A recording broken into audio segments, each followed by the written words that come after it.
What makes a location cursed? Is it the land, the history, or the people? At Paranormal M, we find out. Subscribe and uncover the curse. Footsteps in the Graveyard Gate. This happened when I was about 15, and I grew up in a small city split by a slow-moving canal.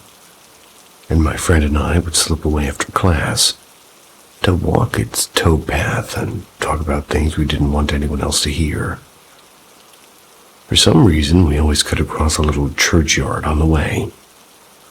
A narrow, sunken graveyard with an old iron gate that always felt colder than the rest of the route.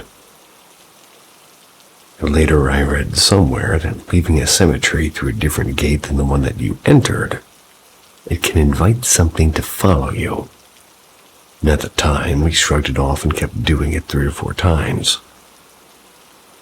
And around then, I fell into a habit of sleeping on my stomach.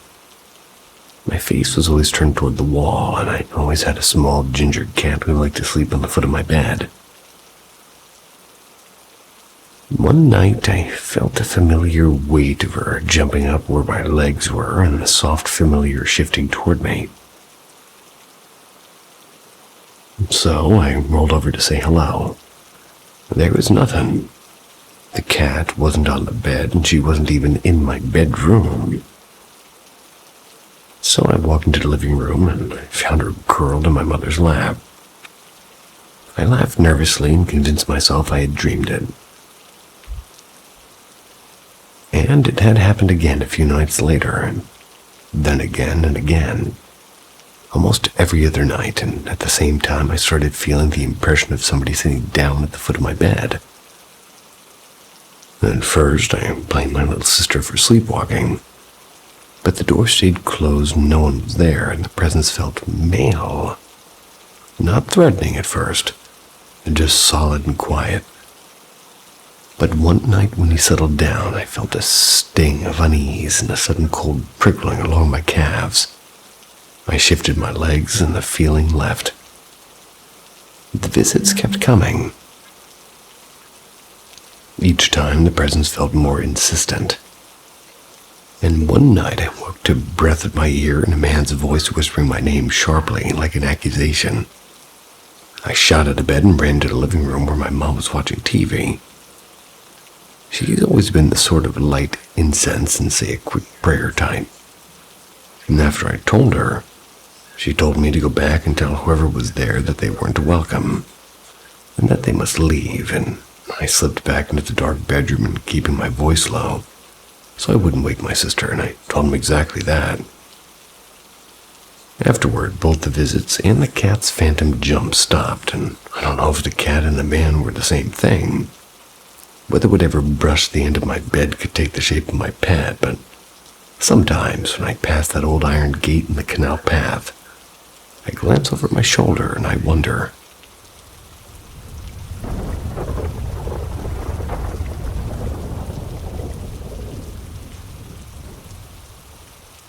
The third plot on Hollow Ridge.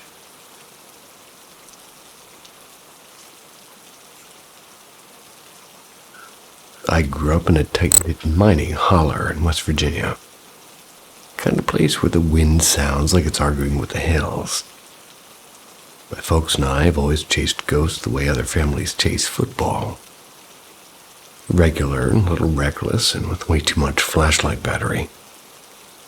We'd pile into the truck and head out to all the usual spots. An old asylum, a county over, and a shuttered penitentiary. A crooked Victorian out past the Ohio line. Then we'd come home with photos of orbs and half-heard footsteps and little blips on the EMF. Typical ghost hunt stuff. But there was one place, barely 10 miles from our kitchen table, that actually chilled me to the bone. It's a tiny cemetery that used to sit above a coal town long gone. The town's foundation is swallowed by 100 years of forest, and the road turns to rutted dirt. That's after the last farmhouse. You need a jeep or a dirt bike to make the climb, and the trail steepens until your throat tightens and rocks and roots bite at the tires. Up on the ridge, the graves are scattered like an old hand's teeth. An old hand's teeth?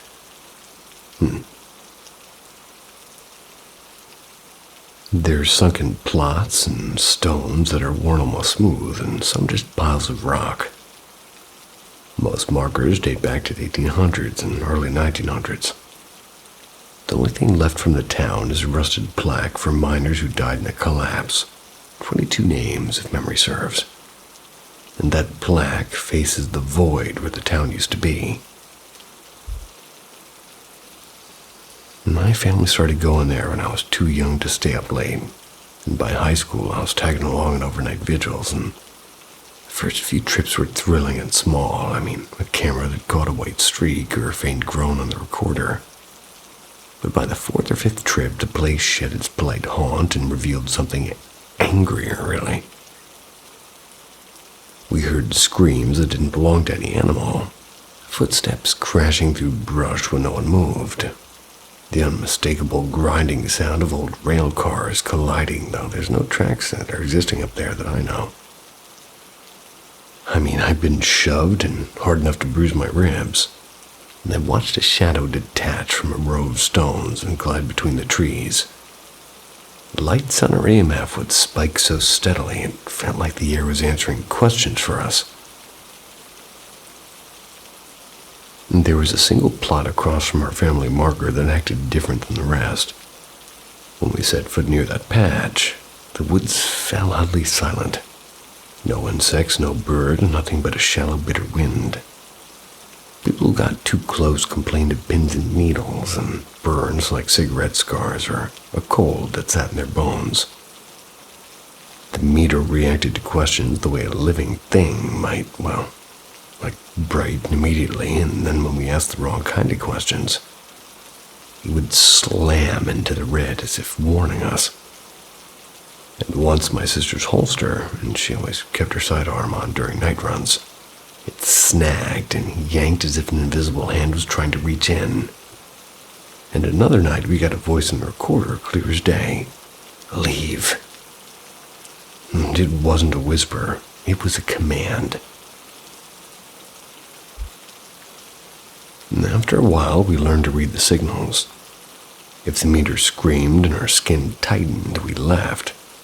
If the recorder clicked into sentences or the shadows crept, we left faster. We never felt triumphant, and we felt like trespassers who'd sat upon something that didn't even like company. And still, the place hooked me. Even though the years when the place was,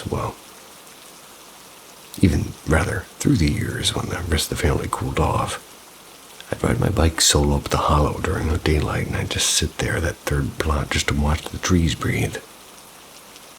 It felt wrong in a way that was magnetic and like anger sewn into the soil. And last year, the weirdness followed me home. Doors would pop open in the night, and heavy footsteps padded through the hall. The knocks started in the door in a steady pattern that made my teeth ache. I woke to being grabbed twice in my sleep. The house would heat up in one room like a sauna while the next room stayed icy. We started burning sage and lying salt lines and hanging small crosses over door frames. The activity eased after a few months, but the memory of that plot stayed in my chest like an ember. And a little while back, I saw someone on social media, a cleric, talking about obsession and place, saying that sometimes the living carry an invitation back from a haunted site. Maybe that's what happened to me, or my curiosity became a door. I haven't gone back to Hollow Ridge since, and I don't plan to. Some places are best left to the trees and the names on their stones.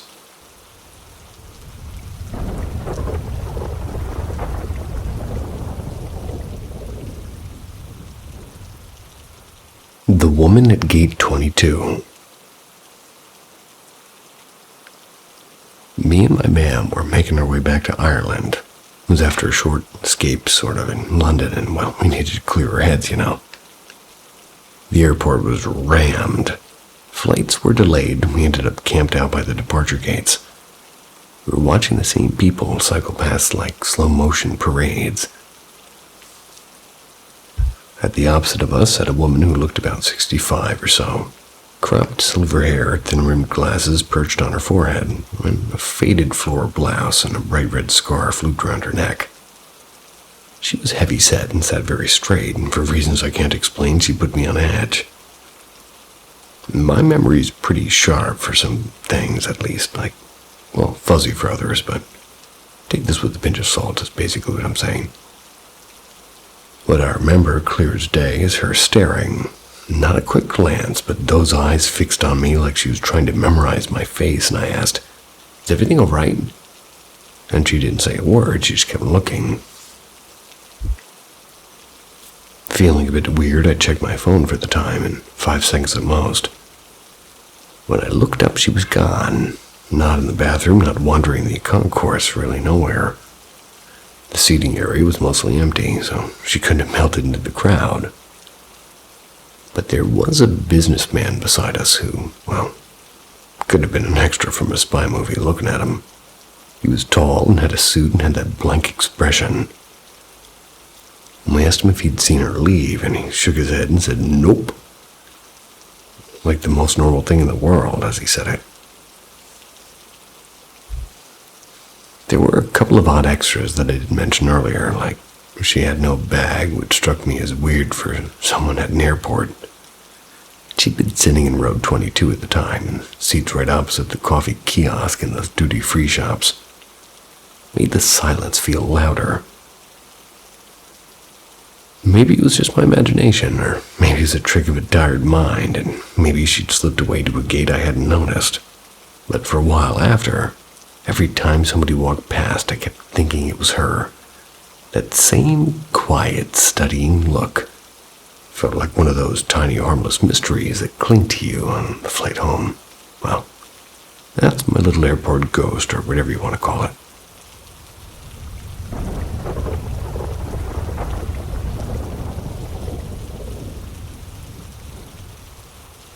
The uninvited guest. Before all of this, my mom was one of those people who believed in an afterlife, but not really in lingering ghosts. Heaven, sure. Poltergeists hanging around the den, not really. And on the other hand, I've always been convinced that they do exist. And when she found eccentric, or things that she found eccentric until about a year ago, I'd moved back in with her after college. That's when I was hunting for my own place. She'd bought a cozy ranch a couple of years earlier. It was nothing fancy. Late 2000s build, small yard, perfect for retired life pacing. We knew the previous owners had gone into long-term care years before, and sometimes odd mail from an old man still showed up, and we called him Mr. D, by the way. Details were fuzzy, but nothing about the house screamed haunted until one night that it sort of did. It was late, I'm doing my bedtime beauty ritual, hair in rollers, face mask, quietly applying lotion. Music hummed from the speaker. Mom was already asleep across the house, and halfway through she yells my name, and not the drop the groceries sort of yell, the kind that makes you think the roof fell in. I dashed in thinking maybe the old dog had an accident.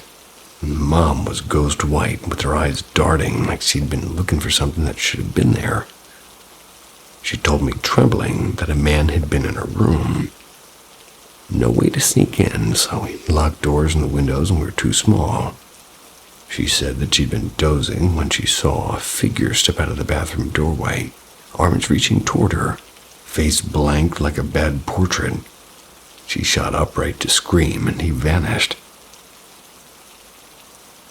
I teased her and I said, "Ghost," and she hissed at me not to laugh because she thought the same thing. She wanted to be real. She spent that night pacing, then slept in the recliner. A few nights later, she flew out to visit my siblings and asked me to sleep in her room because the pet's crates are there. I joked I'd tell her if the ghost tried to swipe me. Not my proudest moment, but it was oddly funny to see her, previously skeptical and so rattled. And the first night in her room felt wrong from the moment I switched off the light. There was a weight in the air, an instinctive dread telling me not to sleep, and I felt like the doomed extra in a horror movie with my eyes heavy and ghost close again. I switched the light back on. I grabbed Palo Santo and a handful of tumblestones I kept by my dresser, and I just braided sage smoke around the doorways. I texted her and I said, "Yep, haunted, bring more holy stuff." So she came back, pretty armed.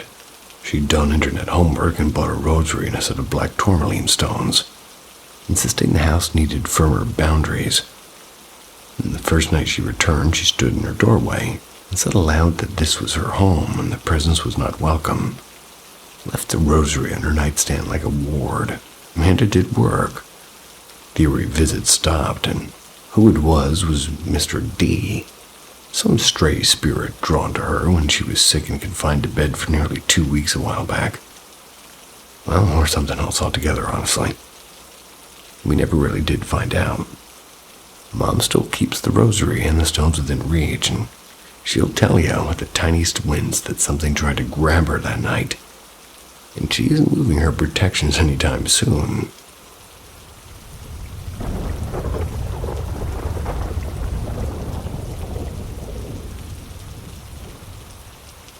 The thing beneath the sheet. I haven't slept properly in my own bedroom for a few nights now. The other night I woke to my wife kicking her feet, and I sat up and I watched them slide off the edge and saw a sheep drift into the dark. Toward the kitchen this time, not the bathroom. I thought it was her, so I waited, and the second became two. The hall light didn't click on, and I reached out and smacked the mattress to my left. My wife is still there, and she was breathing. And I heard the stories. I've had little bruises before, like things I could shrug off and coincidences you'd tell yourself until the hair in your arms goes flat. Never felt a chill like that. It rolled through the room in slow waves while I stared at the empty doorway. And since then, I can't sleep with the light off.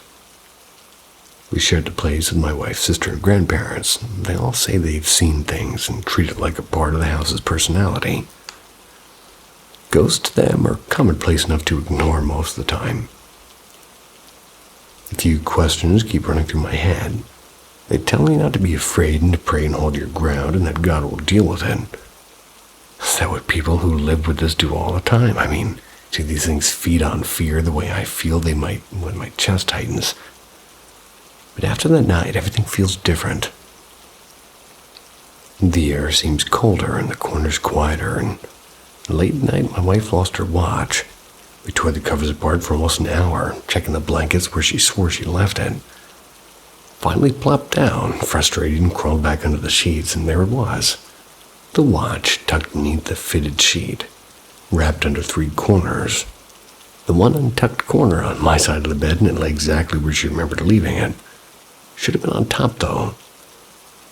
So I don't know what to do next, like pray or stand my ground. Turn on every light and refuse to look away, or is that the exact thing that makes whatever this is stronger?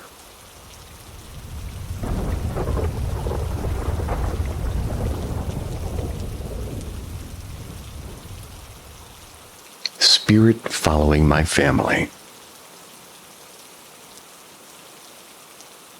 Since I was very young, I believed in the paranormal. My mom's house was haunted growing up.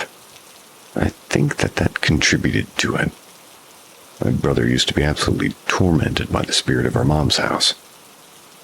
I'm talking doors slamming, lights turning on and off, and people just talking at all hours of the night, even when no one's home. We, being us who lived in the house, believed that the spirit lingered in the downstairs part of the house where my brother's room was.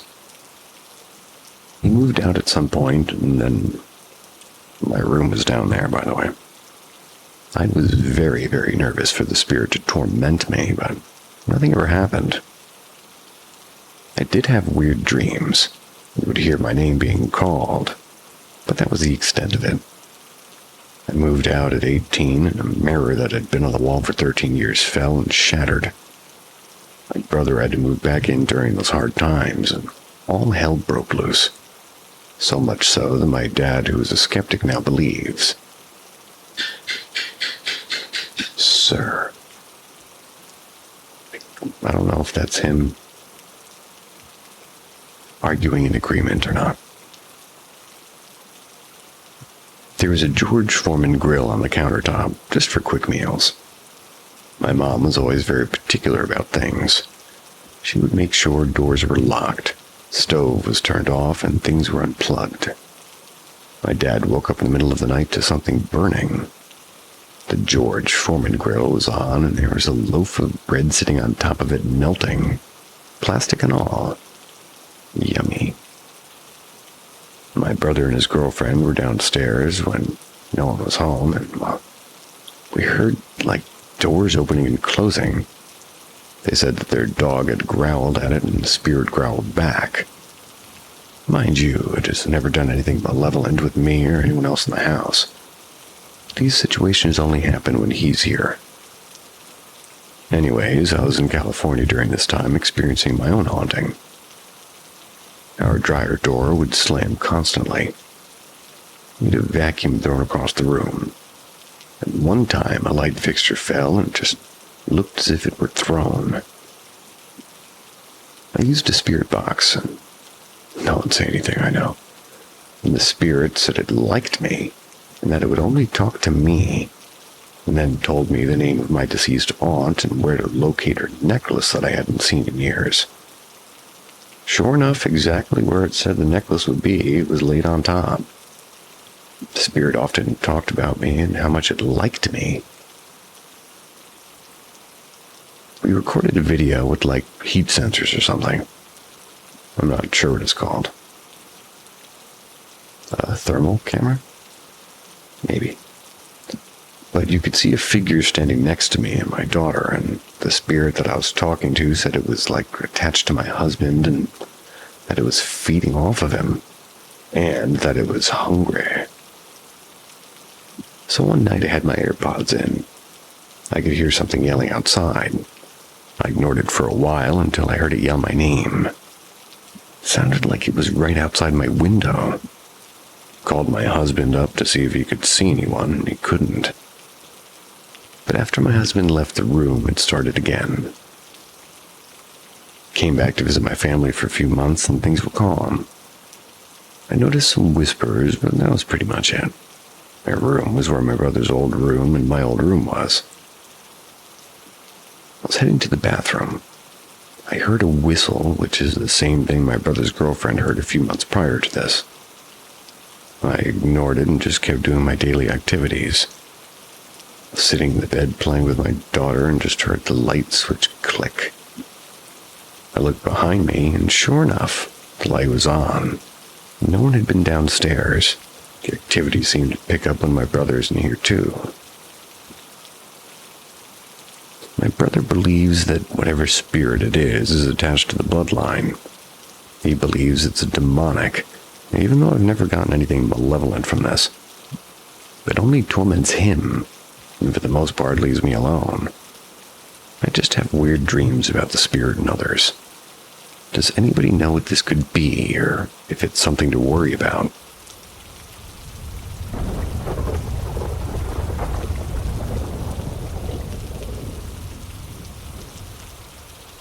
My mind is stretched into another world.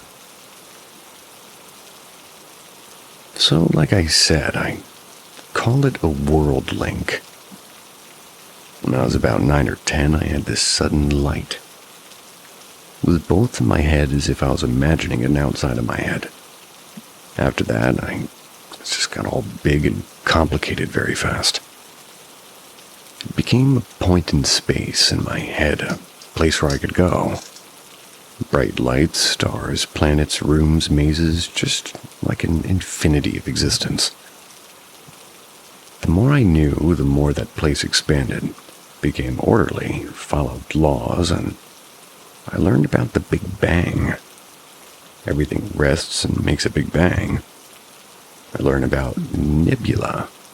Boom. Nebulae start popping up. Orbits. Every other law of the universe. Implemented when learned. Then one day I heard about multiverse theory. Then things got even more complicated. Suddenly, the laws of physics were basic guidelines, more of a suggestion than a limiter. I made people in this place too. Multiversal empires, utopias, friends, enemies. It was like I was a god. Time was optional. I could see it extend as far as the eye or inner eye could see. It was wonderful. Then it wasn't. Suddenly, something from outside entered this place. It wasn't from here nor there, but it simply ripped its way through, and it was pain. It was hurting. Decided to hurt everything else it saw. Universes collapsed. Stars died out. Life itself almost stopped in that vast infinity. Until I sealed it out. It was my first act of quote-unquote murder. It had to be done. I still wonder this day if it was maybe some way I could have helped them. Fast forward a few years and I'm 15 now. And being the god of an entire multiverse while simultaneously trying to avoid suicidal episodes, rough year, it was rather difficult. I was trying to help them, I really was. But people kept hurting each other and hurting me, at least emotionally. Couldn't help them because what right do I have, really, to change an entire person's mind? That's essentially just murder. Tell that to everybody in the world right now. Not that there's anything wrong with it. Don't even get me started on the afterlife system. I had trouble setting into place that. Anyway, in quote-unquote real life, I did testing. I meditated, I recorded my brainwaves with a shabby scrap made. Most likely an inaccurate brainwave scanner. One time, I starved myself for a week to see what would happen. Again, rough year. That's not that long. You want to know what I found out? When I go to that place, everything in this universe just, well, it goes slower. Very slower. I did some calculations, and when I'm there, time in this world moves about 9-ish times slower than over here. I can be there for 9 hours in that world and 1 hour in this one. That's my proof of, at least to myself. My mind just stretches, and so far it feels like it hurts sometimes. Ripping, tearing, hurting. But then I'm there, and time once again becomes optional. I want to be there forever. Recently got rid of my godliness, and radiation's a bitch. Accidentally killed a planet. And I have a home, I have kids over there, and I'm thousands of years old, but over here I'm 20. Sometimes I wonder if the only way there is to just die of old age, and I don't want that. I want to go there and be with my family there, now. Please, help me.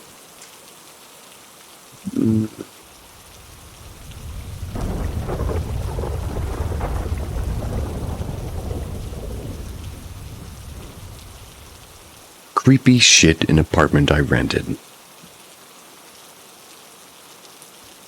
Also, I want for you to know that, well, I'm an atheist and I don't give a fuck about supernatural stuff and superstitious things. Well, so I was 25. Just moved to the biggest city of my country. Geographically, I'm from Eastern Europe. My friend gave me a contact of her friend, saying that she has a free room to rent in a decent neighborhood for a decent price. Girl was nice, the apartment was great. It's only about 30 minutes to cousin's house, so I accept that offer. I moved in. As I said, the girl was great. We smoked weed sometimes, baked some cakes, sometimes going out to eat, so I can say we became pretty great buds. One day I asked her, in sort of a funny way, if there's any ghosts in this place. She said, "Oh, no. My mom picked up the new apartment where people didn't die." seems it's not necessary to die for ghosts to appear. The first thing I experienced is the sound of glass jars rolling on the floor. Like this sounds happened some nights. Sometimes this shit was quite. Gotta do that one again because it's medium rare. Like this sounds happened some nights. Sometimes this shit was quite. I asked the girl if it's okay, and she said something about mistakes during building and thin walls. So we can hear everything. Also, we were storing some glass bottles for recycling on the floor.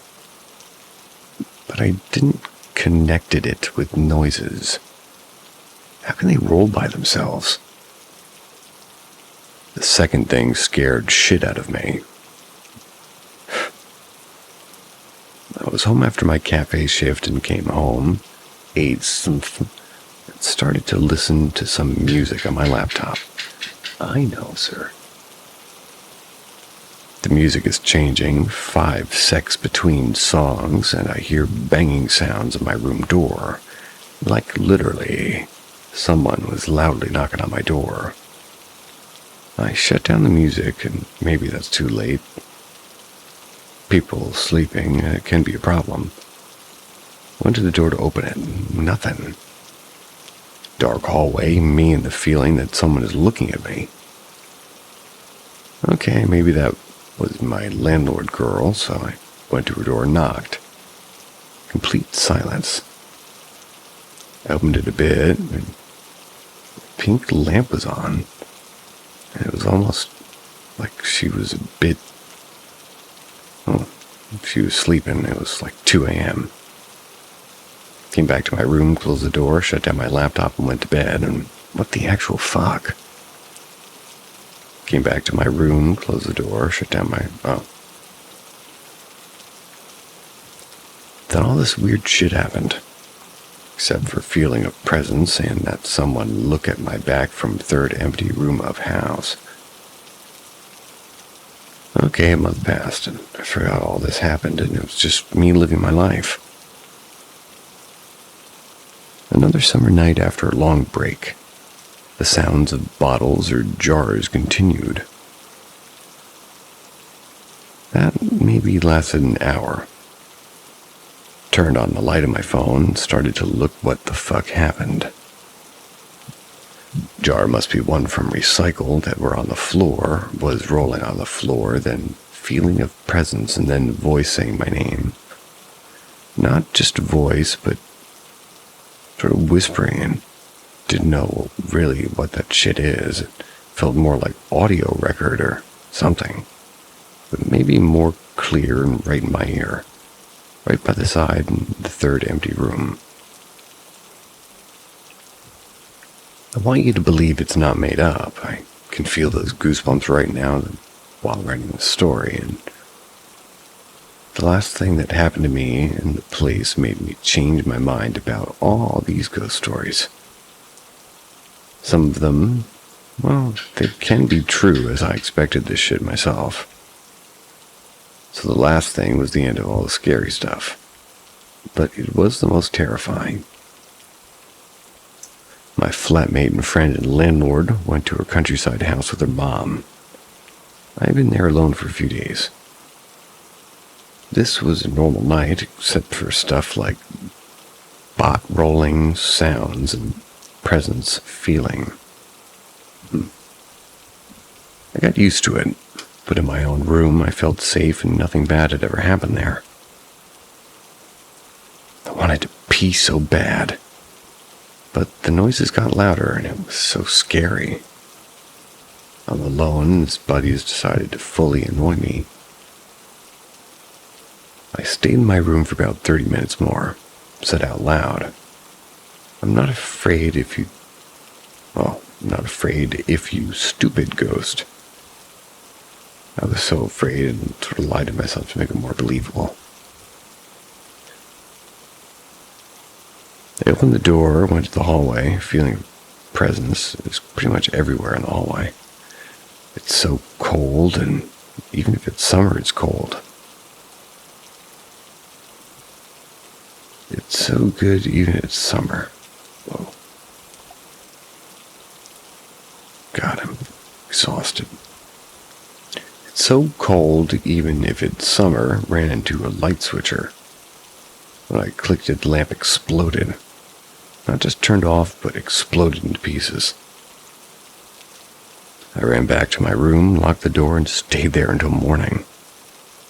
Those episodes showed me that there is, something that's, beyond our understanding or just exists in a different world. Also, then my flatmate landlady said that her dad passed away and she had her mom, a sort of legal process. It's currently happening, and it's against his second wife about his dead guy's money. What do you think? Should I just went mad, or did I really witness something that's paranormal? Also, I have a few more creepy stories from that place, but that's like stuff from other people who live there. And of course, I believe them. I can't now. Think what you want, guys.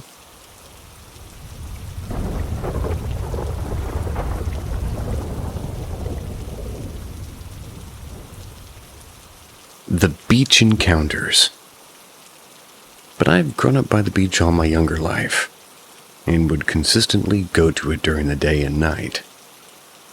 But throughout the years, I've encountered some odd experiences on the beach during the night.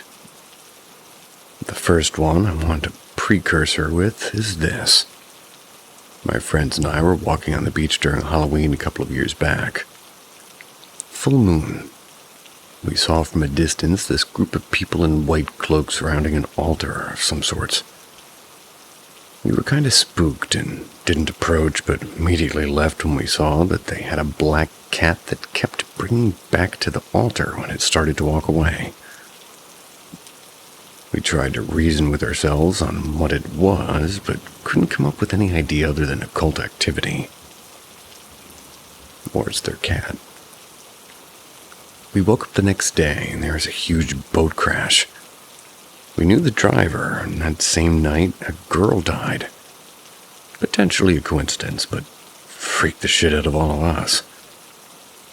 But most paranormal experience we've had is this story. The same group minus a few were walking on the beach talking about demons, specifically djinns. As we continued walking on the beach, we saw a really off-putting old plane that seemed off. The whole plane sighting was weird to me. I can explain more about it if this post blows up, but as we kept walking down the beach, I saw this weird figure. But my friends said that they didn't see it. As we got closer, they also saw the figure. The figure was completely pitch black. And on the beach at night, everything are sort of shades of black. But rarely are there things that are the same shade of black completely. We assumed the figure to be maybe plastic trash bag somebody left on the beach due to the inhumane ways it was moving. But as we got closer, we could make out its human shape. We got about 12 feet from it and stopped moving, and what we made out to be its head looked right at us. I, being an idiot, started to run away, messing with my friends, screaming, "Fuck!" This freaked them out, and they ran off too. But according to the girl in our group, she looked back and saw it actually chasing us after we all started to run. What messed the most with us about this was the fact that being 12 feet from it, we couldn't make out any features, but could tell it was something due to its outline. I have more beach stories if you guys would like to hear them, but I was hoping to see your opinions on what actually happened those 2 nights. My friend group is split between it being junkies and the paranormal. They can be mixed.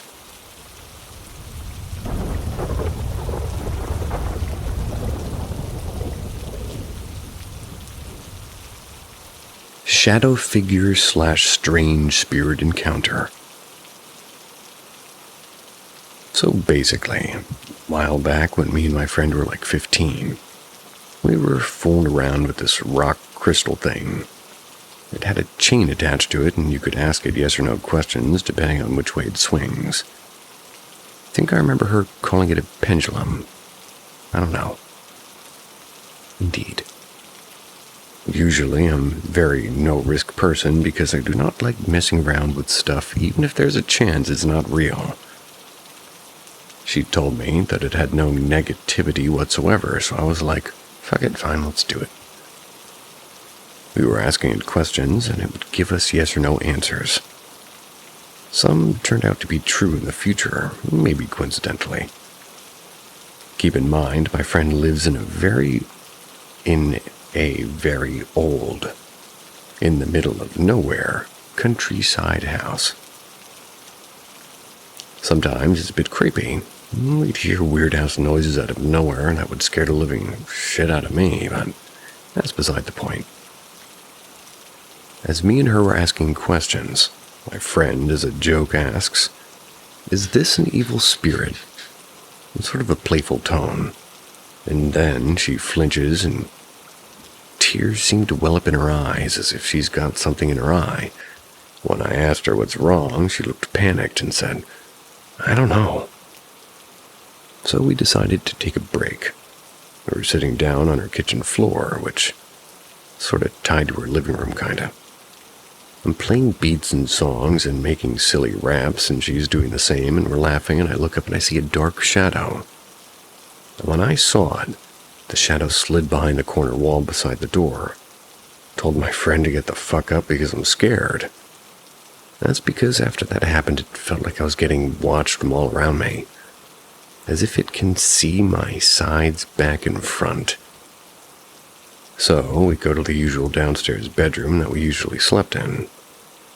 But I would come over for sleepovers, but I said I'm not staying in here and that we need to go upstairs.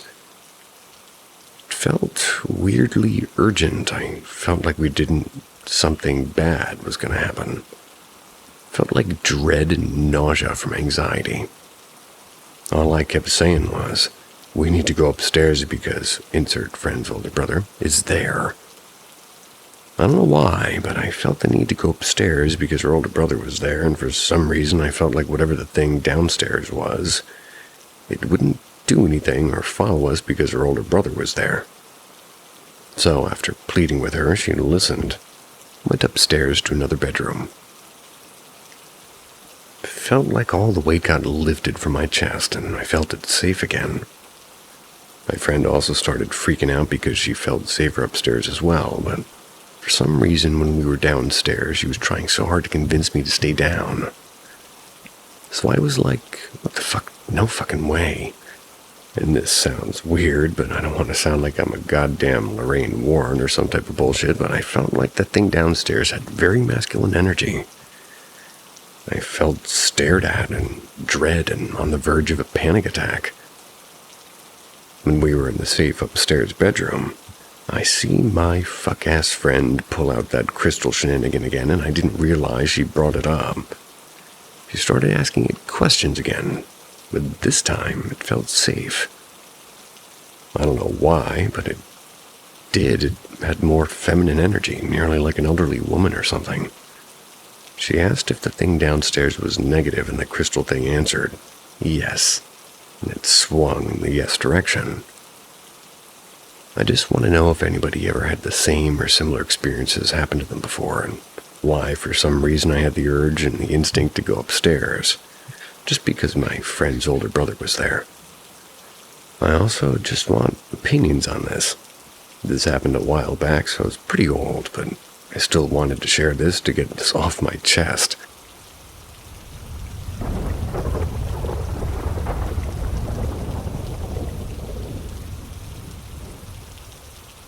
First visit from a past loved one. When I was about 6 years old, my mom's father, my papa, had died. He'd been on dialysis for a long time. My mom and grandma loved him so much that when he told them he wanted to stop treatment, they both told him absolutely not. That was my grandma's love for her life. And my mom was the only child of the two of them. She has other half-siblings. So she had an extremely close relationship with him too. By default, my sister and I had been very close to him. He played tunes on his keyboard and sing and play guitar. But me, being only about 6, making my sister a little bit younger than 3 at the time, we have some foggy memories about him being wonderful. But not many. And we certainly didn't understand or had ever experienced death. My papa decided to stop his treatments. Ended up in the hospital where soon after he had passed. My grandma and my mom were devastated. So we all stayed with my gram to help everybody work through the grief. My sister was sitting by the window after he passed. Not sure how much time had passed since, but just staring into the driveway. My grandma had asked her to stop and come over to do something. I watched my sister, pretty ignored. My grandma got up and walked over to her and get her, and the sister still faces the window. She looked up to my grandma and said, "Gram, Papa's working on your truck." My grandma ripped open the blinds to see no one there at all. We were the only ones there, and my grandma and Papa were the only ones that knew that the truck wouldn't start. This whole experience is still so vivid in my mind. My mom and my grandma had talked about it quite a few times up until Gram passed a few years back. But this is a huge reason as to why I believe wholeheartedly that when people die, they do visit their loved ones. You're not wrong. I did trip on a word, but you're not wrong.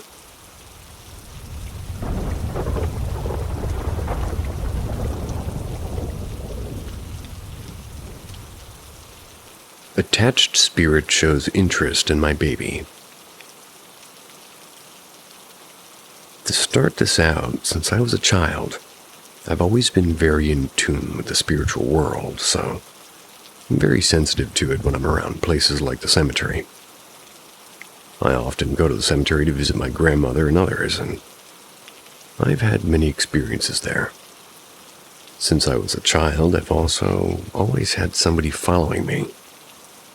He's spoken to me a couple of times, and remembering the first time I heard him, was quite afraid. I was in bed about to go to sleep. Since we moved in the home me and my fiancé are in, it's just some weird things that we've been experiencing since moving here. For example, about a year ago, I constantly had nothing but morning shifts, and I had a morning routine just like anyone else. Before I would leave for work, I would spend a couple of minutes rubbing my partner's back and giving him kisses. One morning, I was running late, so I didn't have time for any of that.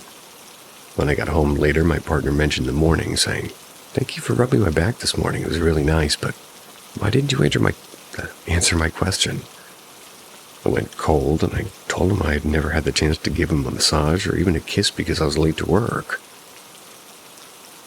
This has only happened once so far. We also have both experienced hearing each other's voices calling us in the other room, whether that be us in our room or hearing it in the living room or kitchen, or us in the living room and hearing it in the bedroom. Hasn't felt malicious, but more trickster-like.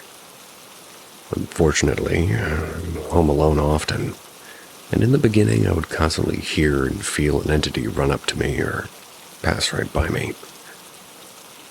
I've made it very clear that if it bothers me, and it hasn't happened in a very long time.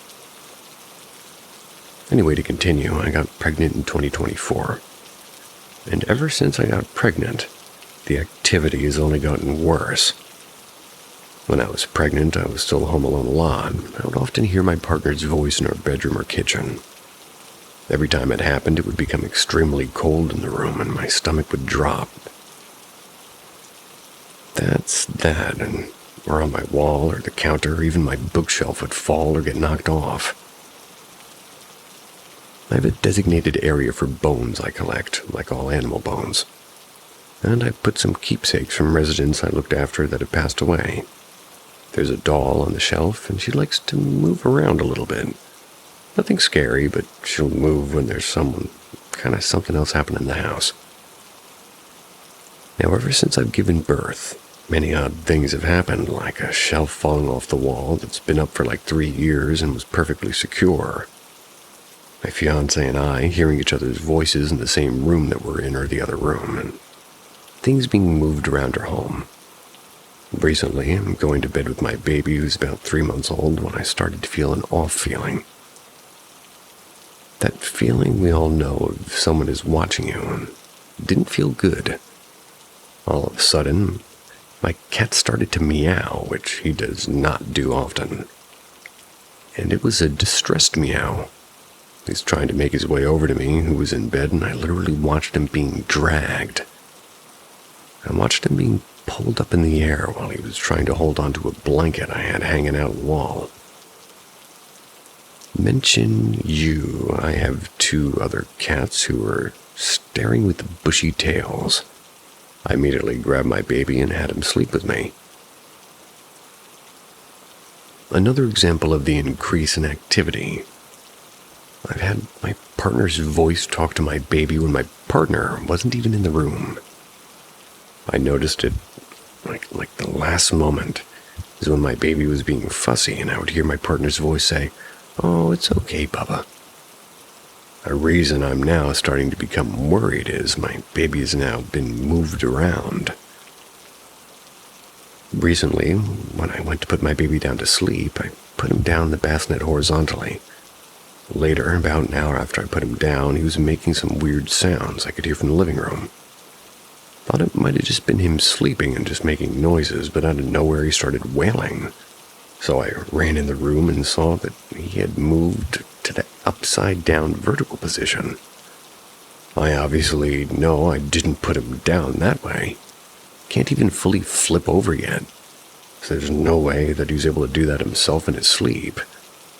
And seeing my cat, he just vigorously moved around and dragged, was already frightening, so seeing this entity is taking an interest in my baby is concerning. I have cleansed my home as well. I do every few months.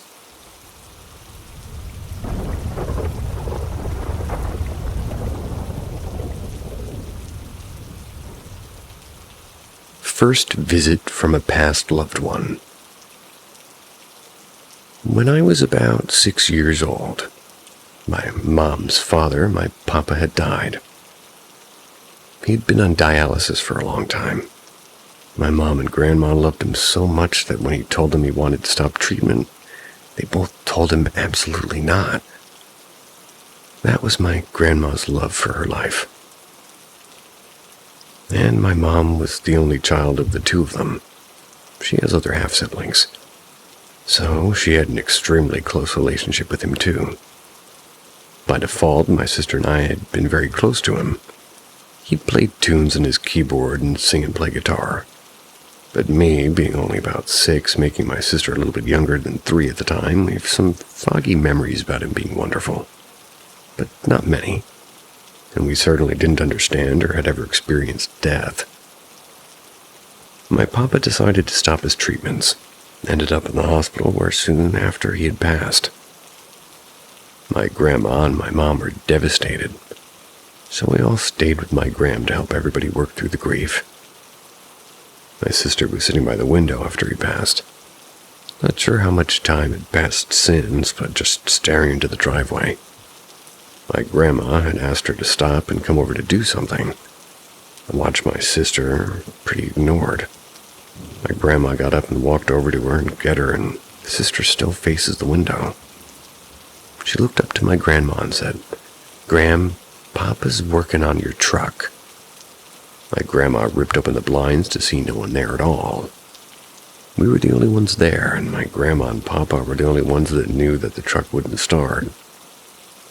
This whole experience is still so vivid in my mind. My mom and my grandma had talked about it quite a few times up until Gram passed a few years back. But this is a huge reason as to why I believe wholeheartedly that when people die, they do visit their loved ones. You're not wrong. I did trip on a word, but you're not wrong.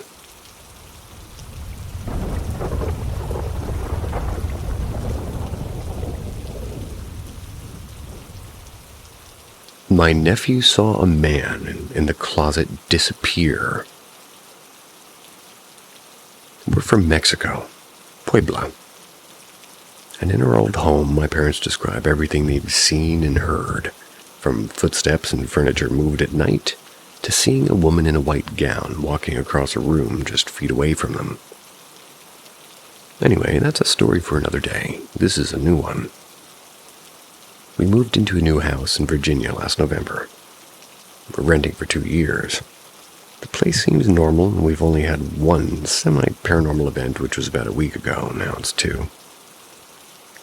Okay, so here's what happened. Just about 20 minutes ago, I was watching some YouTube videos on her TV in the living room.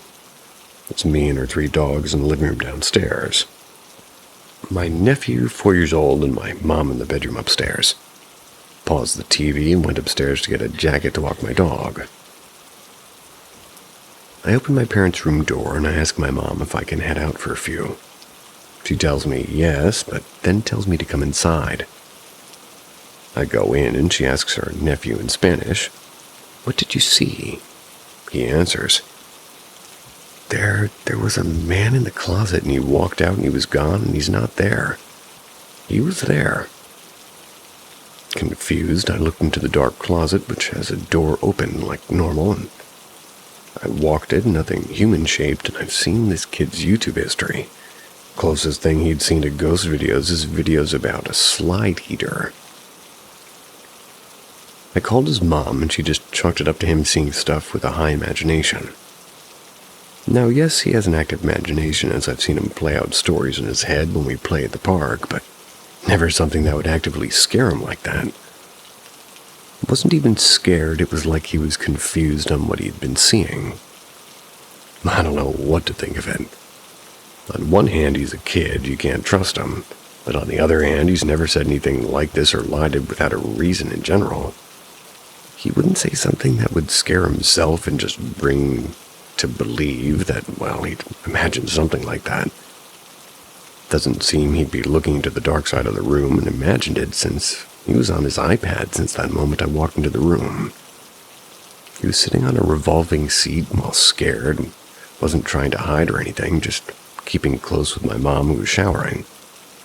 I'd love to hear ideas, explanations, and any kind of weapon against the paranormal, because I'm not taking chances here. I live less than 40 steps from that closet.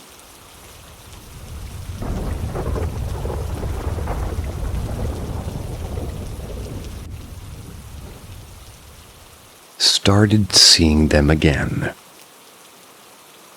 I've shifted to a single room, now currently in college. Just had my breakup. Almost 6 months now. No cases of sleep paralysis and weird dreams or anything mentally disturbing until last night. I had an assignment due to the next day, and so, well, naturally I was just putting in late hours. Around 2, done with my assignment, I decided to finally get some rest. I lied down and started scrolling. That's when I saw my ex-boyfriend had called me an hour before. I ignored him, went to sleep. At around 3, I heard noise coming from my room. Almost murmuring sounds, like some sort of argument going on. I slowly opened my eyes. I saw the white glow from my phone with my boyfriend on the other side, and I precisely remember the time on the call was past 30 minutes. Scared to death, I tried to scream, but second time this has happened when I just had a call picked up in my sleep.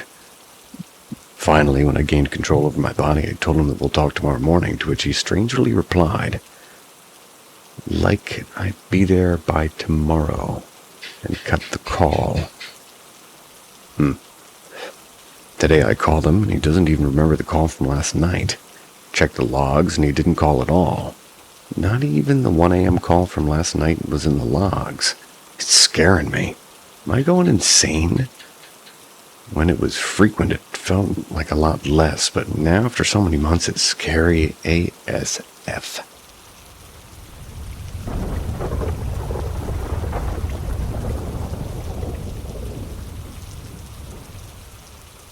My house is definitely haunted. Any tips? I know my house is haunted. I've lived here for over 5 years. I've always been able to notice spirits more than the average person. My house in particular is definitely the most haunted place I've ever stayed. So much so, it's been very difficult having friends want to stay at my place. I've tried renting it out, and my tenant moved out within warning, or without any warning, in less than 4 months of the lease. And he didn't even unpack. However, I typically don't care. I've seen my dryer door swing open, the faucets turn on, utensils flop off the counter, mimics blah blah blah blah blah blah blah blah blah blah blah blah blah blah blah blah blah blah. If you can think of it, it's here and it's happened. There's at least 6 spirits that stay here full time, and there's some that come and go. I've tried holy water, saging, Palo Santo, all done properly, and it just doesn't work. I flagged this as not safe for work because the other night my boyfriend and I heard clear as day a man saying hello to us at night, and during our dreams. Inappropriate things happened that I won't go into, but you get my drift. This is the first time something like this has happened. I haven't been able to talk to anyone about it because, 1, I don't want to talk about it out loud in my house, and 2, I don't think anybody would believe me at all. My boyfriend kinda does, though, so that helps. Ghosts have grabbed my ankles and things, but nothing to this extent. Has anyone had this issue? Does anybody have any solutions? Sadly, I own this condo, and the mortgage is way too cheap for me to do anything right now in terms of selling it and moving away. I'm planning to do a big move out of the country in the next few years and plan to sell it then. And the savings I can have with the cheap mortgage makes this whole thing pretty feasible. I truly don't care. I can rent this out again in the meantime. As it's so haunted, my neighbors have issues with pet sitting when I go on vacation.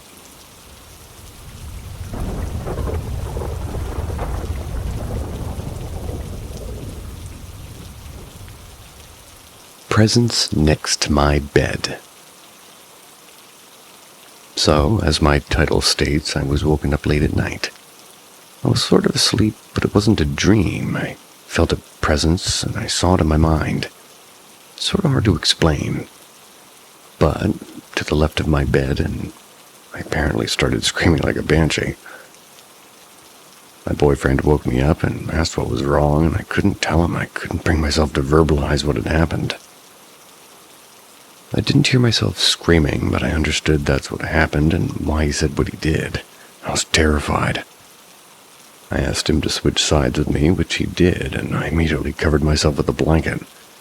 He held me the rest of the night, but for hours I couldn't sleep. I was racking my brain as to what happened and why. I don't believe it was a dream because the terror didn't dissipate the whole night. I never physically saw a shape, but it was sort of the shape of a body. I don't know what it actually looked like, and I also don't know what to do. I did burn some cedar and did a cleansing through my home yesterday. Open windows, all that. But yeah, I'm just stumped as to what happened. Like, last night there was no incident, but I was definitely feeling wary.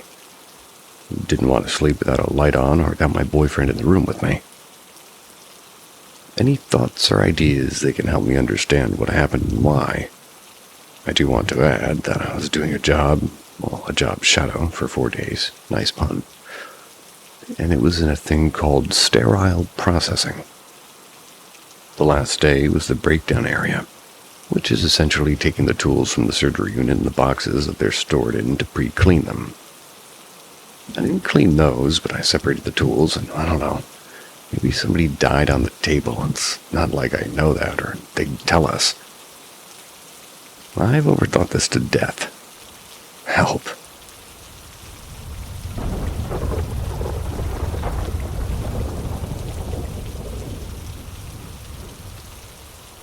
Young girl's voice. I had something happen last night, and I think I need an outside perspective on it. Maybe about 10 days ago or so. Got the urge to move the mirrors in our house to other walls and rooms. I didn't like their placement and felt somewhat disturbed when I'd see myself in one in front of the door. So, my wife rearranged them, and it seemingly threw something off. It made the house feel sort of hectic and restless. One wall had been left empty, not having replaced the mirror with the hanging picture or decoration. Left me feeling worried about, well, something. Can't really pinpoint it. Anyways, the days goes on and you kind of forget about him. Last night I'm laying down on the couch and a completely audible voice of a young girl came from underneath the couch next to me. Without getting too much into it, there was an instance years ago where I believed I heard my mother from the other room. I was not expecting her, so I thought it was my imagination. I called out to her. She didn't respond. I called out again, and her voice suddenly stopped abruptly. What I mean to illustrate here is that in the past, when I believed I was maybe hearing a voice, if I acknowledged to myself it was or could be my imagination, it would stop. But the time when I thought it was my mother, it didn't stop. And yes, last night when my mind tried to rationalize it as my imagination, the talking continued, albeit for just a few seconds. So, I heard this voice from underneath the couch. I noticed my cat had whipped his head over to look in that direction. His head moving around like it saw or was trying to see something. I called out, "What the hell is that?" The cat continued to look. The voice went on for another second or two. So I recited a prayer, and it stopped. What did I experience? And yes, the TV was on, but this voice was not from anyone on the screen. It didn't come from the direction of the TV, and was so much louder than the TV that for a moment, I thought the window was cracked and someone was on the porch talking into the house. We're a Muslim family, and it is currently Ramadan. Muslims believe that jinns, devils, demons, and spirits are contained during this time. Not entirely sure how to reconcile it all. It's not that we believe that the spirit world necessarily ceases activity or anything during this time, but perhaps it's just severely limited. Should the mares go back? It's been several years since having any sort of paranormal experience, but my family's always thought that I've heightened senses or awarenesses with this sort of thing. It dates back to being a young child. I tend to agree, but it's been years and years since anything's happened that I'm not sure how I should manage or confront the situation.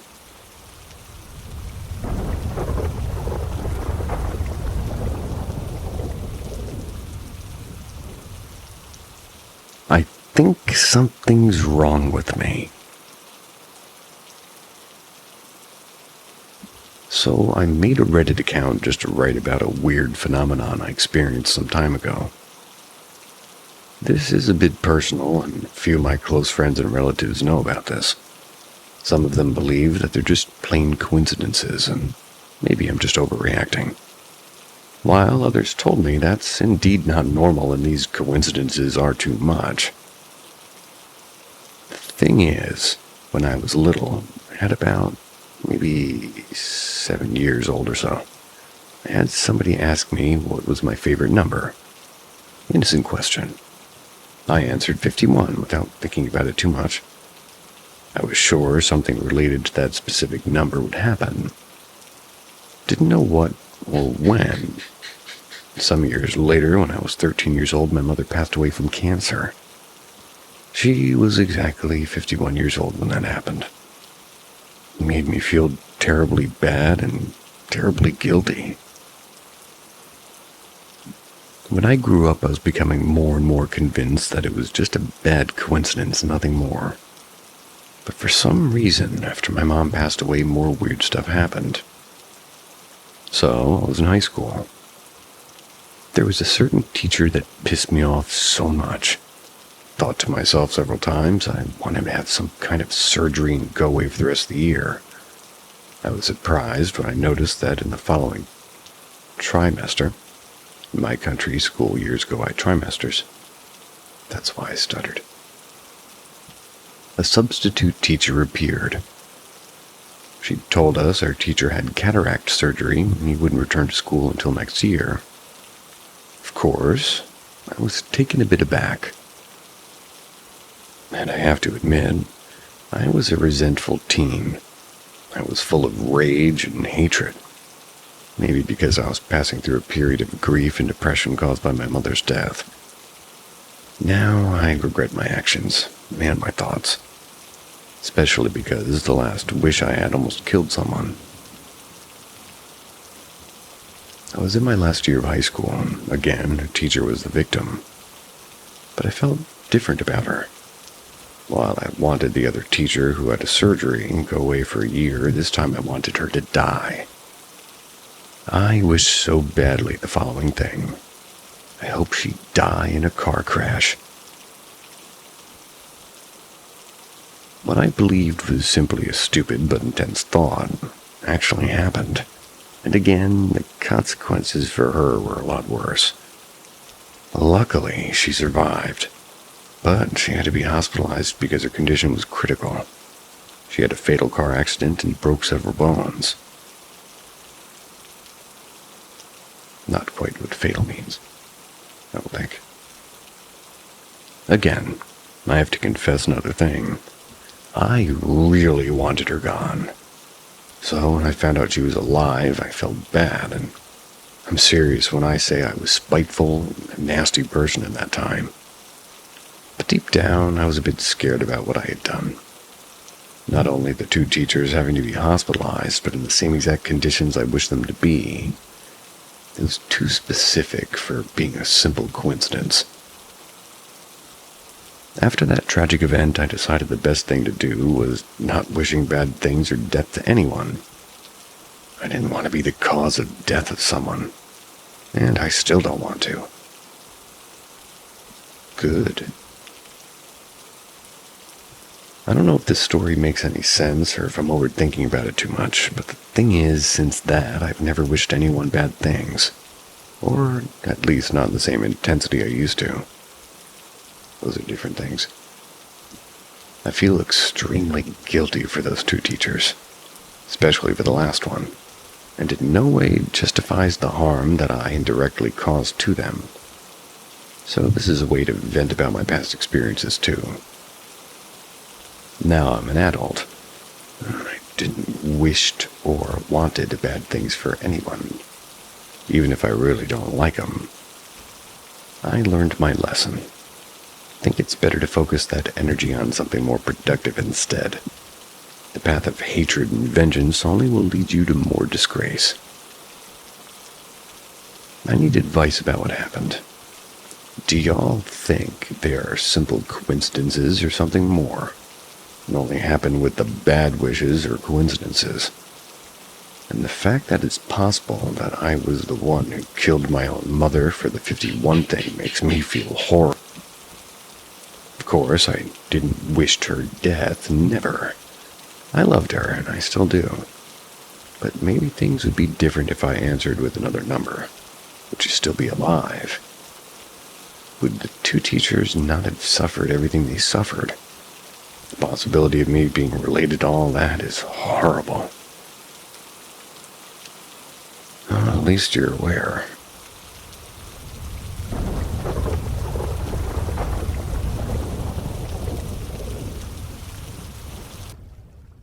My great-grandpa's forest. At some point in '99, my great-grandpa owns a horse farm, or at least did. There's nothing but raccoons, dead squirrels, bones, and some really nice Chevys that he kept under a tarp. I was 14. That was a weird sound. I was 14 and was known to hallucinate. But either way, the trip to the forest with the cousins was weird. Known to hallucinate. Firstly, this giant oak tree, my grandparents had this. They used to have this tree, and it was like a tree stand, I guess, for hunting. It was something like 8 feet up. I shot my first buck there. And when I looked at the tree, the stand was in a different position. One that doesn't make sense to put it in. I guess I'd like to say that that was the first sign my mind said something was off. After about an hour of being dicks in the woods, talking about what's next for rock and predicting rock stuff in general, I heard a door open and slam shut. And I will say that the only house nearby us where you could hear such a noise that, at least that clearly, it was an abandoned cabin that was very old. I was told it was used by my great-great-grandpa for woodcutting and butchering. I was told by my uncle if I had ever heard a noise out there like a door shut or broken glass, if you ain't gone in a minute, your heart would be handed to you. But, being the dumb, arrogant 14-year-old I was, I turned right around the cabin and looked for any sign of irregular activity in the house from the outside in case Hannibal Lecter was sitting there eating my grandma. My heart raced, my cousins ditched me. So whatever I say, according to my parents, actually never happened and was just my kid brain making stories. Inside, I heard crying. It was female, not a kid, but not an old woman. She stabbed herself, and I could see her. I heard her constantly murmuring about someone. Thought about ditching, but this was something deranged and quite serious. I run into the little shack, and I see nobody. Everything looked, to say clean is over the top a lie, but as clean as an abandoned place no one's, even knew existed should be. Thought this was another hallucination until I remembered my cousins had heard it too.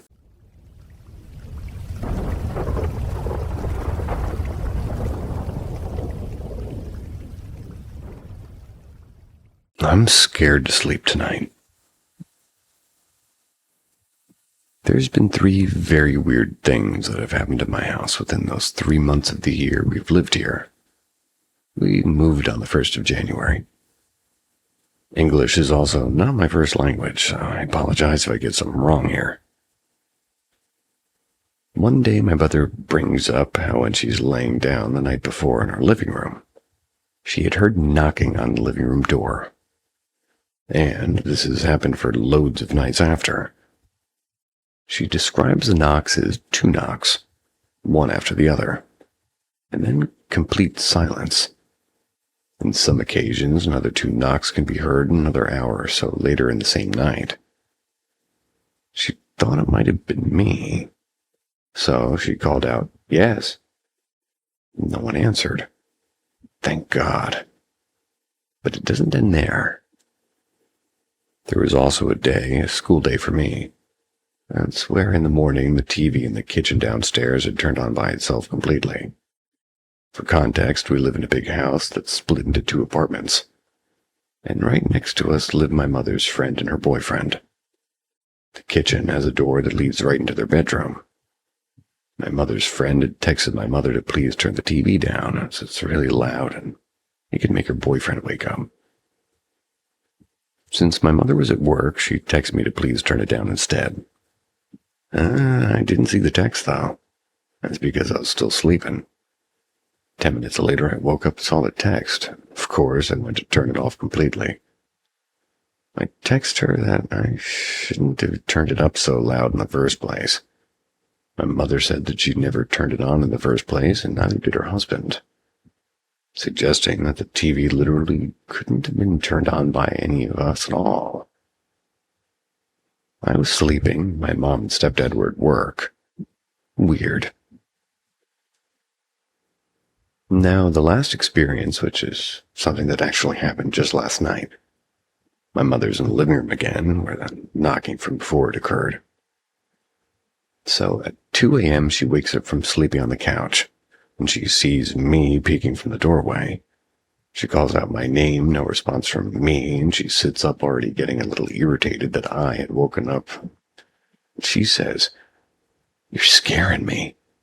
I, quote-unquote, straightened up and wasn't peeking from the doorway anymore. She could see, quote-unquote, me from head to toe, and the thing was wearing the same clothes that I was wearing, at least when I went to bed. That's when my mother started really looking at the thing then. After that, it started fading away, literally. It was as if it was evaporating. Then it was gone. My mother stood up and rushed to my room to look for me. I was there sleeping, wearing the same clothes.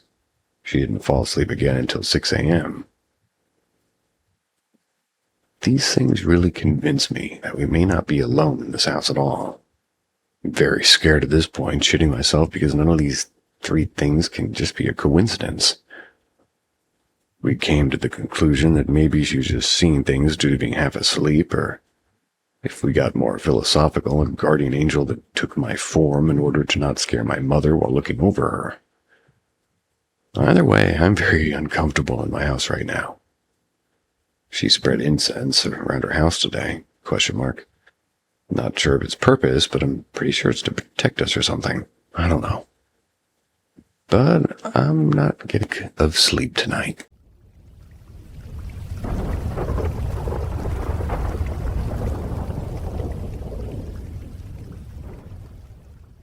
Sounds, night terror, panic attack in the past.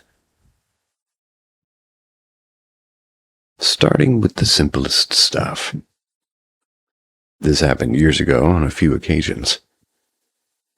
I borrowed a very old guitar from my mother's ex with the intent of trying to learn to play it. For weeks it had laid on an inn. For weeks it leaned on in the corner of my room. Only for it to fall out of nowhere, scaring the life out of me. Days or weeks later, Grandpa's not home. Grandma is on the toilet, and I'm having breakfast in the kitchen. And just as Grandma is coming in from the toilet, a guitar sound is heard. Not just a pluck, but it was like a literal hand going through the strings, or whatever they're called. Yes, they're strings. Or whatever. Grandma heard it too, and safe to say, we were very weirded out. I returned the guitar afterwards, and no random sounds happened again. Next thing, only once, probably 2 years or a bit more back out of literal nowhere. It's while I was on my phone at night. An extreme sense of dread came over me. For an unknown reason, I was utterly terrified of my own room. Couldn't shake the thought and feeling that someone or something was watching me. And text doesn't do justice. I seriously can't describe that horrible feeling I felt. I eventually overcame it and managed to light up my room to see it empty. But I was never terrified more than that night. And I just know why. Well, I just don't know why. Lastly, last year I had my first night terror. Couldn't move or scream. Only thing I heard was my furniture moving. It was being pushed. Night terror lasted for like half a minute, but scared the hell out of me. I don't think anything's happened since.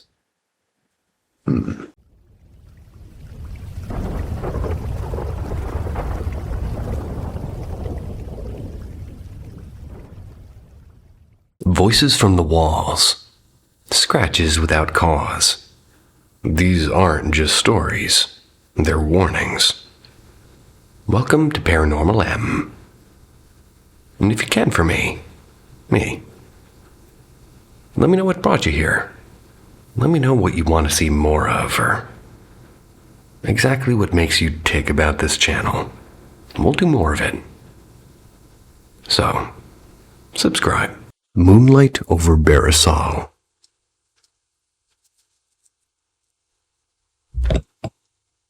At the close of 2007, in Barisal, Bangladesh, I was a 7th grader. I was caught up in the magic of Shand Rat, the final evening of Ramadan, when laughter and small mischief filled every corner of our lives. That night, my cousins declared an all-out hide-and-seek tournament in our backyard. The air smelt of damp earth and, fried sweets, and the old mango trees along the side of the road stood as silent witnesses. Our home mirrored 2 others nearby. A spacious front yard, a venerable Kachari house for guests, and beyond the cracked courtyard bricks, a narrow lane that carved into shadows. Those trees along the lane were scheduled to be cut the next morning, their trunks already marked with white chalk like quiet warnings. When it was my turn to seek, I prowled every corner. I was calling out softly. The night was holding its breath. Then I saw her, a woman in a deep black veil. They were gliding down the narrow road. I thought it was her neighbor's pious aunt, known for her travels to Talim gatherings, so I called out. But she moved on, silently. Something in her pace drew me closer. I hurried, my heart knocking. I tapped her shoulder. She turned so abruptly that the world seemed to tilt. One violent shove sent me stumbling back. Her face, no, not really a face, but something stretched and pale. Eyes like dark wells flashed before me. A scream clawed its way out of my throat, and my cousins and our guardian came running. But the veiled figure had melted into the night, leaving only the sound of distant prayer calls and the smell of crushed leaves. 2 quiet years passed. By 2009, I was in 10th grade. I was obsessed with computers and cycling daily to a class some 20 minutes from our village. In one dusky evening, just before the Maghrib call, I pedaled home. A modest Hindu temple had opened recently along my route, its bells faint in the evening air. And there by the temple gate stood my school friend Anwar, strangely still. "What are you doing here?" I teased. "For no reason," he murmured, his eyes downcast. "Hop on, I'll drop you." "All right," he said almost reluctantly. As we rode, the bicycle felt heavier, unnaturally heavy, as though a second, like an unseen passenger, pressed down on the back wheel. I shook it off. When the muezzin's call rang out, the weight suddenly vanished. I glanced back, and Anwar sat quietly with his face unreadable. We reached his home, a lonely house in the middle of the vast dew-soaked fields. A wooden bench under a tall coconut tree swaying in the moonlight. "No one's home," he said. "They've gone to Nanabari. Sit, I'll bring a fresh coconut." He returned, handing me the green coconut with owl. And as we drank, he asked softly, Do you know where you are?" "Of course, your house," I replied. He tilted his head.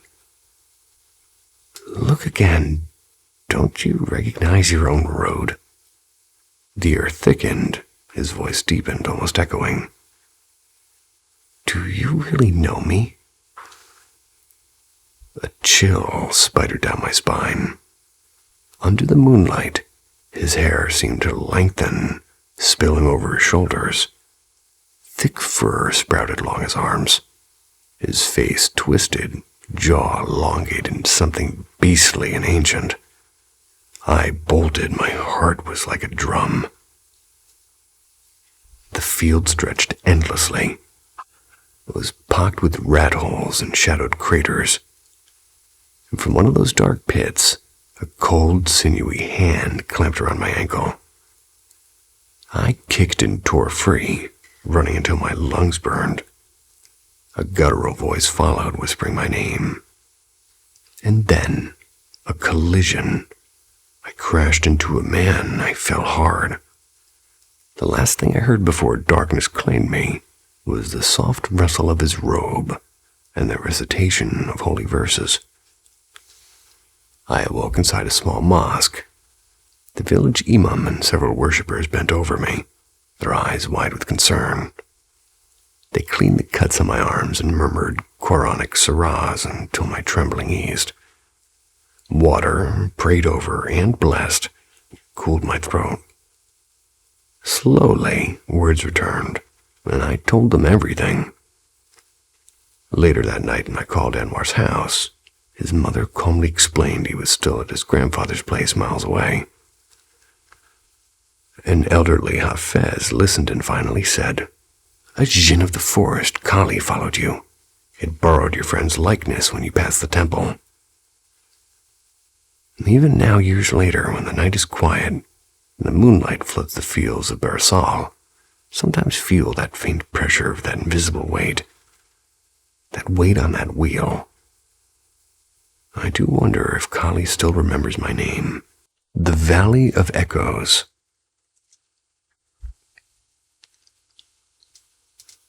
We first rolled into Los Angeles. This was the early 80s, by the way. We landed in a modern 8-unit complex in the San Fernando Valley. Picture a 2-story box sharing a cracked driveway with its twin next door, all bathed in that golden South Cal haze that made every afternoon feel cinematic. My parents managed the place and tucked us into a temporary ground floor apartment, while a bigger one upstairs was being redone. My brother and I shared the smaller bedroom, and whenever he was out, I'd retreat to the living room couch, uneasy about the corner where my bed sat. The air there, it felt heavier, like someone standing just out of sight from me. Weeks later, we moved upstairs, and, well, life reset. Until 3 months on, the new tenant downstairs knocked on her door. I was making a snack when I heard her ask my mom, half whispering, whether her unit might be haunted. The night before, she said she woke to see a little girl leaning across her bed, reaching for something near the headboard, exactly where she kept a handgun. Curiosity got the better of me. I asked if her room was on the right side of the hallway, and if her bed faced the window. "Yes," she said with her eyes wide. I just nodded and I went back to the kitchen. My mom stared at me like I'd just confessed to a crime. Soon after, the tenant above our old apartment went out of town. Asked my mom to keep an eye on her place. 2 nights in, pounding and crashes erupted overhead, as if somebody was dropping cannonballs. We inspected the empty unit more than once. Nothing was ever moved. Downstairs neighbors complained of phantom footsteps and bowling ball-like thuds. And eventually, a longtime neighbor across the driveway, they filled in the missing history. Years earlier, a father locked in a bitter custody battle had brought his 2 children home for a weekend visit. He let them play next door, then called his ex-wife with a chilling message. "If I can't have them, neither can you." And moments later, he shot the children and himself. Ugh. Our old apartment was where they were found. Oddly enough, our current apartment, where the tragedy had unfolded, was peaceful for us. The uneasy vibes were in the other unit, the one I dreaded sleeping in. Maybe I'm simply more sensitive to echoes than the events themselves. We stayed only a year before moving on, straight into another mystery. Our next home, still in the valley, was bigger. 18 units built in the 50s, a breezy square with a turquoise pool. Very Karate Kid. My parents again managed the property for reduced rent. We moved into the largest apartment after a drawn-out eviction. The previous occupant, a nurse who'd cared for a paraplegic man, they'd stayed on illegally after he had died. And all I knew was that the man had taken his own life. I refused further details. I didn't need new nightmare fuel. But about 7 months in, strange things began. One Christmas after my sister's visit, I swapped bedrooms with my brother. And that first night I dreamed I was skydiving and my parachute wouldn't open. I woke up screaming, found my legs numb, They worked again the moment they touched the floor, though. The next morning I asked my mom if that room had been the man's, which you might have guessed that it had been. After that, small signs multiplied. Cleaning the hall bathroom, I suddenly felt that I was in the way, like followed by a sharp pinch on my arm. Dishes rattled by themselves. Cool breezes brushed past when no doors were open. And once, as I lounged on the couch, an invisible hand traced the length of my arm. My mom, oddly calm, took to calling the unseen presence John, though I always felt his name was Jack, so whenever a woman slept in what had been the nurse's room, activity would spike. Fluttering newspapers and louder knocks, more insistent breezes. When the room was empty or occupied by a man, the apartment would go quiet. For all the activity, the feeling was never really malicious. It was as if Jack merely wanted acknowledgement. Over time, we grew used to the clinking dishes and occasional chills. Years later, after I moved out, my parents stayed, said the house gradually fell silent, as though Jack had finally found his peace, or simply decided we were no longer worth the trouble. Coincidence, maybe. But even now, when a hallway suddenly cools or a cupboard clinks by itself, I remembered the valley echoes.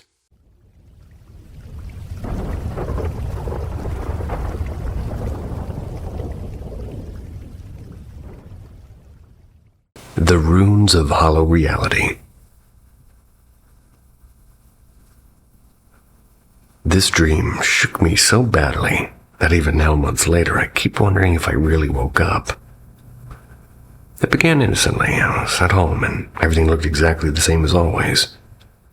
Too normal and too sharp to be a dream.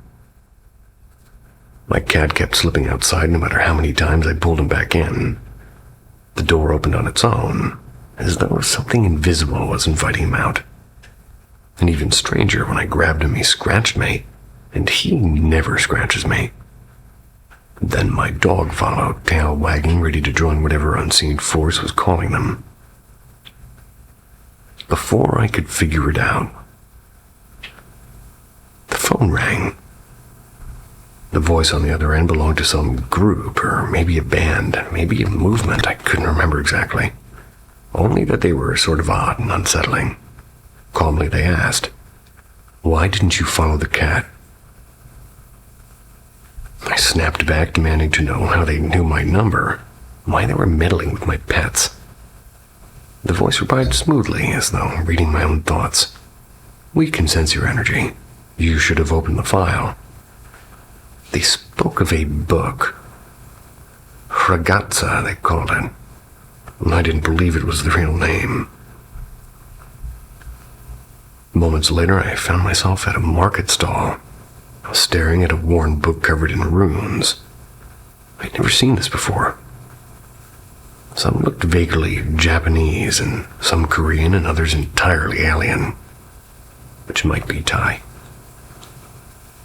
One symbol looked like silence itself, like a mute button carved into existence. And when I admitted I couldn't read them, everything shifted, and suddenly I wasn't in the market anymore, but in a dim, unreplaceable realm. A tall, slender figure in a black suit appeared. Their form flickered between male and female, and human and something far older. So they told me I had once been a warrior, a master archer, in fact. It even showed me an ancient painting of a child I recognized as myself holding a bow. And then, with an unsettling grace, they changed into their quote-unquote true form. A towering, armored woman wielding a greatsword. A demigod or something worse. She explained that runes controlled reality and that everything was already written and altered and manipulated. She tempted me. Learn them and you'll be strong again. But when she said my cat carried rare energy that they needed, I refused. We fought, and at first her rune spells bounced off of me. I laughed, thinking they were fake, and she only smiled back, and the next rune worked, and suddenly I was upside down, bicycle riding across my feet in an endless white void. Seconds passed like centuries. The torment felt eternal. When she released me, she showed me realms. Paradise with immense trees and flawless skies. Hell, equally real, equally possible. Even cartoons and even movies all accessible through runes. I was briefly transformed into a cartoon character myself, a joke she seemed to enjoy. She led me down a corridor of mirrors, each one reflecting someone's home. In one mirror, I saw my own husband searching for me, and my dog could hear me from the other side, but not him. I pulled him through anyway, and together we wandered deeper, where animals were caged and twisted by experiments. So I screamed, "Is this what you want to do to my cat?" And her reply was cold. "Forever, he won't be yours again." My husband and I plotted quietly, pretend to learn and then destroy her. She was already inside my head, and she made me speak words I didn't want to say. Filthy things. Just to prove she could control me, and she warned, "Most who glimpse this knowledge go mad. Only the chosen survive." I saw flashes of famous artists and inventors scribbling at madness and their genius, really the scars of encountering runes. We tried to escape, and my phone rang, and it was my mother's face on the screen, but twisted and zombified, and her eyes glowing red. "You can't run." And I collapsed, begging for my old, flawed, but ordinary life back. Roads bent and shifted, and memories blurred, and at last, I met the figure again. With an amused half-smile, they whispered, "If you choose, you'll remember this as only a dream."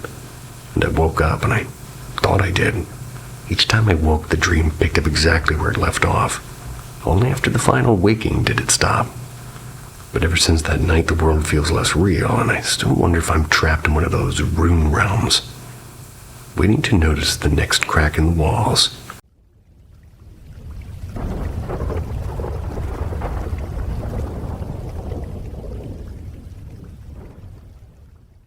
Where logic falters.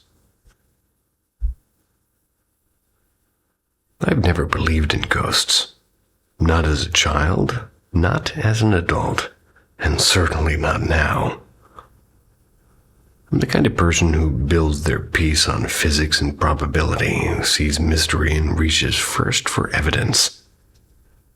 If something can't be explained, well, I don't fear it. I take the whole thing apart, I've lived in houses with histories and even one rumored to be haunted. People swore they heard whispers or saw shadows. I slept like a stone. But there is one house, just one, that still sits like a knot in my memory. A place where reason keeps slipping through my fingers. It was nearly 10 years ago. My ex-husband and I had rented a modest apartment tucked inside the tangle of Delhi's old spice market lanes. One bedroom, a tiny sitting room, and just enough space for the two of us and our 3-year-old son. All around us, life pressed in, a chorus of vendors and bells and clattering rickshaws. Yet inside, it felt dim. No matter how many bulbs we replaced, the bedroom stayed stubbornly half-lit. A gloom that wasn't dark but heavy. We shrugged it off until the neighbor knocked. She was an elderly widow whose doorway faced ours across a narrow lane. One morning she asked for her brass keychain back, and when I told her I'd borrowed nothing, her lined face tightened.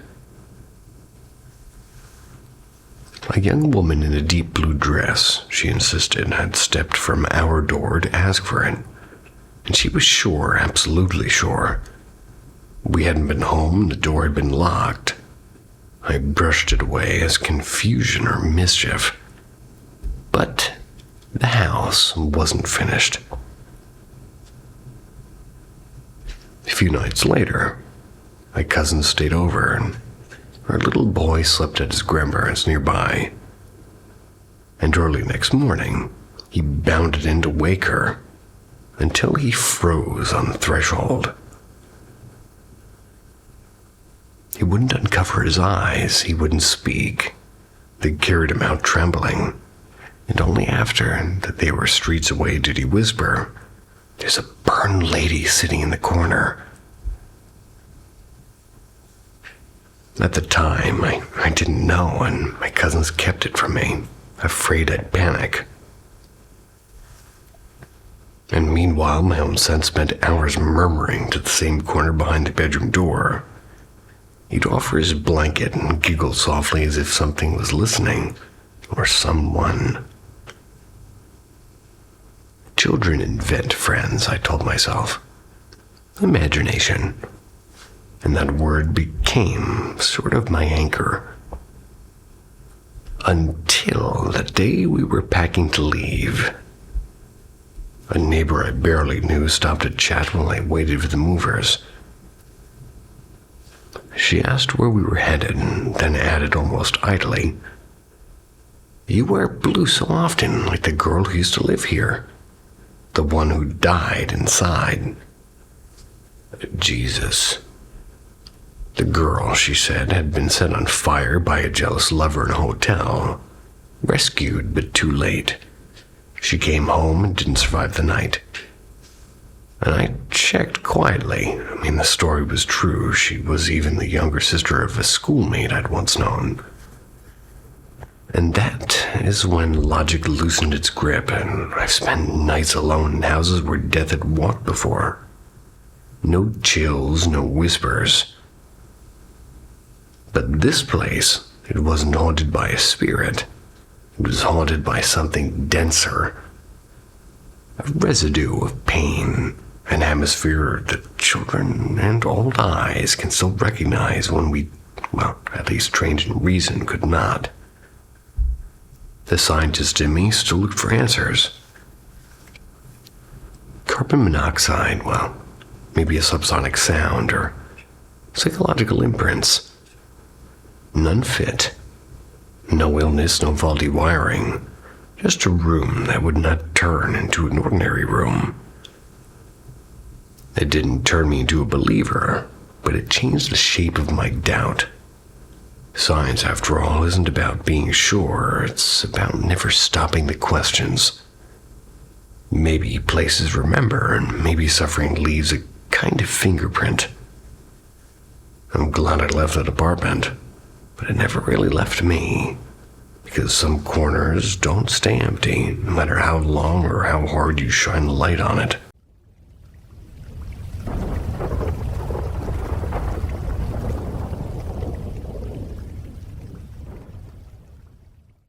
When the candle lit itself. The earliest memory I have is from when I was about 5.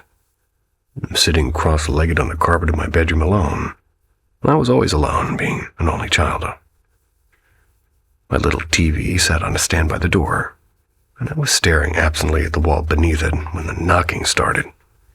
Heavy, deliberate knocks. Not on the door, but from inside the closet behind me.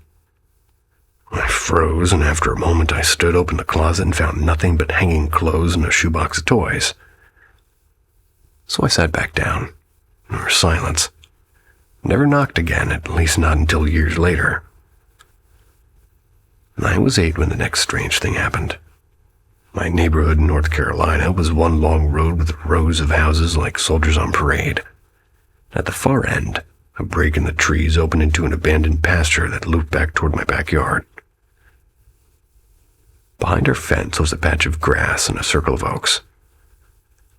My secret hideout. That summer afternoon, I was crouched in the grass pulling up wild onions. My cat was beside me when a voice behind me said, "That's my kitty." I turned, and a little blonde girl in a pale yellow dress, maybe 6 years old, stood there pointing at my cat. "No, she's mine," I answered. "She's mine," the girl insisted. Something in her smile made my stomach twist. My cat had a very particular name, and when I told her that, the girl nodded and said, "I know." And she reached down, stroked again, and turned and walked toward the pasture. I blinked, looked back at my cat. When I turned again, the girl was gone. Not hiding, not running, just gone. I searched the field, the trees, and everywhere, and there's nothing.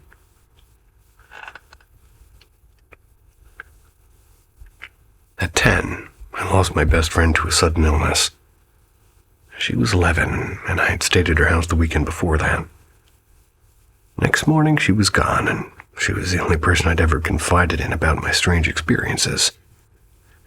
2 months later, she came to me in a dream, and I'm sitting at a wooden table in the woods when the forest felt completely silent. And there she was, walking toward me. We sat together for what felt like hours, and she told me she was safe and that it was time for her to go. She stood and smiled and walked away, and as she faded into the trees, her voice, loud, clear, and impossibly real, whispered my name. Whispered it right into my ear and jolted me awake. I ran to check on my mom and dad. They were asleep. No TV, no trick of sound, just her. She visited me many times in dreams since, though now I only see the back of her head as she slips farther away each time. 12 years had passed since she died, and yet only a few months ago, her childlike voice broke through my SB7 ghost box, calling my name again. As I grew older, the activity in my house only intensified. My parents had their own experiences and never dismissed mine. We even held seances together in the kitchen. 2 woman spirits were regulars there, laughing softly in the dark. And once, just after midnight, I heard the sound of a war movie. Explosions and gunfire and shouting. It was coming from the living room. When I went to check, the TV was stone cold dark. Another presence, the old man spirit, revealed himself as the one who knocked on my closet all those years ago. He rattled doorknobs, tapped on my window, and lingered outside in shadows. He never felt cruel, but maybe a bit curious. Not every visitor was kind. There was the watcher, not human, not kind, just other, I guess. I felt it standing in the hall at night watching, and one evening in my mother's vanity mirror, caught its reflection rushing past, and a solid black figure, tall and faceless, not visible to my eyes, only in the glass. I chased it, told it to leave, and afterward cleansed the house with sage. During a ghost box session that followed, the voices went silent until only a male voice finally broke through. "Because you told us to go." There were darker moments, too. Like a guttural growl erupted once, right behind my shoulders. I leaned down to pet the dog. My mother heard it, too. Moments later, a candle flared to life without being touched. And one morning after rain, I glimpsed something brighter, like a ball of light hovering above the grass outside the lattice door, shimmering like a star. By the time I ran outside, it was gone, and I still believe it was one of the Fae. Over the years, the experiences have only multiplied. Voices, shadows, lights, scratches, and whispers. The spirit world has been stitched into the fabric of my life literally. Not distant, not foreign, just closer than most people dare to imagine. Stay awake. Never fear the unknown.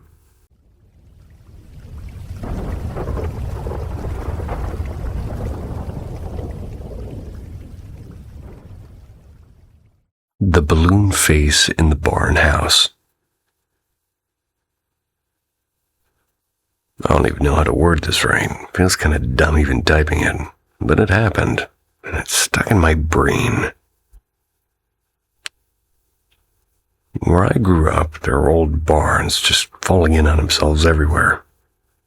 But in the same area, we rented this 2-story house, and it used to be a feed store in the 40s. At least that's what my dad swore. You could still smell the grain, at least in the wood, especially when it was raining. So anyway, one night I'm maybe 19 and I was upstairs in what used to be the hayloft. My parents let me turn it into my room because it had a window that looked out over the fields. Sitting on the floor playing my old PS2, my heater's buzzing like crazy because winters here are brutal. Out of nowhere, something floated up the stairs. Not a person, not an animal, and it looked like this clear, stretched balloon kind of gliding up. It wasn't bouncing or rolling, just moving, and the face on it. God, I still hate thinking about it. It was like Edvard Munch's The Scream, but twisted, like somebody had drawn it on plastic and stretched it too far. It wasn't sharp like a solid thing, more like a reflection that wouldn't go away. Faint, but with more weight. You know how you can feel someone staring at you? Well, I had that too. And even though it didn't make a sound, I swear my chest felt this vibration, like when you stand too close to speakers at like a county fair. Or anywhere that might have speakers. So I froze, and the controller was in my lap, and I was just staring at it. Told myself it was headlights bouncing off weird off the wall, or maybe my eyes being tired. But no, it lingered too long, moved too deliberately. Thought about running outside, but it was February. Snow piled to my knees. So I did the next dumbest thing. Pulled the blanket over my head like I was 6 years old again. Fell asleep shaking like an idiot. Funny part is next morning my mom mentioned she kept hearing somebody walking up the stairs in the night. No one was there when she checked. She brushed it off, but I didn't even try to explain my side of the story. I've seen shadows and I've seen weird lights before, but nothing like that. Balloon thing. With that screaming face. Has anyone else ever seen something float like that? Not a shadow person, not a mist, but something that feels halfway between a hallucination and an actual object. I can't shake it. It felt too real. And I really, really don't want to see it again. The Thing by the Barn.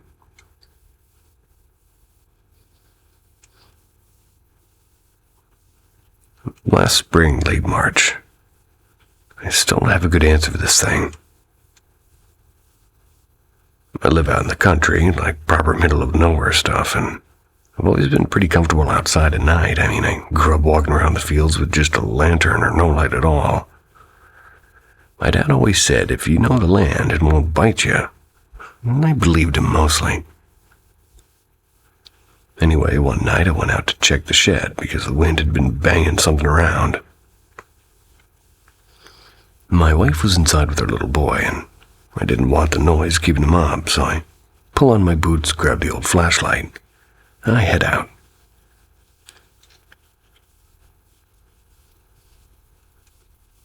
It's quiet, except for frogs and the wind in the pines, that kind of quiet that feels thick.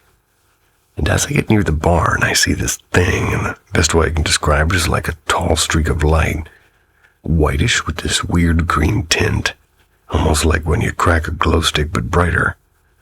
Wasn't standing still either, it was sliding or maybe rushing straight toward me. And it felt fast. Froze for maybe a second, then my legs just decided on their own, like, nope. Turned, ran back to the porch. My heart was hammering. I was half convinced I'd trip over my own boots and get eaten or zapped or whatever it was going to do. I didn't stop until I was back in the glow of the porch light, breathing like I'd sprinted a mile. Next morning, walk out there again, feeling a little bit dumb about the whole thing. Thought maybe the flashlight had bounced off the tin roof or caught the glass on like a chicken coop window. It could make sense, but I tried flashing it every which way and couldn't get anything like what I'd seen. And the window's on the wrong side anyway. Part that stuck with me, though, was a week later. I was talking to my neighbor, an old guy named Harold, who's lived here forever. I mentioned the light, just joking around, like, guess I saw a UFO. And he got serious. He did it real quick, too, and he said, don't walk by the barn at night. Never have, never will. Then he just changed the subject and wouldn't explain it.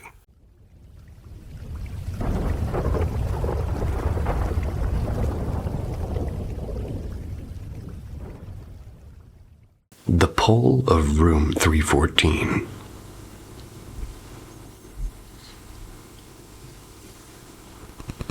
I grew up in the thin air of Colorado, where third grade science meant a quick skim of the gold rush before we talked about igneous rocks.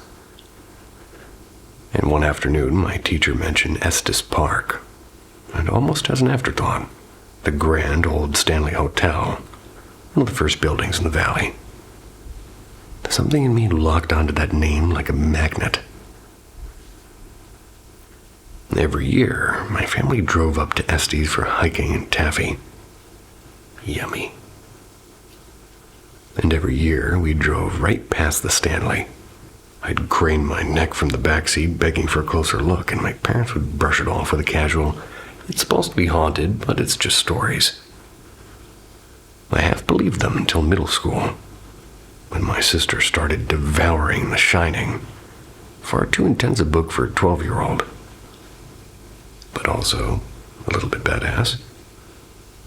She'd read passages aloud and her eyes wide, and the one day she dropped the bomb. Stephen King's Nightmare Hotel was based on the Stanley.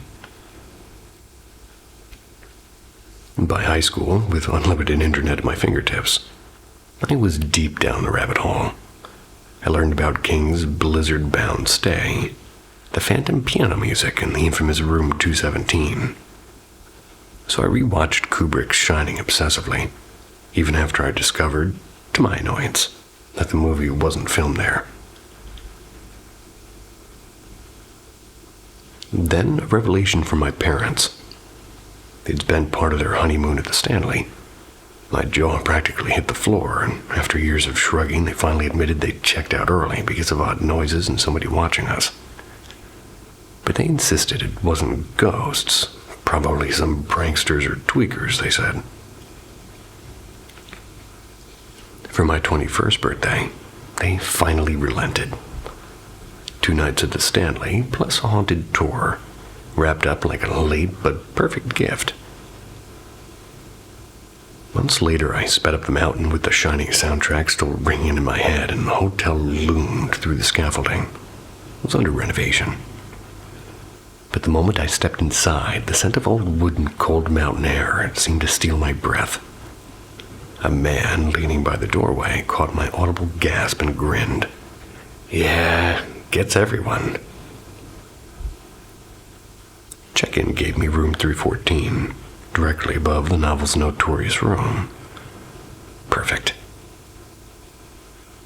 The wallpaper looked tired, the floor tilted just enough to feel wrong, and I roamed endless hallways and narrow staircases, never passing another guest, as if I'd slipped into a pocket of time. The night tour began in the music hall. The air thickened as soon as we crossed the threshold. Our guide handed us dum-dum lollipops to entice the spirits of children said to linger there. When my turn came, the candy suddenly shot out of my hand and skittered across the floor, and people behind me backed away fast with their eyes wide. Down in the basement, the guide spoke of 2 spirits, a former maid with a playful streak and a male presence said to hug certain visitors. As you entered the man's room, his chest seemed to constrict. An invisible weight clamped around me, tight enough that I couldn't speak. Only when the guide placed a steady hand on my shoulder did air rush back into my lungs. Later, as I sat in the lobby, I was scrolling through photos of an antique mirror with, faces seemed to be pressing from the inside of the glass. But anyway, the same man from the doorway reappeared, and snow had closed the road to Boulder. He asked if I knew any safe spots for the night, and still unsettled, I impulsively offered the spare side of my queen bed. We stayed up trading stories until exhaustion just kind of pulled us under. He left before dawn. His parting text chilled me more than the mountain air. "Fun night. You were sweet," kept rubbing my back and wrapping your arms around me. Well, I hadn't moved an inch. Back home, odd things seemed to follow. Soft knocks in empty rooms, a faint piano melody when I was alone. Friends witnessed flickers of movement over my shoulder. The feeling hasn't left. Something from that basement, whatever gripped me, may have decided it likes to travel. And I can't shake the suspicion that it started long before my 21st birthday. Maybe on my parents' honeymoon when Stanley first whispered my name. I know I shouldn't make any comments at the end of stories, but I know the guy who shot that scene at the end of the movie with the large vehicle running through the snow. Weird guy.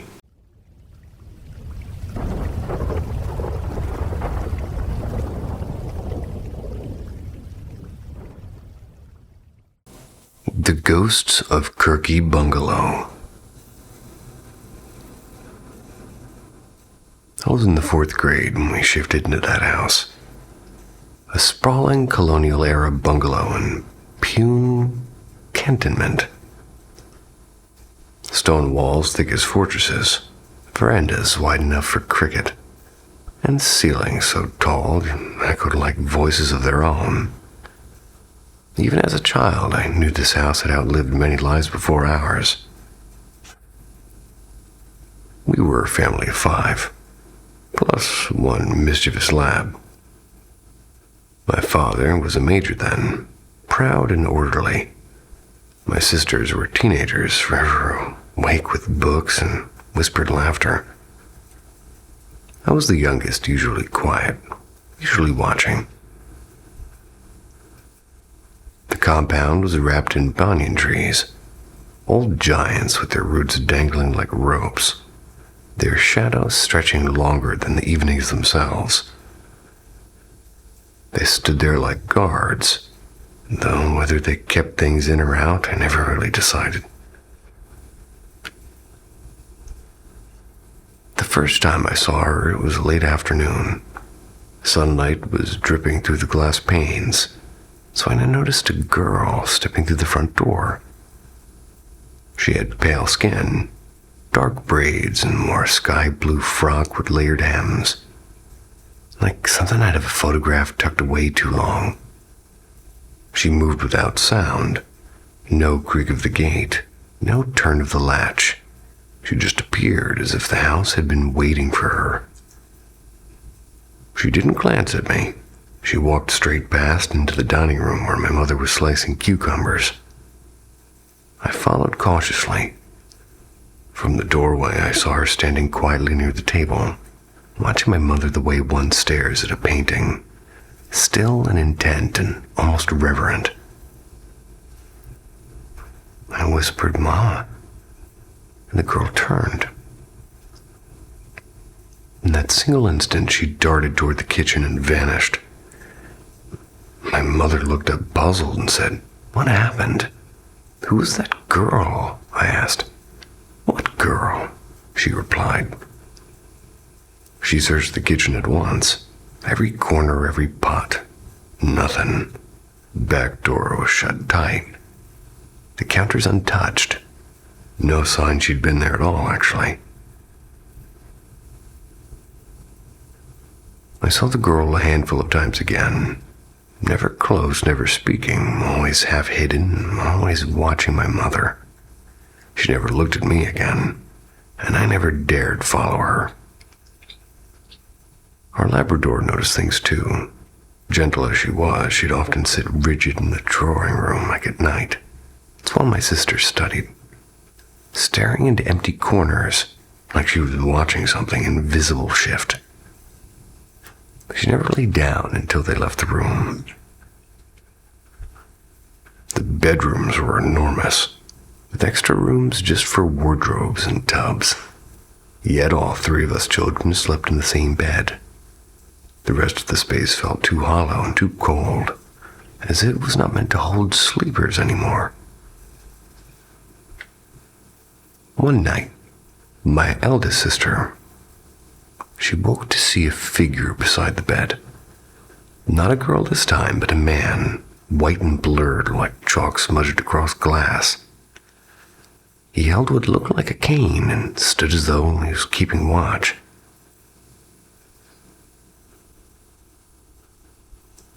My other sister turned to look. She saw him too, and by then he was fading, like smoke dissolving into the dark. My sister whispered prayers, her hands trembling until the room felt lighter. And I, the fortunate one, slept through it all. Even my mother wasn't spared, because once when filling a jug at midnight, she heard a man laugh outside the kitchen window. A low, deliberate laugh. She fled to wake my father, who searched the compound with a torch and a dog. And the earth outside was damp from dew. No footprints and nothing disturbed.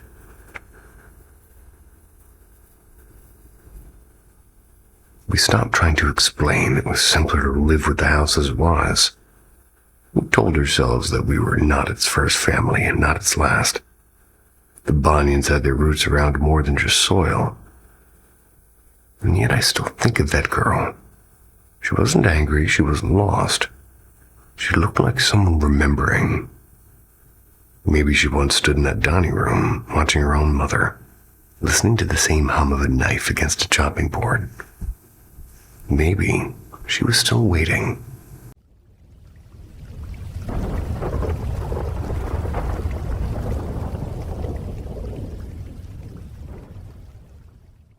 The House of the Vanishing Shadow. When we bought our house in the summer of 2024, we invited a pastor to bless it. No holy water, no incense, just simple prayers echoing through empty rooms, still smelling of paint. We felt safe, or, well, so we thought.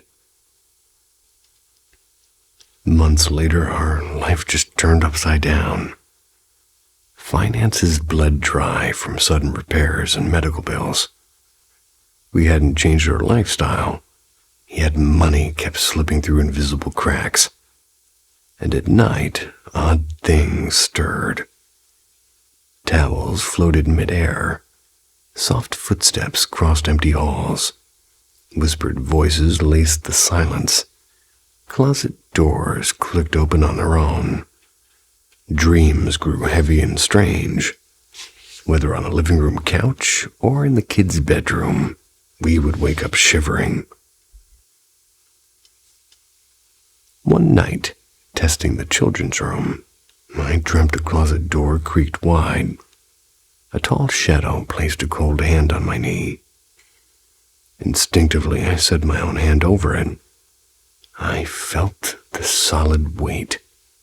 I jerked awake as the figure seemed to melt into the dark.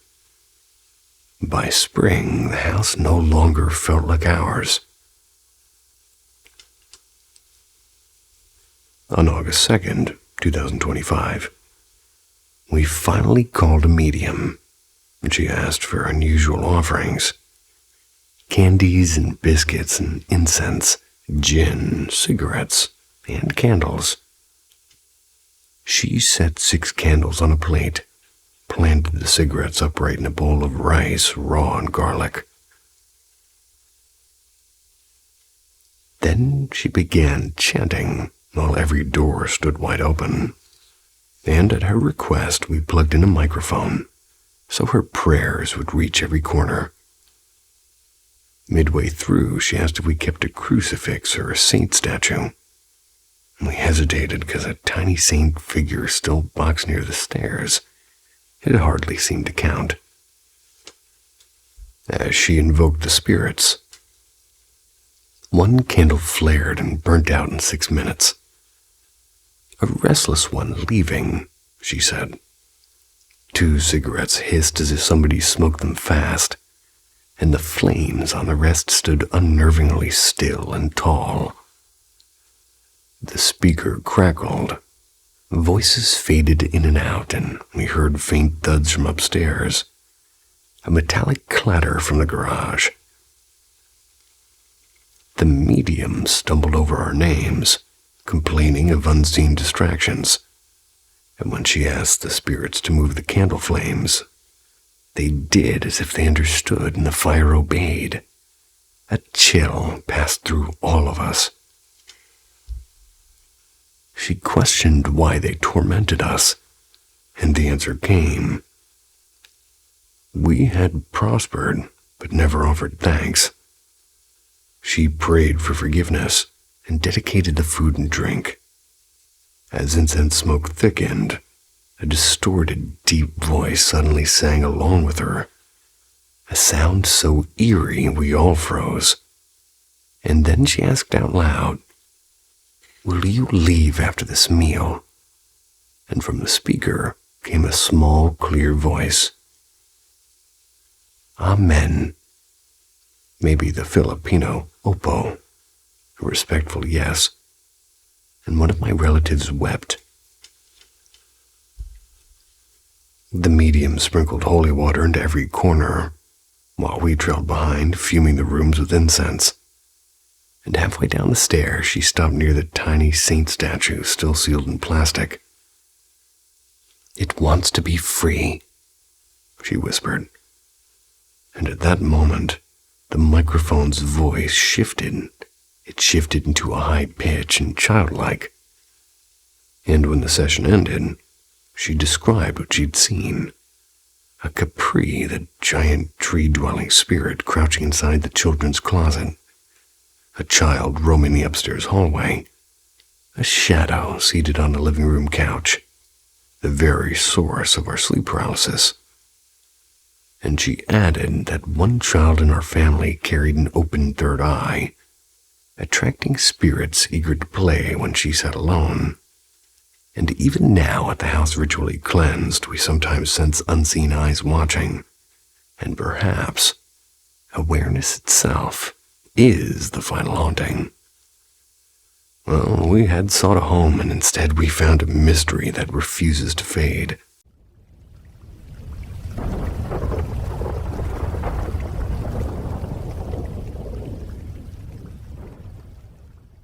The house that followed me. When I was between 5 and 7, my parents, my older brother, and I lived in a rented house that seemed stitched together from nightmares. Every night, shapes walked the halls, shadows that weren't quite shadows. They weren't just patches of darkness. They stood upright, like people without faces, almost solid with limbs and the faint suggestion of eyes. My brother and I, being children, we treated it like a strange game, chasing the silhouettes, until they melted into the dark outline of a door frame and vanished. It might sound like the fever dream of an overactive imagination, except my brother swore that he saw them too. Years later, when I brought it up, my mother admitted that she sometimes glimpsed small gnome-like figures moving quickly in corners. My dad only muttered something about seeing things once or twice, but his tone said more than his words. My brother, grown and embarrassed, denied everything, but I remember the way he clung to me back then. He absolutely saw them. From ages 4 to 7, something else began visiting me at night, something far worse. I can only describe it as a creature I'd much later recognized in the Alien vs. Predator films, though I'd never heard of those movies at the time. The first night I caught a glimpse of it, I froze still, and after that I never dared look again. But I knew when it was coming. I'd pull the blanket over my head with my heart hammering. Then it would creep in, and I could feel its breath through the covers, heavy and cold, like it was tasting my fear. And for years after we moved, more than a decade, I still slept cocooned beneath my blanket, face covered. It's a reflex I can't quite shake. Sometimes I tried to escape by sleeping in my parents' room, but their room had its own menace. On the wall hung an old black eagle plaque, left behind by previous tenants, and at night it seemed to unhook itself and become a crow, circling in the room in slow, deliberate arcs. Whether it was real or a dream, I can't say, but I remember its beating wings and the sound of air moving. The house itself had a way of infecting others. We moved about 20 miles away, but each Halloween, we returned to trick-or-treat in our old neighborhood, and every time new tenants lived there, and every family's story ended pretty badly. The first couple we met, they seemed normal enough, but a year later, they'd split amid whispered fights and restraining orders. The next renters, they got caught stealing the landlord's appliances, one of them ending up in jail. It was like the house wanted chaos and kept calling new victims. For a long time, the haunting stopped. By 17, high school had replaced fear with routine, until the day that I saw her. She appeared in the hallway like somebody out of a dream you don't want to remember. A pretty girl at first glance, but something shifted like the closer she was coming. A subtle limp, a blank face, and around her, though invisible, a darkness I could feel, the same oppressive wrongness as the creature from my childhood. I forced myself to shrug it off. Weeks later, a friend who loved anything dark and strange told me about a quiet girl in her art class who drew disturbing pictures. She showed me sketches, figures with too many eyes or twisted bodies, all of them in impossible shapes. Before I could think, I asked, "Is this Ashley's?" And I didn't even know anyone by that name. She blinked, kind of surprised. "Yeah, how did you know?" Soon after, Ashley erupted during lunch. Witnesses said she climbed onto a cafeteria table and screamed, "I'm gonna rip your fucking guts out," before lunging at another student. Principal intervened, but Ashley never came back. Yeah. Even now I wonder, did the house follow me through her, or was it all a coincidence? Or does something dark, something that once stood breathing over my bed, still wander, waiting for another doorway to slip through?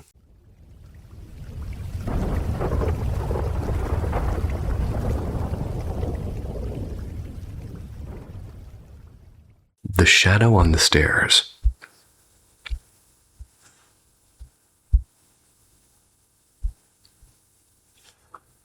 I swear my house is haunted, which is kind of ridiculous. It was built barely 15 years ago by a sweet old couple who sold it to us.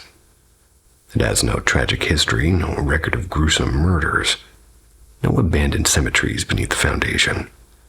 And yet every night, the walls whisper. See, I live in a region where people have existed since forever. Different languages, different burial customs, and different gods.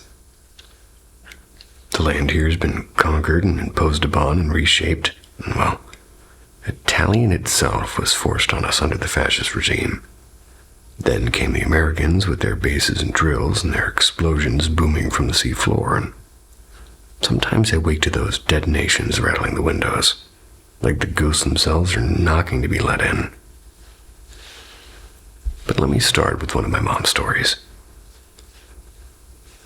One night she's home alone. Dad was away, and my brother had some kind of a sleepover, and I was out making questionable choices at a party.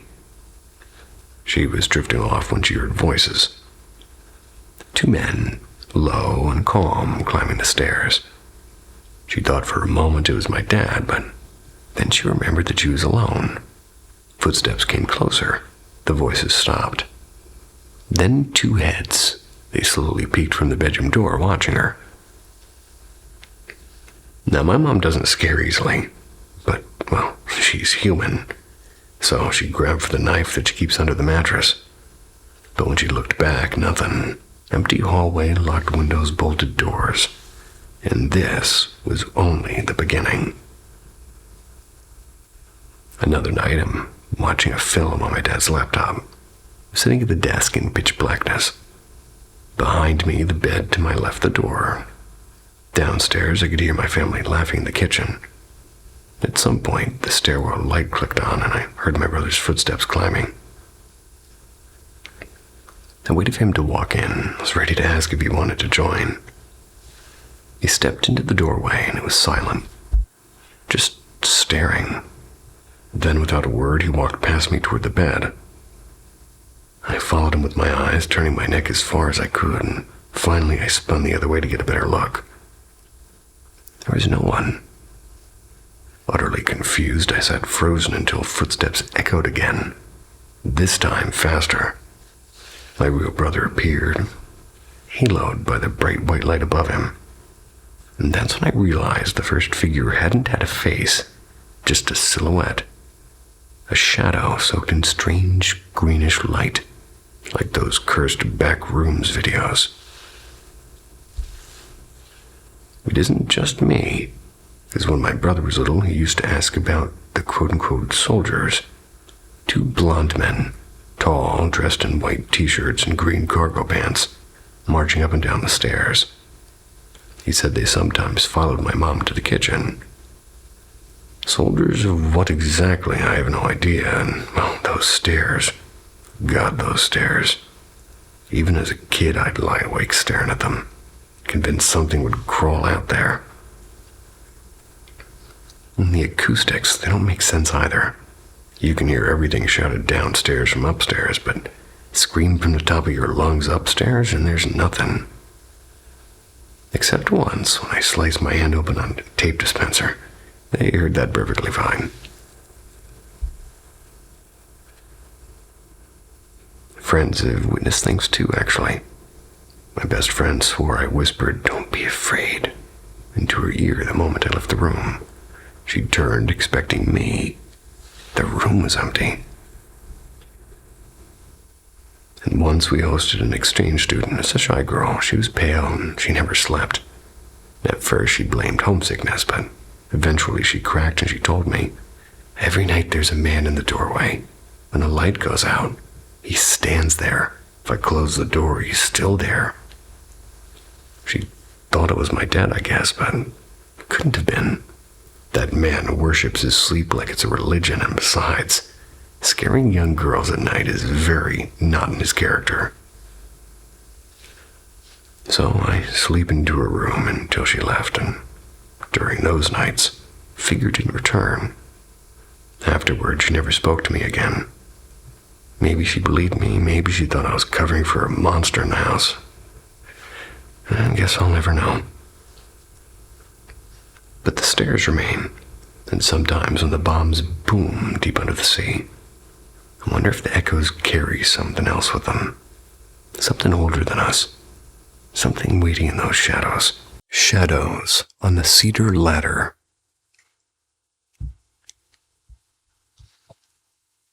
Back in Arkansas, in a small cedar-sided house where I lived with my older sister and my parents. To cut it a little bit short. By the time I was 8, their marriage was basically unraveling, and they divorced that same year. But the memory that never left me isn't the divorce itself. It's one night in that house that still makes me feel ugh. The room. My bedroom, it was square. It smelled of laundry detergent most of the time, and for some reason I had bunk beds, although I never had sleepovers. The bottom bunk stayed bare except for a thin plastic mattress cover. The kind meant to catch accidents, if you know what I mean. My top bunk sat sideways above it, with a ladder of thick wooden rungs that groaned with every temperature change. There was a soft, pale green turtle nightlight plugged in near the door, and it didn't flood the room, but it gave me enough light to make the shapes of furniture if I woke up in the dark. That night, my parents were arguing again, louder and longer than usual. I lay under my blanket, listening to the occasional creak of the bed frame as the air conditioner clicked on. At first, nothing really felt unusual about it. Until the sound changed. The steps. This wood wasn't expanding. This was weight. A slow, deliberate sound. And I knew it instantly. It was the sound of the ladder when I climbed it. One rung, then another. My breath caught. I whispered to myself that it was nothing, just the house settling, or the AC, or a gecko in the other room screaming his head off. But then came the third step, and the fourth, and by the fifth I was pressed flat against the mattress, clutching the blanket until my knuckles hurt. My heart was hammered into my ears. 1, 2, 3, I counted. And in a burst of childish courage, I leaned over the railing to confront whoever or whatever was there. There was nothing, just the wooden ladder, silent and empty. I shook it hard, convincing myself I'd worked out the last creak. Satisfied, I laid back down, but the sense of being watched seemed to only deepen. The footprints.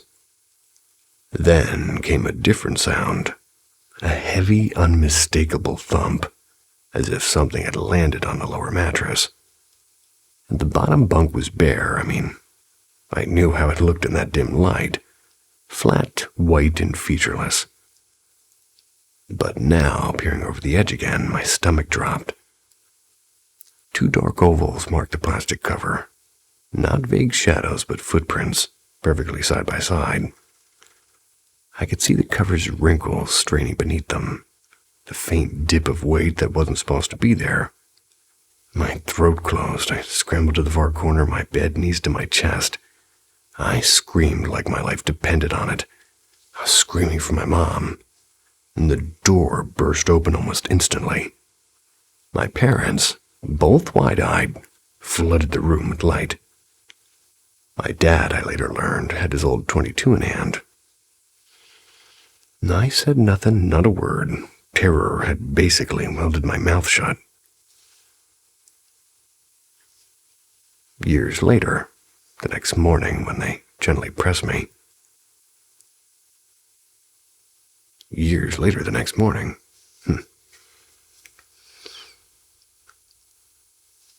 Anyway, I claimed I just wanted them to stop fighting, years later. But the truth burned me in for a couple of years. In my 20s, I finally told my mom what really happened, and she stared, her eyes open wide. "Are you kidding me?" she said. "I had things happen there too." She told me about bread sliding off the counter when she turned away, and less convincingly about kitchen chairs stacking themselves like some scene out of a movie. Maybe she embellished, maybe not, but I know what I saw. The ladder steps, the weight on the mattress, the 2 dark footprints that couldn't have been there. And I'm nearly 40 now, and that night is still as vivid as it happened yesterday, or as if. Whatever climbed that cedar ladder, it was not my imagination.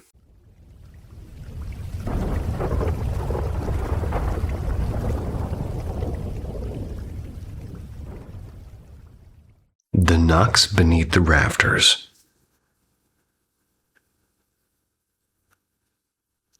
I'm 35 now. A man who thought he'd left behind the strange noises of his childhood. Yet here I am, 2 months back in my father's house. And the house, it seems to be having, some sort of situation where it's waiting for me. I won't bore you with every strange detail from the past 15 years, but what matters is this. When I left home, the disturbances stopped. Silence for more than a decade, and now I've returned and the quiet is cracked open. The house in the ground. My father built the place himself, really. 2 spiraling floors, nearly 350 square feet, gotta get European here, meters, not feet. Way bigger. of creaking timber and echoing corners. And the house stands in the middle of a small town, on land that once belonged to a church from the 1950s. And that church wasn't ancient or grand, just a block of ugly concrete with a tiny morgue attached. They tore it down when my father bought the lot. During the construction, workers unearthed something stranger. A primitive Stone Age grave, like no archaeologists, no ceremony, just a hasty removal and a pile of forgotten stones. My father was furious, but the foundation was already set. And sometimes I wonder if that buried silence is still down there pressing upward. The recent incidents began about 5 weeks ago. I was working at my desk when a sharp single crash rattled the wall above me. Bird or loose board, well, I just brushed it off, and days later came the footsteps, light and deliberate on the wooden floor overhead. Told myself it was the house settling, or my dogs sort of shifting their sleep. But the sounds, they grew bolder. Then came the night I can't explain, around 2 a.m. I woke to a knock at my door, 4 or 5 crisp raps. They were quick and hollow.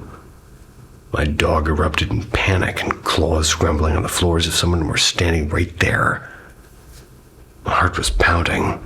I opened the door, and the hallway was empty. My father was asleep on the other side of the house, and my dogs had never barked at this knocks before. And 2 nights later, I'm cooking. That's when all of a sudden a heavy thud sounded directly overhead, and the kind that you'd hear if somebody were shoving heavy wardrobes around or something like that. There's no one upstairs, though. Didn't make any sense.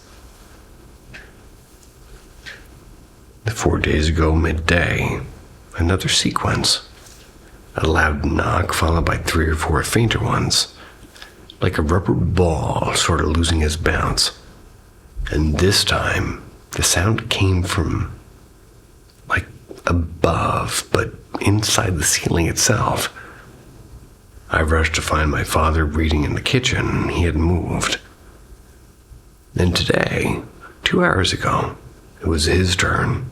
He came to me pale and puzzled and saying he'd just heard the same 4 or 5 knocks from above his head. And he described them exactly as I had. A house that watches. I'm not superstitious, and I don't believe in ghosts or signs of planets or anything like that. I lean on science always, and yet I can't shake the feeling of being watched.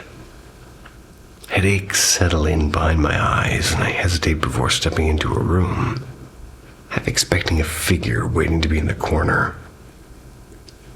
My father admits he feels uneasy too, something he hasn't felt since I moved out years ago.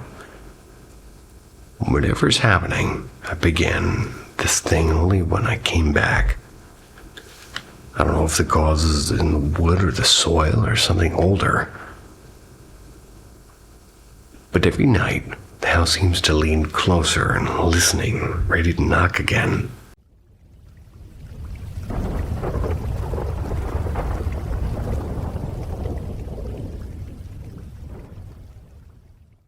Ghosts in the Keychain.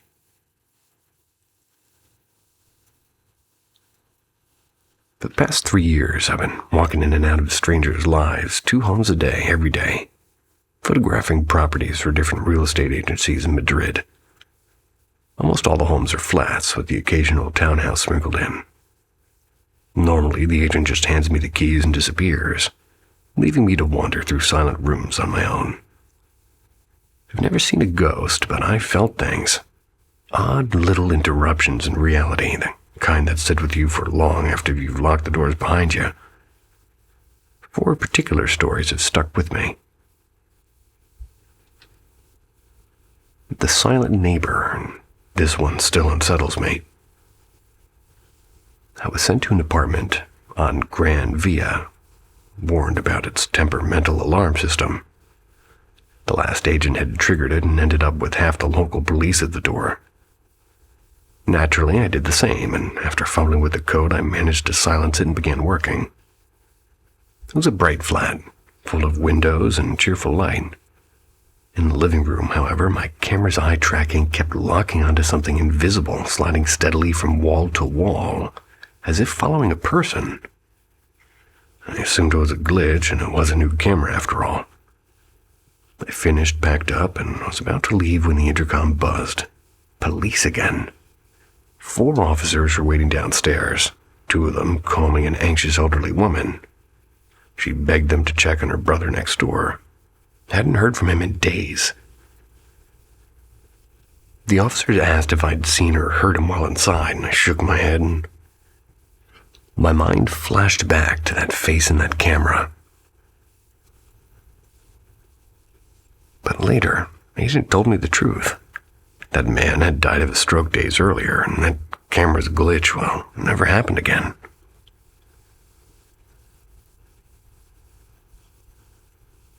The painter's flat. An elderly painter had died, leaving behind a hoarder's nest of canvases and junk. By the time I arrived, the place had been cleared, except for one stubborn wardrobe door that kept creaking open. Halfway through the shoot, the building's buzzer rang. No reply when asked who it was, and thinking it was an agent, I locked the door anyway. Elevator rattled up to my floor, and I stood by the gate waiting. The door finally slid open, and I greeted my friend, and no one was there, and the elevator was empty, completely empty. Later, the agent admitted he never liked being in that flat either. Doors slammed for no reason during showings. He never managed to sell it, but another agent eventually took it over. Third story is the forgotten outfit. This one wasn't scary, but unbelievably sad. A small flat in a quiet barrio. The first thing that hit me was the smell, like that warm, heavy grandmother's kitchen scent. The home was spotless except for the main bedroom, an orthopedic bed, still tilted as if waiting for its owner to return, and beside it a chair with a perfectly folded dress and cardigan, ready for the next morning that never came. I couldn't shake the heaviness in my chest as I worked. I didn't ask questions about who would live there. I'd rather imagine she moved peacefully into a care home. The flat didn't feel like it had let her go, though. The fourth one is the family house. Sort of a rare assignment. A 2-story home with a basement. At first, I was thrilled, but the thrill faded fast, and I noticed the furniture frozen in 2020. Old magazines, half-empty bottles, a newspaper on the sofa. Upstairs on a bedroom wardrobe, somebody had spray-painted a huge silver anarchy symbol. You know, that A with the circle around it. I called the agent, and he sighed and explained that the woman selling the house had lost her husband and only child in an accident. Grief pulled her under until eventually she took her own life. Not in the house, but close enough. By the time I reached the garage, I was already uneasy. Heavy metal door slammed shut behind me hard. Though I'd propped it open myself when, well, worse is the knob inside didn't actually turn. The outer garage door was locked too, and I spent an hour trapped underground until the agent came to rescue me. That house is still empty today, and I sometimes drive past it. Curtains haven't moved. I stepped into over 300 homes. Only 4 have left me with stories worth telling. It's a good ratio. These days, I fear the living far more than whatever lingers after.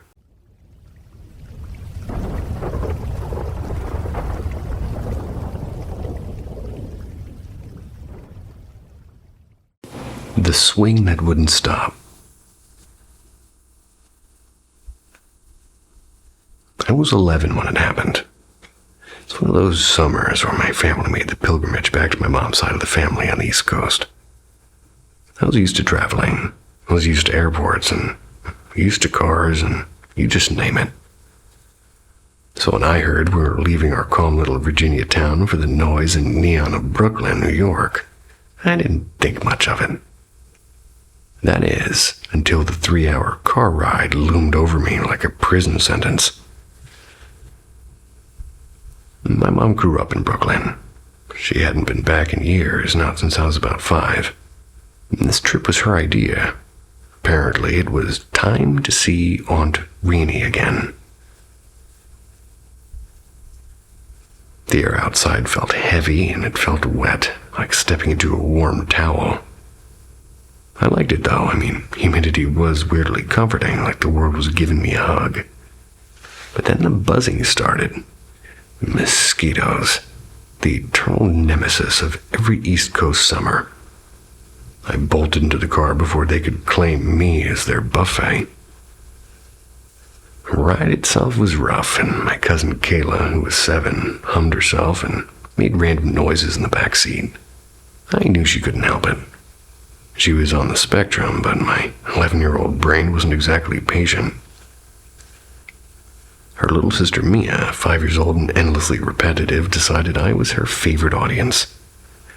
Do you miss me? Do you miss me? Do you miss me? Till I finally said yes.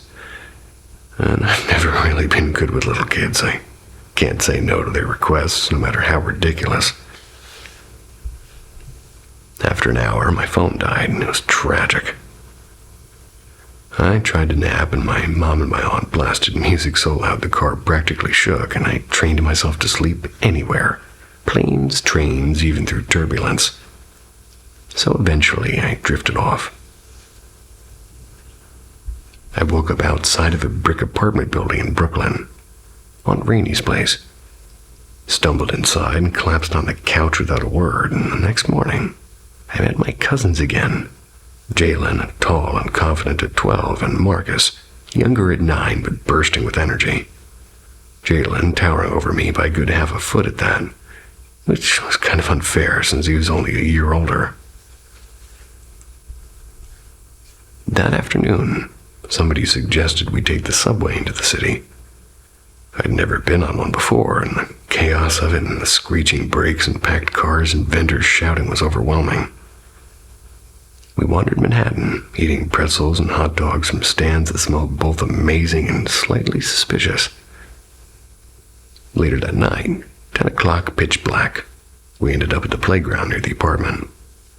I tried to argue against it since playgrounds at night are objectively creepier than haunted houses, but nobody seemed to listen to me. The place felt off and quiet in a way that wasn't normal for a city block. We shrugged it off, climbed the monkey bars, started talking. That's when I noticed it. There's a little baby swing over there, and it's moving on its own. And it wasn't just a gentle sway, it was like swinging like a kid was still in it. The problem was the last mother and child had left like half an hour ago. Jalen, look. He squints. Well, that's weird.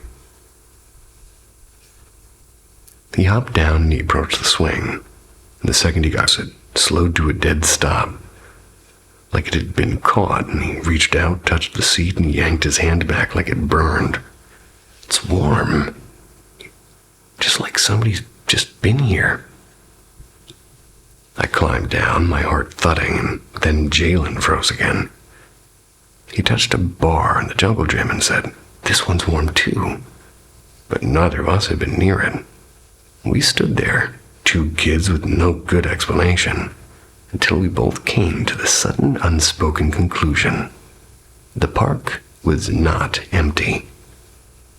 We decided the place must have been haunted by kids, and made sense in a sort of a grim way. Playgrounds attract both joy and danger, and maybe something terrible had happened here, and their spirits just never left, playing forever, night after night. And when we finally left, I couldn't shake the feeling of a small invisible hand wrapping around mine. It was my first ghost encounter, and it taught me something chilling. Maybe the afterlife isn't pain or peace, it's boredom. Eternal, restless boredom. But hey, that's all behind me now, right? Knock at the Dead Dollhouse I've always been the see it to believe it type. Not closed-minded, not dismissive, just cautious. I'll happily entertain ideas about UFOs and hidden dimensions or wandering spirits, but belief, that requires evidence. And for the longest time, the paranormal sat in that category of maybe, but not yet. And just to tuck my own little opinion in here, promise I won't keep doing it. But for the previous couple of weeks, I thought somebody was replacing me, or I even was suspicious that it was my voice being used in AI, but it's actually me, apparently, from a few years ago, and I didn't even recognize my own voice. It's funny when you're not, well, let's just say I was in a good mood back then, so my voice was hard to recognize. Anyway, so that clears that up. Not AI, not another person, just me in a good mood a long time ago. On with the show.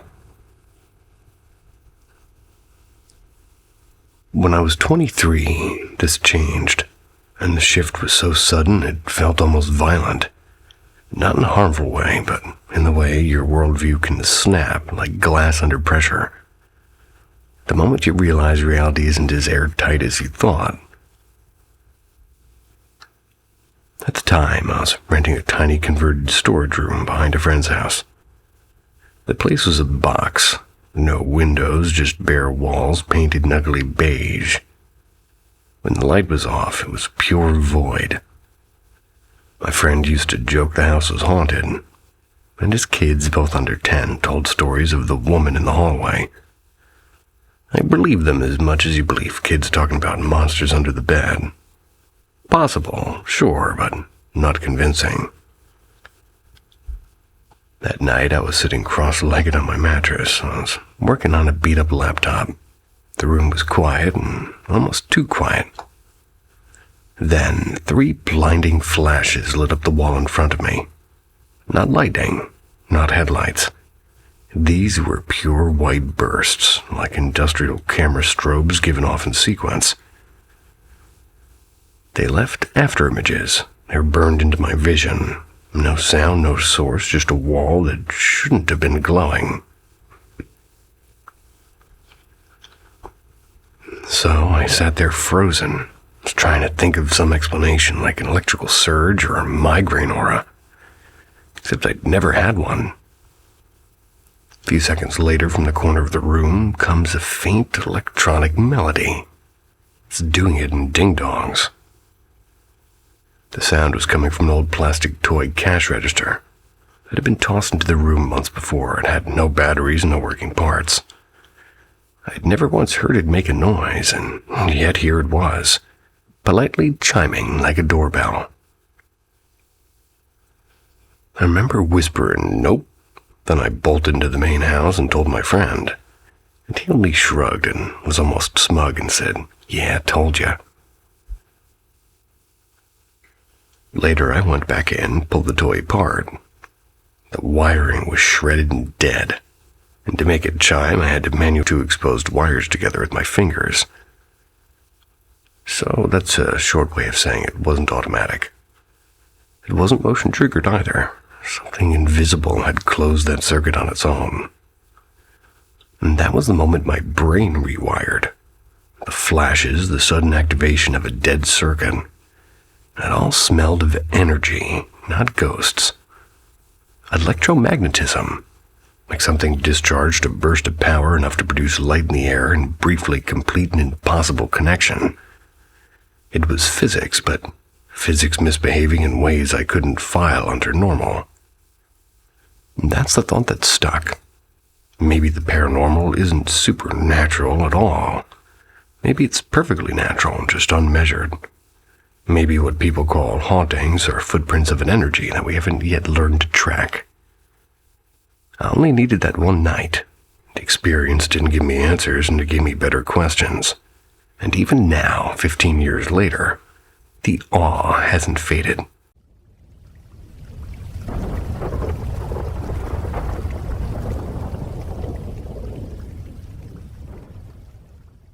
The Gardenia House.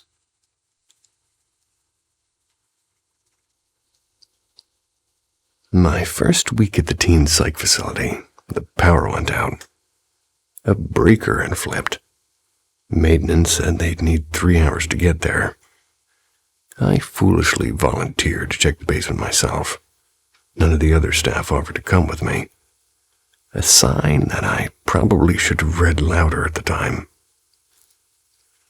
The basement was a narrow concrete maze, the air heavy and damp. And as I scanned the breaker box, a low male voice cut through the silence behind me. "What are you doing?"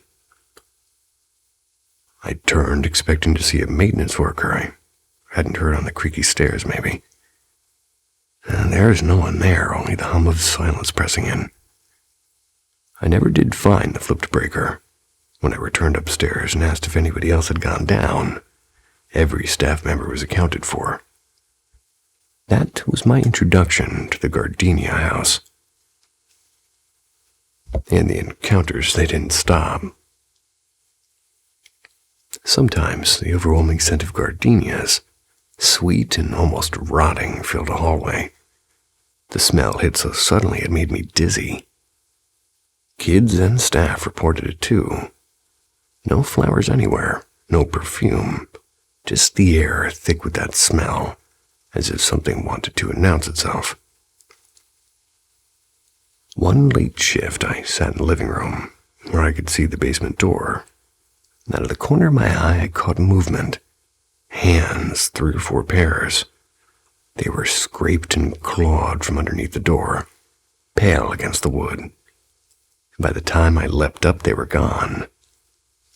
And another night, stationed at the far end of the house, I heard footsteps upstairs. I crept to the base of the staircase. 2 glowing red eyes stared back. Something primal in me snapped. "Leave them alone," I hissed. It growled with its eyes lifting as though to stand, and then the thing dissolved into the dark. Even the children saw what we couldn't explain. For instance, one boy of 17, and only a week from discharge with a college scholarship, he begged to play hide and seek, and I was the seeker. I saw a blanket in one bedroom rise as if somebody crouched beneath it. When I whipped it inside, there was nothing. Instead, a black shadow streaked across my vision. It vanished into another room. Moments later, the boy emerged from the closet, face white. Someone said, "Gotcha," and touched my shoulder. He whispered, That wasn't you, was it?" I never let the kid hide upstairs again. And the shadow wasn't shy with adults either. During another overnight, I spotted a tall, dark figure, easily 6 feet. It rounded the blind corner. I caught its reflection in the security mirror, then in the kitchen window before it strolled out of the side door as if the house belonged to it. Doors unlatched themselves, despite magnetic locks and fresh repairs. And sometimes when leaving after midnight, I'd glimpse a passenger in my back seat. I learned to speak aloud calmly. "You are not welcome. You cannot follow me." It would vanish usually, but one night something clung to my back and it was cold and it was heavy. It took 15 minutes of steady prayer before it released. And the house had changed me. I suffered repeated miscarriages and relentless nightmares and creeping paranoia. My weight ballooned and my insomnia deepened. And only after I finally left did the spell break. The pounds melted away. My health returned. And a year later I carried a pregnancy to term. I didn't quit because of the haunting. I quit after one of our kids, a bright, gentle soul, took his own life. That grief outweighed every shadow. I moved to assisted living, where death, when it came, was part of a long, full life. Still, when I catch the faint, sweet bite of gardenias on the breeze, I remember the house, I wonder if it remembers me.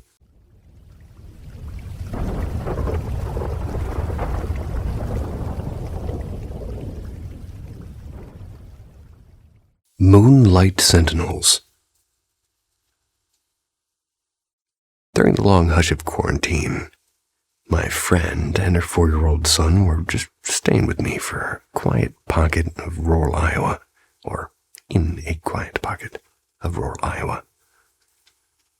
Her relationship with the boy's father had frayed badly, so I'd offered them a safe place for a while. Every evening we made a ritual of stepping outside to watch the sky. With so little light pollution, the heavens above my little house felt almost limitless. We would joke and point, "That can't be a plane, right?" But never once had I felt fear while stargazing. Until last night. The moon glowed round and white as a coin, and the air held that sharp early spring clarity. And after her son finally drifted off, he'd been fussing from a brief nosebleed earlier, we slipped out to the backyard, and instantly something felt off. Strange lights seemed to pulse on the horizon, silent and distant. I tried to play the game that we always played, guessing at planes or satellites. But my skin prickled with a quiet alarm I couldn't explain. Her boy's cry cut through the night. We hurried inside to comfort him. She settled beside him, phone in hand. I paced and I replayed the sight that we'd left behind. When he dozed off again, we returned outside. The world had changed in just 30 minutes. A ceiling of clouds had rolled in, too quickly and too evenly. And they weren't ordinary clouds. They were thick and sculpted and oddly luminous at the edges. Little silver flashes winked at the corner of my vision, vanishing when I turned. It was as if the sky itself was trying to hide something. I suggested we check the front yard, because from there the moonlight leaked through a jagged break in the cloud cover, throwing a cold glow across the street. And for a long stretch we sat on the back of her car watching it. And then we noticed these things like a cluster of flickers just a couple of blocks down the dead-end street, low and restless and unnervingly bright. They moved like giant fireflies swirling around an invisible lamp, appearing and vanishing in erratic bursts. I tossed out explanations like faulty wiring, distant fireworks, but each theory collapsed under its own weight. The neighborhood lay in perfect stillness. No dogs barked, no breeze stirred. Even the usual distant hum of the highway felt muted, as if the night itself were holding its breath. And then a silhouette came. At first I thought it might be a bat, and then bigger. Perhaps an enormous hawk. A dark shape with an impossible wingspan seemed to glide out of the same direction as the strange lights. They settled on the power pole across the street. Against the pale moon, its outline was stark and absolute, yet the details refused to resolve. I couldn't tell which way it faced, but every nerve in me insisted it was looking directly at us. Minutes crawled by. We sat silent, barely breathing, while the creature remained perfectly still. I glanced back and forth. The flickering light still teased the distance, then back to the bird, which had never shifted, by the way. Finally I whispered, "We should go in," and she nodded. As if answering, the bird unfurled its vast wings, launched itself into the air, sweeping above us with deliberate power. The moment it caught the moonlight, we saw it clearly. An owl, immense and pale-eyed, disappearing toward the forest trees, away from the restless lights.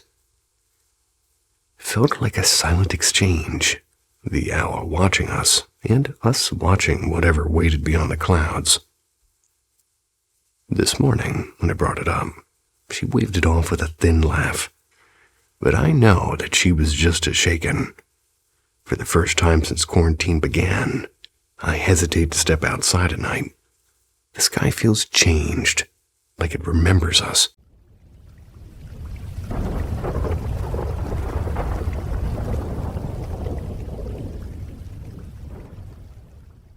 Rover in the afterlight. My family's always been different. Some of us can sense lies the instant they're told. Others glimpse spirits, catch flickers of the future, or feel a room's energy shift like a sudden draft. My own knack is subtle. I feel vibrations and moods in a place the moment I step inside. Sometimes I even get flashes of what's to come. But my most unusual gift is the one I never expected. My spirit dog. Let's call him Rover to be simple.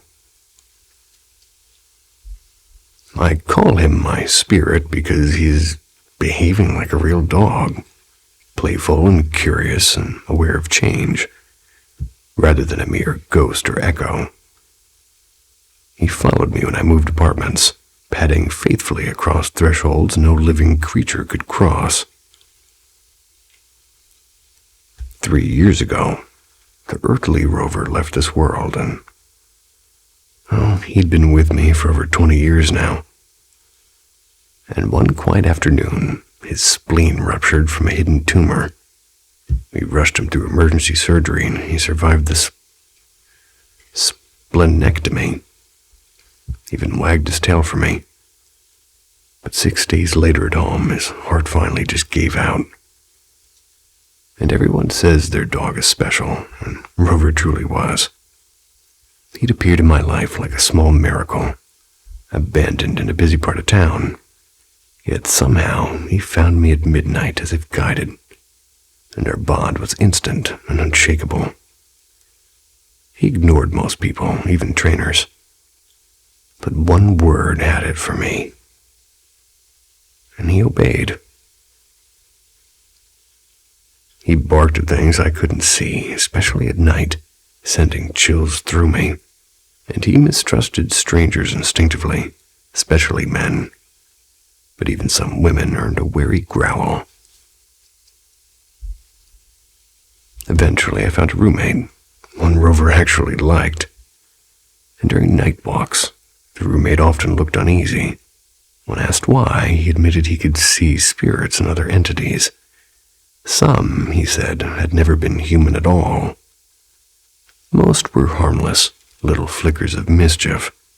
But sometimes, especially when Rover barked into the darkness, he glimpsed tall, shadowy figures with white faces and burning red eyes. And those were not harmless. He also claimed these things were drawn to me, especially in the quiet of the night. I hadn't mentioned my family's gifts, so my calm reaction startled him. I simply said, "Good to know," went back to my Netflix. After Rover passed, I could still sense him. I'd hear phantom toenails clicking across the linoleum, or I'd feel a warm weight on the bed. One evening, my roommate told me that he'd seen Rover cross over, but not as an old, frail dog. He described a young, healthy Rover, wearing a shiny new collar marked with silver paw prints. A week later, while building a memorial photo album, I showed him pictures of Rover as a young pup. He paled, pointed at the collar in one blurry shot and whispered, "That's it." Curious, I dug through an old shoebox. I pulled out the real collar, silver paw prints and all. He just nodded, still pale. Another week passed before I felt something stranger. At night, my arms and legs tingled as if it brushed by like a faint current. I joked about restless limb syndrome over dinner. My roommate looked at me and asked, "Do you feel it right now?" And when I said yes, he smiled softly. "That's not a syndrome," he said. "That's Rover. He's curled up on your lap." So maybe my dog never really left. Maybe he chose to stay, a loyal guardian padding just beyond the veil. Proof that love in its purest form doesn't die. It only changes its shape.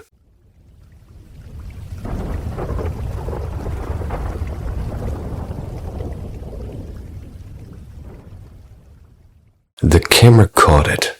A shape, a breath, a scream. But there was no one there, because at Paranormal M we share the footage the world forgot. Well, I suppose we just read about it, but anyway, subscribe to see it, if you want to. I mean, hear it. The House That Won't Stay Quiet.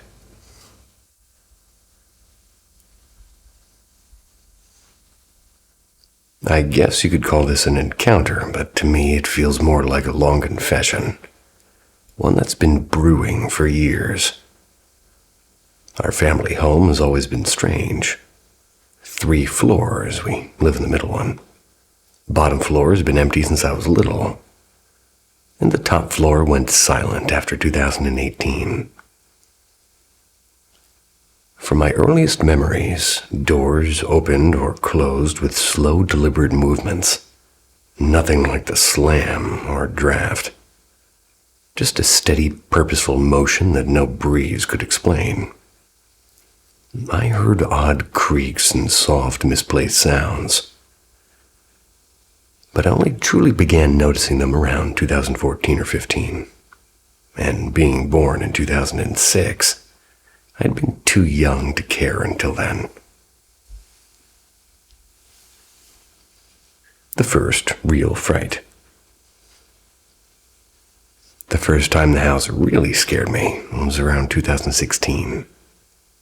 My great-grandfather had lived on the ground floor until he died in 2012. I only met him once, but I can't seem to forget it for the life of me. Peeked through a window and I found him staring back at me with an expression I can only describe as pure hatred. My parents and he had legal disputes, and maybe that explains it, but the gaze seemed to burn into me. Years later, after his death, we renovated the ground floor.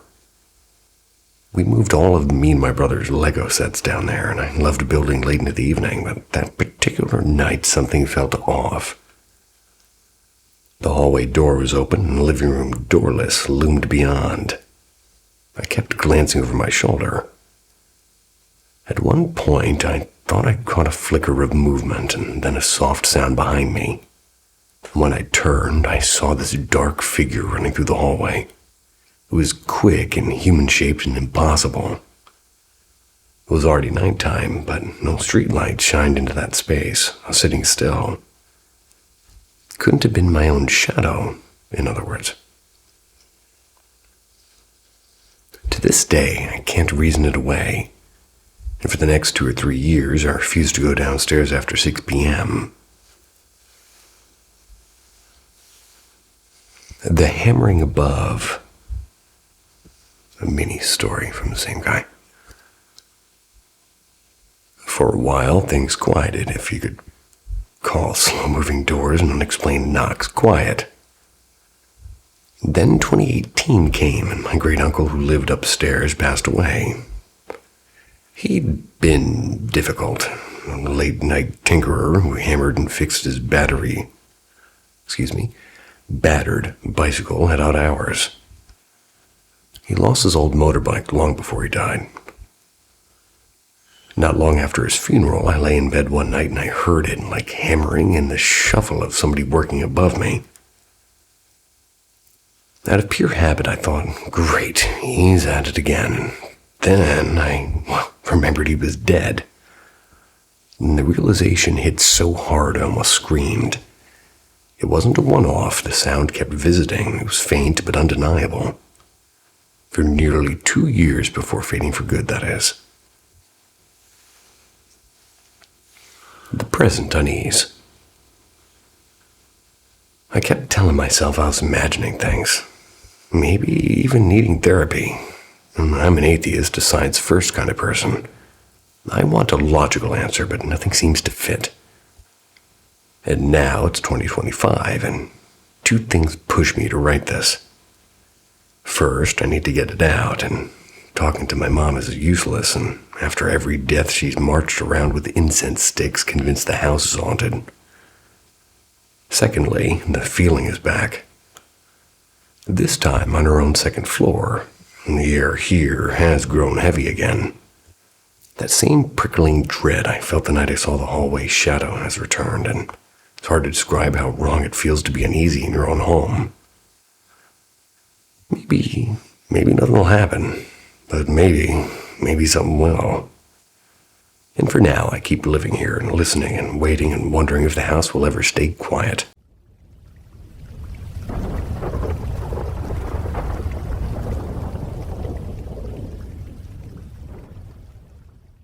The shot that echoed.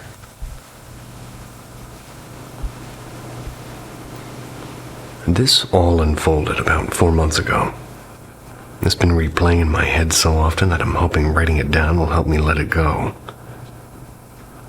I've never put much faith into things like heaven, hell, or reincarnation. The only constant I do know is that I carry a memory that doesn't feel like mine, but it's lived inside me for as long as I can remember now. And I'm nearly 30 now, and I can recall turning it over in my mind even when I was 6. In the memory, I'm not myself, I'm not a woman, I'm a young man. I'm sitting on a cracked concrete bench near an old outdoor basketball court. The chain-link fence is bent in places and spray paint tags crawling all over it. A faint haze of smoke drifts from a nearby sewer grate. I can feel my hands clasped tightly together. I smell the metallic tang of the cold night air. I hear 5 other, young men, and they're teasing each other as they play ball under a dim street lamp. My body feels frail and drained, like I've been sick for long. I know without words that I won't be around much longer, and that's why I'm watching, not playing. But oh, I ache to get up, take the ball, and prove myself. Instead, I just sit there, smiling faintly at their laughter. I glance down, and my legs are longer than mine are in real life. They're clad in faded jeans with frayed hems, and on my feet are beat-up sneakers, the right one with a hole near the toe, and I nudge an empty bottle with the tip of my shoe, and it rolls noisily across the concrete. It settles among fast food wrappers and cigarette butts. Suddenly, the game draws my attention back. One of my friends takes a shot. His ball hits the rim and rattles the torn net. It drops straight into a dented trash can by the fence. The hollow thunk of it landing makes everyone burst into laughter, and I laugh too, quietly. And then the memory ends. For years, I assumed it was just something I'd absorbed from a movie or a commercial when I was young. Something my brain stitched into a sort of false memory. I didn't think much of it. Until this one night at work. I'm a shift worker, and deadlines in my job often mean long, strange hours. One morning around 5:30, a handful of us were waiting on a final decision before we could clock out. A woman from another department, someone I only knew in passing, was sitting with us. We were all running on fumes. And, as often happens on night shifts, the conversation turned philosophical. Life and death and what might come after that. When reincarnation came up, I stayed quiet, too tired to weigh in, but she jumped in. She said with complete conviction that she knew she had lived before. She described herself as a young man obsessed with basketball in a big U.S. city, maybe Chicago. She talked about her tight-knit circle of friends and how they'd once met up after losing one of their own. She remembered them playing ball, remembered her shot bouncing off the rim, and she grinned as she said it. It landed right in a trash can. room filled with the usual night shift jokes about whether she missed having guy parts, and the subject veered off, and I didn't join in. I couldn't. I knew in that moment, and I knew it. Of course, there were differences. She recalled a humid summer night, and I've always felt mine is bone cold, and she thought it was Chicago. I always assumed somewhere like New York. But still, the trash can shot and the laughter in the same memory. And since then, I can't stop thinking about it. Haven't told anyone, and not even her. And she's actually very kind. About my age, and probably somebody I could be friends with if I wasn't so wary now. But I can't shake the unease. It could just be coincidence. I mean, rationally I know that. But to hear someone else's version, breathing life into a memory that you've carried along for decades, that's not something you forget.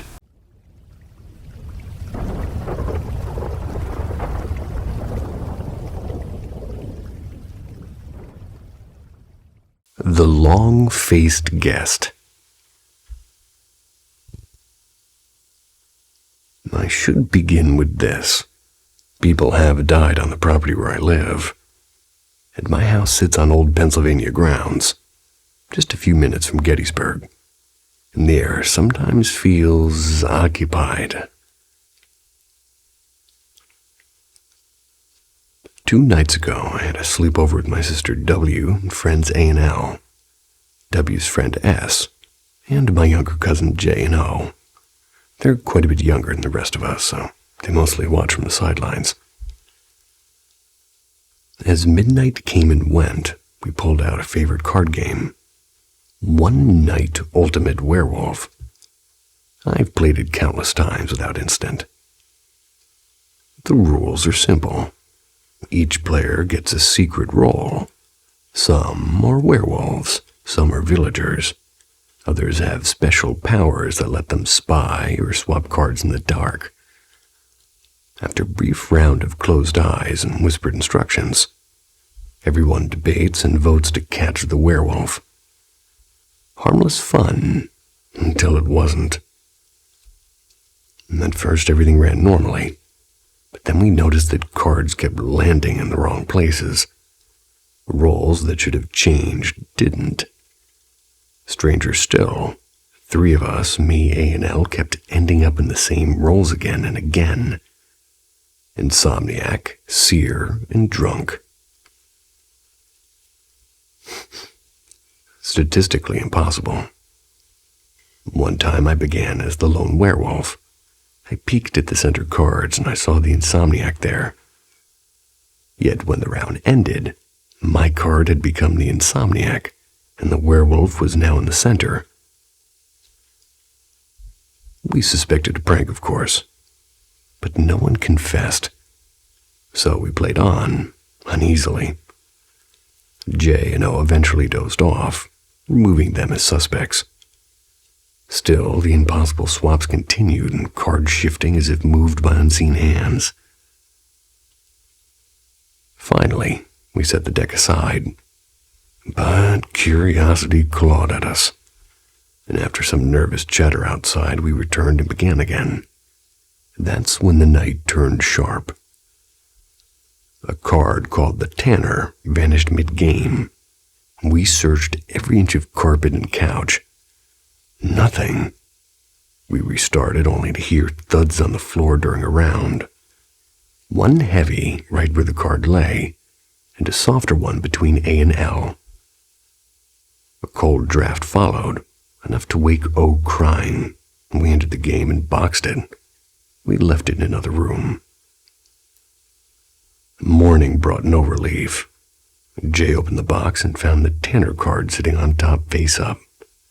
And later, after I meticulously stacked the deck and logged the order, we left the room for an hour.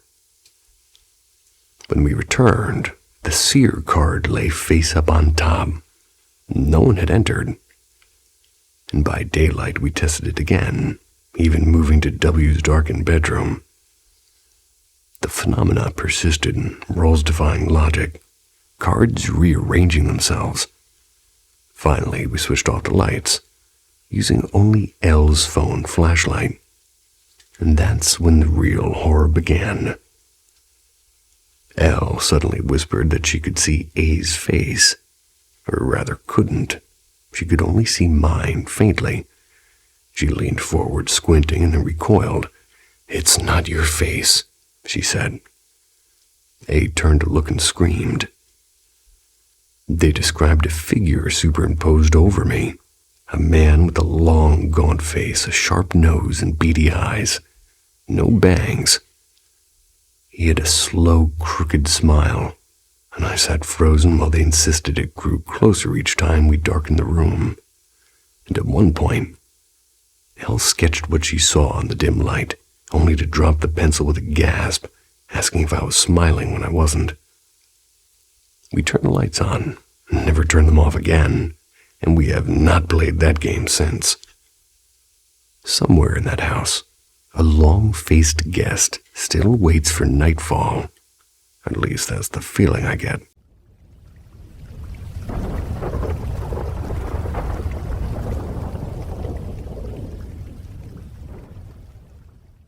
The House That Waits.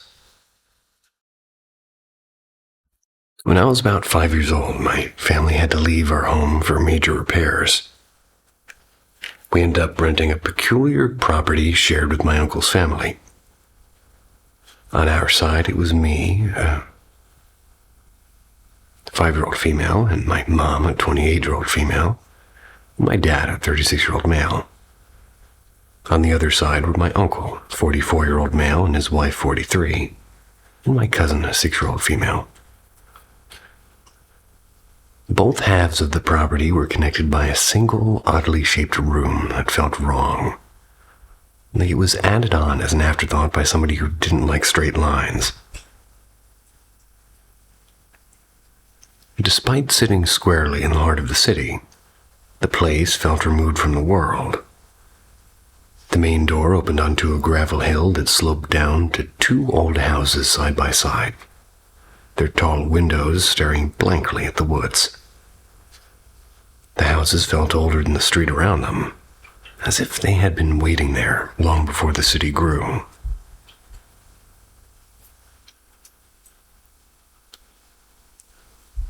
From the first night, unease crept in. We heard slow footsteps pacing across the steep gable roof. A neighbor once called the police after spotting a shadowy figure by the woods, only to see it vanish without a trace. The officers found nothing. We stayed there for almost 4 years, and in that time, each of us had our own encounters. My uncle once saw a shape glide through the hall, and months later my cousin described the same figure, even though he had never told her. My dad swore he felt somebody slip into bed beside him when he was all alone. But it was my mom who bore the worst of it. At first, she had vivid dreams, visions, events that would occur exactly an hour later. Then, when she was alone, picture frames would tumble from the walls with a deliberate thud, and things escalated. And if she left for more than a short errand, strange accidents found my father. He was once shoved so violently while exercising near the basement windows that he tumbled onto the gravel. Another time, he woke with raw scratches across his legs, back, and face. And then there was my baby brother. 2 years after we moved in, my mom gave birth to him. One afternoon, when he was about 6 months old, she lay next to him and drifted off. When she woke, he was gone. The crib was empty. The room was empty. She raced to my uncle's house, but no one was there, so breathless, she ran back and found him lying peacefully on the bed as if he had never left. The most unforgettable moment, it came when I was 7. My brother was just a year old. My mom, my brother, my visiting older cousin, and I were waiting in that crooked connecting room for my dad to pick us up. My brother sat calmly on the rug before a dresser with a large mirror. And without warning, the glass shattered. Not fell, but shattered in place, sending razor shards raining around him. Miraculously, he wasn't cut. Eventually, my mom sought help from a psychic. The woman told her the house was occupied by spirits. One of them had fallen in love with her, growing angry when she stayed away too long. She promised to calm the spirit, and for a while, life seemed to ease. The visions stopped, and my dad was no longer attacked. But the air in that house never grew light. It always felt aware, and now I'm 26 and I live back in that neighborhood. The gravel hill has been paved with asphalt and the woods have been cleared, replaced by neat rows of apartment blocks.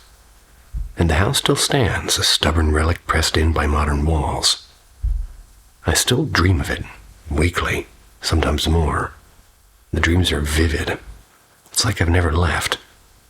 I feel a quiet pull I can't explain, as if the house still knows me and waits. I don't know if I'll ever cross its threshold again, but I know it hasn't let me go.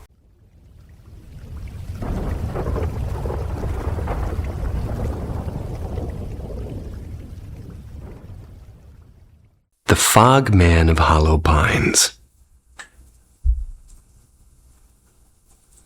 So first off, I swear to you, we weren't trying to summon anything creepy. Ghost hunting wasn't the plan, and honestly, me and my friend, who we're just going to call Ivy for now, just wanted to do some witchy nonsense for fun. We came prepared with crystals, incense, dried herbs, seashells, and even a random jar of cinnamon. We thought it might be magical. The idea was silly, but what happened was not. We started by sprinkling salt in a circle around us and laying down a blanket that doubled as our quote-unquote altar. On it, we placed our shiny little quartz collection and a couple of seashells to keep the good vibes. Ivy was hoping to get clarity on her situationship. She wouldn't call it a boyfriend. Situationship. Earlier at a cafe, we'd already done some DIY tarot readings with a homemade deck, and shockingly, they gave us answers that hit a little bit too close. Still, I thought it was all play pretend. Once the salt circle was set and the incense smoke curled in the air, we decided to go further. I suggested contacting the spirits of the forest. Since, well, it was already in the quote-unquote plan. We shuffled the deck, set it down at the altar. From the start, we said out loud, "No negative energies, only protection, only safety." I wasn't buying into it at all until the air shifted. It was like something massive just standing there watching. I turned to Ivy to ask if she felt it too. She said it first. "There's something behind me." Strange thing is, we both described it the same way. A towering man-shaped figure made of black fog, limbs stretched too long to be natural. And that detail still makes my stomach twist round. We asked the cards if it was real. Answer, yes. We asked if it was right behind Ivy. Yes. We asked if it had bad intentions. Absolutely. And at this point, the wind picked up like the forest itself was whispering at us. We tried to push the thing away with salt and rosemary. The cards told us it was definitely masculine, which matched the heavy, dark presence pressing in. Ivy reminded me of how earlier we'd been ranting about women's rights and toxic masculinity. Maybe this thing had been lurking since then. The idea gave me chills. We tried asking other spirits instead, but the vibe got kind of worse. The cards spoke in half threats, and it felt like the fog man was circling our salt barrier. That's when leaves behind Ivy rustled like something had stomped down hard. Except nothing was there. No rock, no squirrel, nothing, just movement. The forest, it didn't like us. That much was clear. When we asked straight up if we were welcome, the cards went from maybe to leave. Nice pun, Forrest. Did we listen? Of course not. We stuck around to take pictures like idiots. The sky went from bright to storm dark in minutes, and thunder started rolling in. The second we left the pines, the rain crashed down so violently our shoes filled with water. Hair plastered, clothes soaked. We stumbled out half laughing, half panicking. Ivy swore it was the forest punishing us. Thought maybe it was the opposite. Like the rain was cleansing us and scrubbing off whatever filth the fogman tried to cling to us. Either way, one thing's certain. I don't think either of us will step foot in that forest again. And you would be surprised at how much liquid high tops can actually keep in there. Just poured mine out, well, an hour ago. Don't ride motorcycles with an umbrella, by the way. The night at Miskin Manor. So picture this. It's 2021. Not too long ago, but just long enough that my memory can add a little dramatic polish. I'm in South Wales, and there was, note the past tense, a hotel called Miskin Manor. Lovely old place. 4 stars, a spa in the works. I once stayed there for a dull corporate training session, but only afterwards learned that apparently I'd been bunking with ghosts. Local tales whispered about a gray lady drifting through the old bar, plus the occasional child-sized specter scampering about.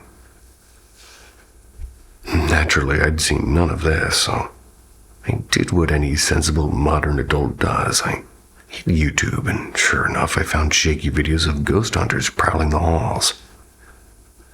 With them, they had their night vision cameras, and they were narrating every creak and draft like it was the apocalypse. Fast forward to 2021, and word got around that the hotel had fallen into financial limbo. Partial administration, staff thinning out, you know the drill.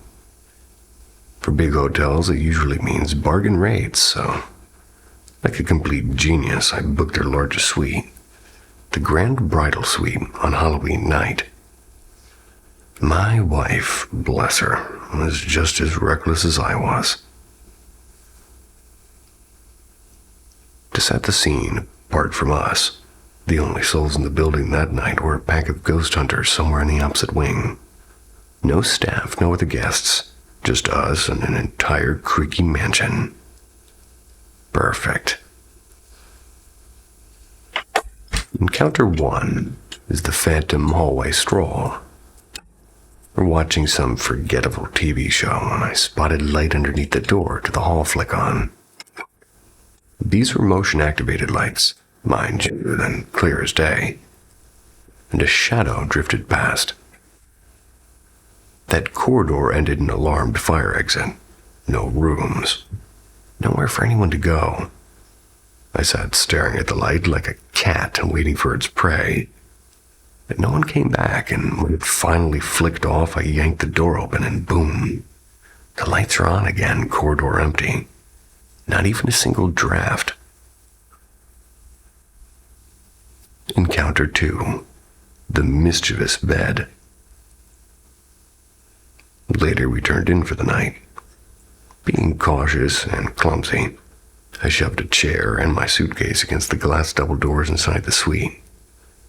Rural Wales is dark, like pitch black, so I didn't fancy accidentally breaking my nose on the glass during a midnight bathroom run. We lay there chatting when the tapping began. Soft, scratchy taps on the 4-poster bed. Cute. I accused my wife and she accused me. Both of us raised hands and feet above the covers and just were trying to prove innocence. I said, covers very strangely. The sound stopped, and 10 seconds later it started again, louder this time, and the bed actually shook. And I did the heroic thing, grabbed my phone torch, crawled under, and found nothing. No rodents, no dust, just a spotless underside, which in itself was a bit suspicious. The third encounter is the doors that shouldn't close. Eventually, sleep did claim us, until inevitably I woke at some ungodly hour needing the bathroom. I staggered up, smacked straight into the glass doors, and cursed and reached for the light. My carefully wedged chair and suitcase still in place. But the doors, oh yeah, they'd been firmly closed. And that, my friends, was our Halloween at Miskin Manor. No gray lady, no ghost kids, just flickering lights, a rebellious bed, and doors that had no business moving. Was it paranormal? Who knows? But it was without a doubt a fun night.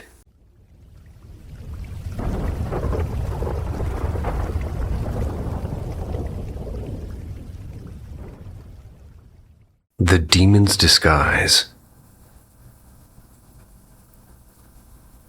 Long ago, in a quiet riverside village, there lived two brothers.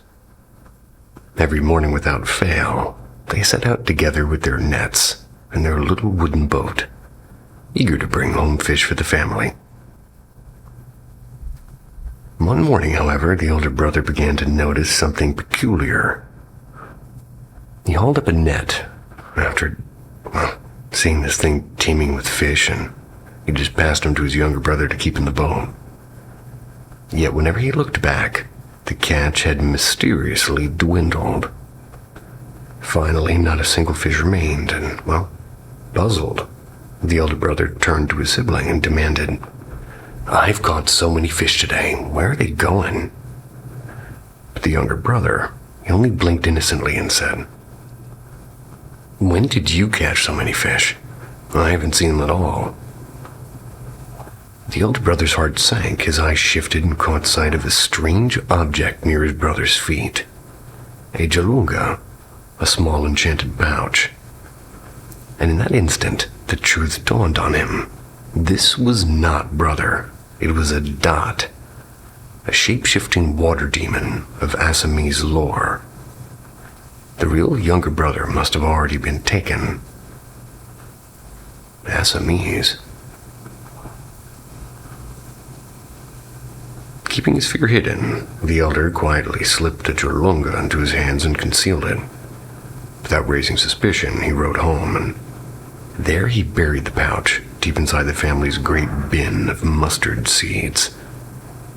Safe, for no dot can endure even the touch of mustard.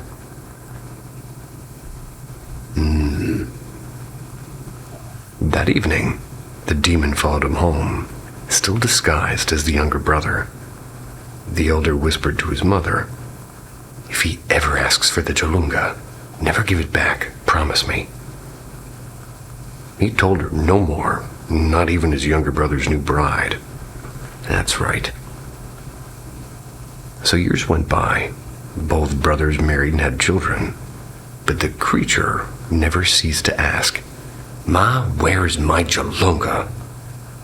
And every time, mother would answer with practiced indifference, "It's in the mustard bin. Go take it if you want."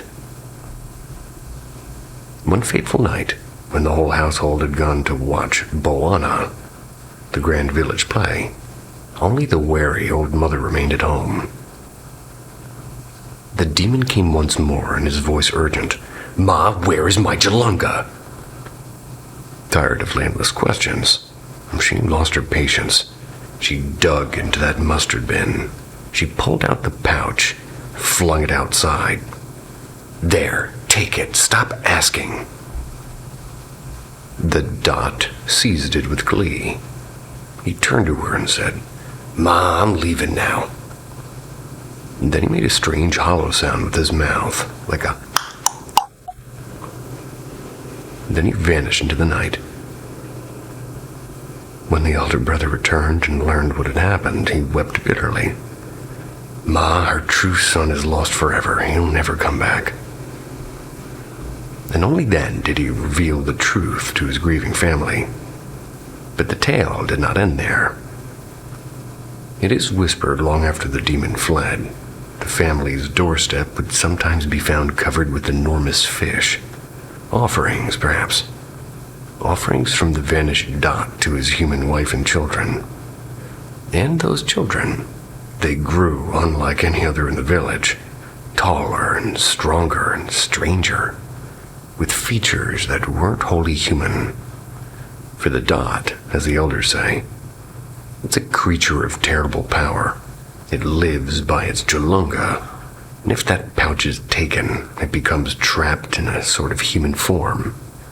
Yet, even bound, the creature's blood leaves marks that ripple across generations. And so, by the riverbanks of Assam, some still murmur that the descendants of demons walk quietly among us. Assam. Assamese. I'm with it.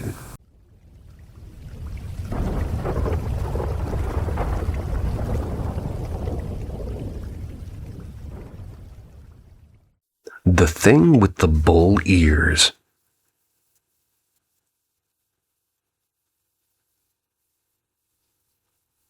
I live out in southern Nevada, born and raised, desert rat through and through. I know it roams these parts. Coyotes, jackrabbits, the occasional rattling snake. But what I saw that night, I can't explain it.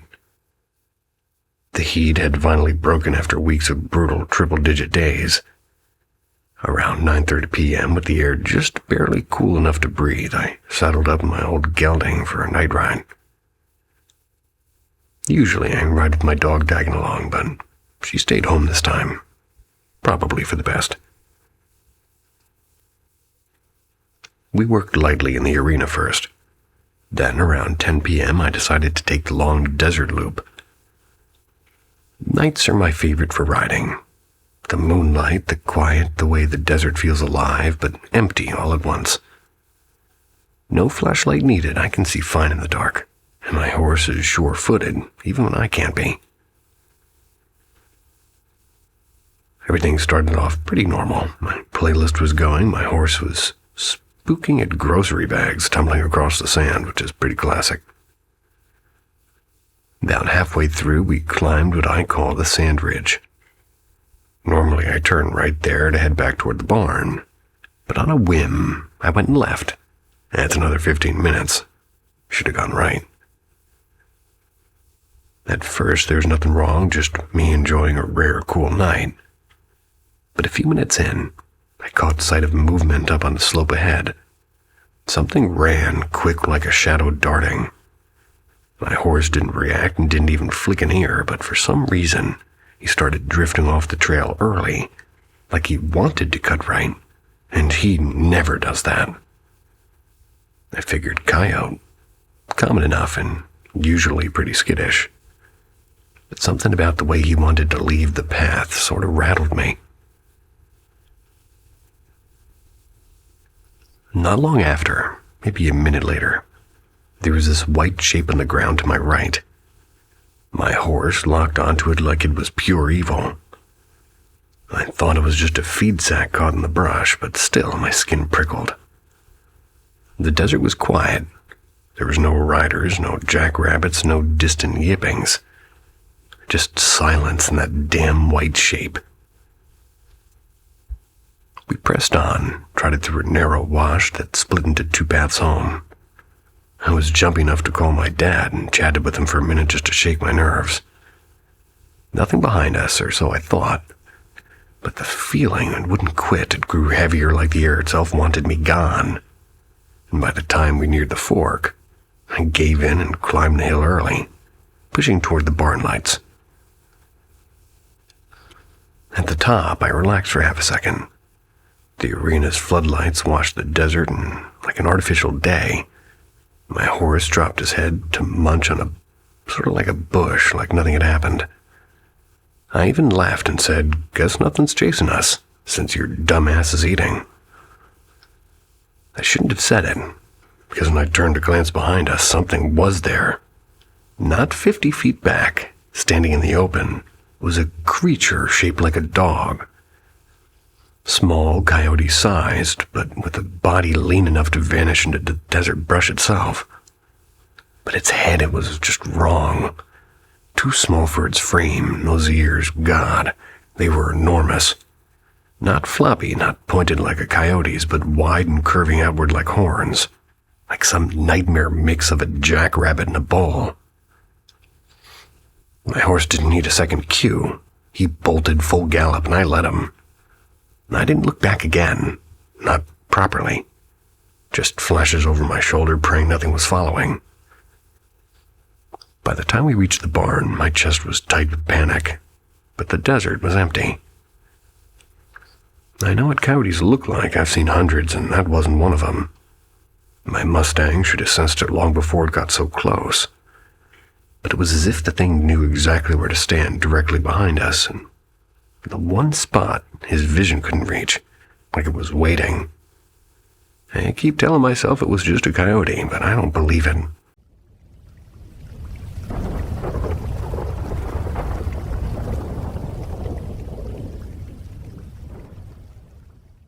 The Woman on the Road. A little over a month ago, my fiancé and I were heading to his place. He lives almost 2 hours away from me. I was the one driving, and for some reason the GPS took us a way that we'd never gone before, and well, I always keep it on. Even when I know the route, really, because I just get distracted easily. Except for my daily work drive, but anyway. And this time it decided to lead us through some unfamiliar back roads. At the time, we had been having a nice talk about our engagement plans before he dozed off. And the second I turned down this unlit gravel road, though, I felt wrong. Not anxious, not spooked, just wrong. I've always thought I was sensitive to paranormal stuff. Maybe because of what happened when I was younger. I technically died for a bit. But this wasn't like the usual heaviness I feel when something's near. This was different. We were surrounded by trees. No lights, no houses, nothing but dust and shadows. My fiancé woke up, looked around, and said that he felt weird too. Before he even mentioned anything, that road, it's never shown up on a GPS again. Once we got off of it, it felt lighter, but not normal, and something stayed with us. Exactly a week later, I was driving back alone after dropping him off. Mid-call with him, my phone cut out. Then all of the light in my car died. Dashboard, headlights, and everything. Not even my hazard lights worked. And then just as suddenly everything came back on like nothing happened. He told me later he'd felt something then, like a shift. In that same week, he finally saw the thing I'd been sensing since childhood. I'd given him vague descriptions before, but he described it back to me in detail. Way too much detail. But life went on, and I started getting my old fear of the dark again. Sometimes, electronics flickered, and I would just tell myself it was bad wiring or something wrong with the house. Then one night he confessed a dream. He was at the mall, but replayed that car ride when he'd fallen asleep. Except this time, something tall and broken boned came running at him with its jaw unhinged, screaming. And that's when he finally admitted the truth about that gravel road. He had seen someone, a woman, classic horror cliché white dress, long black hair. And every time we rounded a corner, she was closer, and sometimes switching sides of the road until finally she appeared directly in front of the car. He swears that I drove straight through her. That at the corner of his eye, He saw her slumped in the back seat like a corpse. And I hadn't known this, but at the time, every time I turned to look at him, he told me, "Eyes on the road." Not because I was distracting him, because he didn't want me to notice her. I never told him this, but since the night the car died, I've been terrified to look in the rearview mirror, too. And last weekend sealed it. Like a very well-made piece of Tupperware, mind you. We were in the house sitting for my parents. We were watching Midnight Gospel. He thought his anxiety was just triggered by the episode on death. But later that night, while I was asleep on the couch, he woke to see a figure watching from the kitchen. He said it kept peeking around the corner like it was checking if he was still awake. And in my dream that same night, I went into the kitchen to grab him water, and I sprinted back for no reason. Not like me at all. We compared notes in the morning. My dream, his sighting, they both matched. And now I don't know what's happening. My gut says this isn't just stress. But if it isn't, then what do we do?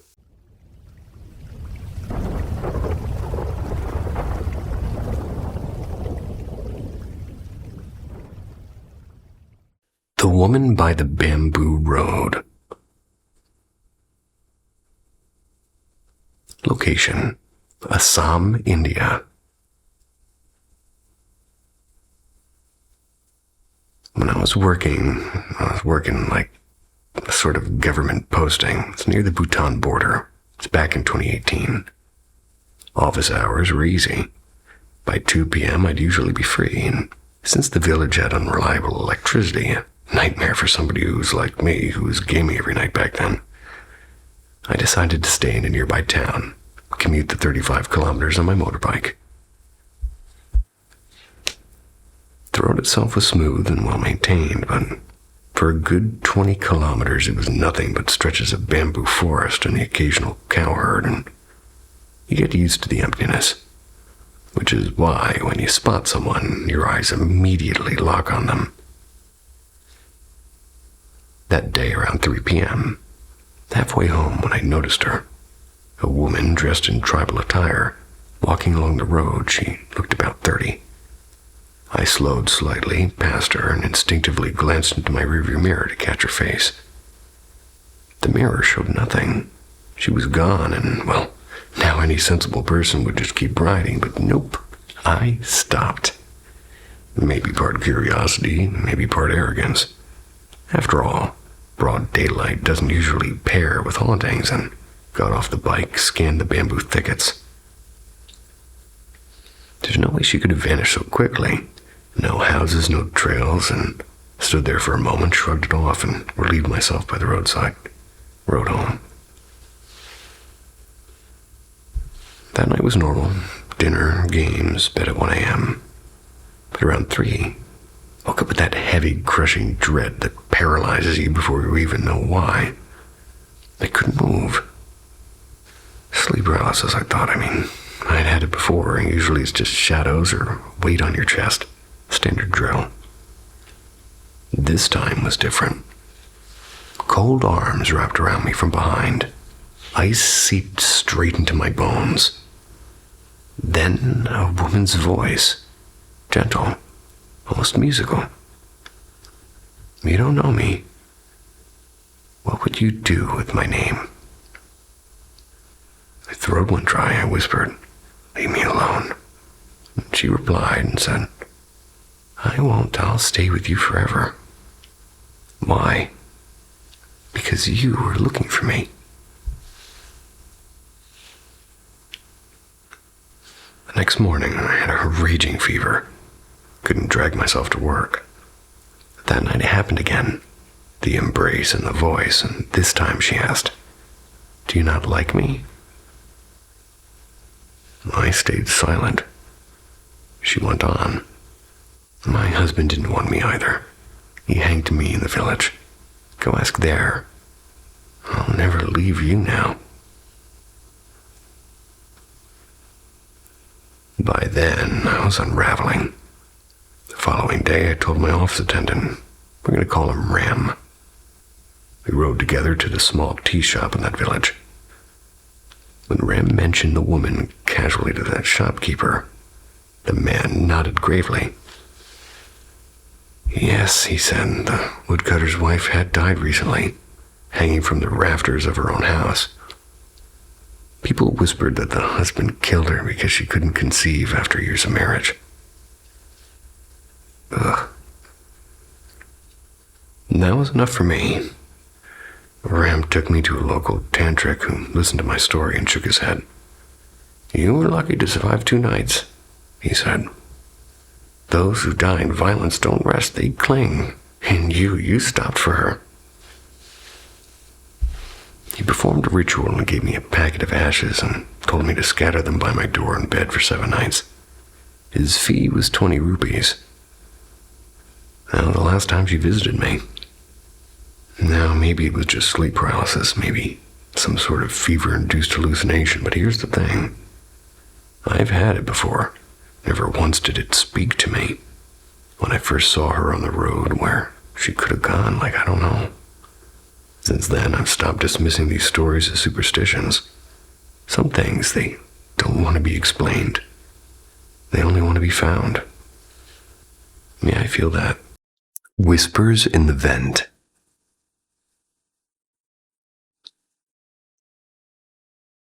The first weird thing happened in late 2022. I just turned 15. I was in the shower. That's when I clearly heard my mom calling my name. It wasn't muffled, but it came from inside the bathroom right next to me. I said, yeah, but no one answered. They just... I kind of realized the door was still locked, and my mom and brother, even my cousin, I asked all of them if it was them, and they all swore up and down that it wasn't. A few months later, I had a nightmare. I ran to just sort of crash in my brother's bed, and he's kind of younger than me. He'd already gone to sleep in Mom's room. Too tired to care, I stayed anyway. Just as I was drifting off, I felt fingers, like actual fingernails, brush my hair back from my face, and I froze. When I finally opened my eyes, there was nothing. Sprinted straight to my mom's bed after that. Then came October 29th, 2023, 3:45 a.m. I shifted my blanket neatly, and suddenly the huge mirror above my desk started swinging like somebody'd pushed it. My phone was in my hand, so of course I texted my friends, which was a big mistake. While they were busy scaring me more, I felt something press hard into my back, enough to hurt. My stepdad later admitted he'd heard strange knocking around that time, too. Then we fast forward to February 15th, 2025. My cousin, who's 12, my sister 14, and me 16, decided to mess with a homemade Ouija board made from printer paper and a bottle cap. We half believed it, half laughed, and when the thing moved, we accused each other, then got bored, and we let go without saying goodbye. Instantly, the lights flickered, only the hallway ones. Never happened before. My sister tried to calm me down, but later admitted that that was the first time she'd ever seen them flicker like that. My phone also started buzzing nonstop. We tried recording, we gave up quickly. A few weeks later, my sister swore that she felt the same thing I did. That creepy touch pushing her hair aside. She also heard her mom's voice calling when Mom wasn't even awake. She used to laugh at me, but after that she looked genuinely shaken. Since then, we've all caught glimpses of strange things. Tall shadows and weird shapes in corners, and even a massive bat flapping around the ceiling once. Our cousin saw it too. And yeah, one relative who came back from jail believed a demon was following him. Though honestly, he might have just been unwell. The The most recent thing happened literally last night. July 22nd, 2025, just past 4 a.m. I'm texting friends about the shadow I'd seen the night before. That's when I heard faint mumbling through the vent. Our vents connect all the rooms, so voices carry, but this sounded wrong, like my mom and sister's voices were layered together. And right then, my phone volume started going up and down on its own. My phone case made it nearly impossible to do that by accident. I was so terrified I ran to my mom's bed. And as I searched on how to know if your house is haunted, my dog started pacing the room and suddenly pooped on the floor. Perfect timing. Honestly, I don't know if I'm haunted or just losing my mind, because nothing ever happens at my dad's place. Only at my mom's apartment. Mom and stepdad still think I'm exaggerating, but my sister's on my side now, and my cousin is half convinced. I haven't slept properly in days, and I don't even want to step inside my sister's room. That's where we messed with the board after all.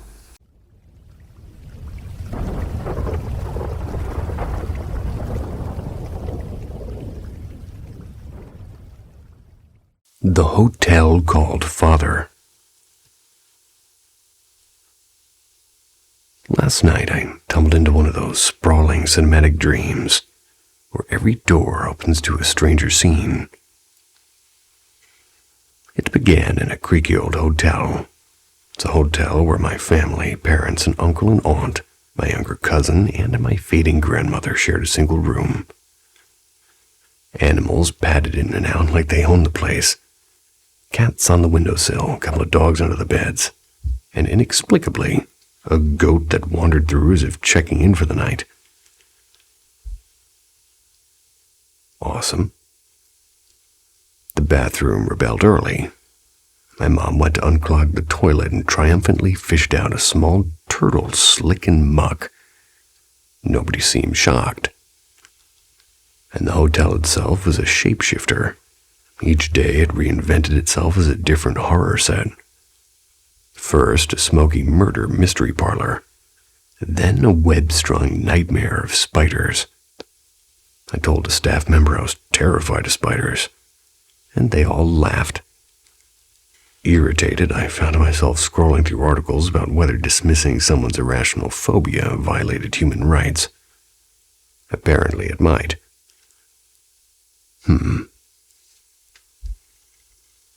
In a corner shop attached to the lobby, I noticed a packet of gummy bears floating in some glowing liquid. The label promised that they were laced with a psychedelic something. I ate one, naturally. Instantly, I was behind the wheel. No, the handlebars of a bicycle pulling a shopping cart full of beer. The bottles shattered one by one, the sound crisp and echoing. I had been playing a trucking simulator for a minute before, and now I was apparently hauling cargo through the streets in my mind. At a lonely bus stop under a bridge, I met a tattooed boy and his cheerful father, who casually offered me a joint. Only then did I remember I was high. The night deepened. I wandered into a petrol station with a glass of rum in my hand while an overhead tannoy grew more menacing, warning that I would set myself on fire if I didn't leave. The voice swelled until it seemed to press onto my ribs. At one point, I ducked under a car. I looked around. Sure, I was in Maastricht. I can't say that correctly. Maastricht. Oh. A place that sounds very German in Holland. Maastricht. Though nothing quite matched. Later, I nearly walked into a stranger's house that looked exactly like the hotel. Children darted about, and one of them trailing me with endless questions until another lured him away. I woke briefly with my heart pounding. Then I fell back into sleep. And this time, I was seated at a diner with my family. I was having dinner, and I knew it was a dream because the air buzzed with that lucidity. I asked my mother where we were. Everybody lowered their menus at once, and their faces suddenly unreadable. "In Father," she said. "Where?" "The town where your grandfather's father came from." Her words hung like smoke, because my grandfather's father was Irish, but there's no Irish town called Father. And then I woke for real. My grandmother, who had been fading in the dream, passed away the same day. All my dreams usually unfold in a familiar imaginary city stitched together from places I've lived. But this one felt different. Its own country of symbols, animals arriving uninvited, turtles emerging from the dark, warnings in the air. A hotel that shifts from murder to spiders to something unnamed. A hotel called Father. I used to have dreams about giant grasshoppers. It doesn't sound scary till you see them. Unrelated, sorry.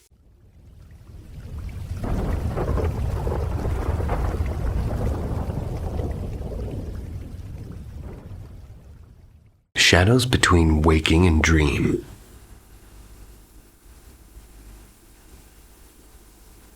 For years, I've been caught in a strange twilight. Part dream, part paralysis. It's where the borders of sleep feel thin and hostile. The visions come in shifting patterns like three dark rivers feeding the same sea. The unfinished exorcisms. I often find myself in houses I've never seen before.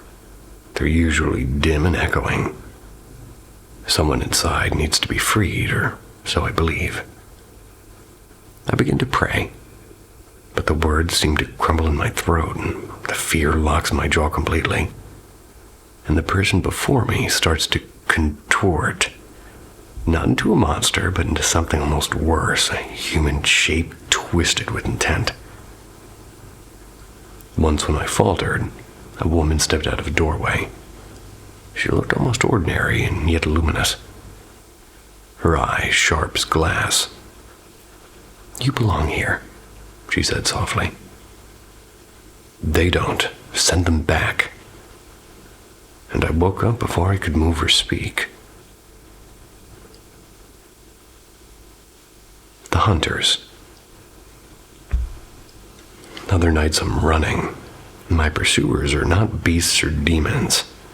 Only people with blank, calm faces. And they want me dead. Sometimes to kill or sometimes to eat. And their silence is worse than any roar. I sprint through alleys, abandoned train stations, and strange cities where the streetlights flicker like dying stars. No matter how far I run, I feel their breath on my neck. The weight in the room. And then there's the paralysis. I wake up eyes open, but body stone heavy. A pressure seems to fill the air, thick and black and almost visible. Shapes lurk at the edges of the room, and I try to scream and nothing comes. Only the silent rhythm of prayer keeps me from sinking under the weight of it all. I was raised Catholic in name, but not practice. My family never prayed together, but secrets lived in the quiet corners. On my mother's side, aunts and cousins read cards, mixed powders, and whispered charms. Some ended in illness or poverty, like a pattern nobody could quite break. My mother and grandmother are still alive, two sharp minds with cruel edges. My mother smiles like a saint and cuts like a blade. She wears kindness as a disguise. Her moods swing from ice to fire. And one dream brought them back to me in a way I can't forget. They beckoned me into a narrow room where a man, or something wearing a man's outline, waited. His skin was pale gray-blue, and his eyelids fused shut as if welded. He pressed me down, not with strength, but with something deeper, like a spiritual gravity. I clawed at his face and I whispered, Christ is with me, Christ is with me. But my voice, it seemed to dissolve into silence, and I woke with my heart hammering like a trapped bird. And my brothers dream too. They speak the words I can't finish. So for months, the nights went quiet. Maybe it was my cat, a small, stubborn sentinel, who kept kind of waking me to demand food even when the bowl was full. And somehow that simple interruption scattered the dark. But this morning, the pattern shifted again. I woke to a thin black river of ants pouring from a crack in the fourth floor floorboards. They were heading straight for the cat's untouched food. No plants, no open windows, no reason. The sight pulled me back into this time where it was like illness and nightmares first kind of braided themselves together. Now the dreams have returned, and with them a slow echo in my body, like something waiting patiently and unseen, just beyond the reach of the morning light. Hey, well, if the cat's not gonna eat it.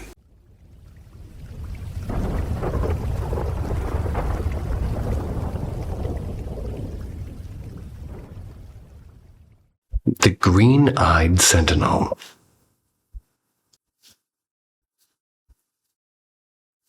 It happened a few years back, yet every detail still burns bright in my memory. Explaining it feels impossible, but I know it was real. I lived with my mother in a small house, just below my grandmother's. And that evening, I was heading out to meet a friend that had already called a ride. I climbed a narrow staircase and I waited at the hallway it's this one that sort of opens into the street, and I was leaning casually against the wall with my phone in my hand. My mother has always been quietly devout, not fanatical, just steadfast. She prays over the house and for her children, for every grandchild, a habit as natural as breathing. From where I stood, I heard her voice low and kind of commanding. It was curious. I edged closer to the stairwell to listen. And at first, she prayed for protection, which is pretty ordinary and comforting. But then, her voice changed and sharpened with authority, and she began rebuking something unseen, insisting that every trace of darkness leave her home. And that's when my dog was bounding up the stairs. Not frightened, not trembling, but urgent. She pressed against me, nudging me back, and her eyes were fierce, as if she knew something I didn't. I turned on my phone's flashlight.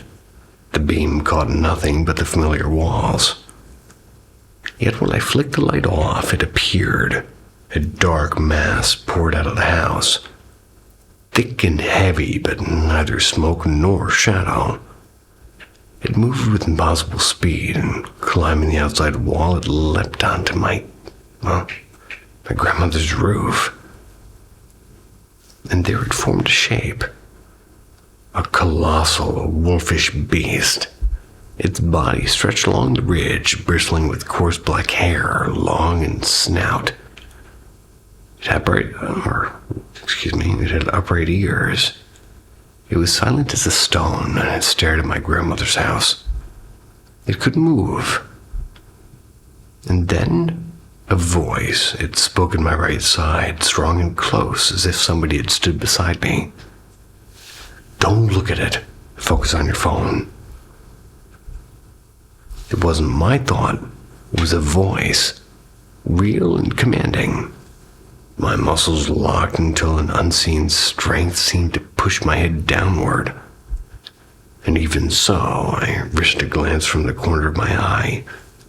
And that's when the creature turned. Two brilliant green eyes met mine, unnatural and burning. And then with two single effortless bounds, it vanished into my grandmother's house. The world shifted in an instant. The air lightened and the tension dissolved. Silence returned, almost too normal. The whole encounter lasted less than a minute, yet it felt endless. And weeks later, my grandmother became too kind of complacent. She was saying that somebody came into her home in the early morning. She seemed to swear that she saw a figure in her room. It was through every window that was barred and every door locked, and few believed her, it seemed. Until one night, she whispered to me that she saw a green eye. Well, actually plural, meaning eyes. They glowed beneath the television, watching as she and my grandfather slept. And not long after, the grandfather's mind began to slip into dementia. He passed away within a year, and my grandmother now lives with advanced Alzheimer's, and her memories are now sort of like a shoreline after a storm. I still don't know what the thing was, but I know what I witnessed, and I know what I heard, and I know what beyond a doubt was something or someone that shielded me from that night.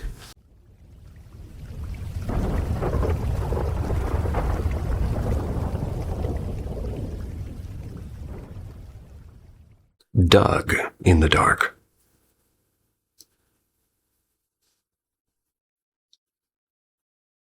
This is the story of how my mother became certain that she gifted me something unholy, and how I'm still not sure she's wrong.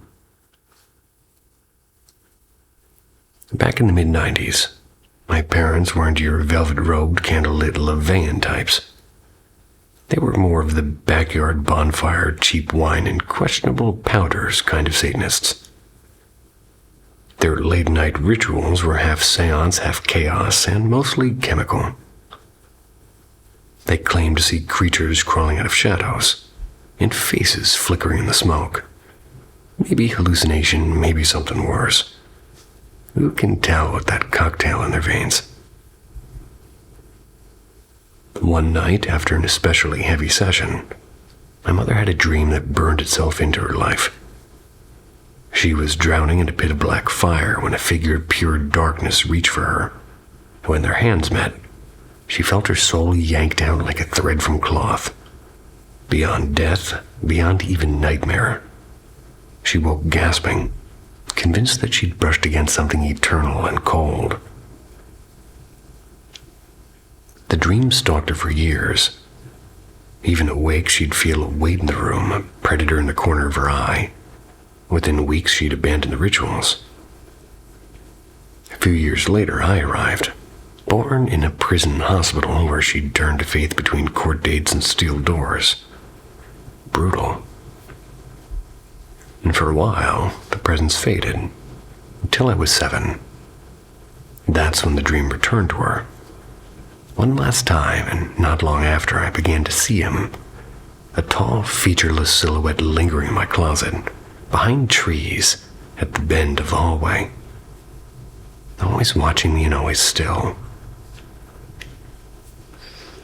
It wasn't a great year for me. I'd survived a traumatic incident, and I was stuck with an abusive stepfather, and he had been diagnosed with reactive attachment disorder. I was medicated, lonely and angry. And at first, Mom waved it off as my imagination. Then I gave him a name, Doug. Ridiculous, maybe, but felt right as I got used to his quiet company. I would tell her that Doug whispered to me, or gave me instructions. And soon she said I was hurting her and my sisters. Things I can't remember. CPS showed up and their advice was keep me isolated. So my bedroom became a cell with an alarmed door. I remember crying to Doug in the dark because no one else would listen to me. I remember screaming that I hated her, and at the time I meant it. Eventually, she handed me to my dad, a man I barely knew. And Doug came along. But something shifted. At Dad's place, the blackouts and accusations stopped. Doug stayed silent. A shadow in the corner until one year, around my 13th birthday, he simply left. I chalked it up to trauma and a mother unraveling. Maybe Doug was her excuse. Or my subconscious conjuring a friend out of the loneliness. We eventually reconciled, and she owned up to the abuse and to giving me Doug, but she still swears that he was real. For years, I filed it under family madness until 2018. My sister and I out Doug one evening, and I teased, "Better be careful. Doug might pay you a visit," and she laughed and dared him out loud. And that night, she heard slow scratching at her door, and then a guttural growl. She opened it to nothing. Cat asleep, house quiet. The next morning, she called me shaken. I laughed, but the sound got caught in my throat. So that's Doug. Maybe he was trauma in a trench coat. Maybe a shared hallucination. Or maybe in the half-lit world my mother once worshipped, something really did reach out and never quite let go. I still don't know which possibility is worse, honestly.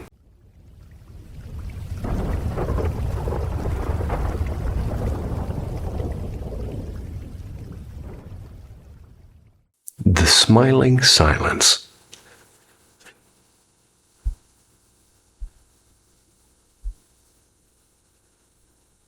A couple of weeks back, not going back and forth with my partner,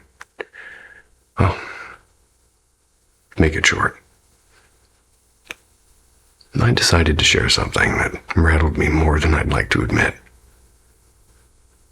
Near where I work, there's a patch of forest that hides a cluster of old houses. Not your typical boarded-up city houses, but homes that were simply abandoned in the woods.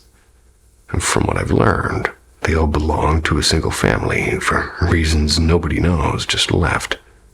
They didn't sell the land, they didn't take their belongings. Nothing. Whole bedrooms, garages, and closets frozen in time. And for nearly 3 decades, they've just been sitting there rotting away. Well, local kids, of course. They know all about these places. They've been vandalized and trashed and covered in spray paint and beer cans. Typical behavior. I'd been inside with coworkers before and never found anything like paranormal, just broken furniture and the occasional raccoon nest.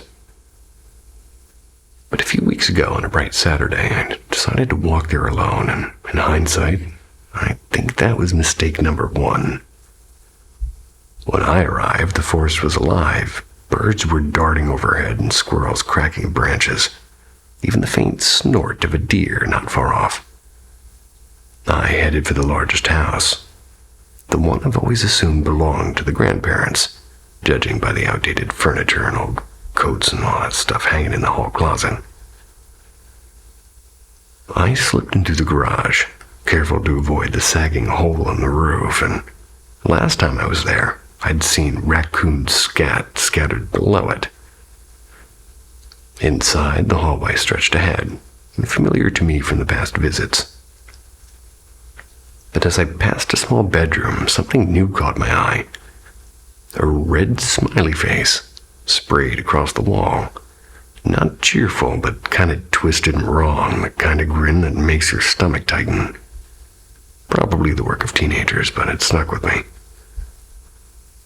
I carried on to the kitchen, the heart of the house, you could say.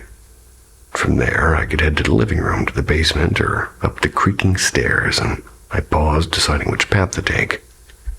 Then it hit me like an oppressive wave of dread. Not fear like when you watch a horror movie. No. This was primal and raw. Every hair in my body stood up.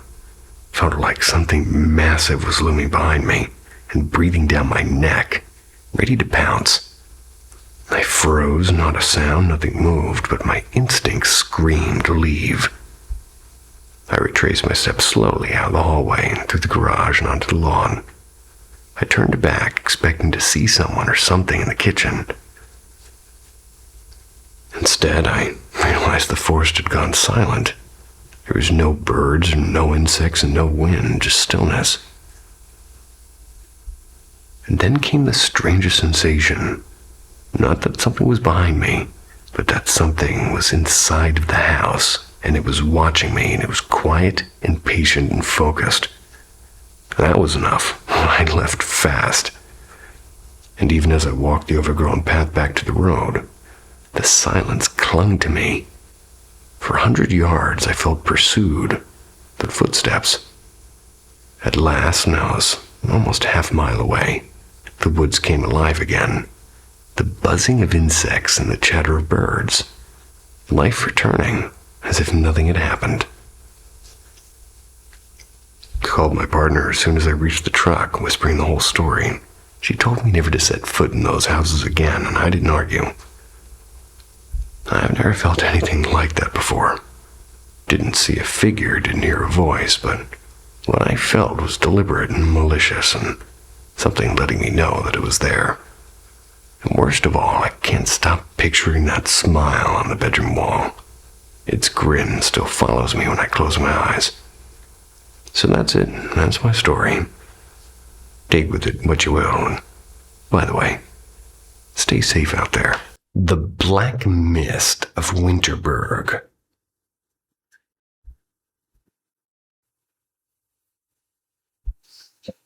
Where am I?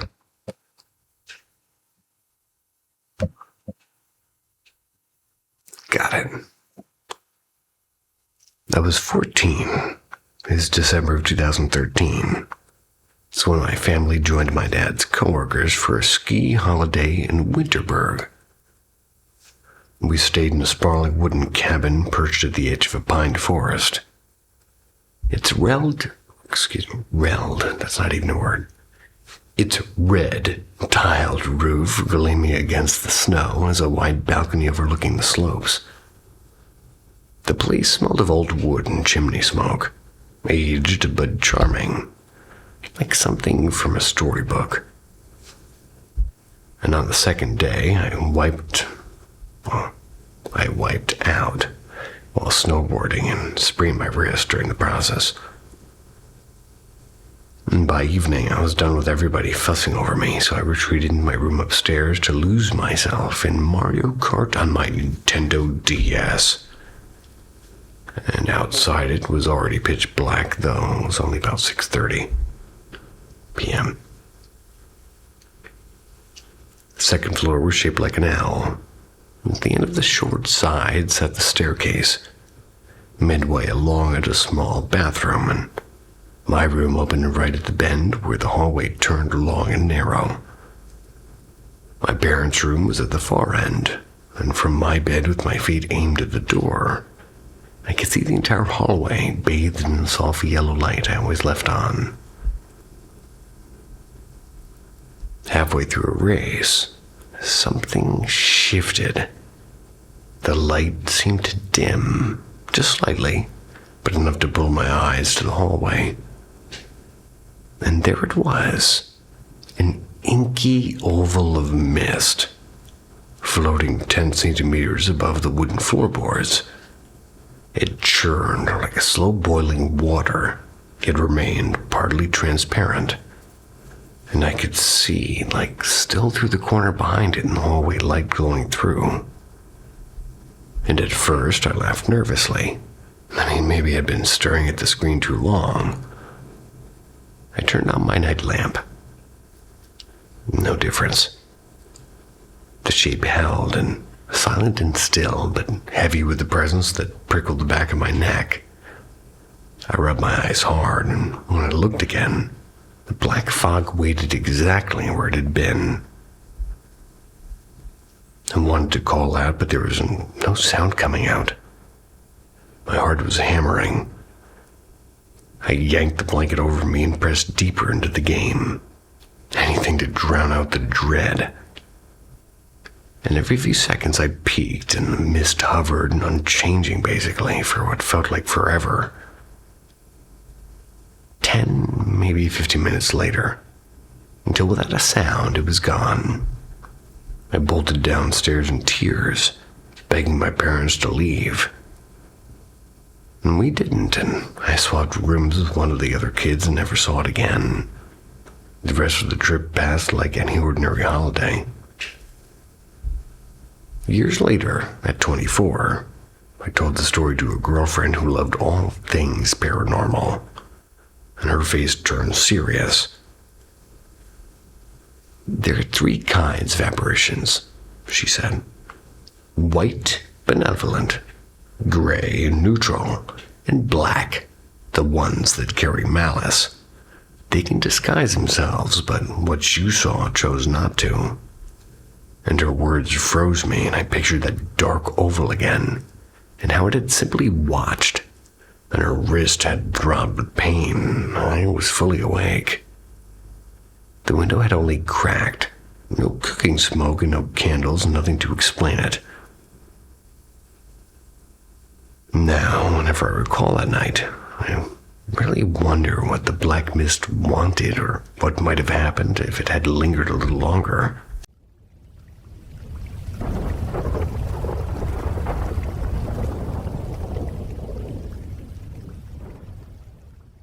The House of Shadows. I didn't even know places like this subreddit existed until recently. I would have thrown this story out here a long time ago. I'm a 22-year-old Canadian guy, small town kid. When I was 6, I broke my arm pretty badly. Clean snap. After the cast came off, I was stuck in bed for a few weeks recovering. I remember lying there one night while my mom, my sister, and two of my mom's friends were laughing quietly in the living room. They were happy I'd healed fine, but at first the doctors weren't sure I'd regained full movement. But that night, something else happened. At first, it was normal. Just me in my room half asleep. And then these figures started to appear near my closet. Shadowy, tall, and thin, almost sliding across the walls. They circled me slowly, one by one, getting closer. 6-year-old me screamed bloody murder. My mom came running, flipped the light on, and told me it was just shadows from the hallway. Only they weren't anywhere near the door, and it didn't matter, though. She comforted me and turned the light off and left. Within minutes, they were back, and I cried myself to sleep. Fast forward a couple years later. I quote-unquote woke up one night. I walked around the house. I saw my mom typing away at the old family computer. I even saw her walk to both my room and my older brother's. In the morning, I told her about it. And years later, when I brought it up again, she swore she'd checked on both me and my brother, and we were sound asleep in bed that night. Creepy enough, right? Well, it got worse. When I was about 9, my brother and I switched bedrooms. Mom thought maybe a new space would get me to stop talking about the shadow people. First few nights were fine, and then I saw him, the tallest shadow I'd ever seen. He filled the doorway, then stepped closer and closer until he towered over me. I felt this weird sensation wash through me, like heat rolling from my toes up to my head, leaving goosebumps and other feelings I couldn't explain at that age. Not pain, not fear, something else. It was intense, and it was too intense. A few days later, my head started jerking back and forth without me controlling it. My eyes twitched and my shoulders jerked, and I was eventually diagnosed with Tourette's.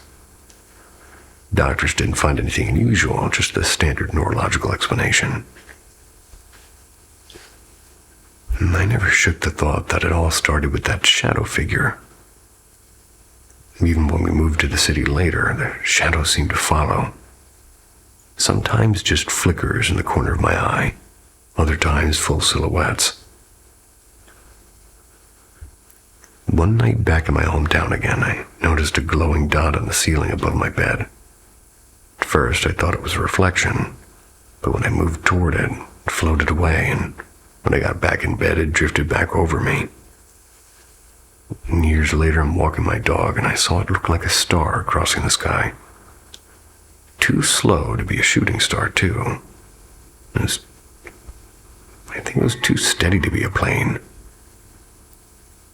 Then it just stopped and paused and shot off in a completely different direction at an insane speed. And even now, I still see them. Figures and shadows and flickers.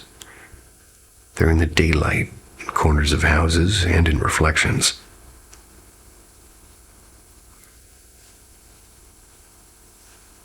Hopefully you can't hear this cow screaming at me outside. Later, I found out my mom's house had black mold in the basement. Makes you wonder.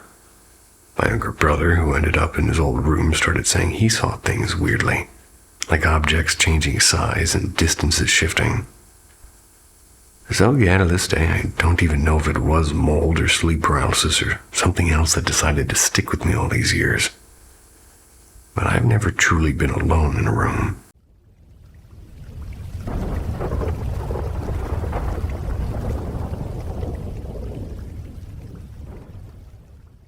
The quiet war in the hallway.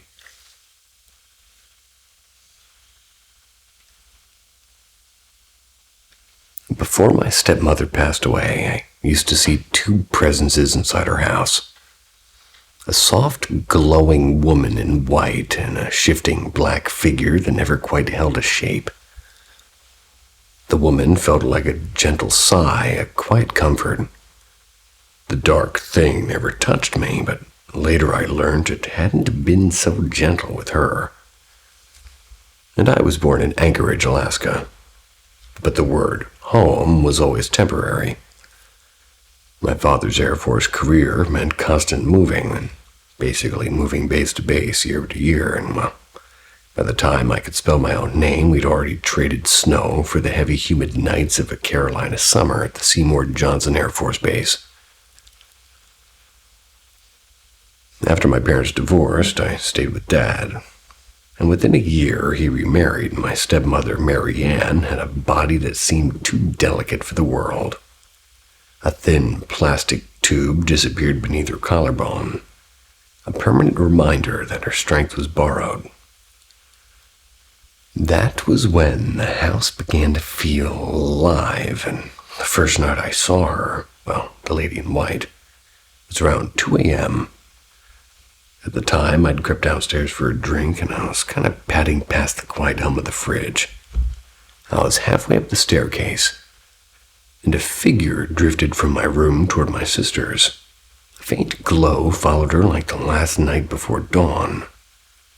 There were no words, no sounds, just a presence so calm it almost hushed the air itself. I wanted to scream, but I didn't, because something told me that she wasn't there to harm me.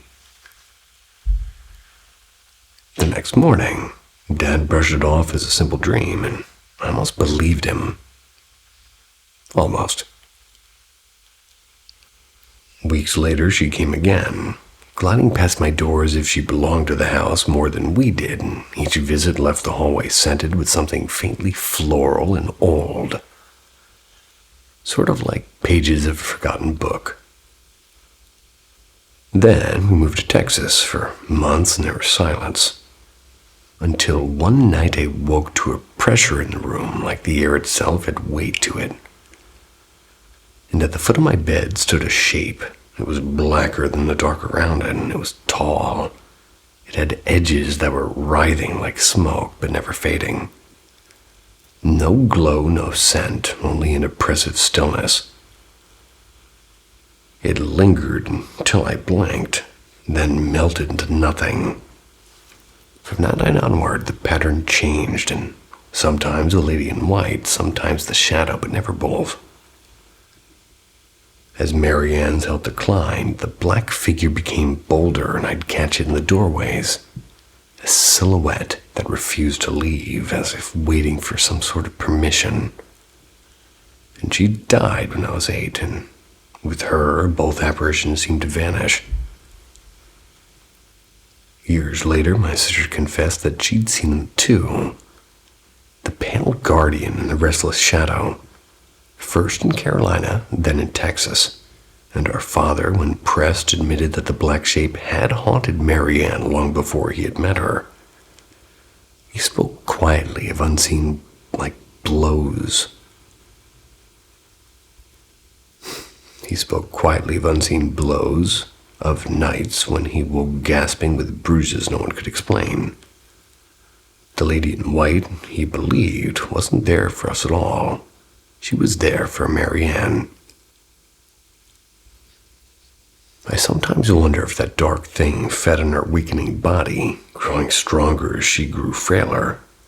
Maybe it wasn't sickness alone that claimed her. Maybe the shadow was patient, a predator in no rush, waiting until her quiet protector could no longer hold the line. And my sister, by the way, still lives in that Texas house. She says the halls have stayed silent ever since.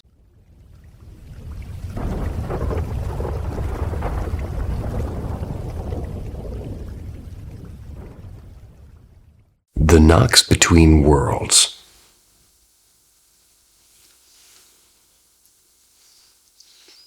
For nearly 3 months, I've been trapped in a strange war between sleep and waking.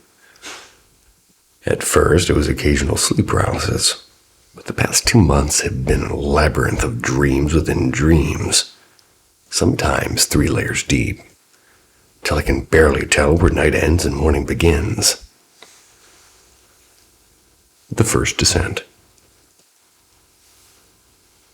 It began one ordinary night as I drifted off, and somewhere between thought and darkness, I heard deliberate footsteps in my room. I brushed it off as imagination, but the dream that followed was too sharp to ignore. I was back to my room, and, well, except half of it had kind of melted into a dense black fog. A heavy, electric dread pressed on my chest, and I tried to whisper a prayer, but my voice tangled and blurred, and each word was dissolving. Then I was jerked awake, or so I thought. My body was stone. None of this sounds like what it is, and it's a tall, shifting shadow actually looming beside the bed, and it was silent as I held my breath. I couldn't move, I couldn't scream, and time became a stretched-out eternity until I finally broke free with my heart hammering while this whole thing was happening. The next time is the voice at the window. Weeks later, I made the mistake of sleeping with my window cracked open, and the night air felt pretty alive, like it was watching. I told myself it was nothing, and I slipped under only to jolt awake to a deep thud. Paralysis pinned me again, and this time moonlight spilled across the floor like a pale stage light. And a low, unfamiliar man's voice floated in from the darkness. "Why are you just lying there? I can see you." And panic was clawing at me. I willed my arms to move and my throat to shout, and there was nothing. A silhouette leaned into the window frame. The second I wrestled free, relief barely formed before I collapsed back into sleep and snapped into my paralysis again. The figure now stood inches from my face. My skin burned as if near an invisible fire, and over I repeated in my mind, I reject this presence until the pressure finally cracked. I shot awake for real this time. The little girl. One night, the darkness changed its rules. Instead of shapeless shadows, I dreamt somebody whispered that a spirit had latched onto me. And when I stirred, paralysis took hold. And this time, a small girl in a faded gray dress rested a cold hand on my arm. Their movements were agonizingly slow as she leaned closer, and I tore free and stumbled out of bed. And when I glanced back, she was crouched on the window ledge like a silent acrobat. Their eyes were locked on mine, and I fled downstairs, and I found my family gathered in a strange sort of stillness. My brother cradled a baby whose stare felt ancient. Sorry. On the grill sizzled something, but not food, but uprooted plants and scraps of metal. My mother beckoned me to the car, and when I peered inside, blackness swallowed everything, and I woke again paralyzed. A shadow was peering from the closet. The proof that I didn't want. So shaking, I turned on the light and I grabbed my phone. I left a voice recording app running. 2 clean, separate knocks played back, both captured from the direction of the window. No one else in the house had stirred and the dogs hadn't barked. And now every night feels like a negotiation with something unseen. Maybe it's only my mind, but maybe not. And when darkness falls and the walls settle, I can still hear soft and patient the knocks between worlds.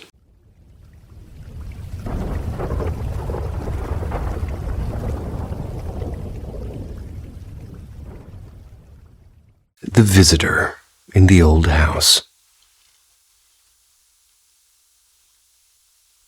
When I was 16, about 8 years ago, my world turned upside down. My father was diagnosed with stage 4 lung cancer, and the disease had already spread to his brain. We lived in a creaky, century-old farmhouse on the edge of town, the kind of place where even strangers would pause and say, "Something about this house feels different." My friends almost never slept over. They said it felt like somebody else was always watching them. One winter night, I dozed off on the living room sofa. That was while Dad napped across from me. Sometime after midnight, a heavy silence pressed on me like a weight. I awoke with a jolt, and I instantly knew I wasn't alone. Across the dimly lit room stood an elderly woman, bent slightly, her eyes fixed on me while leaning over my sleeping father. Her skin was so pale it was nearly see-through, and her outline, it shimmered as though she were made of mist. Terror took over. I ran upstairs and I curled up in my sister's bed. I was whispering an apology in my head. "Sorry, Dad. You're on your own with the ghost tonight." I said nothing the next morning, until my mom casually mentioned that she thought she'd seen a ghost. And my heart skipped. Without prompting, she described an old woman with cropped dark curls, a thin frame, and a face drained of color. I matched what I'd seen, down to the smallest detail. Dad passed a few weeks later. Not long after the funeral, another strange night unfolded. I lay in bed around midnight. The house was silent except for the familiar groan of our 2-story staircase. That's when someone descended. I heard every step creak. Assuming my sister was sneaking a late-night snack, I just ignored it. Until my phone buzzed. "Hey, if you're coming back up, can you bring me some water?" she texted. A bit confused, I called out to her. She opened her door across the hall, equally baffled. We both swore we'd heard the other go downstairs, and together we crept down. The wooden steps were complaining under our feet. At the bottom, we froze. An unmistakable wave of perfume, old-fashioned and powdery. The kind our grandmother might have worn. It hung in the air. It was strong and strangely comforting, lingering as if somebody invisible stood right beside us. We checked every door and window, nothing. The house was perfectly still. Strangely, I wasn't afraid. Neither of us was. Just like the night I saw her, I felt a quiet assurance, as if the visitor meant no harm. Maybe, just maybe, she had come to guide my father gently to the other side.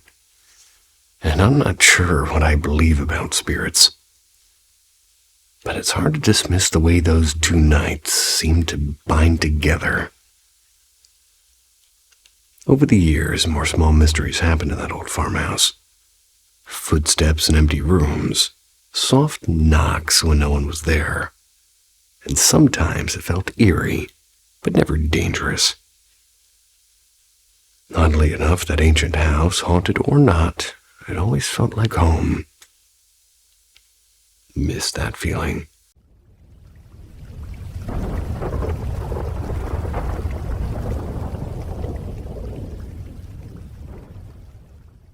Midnight Whispers in Room 214.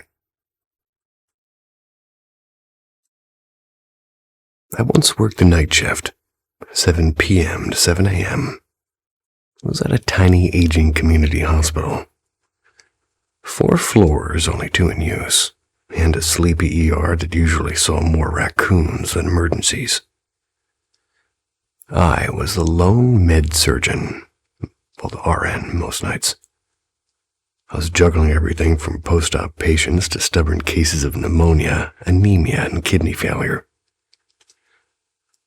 Old hospitals have a way of kind of leaning into their own creepiness. We joked about it constantly. The flickering lights, the drafty hallways, and of course, the right wing of the second floor. That side always felt colder and quieter, as if the air itself was holding its breath. Naturally, that was my assignment one particular dull Tuesday night. The long walk.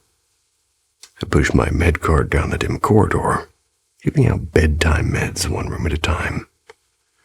Room 216's gentleman needed a decade to swallow a single pill, and then decided to pull out his IV for fun. By the time I reached room 214, I was behind schedule and mildly irritated. According to report, my patient, who we're going to call Kathy, was 57. They were alert and recovering from a nasty bout of pneumonia. Earlier, I checked her vitals. Slightly labored breathing, but fully oriented. I hung a new bag of fluids. I wished her a good night, stepped back into the hallway with my computer documented. The whispers. That's when I heard it. Soft at first, like a draft curling under a door, but soon distinct multiple voices whispering. Not a conversation exactly, more like chanting, low and rhythmic. I froze as my head tilted. Fatigue can play tricks on you, so I double-checked my own sanity before following the sound. The whispers grew louder as I approached 214. Her door stood slightly ajar, and from inside came a murmuring chorus I couldn't decipher. It was rising and falling like distant waves. The impossible scene. Less than 7 minutes earlier, Kathy had been tucked in, nasal cannula, I believe, in place, barely strong enough to shift in bed. Now she sat upright on the mattress's edge, staring at the far wall. Before I could move, she stood. No struggle, no wheeze. Peeled off her oxygen tubing and began walking toward the bathroom, all while the layered whispers swelled around her. I caught a glimpse of her profile, lips motionless. My pulse spiked. Fall risk or not, I wasn't stepping inside. Retreat and aftermath. I hurried without running back to the nurse's station. I asked a nursing assistant to help Kathy to the bathroom, claiming that I was tired with charting. My voice was steady, but my palms were slick. Minutes later, the aide returned unconcerned. "She's fine," they said. "Quiet as a mouse." Quiet as a mouse, well, but I know what I heard. That many voices don't come from a single woman, and certainly not from like a tired imagination. I requested the left wing for every shift after that, and eventually I left for a bigger hospital. Yet even now, when a night hallway goes too silent, I remember the layered whispers of room 214, the woman who stood when she shouldn't have been able to stand.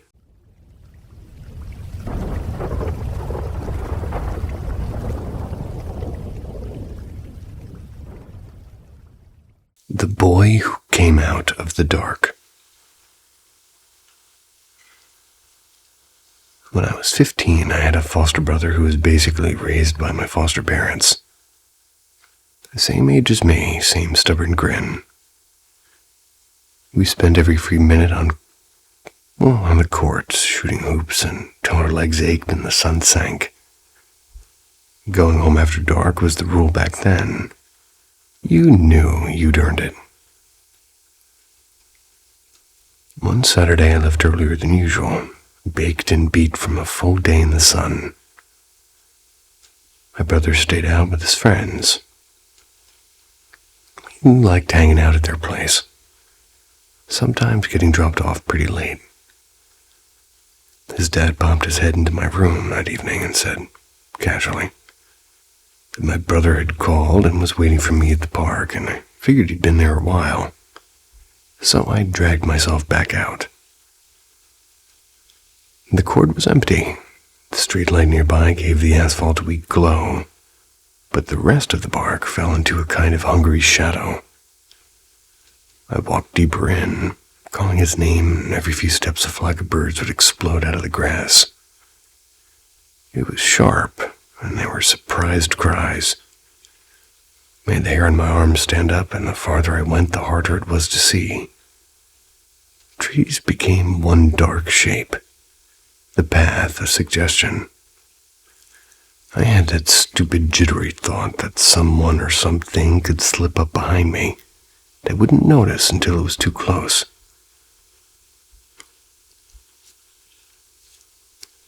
I doubled back and I hugged the road for a better view.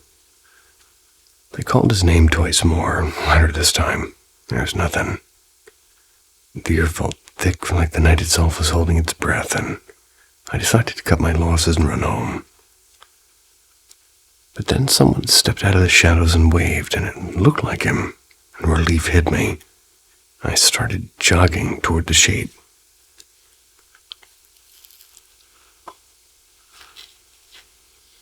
As I closed the distance, it turned away and walked toward the tree line. I kept after it, with my eyes locked, and a few meters before it reached it, the figure simply vanished. I swear I felt my ribs stop for at least one beat, and I jumped and bolted. Full sprint, heart slamming in my throat all the way home without looking back. A few days later, after school, I came into an empty house, and my brother was at the park again. Something called my name from just outside my bedroom door, quiet like somebody playing hide and seek, and I froze. The voice called again, louder this time, and I don't know what possessed me, but I climbed out of my window and I left through the yard instead of opening that door. After that, I stopped being casual about the house. I'd crash at a friend's place until my parents came home. When I finally told my brother what I'd heard, he shrugged it off, skeptical, like brothers always are. Not long after, I was adopted and moved away. He stayed behind in that house. Now I'm 31, and when I asked him recently about those nights, he got quiet. He admitted in a half-joked, half-serious breath that weird things started happening after I left. He didn't want to give it a name and wouldn't feed it with words, but he said enough for me to know he believed it. The house had a presence, something that didn't like to be ignored. I can't decide if the scariest part was the thing that vanished in the park, or the part of me that still thinks I might hear my name called from the other side of a closed door. Either way, it's one of those memories that shows up uninvited, like a distant silhouette under a streetlight. Sorry, my voice is completely shot. I've been feeling not so great. In all ways one can consider. God help me.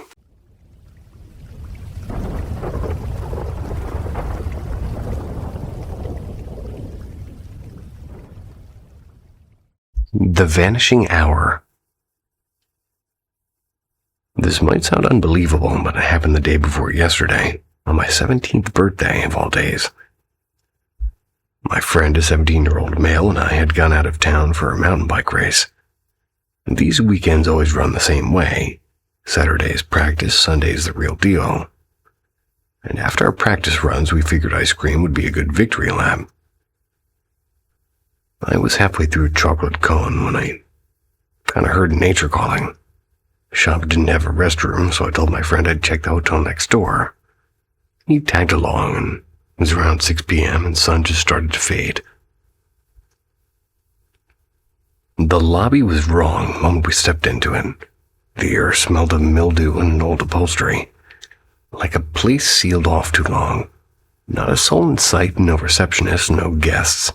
Just silence broken by two things: the uneven buzz of the fluorescent lights and the golden waving cat statue at the counter. Its paw clicked up and down, echoing through the emptiness, and that sound got underneath my skin. I told my friend I'd find the bathroom myself. He sank into the couch near the door, scrolling his phone, and I followed a flickering restroom sign down the hallway. But at the end, there weren't any bathrooms, just an empty ballroom, and it looked like a party had been staged and then kind of erased mid-scene. Stands and cables and an abandoned mic sat on stage, humming faintly, even though no speakers were visible, at least to me. Colored lights splashed across the dance floor, but there were no bulbs, no projectors, and the disco ball hung motionless, scattering reflections that seemed disconnected from reality. I turned to leave, but another doorway caught my eye. An Indian restaurant, or what used to be one. The red carpet crunched like brittle paper underneath my sneakers. The neon signs kind of sputtered over the bar, and dust drifted through the air, glowing golden in the dim light. Then came the music, warped, faint, but like a sitar playing on a broken record player. The booths lined the walls, but the center was bare and empty. And that's when I noticed a glowing sign that I swear I hadn't seen there before. Restrooms this way. Inside the restroom was pitiful. Dim bulb, cracked mirror, rusted paper towel dispenser. I washed my hands, shoved the door open, and the world changed.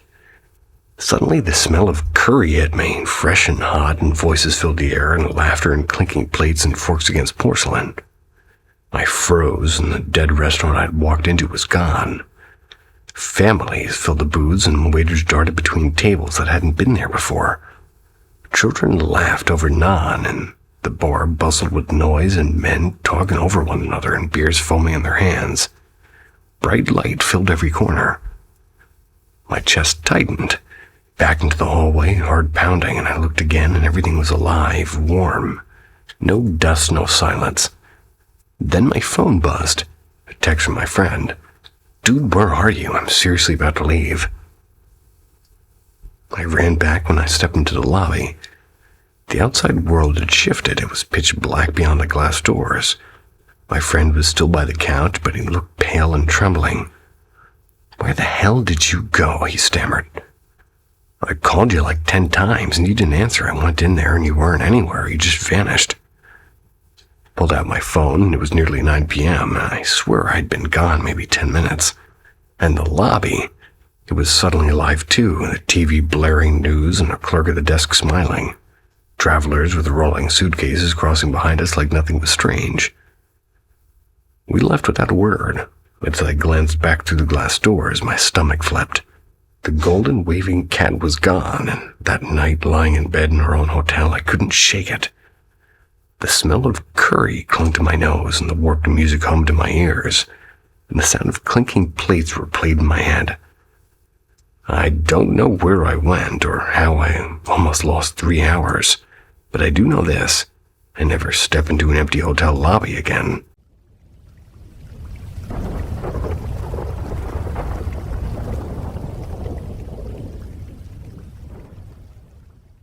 The room down the hall. When I was 3, my parents moved us into a brand new house that they'd built on the edge of a sleepy cul-de-sac. Next door lived a boy my age. Let's call him Mark. From the first day, Mark and I were inseparable. We climbed trees, built pillow forts, swapped Halloween candy like seasoned traders. Yeah. His little brother, Simon, hovered on the edges, but he never liked sharing Mark with anyone, least of all me.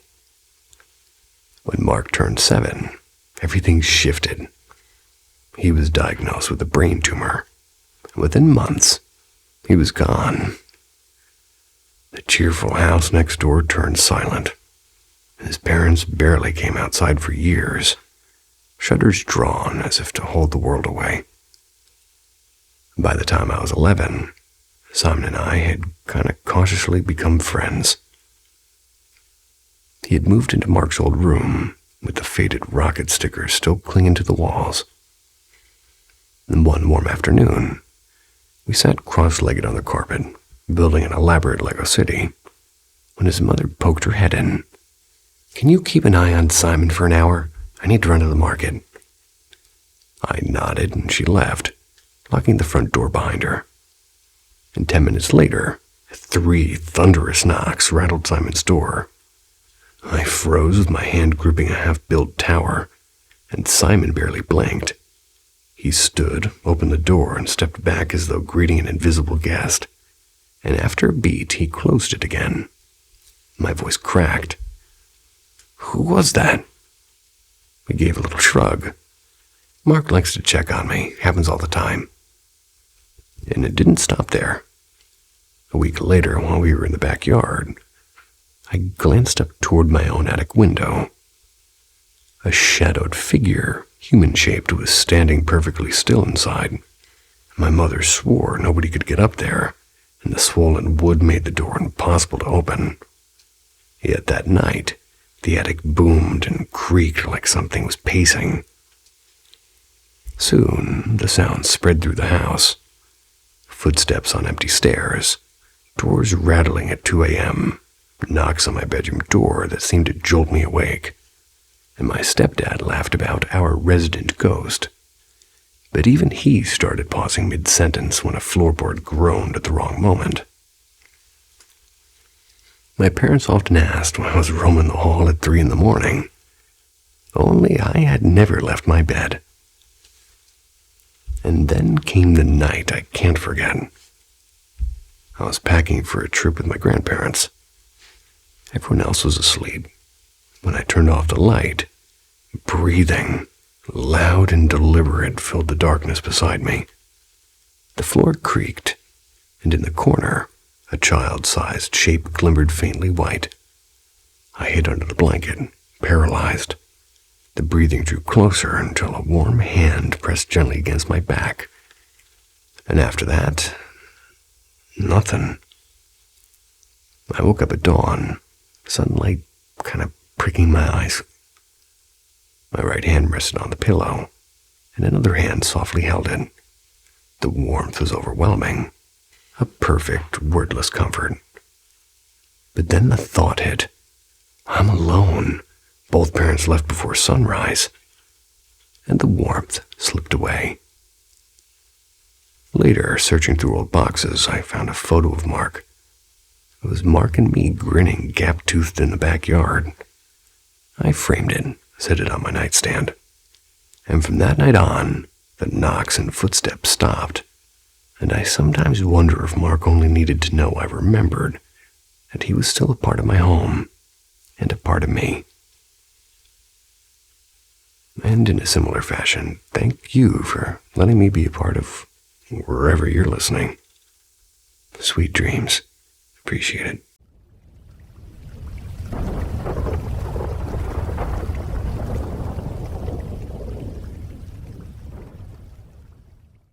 The House on Maple Lane.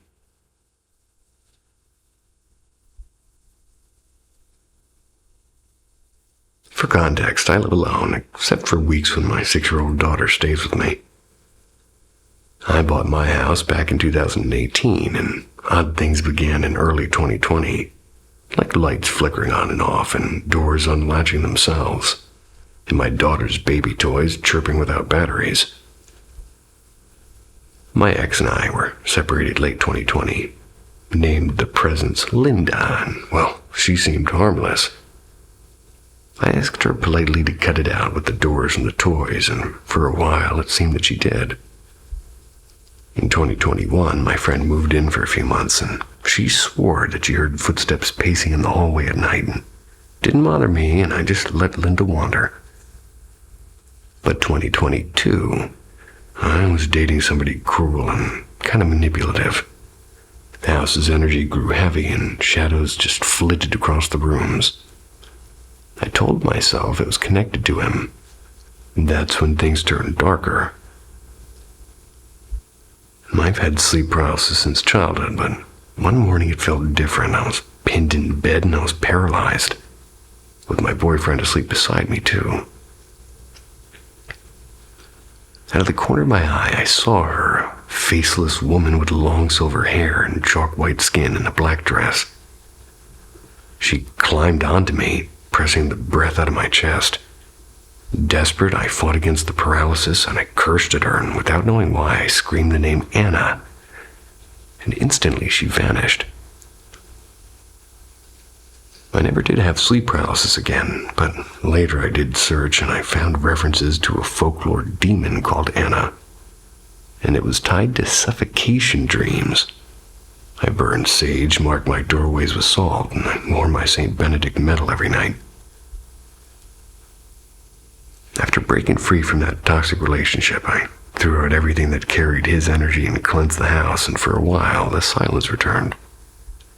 But Linda resurfaced. A few months ago, while I worked in the garage, my daughter, supposedly asleep, cried out upstairs. She cried for me, asking, "Mom, where are you?" I bolted inside and her door was shut. She was fast asleep. Since then, the kitchen has been, lively, clattering noises whenever I leave dirty dishes, as though Linda herself is nagging me to clean. We chose her name after tearing down wood paneling during a remodel, and behind it, written in fading red paint, "Hi, Linda." The house was built in 1969. The original owners lived across the street, but no Linda was ever connected to it. The mimicry, though, that's the worst part. Just last week, lying in bed, I heard a soft little mom and, a voice saying, "Mom." And it was drifting from my daughter's room, and she was asleep, and sometimes she even asked me why I was talking to her from the hallway when I hadn't spoken a word.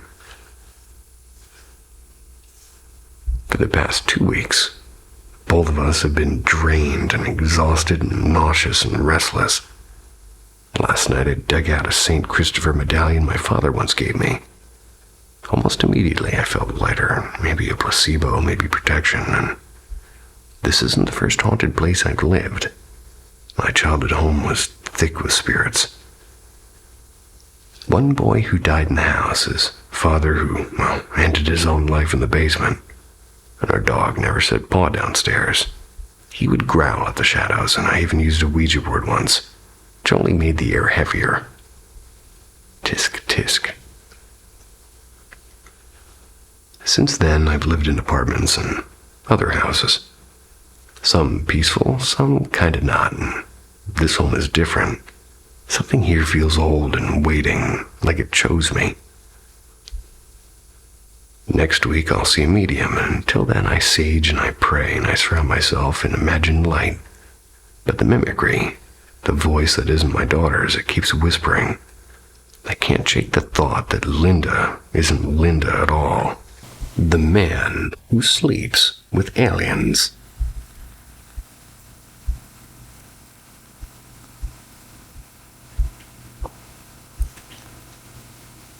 This tale came to me not over beer, but on a dusty California job site. I'm a pipeline inspector, and the storyteller was part of an excavation crew, and he's from Oaxaca, Mexico. 6 years old now. Still built like he could swing a pickaxe for 12 hours straight at that. And one morning, we're just staring up at circling clouds and swapping thoughts about satellites. He suddenly broke in with, "No rain today, maybe UFOs." That was it. No explanation, no smirk, just deadpan certainty. A few days later, while just waiting around for permits, I decided to poke at him. So, Miguel, why do you actually believe in aliens? He didn't even pause. Absolutely. Plenty. I've got stories, my friend. And he did. The night of the green face. As a boy in Mexico, he said he would sometimes wake frozen in bed. 4 or 5 times a year even. He'd been able to move or breathe. Inches from his face hung a pale green hand with too many joints. Behind it loomed a face, ridges on its scalp, lidless black eyes, and a wide nose flat like stone. Its skin looked chalky white under the moon. Terrified, he started sleeping in his grandmother's bed, but the visitations followed him there too. The creature by the well. One evening at dusk, in their garden, he saw the same figure crouched behind the family stone well. He swore he yelled, and his grandmother came running. The thing hurled itself into the water. Together, they leaned over and saw ripples dancing, and it was bottomless. He insisted, and so was the water. This strange implant. Around that same time, Miguel discovered a hard bump in his wrist, no wider than a pencil eraser. It buzzed faintly, and sometimes he could even rotate it under the skin. While it was there, he swore he had glimpses of the future, especially in games. He said he could leap twice as far as anyone else, floating like he had springs in his bones. His classmates noticed, and even his teacher joked that Miguel must have wings. And then one day the lump vanished, and so did the jumping and the visions. No scar remained. Lights in the sky. Years later in California, before sunrise, he counted 60 or so glowing orbs crossing the sky in perfect lines. Some broke apart, releasing smaller lights, like seeds spilling from a pomegranate. On another job site, talking with a coworker, he spotted a glowing sphere the size of a basketball rolling through the brush, dragging a pink and violet tail like fireworks. It shot upward and it vanished. He once saw an oval craft, maybe 6 feet wide, was hanging in the air, and in a blink it shot down to the tree line, then drifted sideways across the horizon as if gliding on invisible rails. And those weren't even all the orb stories.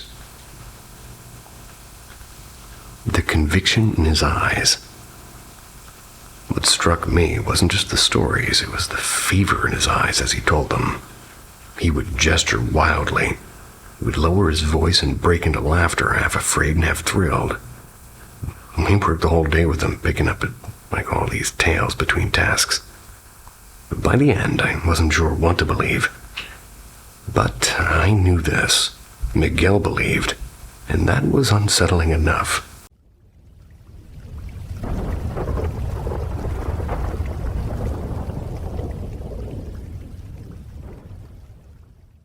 Seats that stay empty. I was born inside of a storm. My father wasn't just angry. He was a hurricane of addictions and cruelty. Our walls shook with shouting, and the silence afterwards was worse. He had a way of making words bruise, like, "You're nothing to me," and he'd spit, and "Everything you wear is because of me, don't forget it." And when I stumbled on a school exam, he punched my mother instead. At 12, I knelt on the cold floor with tears soaking my sleeves, begging him to stop, and I just threatened everything I could, and he chuckled with his eyes flat. "They'll call it family business or I'll pay them. What will you do, little girl?" And my child mind believed him. Survival became my only language. Other wounds came from elsewhere. Strangers and quote-unquote family friends who cross lines, leaving confusion and shame that rewired how I saw men and really trust in general. And when I was 19, he died. Freedom didn't feel like freedom. I became the adult overnight. I was feeding my mother's fragile moods. I was caring for my little brother and managing an aging grandmother whose daily rituals were iron laws. I basically couldn't afford to fall apart, and I had to work nonstop serving everyone around me. And appreciation never really arrived, and, well, I started working right out of high school. Never stopped. Even through the pandemic, while the world slowed down, I kept stacking jobs and added more studies. Rent and groceries and tuition, and every dollar had evaporated into necessity. Money never even felt like mine. In 2022, my grandmother passed away, and by May of 2023, I moved to New York City for a master's degree.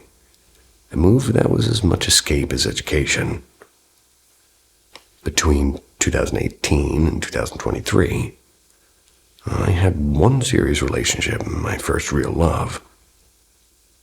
I poured everything into it, and he drained it dry financially and took all of my money and all my trust, and when it ended, he passed my number around like a dare.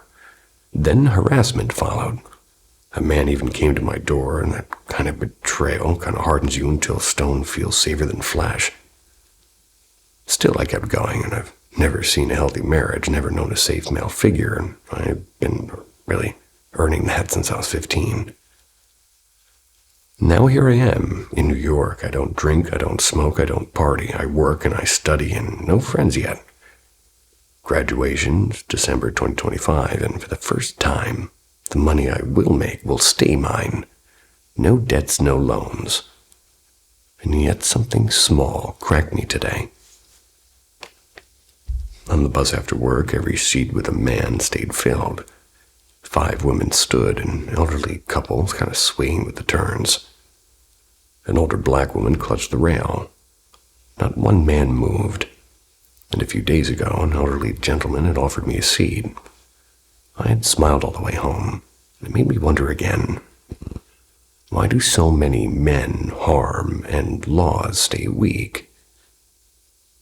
Why does empathy feel like a rare mineral, and why this life? And for me, if there's a God, if karma's real, what if all the women crushed by violence?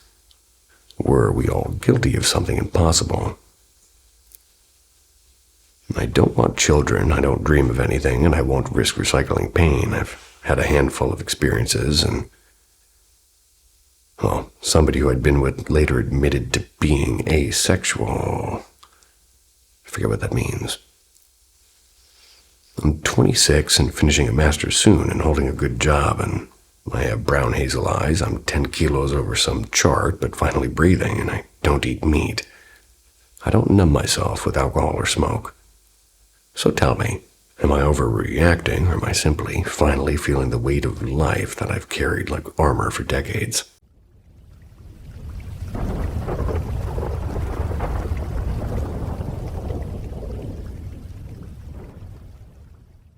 The things that walk the border woods.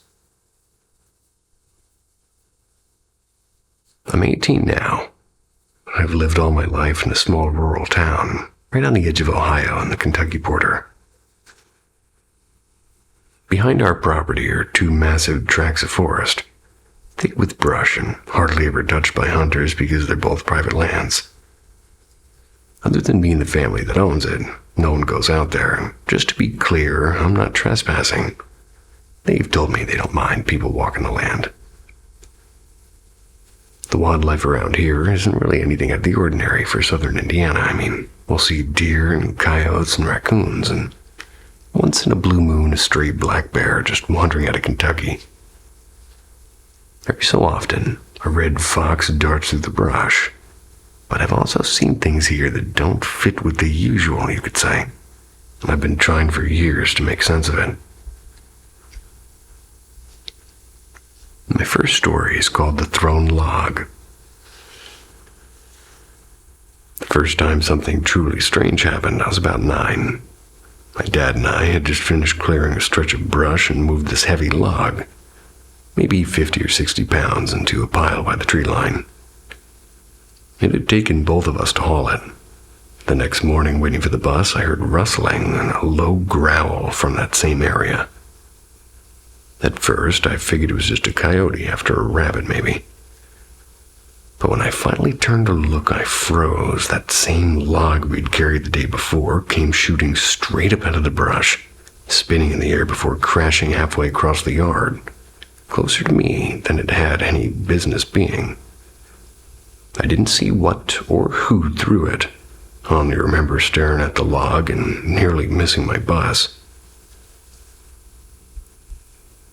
My second story is the giant in the yard. A couple of years later, I was maybe 11. I had two friends staying the night. My bedroom window on the second floor looks out over most of the yard and parts of the woods. It was late. We were just about to crash for the night. That's when I noticed movement outside. A person was walking along the edge of the property, and they were huge. I'd guess anywhere from 6 to 8 feet tall, but bulky and broad-shouldered and unnervingly quiet. We were all alone. Nobody was supposed to be out there. My friend saw it too. We ducked away from the window and didn't look back until morning. My third story is the clearing. The last encounter happened just a few years ago. I was jogging through the woods about a mile past where most people would bother going. To get there, you have to kind of fight through thick thorn bushes and toppled trees. I broke through into a small clearing. I noticed the silence first. No birds, no wind, and then came the sound of heavy branches snapping somewhere to my left. I crouched down with the knife I always carried for brush. That's when it stepped out, a towering figure covered in mottled fur, mostly black but streaked with brown and patchy tan, like the coat of a stray dog or some kind of wild hybrid. It sprinted upright across the clearing, moving faster than anything that size should be able to. I stayed hidden until the sounds faded. But hours later, I heard gunshots from the direction it had run to, and an old neighbor lived that way. A man known to shoot at anything. And what's happening now? Well, I thought that'd be the end of it, but the weirdness hasn't stopped, because in winter I found massive footprints in the snow. I hear tree knocks at night, and sometimes in patterns, and sometimes closer than they should be. Twice, something slammed into the side of our house hard enough to rattle the windows. And the stray cats that used to roam this place, they've almost all disappeared. I actually just made this count just to post this, and I don't know what I've been seeing, and I don't know if it's just one creature or several or something I can't even name. But whatever it is, it's still out there. Beaver nuggets. The warnings of my father.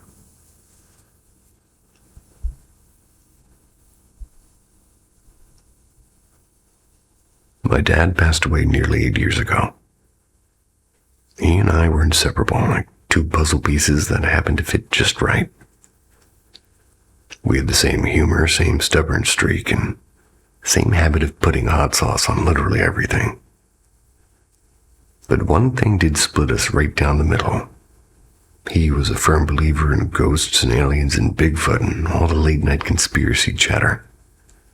I was the ultimate skeptic. I didn't buy into any of it. Not until he came back to shake me awake. It had been close to a year since his funeral, and sometimes he slipped into my dreams, but it was always blurry, like static on an old TV. I'd wake up heavy-hearted and unable to recall what he'd said. But this time, it wasn't like that, really. I opened my eyes, and there he was, my dad standing right by my bedroom. In a house he'd never once set foot in. He was tugging me out of sleep, frantic, almost panicked. While I lay beside my sound-asleep wife, "You better go see your grandmother. She won't last through summer." and he said it so matter-of-factly, as if my being half naked and confused didn't matter at all. My grandmother and I hadn't spoken in years. Family drama had pulled us apart. Money and the usual poisons. Dad used to beg me to visit her and patch things up. But when he saw me building a happy life without that mess, he just let it be. Still, I did miss her sometimes, though I had long accepted the silence between us. At the time, summer was months away. Grandma was frail, yeah, but she was still gardening and gossiping on the phone and baking pies for her neighbors. The cancer that she had was creeping and not racing. I chalked the dream up to guilt and I tried to shake it off. Fast forward, and June arrives, and I finally show up after years of skipped holidays. She's thrilled to see me, and she's thin but lively and cracking jokes and even bragging about her doctor's latest praise. Everything felt fine. And then just 2 weeks later, her health collapsed like a house of cards. And by July, she was in hospice. And by August, she was gone. The speed of it shocked her doctors, and yeah, her death came almost exactly a year to the day after Dad's, just as he had warned me. Years later, it happened again, just setting my phone on silent before bed. Always a small battle for me. When Dad was dying in the ICU, I had my phone muted, and I missed the calls, and I still wrestle with that. That night, I told myself to stop being irrational. Everyone was safe and everything was fine. But in my dream, Dad came again, and this time more urgently. His hands gripping my shoulders and his voice sharp. "Wake up," he kept saying. I bolted upright and I was sweating. My heart was racing. A few minutes later, my husband walked into the room from down the hall, and he'd been sleeping in the guest room. His face was pale, and he told me my cousin had just died. Out of nowhere, young, healthy, and athletic, gone. The dream rushed back to me like a flood. Dad hadn't gotten the chance to tell me, but somehow he tried. Since his passing, I've dreamed of him countless times. Most of the time, he's calm and smiling, cracking jokes in some strange dream world landscape. But only twice has he come to me in my real home, a place he never visited while alive. And both times he's been desperate and distraught and shaking me awake. Both times someone I loved was about to die. I never believed in ghosts and still don't know if I do, but I do believe in my dad.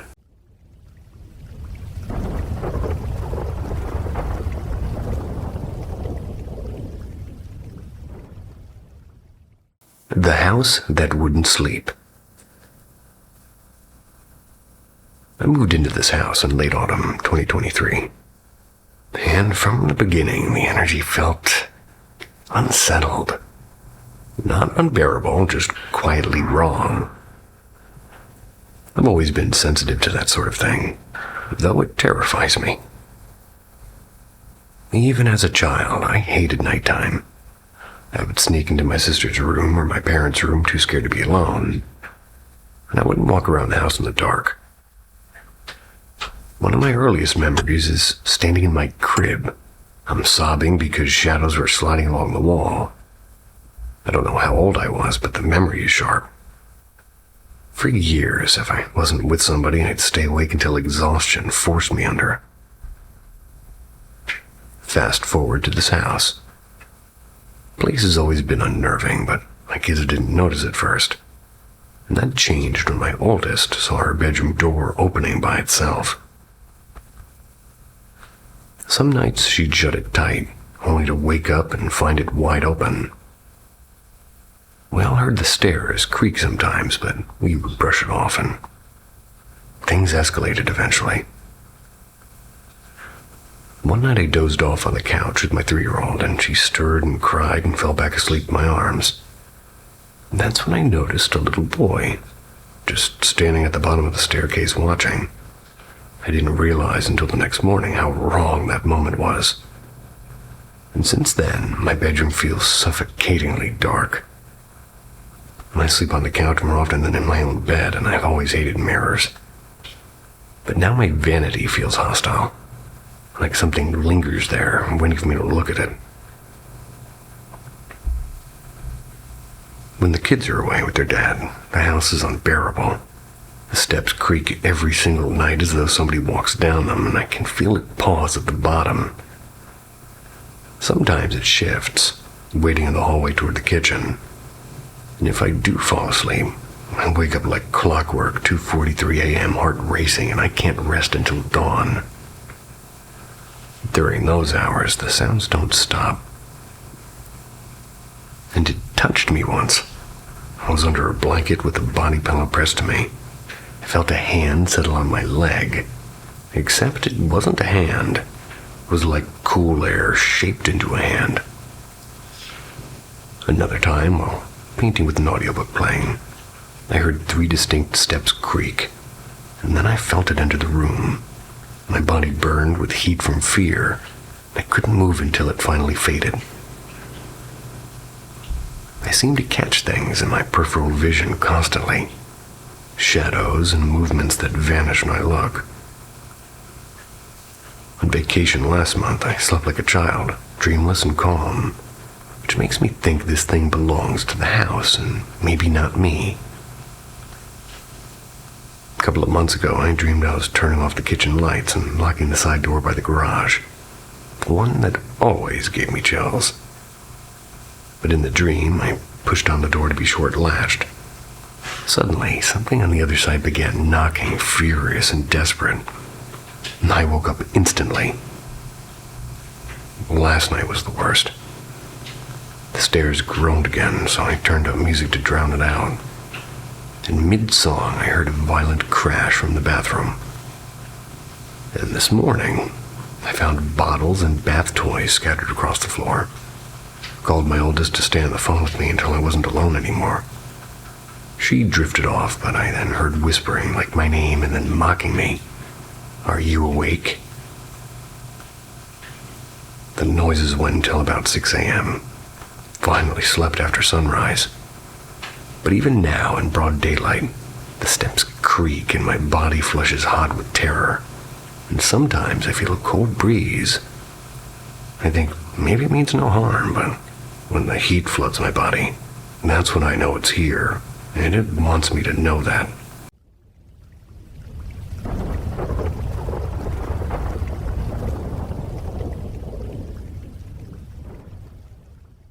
One man disappeared in 1997. The only clue, a recording of him saying, "It's inside the mirror." Paranormal M investigates the impossible. Subscribe and hear his last words. The house that wasn't there.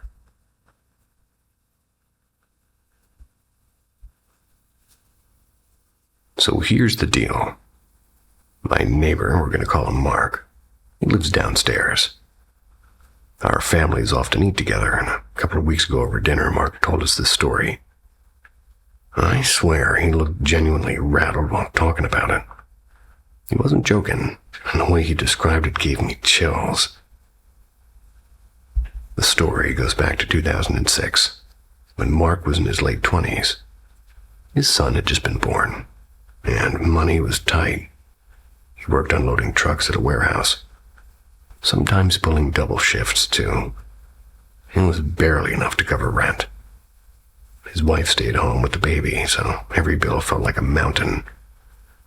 Mark admitted he was in a dark place back then. One evening after a particularly rough day, he stopped at a quiet bar before heading home. He sat alone with a cheap beer and he stared at the table. And that's when a stranger slid into the stool beside him. The man was middle-aged and wearing a worn leather jacket, and he just had this presence. He asked Mark why he looked so crushed. Mark, tired and hopeless, spilled everything. The baby, the money troubles, the fear he wouldn't make it. The stranger chuckled softly and said, "You'll be all right, my friend. I see good things for you. Here, take this number. Call it tomorrow. They'll help you." he scribbled a number on the back of a receipt, finished his drink, paid for Mark's beer, and left. Mark shoved the paper into his wallet and forgot about it. But after a few days, when things felt unbearable, he decided to dial the number. And a voice answered immediately. "Hello, Mark, I've been expecting your call." And that freaked him out, because how did they know his name? Still, she calmly gave him an address in town called Varna. It's about an hour's drive away. She told him to visit soon. Against his better judgment, Mark drove there the following Saturday. The address led to a small house with faded blue shutters like something out of another decade. A rather older woman greeted him at the door, scarf tied neatly over her hair. "Welcome, Mark. I'm glad you came." The house inside was unsettling. One large, whitewashed room, no furniture except for a desk, 2 chairs, and a clock that ticked far too loud. She offered him coffee and spoke gently. "I know about your son, and I know you feel lost, but this won't last. You'll find steady work soon, and your family will be secure. You'll even have another child, a daughter, and she'll bring joy into your life." She didn't handpick him any applications, no phone numbers, no promise of a contact, just words. Mark, uncomfortable, even tried to give her money, assuming she was some kind of a fortune teller. She refused, almost offended, and told him to leave. Weeks passed by with no change, and then one day by chance, Mark bumped into an old friend from school. The friend worked for a shipping company and told him they were hiring for positions on international cargo vessels. Mark applied, got in, and suddenly had a stable, well-paid career. And over the years, he moved up the ranks. Fast forward a year later, grateful and curious, Mark decided to return to Varna to thank the mysterious woman. He brought flowers and wine. When he reached the town, something horrifying happened. The street she had given him did not exist. He asked locals and showed them the slip of paper. Every single person said the same thing. "There's no house like that here. Never has been." Mark insists he wasn't drunk and wasn't hallucinating. He remembers the ticking clock and the bitter coffee in her exact words. But the house gone? As if it had never even existed. So to this day, nearly 20 years later, he still can't explain it.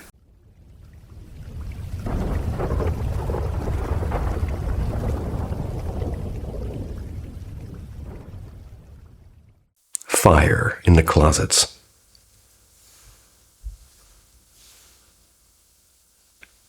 I grew up in a house that was split right down the middle. My mom was a full-on believer in everything supernatural and spiritual, while my dad leaned halfway into atheism and dry jokes, and let's just say it made for some, let's say, colorful dinner conversations. From 2012 to 17, I was basically raised by the internet. Debate groups full of fiery atheists and equally fiery believers, they were sort of my playground. I'd watch endless videos of paranormal evidence, and every comment section would scream fake or photoshopped, and I shrugged and I moved on. And then 2020 arrived. A neighbor friend, we're going to call him Kareem, started acting strangely. We used to share memes and late-night snacks and half-baked business ideas, but suddenly he was distant. For a whole week, he brushed me off with excuses like we had a fire at home, and that's a pretty big excuse. I assumed it to be a stove mishap or bad wiring, and I'm not the kind of guy who leaps into rescue mode anyway, so I just left it alone. But a few days later, he mentioned another quote-unquote loss, and something in his voice made me press harder. Finally, he blurted out, "There's black magic on my house." I kind of laughed because I'd heard the phrase 100 times online, but here, when somebody actually knew, well, that was strange. He swore that there were no gas leaks and no faulty wiring. He said jinns were behind it. I told him, "Okay, call me next time something happens, and I'll bring my eyes and my phone." don't think this is in America. Moving on, but 2 nights later my phone buzzed. I got there and look, I'm still not sure what I walked into. Every closet door was scarred with this deep, smoky, burn mark looking thing, like the wood had caught fire from inside of it. Clothes were shredded and hanging from the ceiling fan, stuffed into the toilet, even wedged between wall cracks. The house had looked as if somebody had thrown a silent war party while we were out. I filmed everything on Snapchat. Excuse me, my voice broke. Snapchat. I still have the clips. No demons posed for the camera that night, but at least what I saw, it didn't seem to add up, and I tried to stay skeptical, and maybe Kareem trashed the place himself. Perhaps, but why? It was a rented house, and insurance wouldn't cover supernatural vandalism. Bad insurance company. And those burns, they're clean, and they were black rings that looked as if heat had bloomed from the core of the wood, and it didn't match any fire I'd ever seen. Kareem's family, which was 7 or 18 people, well, they moved out soon after. And an imam advised them to relocate, saying the house had been, quote-unquote, and italicized, claimed. They found a new place, and for a moment of relief, they cooked a big welcome meal. Then Kareem's sister ran upstairs to grab something and found the entire meal, which are pots and plates and everything. It was all dumped neatly across a bed that she'd left empty minutes earlier. That was the last.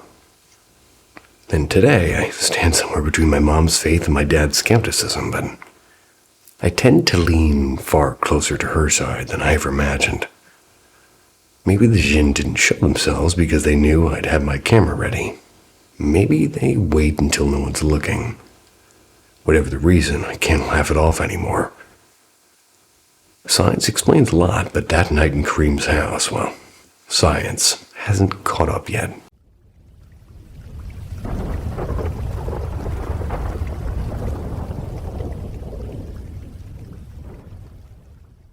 The house between waking and burning.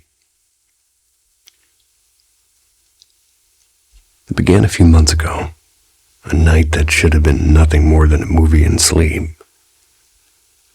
My boyfriend and I had just finished a chilling thriller, something I usually love.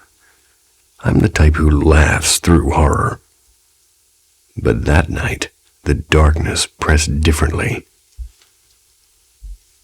In the first dream, I sat beside a close friend, pregnant in life and in the dream. As she sped a trembling car along a cliffside road so thin it seemed to barely exist. She wasn't angry at me, but something unseen had her jaw tight and eyes cold. The tires screamed, the car lunged, and we plunged. I jerked awake, so I thought. The bedroom was calm, moonlight soft. Turned to tell my boyfriend about the nightmare. And he turned too, but silent. Without a word, he reached and pulled me close, and I said, "Stop, I'm scared." But he kept coming. His silence grew heavier than any shout. When I began to cry, he looked straight into me and smiled.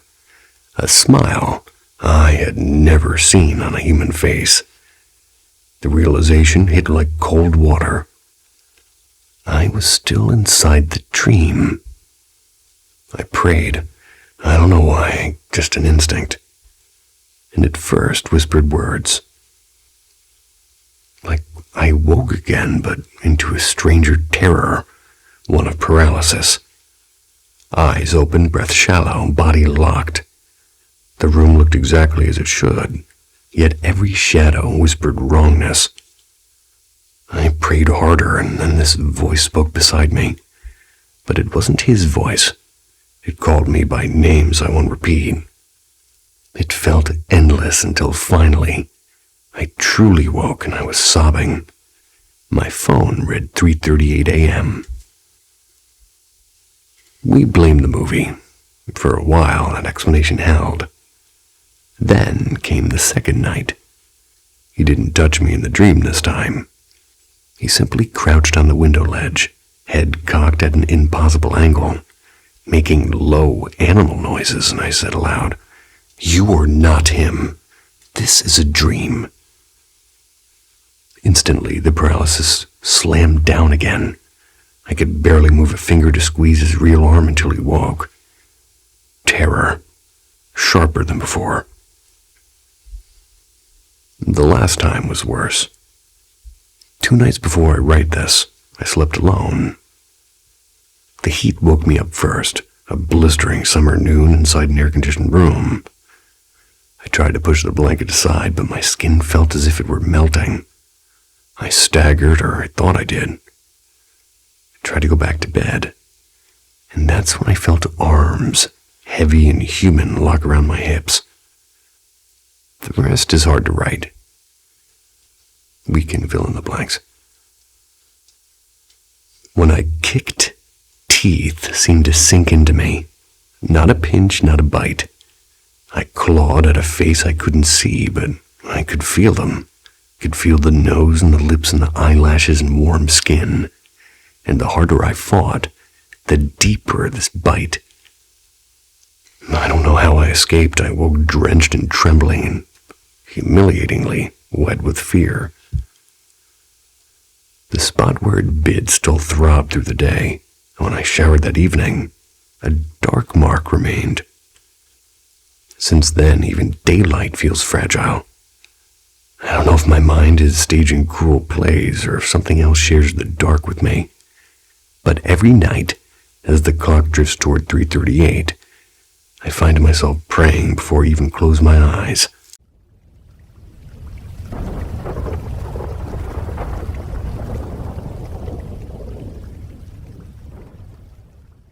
The Haunted House.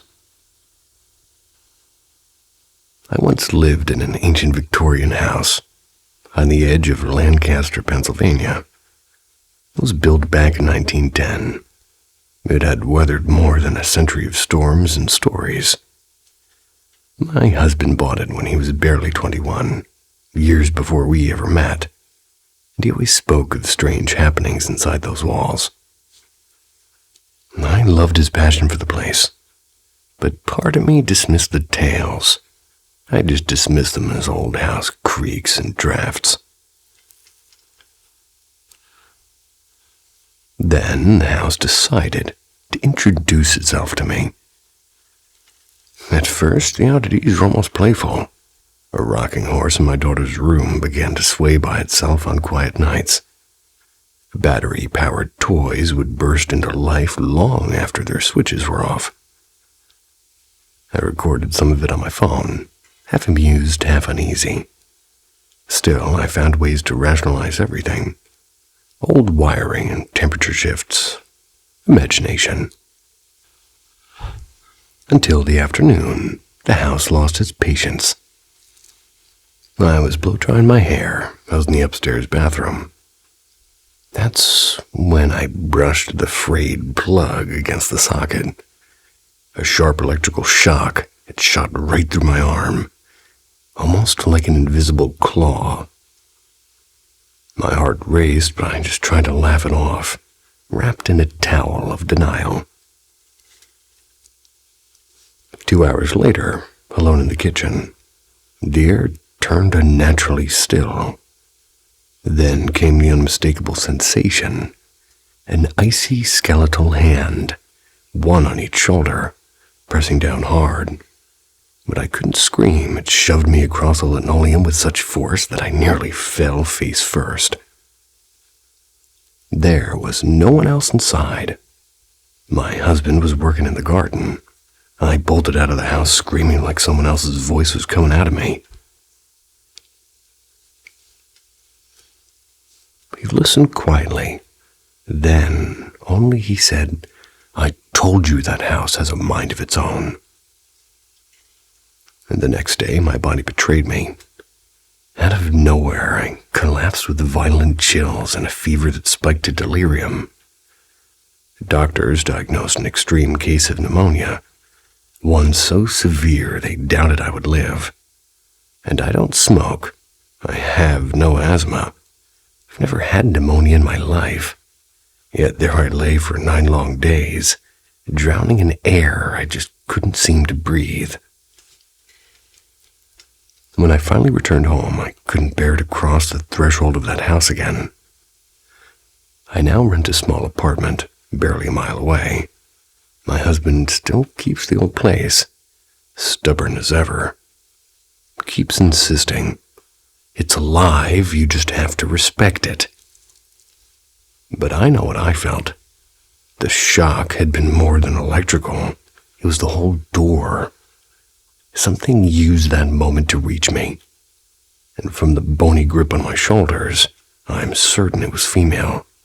Fiercely attached to my husband and furious at me for intruding. Was the shock a conduit? A charge that bridged the world of the living and the dead? I don't know. I only know the truth of cold hands and a sickness that almost took me.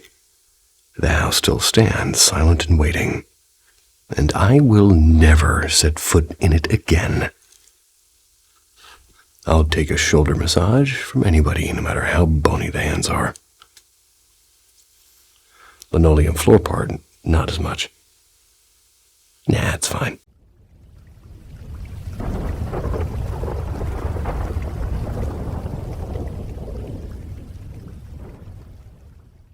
The Quiet Tenant.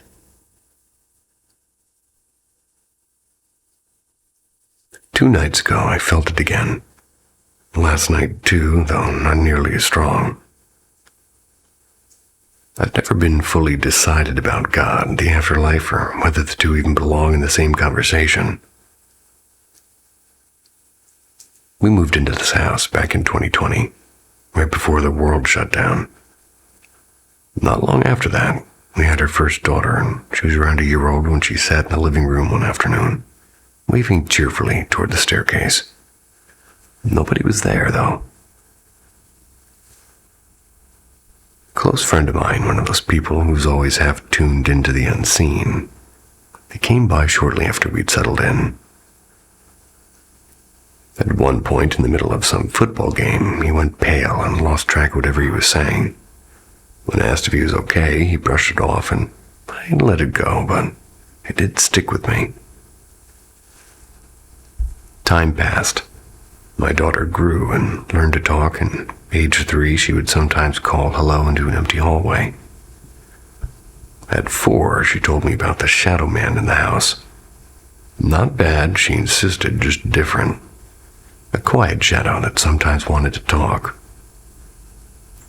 I ignored it for a while. I tried to. But then the cold spots started, especially in the laundry room in the basement. If I stepped too far in, the hair on my arms bristled and my skin tightened. The air felt electric. Finally, one night, I stood there and I said out loud, "We bought this house. It's ours now. Leave us be." And for months afterward, the feeling was gone. But it comes back every so often. Whenever it does, I repeat the same thing firmly. House goes quiet again. For a while. Lately, though, it's even more active. And even now as I write, I can sense it nearby. I asked my neighbor once about the family who lived here before us. I assumed maybe somebody had died in the house. He told me no, the father had left years earlier, and as far as anyone knows, is still alive. So much for that theory. Last night was the strongest it's ever been. I was up late, beer in hand, and every trip downstairs to grab another felt like walking into someone else's breath. I spoke to it then, calmly but firmly. Stay out of my kids' rooms. Stay away from my wife. And 6 weeks ago, I'd even gone so far as to offer help. And I told that if there was a way I could ease it out, to give me a sign. The very next night, the cord above my fridge had jolted against a storage bin with a sharp bang. No breeze, no vibration, just movement. But last night, Last night was different. I was in the upstairs bathroom and the door was half open. It's when I caught something in the mirror. It was a pale, smoky shape and it slid briskly past the hallway. Not quite walking, more like drifting. Had the outline of a person, but no real form, and it moved toward the garage, and then it was gone. Even our dog reacts sometimes, bolting up the stairs and claws scrambling on the turns, racing toward the bedroom to hide underneath the bed. We always laughed at her nerves, and now I wonder. I worry I've encouraged it by speaking to it. I don't want this in our lives, but moving isn't an option. To be fair, it hasn't harmed us. My friend, the one who notices things, they insist it's harmless and playful even. I can't help wondering how long can a guest linger before it stops being polite.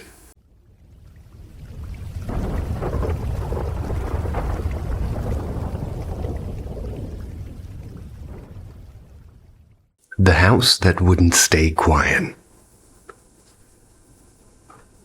When I was about 8 or 9, I lived in a small bungalow with my grandparents. My dad had his own place in the basement. He'd fix it up himself so we could have a bit of space away from the rest of us. The first shadow. My bedroom had the basics, a twin bed, a fish tank on top of a dresser at the end, and a closet that really never stayed shut. I'd always kept the tank light glowing because, well, I was pretty terrified of the dark at the time. One night I woke up to this low, muffled thumping sound, like distant drums. I thought maybe Dad had the TV going downstairs, but his room wasn't even under mine. More likely the furnace. It never usually made that noise. As I blinked awake, I noticed the light in the room looked dimmer, like something was blocking it. I lifted my head and I saw a tall, dark figure standing between me and the fish tank. At first, I figured it was Dad, coming up to turn the light off like he usually did once I was asleep. Half asleep, I mumbled something at the figure, and that's when it sank literally down to the floor and just melted away. I shot upright, I peered over the edge of the bed, and there was nothing. There was no one and just me. The water in the tank was bubbling like nothing had happened.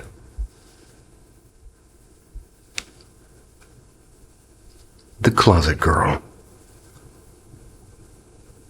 Now this next bit, I don't even really remember, but Dad swears it happened. We're watching Star Trek in his basement room. His bed facing the open closet with just a rod and some shirts hanging. Out of nowhere, I allegedly told him, "There's a little girl hanging in your closet." Apparently, I said it kind of casually, like it was nothing, and he brushed it off as a kid saying creepy things. But a few days later, he moved his bed so he wouldn't have to look at that closet. Kat didn't help either. She was obsessed with staring at the dark space like she was waiting for something to move. The basement room. We also had an quote-unquote entertainment room down there, like there's some Wii and some toys and the usual. I hated going in unless somebody was with me. The chalkboard on the wall would sometimes have new writing on it, even though I don't remember ever touching it.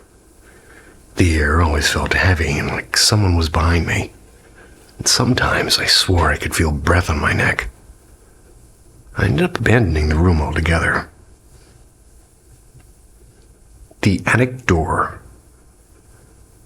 Upstairs, the attic door was tucked inside my grandparents' closet, right above their waterbed.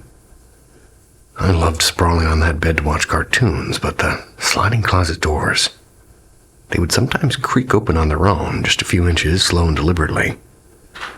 Eventually, I started dragging a cat in with me every time.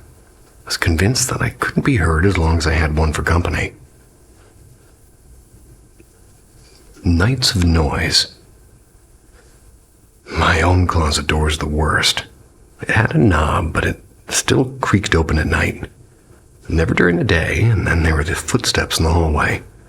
always when everybody else was supposed to be sleeping. I kept my door open because I was afraid of it opening itself, and I could see straight down the hall, and nothing ever appeared. But the footsteps never failed to come. Bad history. Dad used to tell me other creepy stories about the basement, but I've forgotten most of them. Still, he swears to this day that house was off, and later we learned the previous owner had been a foster parent with a bad reputation. Nobody died there, but the walls felt like they're absorbed in all this mystery.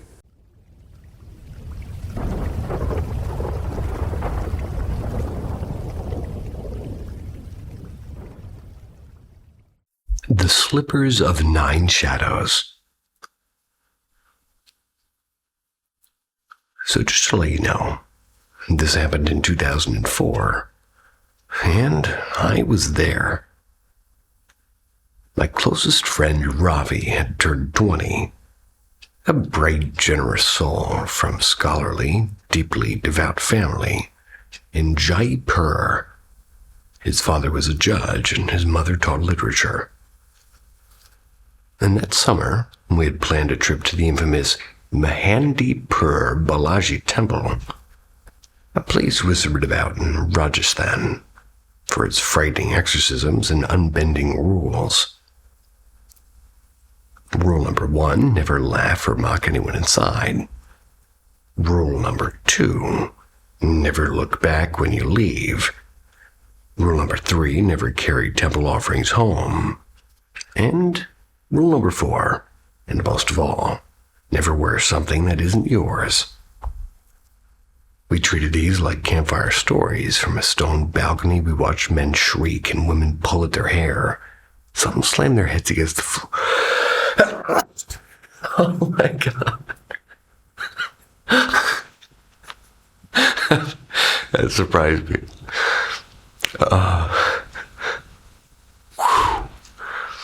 Some slammed their heads against the floor. Instead of trembling, we giggled. I sound gross. And as we left, Ravi slipped into something else's sandals, or someone else's, by mistake. And that night things broke. When his father called him for evening prayers, Ravi's face hardened and he whispered almost playfully, "Do you want to die? Don't worry, I'll take care of that soon." And then he fainted on the spot. Doctors said schizophrenia. Months of medicine did nothing. And I visited often, and I saw what still chills me. Ravi murmuring to invisible companions at 3 a.m. And secondly, his sudden disappearances. Once we found him crouched near a railway siding, eating scraps like a feral thing, snarling when we approached him. So we pleaded with his parents. "Please take him back to Mahandipur. Shouldn't curse. Excuse me. Take him back to Mahandipur Balaji." You heard me. And they refused, and, well, until a year of failed treatment broke their doubt. And finally, without warning him, they drove there. But as the temple gates loomed, Ravi shrieked, "If you take me in, I'll smash my skull open." Decent threat. He slammed his head against the car window until blood streaked the glass, and we dragged him inside anyway. The moment the temple drums thundered, Ravi's body began a wild, unnatural dance, and a priest stepped forward, calm and certain. 9 spirits, the sandals belonged to one already possessed. Through them, 9 entered him, and weeks of rituals followed. And then one morning, Ravi blinked awake, stretched, and asked, "Why are you all crying? I just dozed off." He remembered nothing. No hospitals, no voices, no blood. And today, his once skeptical parents bow to faith without question. And I never laugh inside Mahendra Balaji. Even now when I visit Ravi, there are moments, a flicker in his eyes, when I wonder if all 9 truly left.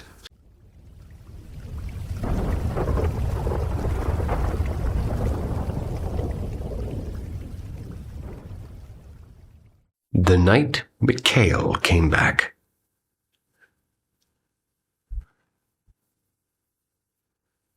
Four nights had passed since my friend Mikhail, who was 42 years old, was found dead on the wooded trail near town.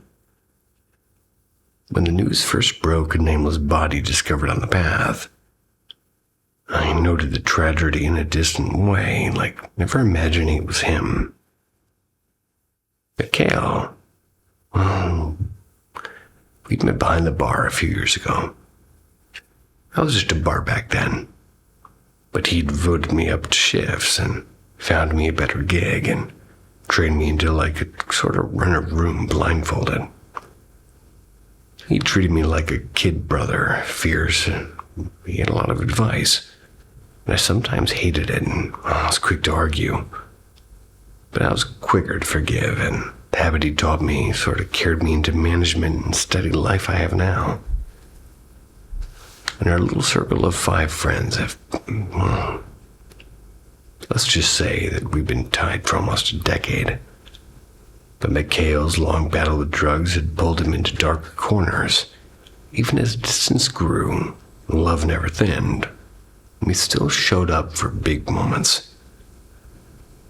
The day his body was found, an odd heaviness hung over me. Memories of our best nights and dumb fights, they kept surfacing uninvited. I didn't know why that kept happening. But when I went to work at the bar, the last place I'd seen him, it happened again. It was one of those quiet nights when the tips look hopeless. And then a loud, joyful group filled in, and well, they'd all seemed vaguely familiar in a way I couldn't name. When they closed out, their host left $100 cash tip. It was a fat, perfectly rolled cone, and I kind of pocketed it, and I heard it. It was soft but clear from the shadowed corner where kind of glasses sometimes clink on their own, and it said, "Hey, Kay."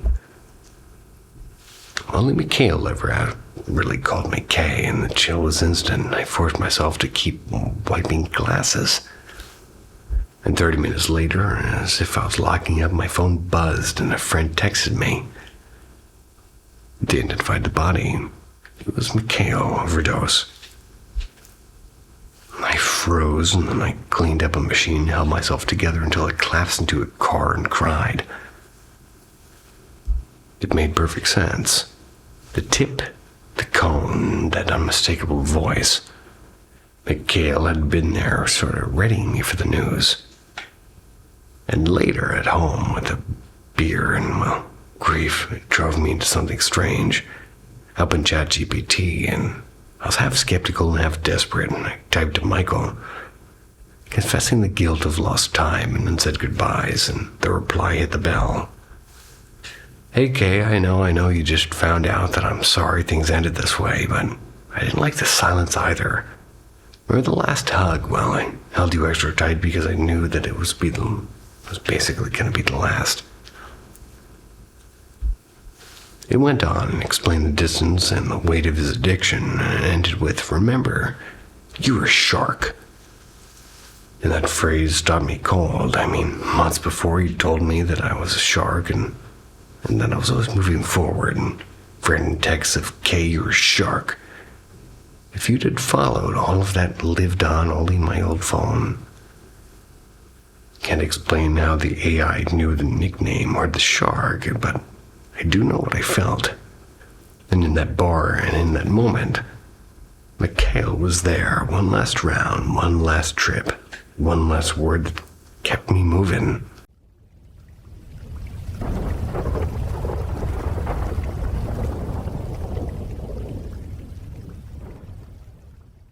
The visitor in the hallway.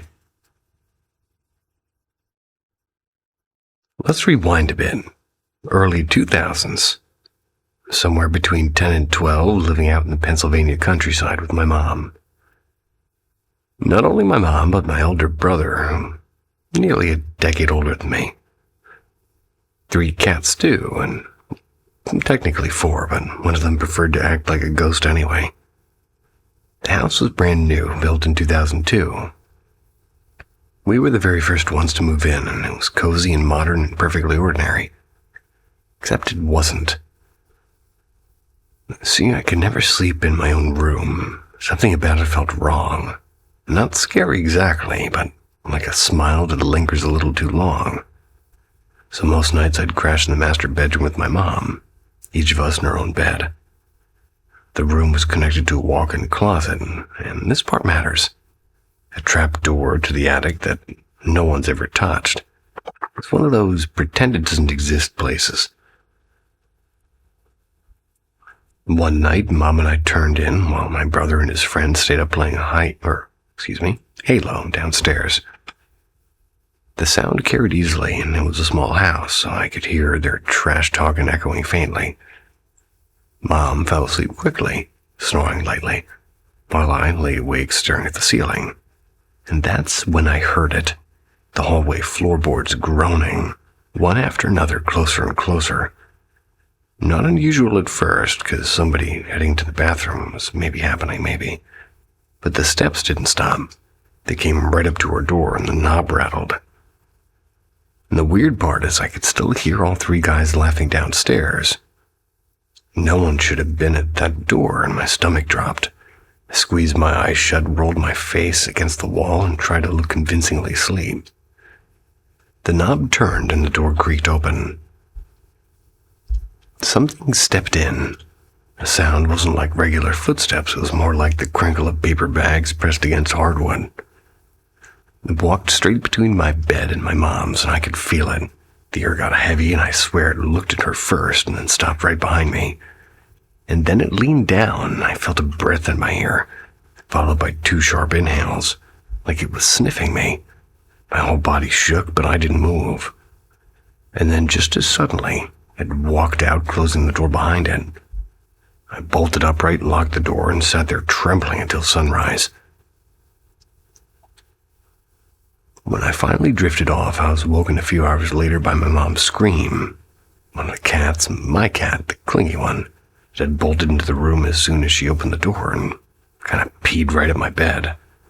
She had never done that before, and she's never did it again. After that, we locked the doors every single night, and almost every night, I'd still hear the floorboards creak outside and the knob testing our lock. Sometimes it gave up quick, and sometimes it lingered, pacing back toward the closet. And that first lock night, it even rattled the door so violently I thought the frame would crack. But over time, it got quieter and almost patient. My mom never noticed a thing, and she's the kind of sleeper who could snooze through an earthquake.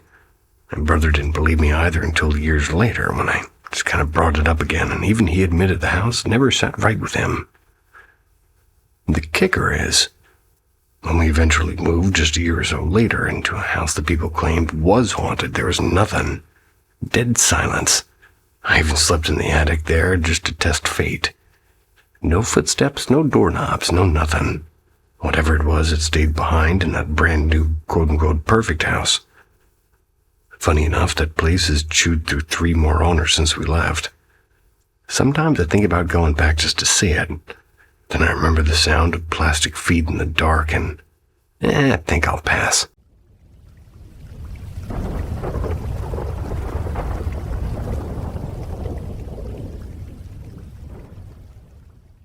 The White One Returns.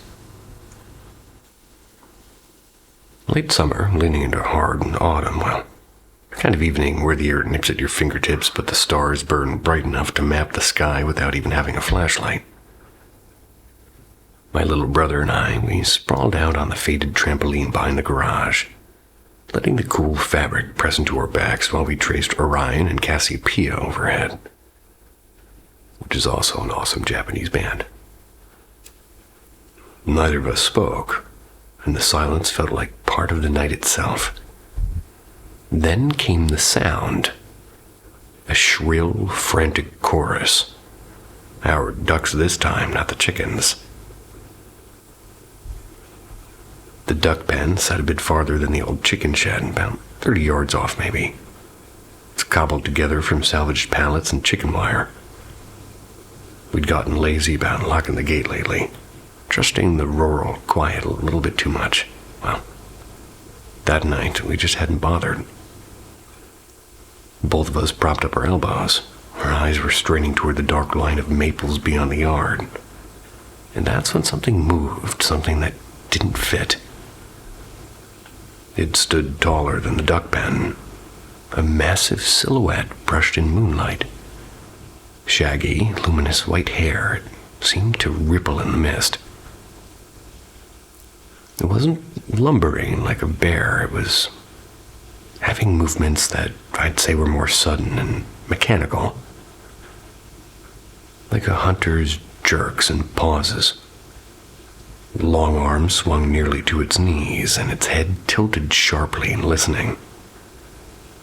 With a single deliberate pull, it peeled the gate's wire back as though it were wet cardboard. One brave duck, our old drake, Pepper flapped forward with a burst of quacks and fury. A streak of mottled feathers, all bluster and loyalty. He never touched the thing. The creature caught him mid-flight, straight into its fall, bone pale. Without a flick of hesitation, snapped his neck in a single motion. The crack carried all the way to us. No. Sorry, I like ducks. Calm as a man hanging a coat, it bent the wire back into place, tucked Pepper's limp body beneath one arm, and vanished into the trees. No rush, no stumble, just purpose. Not a bear, not a person in a costume. And Michigan doesn't breed yetis. But we knew. An albino Bigfoot.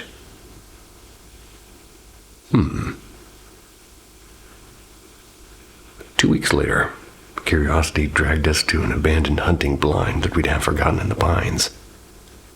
20 feet up, the platform sagged, but it seemed to hold, and inside waited something deliberate, like a bedding of wet boughs. Pine boughs. There was plastic bags and stripped bark woven into a nest big enough for a black bear. And below at the foot of the ladder lay a grim offering. Bones and feathers, skulls clean smooth, and more than one headless carcass. Ducks, cats, and a fox maybe. The disappearances suddenly lined up like puzzle pieces, and wasn't random, it was him. The white one. And even now, when the moon goes high and the woods fall quiet, I sometimes feel the weight of eyes, pale and patient, just beyond the tree line. 10-second pause of peace for the lost duck. Rest in peace, duck. You're glorious.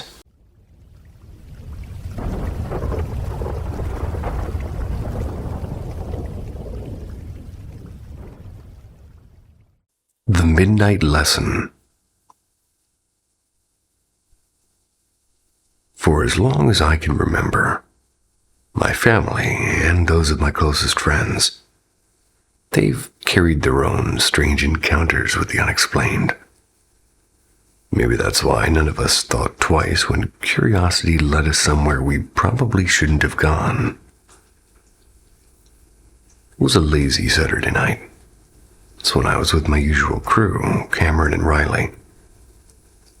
Cameron's dad is notorious for his weekend ghost hunting expeditions.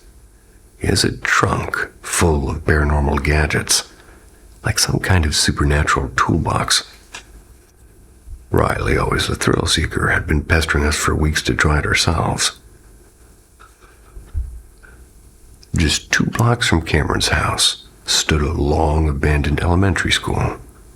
The place had a reputation that made most neighbors cross the street rather than pass its gates. Stories whispered of a janitor who disappeared there one winter evening, Never found except for his keys left hanging in the gym. The school shut down within the year. So naturally, we decided that that was the perfect place to test our bravery. And at midnight, of course. The moment we stepped through the cracked front doors, it was like walking into a freezer. The hall smelled of mildew and chalk dust. We scattered Cameron's dad's equipment, an EMF reader in the old music room, a motion sensor in the gym, and for reasons I still don't understand, a cracked Ouija board on the desk in room 14. We started with the spirit box in the library. Riley asked the usual questions like, "Is anyone here and what's your name?" While I kept thinking I saw flickers of movement between the shelves, and at the time I chalked it up to nerves. On my way back to room 14 to grab the flashlight, I froze, and at the end of the corridor stood a tall figure still as a statue. My first thought was a cop, maybe catching trespassers, but when I blinked the hall was empty, and trying to convince myself I imagined it, I stepped into room 14. That's when I saw something that hadn't been there before. Children's drawings taped to the backboard, like stick figures in crayon, all violently scribbled over with red X's. And the Ouija board, that was out of its box, planchette resting squarely on the word yes, and none of us had touched it. My stomach dropped. I ran back breathless to Riley and Cameron. They laughed it off, accusing me of trying to scare them, and honestly, for a second, I almost believed I'd gone crazy. But then, the spirit box crackled to life with a single word, deep and guttural, unmistakable: leave. We didn't need more encouragement. We started collecting the equipment, trying to act calm, but when we returned to room 14 for the Ouija board, the air felt colder. And we saw him. A man-shaped shadow stood against the far wall. Not solid, not smoke, but something in between, like static stretched into human form. His face was indistinguishable, but I swear his head toward us just slightly. None of us said a word, none of us moved. And then in a blink he was gone. That night marked the first time we went ghost hunting. 3 months later we still do at the school. Well, we haven't stepped foot inside that again. Not yet.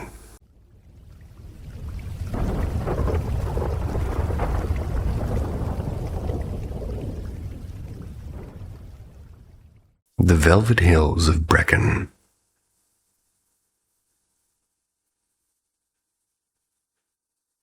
A week ago, I slipped away to Wales for a short holiday. Ghosts are rumored to wander those valleys in droves, though none cared to cross my path. Instead, I found myself lodged into a farmhouse older than memory, tucked at the edge of a wood with hills unfurling in every direction like green waves. Our host had just given us an entire wing, its thick stone walls and creaking staircases clearly accustomed to centuries of footsteps. The opposite side was still lived in by the owners, who greeted us warmly. We arrived late in the evening after a long, weary drive. The farmhouse radiated welcome, yeah, but also something else, like an indefinable fullness, as if time itself had never stopped living there. The oak furniture seemed carved into place rather than arranged, heavy with performance. Our bedroom was upstairs and comfortable, almost too comfortable. Yet the sensation of not being alone thickened as we settled in. I drifted into sleep quickly, only to plunge into a dream so vivid that even now it clings like cobweb. In the dream, I was still in that same room. The chest of drawers stood before me, but instead of the lamp and postcards I remembered, it bore a strange construction, a diorama of rolling hills, sculpted not from paper or clay, but from something far darker. At first, it seemed to be velvet fabric shaped into ridges, but then I noticed wedges into these folds and bits of animals. Not cats, but foxes. Tiny severed paws poked from the ridges, a russet tail coiled like a road, a small skull half buried in a velvet slope. I recoiled with my heart pounding, turned to wake my partner. When I looked back, the gruesome fragments had vanished. The velvet remained, innocent as if nothing had ever been there. Somehow worse. I felt an oppressive certainty that the house was aware of us, that we had to leave, but without letting it know our intent. So I spoke cheerfully to my partner, making secret gestures trying to signal urgency. I remember us slipping out and pushing the car silently down the lane so the engine wouldn't betray us. Then there was chaos. The owners appeared from nowhere, losing arrows at us with medieval bows, as if defending their land from intruders. That was when I jolted awake, clammy and shaking. My partner stirred too. He confessed to have his own unsettling visions. Footsteps on the hall carpet, and the silhouette of the owner pausing at her doorway, peering in as though checking on sleeping guests, or inspecting captives. And I am by nature pretty rational. I mean, dreams are dreams, and coincidences are coincidences, and yet this house was only one among the 10 we stayed in where I felt that crawling unease. Oddly enough, my memory of it isn't purely bad. The place was heartbreakingly beautiful. But I know I wouldn't spend a second night there. And as if the farmhouse wanted to give us one last reminder, the next morning, not long after we left, we nearly collided with another car on a narrow road. It shook us badly enough that I marked the exact spot on Google Maps. A pin in the digital world to remind me. Wales is lovely, but some places watch you back.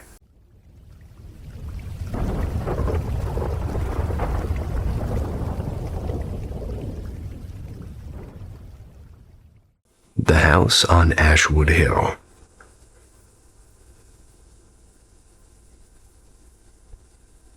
I was barely 6 years old, but these memories are carved into me like scars. My hometown had just been ripped apart by a tornado, an angry beast that tore straight across our neighborhood. I could still hear it, that roaring freight train sound as it hovered above us. My mother whispering desperate prayers while shingles flew past the window. The neighbor's roof was peeled off like paper. Another man wasn't so lucky. The gas lines blew. His house went up in fire. We evacuated under the belief that our whole world might burst into flames at any second. 1 week later, when the smoke and the chaos had calmed, my mother took me along to look at houses. Her car was gone, smashed to pieces in the storm, so we rode in my stepfather's old Chevy Tahoe. I sat in the back with a little Tupperware of lukewarm chicken nuggets and a bag of Funyuns. I had begged for them at a gas station. That's when we pulled up Ashwood Hill. At the top, half hidden by trees, was a 2-story wooden house with a broken garage off to the side.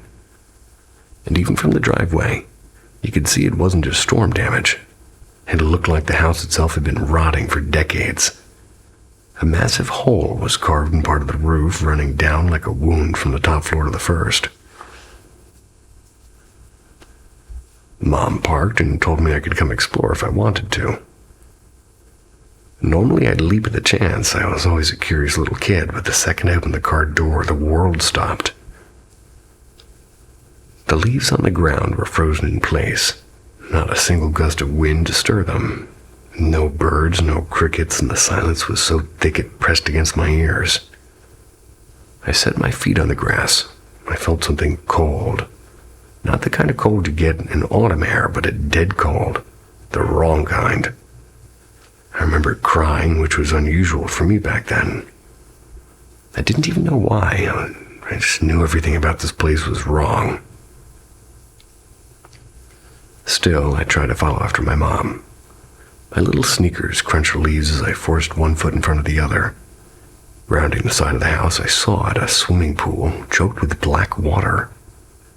That was as far as I could go, my body locked up with tears pouring out, and I turned to run. But that's when she appeared. A woman in a pale dress, blue and white, not my mother. She came toward me with calm steps, and before I knew it, I was against her side, crying into her gown.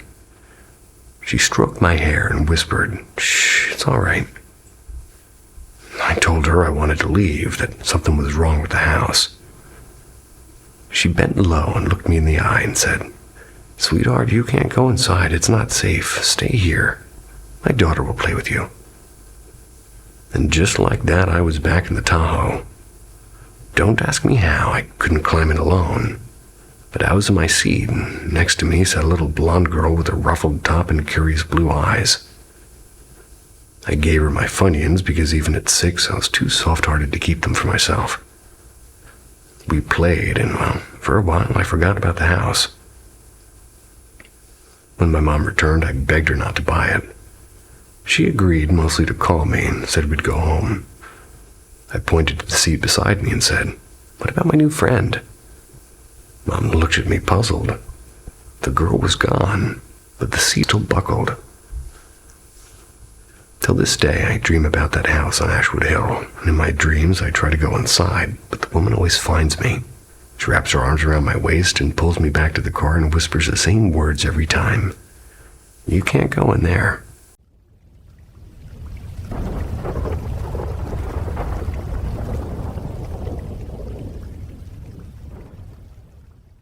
The Hour of Shadows.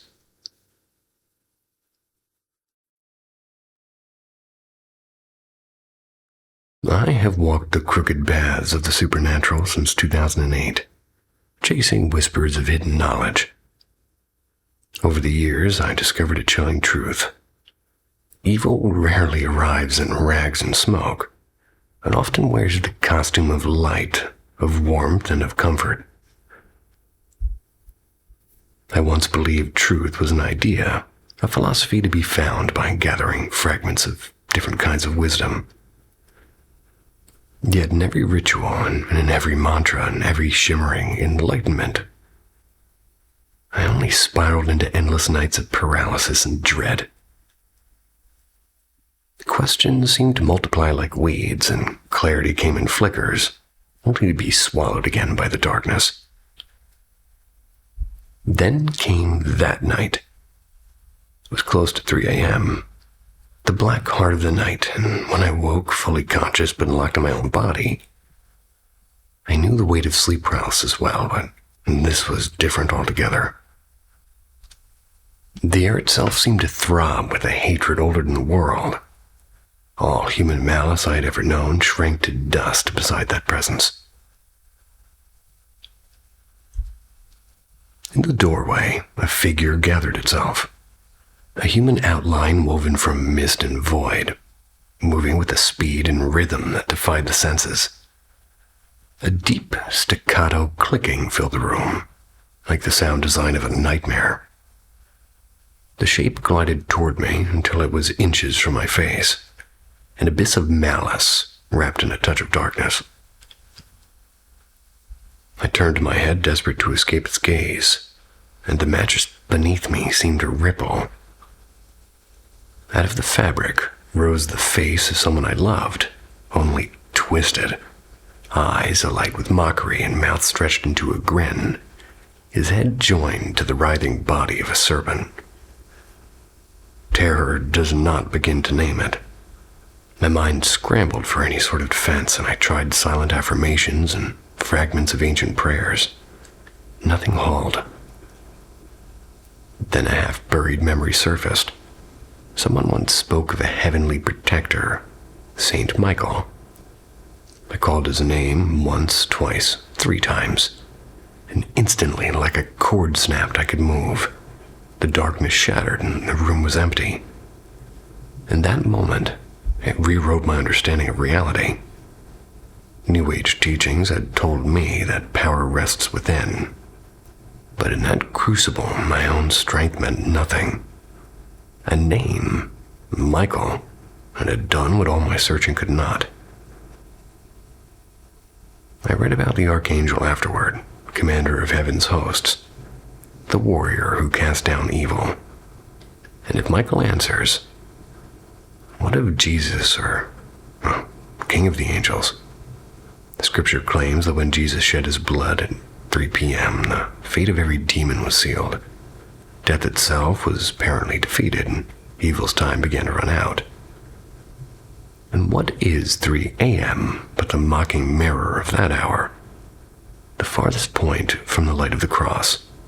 Perhaps that's why so many are haunted then, and why whispers rise and shadows move. It's the last playground for spirits already condemned, desperate to drag wandering souls into other hopeless chase. 2,000 years ago, the victory was decided, and what remains to evil are really only echoes, the disguises, the lures of midnight. And now I know even a single breath of his name is enough to scatter the darkness.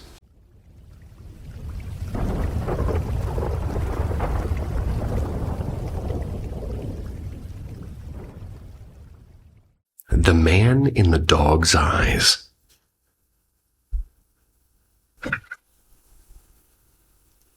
Hey guys.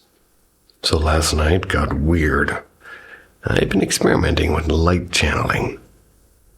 You know, the kind of meditation where you try to tune into something beyond yourself. I've been skimming through a couple of books on old folk magic.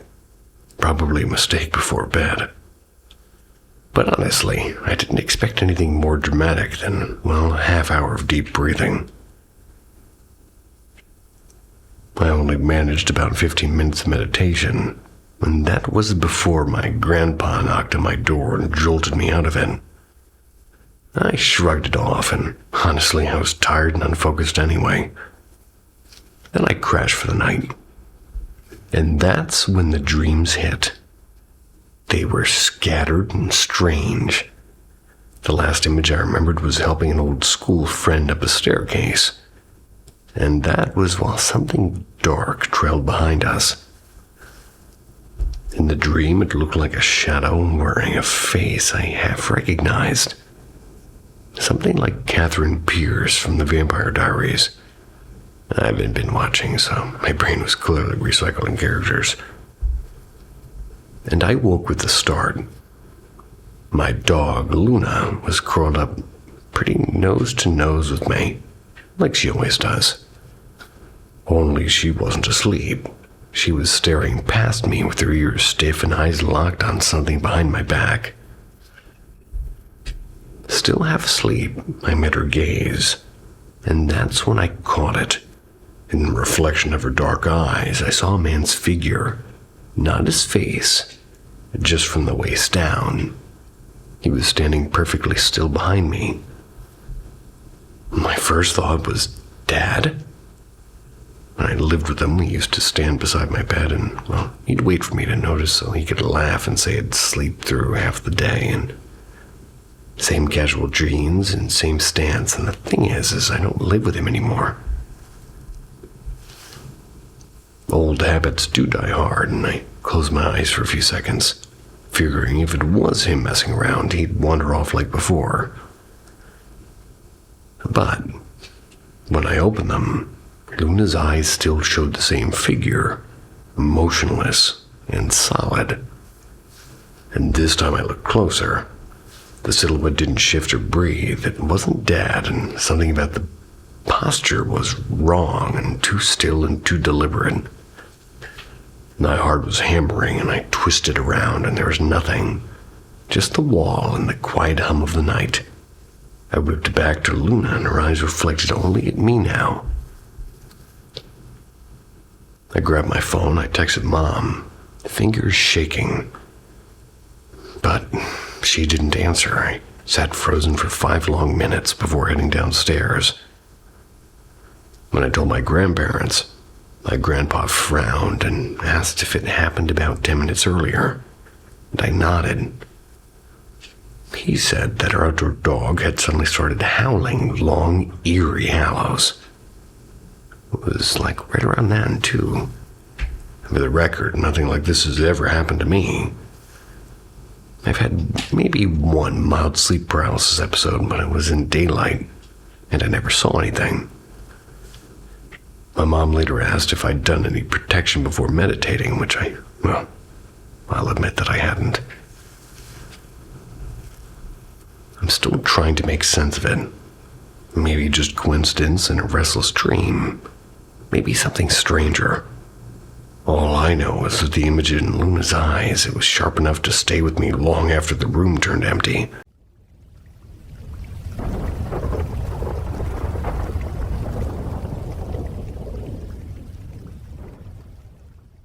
The forest that breathed hunger.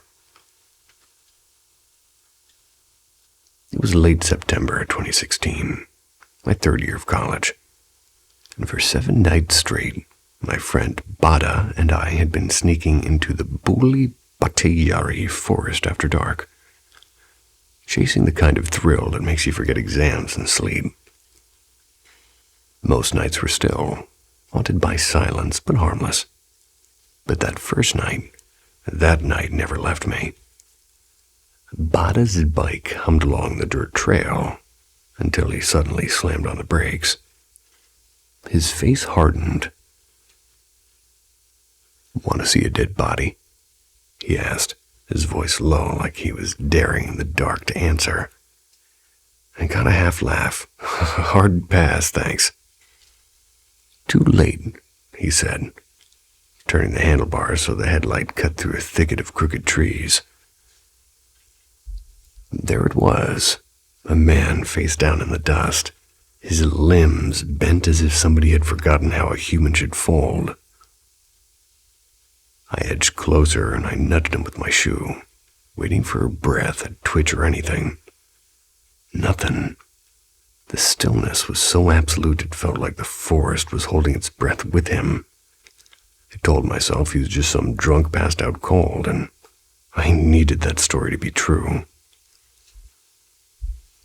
We left for our usual hangout spot. We roped a few friends into coming back to see the dead guy. But when we returned minutes later, he was gone. All that remained were long, dragging tracks leading deeper into the trees. "Maybe his buddy carried him off," I muttered, forcing logic into the space where fear lived. But something inside me whispered a harder truth. The nights after, they sort of unraveled into a nightmare of small impossibilities. Shadows that didn't match their owners, voices that vanished when chased, and by the fourth night, no more bodies appeared. That should have been a relief, but it wasn't. So one evening we gathered around a fire with 2 other wandering groups, laughter and smoke rising like we could out-joke the forest. And that's when I heard it, faint rustling, circling us in a perfect ring. Too deliberate to be wind, too patient to be an animal.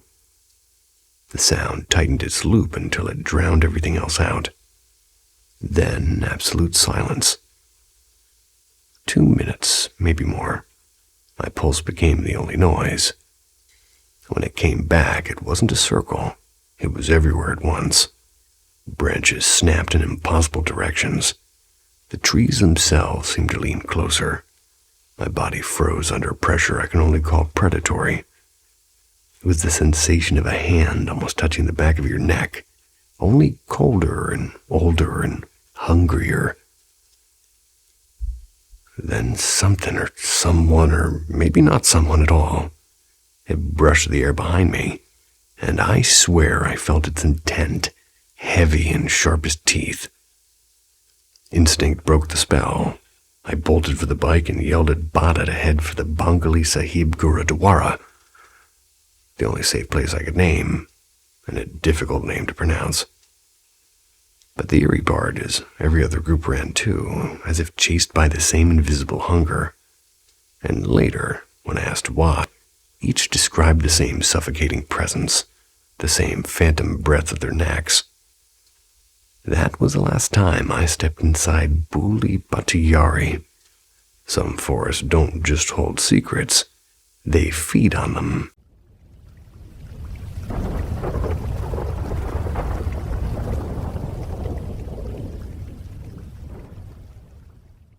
Dream on the Edge of Dawn.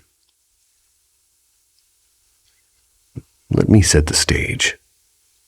My family's relationship with my aunt, my father's brother's wife, it's been broken for years, fractured beyond repair.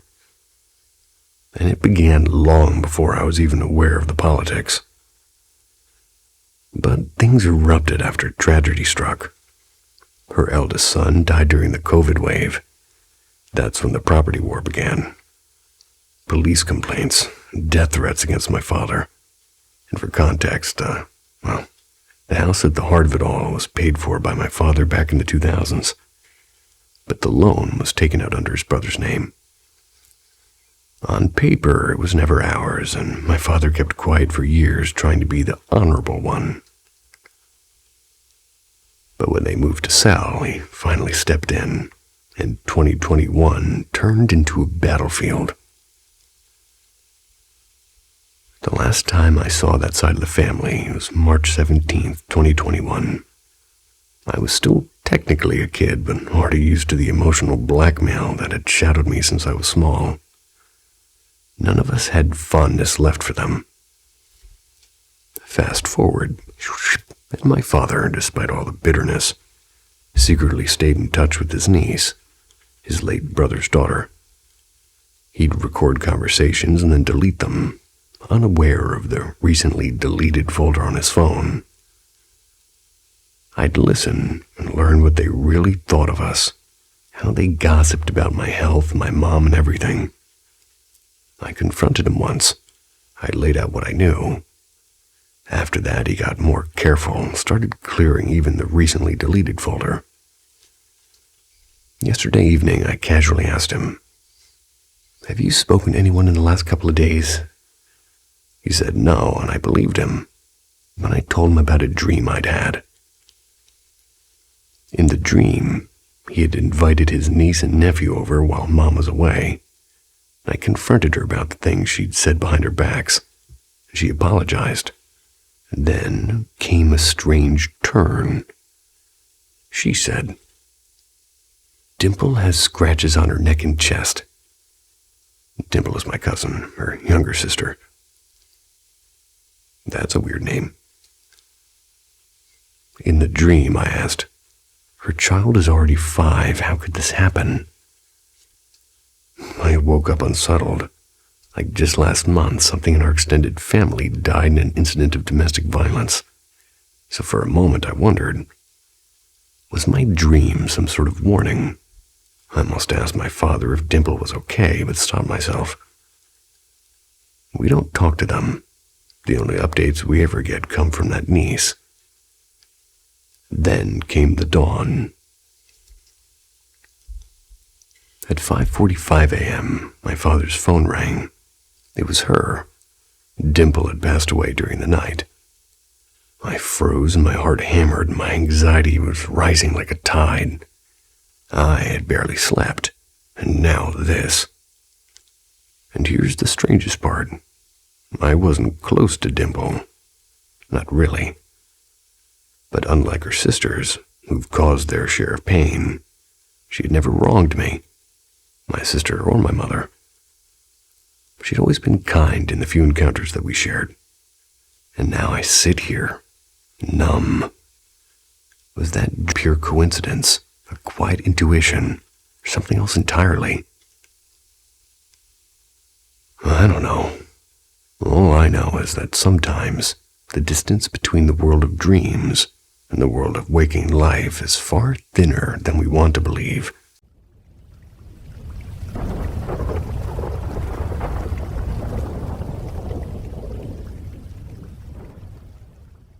Midnight locks and lake shadows.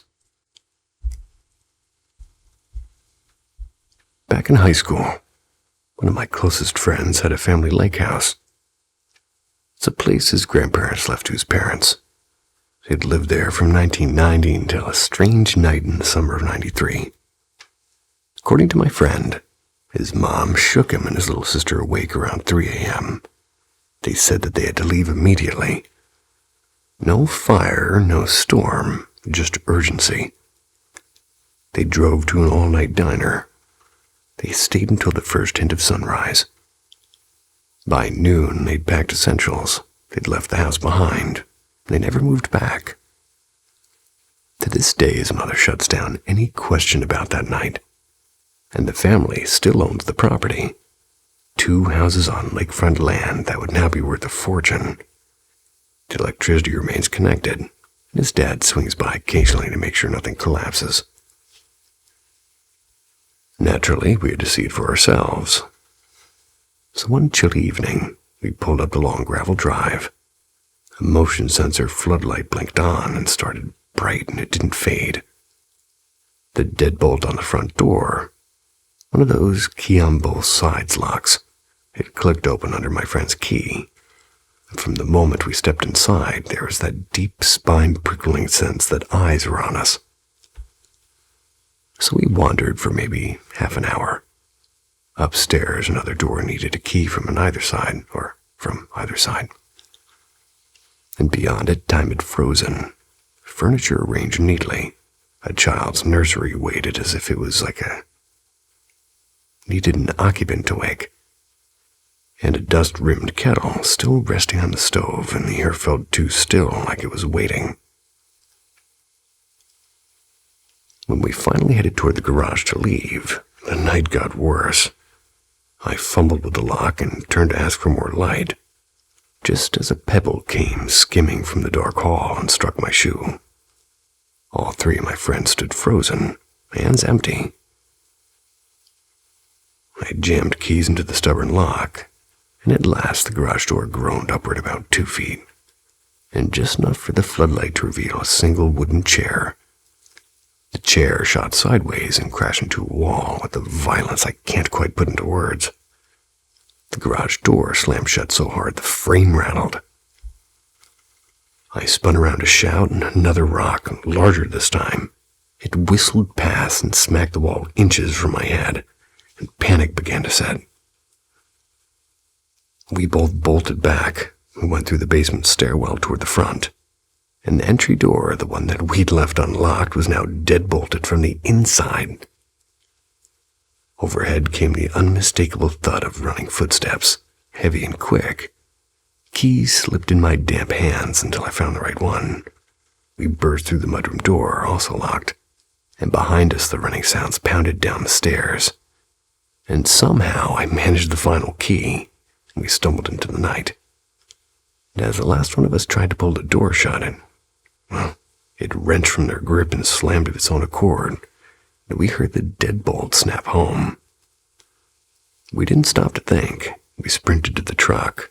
We slammed the doors, and the engine coughed to life, and every single light in the house blazed on at once, a blinding glow against the black pines.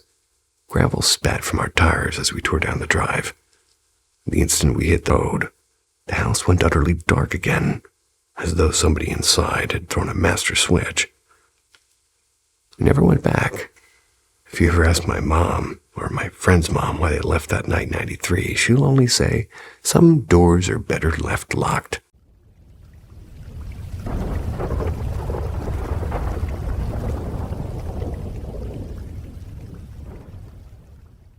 The Girl in the Violet Raincoat.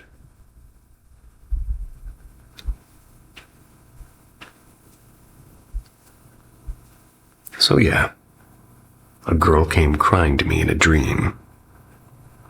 Back when I was 14, my nights were full of strange, unsettling dreams. Sometimes it felt less like I was sleeping, more like I was living a second life in some shadowy parallel world. Meeting people I'd never seen before, talking, existing, and then forgetting. This time was no different. I was wandering through a city I didn't recognize. The rain was hammering down, the kind that soaks through your clothes in seconds. The streets were narrow, lined with tall gray apartment blocks that leaned in like they wanted to smother the sky out. I didn't bother to look for shelter. Instead, I kept walking until I found myself in a dead quiet neighborhood. Just endless walls and windows all closed off, like the world had stopped breathing. I gave up exploring and I sat down on a curb, waiting to wake up. I knew it was a dream. My hands were cold and wet, and I watched the raindrops race down my fingers, and then footsteps.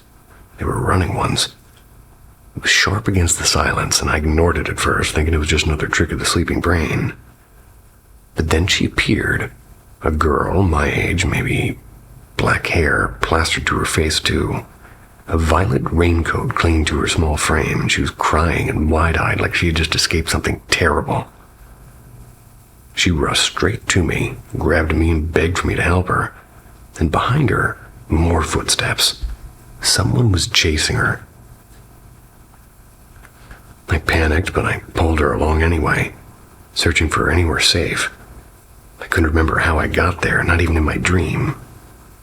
My memory felt like smoke slipping through my hands.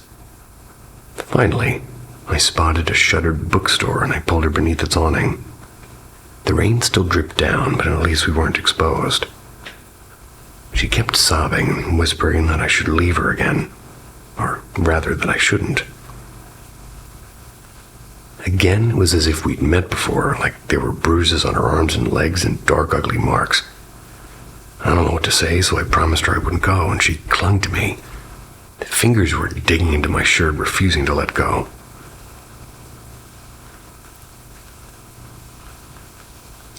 At some point, I must have dozed off inside the dream. When I opened my eyes, she was asleep too, still trying to clutch me, and for a moment I thought we were safe. The footsteps had vanished, but then that familiar tug waking me up. My body knew it was time to leave, and I stood and the moment started her awake too. She looked at me with terror, already knowing what was happening. She cried again, begged me not to leave her, and her voice cracked as she told me somebody was hurting her, and that if I left, she'd be lost. I tried to reason with myself. It's just a dream, none of this is real, and I whispered an apology. I told her I was sorry. I just couldn't stay, and she broke sobbing harder, telling me to come find her again, begging. And that's when I saw him, the one chasing her. He came out of nowhere, arms wrapping around her from behind and pinning her like a trap snapping shut. She screamed, and she looked at me one last time, crying and begging. And then I woke up. I woke up crying too, and my heart was racing so fast I thought I might break through my ribs. I tried to remember her face, and I tried to place her. But she was no one I knew, just a black-haired girl in a violet raincoat, bruised, broken, and trapped inside a dream I could never return to. And the worst part is, I said I'd try to find her again, but I never did.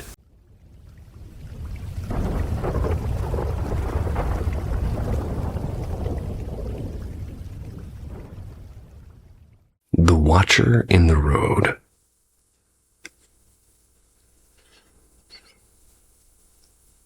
Late autumn, 2023.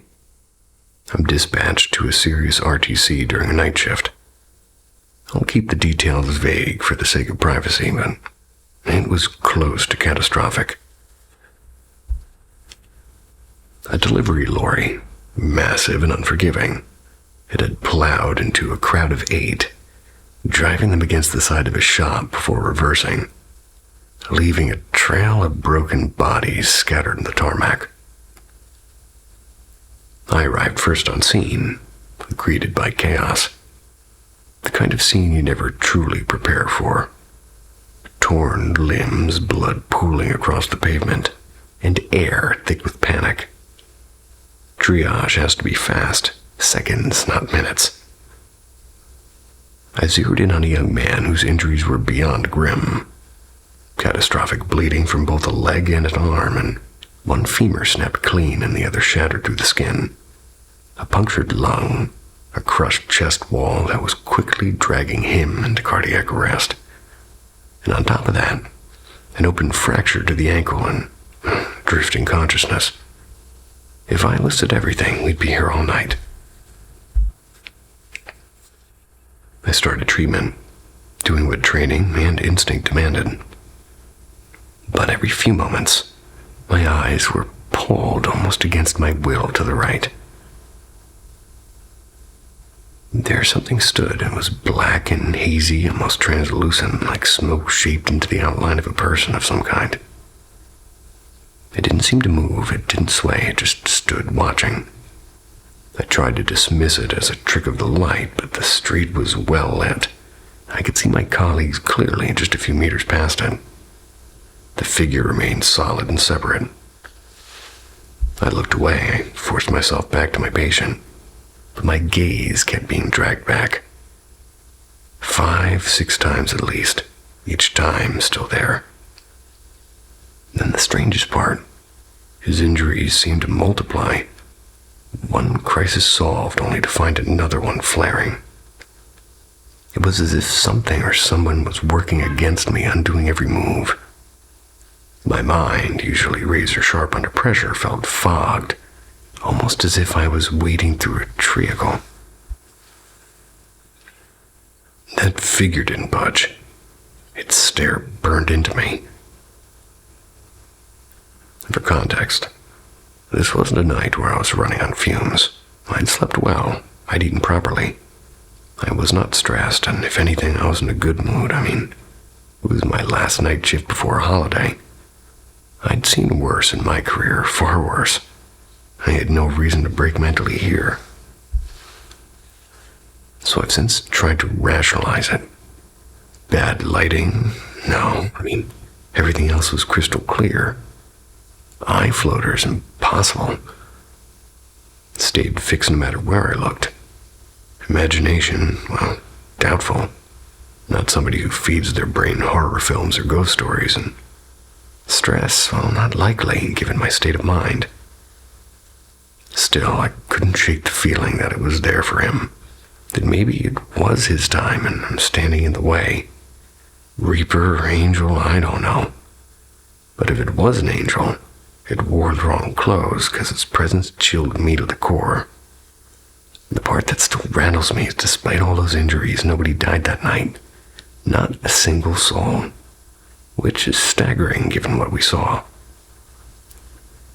I'm proud of what we did, of course, but that shadow, the Watcher, it haunts me. Still then, I've been on thousands of calls and I haven't seen it again. Maybe next time, if I do, I'll nod to it. The apartment that didn't want us.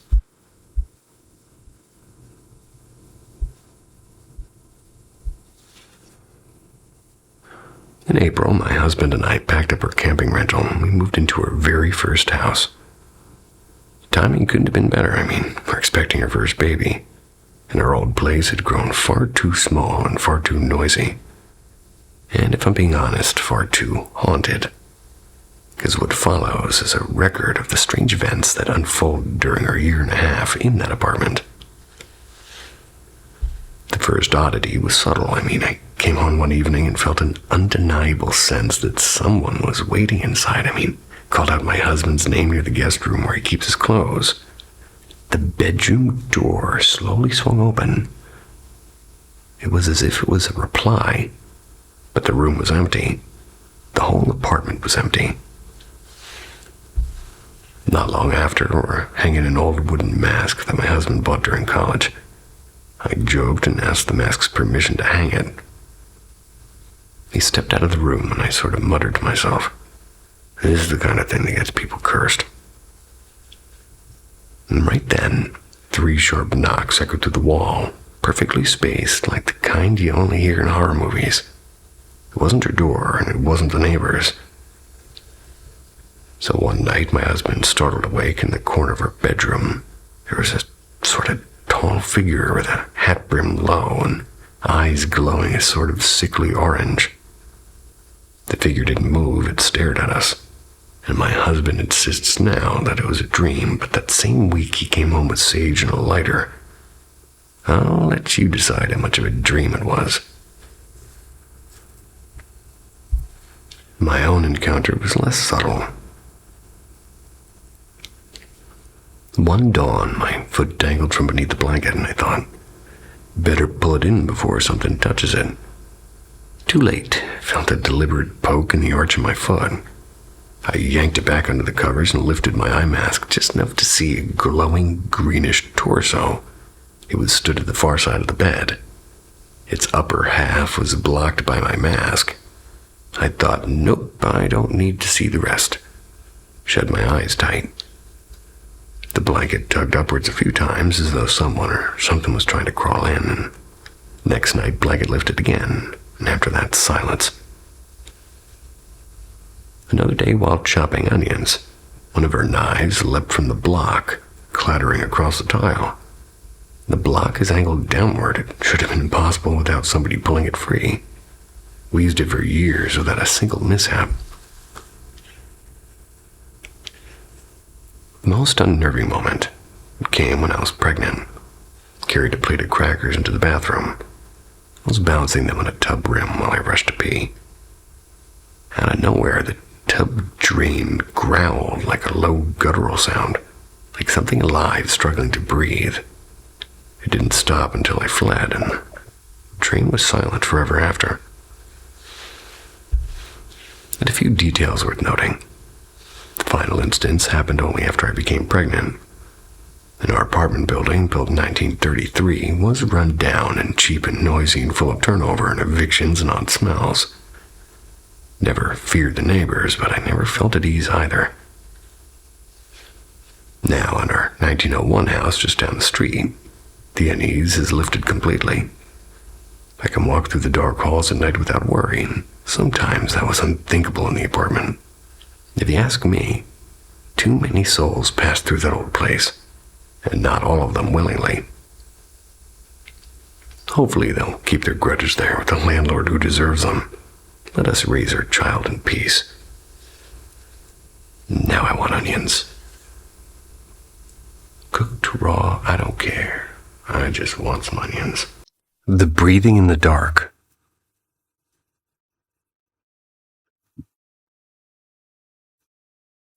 I've gone back and forth for months about posting this. I'm not somebody who usually shares anything online. I'd much rather just watch silently from the sidelines. But this memory won't leave me alone. English, it is my first language, so forgive me if some of this sounds odd. The night it happened, I immediately typed everything into my notes app. That phone has since been lost. So here I am, trying to piece it together purely from memory. A few months back, I went with my boyfriend, a 27-year-old male, to visit his hometown, and we went to stay at his parents' place. It was my first night ever sleeping under their roof, and his childhood wasn't really easy.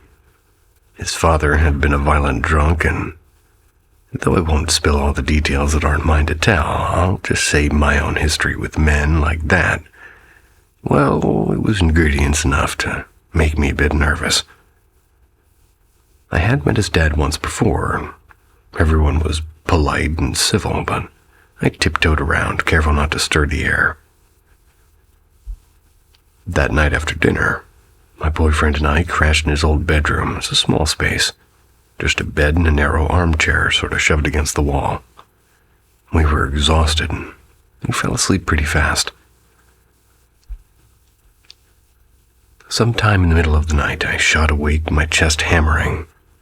I didn't move, I just stared into the pitch black, absolutely certain someone was in the room. The air felt occupied, and I could hear the floorboards shifting, and the particular groan they make when holding a person's weight. And worse, I heard breathing, heavy male breathing, just standing there near the door. My stomach dropped, and my first thought was that it was his dad that had stumbled in, drunk and looming. I lay frozen, waiting, imagining if I'd have to shove myself between them and maybe a fight was going to break out. Imagining if he'd turn on me instead, and after what felt like forever, I whispered to my boyfriend, barely moving my lips. I thought someone was in the room, I told him. Half asleep, he muttered there was nobody there. I begged him to at least turn on the lamp. The moment he clicked it on, the sound vanished. The room looked perfectly empty. Just peeling wallpaper in the shadow of that armchair. No footsteps, no breathing. It was like a channel had been switched off. He pointed out that if anybody had come up, we wouldn't have heard the creaky staircase, and the door was still shut tight. He turned the light off and drifted back into sleep. It took me a long time to unclench, but eventually exhaustion pulled me under again too. And the strangest part came later, when I told my mom. I expected shock, and instead she barely reacted. She just said that she and my grandmother had both experienced the same thing, hearing a man breathing in the dark. And this is where it sort of knots together. My grandfather, her father, was also a drunk and also a violent man. And I don't believe in ghosts and I don't suffer from sleep paralysis, but this was a different thing altogether. Too vivid and too deliberate. Not just imagination. The terror was real and paralyzing. Like someone was silently waiting for the moment to strike. Even now, my pulse quickens. That sound has burned into me.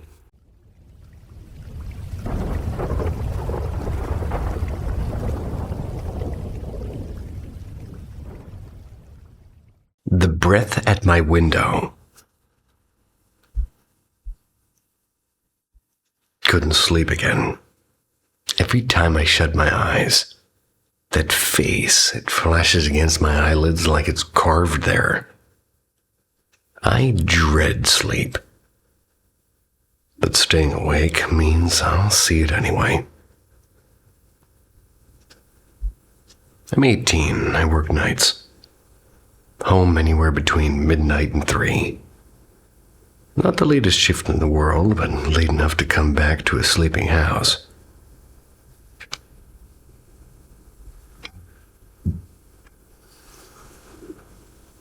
Well, my room is at the far end of the upstairs hall. Door always closed. Window cracked open for air. My parents never enter, like ever. Even when they clean, they skip my room. It's a small habit that makes, well, kind of what happens stranger. Well, they probably should, and you should probably clean your own room, but now I sound like a dick. But anyway, when I got home last night, my door was wide open. My dog's ears were incredibly itchy, and he flops them incredibly loudly. And the blackness of my room stretched out like a void, and it stopped me cold. But still, I told myself it was nothing. I mean, maybe my mom slipped in for laundry. Sure enough, there was a pair of pajama bottoms on the bed that didn't belong to me. I brushed it off and showered. I ate a late snack and shut the window and crawled into bed. 30 minutes of scrolling TikTok later. Oh boy. Something tugged me out of my screen. And it wasn't my conscience, even though it should have been. But it was a sound, and I paused. And there it was, a slow, broken breathing. The kind you hear from somebody on an oxygen machine. Wet and rattling and death-like. My stomach nodded, and I decided to ignore it just to sleep. Maybe it was the pipes. Maybe it was the house settling. I managed 3 hours, and then the urge to use the bathroom woke me up. I stayed still and suddenly remembering that breath, and I listened. It was still there and slower now and muffled and maybe snoring. My sister's boyfriend sometimes stays over without telling me, and that thought caught me just enough to roll onto my back. And then I saw it. A shape in the corner of my eye near the window. A face, if you can call it that. Sickly tanned skin stretched too tight. 2 pinprick eyes lost in shadows. No hair and veins like cracked glass under the surface. The mouth was the worst. It was wide and wet. It was rimmed in red. It leaned forward, just enough for the faint fog of its breath to bloom against the glass. I froze. Minutes passed like hours. I didn't even dare blink too long.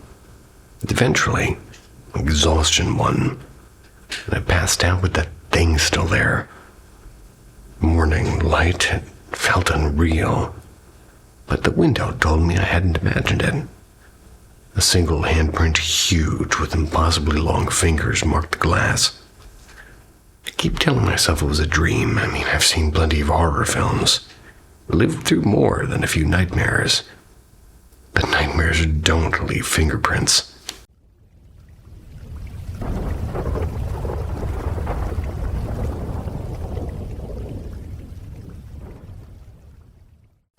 The slap that broke the silence. From 2014 to 2022, I taught senior science in a quiet, hilly village school where old superstitions still lingered like the morning fog. Tales of strange possessions, usually whispered about teenage girls. They were as common as the sound of temple bells. About halfway through my stay, a new principal arrived, sharp-tongued, endlessly competitive, and openly hostile toward me. While others courted her favor, I stuck to my modern physics lessons and my unshakable methods. She made sure I paid for that independence every single day. One afternoon, during a routine lab session, a breathless group of students burst in. "Ma'am, something's wrong." They led me to my homeroom, a class of bright, restless, high-standard girls. And there on a desk stood one of my quietest students, shrieking in a voice that didn't belong to her. This wasn't new. I later learned that she'd been like this for 3 nights straight. Already exhausted from months of subtle sabotage and open bullying by the principal, well, I lost my patience. I ordered her down. Instead, she roared back, "You have no power over me." And something primal stirred in me. Before I even thought, my hand connected with her cheek, loud and sharp as a snapped branch. The room froze, and so did she. Her eyes widened and the unnatural voice vanished. Trembling, she sat, suddenly herself again. I asked a colleague to bring water and walked out, hand shaking harder than my voice.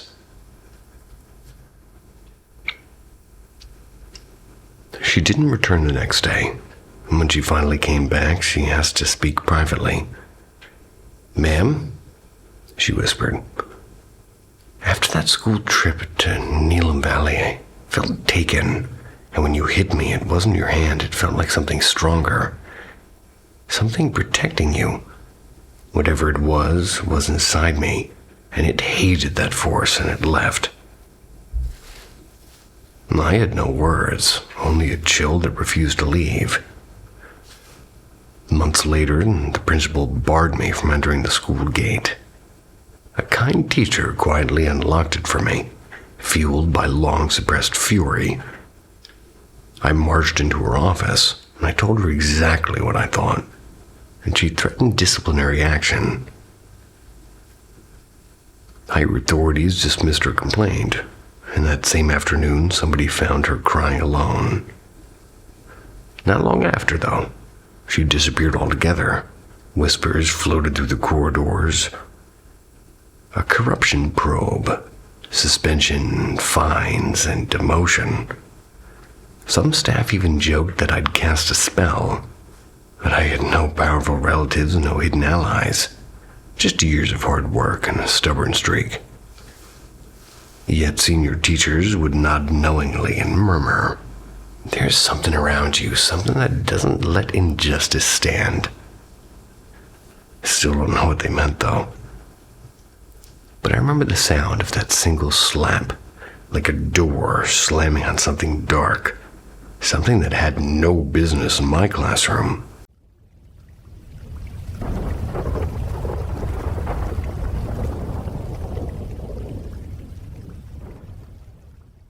The house that kept its lights on. It was 2016, and my entire family, my mom, stepdad, and older sister, little brother, and little sister, we lived cramped into this old 2-story house. My cousins were there too. My aunt, a nightmare of a woman who used to disappear for days, her mother, and her 2 boys. There was one 2 years older than me, the other 2 years younger, and my sister's girlfriend, her friend, and that friend's mom, with this awful weeping skin condition that made her look like she was covered in burns. You've got a full roster of tension and bad decisions. No surprises that the place felt rotten. A bunch of tragic, petty things happened there that slowly tore everyone apart. The layout didn't help. A front living room, a back living room, and a tiny bedroom tacked onto the back living room. That was my room. The garage was connected right behind it, and that door was where we always heard the weird stuff. Old folks in the neighborhood used to whisper that a man had once killed his wife there.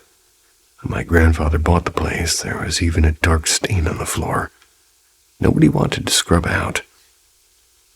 And I still sleep with the TV on, and it is dumb. The white noise feels like home. This night, I was in the little back room. My aunt was crashed out on the couch in the back. I drift into a dream that loops like sleep paralysis, and I can see and I can feel and I can't move. And in the dream, my ceiling light's on, the TV is off. In the window is a patch of black, and there's a soft knock. My friend's mother, the woman with the scabbed skin, slides into my room and walks right up to the bed. She taps my shoulder and takes a step back and says in this disturbingly gentle voice, "Hey, time to get up." I'm frozen, and as she turns toward the garage door, these dark, lightning-like veins start scrolling up her neck toward her face. Her eyes go completely black, and she keeps whispering, "Get up," over and over like a broken record. Then I awake, and the TV's on. Street light bleeds through the window. My lamp's off. I know I'm actually awake, but my body's still clamped down by this cold, stupid fear.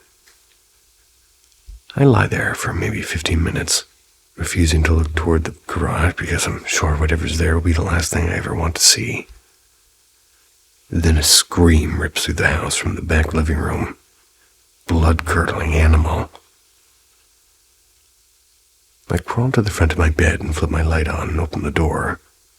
My aunt's on the couch, eyes wide flailing like something invisible has got her in some sort of a chokehold.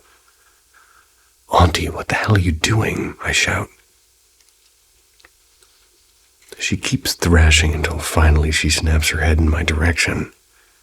A voice raw and panicked says, "They're touching me all over and I can't get them off me." Young coward that I was, I slammed the door and crawled back into bed. I didn't sleep much that night. That house kept giving us moments like that. Small, insane incidents that made sense only in nightmares. People say half the world brushes up against the paranormal, and the other half never does. And I don't know if my family tracks it or if we're just unlucky. I've moved around a lot. 20 houses by the time I was a teen. Felt like maybe 15 of them had something living in the walls, some more malicious and awake than the others.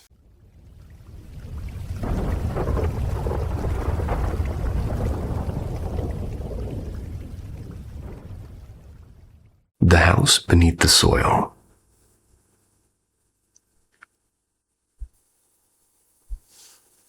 When I was 10 years old, my parents yanked us out of the only neighborhood I've ever known, dropped us into a small, cliquish town. A town where outsiders were treated like imported weeds. You didn't belong unless you were planted there at birth. At first, life in our shiny new house seemed perfectly fine. My parents were proud, and it was the first home ever built on that plot, though not the first to exist there. Local gossip floated around that decades ago, an unlikable man had lived on the property in a house that he let to rot into the junkyard. Or rather, into a junkyard. The story went that one night somebody finally snapped and set fire to his place. It burned and collapsed and eventually got buried. When we first moved in, the basement really wasn't finished, so my 3 sisters and I were stuffed down there like boxes in a storage unit. There were cement floors with no heat, and while my little brothers enjoyed cozy rooms upstairs, I was there, and after 2 years of complaints, my mother rallied the family. Grandpa wired the lights, my uncle and dad hammered the frame. My mother wrangled drywall until her arms ached. At last, we had real bedrooms, and more importantly, we had heat. But the old house in the backyard wasn't done with us. One summer, a contractor friend of my dad's asked if he could scoop some of our soil. It was unusually rich and dark, and my parents agreed, and he dug deep until a shovel kind of clanged against something solid. With careful scraping, he uncovered a chunk of cement foundation, charred wood beams, and even a few warped utensils that looked like they'd survived a fire. He asked my mom if she wanted him to just keep going, and she shook her head and said, "Just cover it back up." I remember being secretly crushed. I wanted him to keep digging, morbidly curious whether bones might show up. But back under the soil it went. Not long after, the house itself seemed to stir, and doors began slamming. There was never a warning. The basement door especially had a habit of rattling violently. My mother complained first, but I didn't believe her until one night I heard it myself. No one was downstairs, yet the door banged as if an unseen hand had shoved it. And sometimes the television clicked on by itself, glowing in an empty room. By the time I was 16, the unease was constant. I had joined the marching band. I played clarinet, and one night after a late competition, I returned home alone. Everyone was asleep. The air inside was heavy and colder than it should have been. Thought about grabbing a snack, but my nerves told me nah. Crept downstairs, got ready for bed, and dove underneath my blankets like a soldier into a trench. And that's when it began. The front door rattled hard, the knob twisting and shaking. Heavy footsteps thudded across the entryway, forwards and backwards and forwards again. It was paired with the violent tug of the doorknob. It went on, a terrible rhythm. I froze underneath the covers, and I was just praying nothing would descend the stairs toward my room. And then silence. And in the morning I asked my family if anybody had been awake. Every single one of them shook their heads. Nobody had heard a thing. And that's when I realized the house we had buried never really stayed buried.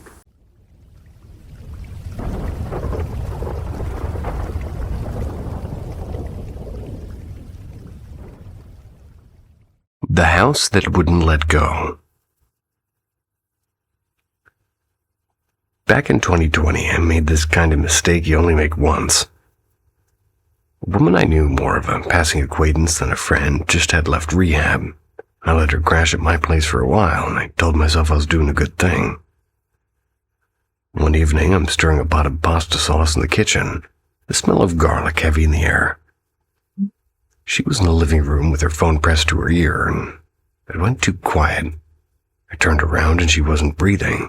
Her skin had taken on this awful grayish blue like wet concrete. The phone was still clenched in her hand, and her boyfriend's voice kind of crackling from the speaker. He didn't panic. He told me to check her bag, and there was a Narcan spray inside. My hand shook, but I did what he said, and she came back to life with a gasp. It was so sharp it cut the room in half. I thought that was the end of it. But a few days later I asked her to leave, and that night my world shifted. I woke in the dark with the pressure around my throat like invisible hands pressing down. My limbs wouldn't move and I tried to scream but couldn't, and when I finally forced myself awake, my chest heaving, I flicked on the closet light like a child terrified of shadows. For the first time in years, I was afraid of the dark. Then the impossible happened. All 3 toilets in my house flushed at once. The sound thundered through the silence, cut off the water supply just to calm myself down. And in the morning, I found 2 bruises on my neck, oval-shaped like thumbprints. I reached out to the girl just to see if she was alive, but got no reply. Days passed with silence, and my cat, who always loved curling up in the armchair where she had overdosed, refused to go near it anymore. He hissed at it once and then bolted. Soon the house itself felt hostile. I'd be cooking, minding my own business, and suddenly I'd feel a sweep of air behind me. Once I turned around and saw a shadow slide from ceiling to floor and vanish into the bathroom against all reason, and I just followed it. Something told me to check the trash, and buried inside was a small packet of powder stamped with a red skull and crossbones, reeked of chemicals, sharp and bitter. And then came the whisper, maybe my own thoughts, maybe not, urging me to taste it.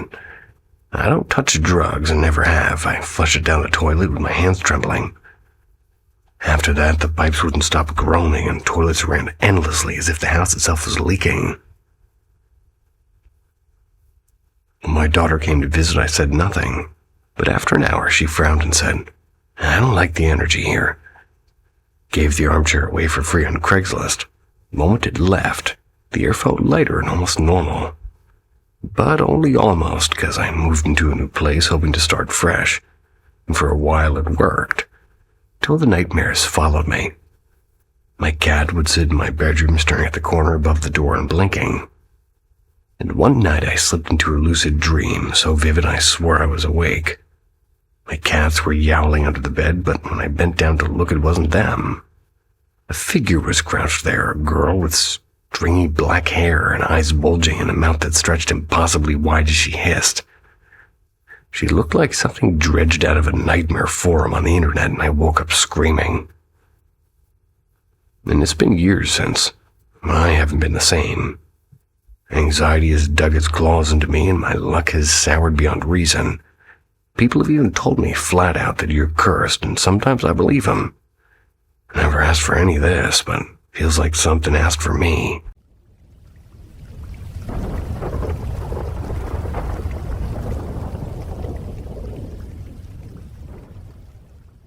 You think you're alone at night, but the house, it has other ideas.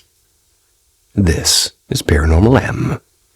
Subscribe and hear what your walls have to say. Don't be embarrassed. Midnight on Clay Road.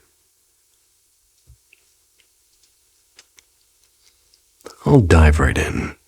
I'm from southern Mississippi, and about 12 years back, my fiancée, her buddy, and I moved into a small trailer tucked deep off Red Clay Road outside of Florence. The place sat on a quiet horse ranch. Just one neighbor sort of way down the gravel stretch. My fiancée found it through a Craigslist ad that almost felt too good to be true. 8,000 red flags raised. And for a while, it was too good. Peaceful nights, crickets singing, the faint smell of hay. And then things started getting wrong. First, it was the blankets. We'd be asleep and feel the quilt slowly sliding down, inch by inch, until the cold woke us and we yanked it back. And then on mornings, when the guys left early for work and I went back to sleep, the house would come alive. Twice I was jolted awake by a deafening slap against the marble-top nightstand beside my head, so hard the air puffed my hair upward. Nothing was there, but I swear it was meant to wake me. One morning, it went further. I felt someone spooning me from behind, arms wrapped around my arms, legs tangled with mine, the warmth of a body and the soft press of a kiss on my cheek. I murmured my fiance's name. I turned over with a sleepy smile. I faced nothing but the cool, empty sheets. Hate that. Every single night, excuse me. Every single night at exactly 3 a.m., the front door thundered like somebody trying to break it down. My fiancé would creep up and fling it open mid-bang, only to meet the still, star-pale porch. The pounding stopped the instant the door swung wide. One Friday, we decided to stay up and catch the culprit, gaming in the living room until almost 3. Suddenly, I heard a faint hiss of water.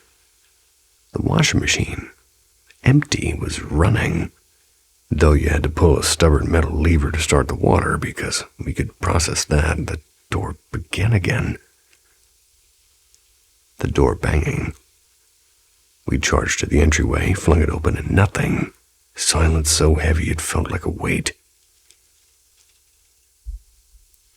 The worst came on a humid, cicada-loud evening, when the air itself seemed to split open.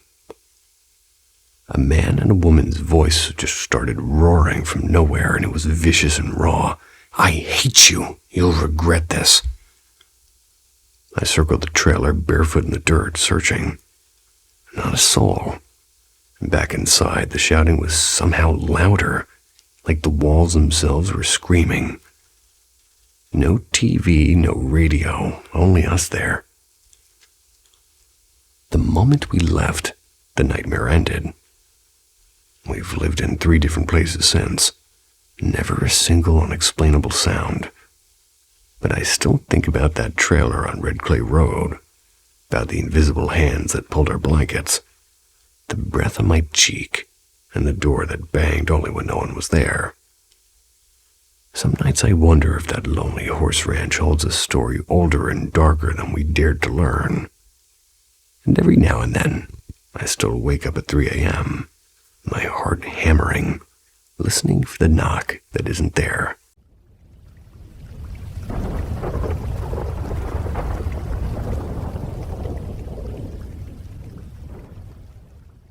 The twin in the hallway. I kept this to myself for years, partly because speaking it aloud felt like tempting something I didn't want to name, but here it is. Maybe someone else has a clue. It started in early 2022, when my mom and I took a short trip to Savannah, Georgia. Not New Orleans this time, though the city had the same heavy, restless air that makes you feel watched. Because you very well might be, from my experience.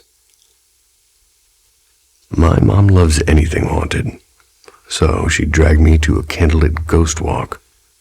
She dragged me to old cemeteries and a strange place called the House of Shadows Museum. Halfway through that museum, right when the exhibit shifted from elegant funerary history to grim displays about infamous murders, my stomach turned inside out. The walls tilted and my skin went cold.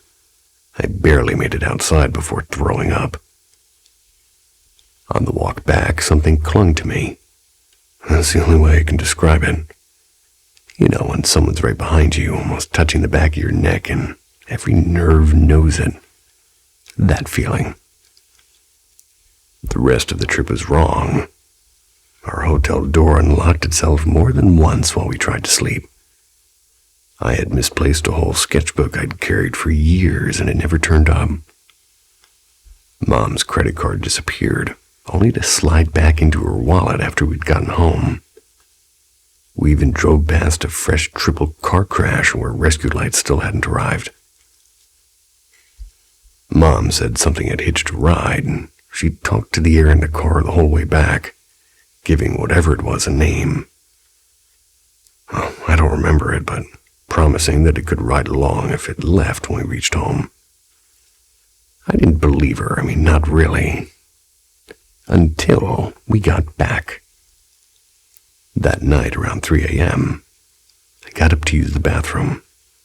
My room opened to a hallway facing the living room where my mom was sleeping on the fold-out couch. The bathroom door was just to my right.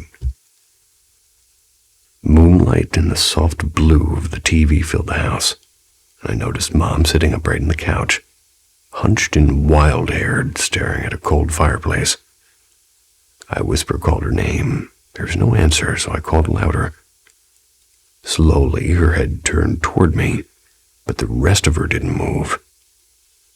Then the bathroom door to my right opened, and my mom stepped out, rubbing her eyes. "What's wrong? I'm in here," she said. I snapped my head back to the couch. Empty. Since that night, the double hasn't left quietly. Sometimes it knocks on my door or calls me by my nickname, a nickname only my mother uses, which is Bug. Friends have heard it, and only old friends refused to video chat if my door was open.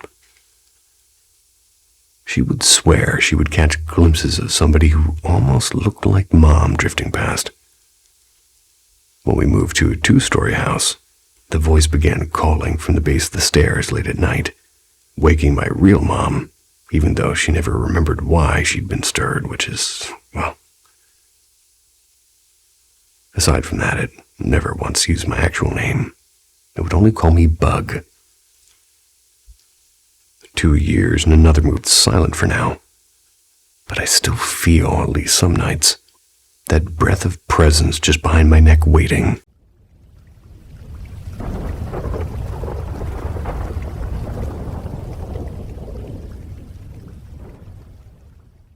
The Whispering Figurine.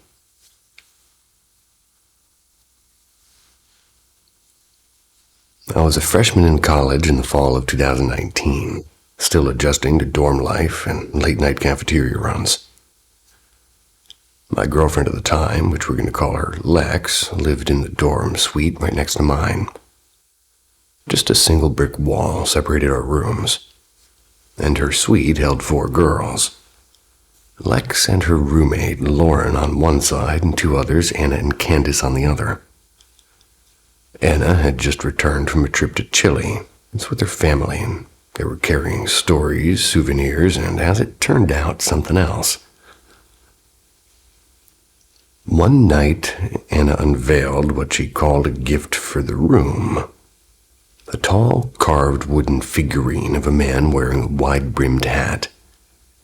It looked old and handcrafted with strange markings I couldn't place. Anna claimed it brought good energy, but warned in a serious tone, "Don't mock or touch it. Bad things follow disrespect." And I was 18, so naturally I brushed against it on purpose. I was joking as I knocked it lightly from the windowsill. Lex and Lauren gasped, but I laughed it off.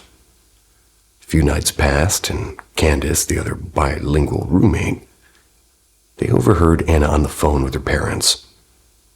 And her Spanish was quick and sharp, but Candace caught enough to translate later.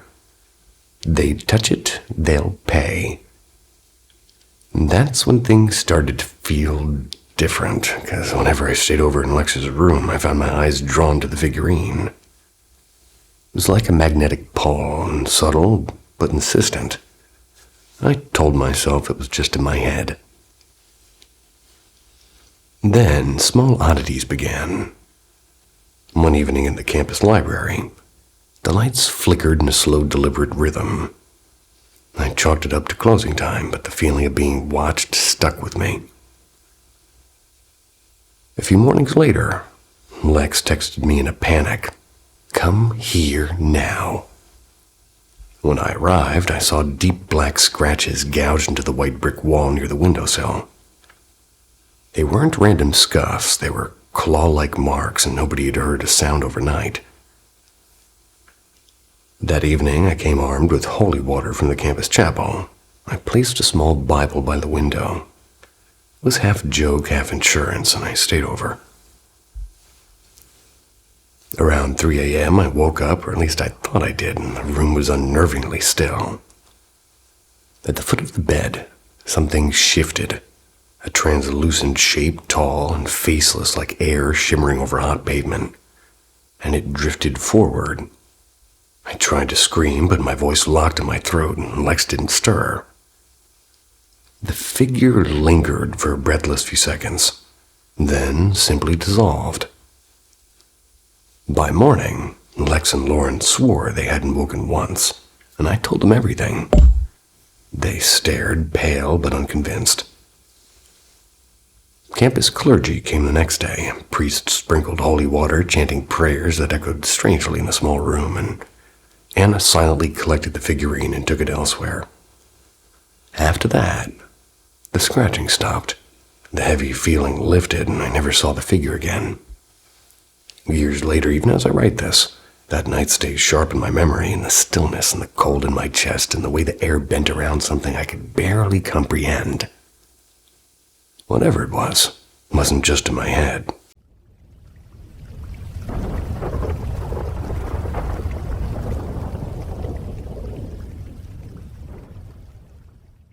The mirror at 3 a.m.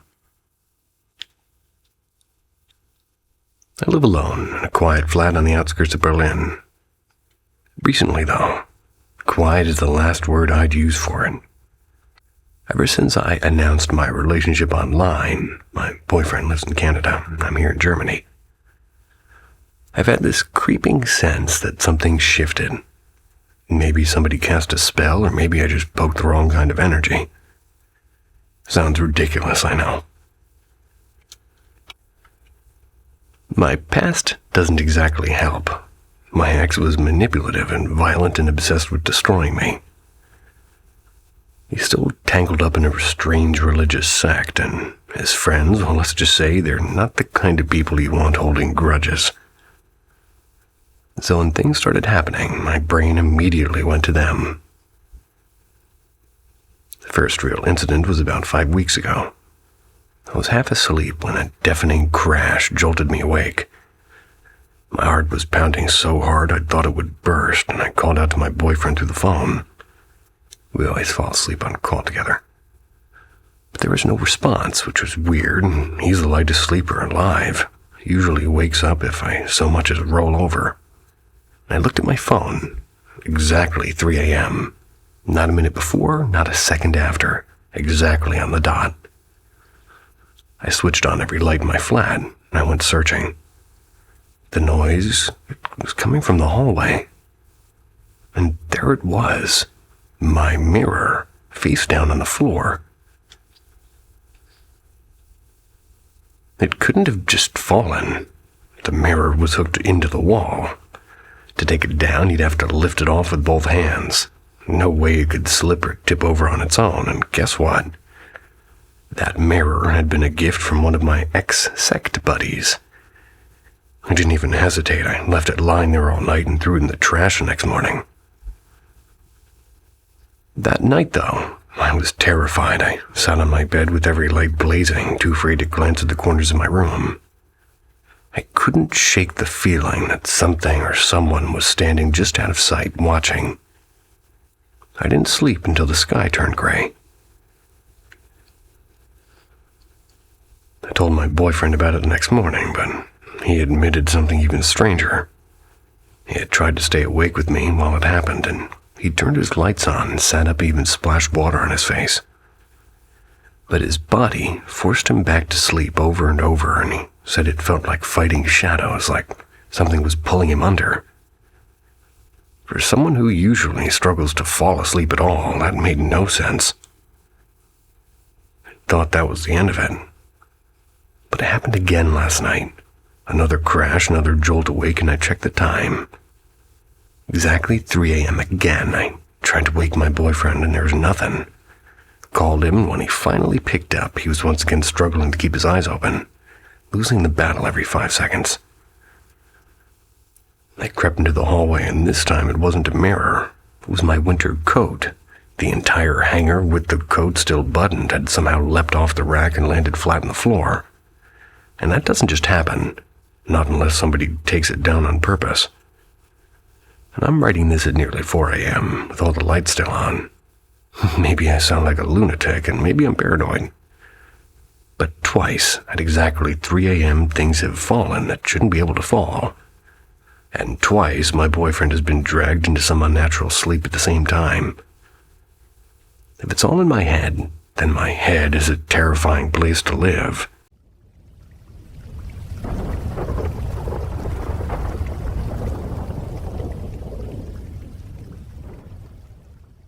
The child who wasn't there. It was 5:40 a.m. when I padded down the hall toward the shower, still half asleep.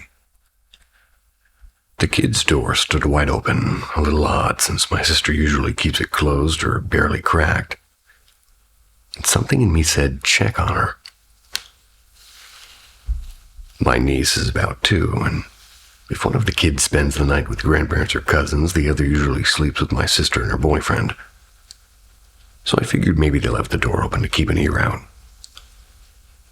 I leaned into the doorway, squinting, and the white sheets with the tiny black dots could easily hide a small body. I almost walked on, but a strange tug made me look again. The dim censored nightlight had glowed faintly, and there she was, my niece lying on her belly blinking. And then, without using her arm, she swung upright in a single motion. The way no toddler I know can. She wore a white, long-sleeved top patterned with, black flowers, and her diaper was peeking beneath it.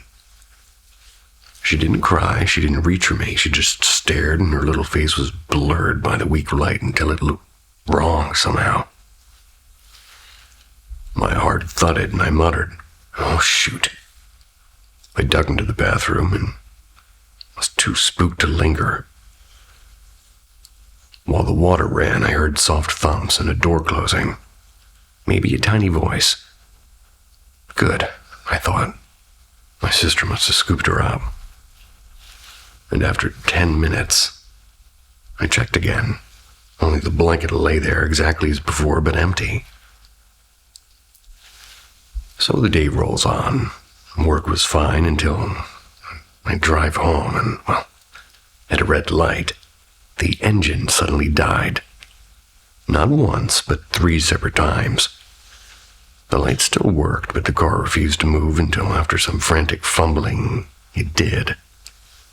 When I called my sister's boyfriend for help, I got a voicemail filled with garbled nonsense. Blah, blah, blah, blah, blah. End quote. Though he swears he's never set one up, the show calls into my history, but not on his. That evening, I told him what I'd seen, and my sister's eyes widened.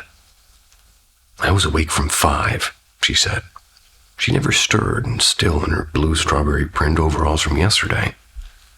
No white pajamas, no sitting up. The baby monitor showed nothing until nearly 7, when my niece toddled out perfectly cheerfully. Other oddities surfaced as we talked. The nightlight sometimes would turn red on its own, and both kids will have moments when they stare into the hallway and whisper, "No," to nothing. And once, a ball, quote-unquote, bounced yet never left its shelf. I've even heard my sister call my name when she hadn't, or my nephew's voice when he wasn't there. So we burned sage that night. I keep replaying it, that eerie swing, and the vanished child, and the stalling car, the phantom voicemail. Maybe the universe was trying to tell me something. Maybe it was just exhaustion and bad light. But when my niece suddenly waves at empty air, I can't shake the feeling. Like that morning, I saw something. And whatever it was that I saw, it wasn't her.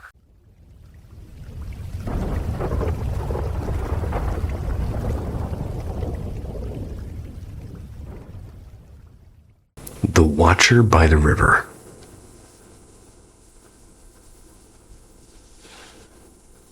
I've carried a question with me for decades, a shadow on the edge of my memory. My mother is ill now, and as I sit with her, I find myself circling back to those years when it was just her and me. We lived in a house perched on the high bank of a wide river. I was 5 when we moved in, and 22 when we left. One summer evening, when I was 13, I climbed to the basement stairs and stepped onto the main floor.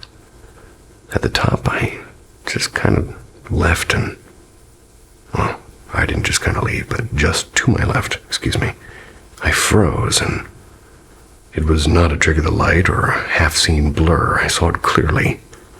A figure about my height wrapped in what looked like a ceremonial dress, its face hidden behind a mask carved with simple lines. Not quite a shadow, not quite flesh. Stood there no more than 4 or 5 seconds, but I knew what I saw. I told no one, not then, not my friends, not my mother, and for years I doubted myself. It wasn't until my 40s that I finally told her, and she grew quiet, uncharacteristically so, then confessed. She had seen this too. One night years earlier, she'd woken to find it at the foot of her bed watching her, and she admitted that she hadn't told me because she didn't want me to be afraid. We both agreed on one thing, though. Whatever it was, it didn't feel evil. It did unsettle her. Even 20 years later, she remembers it. And at the same time, something else happened, something human and something frightening. I was a latchkey kid. So, it was the 80s, and we were just generally careless about locks. One afternoon, not 20 seconds after I walked in, a man knocked on the inside door to the garage, and he said he needed a phone. Tried for the knob, and for once the door was locked, though I never remembered really locking it. I shouted loud enough for him to hear, and I was saying that my dad was upstairs, and my dad, of course, lived 2 states away, and the man left. Didn't come back. Only much later did I realize the timing. My mother's sighting and my sighting and that man at the door, all within the same season. I sometimes wonder if the river had something to do with it. I mean, I'd been told that tribes of the Great Lakes once buried their dead along those banks. Next door, the land rose into wooded hills where I made trails as a kid. I was never afraid of the forest, but maybe we weren't the only ones who lived there.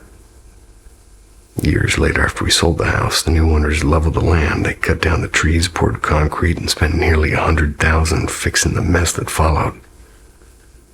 Within 2 years, they were gone. My mother and I, though, well, we never had such troubles. We'd left the land as it was, and the land seemed to leave us alone. There really was never anything else frightening in that house. There were no doors slamming, no whispers in the dark, and a tornado once ripped through, destroying homes to either side. Ours is untouched. Not a tree fell, and maybe a coincidence, and maybe not. I don't know what we saw, but whatever my mother and I saw, maybe it was a spirit or a guardian or a warning. Maybe just a fleeting vision on the riverbank, maybe. But I've carried the memory, the image of that masked figure watching silently from the shadows all these years later.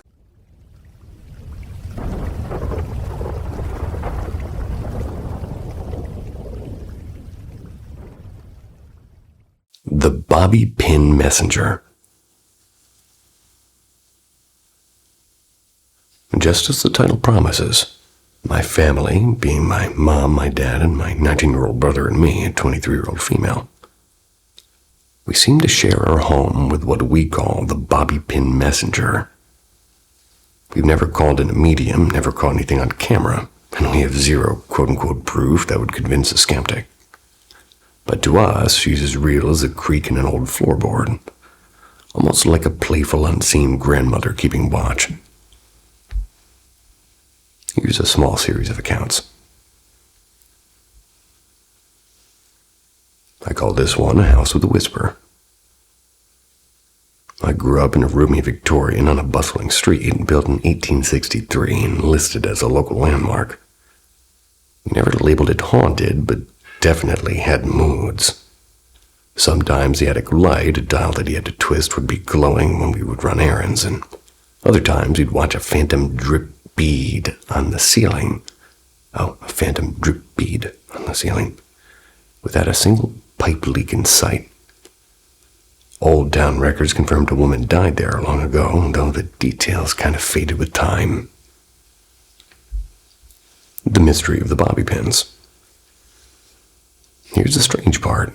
Nobody in our house wears bobby pins, ever. Yet every so often one would appear, and usually on a dresser or on a staircase, tucked behind a sofa, and we just shifted. Not after parties, not after guests, always inside our private spaces. And over time we noticed a pattern. These pins only showed up before a big family change. Once, Dad found one on the tiled floor of his nearly all-male office bathroom, just days before a sudden layoff notice arrived. No coworkers claimed it. Another time, we discovered a pin in the morning. It was a morning that we had won a surprise radio giveaway, an all-expenses trip to Vancouver. At the hotel pool, Dad scooped up towels for us, and we were the only swimmers. And that's when we returned to dry off, and there was a single bobby pin resting neatly on a folded sort of towel pile. It's like it had been waiting for us, following us everywhere. The pattern never stopped, and years later when my parents were house hunting, Dad spotted a long pin on the hardwood of the place that we now call home. And oddly enough, that tiny bit of metal felt like a green light to buy. College brought my own encounters. The first day I moved into the dorms, a pin sat squarely on my bare mattress. And after a tough year, I decided to withdraw, only to find one taped to my door on the last day of classes. Nobody knew this family quirk, and it sent chills through me. Yet I did eventually return. I changed my major and I graduated. And every single dorm I lived in gifted me at least one more bobby pin. Even on commencement day, one waited quietly near my cap and gown. A sign or just coincidence? Well, this week I walked to work after a promising job interview with my nerves going crazy. And there it was, a bobby pin on the sidewalk, gleaming like a quiet wink from the universe. Maybe it's just not coincidence, or maybe our spectral grandmother is still nudging us toward life's next chapter.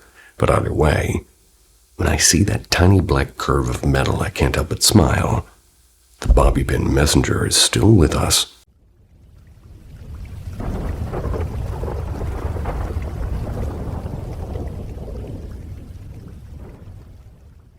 The soldier wasn't there. So one afternoon, my mother-in-law declares without negotiation that the whole family is going to the Glade Museum of the Armistice. You know, where they keep that famous railway carriage where the treaty was signed. Personally, history that I have a complicated relationship with. Translation is I find it boring. But since family democracy really doesn't exist, I went along. And we were a small army ourselves, my family.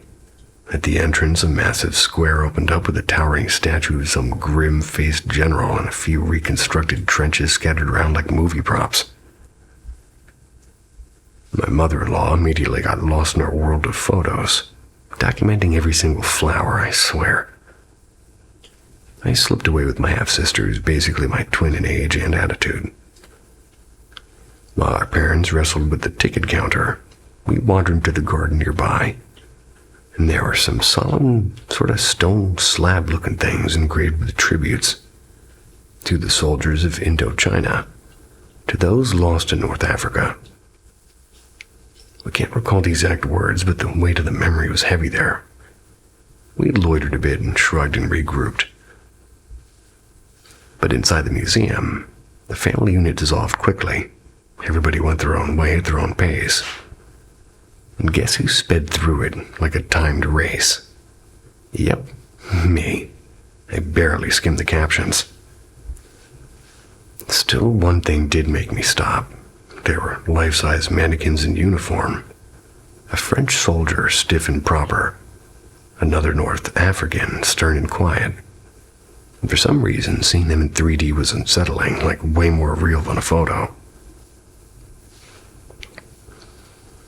I finished the circuit ridiculously fast, stepped outside alone. And that's when things went weird. The moment I crossed the doorway, a ringing filled my ears, and it was loud and vibrating, and suddenly, nothing. Silence. The air felt too still, and heard dog's ears, and the same place tilted as if I had stepped sideways in time. And there he was, in the garden, kneeling before a stone slab. Tribute to the North African soldiers, I think. His uniform was exactly the same as the mannequin inside, every button and every crease, but this was no mannequin.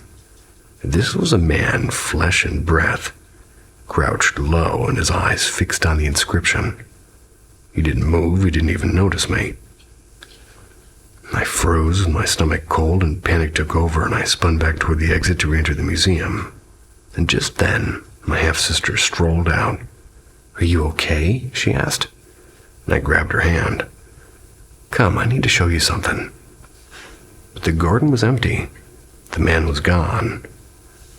Later, I asked my mother-in-law if she had taken a picture of the North African soldier figure. She scrolled through her photos and showed me the French one. I insisted, and she frowned. There was no other soldier. My father backed her up, and he swore he never saw a North African mannequin at all. But I know what I saw. My friends later joked it was a museum employee in costume trying to mess with me, but how? I never saw him come or go, and no one else in my family saw any man dressed like that. Hallucination, maybe, but it felt too real, and real enough to still make me shiver when I think of it.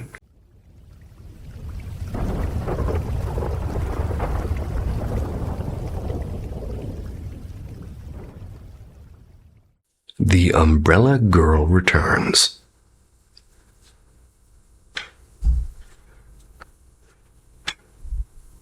When she was about 6, my niece had an imaginary friend, or at least that's what we thought. She called her the girl with the umbrella. Strange name for a strange companion. Sometimes she'd whisper that the girl was standing right behind us and watching.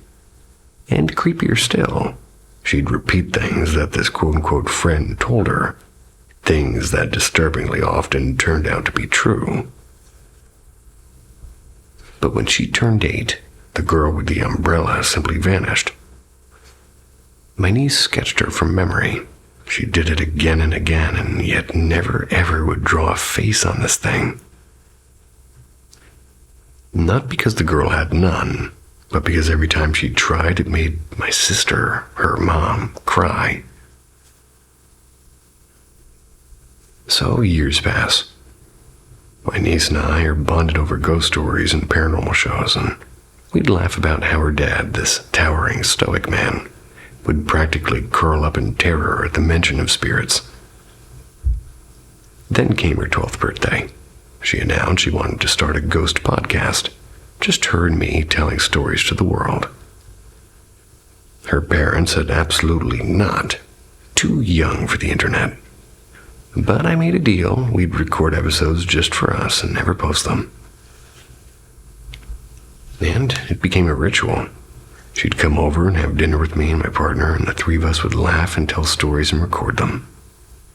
It was simple and joyful, and most importantly, it was ours. And then April came. A car accident.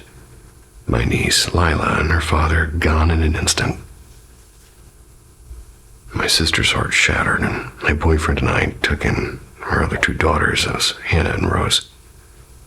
That was while my sister tried to survive her grief, and as for me, I broke quietly.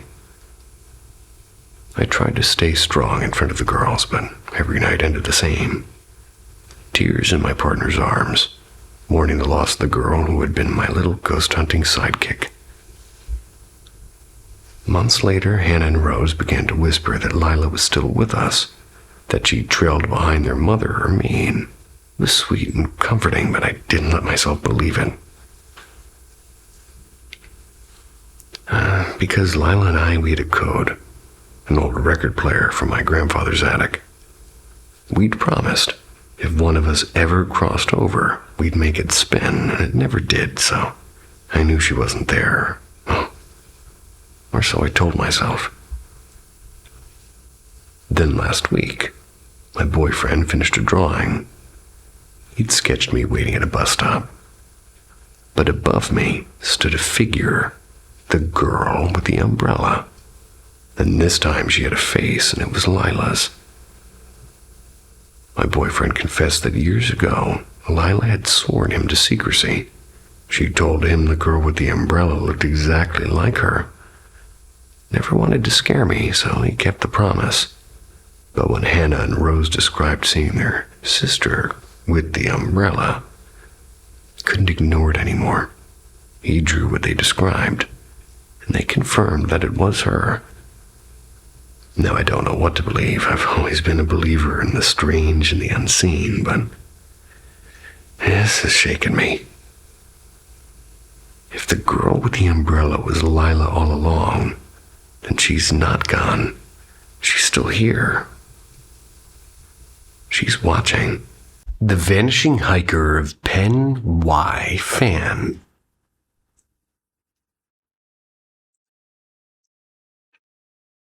I've never been one for ghost stories, and I still hesitate to say what we saw fits that category.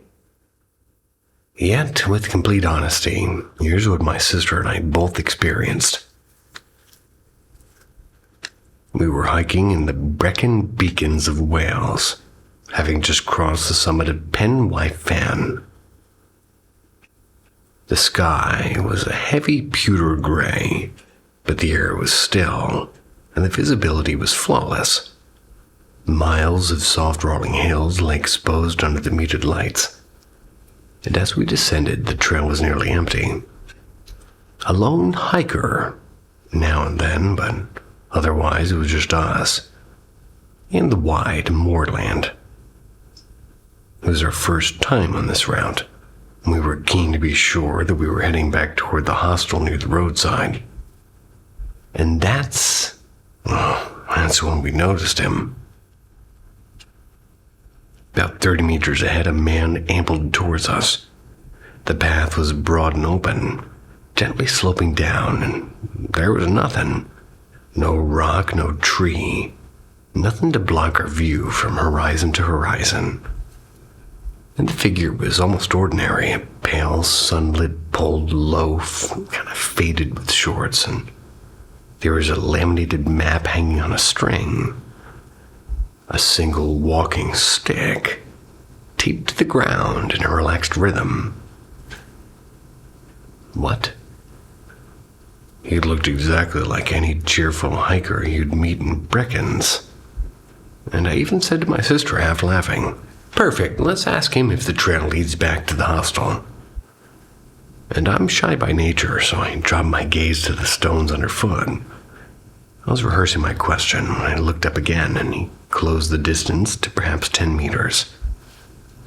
I looked down once again, adjusting my footing on a loose patch of gravel, and then I raised my eyes. He was gone, not behind a bend, and there wasn't one. Not behind a boulder, because there were none. Just gone as if the air had folded around him. My sister froze and her face went pale. Her face. I could feel the shock settle between us like a cold weight. We walked to the exact place where he had been. There was nothing. The trail stretched empty in, every direction. The surrounding hills smooth and bare. There was no time for him to have slipped away, and he had simply vanished between one heartbeat and the next. And later, replaying the scene, I realized something else. His colors, they'd been strange. Everything about him in shades of gray except for the startling, white of his hat and the bright rectangle of the map. And yet his movement had been perfectly natural. The easy swing of his stride and the casual tap of the stick. Nothing about him had seemed dreamlike, until he wasn't there at all. And to this day, neither of us can explain it. No clever theory fits. And we both remembered it was absolute clarity, and the moment a man approached us on a wide-open Welsh mountainside and stepped clean out of the world.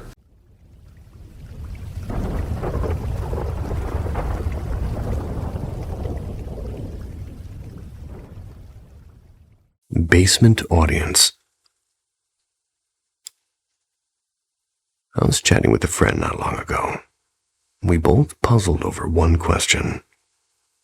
Why would a friendly spirit choose to hang around a 7-foot-tall animatronic Pennywise the dancing clown? The best guess we had may be in the Halloween store full of rubber masks and plastic skeletons that, well, maybe towering clowns was simply the most human thing to talk to. Years ago, I worked at a haunted Halloween store as well, and everyone on staff eventually collected a creepy story. We'd had an older man who quietly camped behind the building with a shopping cart full of broken toys. And he wasn't the first drifter to find that hidden corner. Probably won't be the last. It was admittedly a perfect spot to disappear. When the store cleared out its stock one November, I scored the giant Pennywise animatronic for a ridiculous discount. I lugged him home grinning like a kid on Christmas morning. He actually became the centerpiece of my growing Halloween display. Kids, neighbors, even delivery drivers loved him. My house had never been haunted until, well, Pennywise. The first sign came one winter night. I woke to find a clown at the foot of my bed. This wasn't a dream image that vanished when I blinked. It stayed there until I bolted upright with my heart hammering. Whenever Pennywise went back into the basement, the weirdness stopped. And we've owned him since 2019, and the pattern hasn't changed. Each October, once he's upstairs, the lights misbehave. 2 Halloweens ago, my bathroom bulb became a relentless strobe light. My little boy asked if we could close the scary light. One evening, Pennywise's eyes lit up, and my husband saw it too, though he wasn't even plugged in. Last fall, it escalated. While I sat reading, the clown rotated slow and deliberate until he faced me, and that motor doesn't even allow that motion. A hallway bulb began pulsating in an eerie rhythm until I acknowledged it on camera. It felt intentional, as if he was saying, "Take me back down." So he did. My husband positioned him by the basement window, like giving him a view. Oddly, helpful things followed. A lost scarf folded neatly by my bed. Music on my phone starting exactly when I needed to leave, though there's no alarm set.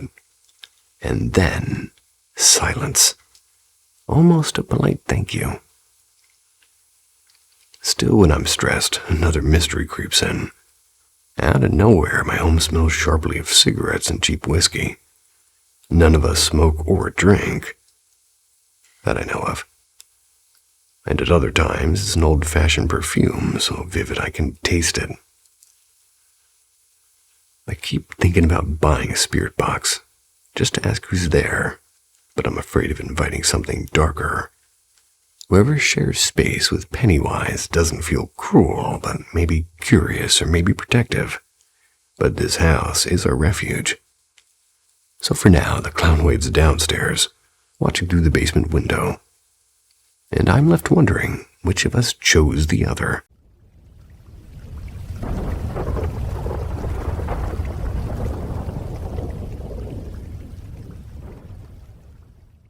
The Soldier on the Stairs.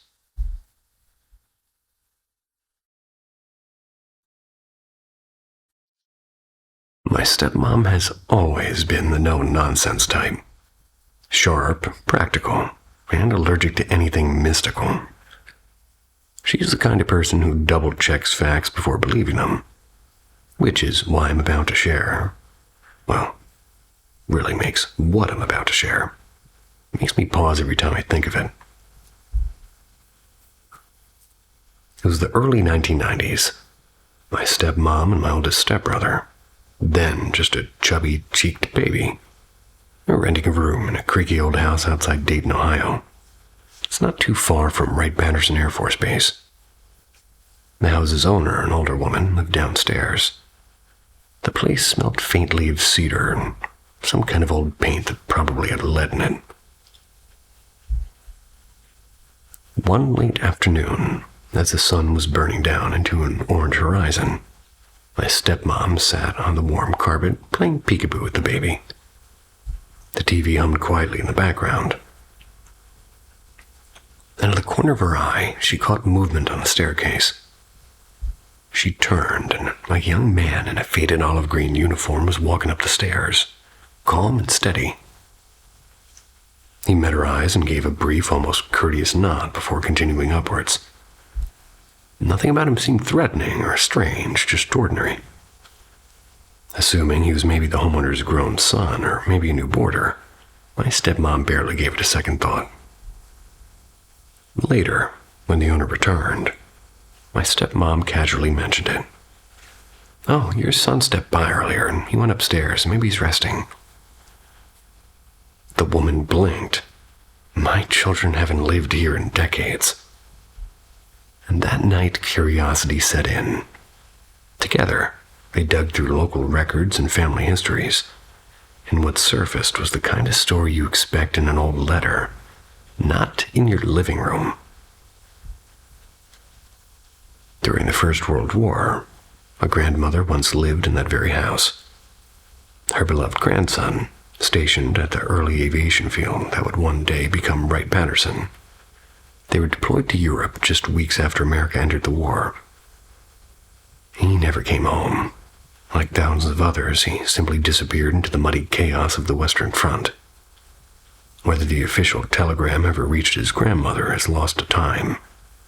But neighbors, they whispered that she never believed he was gone. She spent her remaining years waiting for footsteps on that staircase. Eventually, a dusty black and white photo surfaced.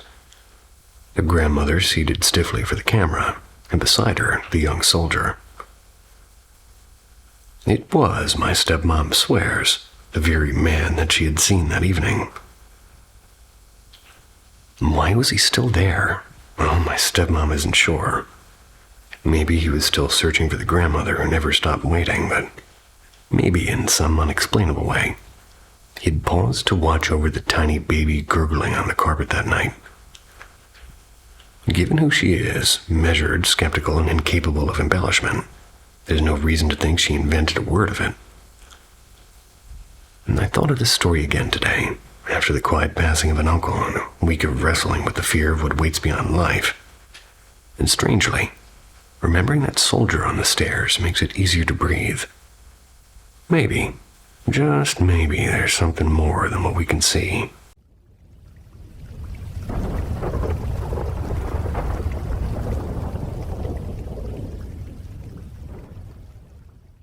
Gravekeeper's Warning. During a college summer, I worked as a grounds laborer for the municipal cemeteries, mowing grass, trimming hedges, hauling branches, even digging the occasional urn grave. The main cemetery held a stone chapel in its center. Officially, it was meant for funeral services, but in practice it functioned as a storeroom for tools and bags of lime. Beneath the chapel lay its most unsettling feature, a cavernous basement, once used to store caskets through frozen winters, back when digging graves in solid ground was impossible. I never ventured down the ramp and stairs into that darkness. One look at the pitch-black descent was enough. And over the summer, I entered the chapel countless times, always with someone else. I now realize it was old and airless, and yes, the basement door whispered creepiness, but nothing ever happened. That changed on one final workday. As a small reward for surviving 3 months of blistering sun and buzzing tremors, the manager handed me an easy job, vacuuming the chapel's worn carpet. I walked over alone. My earbuds were in, full of end-of-summer lightness. 20 years old, counting the hours until I could meet friends later, head bobbing to music. The chapel itself barely registered. Then I stepped across the threshold and everything shifted instantly. It felt as though the air doubled in weight, charged with a dense, invisible static. Not cold exactly, but sharp, like the split second before a lightning strike. The hair on my arm snapped upright. My breath stopped mid-song. This was not my nerves building up. The change hit as my foot crossed the doorframe. And a second earlier I was carefree, and a second later I was locked inside an atmosphere of heavy, attentive silence. I told myself it was nothing, maybe fatigue or imagination, but the pressure wouldn't relent. It wasn't the sense of eyes watching from shadows, more the feeling of an unseen crowd pressing close. The emptiness itself felt inhabited, and not in a welcoming way. I tried to start the vacuum, but after a few minutes I couldn't stand it.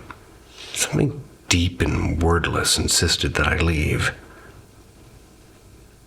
The moment I stepped back outside, the weight vanished. Warm summer air rushed in like a blessing. Yet my nerves, they kept trembling. I wandered the grounds killing time, and I finally returned to the office claiming the job was finished. And that night I skipped plans, and never slept poorly, replaying the feeling over and over. Years later, I still can't explain it. Other odd moments in life can be reasoned away, like lighting or mood or coincidence. But that instant, that sharp boundary between ordinary afternoon and oppressive mystery, it defies my skepticism. It remains the one experience that makes me wonder what exactly waited in that chapel's silent darkness.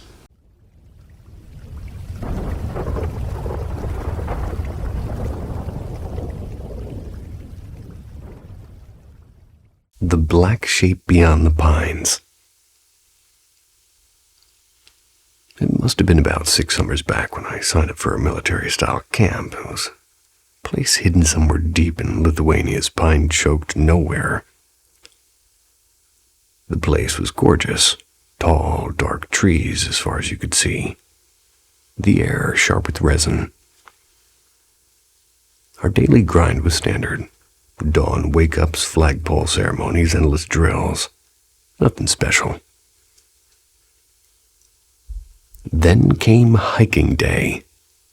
We stuffed our packs and headed out with one of the counselors, trudging through forest trails for what felt like forever. Probably 3 hours until he stopped and grinned. "All right," he said. "This is home for tonight." Wait, tonight? Nobody had mentioned an overnight in the woods.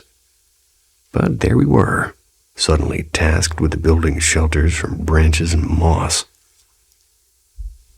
While we sweated over makeshift huts, the counselor got creative, I guess you could call it. First, he pulled an animal jawbone out of the dirt. Then he lashed it to a stick with twine. It was kind of shaman style. Next came a rain-soaked frog, skewered with a knife and tied to the grisly staff like some woodland totem. Creepy as hell, but mesmerizing nonetheless.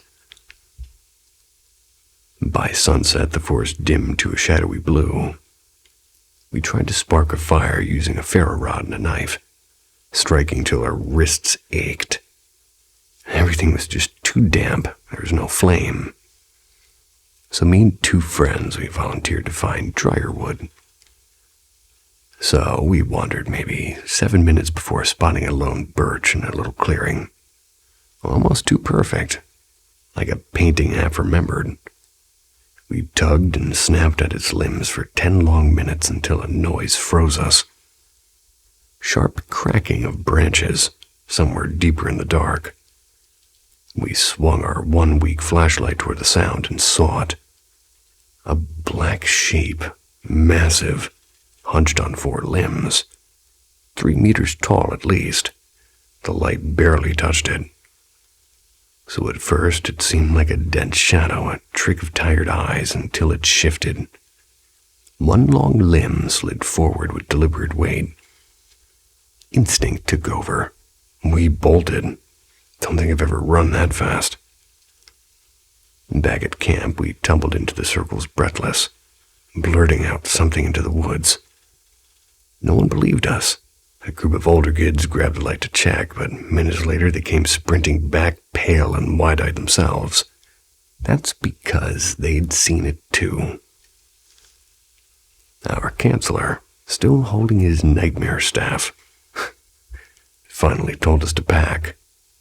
No fire, no food, just a hard 2-hour march through pitch-black forest, every step echoing with the thought of something being behind us. We reached camp huts well past midnight, nobody in our cabin sleeping, so could it have been a shadow or a moose or pure exhaustion? Maybe, but even now when I walk alone in a forest, I sometimes remember that clearing and the black shape that leaned toward us. I'm always asking myself if it's a moose or pure exhaustion.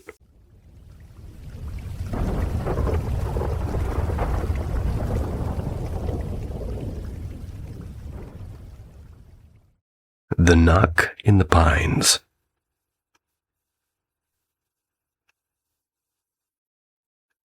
I want to share something that happened to me about a decade ago, an experience that still has no explanation. Around 15 in what would be 10th grade and boarding at school. Because of that, I normally had to eat lunch at the cafeteria between noon and 2. But one Friday, my mother wrote a note excusing me so I couldn't eat at my friend Daniel's house. There was 4 of us there. Me, Daniel, our buddy Simon, and Simon's girlfriend. Daniel's house wasn't far, maybe a 20-minute walk from school on the edge of town. It's tucked against a stretch of pine forest. It wasn't completely isolated, but it felt like the sort of place where strange things could happen. A long gravel drive led from the road to the porch, and the crunch of footsteps on that gravel carried clearly, so there was no way anybody could approach unnoticed. We had lunch without incident. Afterwards, Simon and his girlfriend headed out, went back toward town. Daniel and I stood in the porch long enough to watch them disappear down the gravel path toward the road. Alone, we went upstairs to his room, fired up his old Xbox. Not long after, we both heard it, a sharp, deliberate series of knocks at the front door, 4 in total. The sound was unmistakably human and clean and steady and intentional. So we exchanged a look. Maybe Simon forgot something, Daniel suggested. We went down to open the door and there was nothing. The porch was empty, gravel untouched and no one in sight.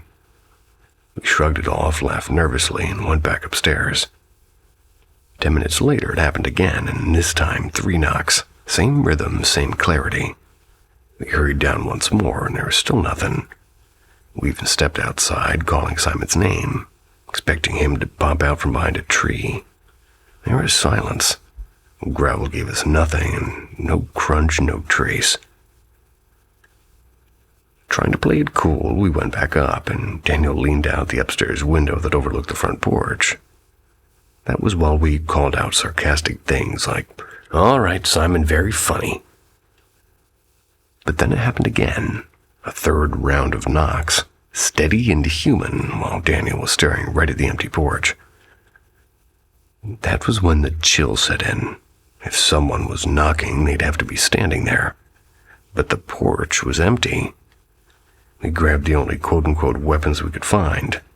2 dusty tennis rackets from his closet. Went through the whole house, and every room and every closet, even under the beds. No one. No open doors or windows. House was silent, except for the faint hum of the Xbox upstairs. We tried to reason it out later, and Daniel's cat was asleep on the couch and never stirred. No animal could have made that kind of knocking anyway. The day was calm, no wind, no rain, no loose shutters banging around, and it's as if a person had been outside and the gravel would have betrayed them instantly. To this day, I don't have an explanation. I retold the story more times than I can count now. And both the skeptics and believers are alike, but nobody's offered a theory that holds up, and I don't believe in ghosts or the paranormal. I lean on science and on reason. And yet the memory of those knocks in the pines still unsettles me.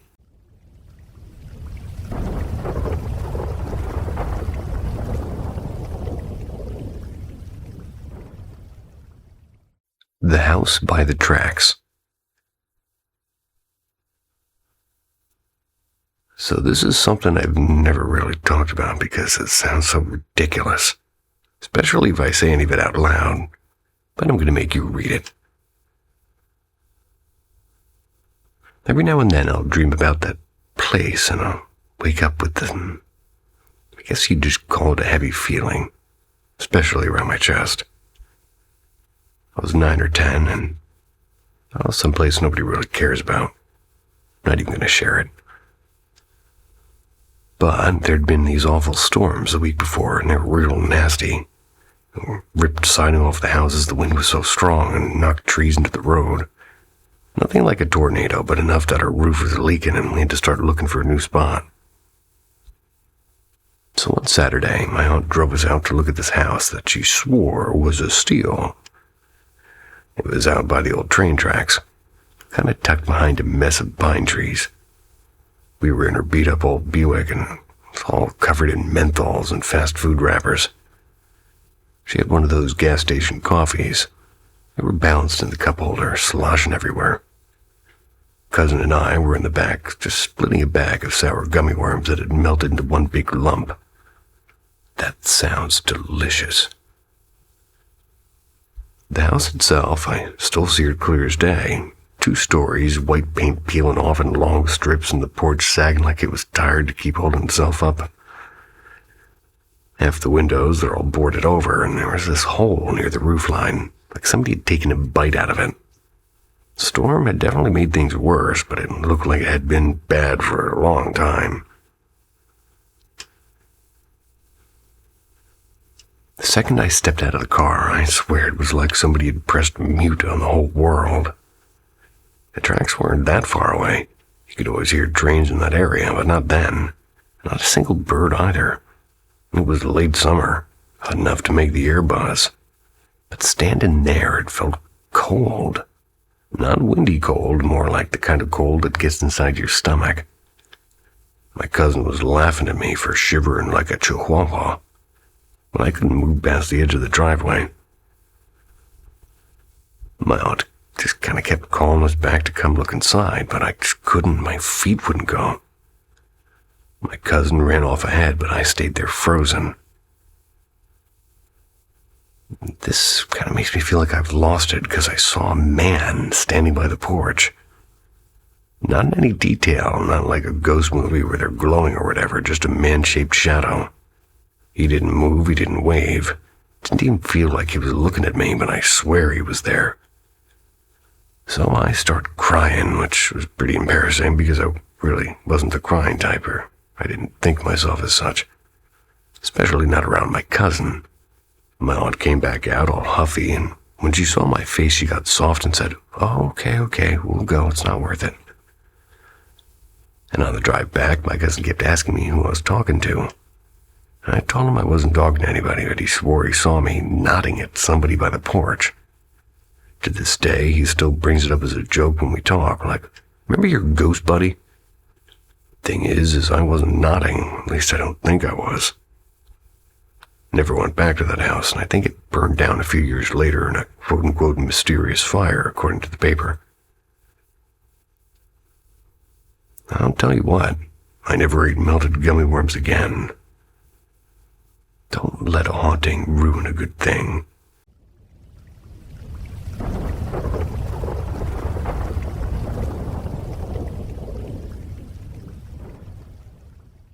Echoes between worlds.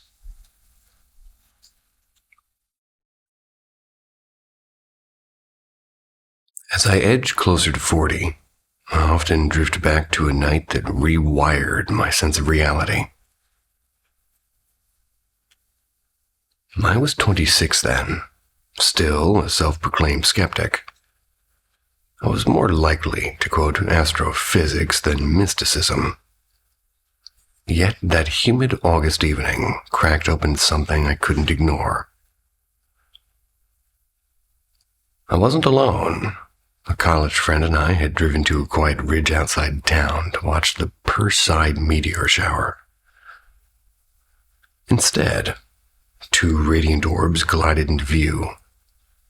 No streak and no tail, just a sudden sort of presence. They wove an intricate pattern across a sky that bent every law I thought unbreakable, zigzagging faster than light and stopping dead as if inertia were simply a myth. The strangest part wasn't what I saw, but what I heard, without ears. A question bloomed in my mind like a bell struck in silence. Have you remembered yet? And another thought followed, gentle and insistent. Would you like to meet us again? Fear flickered through me. The moment it surfaced, the present receded. Oh, presence. No abduction, no beam of light. Just a quiet release, as though they sensed my boundary and honored it. My friend, wide-eyed beside me, whispered only, "Did you feel that?" We never spoke of it again. Years slipped by and life grew louder with career deadlines and the small dramas of everyday gravity. Then during a sleepless winter in my 30s, they returned. Not with spectacle this time, but with an unmistakable telepathic ping. I answered tentatively. Our exchanges were slow and patient, almost playful. They never pushed beyond what I welcomed.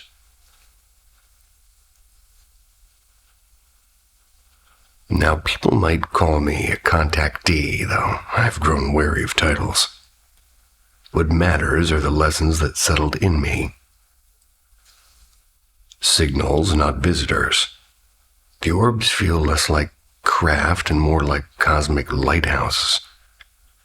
Like flashing proof that the universe isn't sealed by physics alone. And then, dream logic. They seem to invite us to notice the seams and synchronicities and déjà vus. History's quiet glitches, nudging us awake inside a shared dream. Homeward pull. It's less about them landing here than about us remembering where we began. Their consciousness and ours, they might spring from the same ocean. Some nights I wonder if those orbs were never alien at all, and perhaps just echoes of our own deeper nature, something calling across dimensions. And still, one question lingers. Patient as ever.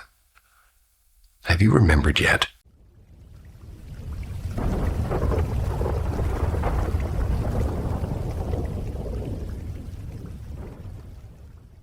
The Moonlit Dancers of Maggie Purnima. This tale has traveled through her family for decades, whispered and retold until it became almost legendary. It was said to have happened to my maternal grandmother's uncle, a man of stature, respected and feared, spent much of his leisure chasing deer through the forests of Assam. One January evening, as was their habit, he and his companions clambered up into a wooden machan, a high hunting platform tied between stout trees. The cold was biting, the kind that turned to breath into mist, and the moon was already swelling silver in the sky. The men settled down with rifles and stories, but as the hours crept past, most dozed off under wooden shawls. Only the uncle remained vigilant. That night was not ordinary. It was Maggie Purnima, a full moon revered in the Assamese calendar. And then the forest stirred, a sound delicate yet unearthly. It was rippling through the silence. The steady beat of a cool and ancient Assamese drum. He scanned the shadows until, under a towering salt tree, he saw them. Two figures, children, or perhaps not children at all. The boy wore a snow-white dhoti and a gamusa, his fingers kind of coaxing rhythm from the cool, while the girl, draped in a luminous chodor mekila, moved with grace that no human could quite match.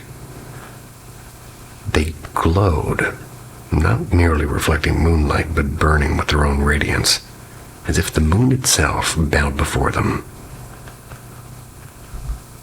Entranced, the uncle forgot even the rifle in his hand. He might have watched till dawn, had fate not intervened. One of his friends, who was snoring quite heavily, he let out a loud cough, and in an instant, the dancers were gone, dissolved into the night like smoke. Awakened, the others listened wide-eyed as he recounted the vision. One friend whispered, "Tonight is auspicious. You're blessed. You should have asked with a clean heart. It might have granted your wish." But the forest had more to say. A rumbling grew around them like the thunder of invisible elephants circling their perch. Panic set in, until they remembered. Earlier, they had eaten their supper and scattered the leaf plates carelessly across the ground.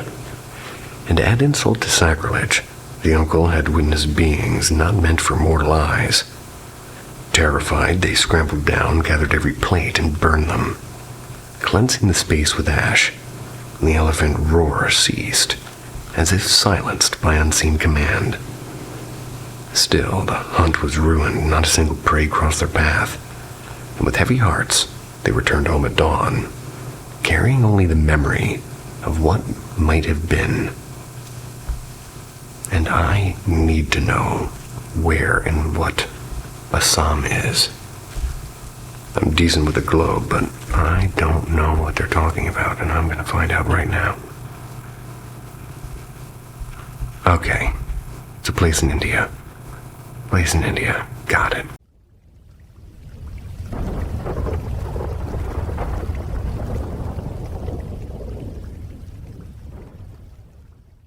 The shadow that won't let go.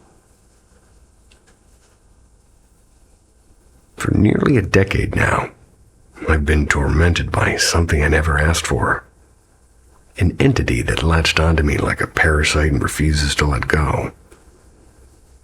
I used to laugh at the idea of hauntings, but that laughter stopped the moment this thing made itself known. It took me 3 relocations and countless sleepless nights to finally accept. This is not my imagination. This is something real. For the first few years, its specialty was sound. Bangs and scratches and whispers, always just beyond the reach of logic. At first, I blamed the neighbors, then faulty pipes, and then maybe even my own hearing. But when I moved again and again, the noises followed. I knew I couldn't keep making excuses. And worse, the sounds often seemed to answer me, as if it were mocking me. I bought signal detectors, torn to drywall, and even dismantled a radiator once, thinking some hidden device was planted there. There was nothing, absolutely nothing. And I've got hard drives filled with recordings and hundreds of clips of deliberate knocks. And oftentimes, perfectly with me speaking or gesturing to the camera. I can predict it now, almost like I can feel it waiting. And that's how I know this isn't some random house creak. It's intelligent and it's deliberate. At night, it was merciless. First few years, every time I tried to sleep, it would rap directly behind the headboard. 3 taps, just as I closed my eyes. If I ignored it, it got louder and more insistent. Sleep became a negotiation with madness. That particular trick was mostly stopped because it found worse ways to torture me. About 3 years ago, the entity learned a new game. Itching. Not just a mild irritation, but a full-body wildfire underneath the skin. Always when I lay down. Always when I'm the most vulnerable. No rash, no highs, no medical explanations. Just this sensation that I'd rolled in glass dust and poison oak combined. And every time the itching started, the knocking stopped. Like it could only focus on one torment at a time. Then came the gut attacks. About 8 months back, it escalated again, and now instead of scratching my skin raw, it clamped something inside me and knot deep and twisting. Makes sleeping impossible. It's agony without a wound, suffering without cause, and once again, when this takes over, the other tortures vanish, as if it pours all of its will into this one thing. Sleep is a stranger to me now. My health and my sanity and my life, they're all unraveling. I've hired mediums, I've brought in priests, and I've had cleansings done more than once. Worthless. Sage, salt, crystals, well, they may as well be confetti. Whatever this is, it's stronger and older and hungrier than any of that. And no, I don't believe this is some restless human ghost. Whatever humanity it once had, if any, has been burned away. And what I feel from it is pure venom, an endless, patient hatred, and it delights in nothing but my pain.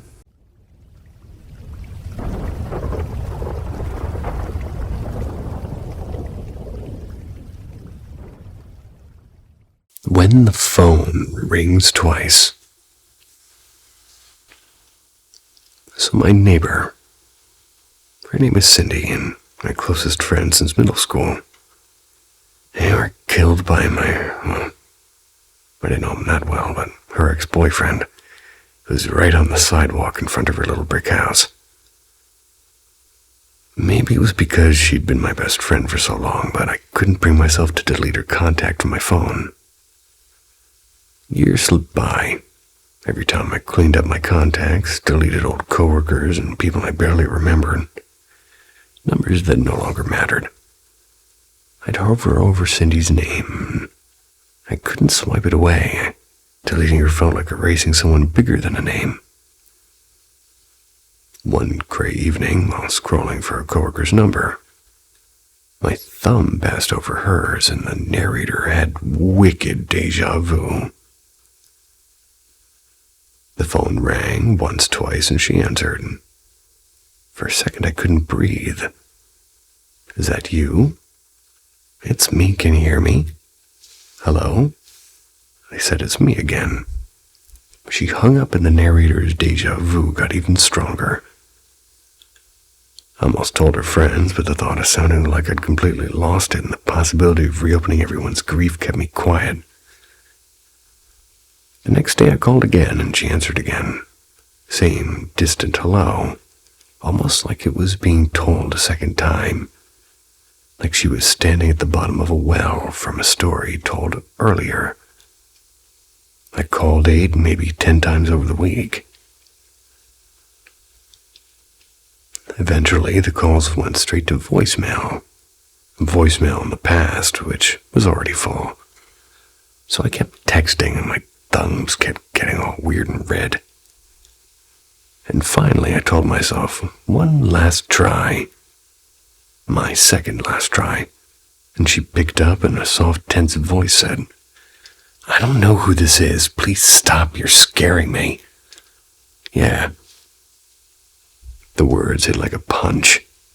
A sucker punch. Claire's final moments alive had been filled with fear of a man who wouldn't leave her alone. And now, for a second time, I'd become that voice in the dark. I wanted to apologize, but to do that, I'd have to dial again. Not the soap kind. Put the phone down, and I never pressed call. I didn't even press the subject. Still couldn't delete her, though. I still can't. I don't even think I know how. Weeks later, over dinner, our friend Margot mentioned Cindy. I asked if she still had their number, and she nodded, and I said, call it. I said that trying to sound casual. Call it. Margot gave me a puzzled look, but she dialed the number. She held the phone to her ear and waited and finally said, disconnected. What did you expect? I gave a thin laugh instead of a weighty one. I was hoping she might answer. That's kind of messed up, she said. We let the subject drop, and we never brought it up again. Haven't called since. I don't want to frighten her, because wherever she is... Oh, don't want to frighten her wherever she is. But every now and then, my phone lights up in the dark, and I still wish it was her name on the screen. Round 2.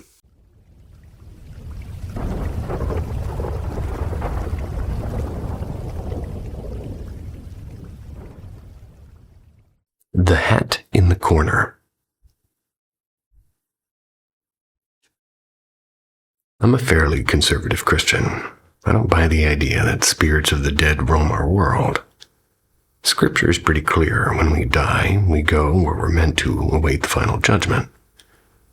And still, there are things in heaven and earth beyond what our neat philosophies can explain. Strange energies, echoes of the past, maybe even something we don't have a name for. Whatever it is, our house seems to know it well. Our place is a century-old farmhouse, has stubborn, creaky floors and an attic that exhales dust like an old memory. And when we bought it about 12 years ago, a few antiques came with the deal. My wife and my mother-in-law, they were sorting through a battered oak trunk. That's when they found an old photograph of a solemn young couple. Behind the frame was a yellowed note, folded like a secret. It was a suicide letter, bleak and resigned. And after some quiet inquiries, tiny towns keep long memories, we learned that a son from the original family had indeed taken his own life here. Since then, flickers and half glimpses have been part of life. With 2 kids and a dog, there's plenty of movement to blame. But sometimes, the movements don't line up. Once, while turning into the hallway, I caught the definite swish of a tail, dog-sized and quick. But our dog was asleep in the other room, and my son, now 18, has described the same thing. A flick of fur vanishing just out of reach. Those stories almost make us laugh. Almost. Others are kind of harder to laugh about. One evening, twilight deepened while I sprawled on the couch with my phone. The house had settled into that soft hum of silence, and I felt someone enter the room behind me. The subtle pressure of space displaced. A shift in the air. From the heft of it, I imagined my son, tall and strong, standing there, maybe waiting to startle me. I turned with a half smile, and nothing. The doorway was empty. When I asked him later, he swore he hadn't left his room. Then came the night I won't forget. Just 3 weeks ago, shortly after my father passed away, I woke at 3:40 a.m. to find a figure gliding across the foot of my bed. Not a wall shadow. This was darker than dark, as though smoke had decided to become a person. It was man-shaped, and for a heartbeat I thought I saw the outline of a brimmed hat, like an old railway porter. A strange electric chill raced through me. Not cold air, but something under my skin. I lunged forward with a startled grunt, hands out to grab what had to be real. My arms cut through emptiness, and then it was gone. Bedroom door still latched shut. Since that night, I've slept with the teeny murmuring and a lamp burning low. It feels a little like surrender, and I don't like admitting that. But whatever crossed my room that morning wasn't a dream, and it wasn't just grief. There are more things moving in the quiet corners of this old house, especially than what I prepared to believe. And sometimes they wear a hat.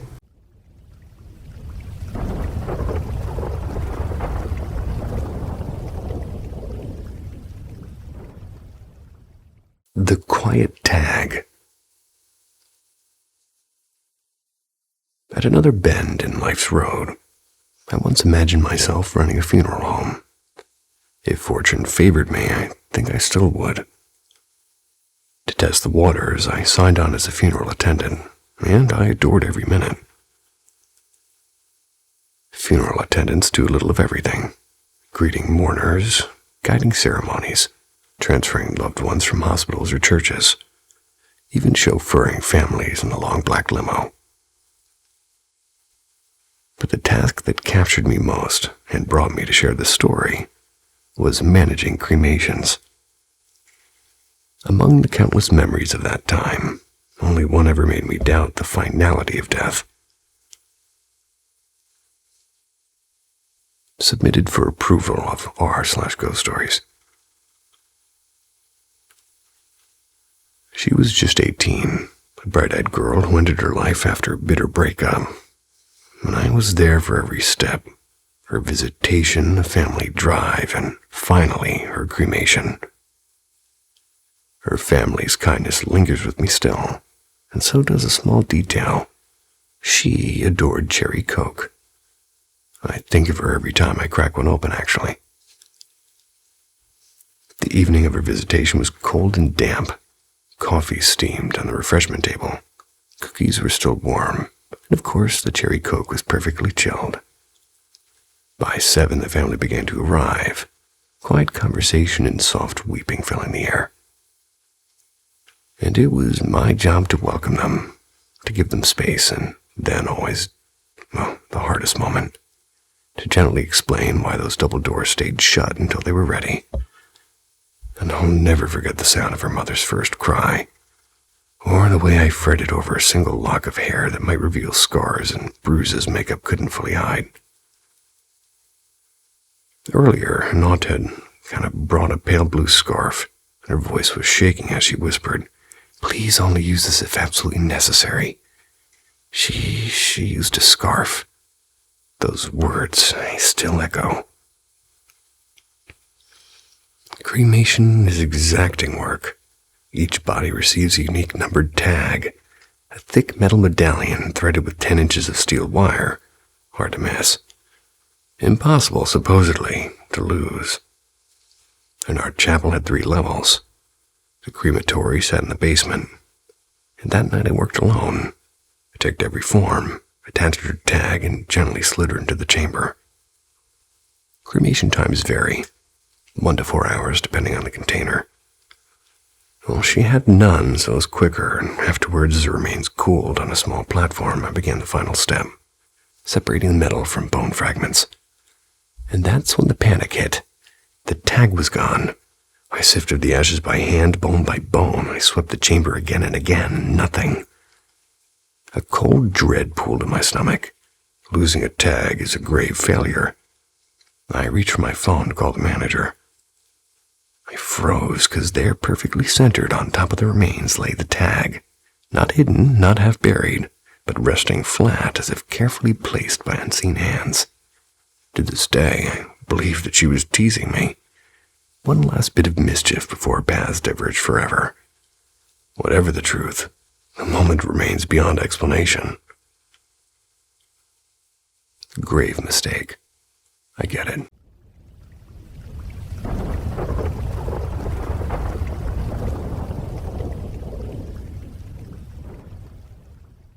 The girl beneath the bed. I've lived with ghostly disturbances for really as long as I can remember. and at this point it feels almost ordinary. Growing up in a devout Muslim household, we often had scholars come by for ruqya, spiritual healing, and even numerological findings. Don't get me started on numerology. Most of the elders said our home carried a weight, something unclean and restless. I still recall how fights would flare up in the house for no reason at all, like someone was whispering venom into our ears. Objects vanished without explanation. Keys, cutlery, and sometimes entire sets of clothes. Once we found red streaks along the stairwell wall. It was as though somebody had dragged bloody fingers across it. And the scissors, always the scissors, they would go missing, only for us to find torn fabrics later as if cut by invisible hands. Things quieted a little after my father's heart attack. Our family began praying more consistently, fasting more devoutly, hoping that discipline would bring peace. It helped, but the shadows never really left. When my father passed away, my younger brother moved into his room, and 2 nights later he burst into mine, pale and trembling, swearing that he had seen winged shadows flying near the ceiling. From then on, my mother and I made it a ritual to recite the Quran in that room every evening. One summer, Ramadan, I had just finished suhoor, the pre-dawn meal, and I made ablution. Forgive me, because I do not know these terms. Or the language. I sat down with the Quran, but somewhere between the verses, sleep pulled me under. In that half-dreaming state, I saw her, a girl no older than 12, slip through the mesh door of my father's old room, as though it wasn't even there. I froze, utter paralyzed. My lips could barely form Allah's name, but I forced the words out.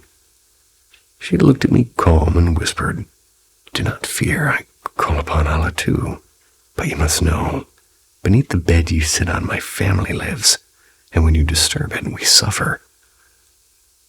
And then I heard the squeak of wheels. A child emerged from under the bed, circling the room on a rusted tricycle, its bell tinkling in the silence. And that moment is burned into me. It was too real and too sharp to dismiss as a dream. Some scholars tell me I have a gift, that I'm naturally open to both worlds. Others warn it might be a sickness of the mind. I don't know which is true, and all I know is that something lives beneath the surface of our world, and sometimes it looks straight back at me. And I hope to anything that's out there that numerology and psychics aren't always right.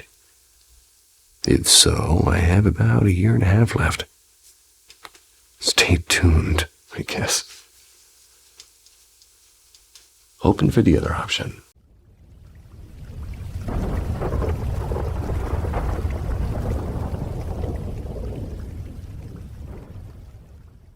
The Black Figure on Maplewood Night. I recently started a night shift at Maplewood Care Center, just a short walk from my house. And on my very first day, a senior nurse gave me a half smile and said, "Watch out for Elm Wing, it's haunted." Here's why. About 3 years ago, an elderly gentleman named Mr. Harris lived in one of the corner rooms. He was the kind who always helped staff with little chores, watering flowers, sweeping the patio, that sort of thing. One breezy afternoon, while the team was washing the garden paths, he politely asked a worker if he could borrow the garden hose for, in quotes, a bit of cleaning near his room. I really didn't find it unusual, so, well, they agreed. An hour had passed, and nobody thought about it until the head nurse realized Mr. Harris hadn't brought the hose back. They searched the grounds, and finally found him hanging from a maple tree in the backyard. Since then, the legend of Mr. Harris has become Maplewood lore. Residents and workers alike, skeptics included, they swear that they've seen the shadow in the hall where he once lived. A few nights ago, during my first real shift, I was wiping down the hallway windows near midnight. That's when I caught it, in the glass, the reflection of a tall man standing just behind me, silent and seeming to be waiting. My heart stuttered and I spun around and there was no one.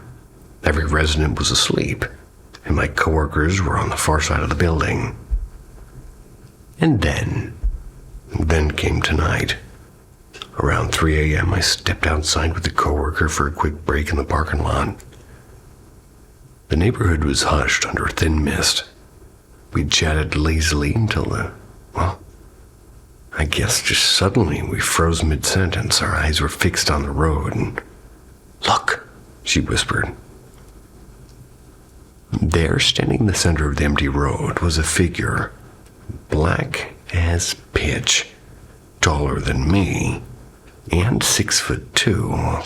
Rather, I'm 6'2", but maybe a head taller than me. I didn't move at first, and I didn't even stand like a person. It's like his posture was stiff and subtly wrong, and I couldn't see arms, just a long, upright silhouette. And for a minute, we stared, and then without hurry, it turned and began to walk down the road. I jogged after it, certain that it had been a confused resident. But when I reached the street, it was gone. No doors opening or closing, no footsteps on the gravel. The connecting lanes were empty, and it hadn't been fast enough to vanish that way. But later, when we tried to make sense of it, two details chilled us more than the sight itself. One was the way it held itself, unnatural and too rigid. And two, the complete absence of arms, whether standing or moving. Now every creak of the Maplewood night feels heavier, as if something still lingers just outside the glow of the hallway lights.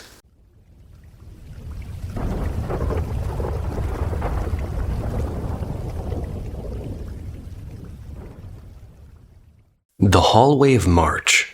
It was a chilly evening, early March of 2018. I was about 13. I was living in my grandparents' house, a pretty quiet place. And that night I stayed up late. I was glued to my tablet watching videos about haunted houses and strange shadows.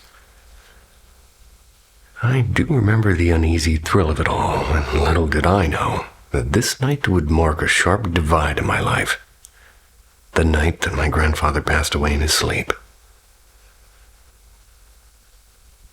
The days after his passing, they felt unreal.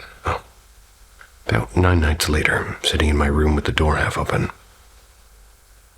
I'm watching some random clip, and that's when an odd sensation tugged at me. It was like somebody calling silently from the hallway. I turned, and there he was, my grandfather. Calm, almost ordinary, walking toward the bathroom across my door. He'd been gone for more than a week now, and the funeral was already behind us. So my heart froze. I remember staring until the sight dissolved. Then I bolted into the kitchen where my mother and grandmother sat. When I told them, we all just wept. It was the clearest, most direct encounter I've ever had. And after that, the house changed. My bedroom sat just above the basement, which used to be harmless until then. Footsteps began to echo from below at night. Boxes shuffled and chairs scraped. And this went on for months. Sleep became a struggle, and even stranger whenever I went into my grandparents' room to play video games on their TV. I would sometimes feel the bed sink beside me, the mattress sort of sighing under an invisible weight. And it was not subtle. And my mother did later admit that she had felt something similar. So moving on. One afternoon, while joking with Mom in the hallway, I just caught a dark silhouette standing in the kitchen doorway. It lingered for a heartbeat and it vanished. I stood frozen, staring at the empty space until Mom asked what was wrong. I told her, but she had no explanation. The months that followed were filled with fleeting shadows and slender shapes sliding across rooms, darting just out of reach. Once when I was home alone, the heavy iron gate at the entrance of our property swung wide open. I watched it from the window and I was paralyzed. My mom swore she had locked it tight before leaving. The strange happenings never stopped until we moved to another country.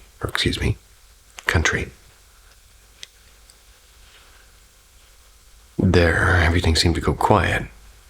But last year, when I returned to Romania with my boyfriend and we stayed in that same house with my grandmother, he confessed to feeling an oppressive, unhappy presence the entire day, and he barely slept.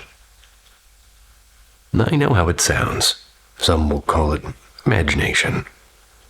But the weight on the mattress and the footsteps and the cold certainty of seeing my grandfather that first week, those were not tricks of the mind. These moments remain solid and cold as the night air of that long-ago March. Sounds like my air conditioner is trying to take off from my roof.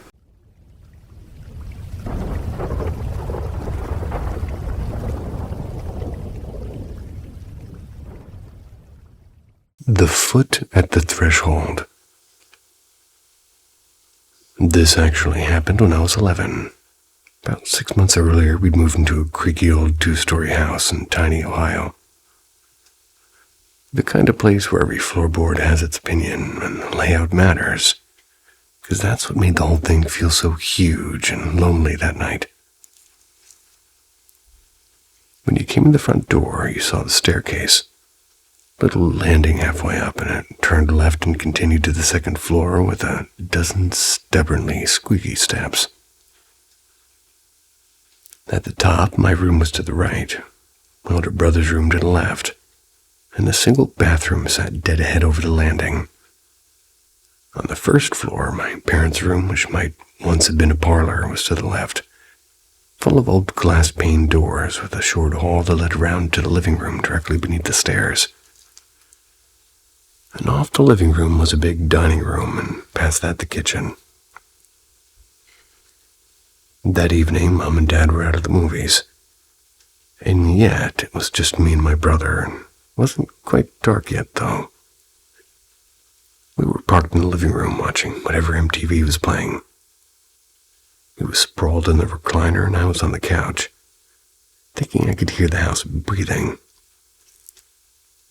Then I had to pee badly.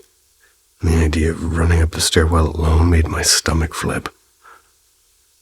I asked him to come with me.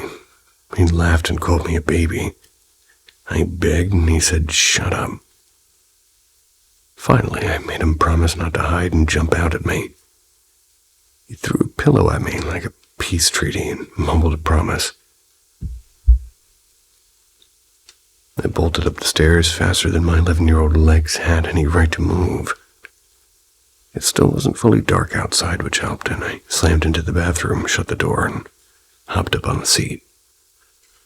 The door had no lock, which was great, but there was a 4-inch gap under it so you could see if anybody stood there.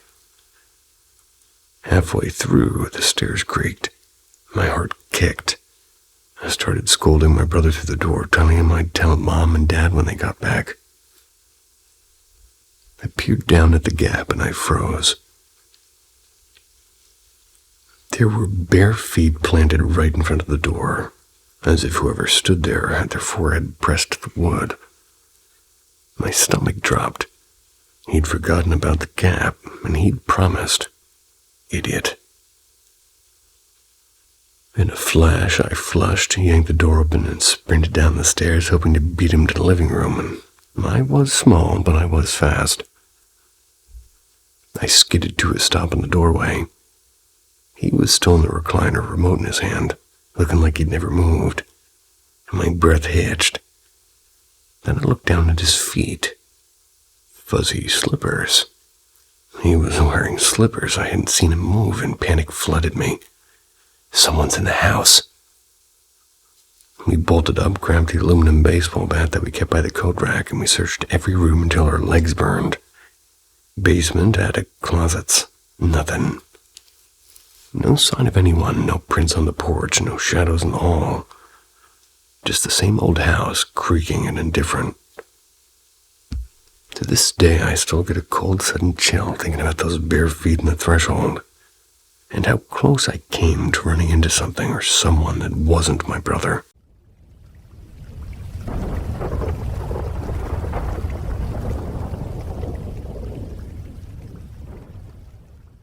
The light in the hallway. When I was about 16, my grandmother passed away in a small town near Erie, Pennsylvania. We'd always felt a pang of guilt for not visiting her more often. Work had moved my dad's job 8 hours away, and long drives were rare. That night, the house felt strange. Our dog, Buffy, suddenly stood rigid in the kitchen, eyes fixed on the ceiling, barking and whining. My dad half smiled and said, "Maybe Grandma's checking in." We both wanted to believe it. The funeral a few days later was gentle and warm, just as Grandma would have wanted. And among the few things she'd recently gushed about was a beautiful set of cut glass tumblers.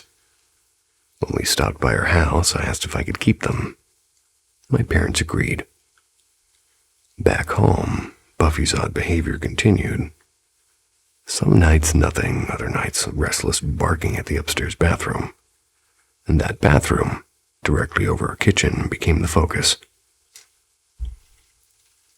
My mom, a hardened skeptic and notoriously light sleeper, began to notice something stranger. The nightlight in that bathroom flickered, and it was only after she woke in the small hours. So we just went ahead and we replaced it. The full ceiling light then began to flash. Convinced it was faulty wiring, she called an electrician, and he found nothing. Soon, the switch itself seemed to misbehave. My mom swore she'd left it off, yet she'd wake to find the switch flipped on and the light glowing. One night, she stayed awake long enough to hear the click of the switch flipping, deliberate and loud.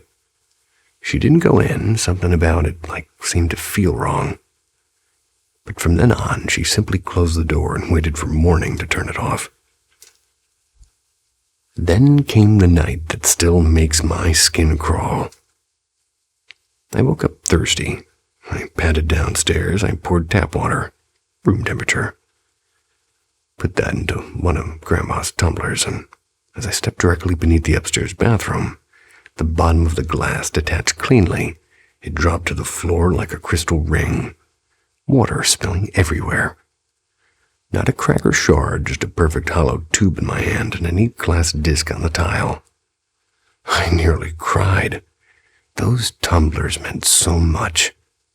Grandma had promised them to me. Why would she if it was her, why would she if it was her? Why would she break one? But after that, everything stopped. No more barking, no flickering lights, no phantom clicks. Moved out a few years later. My parents stayed another decade. Nothing else ever happened. I still wonder, did something else come when Grandma left? And why did it end the night the glass broke? Because deep down, I know this. That wasn't Grandma. And me and you, well, I started it off wrong. I also had a dog growing up that was named Buffy, Excellent choice. Vampires and stuff, right?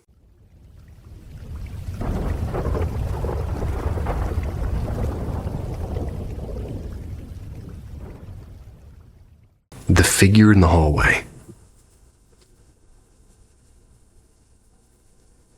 This happened about 15 years ago. And even now, whenever I talk about it, the hairs on my arms still stand up.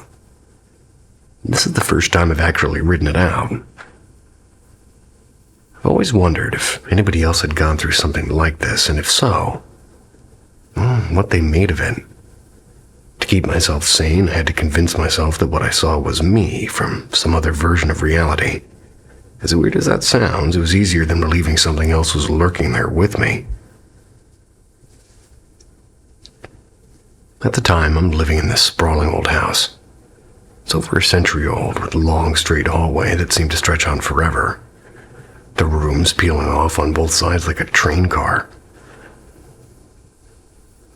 My room was near the front, and my roommate's right across, and then further down came the kitchen, a living room and a bathroom, and finally a converted music room at the very back. That music room was packed with equipment and amps and drums and cables and guitars and all of it. The roommate's band practiced there weekly, and it's always had this leftover hum in the air, as if the walls remembered the noise. I also kept a small fish tank in there with 2 red-eared sliders I'd raised since they were tiny.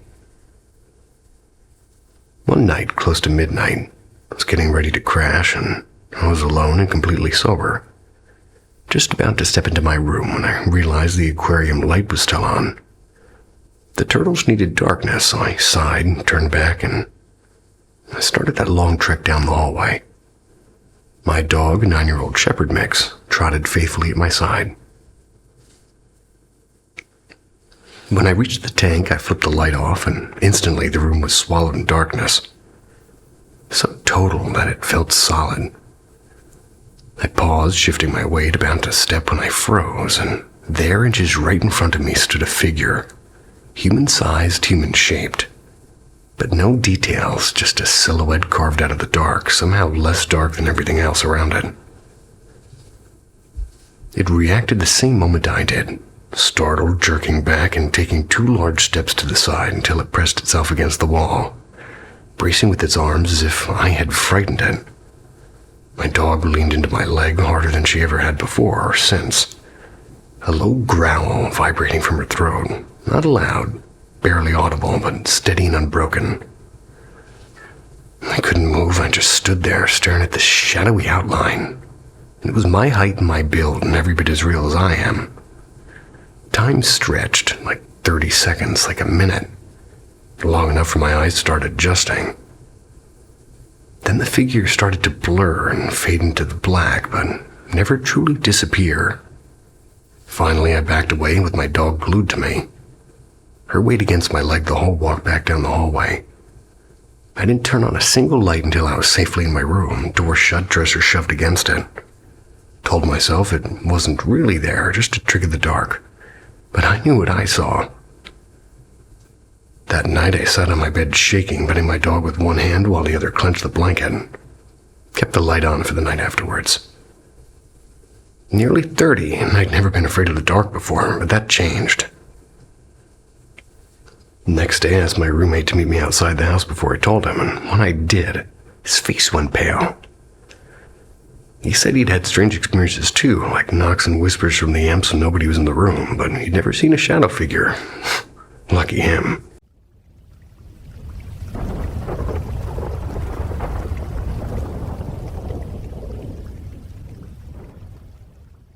The Blue Glass Intruder. When it was the summer of 2002, when I, a restless teen, spent a week with my family at a friend's coastal retreat in the Yallingup, Western Australia. I'm sure I screwed that up. Yallingup. The house was a sun-bleached fisherman's shack perched on old timber stilts, just a short stroll from a quiet beach. And inside it was all pretty much an open plan, with the kitchen, dining table, couch, TV corner sort of blending into one breezy space. A few years earlier, they'd added a long sleep-out room with enough single beds for a small army of cousins. The first night, though, I flat out refused to sleep in that attached room. It wasn't directly connected to the main house, and something about the dark silence outside set off every alarm bell in my young brain. Instead, I claimed the living room couch, no more than a few paces from where my parents were sleeping. Just after midnight, the house was quiet, and I lay awake with my eyes stuck on the tiny square kitchen window. And that's when it happened. Out of the window pane itself, through the glass, slid a figure, a lean, human-shaped silhouette glowing in soft electric blue. It looked like somebody wearing a translucent morph suit of light, completely noiseless. My body locked with a fear so sharp it felt physical. I couldn't call out, I couldn't even twitch. The figure stepped from the kitchen counter, began to drift around the room. It tilted its head at the framed photos. It examined a pot on the stove. And then it paused at the bookshelf as though browsing. Nothing it touched moved. Not even the hot dog sitting in the old water on the stove. It was like watching curiosity itself in motion. Eventually it glided toward me. My heart was going a bit crazy, and I lowered my eyelids just enough to see through thin lashes, pretending to sleep. The figure crouched by the coffee table, ghostly hands sifting through a neat stack of board games, yet the boxes stayed perfectly still.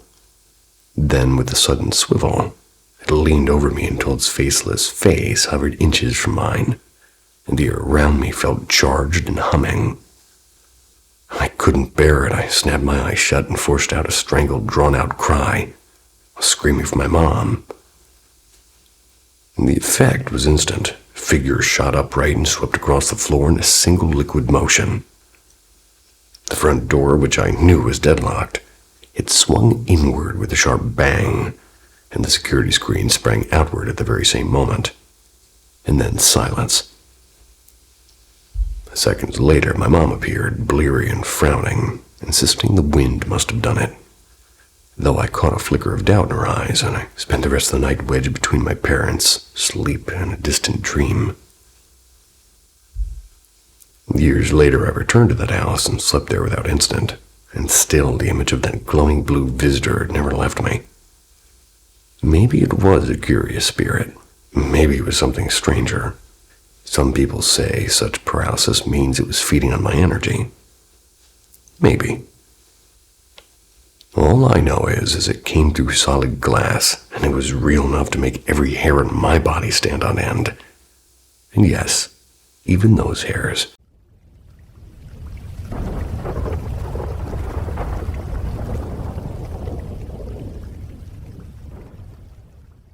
Some houses want to be left alone. Others, they want company. Forever. Paranormal M steps inside of both.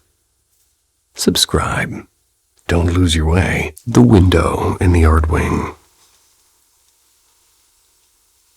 Yesterday, the high school was hosting an art fair. So naturally, we all went to watch our friends from band rehearse. It was me, a 15-year-old female, my boyfriend, a 15-year-old male, my friend A, a 15-year-old female, and G, a 15-year-old female. Everyone was 15. While the band practiced, we drifted to the back of the school, where a bunch of folding tables were set up. My boyfriend started to spiral when G pulled something out of her backpack. Not a taser this time, but a small stun baton she'd carried for anxiety. That'll work. She didn't use it, but it sent him into a panic attack anyway. And once he calmed down, A and G said they were heading off to grab something. I went to get a bottle of water. When I came back, my boyfriend looked shaken. He said he'd seen something with a painfully long, sort of stringy hair, like someone from a faded photograph peeking around the corner of the wing. He followed it at a distance until it led to a dead end, and there was nothing there. We turned toward a nearby window and froze. A pale, pressed face stared back at us from the glass, eyes too still. A and G came back and we told them. Both of them saw it too. G sprinted up to the window and shouted at it, and the face blinked once and vanished so fast my stomach dropped. A bolted off, and I don't know where she went, but G stayed behind, jeering at nothing, and then she started coughing. Not blood, but violently enough to scare us. Her hands trembled as she kept pounding on the glass. For the next few minutes, the window slammed of their own accord, and the lights in the corridor began to flicker. That long-haired silhouette darted between reflections like a broken film. G finally ran. We all split and went home. The weird weight of being watched clinging to us like damp cloths. This morning I checked on everyone. We're all exhausted in a way sleep doesn't explain. Our muscles ache like we ran a marathon. And none of us stayed out late. We were home by 11, in fact. Every one of us, except my boyfriend, had the same kind of dream. Someone very close died in an unbearably real way. My boyfriend's dream was different, and he was back in that hallway, and the long-haired thing stood just beyond the doorway staring at him. Then the window face whispered that it would come for him. The first figure looked like a blur, like a holy portrait, long hanging over his face, or long hair. It had a hollow, bonneted look of an old portrait, like a caretaker from a different century, and I don't buy coincidences. We feel watched, and we look pale and jittery. If it followed us home, I don't know, I'm just scared. Later, school staff checked the room, and the face had been pressed against, and it's an office. Teacher who uses it has been out for medical leave for weeks, and janitors haven't been in there. Only admins and counselors have access. My boyfriend and a counselor went to look, and the window was empty. No one can explain how the face appeared and who or what was watching us from the other side.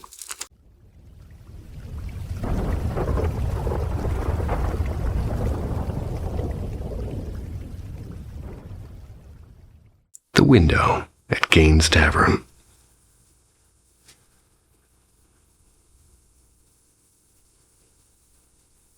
Summer of 2020.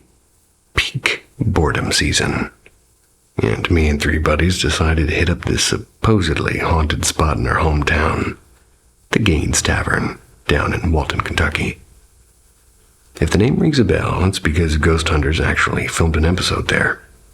Season 14, Episode 6. I gave the whole trip a little bit of extra, are we actually dumb enough to do this flavor? Ghost peppery.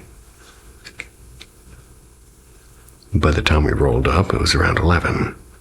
The place was pitch black, except for 2 sickly yellow lights in the parking lot that made everything feel creepier instead of safer. Our whole plan was just to mess around, maybe film some orbs on camera, because we're all those kids who love spooky nonsense. Never really expect anything to happen. We wandered for about half an hour, peeking in dusty windows with flashlights, whispered joking about what we'd do if some Victorian ghost lady actually waved back. On our way out, I figured I'd take one last picture of the front, just in case. And for context, the tavern looks like a big old manor. 2 neat rows of windows, 5 across the top, 5 across the bottom. The front door dead center. Later, when I zoomed in on the far right bottom window, I nearly dropped my phone. You could clearly make out shapes and multiple figures, and one of them a bald man wearing what looked like suspenders and a stained undershirt. At first glance, it was just a weird white blur, but zoomed in, you could literally see his outline. Even what looked like a belt buckle, I swear it. Thinking it was maybe a trick of the light, I had my buddy stand exactly where I was. Same angle, same everything. Take the shot. He came out pitch black. Well, his came out pitch black. We tried a couple more and there was nothing. Only that one picture showed the figures. And that's when this is funny, mood flipped into nope, nope, nope. So we sprinted back to the car, and we finally caught our breath at my friend's house. My mom called, and it was around midnight. She told me my grandma had just passed, and she'd been fighting spinal cancer for months now, but the timing stacked against what happened earlier. It hit me like a truck. And the night didn't end there, though. Around 3 a.m., when most of us were crashing in my friend's basement, one of my buddies suddenly sat up, clicking his tongue like he was trying to get someone's attention. What is he, a lizard? He started mumbling about needing a new spine, saying his back was broken and just this rambling and half-coherent stuff. And we were talking to him at full volume, and he wouldn't respond, and out of nowhere he slumped back down and passed out again. Eek. And when I shook him awake a few minutes later and asked him what the hell that was about, he blinked and said he had no idea. He even repeated the same nonsense about his back once or twice before snapping out of it. Then swore up and down he didn't remember a thing. We never did figure it out, just chalked it up to another piece of dad lore for the night. But even now, whenever I scroll back to that photo, I can't unsee the man in that window. Cookies in the hallway.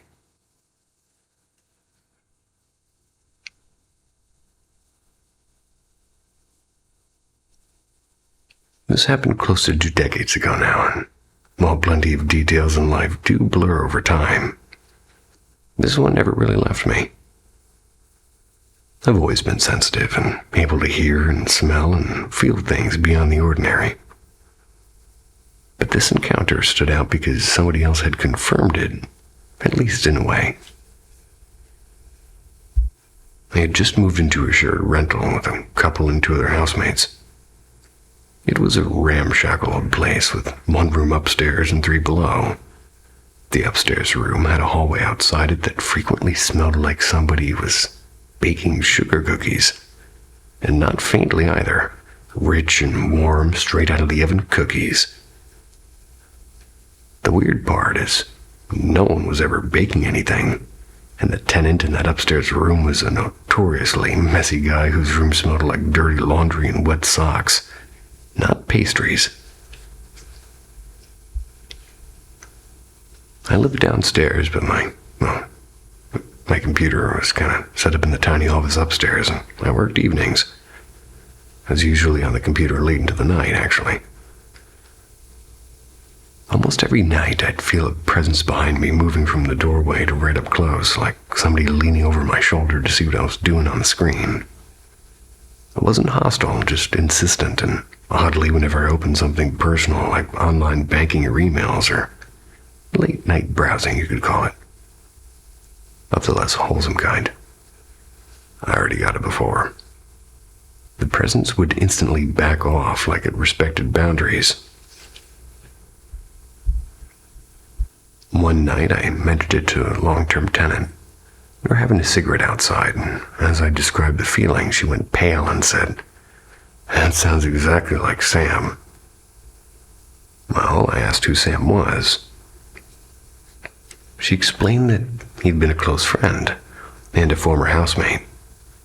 They passed away in that upstairs bedroom after a diabetic coma a couple of years before I moved in.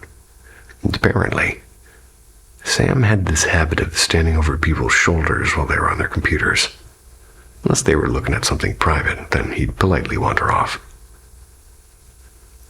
After that, whenever I felt the presence, I'd just say, "Hey, Sam."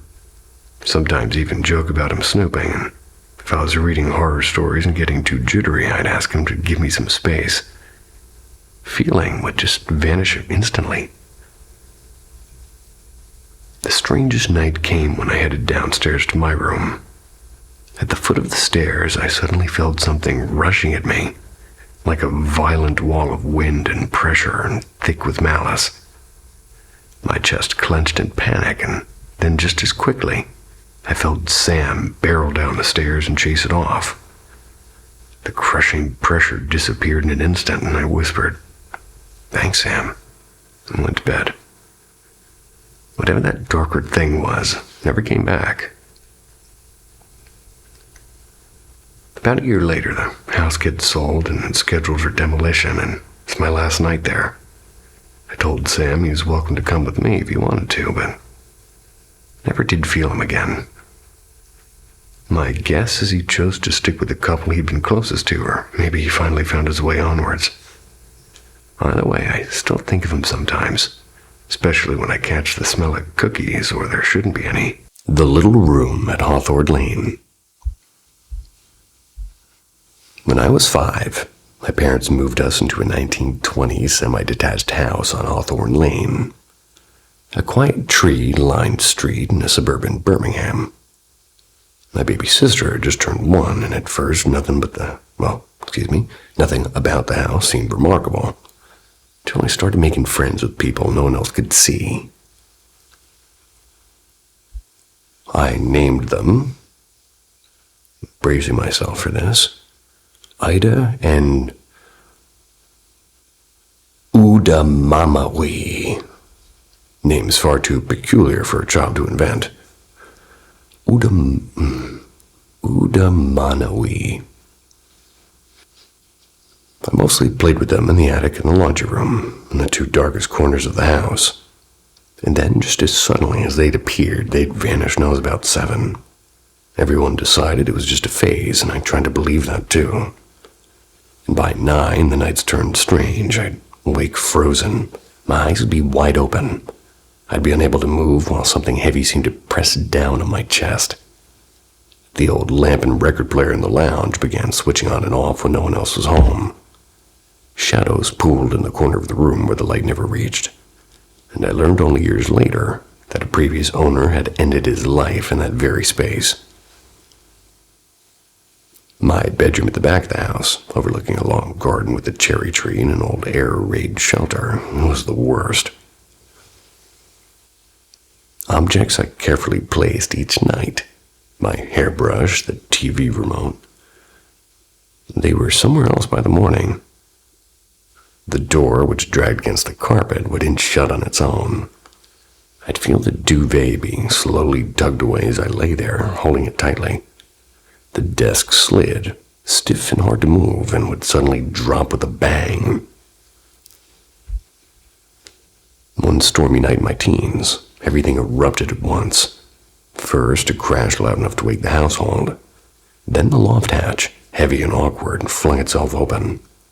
And moments later, the smoke alarm shrieked, though there was no smoke. And at dawn, we learned my great-grandmother had passed away overnight, and I still wonder if she chose that frightening way to say goodbye. When I left for university at 18, Mom began sleeping in my old room.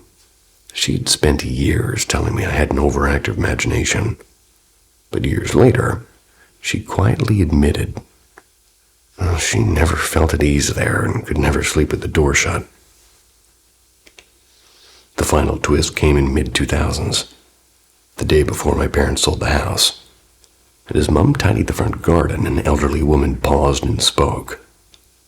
She remembered playing there in the 1920s. It's back when it was just a field and open countryside. Her childhood friend, one of the first children to live in her house, had eaten wild berries from those fields and died in her sleep. In the small back bedroom, which is, my bedroom. And even now, decades later, I sometimes drive past the house on Hawthorne Lane. The cherry tree still stands, and the attic window seems to watch the street. I can't help but feel that the little girl who never woke is still there, quietly keeping the room she once called her own, and probably should have gone for the cherries on the cherry tree.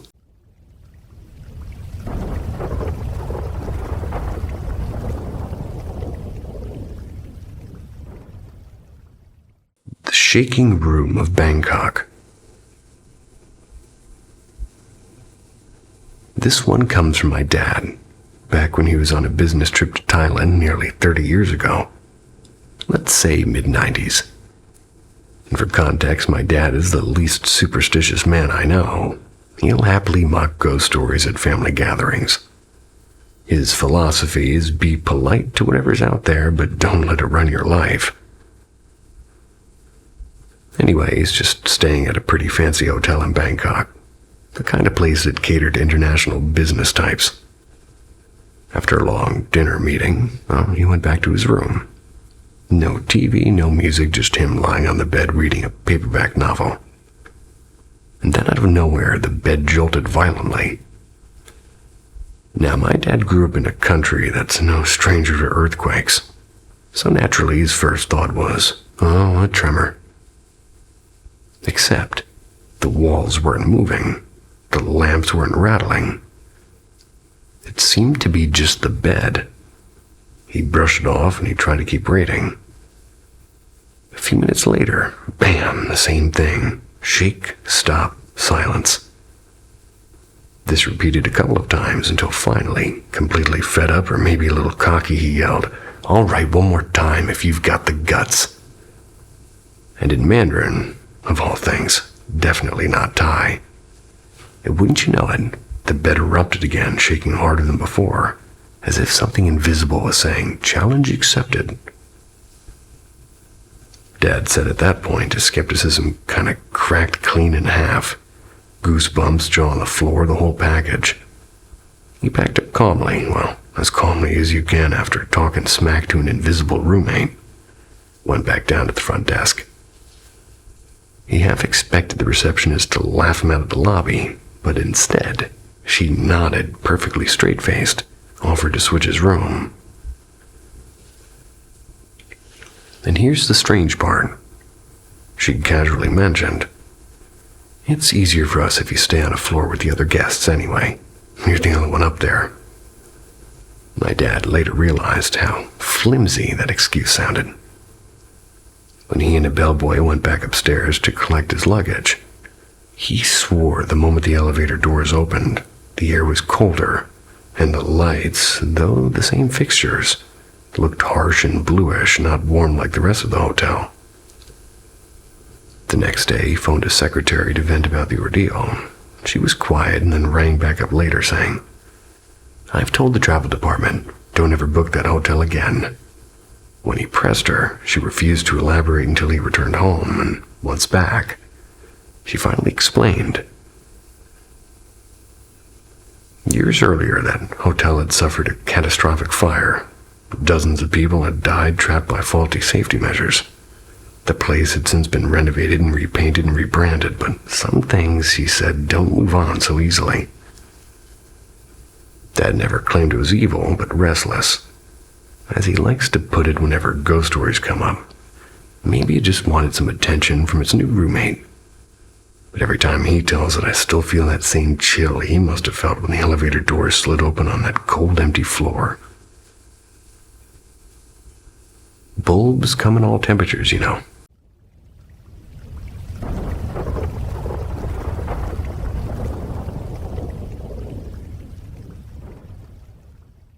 The feather that found me.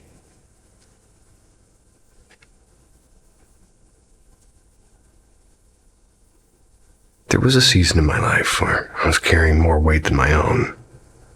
A close friend was locked in a bitter custody fight for his young son, and I found myself dragged along emotionally, watching helplessly from the sidelines.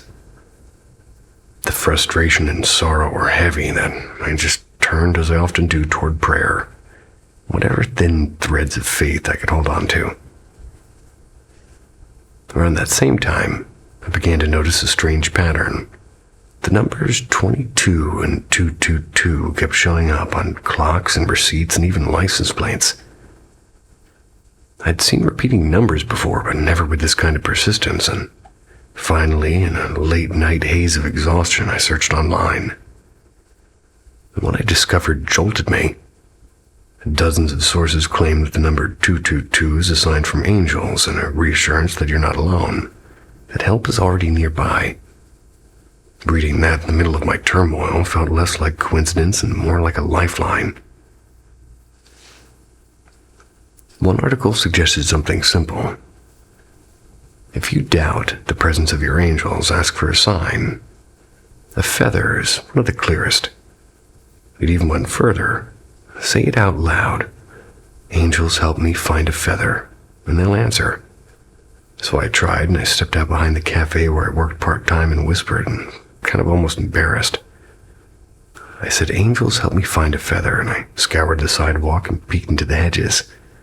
Even tilted my head back to watch the sky, and there was nothing. 10 minutes passed, and then 15, and my hope began to sag.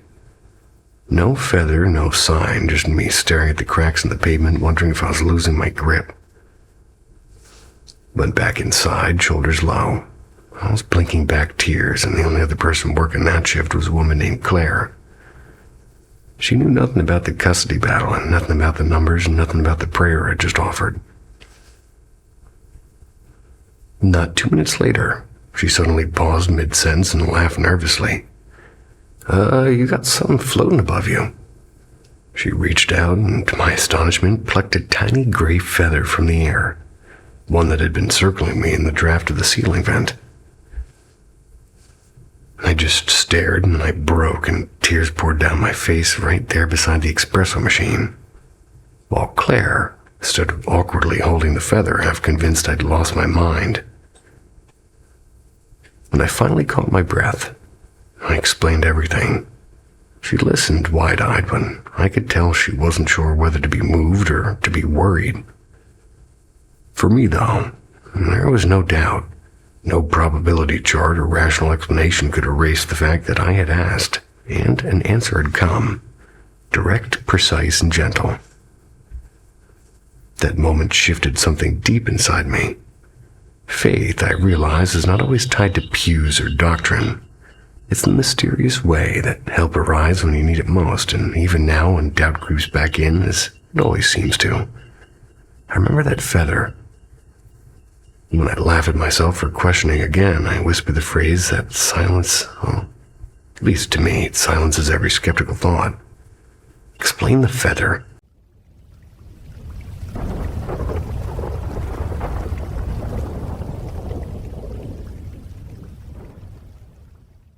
The Night of the Hammered Wall.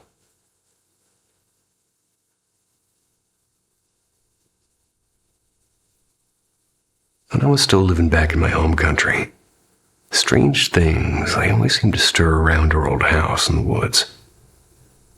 At first, it was nothing unusual, just scratches and rustling and the occasional grunt of a wild boar slipping past the fences.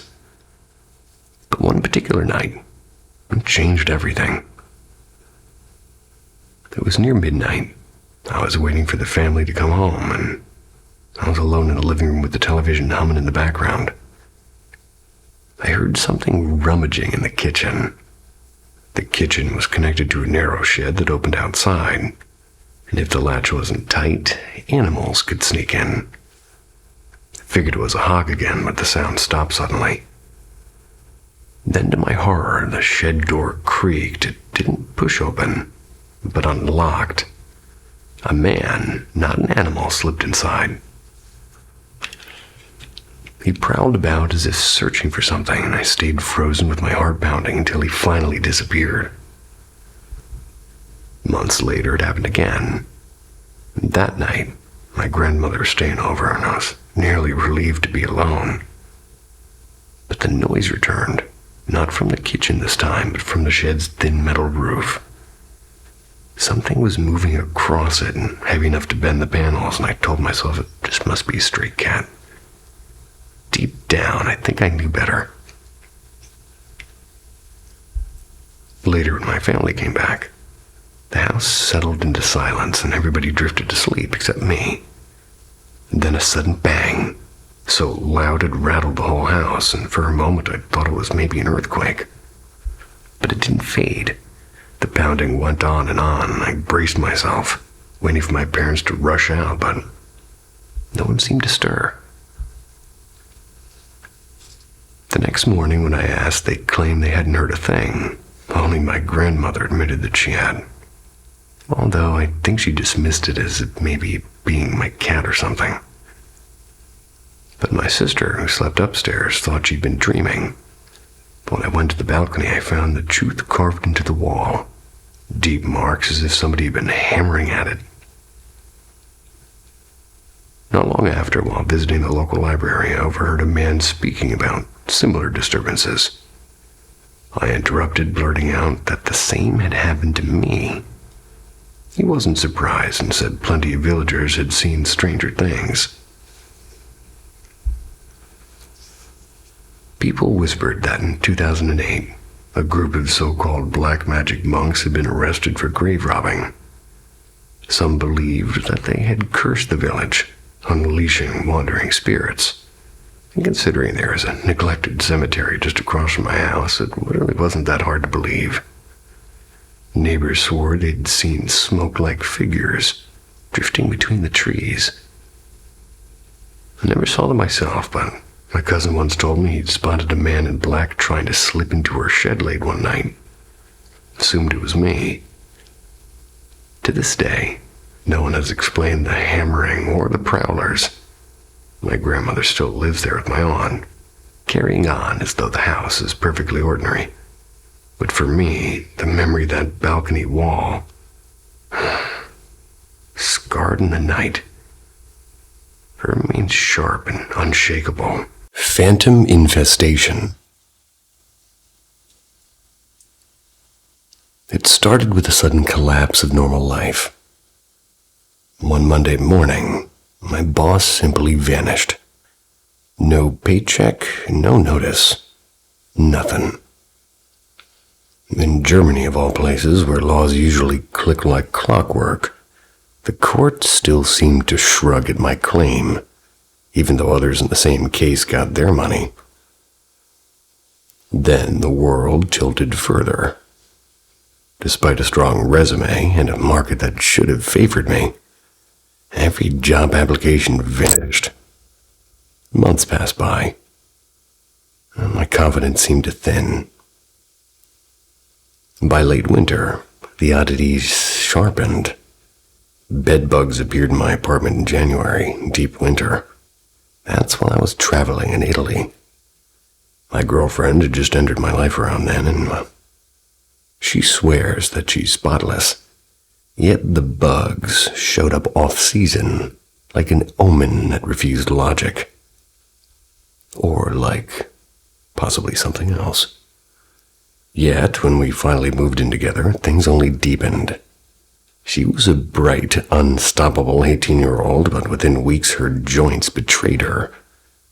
First one knee, then the other, and soon her whole body ached without cause. A brief recovery would fade into a new mystery pain like a looping curse. And then came the roaches. Our place is practically surgical. No crumbs, no overflowing trash. And yet those slick brown shadows, they slip across her counters. Other signs seem to pile up. Bathroom mirrors, they fog in random ghostly patches. A damp, moldy scent flares and disappears, and if exhaled by unseen lungs, it would seem at least, but she scrubs until the tiles gleam, using Mr. Clean most normally. The smell, it always seems to ambush us. I tore up the baseboards, I checked every seam. I found only spotless emptiness. We're both pretty tired. Bone-deep tired. Not just sleepy, but drained. I tested a theory by spending 3 days in Hamburg. And there I slept like a child, and I woke pretty early. I worked hard. I partied late. I was buzzing with energy. The very day I returned home, heaviness closed in again.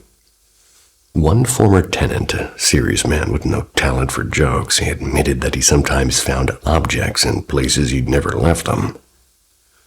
Another hinted at quote-unquote something in the apartment. And lately, my girlfriend wakes to faint knocks or the scrape of something shifting in the dark near the kitchen.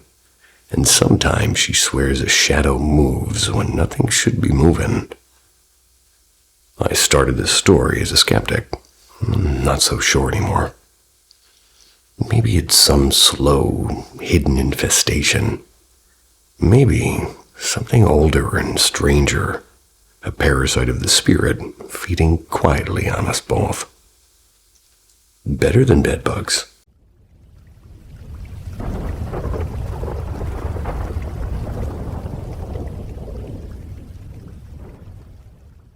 The apartment that stayed behind. Today I want to share a story. Not quite a ghost story, because I don't believe what I experienced was a ghost. But something lived with us, and I'm certain of it. This sense of being watched never left. Whispers drifted through rooms, and more than one sight looked directly at whatever it was. The first time I saw it, I was 13. I'd just come home for lunch to our 11th floor apartment. I spotted my mother on a balcony. Strange. She should have been at work. But I was simply glad she was home. And at the door, I knocked several times. No answer, and I used my key, assuming that she didn't hear me. And inside the apartment went silent. The balcony was empty. Every room was empty. I convinced myself she must have taken the stairs to buy groceries while I was in the elevator. Then the house phone rang, and it was my mom, still at work, telling me that she'd be late. 2 years later, another encounter. My brother's room was my secret kingdom, mostly because of his beloved PlayStation. One weekend after a marathon of late-night games, I finally collapsed at 3 a.m., only to wake 2 hours later to the faint first add-on. The dawn call to prayer. In the dark, I saw my mother moving about, pots clinking softly. Not really unusual. She often prepared lunch early, so I fell back asleep.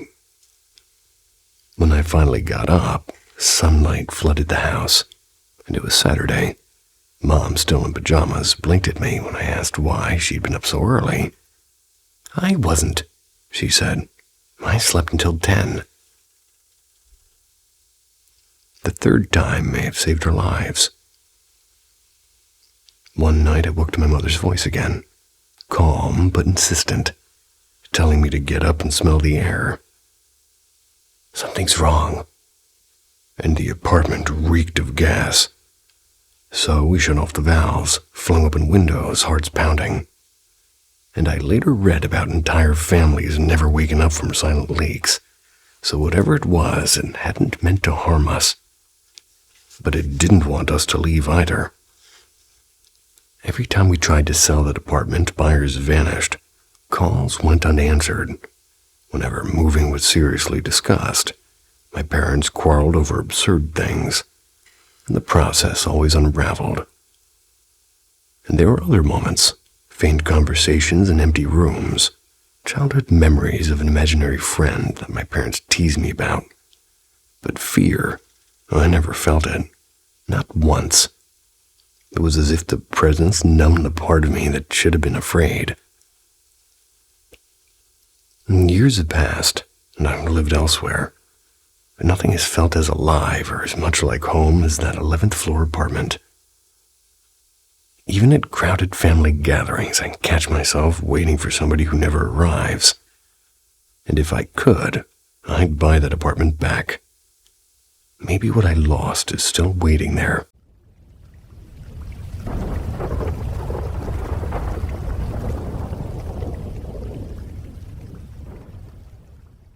The water that wasn't there. This isn't something that just happened. It's a thread running through my life, stitched in strange intervals. My mother was the first to tell me about it. And back then, when we were talking about things that never quite fit into reason. When I was a child, we moved into this new house. The furniture hadn't arrived yet, and most of the utilities, like the gas and electricity, and even the tap water, we were still waiting for it to all be sort of just connected. And a family dispute rushed the move, so we slept on a mattress directly on the floor. Poor baby. My mother said that when we woke the next morning, the whole room was wet. Not damp, not humid, but soaked, as if the floor had become a shallow pond around us. She was working as a reporter at the time, had a fairly advanced camera for that period, and she swore she took pictures, but when she tried to develop the negatives, all she got was a blinding reflection on the floor, almost as like polished steel under harsh light. The rolls themselves were ruined, obviously. Years later, during my time in college, I stayed behind one night. That was while my roommates went out. The old house creaked like it had a life of its own, and the backyard was a wild mess of weeds and clover. And at about 2 a.m, I woke to the sound of rushing water, like a hidden river in the walls. Curious, I stepped out of bed, and my socks sank into the floor that should have been dry. When I began my medical specialty, it followed me again. I came home after a shift, and the carpet in my apartment was so heavy with water that it squelched under my steps. The weather reports insisted that there hadn't been rain for a month, and the building was practically new. No leaks, no pipes bursting, but the air smelled faintly metallic like wet coins. Later, during a rotation in Mexico City, I rented a room in a decaying old mansion. And that time, I thought I had an explanation, like leaks or broken pipe or bad maintenance. But when I came home one evening, a cardboard box I'd left on the floor, along with a pile of clothes, were soaked through. The landlady, unbothered and vaguely annoyed, insisted no pipes had broken. No water problem here, she said. I believed her less than I wanted to. Then now, most recently, I've just had my first child. Congratulations. My wife and I moved into a new house 3 months ago. Perfectly dry, perfectly modern. The first night the baby was home, we barely slept. And sometime around dawn, I saw it again. Water not dripping but emerging, spreading out of the mirror as though the glass itself were weeping. I grabbed my phone, but the camera froze. By the time the light was on, the floor was bone dry. My wife doesn't believe me. She won't let me take down the mirror, no matter what I've told her. But I can't help thinking it's not the house or the pipes or the weather, it's me. And I have no idea when the water will rise again.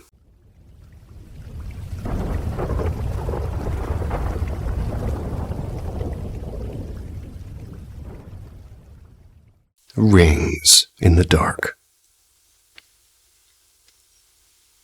So, my neighbor and closest friend, Mara, they were killed by her estranged husband on the curb outside her apartment.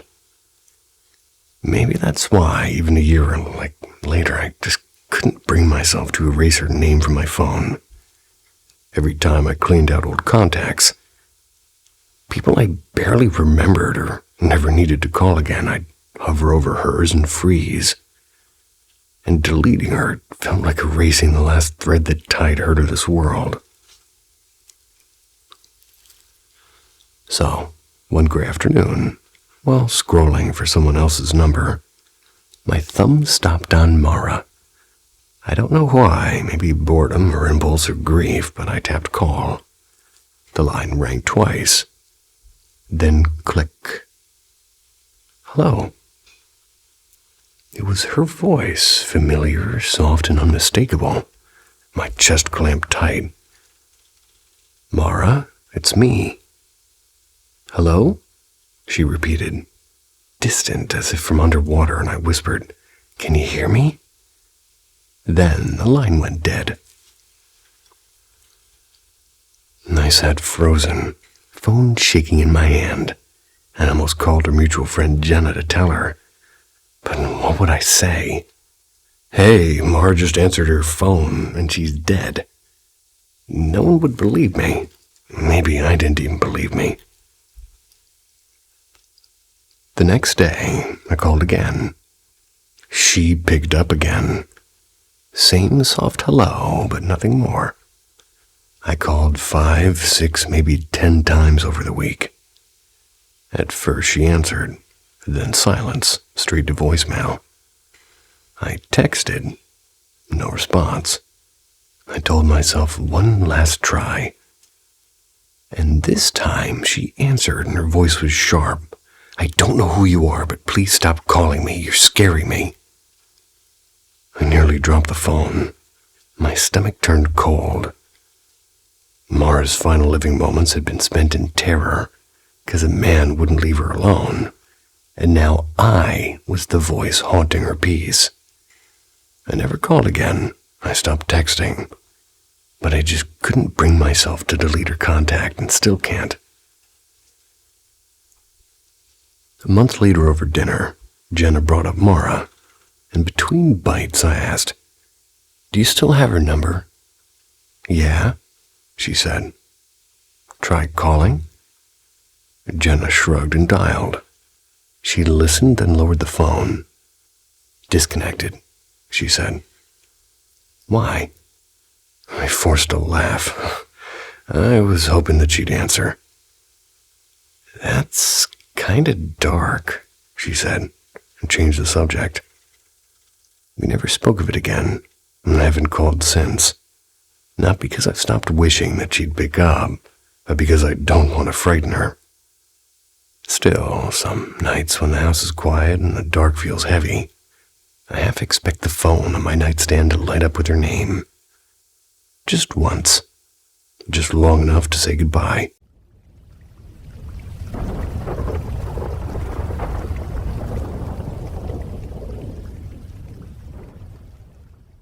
The Floating Clue Game. Hey folks, so this memory bubbled up again. One of those strange ones I never really unpacked. I once shared a version. It was like in a comment on a YouTuber's channel. But I figure since it's already floating around the internet, why not tell it properly here? I'm adding bits I remember more clearly now and changing a few details because, well, memory's tricky and fickle. When I was younger, I kept having these hyper-real dreams where I couldn't tell if I was asleep or awake. At first, they're just ordinary. I'd be doing normal stuff and brushing my teeth or walking to school or sitting at dinner. And then, without a warning, a perfectly mundane scene would twist into something dark. I'd wake up locked in sleep paralysis with my heart hammering. I was certain something was in the room with me. But the strange part, the normal dreams always came first. And then in them, there was always something slightly wrong. Like a spoon balanced perfectly in midair, or my neighbor speaking with my grandmother's voice. And if I spotted the mistake and called it out, I'd snap awake into paralysis. That heavy presence lurking at the edge of my bed, if I missed the glitch, the next dream would be a nightmare. Eventually, I realized that it was a game. Or maybe something told me that. Honestly, I really don't know which came first, the idea or the whisper. But either way, I started to play. I trained myself to notice every inconsistency, the clock jumping backwards or somebody wearing shoes that didn't match their outfit. A door that should creak that's staying silent. Anything that might mean dream instead of reality. Then I got overconfident. One night I'm drying dishes and I turned around and I saw a kitchen chair lazily floating upside down. And instead of panicking, I actually laughed. "Too obvious," I said. "You're slipping." Snap, awake. Black figure in the corner watching and waiting. And after that, the nightmares doubled down. If I failed to catch an error, they were worse and longer and sharper, filled with whispers I could almost understand but couldn't quite remember when I would wake up. I know I spoke with it sometimes, whatever it was. Its voice is like a word on the tip of my tongue, impossible to recall but impossible to forget. Did it explain the rules or did I piece them together myself? That line is blurry even now. It eventually stopped. A string of life changes kind of pulled me away from the late-night demonology books I used to devour. The dreams faded. But I still wonder, was it just a tangle of lucid dreams and teenage nerves or something far stranger? Or perhaps the late-night reading of demonology. What do you think? Was I just outsmarting my own brain or playing a game I never fully understood? All I can say is, everybody doesn't own more than one pair of shoes, so you can't always match.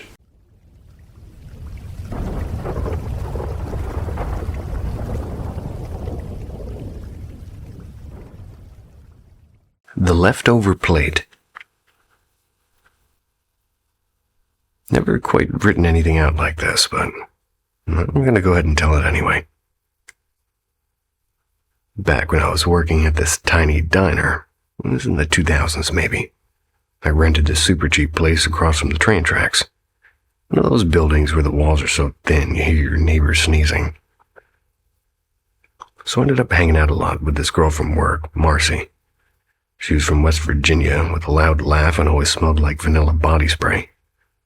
We'd close up the diner and then go grab burgers or walk around Walmart just for something to do. Now, Marcy had this quirk. Whenever we ate together, she'd take a little bit of her food, like 3 fries or a spoonful of beans, and set it aside, not touching it. At first, I thought she was just picky, maybe saving room, and never asked because, people got their habits. One night, we were splitting nachos. She did it again, pushed a little pile off to the side. I was joking around and said, "Don't waste it, I'll eat it." I grabbed a chip before she could say anything. She gave me this look, like half scared and half mad, but didn't say a word, just kind of quiet the rest of the night. I felt like a jerk, but figured it was nothing. A couple of days later, I started feeling off and tired all at the same time, dragging myself to work and couldn't even finish my shift. And the strangest part is nobody checked on me. Like normally, Marcy would be calling or my cousin would swing by, but it was just like I slipped out of everyone's head. I laid in bed in that crappy apartment sweating too weak to even make ramen. One night in that half-asleep, half-awake state, I swear I felt something pulling on me. Not like one thing, more like a bunch of hands tugging at my arms and ankles. I couldn't move and I thought, this is it, I'm done. Then I don't even know how to explain this, but I saw this huge, bright horse, like a white one, glowing like a lantern. It stomped its hoof and these shadows scattered, and I sat up gasping like somebody had splashed me with cold water. The next morning, Marcy actually called me. The first thing out of her mouth was, "Where have you been? It's like I forgot about you all week."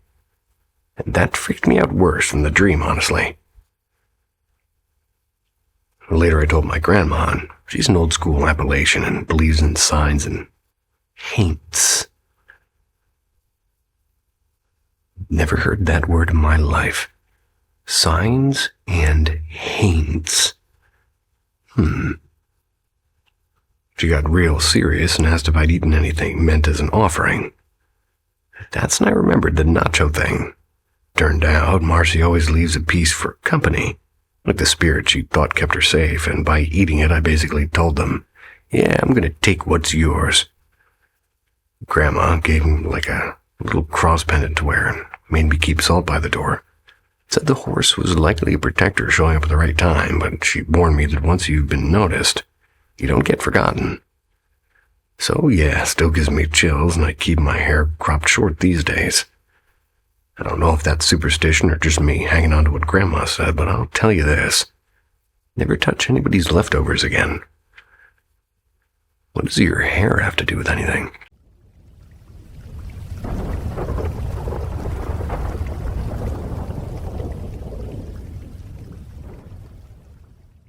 The alarms in the in-law wing.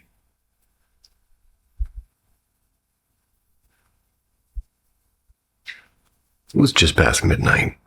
That's when every single smoke alarm in the house, they all erupted at once. That by itself isn't unusual. Systems can glitch. But after about 2 minutes, they all went quiet, leaving me wandering the halls trying to figure out which one had started the chain reaction. Nothing.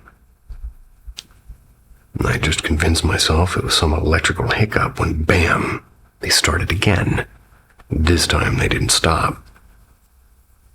After several minutes of nonstop shrieking, I gave up and called the fire department, started checking each unit again. Here's the thing. We've got an in-law wing in the house. That part has a history. My grandmother, grandfather, and later my father, they all passed away in those rooms. I hadn't checked the detectors over there before making the call, so I walked across, flashlight in hand. That's when my stomach dropped. Right outside their bedrooms, there's 2 detectors, a smoke alarm and a CO detector. The smoke alarm's red light was flashing. Clearly, the one triggered, but the CO detector wasn't triggered at all. It was dangling by its wire, half twisted out of the ceiling. That thing doesn't just fall out. You have to twist hard to free it. The moment my mom came over and stood with me in that hallway, the alarm stopped, dead silent, and after 20 straight minutes of screaming, they just quit. And neither of us had touched them. The fire crew arrived a few minutes later. One guy asked me to take down the smoke alarm that had been flashing. I twisted it loose and nearly dropped it. It was already unplugged. Unplugged, yet it had set off the whole system. I stared at the ceiling socket in disbelief. How could it blare while being completely disconnected? And how did the CO detector right next to it end up hanging loose at the same time? 2 of the firefighters exchanged a look, and one asked, "Is this an older house?" "No," I told him. "It's a brand new construction." But that wing was added on for my grandparents. I gave a half smile and said, "Makes sense, I've seen weird stuff like this in older homes. Paranormal type things." Then after hearing about the deaths in that wing, he added, "Yeah, I think I'll stick to the other side of the house." I didn't sleep after they left, and to make it stranger, the alarms went haywire on the very night a massive family feud boiled over with one of my dad's cousins. My dad would have hated that fight. Part of me wonders if he was making a point, rattling the detectors just to get my attention. But the logical part of my brain can't explain it. The smoke alarm not only triggers when powered, when it was unplugged, while its neighbor was twisted out of the ceiling at the same time. Alarms don't play games like that on their own, I don't think. Wild night. Still not sure if I'm more afraid of my relatives or the house.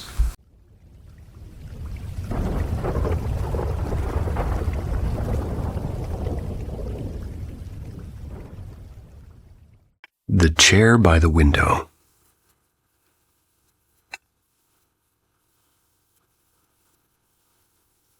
I've been renting this old house for the past year. It's sort of like a place where, well, let's just say it's quiet. Honestly, I picked it because it was cheap, and I like being out where it's quiet. But the quiet out here, it's not the same as being peaceful, let's say. When I was a kid, I'd always hate sleeping over at my grandma's. She lived in this drafty house too, and I used to feel like somebody was standing in the doorway, just watching. Thought I grew out of that, but living here, it's come back. First thing that really freaked me out happened a couple of months ago. I had this framed picture of my dog sitting on the top of the dresser. One night I'm folding laundry, not even close to the dresser, and that frame just launched across the room. It didn't fall, it didn't slide, it flew, bounced off the floor, landed near the closet. I stood there with a sock in my hand, just staring at it. And since then, it's been little things. I'll be laying in bed and feel this dip like somebody sat down on the mattress. I live alone, so that's not great. But another night I'm brushing my teeth, and I swear to God I felt something brush against my ankle. I thought it was a bug or a cat or something, but nope, there was nothing. The weirdest part, though, was about 2 weeks ago.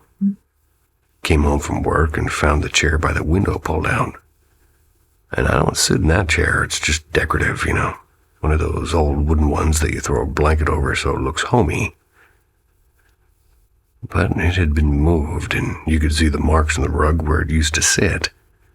I pushed it back and told myself I must have bumped it earlier, but it happened again last night.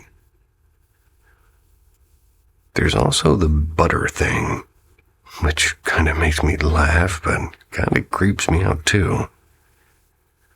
I had a brand new stick of butter in the fridge, box sealed and everything.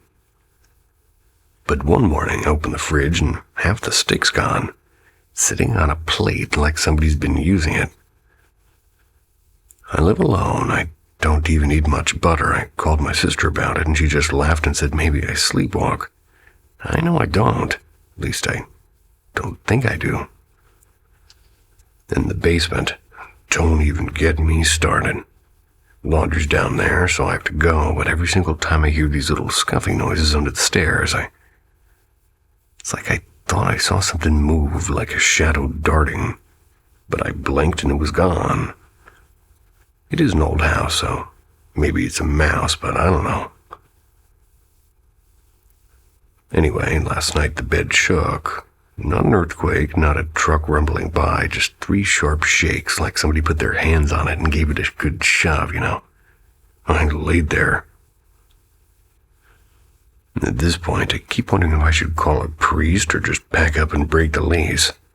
But then I feel dumb because maybe it's all in my head and can't shake that feeling that somebody else is here with me, like in the house, watching.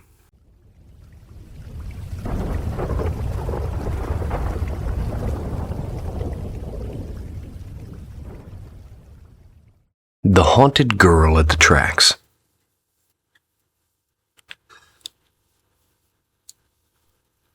Reading through all these posts today kind of made me think of something that happened when I was younger. It's been rattling around in my head for years now. I don't still know what to make of it, but let's see if you can make something of it. Way back when I was in my 20s, I used to hang around with this guy from work named Danny. He had a younger cousin named Clara. I met her a couple of times, usually when Danny's family would host barbecues.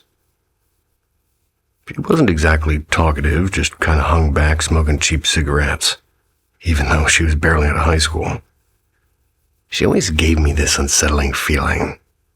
Not scary exactly, but like she was tuned to a different station than the rest of us. Anyway, Clara killed herself when she was 19, jumped in front of a train near our town. I didn't go to the funeral. Well, I just wasn't family, but Danny told me. And one night years later, we're sitting out behind the bowling alley after a league night. We're drinking some beer from the trunk of his car. He started talking about her, and he told me in this low voice that Clara used to mutter things. And not all the time, but when she got mad at someone. Stuff like, he's gonna get hit by a car, or she's not gonna be around long.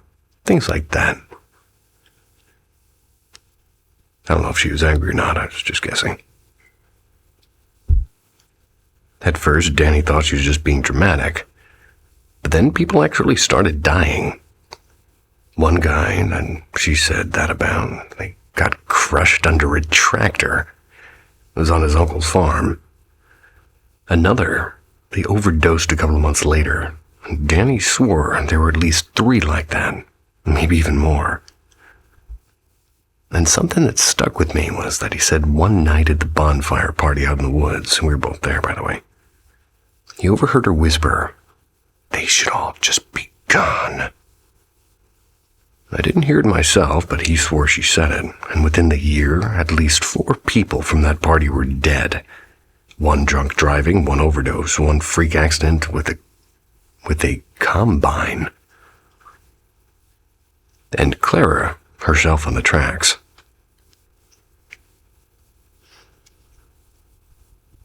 Danny kept saying, "That's too many. That's way too many to be nothing." And he was half drunk and shaking his head like he wished he hadn't even brought it up. I laughed it off at the time, and I said small towns always have stories like that. But the truth is, I still think about it. I still remember sitting in the smoke and in the dark, and crickets were loud as hell, and I was trying to listen because Danny was whispering. She said everyone. What if that meant us too? And I swear, even after all these years, that sent a chill through me I couldn't shake, and yeah, 2 guys from our bowling team are dead now. Coincidence? Probably. Probably. Keep interesting company.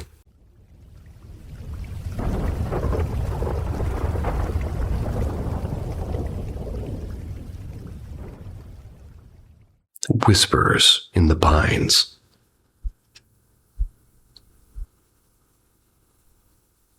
I never met my grandfather on my mother's side. Yet he's been a quiet constant in my life. Long before I understood what dreams even meant, he found me there. He passed away when I was 8, but my first meeting with him came years earlier in a place I'd never been, at least not while awake. The first dream arrived when I was about 4. I thought it was just an early memory until my mom gently told me I couldn't have known him. And in the dream, I was in northern Vermont, sitting on damp pine needles at the edge of a misty clearing. The morning air was cool enough to sort of sting my cheeks. Tiny blue wildflowers poked through the moss. I remember the wind sort of singing through the tall pines. A sound so alive it felt like a heartbeat. And there he was, sitting cross-legged beside me in a plaid jacket, smelling faintly of cedar and coffee. I knew him instantly, and I said, "Gramps." Like we'd always spoken that way. He smiled, half proud, half sad. "I won't be around much longer," he told me. "You'll need to help your mom stay strong." When I asked how, he sighed and said he was sorry. "Listen to the trees, little sparrow. When you hear them whisper, you'll know I'm near." Then he touched my shoulder, and the sunlight dissolved him into golden dust. 4 years later, when he actually passed, I didn't panic. Something inside me simply understood. I was able to sit with my mom during long evenings in quiet tears, bringing her tea, cracking small jokes. Death never felt foreign after that.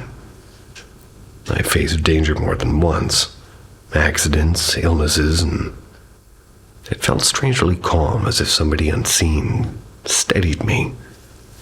Even now, he visits, and sometimes I keep the porch door ajar during supper so he can quote-unquote join us.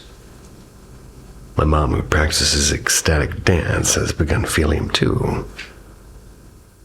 Ecstatic dance. Gentle brushes of air-like hugs, like once I unearthed an old tin box of his 8mm art films, the very day my mom had been thinking about them. We both laughed through goosebumps and ordered a vintage viewer to view his captured light. Through those reels of forgotten sunsets and city corners, I'm slowly meeting the man who left too soon, and, maybe because of that, never really left. He still carries a quiet guilt for leaving early, but every time I invite him in, I feel it ease up a bit. For every eerie brush with the unknown I've had, there's 5 moments like this, warm, grounding, and impossibly kind. That's the legacy of my grandfather, soft pines whispering and film flickering in the dark, and a promise that even absence can be a kind of presence.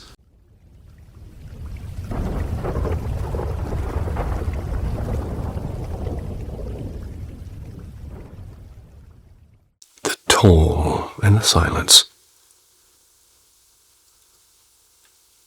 Truly, the most terrifying thing that ever happened to me, and I'd happily go the rest of my life without a repeat.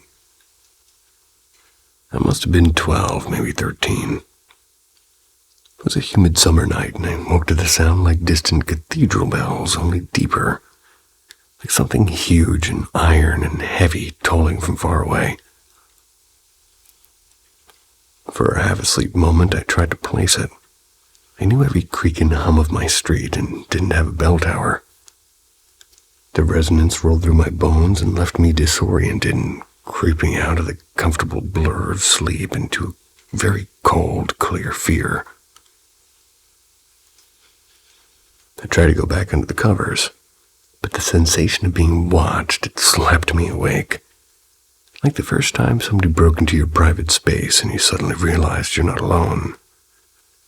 It was a pressure behind my eyes and at the base of my skull. I peeked out and I saw something that felt wrong for any sane world. A smoky black mist pooled by my window, crawling along the molding and across the ceiling like ink trying to spread. It had no shape I could name. Then it pressed down. Not with hands, but with a weight that settled over my chest and squeezed the air right out of me. My throat closed tighter and tighter, and I could feel the panic. The scraping of breath that wouldn't come. It wasn't fingers on my neck, nothing physical, but the sensation was brutally real. I had been raised extremely Christian, and at the time church was everything to me. My reflex was to pray, to force psalms and the Lord's Prayer and worship songs up through my mind like weapons. My mouth wouldn't work, and I tried to sing, and there was nothing. The entity, whatever it was, it seemed to silence me on purpose. That helpless, mute terror made me hysterical. I remember screaming without sound, and my limbs heavy and numb as if I was wrapped in some sort of lead. So I fought back the only way I could, by projecting the prayers inward with everything I had. I concentrated so hard on the words Psalm 23 looping in my head like a mantra. The pressure would ease when I held the thought, and the instant my focus slipped because I dared to hope the weight slammed back. I thought it went on for hours, and later I learned it was probably 30 to 40 minutes. And that's when it finally left. Ran to my mother's room soaked in sweat and crying and shaking. She let me sleep with her and told me the bell-like clashing I'd heard was the sound of a spiritual force at war. Angels and demons bumping into each other. Back then, that made grim sense. And I'd told almost no one. Plenty of people shrug and call it a night terror, and maybe that fits the body's response. But whatever label you put on it, it was profound and razor-sharp for me. One that opened a door I can't unsee, and I don't care if you don't believe it. Nothing you say will convince me that it, at least what I was feeling, wasn't real.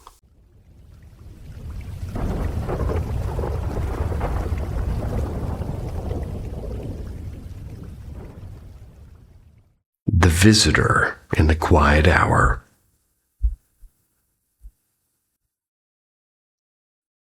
It must have been 15, maybe closer to 18 years ago.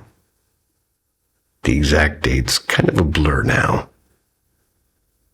Only that it was past midnight, and I was in bed half watching the ceiling of thoughts that drifted like static across my mind.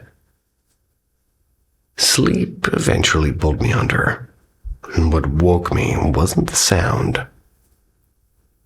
Just the creak of floorboards, no whisper of wind, just a sudden wordless pull, like a string tightening somewhere deep inside. I woke with a start, aware of a pressure in the room. Not fear at first, only the faint sense that something had stepped just beyond the edge of ordinary air. I kept my eyes closed. I mean, maybe the blanket felt wrong, and, well, maybe the dream had spilled over. I turned and curling toward the wall, expecting the slow comfort of unconsciousness. And that's when the earth thickened. It wasn't noise and it wasn't weight. It was this feeling like a hush so dense it buzzed inside my rims. The room felt smaller and drawn tight, like the darkness itself had substance. I opened my eyes, and there it was. A face close enough that breath could have mingled with me. There was no blur and there's no shadow. It was perfectly clear. A faint pale light edged with features like moonlight behind glass. The eyes were too still, the skin too smooth, too certain, and the smile, a slow, deliberate curl that seemed to savor the moment. I couldn't move and I couldn't speak, and every muscle held hostage by that quiet grin. It never blinked, actually. Never tilted its head, and it just seemed to watch me. Time lost meaning. A second, a minute, forever. Then I blinked and it was gone. The room exhaled and the air loosened its grip. And I lay there, heart steady but mind electric. Part of me wanted to label it a dream, a trick of half-sleep. But every sense screamed that I'd been awake with my eyes open and present, and that something had to be there. Oddly, terror never came. Startle, maybe, yeah, but no panic. And somewhere deep, like faith anchored me, the quiet certainty that whatever it was, it couldn't touch me. I whispered no prayer, yet the conviction felt enough, and maybe that's why I left, or why it left. And I'd never seen it again, not like that night. But sometimes when the world goes still at 3 a.m., I remember that frozen smile and wonder. Was it testing me and waiting for a reaction, or simply letting itself be seen? Either way, I saw it.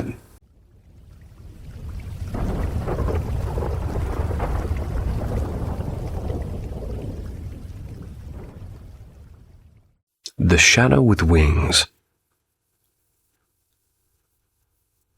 When I was a kid, too small to know better, but just old enough to be afraid of the dark, I started noticing something that followed me everywhere. Not in broad daylight. It always came at night, when I walked down the narrow path that cut through a patch of woods. Street is too generous of a word. It was basically a tunnel of crooked trees that shut out the moonlight. At first, it felt like dozens of unseen eyes glaring at me from the branches. I'd run breathlessly all the way home. But when I was 9, I finally dared to slow down and test whether anything would actually happen. That's when I realized it wasn't many eyes. It was just one presence directly behind me. I tried to run, but something in me snapped and I kept walking. And that's when it touched me. It went through me. My body went cold and my hair stood on end and my chest turned heavy as if I'd forgotten how to breathe. And for a few seconds, my heart wasn't beating like it belonged to me. I broke free and I sprinted, faster and faster. But the thing didn't stay behind. It slid right through me again like a wave of ice. By the time I reached home, I collapsed into my grandmother's arms, trembling. I never did tell her a word, though. The years went on, but the shadow didn't leave. It clung to me in silence.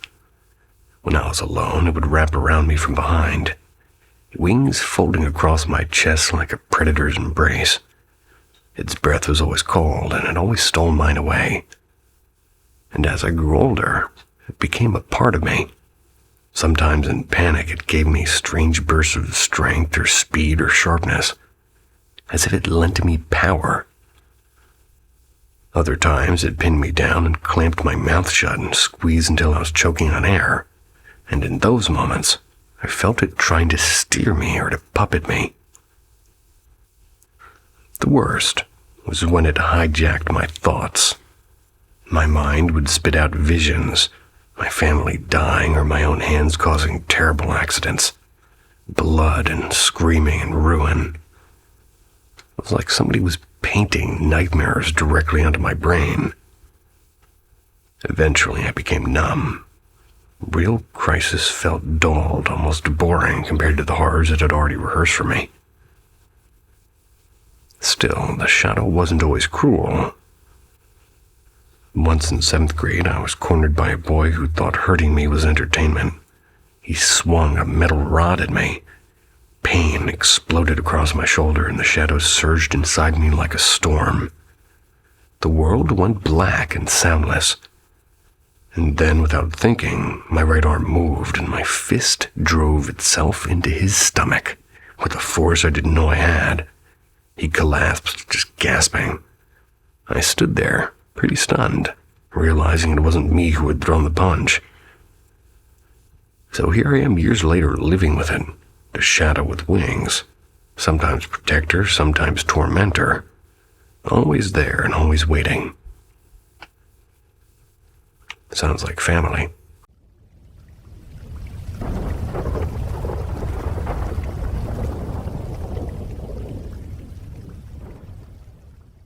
Circles in the ceiling. When I was 14, I decided to spend the night at my best friend Mia's house.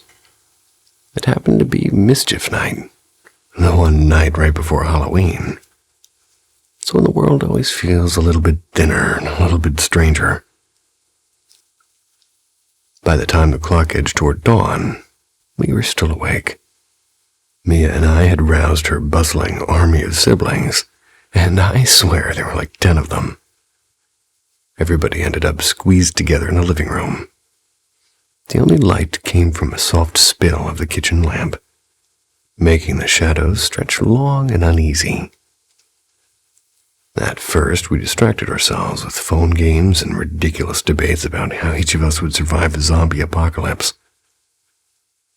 The youngest boy insisted that he build a fortress out of couch cushions. We all laughed and plotted fake escape routes. But I've always loved scary stories more than sleep. How about you guys? So, of course, I had another idea. Let's tell ghost stories, I suggested, grinning like the villain I secretly was. You know, to make the walk to the bus stop extra exciting. Everyone groaned, but curiosity did win. I launched into a few tales, half borrowed, half invented, while the younger kids clutched pillows and gasped at the right moments. When I finished, the room fell silent, a thick, listening silence. And that's when we heard it. A slow, deliberate sound from above. Footsteps on the attic floorboards. Every head tilted upward at once. The house seemed to tighten around us. It couldn't have been one of the kids. None of them could reach the attic hatch.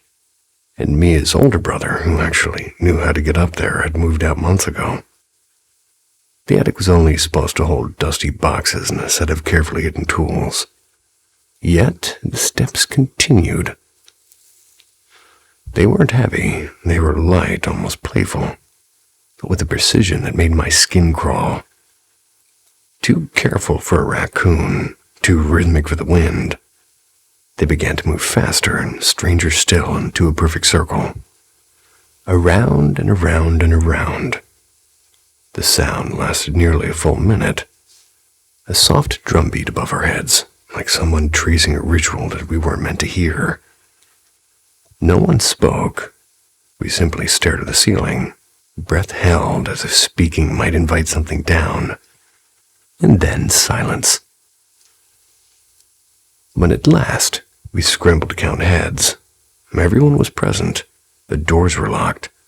The attic hatch remained undisturbed. And even now, years later, there's no neat explanation. Not for the circling footsteps.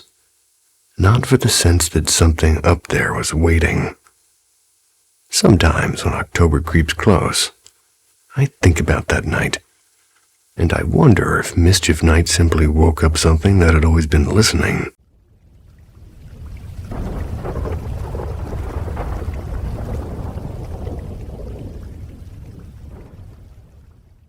Whispers between waking and dreaming. spent most of my childhood and teenage years trapped between worlds. From around age 6 until nearly 18, I was haunted by a relentless sleep paralysis. It's been quiet for a few years now, but those memories are carved deep. The first night I remember, I woke frozen, staring at a tall, completely black silhouette of a man standing in the closet doorway watching me. And after that, the visitations came. They went like storms.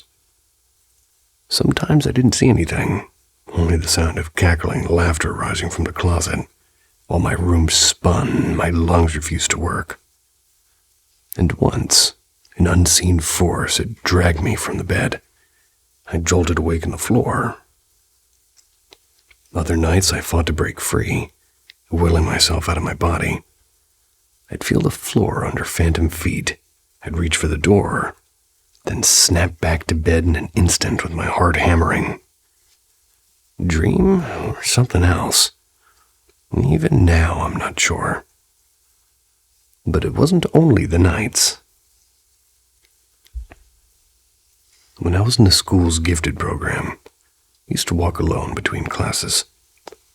And one quiet afternoon, I noticed a girl my age. They were gazing out of a hallway window. Something about her stillness held me. And after a long moment, she turned to look straight at me, and then simply wasn't there. No footsteps, no sound. She had long, dark brown hair and a red sweater. I can still picture it as sharply as the day it happened. Years later, same school, different hall. I was alone in the bathroom during class. That's when a pair of feet walking past my stall. Nothing strange until I opened the door. The room was empty. I checked every stall like a nervous detective. Silence. And strangeness followed me home, too. In my dad's old house, I once caught the shape of a shirtless man beside me. That was while I was washing my hands. The moment I turned, nothing. Another time, sitting at the office computer, my empty soda can had slid off the desk with a decisive clatter. No breeze, no bump. I just muttered, "Rude, don't do that." I kept typing, pretending the hair hadn't tightened itself. And even now, in my grandparents' house, there's one room I avoid. No stories, no proof, just a feeling like eyes pressing onto my back.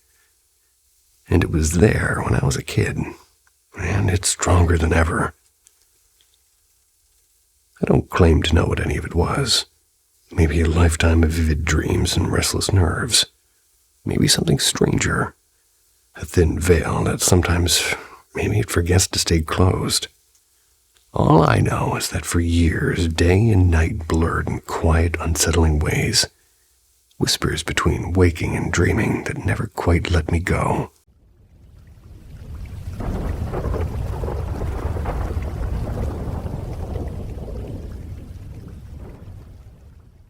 The Couch Companion.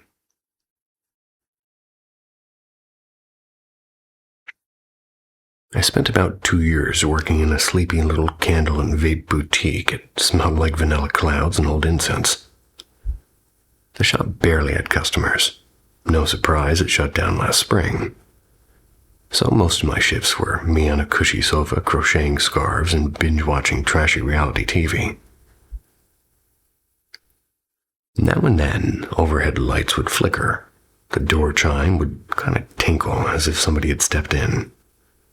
Sometimes the TV would stutter into static for a second. I chalked it up to bad wiring and cheap electronics. But gradually, it began to feel like someone was quietly sitting beside me. Not menacing, just keeping me company. And oddly enough, I didn't mind. It was almost comforting. It's like the shop had its own invisible regular. When the place just finally closed, my boss let me take home one of the big lounge couches. I didn't think twice about it. I also never said goodbye to my unseen colleague, because honestly, I was distracted. I had things happening about a month away, and life just felt like a runaway train.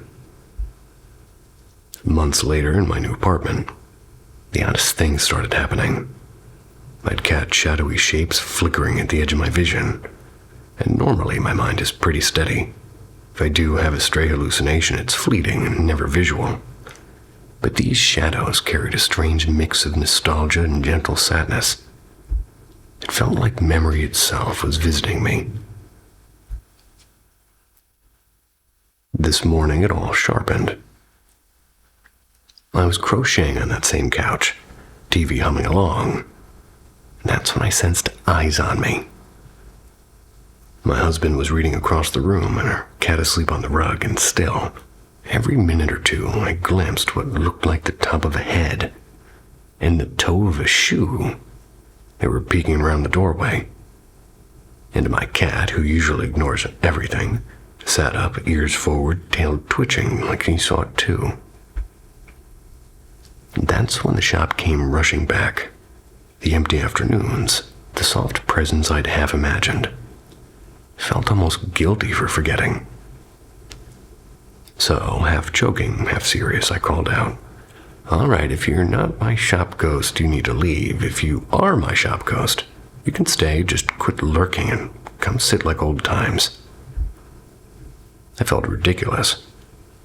But a moment later, that familiar, gentle pressure on the couch returned, like somebody had settled beside me, and the shadow stopped. Was it really my silent coworker from the shop, tagging along with the couch, or just my brain weaving comfort out of loneliness? I can't say. I don't mind the idea of a polite, quiet ghost roommate, but what worries me more is the possibility of slipping into a delusion. So I keep up therapy. I light my weekly sage sticks, and I keep an open, if slightly skeptical mind. Either way, crochet is more fun with company, seen or unseen.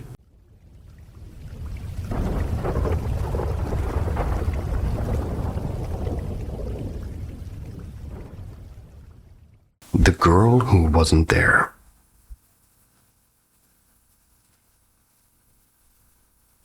Let me begin by saying this took place, if it really did, when I was no more than 5.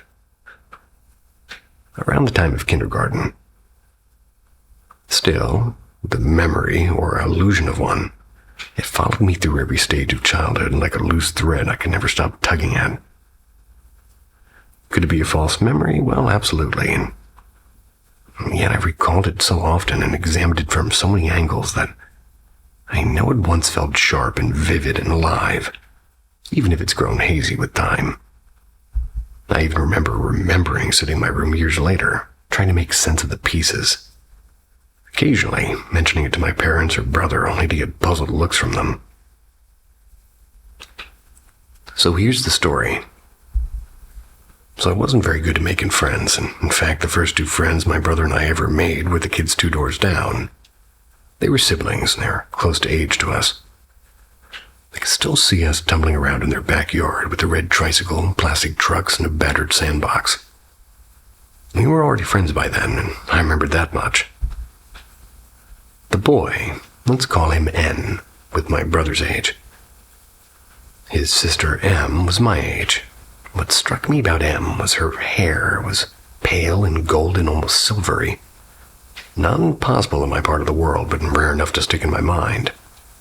She had a button nose and sun-warmed skin and a laugh that made me feel, for the first time, like I belonged somewhere.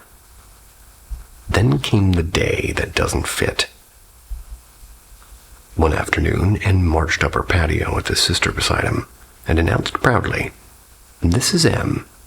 Only the girl at his side wasn't the girl I knew. This M had chestnut dark hair, a longer nose, and a face shaped differently. Her skin was cooler in tone, more like the people around us usually looked. She carried the same name and the same place in his family, but not the same identity I remembered. I felt a jolt of recognition mixed with refusal. I remember thinking, whether at this very moment or later, but I already knew M and she isn't this girl. And from that day onward, M was always the dark-haired sister. We moved away a few years later and lost touch. When I met her again as an adult, she was still that same woman Anne had introduced, not the golden-haired child I first befriended. And the oddest part is, this hair color was unusual where I grew up. I didn't have many friends at that age, so the chance that I'm confusing her with someone else is feeling kinda slim. My mother herself had been fair-haired as a child, so I know it wasn't impossible, but still, can't point to anyone else that she might have been. I even remember once asking their parents, "When can we see the old M again?" and receiving only a puzzled response by saying, "This is M." So what was it, like a glitch in my memory or a dream so real it fused with reality, or something stranger, like the kind of secret children sometimes stumble upon without understanding? I made my peace with not knowing, but the image of that first M, the girl who wasn't there, stayed with me all my life.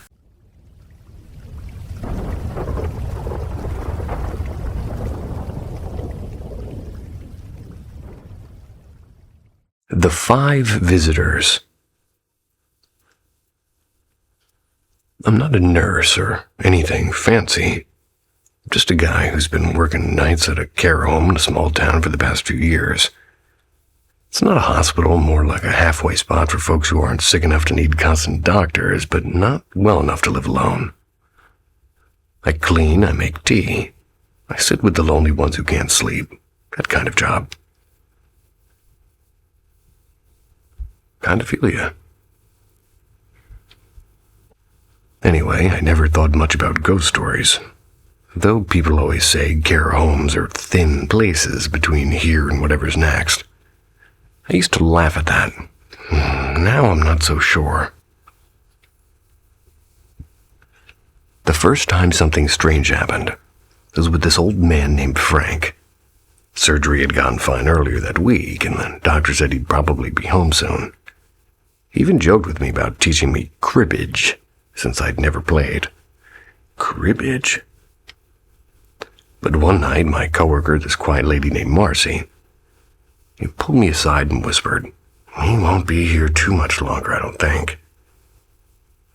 Thought she was just kind of being dramatic or, I don't know, trying to get attention or something. But 3 days later, Frank was gone. I didn't connect it to anything until a few months later. It's when I was making rounds around 2 a.m. There's this hallway with bad lighting, and it always flickers, and I swear I saw somebody slip into Henry's room. A tall, shadowy shape, like a person but too dark and too smooth. My first thought was maybe a visitor had stayed late, but when I checked, Henry was alone, snoring softly. Nothing unusual there. The next day, his blood pressure crashed. He ended up in the hospital. He came back, but weaker, and everybody said he was lucky, but Marcy wouldn't meet my eyes. I asked her finally, and she told me this thing that's been stuck in my head ever since. She said she sometimes sees, quote-unquote, visitors standing near the head of a bed. Dark figures, quietly and waiting. 1 or 2 might hang around, and the person pulls through. But when there's 5, which is always 5, then the person doesn't come back. She told me she'd seen 4 with Henry during his hospital stay, and I laughed it off because, well, what else do you do? Then I remembered the figure I'd seen that night. That would have made 5. Henry passed away 2 weeks later. Peacefully, they said. Now, I don't know. Well, I could be just seeing things in bad lighting, and it could be a coincidence, but every time somebody dies here, I think about it. Marcy says it's like when one person passes, 2 more follow close behind, like ships sailing out together. And damn, if it hasn't happened like that more than once. Sometimes I wonder if the figures are really family waiting to guide them, like people say. Or maybe it's something else, like something less, well, kind. I don't know. But I do know this. I can't walk past an open door at night without checking how many shadows are standing by the bed.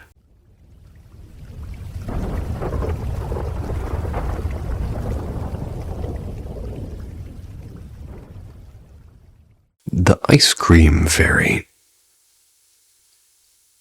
Ferry. which is a shame. Last summer, my 11-year-old Cavalier Spaniel passed away. He was my shadow, my couch buddy, and my best food critic.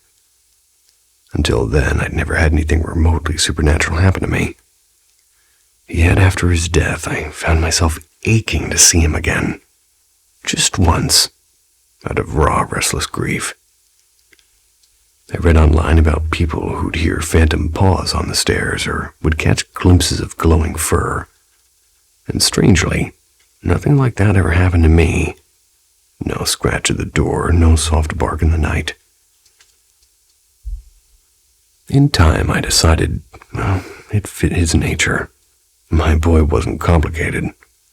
He was sunshine wrapped in fur, loving and spectacularly clueless. I can relate to that. If I hid a treat under a napkin in plain sight, he'd sniff the carpet for 10 minutes, and then he'd give up with a wag. A soul that guileless, I thought, wouldn't linger. He'd head straight for heaven, never turn around or think. But then, months later, there came a dream as sharp and solid as waking life. I stood on the upper level of a vast wooden ferry. Though roofed like an old ballroom, every archway opened to salt eye and pale sky. I'd never felt such a calm, full happiness. It wasn't simply that I was at peace. It was as if the place itself was peace made real. That sounds nice. Outside, gold sand stretched on forever. Tiny figures strolled along the shore under pastel parasols. And on the decks around me, people chatted over tall drinks, dressed like a 1950s holiday postcard. Sailor stripes, braid skirts, summer hats. The low murmur of laughter drifted like music.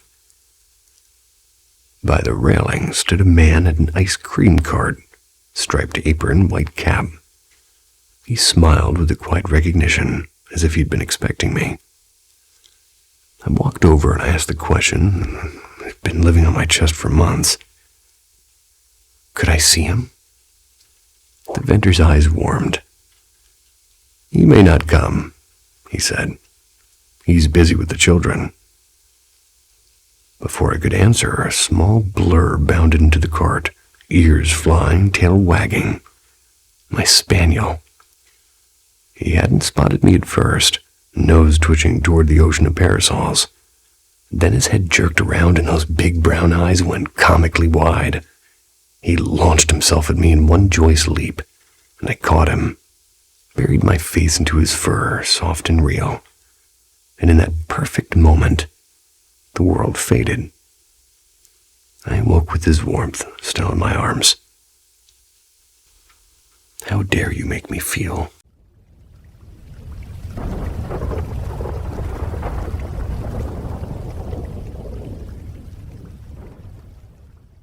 The scream at 5 o'clock.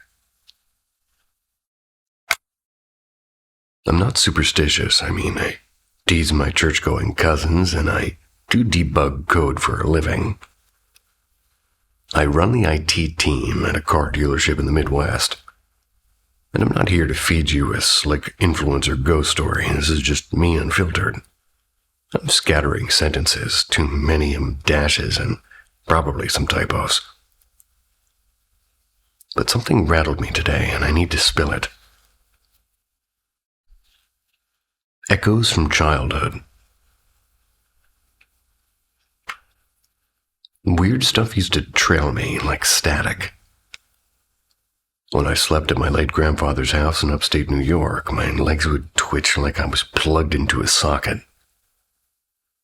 And at 10, while playing Ghost Under the Sheet, something invisible shoved me hard enough to leave a bruise, and I know I was alone.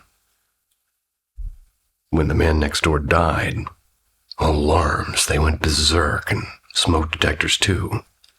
Then the car alarm. That was even after we yanked the batteries.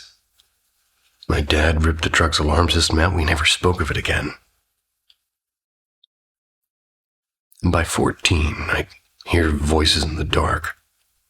Sometimes a flat booming no that would cut through the bedtime stories I whispered to myself. Deja vu wasn't a parlor trick either.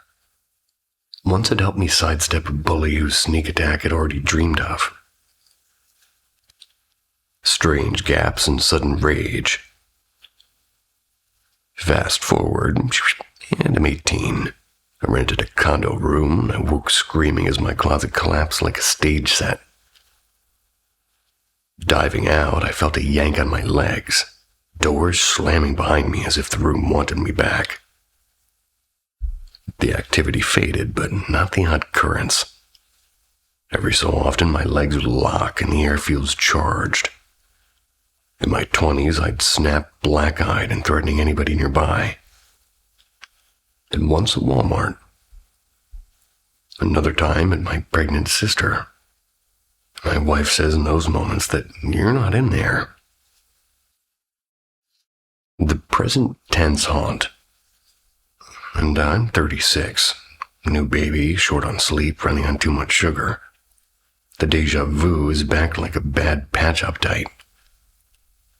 Uptight. 3 times this month I've dropped into a sudden heavy sleep. The first time I woke half blind and nearly struck my wife. The second I found myself gripping our daughter, furious and confused, my wife shoved into the rocking chair.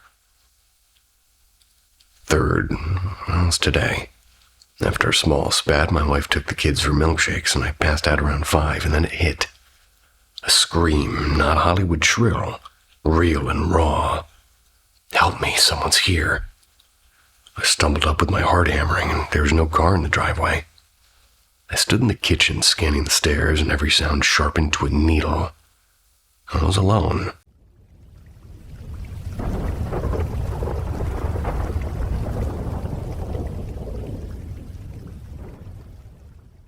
Moonlight Stranger. Before I start, let me set the scene. I live in Canada, and if you've ever heard Native American stories, you'll know that skinwalkers are a big deal here. Everyone I've talked to around our family's rural property has their own eerie encounters, similar enough to mine that it still gives me chills. Here's what happened. Our family owns a piece of land a few hours outside of the city, quiet and remote. And late one autumn night, about midnight, the full moon was unbelievably bright. It lit up the field so clearly, I could see far beyond what was normal for that hour. My dad was inside the old farmhouse that we were fixing up, leaving me outside to breathe in the crisp night air. And then, from the forest about 300 feet away, there came a strange, drawn-out cry. It sounded like something wounded. I told myself it was just a coyote. There are plenty of those around here. 5 minutes passed. I was fiddling with my phone when I sensed something. I turned, and there it was. A white dog stood barely 10 feet away.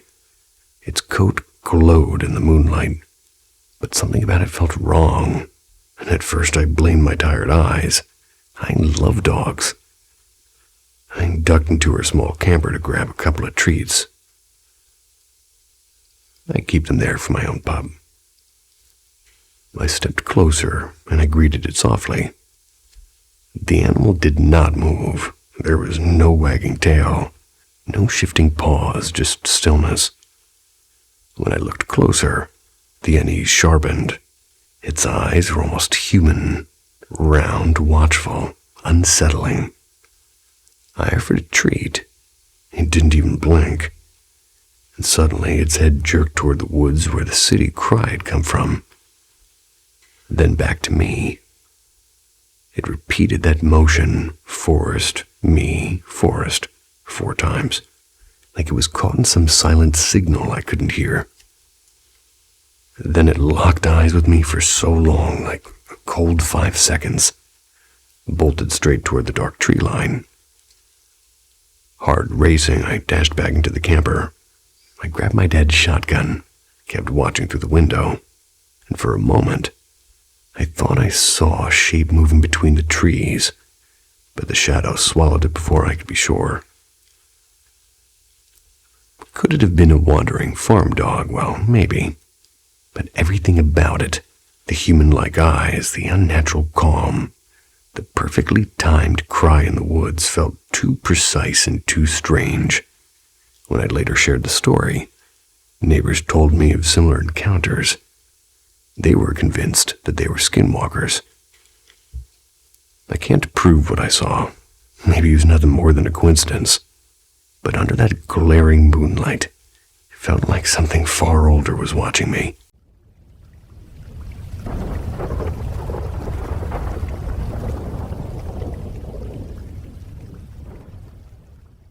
A woman vanished in the woods, and the searchers heard crying from far underground. Paranormal M went back years later. Subscribe to find out what we discovered. The Girl in the Mirrors. This happened about 1.5 years ago, and I share an apartment with my sister, though she's usually off traveling, so I often end up living alone. The building itself is old and the kind that's been modernized in strange ways. For reasons I'll never really understand, the landlord decided to install mirrors everywhere. Big, heavy mirrors. There's one in every bedroom and 2 stacked awkwardly in the hallway. Even a cracked one above the kitchen counter. Feels like an apartment and, well, rather less like an apartment and more like a funhouse. When my sister left on a trip 6 months ago, I started noticing these odd things. A mug I swore I'd left on the table was suddenly in the sink. A little porcelain figure sort of turned to the face, well, I'm screwing this up badly, turned to face the wall. A framed photo slid off of its nail as I walked past it. I shrugged and put things back where they belonged and went on with my life. Once winter rolled in, I kept the apartment warm by closing off unused rooms. My sister's bedroom, the bathroom, then heading to bed, and that night I dreamed I was in the kitchen. I heard sobbing behind my sister's door. It wasn't her voice, I just knew it belonged to another girl. I woke up to find my closet door, one I'd latched tightly before sleeping, wide open. I'm not easily rattled by ghost stories, so the next morning I half joked out loud, "All right, you can stay, but don't mess with my stuff." And after that, I started calling her mirror roomie. Whenever I lost my keys or couldn't find my phone, I muttered, "Roomie, where'd you put it this time?" It became a running gag between me and the empty apartment. The dreams, though, they got stranger. I'd see an old rotary phone ringing and feel dread about answering. Or I would sense someone standing by my bed, but never actually seeing their face.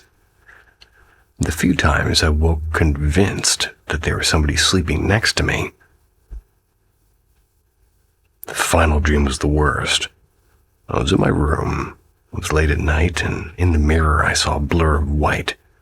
A dress moving fast. I chased it through the hallway until I reached the living room, and there, standing perfectly still, was a girl in a bright white dress.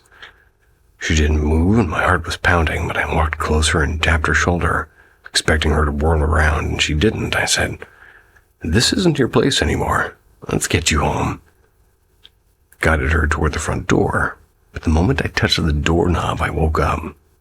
When my sister finally returned, her window was inexplicably wide open, though she swore she hadn't touched it.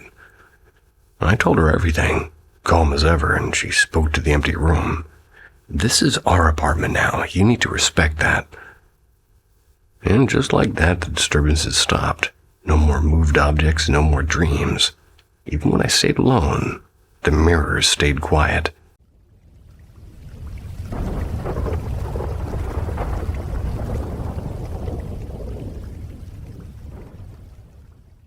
The Phantom Train of Pinkton Tunnel. I've told this tale to at least a few friends before, and every time they stare at me like I'm making it up. But it happened, and it still makes the hair on my arm stand up. 15 years ago, my husband and I joined a ghost tour in Picton, New South Wales. It had poured rain earlier, as you might expect, so most people stayed home. Only a handful of us turned up, like 10 adults and, strangely, a young girl around 12. She was tagging along with her parents. At first, the tour was textbook stuff. A few creepy old buildings supposedly haunted. A cemetery with graves of convicts. Creepy, sure. Terrifying, not really. But then came the Mushroom Tunnel, built in the 1800s as a railway tunnel. Later on, it was used to grow mushrooms. By the time we visited, it had long been abandoned, and according to our guide, a young woman had died tragically inside. We weren't allowed in. It was deemed as being unsafe. So we just stood at that entrance around 11:30 at night. We were staring into pure blackness. But the thing is I swear, I saw this outline of a woman deeper in the tunnel. My eyes kept playing tricks on me. That's when the air turned icy. Everybody pulled their jackets tighter, and then, faint at first, came the unmistakable sound of an old train. The chugging wheels, the grinding metal. A dim light flickered in the tunnel and grew brighter. The sound thundered closer, as if a full locomotive was barreling straight for us. And just before it should have crushed us, the girl flicked on her torch. The tunnel was empty, silent. A rush of wind blasted past, as though something had just flown by at speed. We were shaken, trying to just convince ourselves it was some sort of a trick. But as we turned to leave, a couple behind us snapped a photo with their little digital camera. Moments later, they ran forward, wide-eyed. They were showing us the screen, and in the shot, clear as day, there was a torso of a man in a crimson coat, half faded as though stepping out of another world. Only after we told the guide what we had seen did she admit a violent male spirit was said to haunt the tunnel. She never mentions him on tours, too dangerous, she said. Later at home, my husband and I tried to explain the train light logically. Car headlights, maybe, behind the tunnel was nothing but farmland. We returned months later for another tour, hoping for answers, but that time, nothing but silence. And that's the worst part, because it meant the first night was real.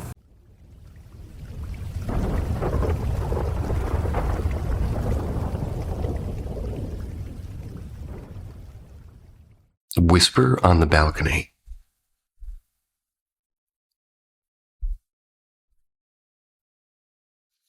First things first.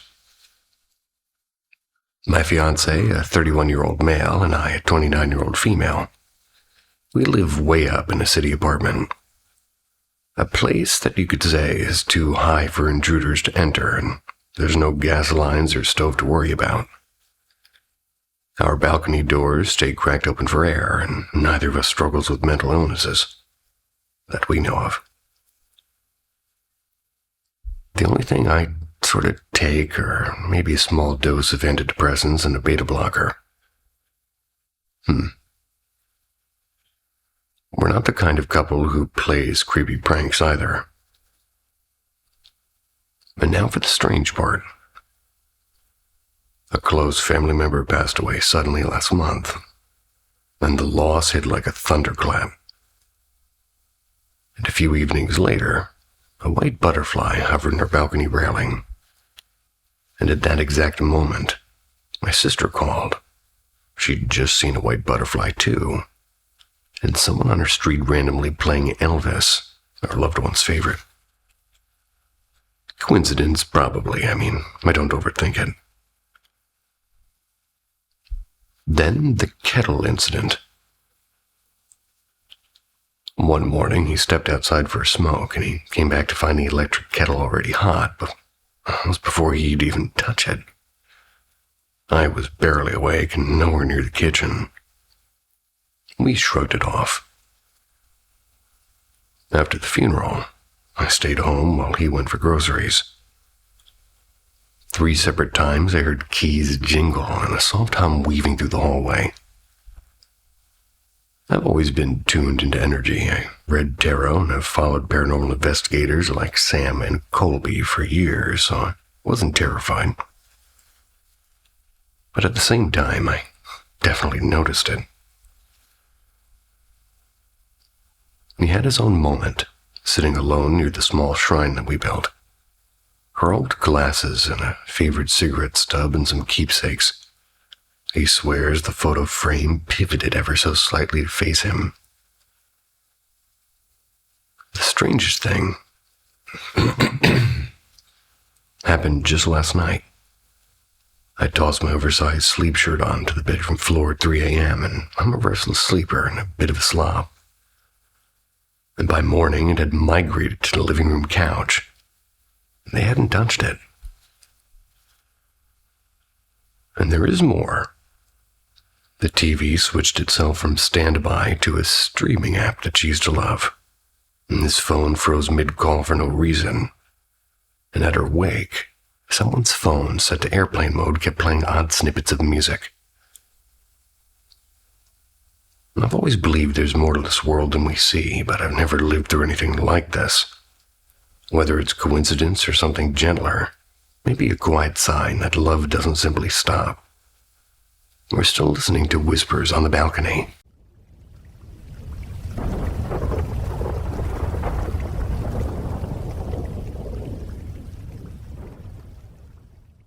The Shadow in the Attic. Alright, so this happened about 3 years ago at Mac's boyfriend's place. We used to crash in the attic, which was basically just a wide open space with a staircase leading up with no door, no nothing. And for context, I'd had my fair share of weird paranormal experiences growing up in my own house, but this night it is that, sent shivers down my spine, that one. I woke up at exactly 3:14 a.m. No clue why, just snapped awake. My ex was out cold next to me, breathing slow and steadily. I rolled over and I tried to force myself back to sleep, but nope, my brain wasn't having it. And that's when I heard it, footsteps and heavy ones. Now, his parents lived downstairs, and I really didn't find it very unusual for one of them to get up at the night to use the bathroom. Sorry, my dog is relentlessly eating his feet.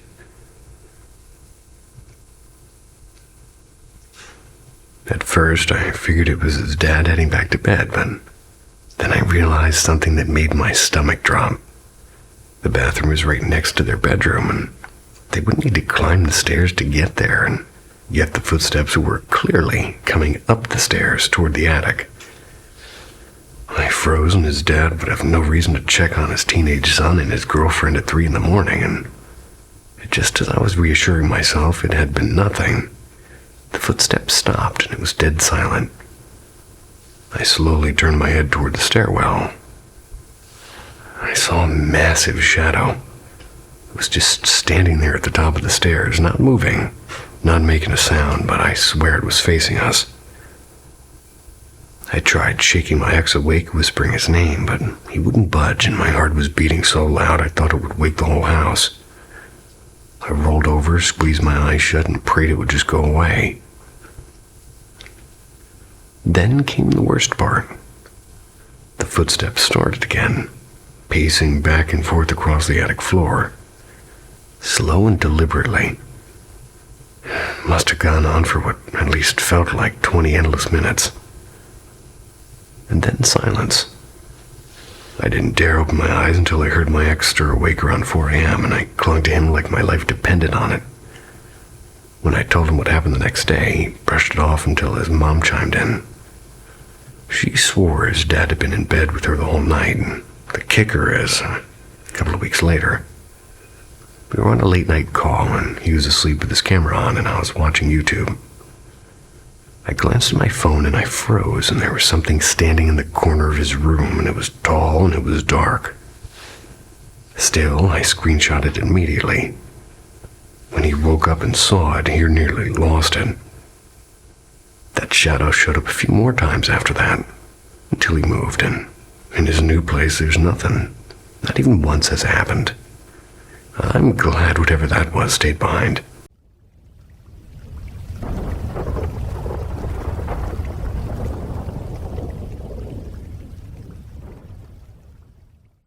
The fingers in the house. So before I start, I'm a 28-year-old female diagnosed with schizoaffective disorder. Most of my experiences are auditory, things like phantom radio music or muffled voices from the quote-unquote next room. And that's when the house is dead silent. Meds have helped with those, but this one thing hasn't gone away, not even once. The weird part is it doesn't behave like a hallucination. I'll explain. My visual stuff is usually fleeting. Dark blotches that vanish if I blink, or shadows that melt as soon as I focus. But this, it's more like something's actually there, and it doesn't move or speak, and it just appears. And the only part I've ever seen are its fingers. Think of a sleep paralysis figure, but sliced down to just the hands. Long, pale, spidery fingers wrapped around ledges or door frames. Almost like somebody really bad at hiding was spying on me. That's what it looks like. It started in 2020, a few months after moving into my townhouse. Brand new construction, no history, no previous owners, and I remember thinking, new house, new start. Well, yeah, about that. Here are the times I've seen it, clearer than I'd like to admit. One being the office door. I'm up late working at my laptop, and the door was slightly open, and out of the corner of my eye, I saw fingers curling around the edge. Turned on the desk lamp, and psh, gone. Two would be the bathroom mirror.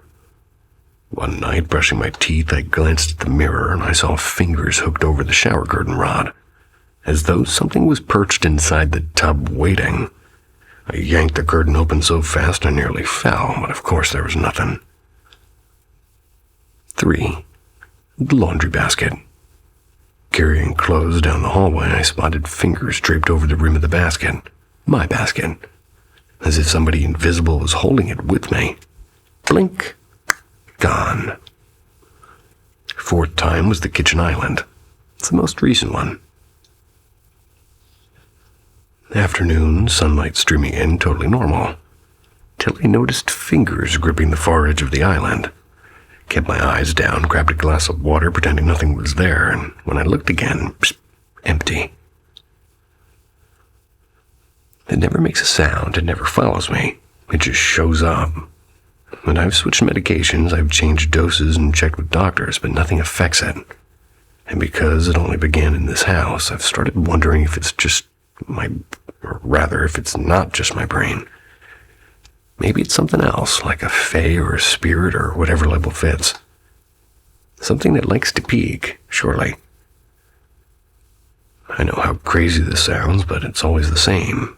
Fingers too long and too thin, curling over ledges where they don't belong. And if there's a body attached, I really don't want to see it. I feel you.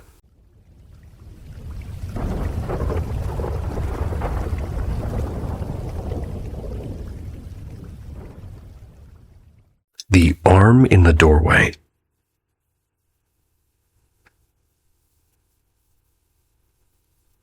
For a little bit of a quick background, I'm a 21-year-old female, and I'm living with my mom, my grandpa, and my grandma, and 2 troublemakers, a dog and a cat. My grandma has frontal lobe dementia, which is gradually getting worse, and while she's always been sharp-tongued and mean, The dementia adds gasoline to the fire. She can be abusive, especially toward my mom, and a couple of weeks ago, things seemed to escalate. It started when my grandma completely snapped and slapping and scratching and even spitting at my mom. The social worker told us to call 911 if this happened, and, well, we did, and spoiler is the cops basically shrugged and left. That quote-unquote fight dragged on for nearly 3 hours before things finally calmed down.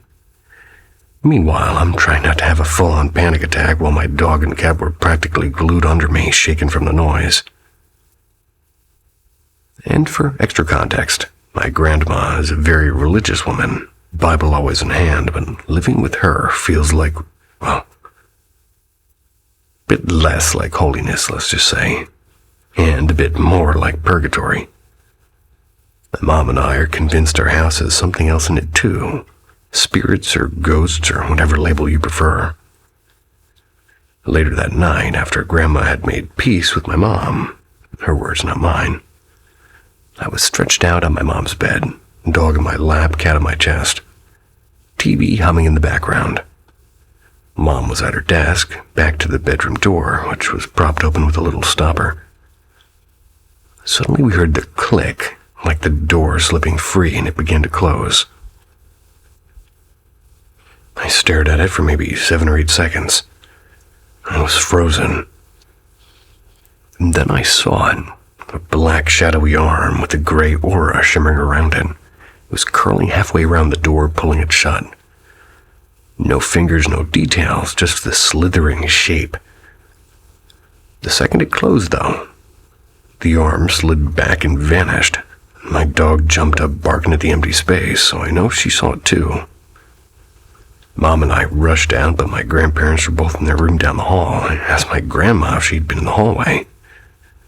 She hadn't, and her response was, "I'll take care of it," which didn't exactly make me feel better. The next morning, I woke up drowning in the deepest depression I'd had in years. Couldn't even leave bed until late afternoon. Mom finally dragged me outside, and I felt lighter instantly.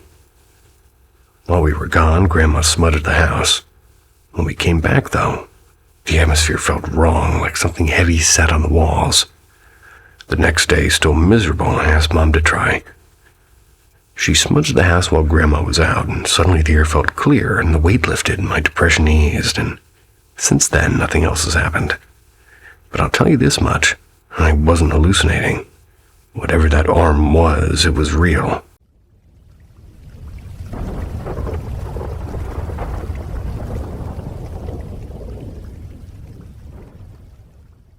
The Watcher on the Rooftop.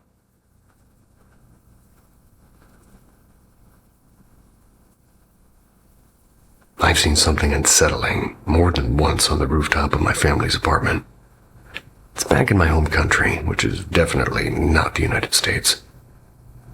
I'm writing this because I never found an explanation, and maybe, just maybe, someone else has encountered the same thing.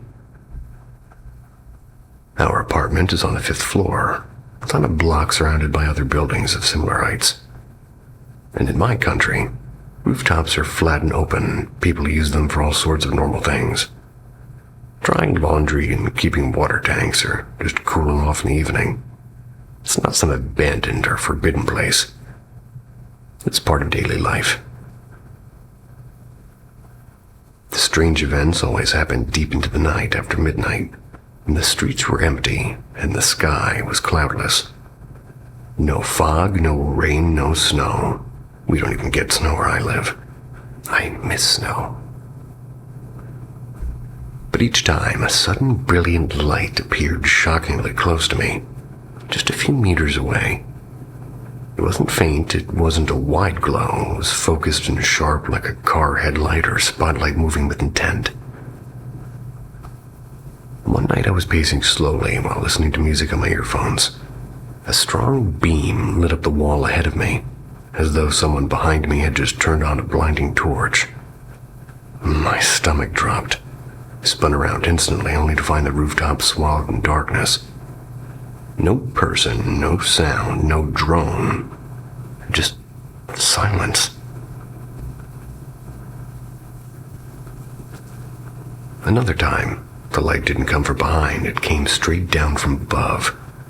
It spread slightly, and it did this as it descended. And I swear it felt like it was aimed right at me, as though I had been chosen in that moment. On a different night, I saw the light cut across the sky in front of me, slow and deliberate.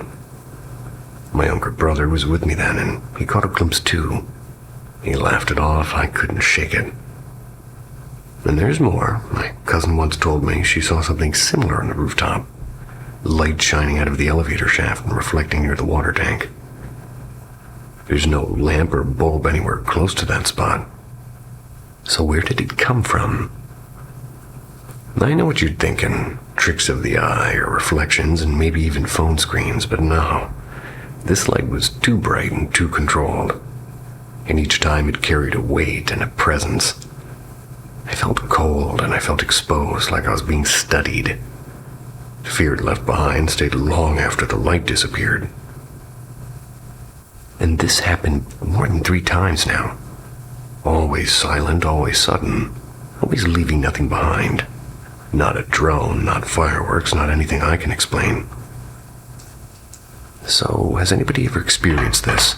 A strange, intelligent seeming light that comes close and lingers for a breath and vanishes into the night without a trace.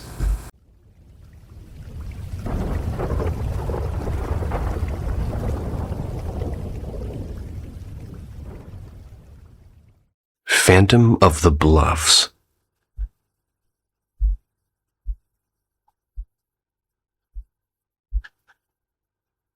It was the summer of 2010. My friends and I were kind of winding our way home from a late-night party.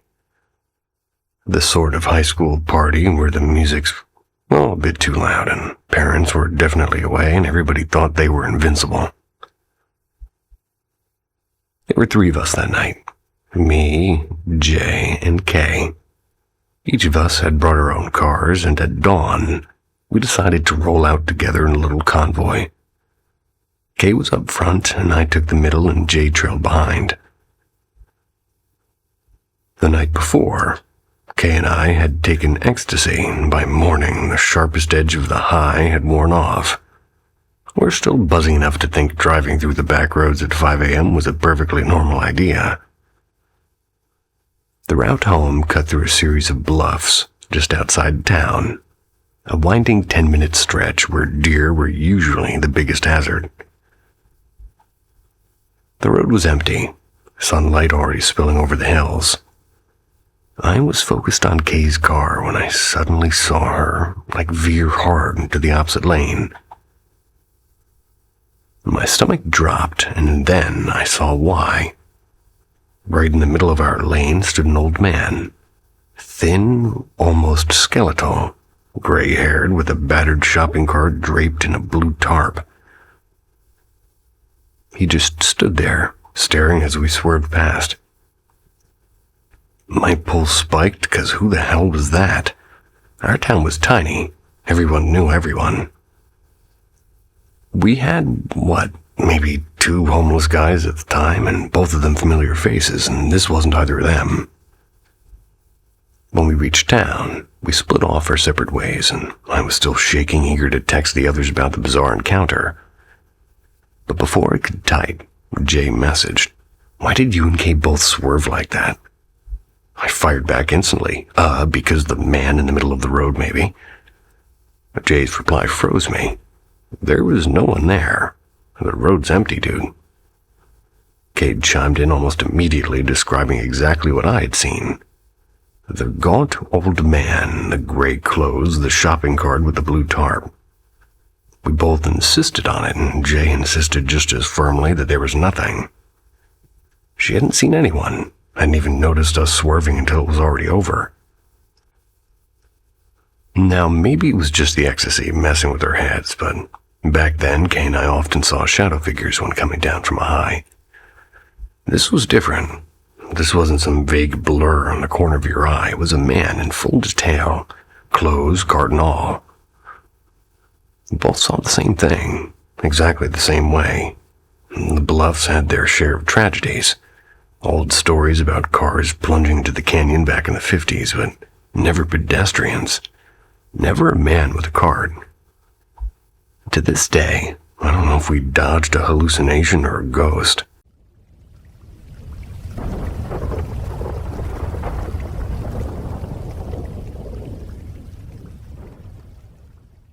The woman at the crossing.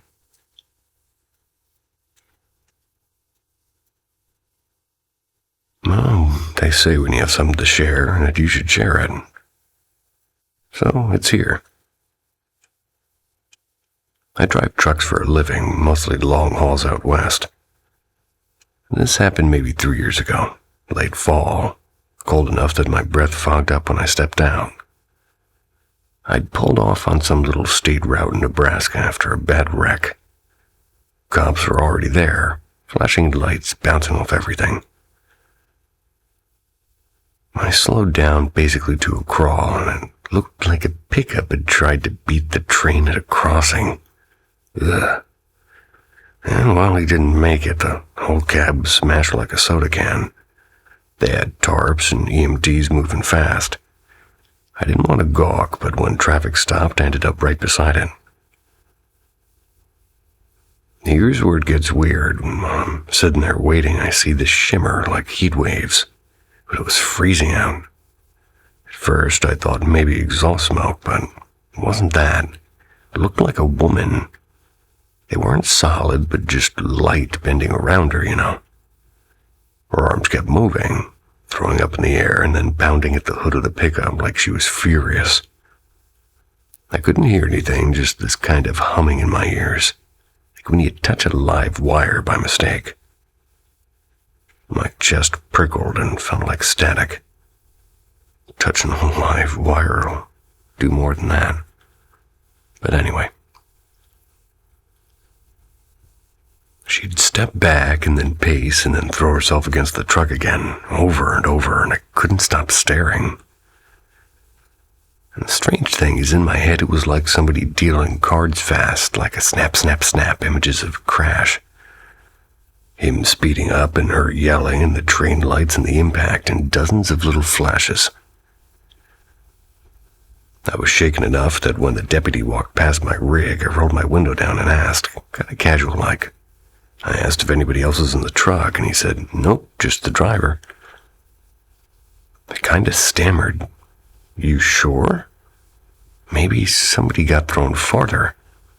He gave me this look like I was being nosy, but then he radioed something in, and 15 minutes later, another deputy came back, shaking his head. He said that they'd just found a female body down in the ditch past the crossing, thrown clear. I didn't say another word. Traffic started moving after that, and I drove off. I couldn't shake it. The shimmer was gone when I looked back. The whole cab was empty, yet I swear she was there trying to drag him back, or maybe just not realizing that she was gone. So when I hit a crossing and I see the arms come down, I think of her. I kind of say something in my head, something along the lines of safe travels underneath my breath. It's a strange habit, maybe, but it makes me feel better. I believe in the saying, do what you gotta do.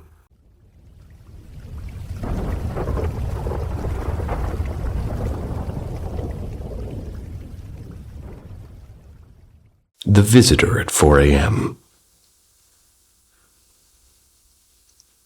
It was around 4, and that's when I finally surrendered to the couch, half asleep and ready to drift away. And just as my eyes closed, a sudden cold draft brushed across my face. My first thought was immediate and uneasy. It was like something's here. And I've always been strangely sensitive to these things. Paranormal currents that most people would never notice. I stayed perfectly still. I was hoping it would pass. And then I felt a presence standing, like right next to me. It was silent, but it was heavy, like an invisible figure was breathing in my space. Fear locked me in place, and I kept my eyes shut because whatever this was, I was not ready to see it. And then it happened. Without warning, my body and my being separated. I wasn't floating through space, it was stranger than that. My physical self stayed in the couch, but I was beside it, like layered apart. A deafening sound filled my head, a mix of shattering glass and magnetic waves, buzzing like an electrical storm inside both my ears. Something or someone took my right hand and I didn't move it, but it felt like it was rising, almost as if it were weightless. Panic flared, obviously, and I forced the arm back down, even though physically it never seemed to leave the couch. And then the voice came, and it was inside my head and low and mechanical, yet not fully robotic. "Where is a church?" it asked. At first, I barely understood what it was saying, and then the question repeated deeper and colder. "Where is a church?" And the sound was eerily like those ghost hunting recordings where spirits speak through static. And almost without thinking, I raised my arm again and pointed toward a church I know several streets away. "Thanks," the voice said. Simple and final. Instantly, the buzzing stopped and the presence was gone. And just like that, I snapped back into my body. And for a long minute, I lay there, stunned with my heart hammering, and I crossed myself, which is odd for somebody who doesn't really believe before daring to open my eyes. This wasn't a dream. I know the soft edges of sleep. This was nothing like that. Lately, strange things have been happening more often. Shadowed figures in corners and flickers at the edge of the vision, and I've been dabbling in tarot these past months. Sometimes I wonder if it's all connected. Most nights I tell myself it's just imagination, but not this time. Later on, I told my brother, and he admitted he'd been feeling a strange tingling in his own body around the same hour. I just can't shake that thought that something passed through my living room that night, something that needed directions. And now it knows the way, at least.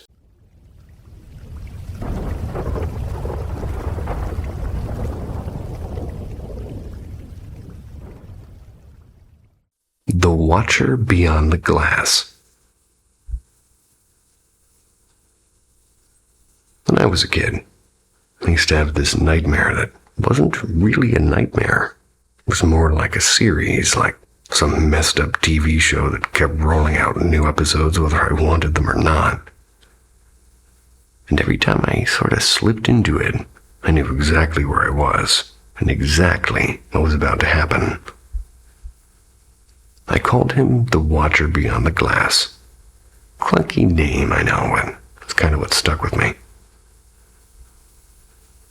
The setting was always my real childhood bedroom. Every detail was perfect. Posters on the wall, the creaky dresser, the scratch on the door. The old gum that I stuck underneath something I probably should not have stuck it under. Except there was one thing. The wall at the foot of my bed wasn't a wall anymore, it was glass. One massive pane, ceiling to floor, looking straight out into the front yard. My room was ground level, so I had a perfect view of the crooked sidewalk and the yard's patchy grass and the dim orange glow of the street lamp at the corner. The second I realized I was back there, the dread hit me like a weight on my chest. I'd try to shut my eyes and will myself awake, but it never seemed to work. I was always forced to stare through the glass, waiting for the inevitable. And then, like clockwork, he appeared. The figure would drift up the sidewalk, cut across the lawn, and just stop right in front of the window. Always smiling, always the same rotten grin. And he looked wrong, like too tall, skin like candle wax, bald head gleaming under the street lamp. Never moved his lips, but his voice would slide into my head as clear as he was whispering into my ear. And he told me he could see me anywhere. That distance, walls and time, well, none of it seemed to matter to him. He was always there watching. He loved reminding me that my parents couldn't see him. wouldn't believe me even if they could. Gave him this twisted glee, like he and I shared a secret pact I had no choice in. But there was one night, still makes me shiver when I think about it. He stood at the glass and his grin was wider than usual. Began talking about the other kids he visits, describing them in detail. The way you'd talk about friends you saw yesterday. And then when I finally snapped and shouted my dream that I'd scream, that my parents would hear, he leaned closer and said, "Your parents are leaving soon. I know where they'll be staying. I know the room number. And I know you'll be left all alone." He named the hotel and the city and the exact date. Don't remember how the dream ended, only the terror of it. And I absolutely am certain about this, that he was not lying. That he wasn't just a dream. I carried that fear with me for years, and even now, part of me still wonders if he was really visiting. Painted shadows.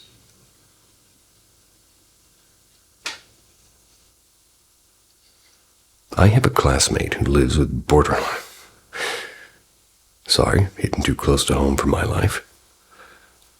I have a classmate who lives with borderline personality disorder, and once confided in me about her recurring hallucinations. She described seeing things that weren't there. Tiny flickers in the corner of her eye and strange faces in empty rooms. I remember thinking it was unsettling, but it felt like something far from my own reality until a few days ago. It began one quiet evening. I was making brigadeiros. Don't know what that is, but it sounds tasty. The mixture was pale and smooth, yet suddenly it glittered with tiny neon specks like confetti trapped in sugar. They blinked in and out of sight as if it were alive.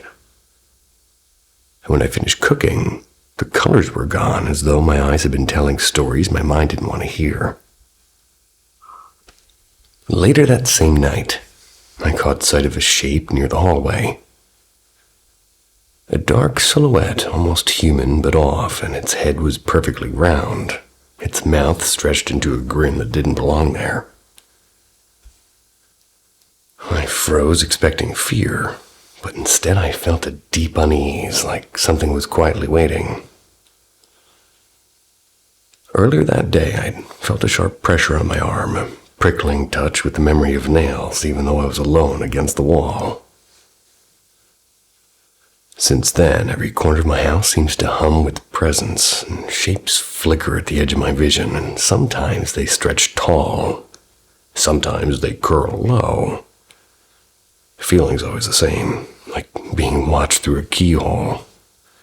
And I don't drink and I don't use drugs, but I haven't slept in days at this point. My thoughts, they feel frayed, like a rope about to snap. Half of me is wondering, like, is this just exhaustion or stress and my mind turning shadows into monsters?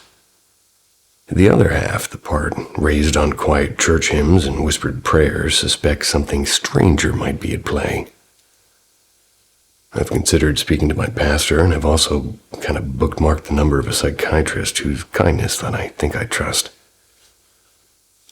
I don't know which door I'll really be knocking on first, because all I know is that house is never empty anymore, even when no one is home.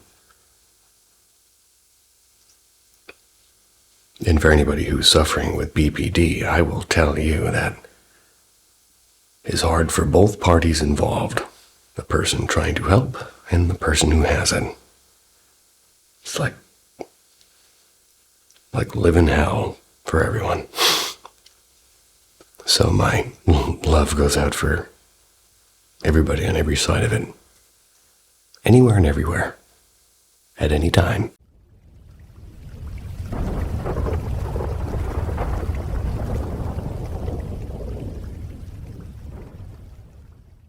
The Night of Two Shadows.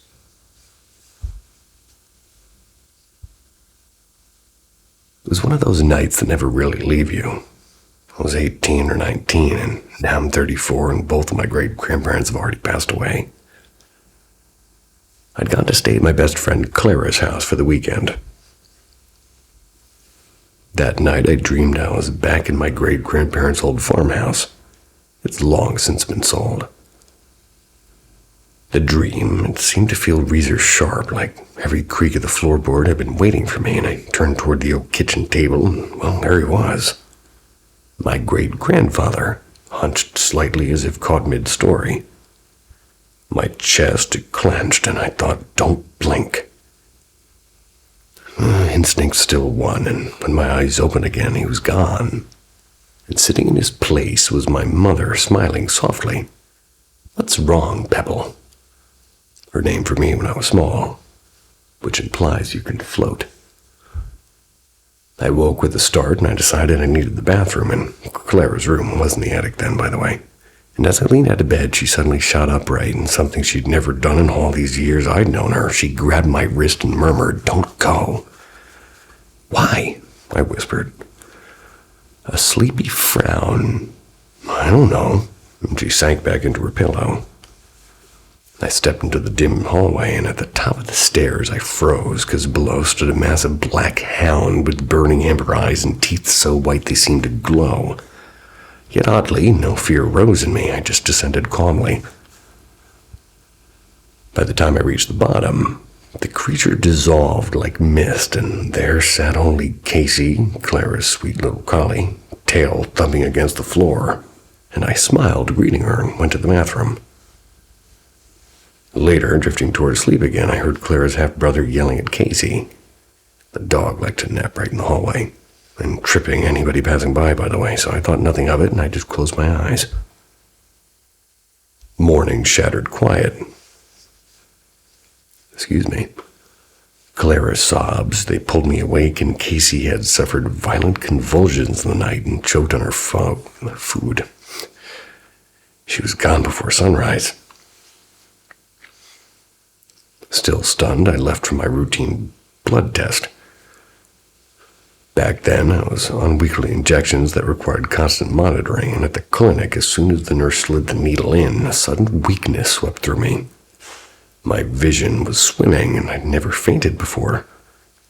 They pressed a cold back to my neck and handed me orange juice.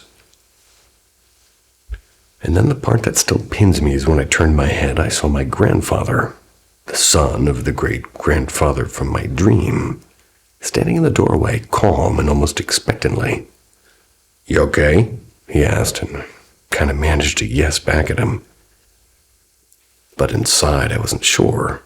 2 visits from the other side in a single night, one fading with a blink and the other arriving just in time, left me wondering where dreams end and something deeper begins.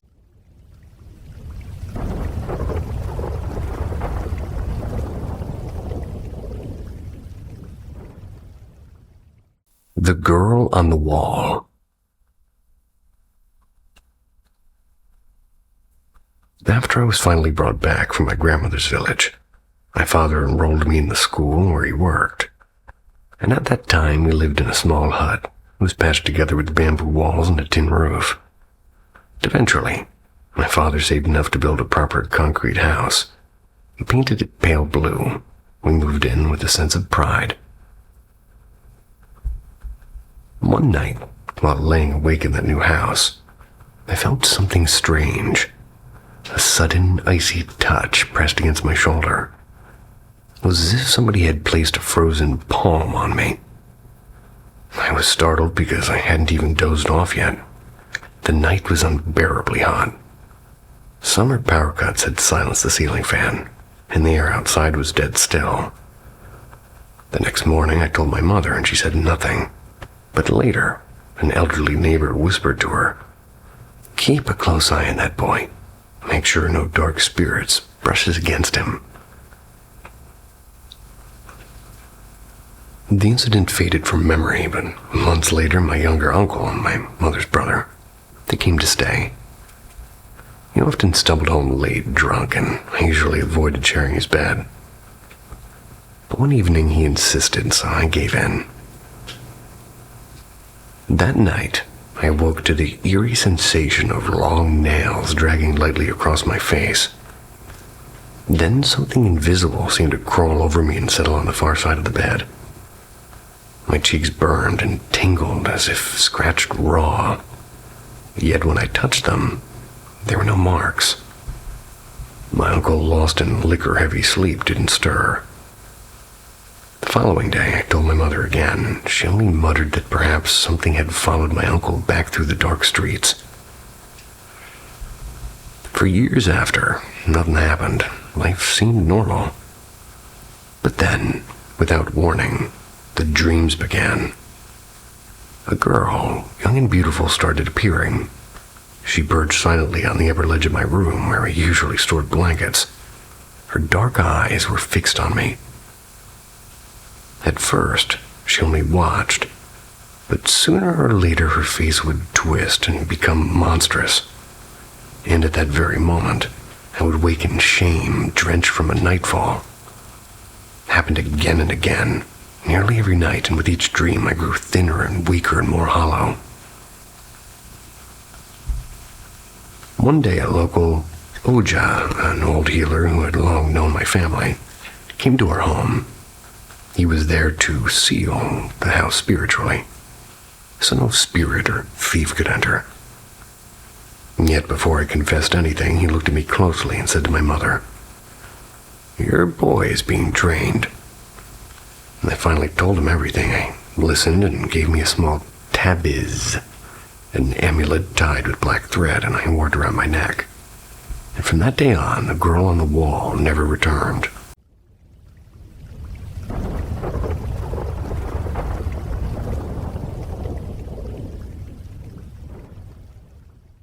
The White-Faced Watcher. So my boyfriend and I, we pulled into a quiet church parking lot at night, and his Jeep was facing the dark silhouette of the chapel. He'd just come off of a night shift break, and he wanted to unload something heavy that had been on his mind. The world outside felt hushed, only the soft hum of the engine and his low, serious voice filling the air. At around 3 a.m., he got a call to return to work, so he started to leave. And that's when we saw 3 deer at the far edge of the lot. An alleyway offered a better view, and on a whim we turned in. We parked for a moment, headlights off, just watching. 2 were stags, antlers sharp against the night. The third, a doe, and it kept moving, fading into the tree line, while the males lingered, eyes catching faint starlight. And then something changed. As we backed out and swung the headlights across the clearing, they landed on a shape. At first, I thought it was the third deer until it lifted its head. My boyfriend squinted and muttered, almost to himself, "That's a weird-looking deer." I leaned forward, and like a chill just slid down my spine. Its face was wrong. White from jaw to eyes, with a nose that looked flattened, almost pressed in. Its eyes weren't set to the sides like a deer's. They stared straight ahead, fixed on us with this cold, deliberate focus. The body was perfectly deer-like, but the face, it just didn't belong. And for a moment, we all just stared. Me, him, and that thing. And I whispered, "Is that even a deer?" He didn't look away. "It's a deer," he said, but there wasn't any conviction in his voice. The air felt heavier, and I broke eye contact first, and I said, "Let's go." We drove off in silence, and only when we hit the main road did I speak. That deer was not normal. "You saw it too," he said quietly, as if confirming to himself. But then he tried to downplay it, claiming maybe we'd only see the 2 bucks and maybe the third never existed. He wanted to ease my nerves, especially since I was headed home alone. But I did get home safely, but sleep came fast and uneasy. The next morning we talked again. We both knew what we'd seen, and yet neither of us wanted to keep describing it. The image of that white, flat face Those forward-facing eyes, it was burned too vividly in my mind. Later, I remembered something else. About a half hour before we left, we'd rolled the window down to listen to a pack of coyotes. They were whining in nearby fields, and as soon as we listened, they fell silent. I don't know if that means anything. I only know that I have never before or since seen anything like that white-faced watcher.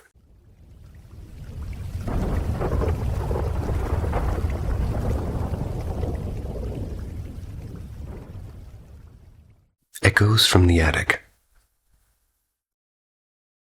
My mother fought for years to have a child, enduring more than 20 tubal miscarriages. So, one gray afternoon, she and my grandmother visited a quiet cemetery to tend family graves. Standing among the old stones, my mother whispered a plea into the cool air, asking any soul willing to come back to choose her as a mother. Driving home at dusk, they both saw 3 silent glowing orbs hovering over the tree line. Neither of them were believers in UFOs until that moment. Weeks later, against every medical prediction, she conceived me, this time in the uterus. And from birth, my life hummed with strangeness. The nursery TV hissed to life at night, once even switching from a church broadcast to a disturbing horror film no one had cued. When I was 2, my mother gently asked if I remembered heaven, and I answered. I came from a dark place, crying for my 3 children. She never stopped retelling that moment. Childhood was a theater of nightmares. I woke frozen, and there were shadowy figures circling my bed, unseen voices commanding me to look. Then once, a tall figure I called the devil promised that he'd see me soon. And at 4, I dreamed of a cruel man descending attic stairs, someone I somehow knew had hurt me before. Other nights I screamed as invisible pitchforks were piercing me. At 12, the dreams reached their peak. 2 pale girls, they were weighted on this blood-stained cot in the attic. They were forcing me to sign a paper in my own blood. I never forgot that taste of iron and fear. Years passed. I became a mother of 3. Then one night while visiting my mom's house, my oldest, barely 2, woke trembling. Uncle Tenders is upstairs, she whispered, saying a man no one knew. He heard me with a fork in my head. She had never heard my stories. The house itself carries whispers of its past. The former owner, a Freemason, sold it decades ago. Yet his daughter kept circling the property, murmuring the Mother Mary prayer until her death. And growing up, over 15 friends refused sleepovers after hearing footsteps above us, watching toys slide across the attic floor, or finding sinks running with no one nearby. Even after moving and filling my new home with prayer, the presence lingers. Just last year, sleep paralysis pinned me again. A cold reminder that whatever waits in the dark attic corners never truly leaves, at least for me.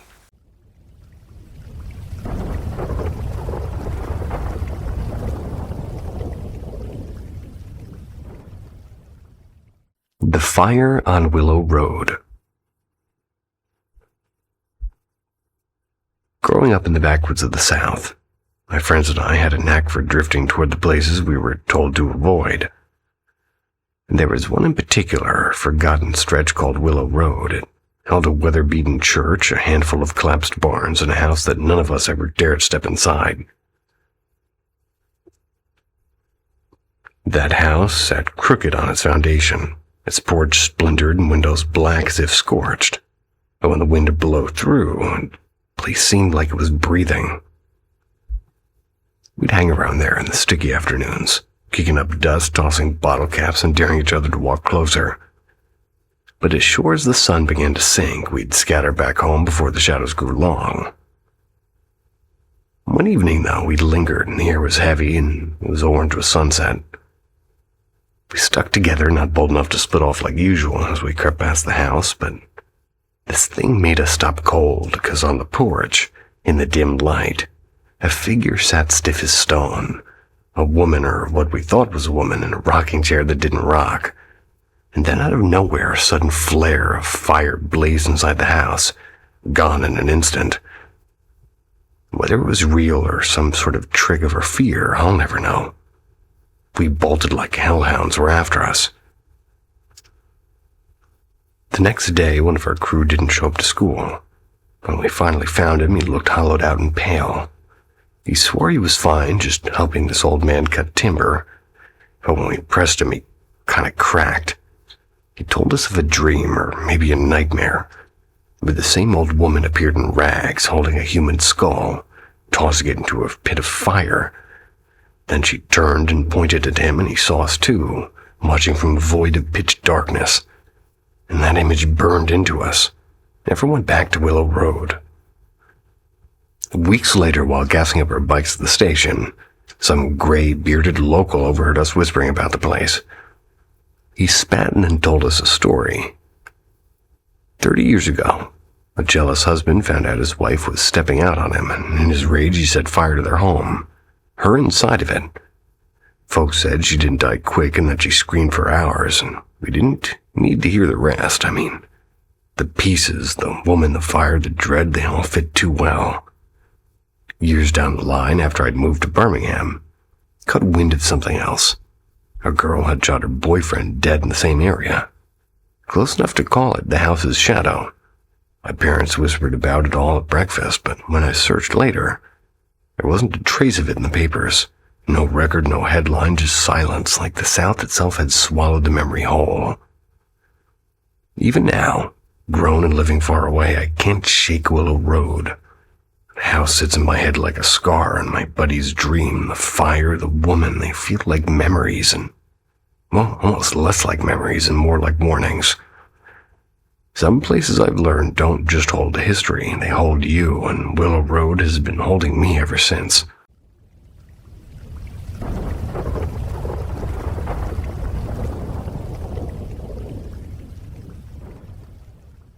The Midnight Veil. I live in Eastern Europe along a lazy river famous for party rafts and wooden decks that you can rent for 20 or 30 people to float, drink, and laugh until sunrise.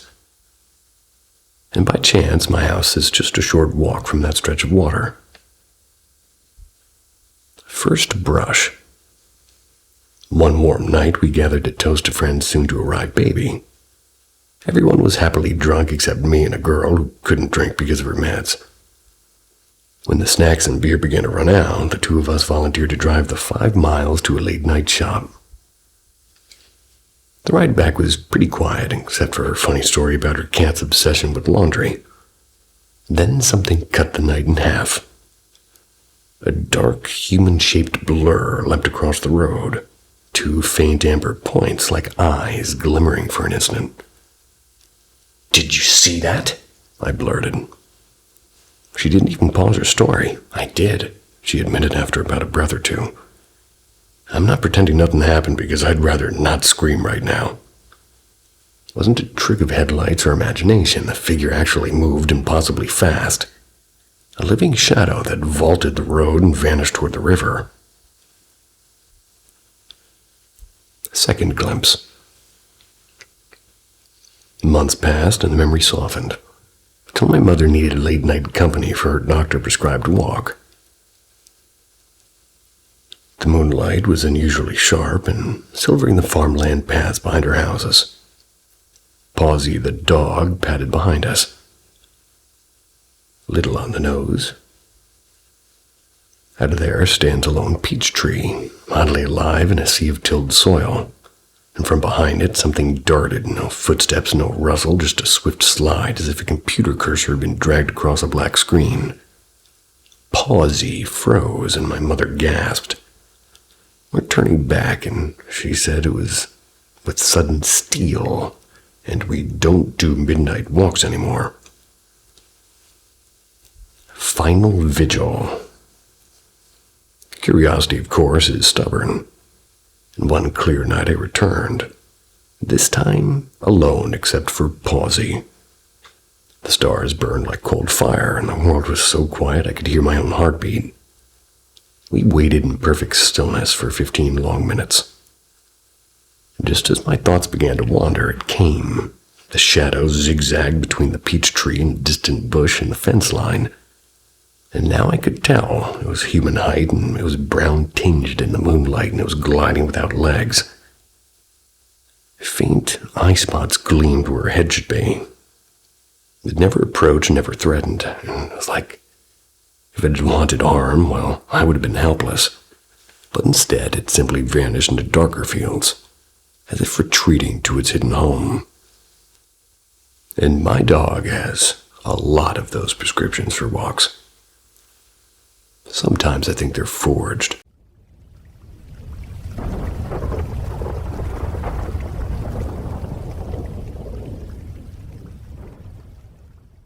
The Restless Alehouse.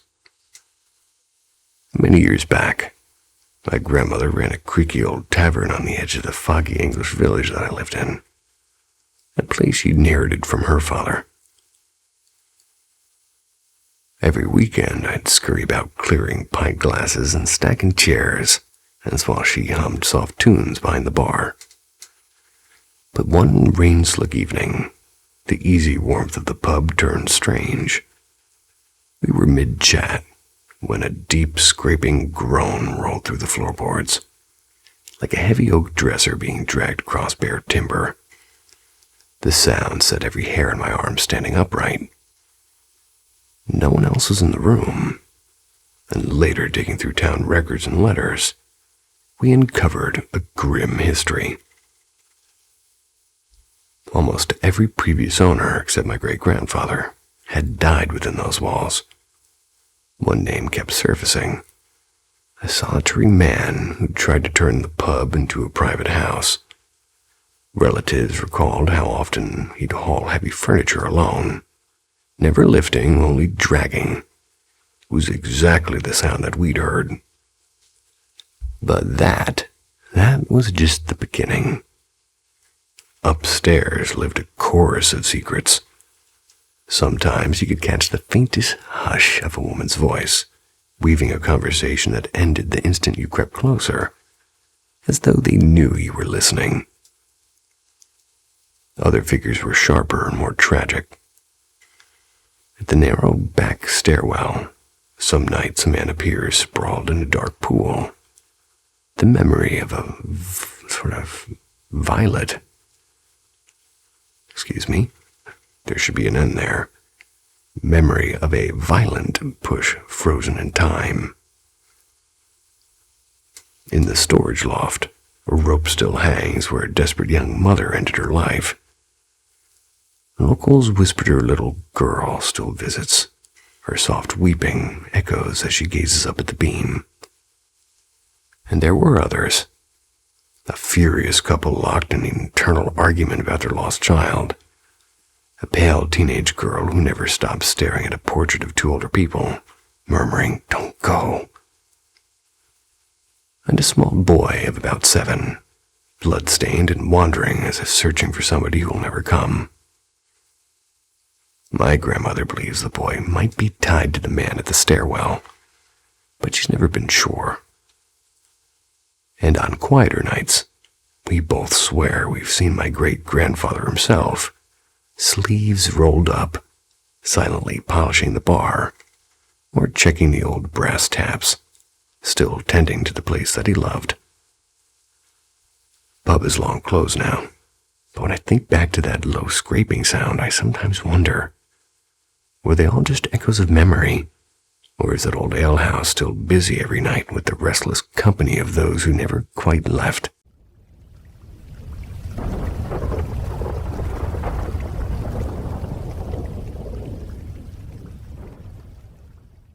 Midnight visitors.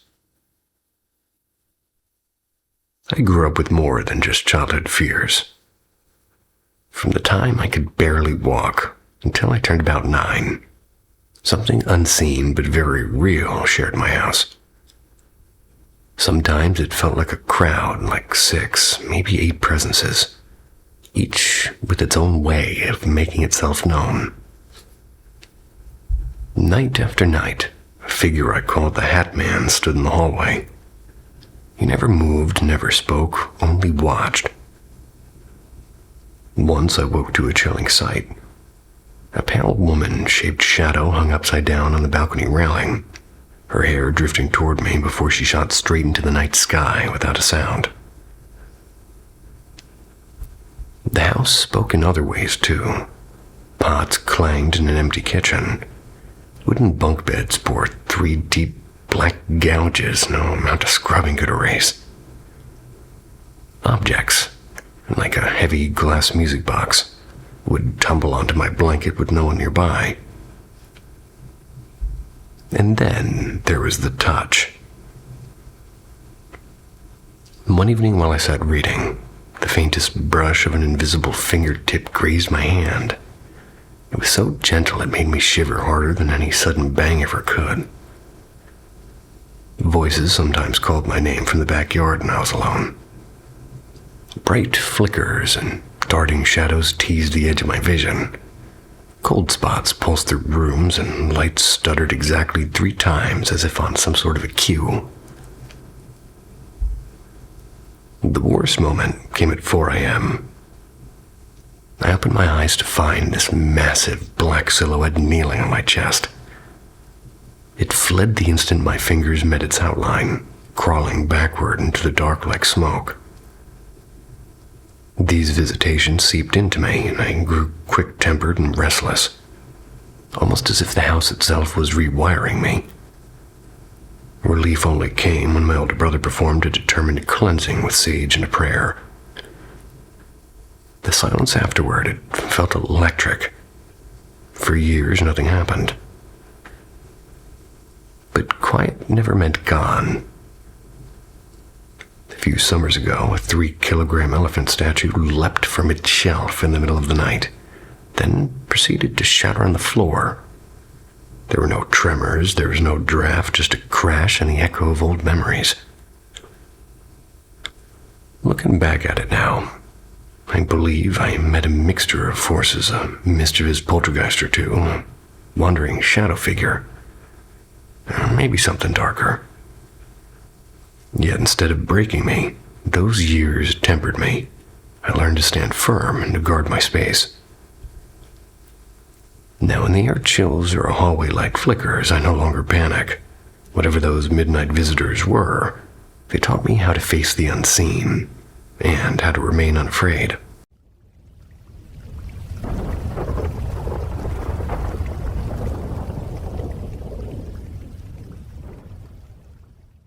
The doll who wouldn't stay put. A few months back, my dog barked at something outside. My family, my dad, my mom, my 12-year-old sister, and 18-year-old me took a 7-day mountain trip. On the 6th day, while wandering through a sleepy village path, we stumbled across a crooked little shop with faded blue shutters and a squeaky sign. And the sign read, "Antiquities and Curiosities." Inside, the air smelled like cedar and rain-soaked stone. There were dusty clocks, chipped porcelain, and brass instruments that looked like they belonged on a pirate ship. But one thing refused to blend into the clutter: a small porcelain doll in a cracked glass case. Her hair was pale as frost, her dress a strange mossy green, and something about her face, sweet yet faintly amused, pulled me in, and we bought her, and I don't know why. Fast forward about 2 months. So I have a corner in my room for figures and collectibles. They're strictly arranged, and nobody dares move them. That's why it rattled me when I noticed the doll one morning lying face down on the shelf. I brushed it off, and maybe vibrations from the heater, possibly. A week later, she was perched on the TV cabinet, and another time bounced in front of the hallway mirror, and her reflection caught in the dark. Only I noticed, and at first I told myself it was nothing. Until 3 nights ago, I found her in the guest room, a place no one in the family even enters. So I asked around, and every single person swore they hadn't moved her. And then came yesterday around 7 a.m. Mom woke to find the doll lying beside her pillow, as though it had been quietly watching her sleep. Everyone was still dead asleep, and no one claimed responsibility.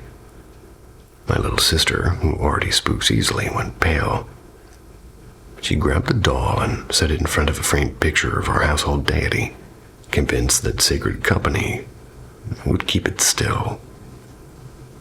But this morning when I woke, she was not by the picture anymore. She was sitting on my desk, directly in front of my bed, facing me and staring. And here's what really unsettles me. At times, I feel a sudden prickling at the back of my neck, the unmistakable sense of eyes on me. When I turn toward the doll, her painted irises seem not quite fixed, like they've shifted by a fraction, just enough to follow. And we are a deeply religious family. We swore hand on scripture that none of us moved her, and I need you to believe that. Now I'm left wondering, did we bring home more than an antique that day in the mountains? Or did the antique bring itself?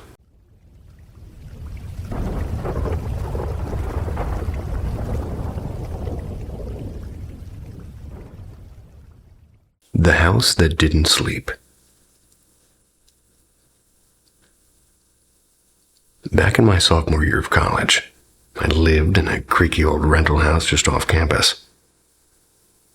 Nights are my favorite. Hours wasted on late-night poker games with roommates, or perhaps binging shows until the sun peeked over the blinds. Since lectures weren't mandatory, I treated mornings like some cruel myth, like freedom was delicious, and responsibility was a dish I never ordered. At first, the place just felt quirky. You know, old house stuff, settling wood, drafty windows, pipes that coughed in the night. But then, little things started nagging at me. I'd swear somebody was standing behind me while I typed, only to find the room empty. My dreams soured into brutal nightmares. I'd wake up in a sweat. My eyes would be wide. My body would be stiff as stone, pinned to the bed like some invisible thing had me. The sounds came next. Closet doors groaning open on their own, shuffling in the hall when no one else was home, lights sputtering out for no reason, sometimes just as I was about to drift off. And things got worse after a long weekend trip. One night, I'm half asleep when I heard a scraping sound like wood dragging against wood. My closet door slowly inching open. I staggered out of bed, more annoyed than scared, till I felt it. A sharp tug on the hood of my sweatshirt, pulling me backward. I spun around, fists up, but nothing, just silence. A few days later, house gave me its most chilling gift. Someone or something had carved into the bathroom wall, not paint, not marker, but a gouge in the plaster. It looked like a face, not human. The angles were wrong, the eyes too deep, the jaw stretched like it wanted to bite. Tried sanding it down, I tried painting over it, and the outline would always come back and darker each time. Even stranger, every lamp in my room burned out within days. Fresh bulbs, brand new packs, they'd die out one after another. It felt less like faulty wiring and more like something didn't want me seeing in the dark. The final straw came when I woke at 3 a.m. I saw shapes crawling around the ceiling, shadows that weren't mine, writhing like they were alive. And that night, I grabbed a blanket, crashed on the couch. And a week later, I moved out for good, and now the house looks normal. Students live there, laughing on the porch, music thumping through the walls, but no shadows, no carvings, no whisper of anything strange. But me, I still dream about that face in the wall. And when the lights flicker, I wonder if the house remembers me. The masked whisper of Helvetia. Last weekend, my family and I took a small detour into Helvetia, which could be pronounced Helvetia, I don't really know. It's a quiet, timeless village tucked into the West Virginia hills. Lunch was at the town's famous all-in-one diner, part post office, part general store, part Fastnacht mask museum. It felt like stepping into a living postcard, except the air inside carried something heavier than nostalgia. The service moved at a glacial pace, so my son and I wandered toward the back of the diner. The screen door let in a soft autumn breeze, creaking faintly as it shifted. He peppered me with questions about the strange masks and the old bottles lining the shelves. Then, from my right, came the soft shuffle of approaching footsteps. Assuming somebody wanted a closer look at the displays, I instinctively just kind of stepped aside, turning with a polite smile. No one, just a thin slice of light through the doorway and the smell of wooden coffee. The space beside me was utterly empty, as if the sound itself had dissolved into the air. Normally, I'm the skeptical type, and ghost stories amuse me, but I've always filed them under interesting folklore. I once toured the Waverly Hills Sanatorium, camera in hand, waiting for the cliched cold spots and phantom whispers, but there was never anything. Apart from a moment in the blacked-out ward where I swear something unseen wanted me gone, but that's another story. My wife, on the other hand, lives on the other end of the spectrum. She senses things. And this time, before I even shared my little encounter, she leaned across the sticky diner table and said the place felt heavy on her chest, the way it does when we watch a truly chilling film. Adding to the oddness, our friend's daughter kept tugging at her father's sleeve, pleading to wait outside because, as she put it, the masks are staring. Later that evening, curiosity won. My wife pulled out her phone and fell into a Helvetia rabbit hole. Turns out stories of ghostly figures and sudden footsteps at that very diner are a local legend. There's threads on Reddit that read like echoes of what we'd experienced. Specters glimpsed in the corner of an eye, a presence felt but never seen. Skeptic that I am, I still don't have an airtight explanation. Maybe old floorboards and imagination, maybe something older. All I know is that Helvetia holds its history close. So close you might feel it breathing beside you, even when no one is there.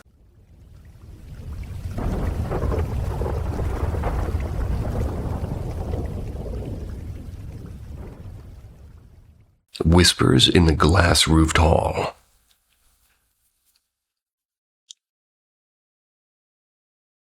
When I was about 12, my class went on a 3-night school trip. We went to an old countryside manor. And before we even left, my English teacher, one of the chaperones, they half joked that the place had a history of odd stories. Ghost rumors, she said. And I laughed it off. Lily, Amy, and I, whose names had been changed, we were given a spacious dorm room and 2 creaky bunk beds and an antique chair facing a tall window frame with heavy curtains. The moment I stepped inside, though, something felt wrong. It wasn't fear exactly, more like the quiet pressure of somebody already being there and watching. The dining hall unnerved me even more. Its ceiling was a glass skylight, identical to the room from a nightmare I'd had a year earlier. A dream I'd forgotten until that instant. The first evening passed with hikes and late-night chatter.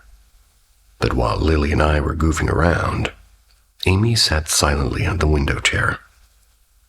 Suddenly, she drew the curtain tight and walked back to her bed without a word, and this was striking. Amy was usually bald, the type to speak her mind instantly. But instead, she pulled a scrap of paper from her pocket and drew a quick sketch. She handed it to us. It was a tall figure with massive shoulders and no legs at all. The second day, the tension thickened, and after lunch, Lily and Amy, they told me they'd try to open the bathroom door, but they couldn't. It felt as though someone inside was pushing back while water ran in the sink. And later, even washing my hands alone made me shiver. It was as if invisible eyes were fixed on me, urging me to leave. And on our final night, a group of us, classmates and a few kids from other cabins, we had dared each other to explore the forest around the manor. The air grew colder as we reached a hollow clearing, and that's when Jack, the bravest among us, it seemed like he froze in a mid-step and everybody followed suit. Then a breathless silence. Then whispers, soft at first like distant voices through trees. Then a sharp, eerie whistling that circled us so close it felt like it was right beside our ears. Panic broke us. We scattered through the dark, screaming back toward the light of the manor. And even now I can recall that sound. Not quite human, not quite wind. A sound that never belonged to the forest, or to us.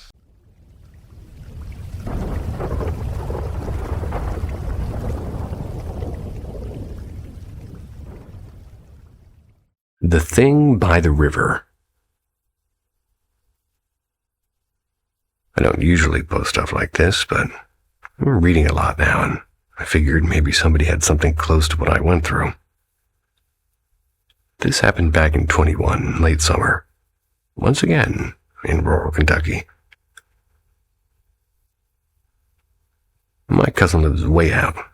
You know, the kind of place where the dirt road just sort of ends, and then it's all hills and trees after that. I was crashing at his trailer for the weekend, and we'd been drinking cheap beer by the fire pit. Pretty sure it was Schlitz. Maybe midnight or a little bit after that. Cicadas were so loud, I remember we had to turn the radio up. At some point, he nudges me and goes, "Shut up and listen." Thought he was just messing with me, but when we turned the music down, there was this, I don't know, like voices. Not quite talking, more like chatter that you couldn't really make out. It wasn't close, but it really wasn't far either, like across the river maybe. Then, clear as anything, I heard laughter. But wrong laughter. It started like one person and stretched out into two or three, kind of overlapping, like a recording skipping. We stared at each other, and my cousin's half blind without his glasses, so it was me who saw it first. There's this tree line across the water. Moonlight was decent that night. No clouds.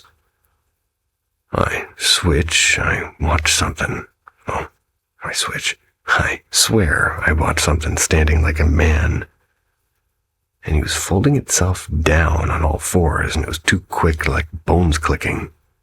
It looked like a big dog, but still human-shaped, if that makes any sense. My heart just sort of dropped, and I kept elbowing him, whispering, "Do you see that? Do you see that?" And I moved slow, like I wanted us to know it was there, but not coming to run at us necessarily. Made noises I can't even put words to. Like a bark that cut off into a scream. The hair on my arms is standing up while I write this, and clearing on the far side, we see this shadow. It's big. It's bigger than a man. And the sound it made, God. 3 seconds maybe, but high-pitched like a siren, like a train or a whistle, and a woman screaming smashed together. Ears ringing, stomach in knots. Then it laughed again, but closer this time. Next thing I know, it's charging, and I don't care what it says. It covered that river way too fast. We bolted inside, slammed the door, shoved the cooler against it like that would do anything. I sat in the dark, staring at the window that faced the river until sun came up. People I told just laugh or say it was coyotes or too much booze. I've hunted and fished and camped all my life, and I never heard anything like that. And I can't forget the scream. Even now, if I think too hard, I hear it in my head.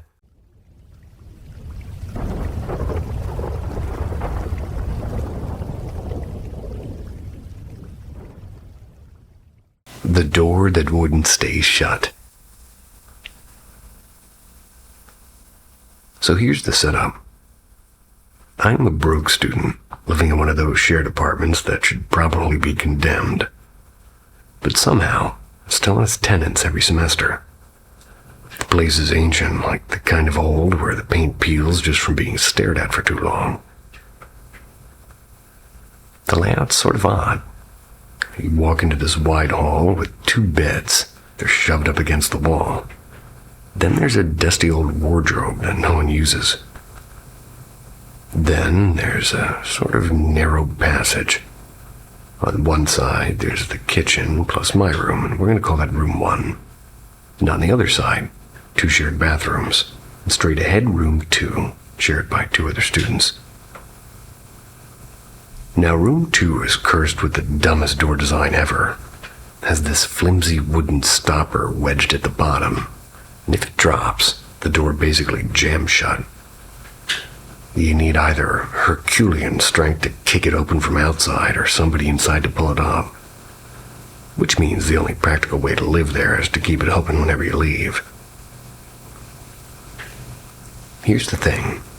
Everybody moved out at the end of the lease except for me. And the cook, who sometimes comes in, only does when I'm around, so... Since I have to hand over the groceries myself. So for a while, it's just me rattling around in this dying building.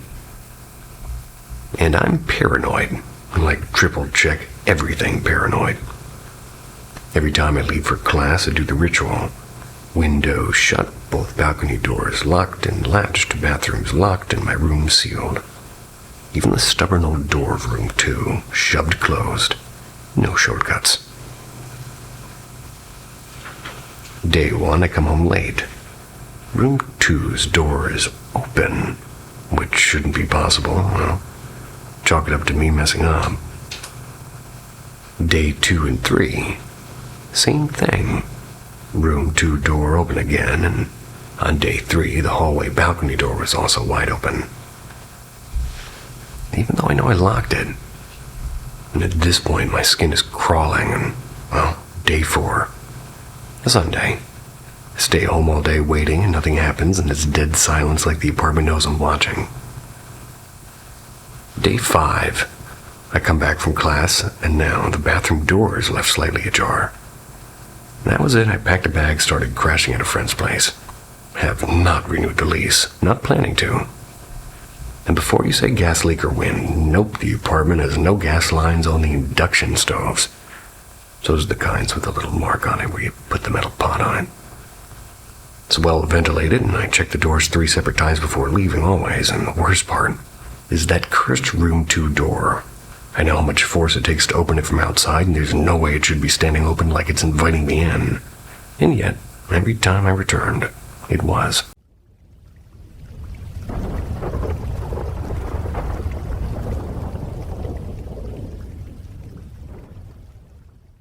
The Tattoo Parlor Echo.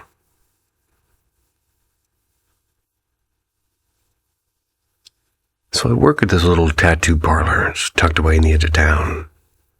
Not spooky woods edge of town, but like behind a strip mall with a nail salon and a family insurance office. It's pretty boring, honestly, which makes what keeps happening to us not boring at all.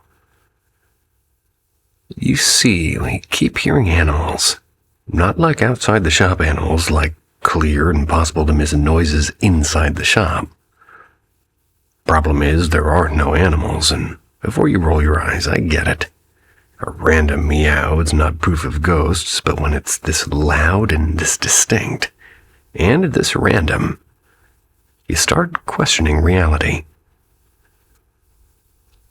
Take last week. It's 10:45 at night. Just me and my boss finishing a cleanup. And out of nowhere, a sharp, perfect meow. And it's in the room with us. We both freeze and stare at each other and blurt it out at the same time. Cat? Well, there's no cat. Not inside, not outside. Just silence after that single sound. Then Tuesday, broad daylight, shop buzzing with machines and metal blasting. Suddenly, a single loud bark cuts through it all. Everyone hears it. Client in the waiting room, both artists working. My coworker, they say, "Wait a minute.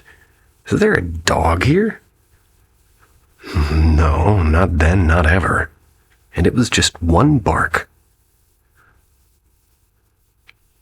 But the creepiest one for me was 2 nights ago. I'm locking up. My buddy's outside smoking. And I hear this high-pitched, desperate kitten. It was crying from the bathroom. Long and squeaky and heartbreaking. I tear through the place thinking some poor thing got trapped inside. There was nothing to be found. Meanwhile, my friend swears he heard it from outside, like the sound traveled through the walls. It always happens once, one meow or one bark or one cry, then silence, never repeated, never explained. It's happened maybe 8 or 9 times in the last few months, and apparently it's been going on before I even started working here. Now my boss, she's big into animal rescue. Over the years, she's fostered more cats and dogs than I can count. If we're going supernatural, maybe it's their spirits still hanging around the place that she built. A sort of furry afterlife reunion, except, well, loud and brief and totally unnerving. So yeah, we're either being haunted by ghost pets or the universe is just messing with us. Either way, if you walk into her parlor and hear a random meow from nowhere, don't be surprised. We sure aren't anymore.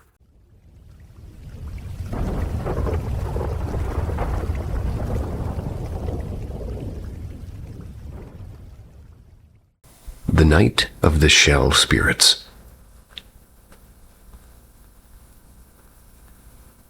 This story was passed down to me by my father, though it belonged originally to one of his uncles.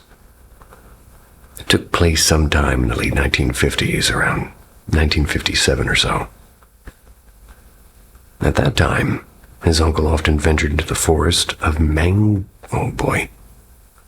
Just so you know, I'm not good with Indian words, so I'm just gonna march on through here. He ventured into the forests of Mangaldui, Assam, for solitary hunts.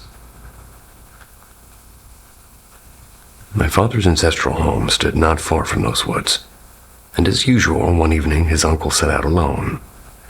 He climbed into a tree along a narrow forest path where deer and wild boar often wandered. That night the moon was full, flooding the jungle with a pale silver glow so bright it almost felt like daylight. But beyond the usual dangers of the forest, Assam was then in a grip of a cholera outbreak. Whole villages had suffered losses, though my father's uncle didn't know that the hamlet nearest to where he was currently waiting had been particularly devastated.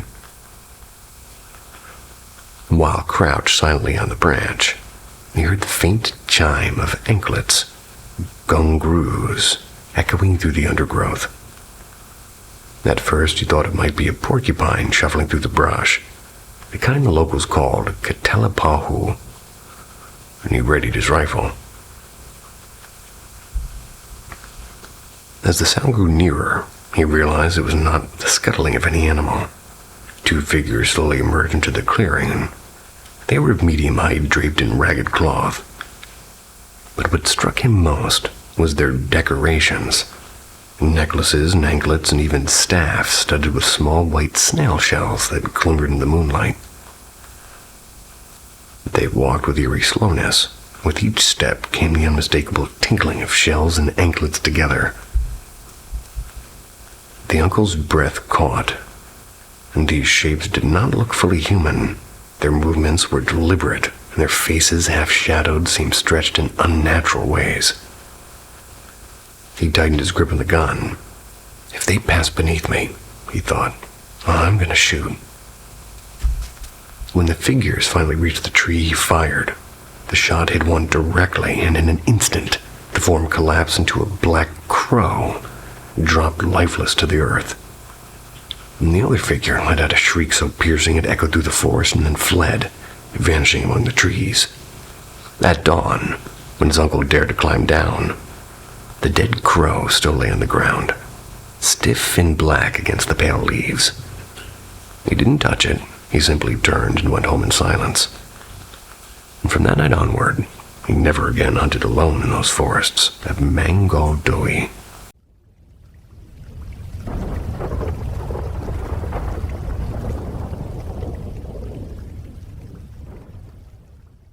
The Woman on County Road 19.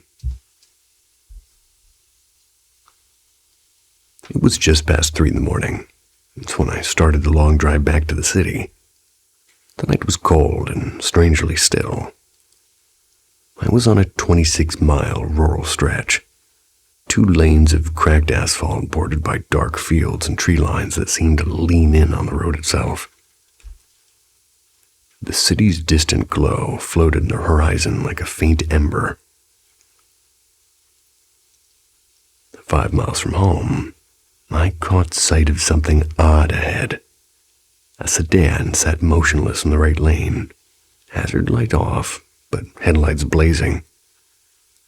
As I slowed, the beams revealed something that made my stomach drop.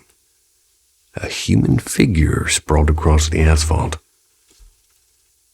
A woman lay there as though every bone had been taken from her. She wasn't twisted like somebody with broken limbs.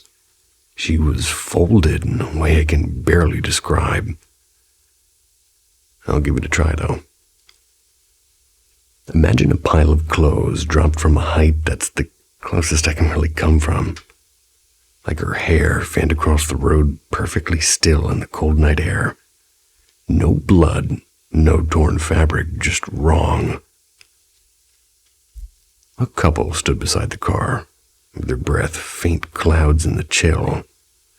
The man lingered at the edge of the light, silent and rigid. The woman was on her phone, murmuring something I assumed to be 911. She met my eyes only once and said calmly, almost too calmly, "You can keep going." There was no panic, no frantic waving. It was as if they had been expecting me to stop and to leave. I hesitated, but the strangeness in her voice made me obey. So I eased past them, the sound of gravel under my tires unnervingly loud. A few miles later, an ambulance sped in the opposite direction, lights strobing through the black fields. For days, I scoured local news sites and there was nothing. No accidents reports. No woman found on Country Road. It was as if the night had swallowed the event whole. I've replayed it endlessly. If they'd hit her, the car should have shown damage. It gleamed spotless under those headlights. Even if she had wandered out there on foot, how could her body end up like that? No visible trauma, no blood. And sometimes I wonder if I actually saw what I think I saw. Other nights I remember the wife's calm, almost rehearsed words, and the way the man never once looked up. And I know I did. It's been months, but the image of that shape on the road, the impossible way a body can look when nothing adds up, hasn't left me.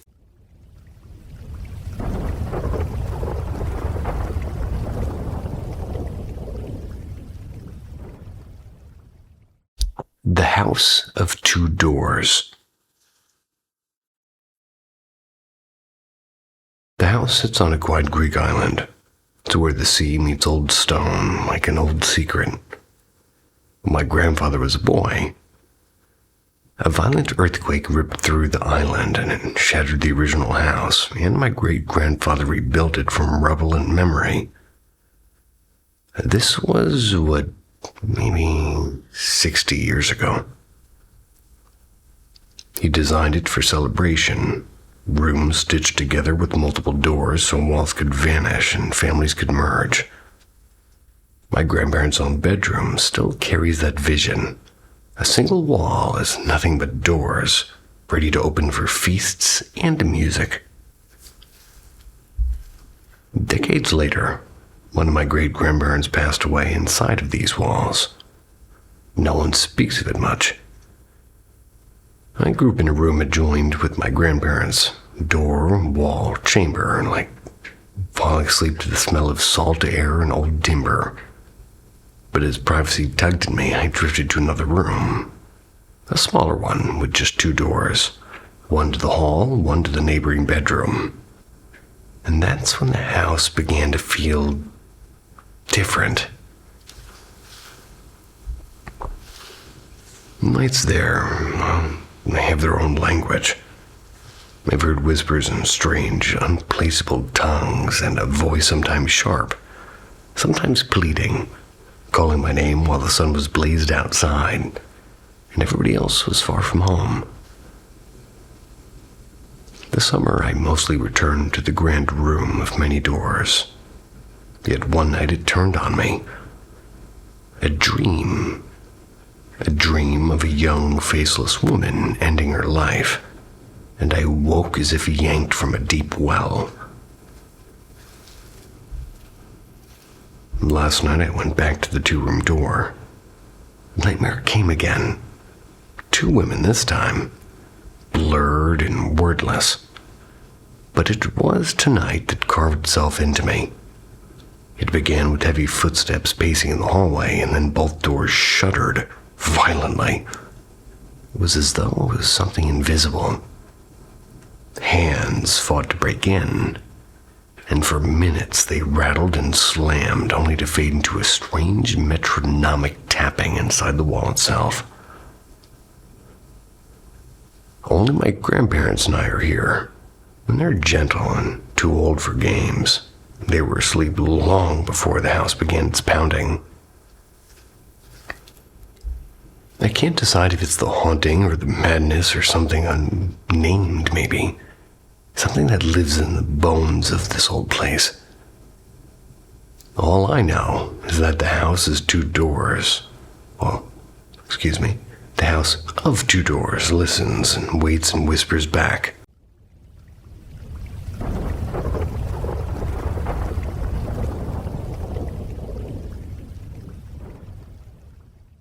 The quiet field behind my uncle's farm.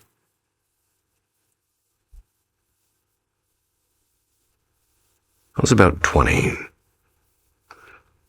We had a couple of barns, we had some corn, we had some cows that seemed to kind of hate me.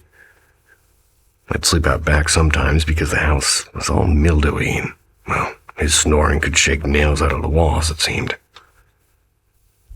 Anyway, I dragged an old blanket out to this patch of grass behind the barn one night. No tent, just me, my backpack, and the sky. I remember it was really clear, stars sharp enough to cut glass, and then there was silence, like somebody muted the world. The crickets, the cows, even the wind were just gone. I thought my ears had quit out on me. Then this light started, and it was like a pale blue, not like headlights or a plane. It pulsed, almost like it had a rhythm. I tried to stand up, but it felt like my legs forgot how to, and my body just locked. And I swear I smelled something like burnt ozone or wet wires. The next thing that happened's a little bit hard to explain, but I'll try my best. 1 second, I'm staring at the barn roof. The next, I'm inside somewhere.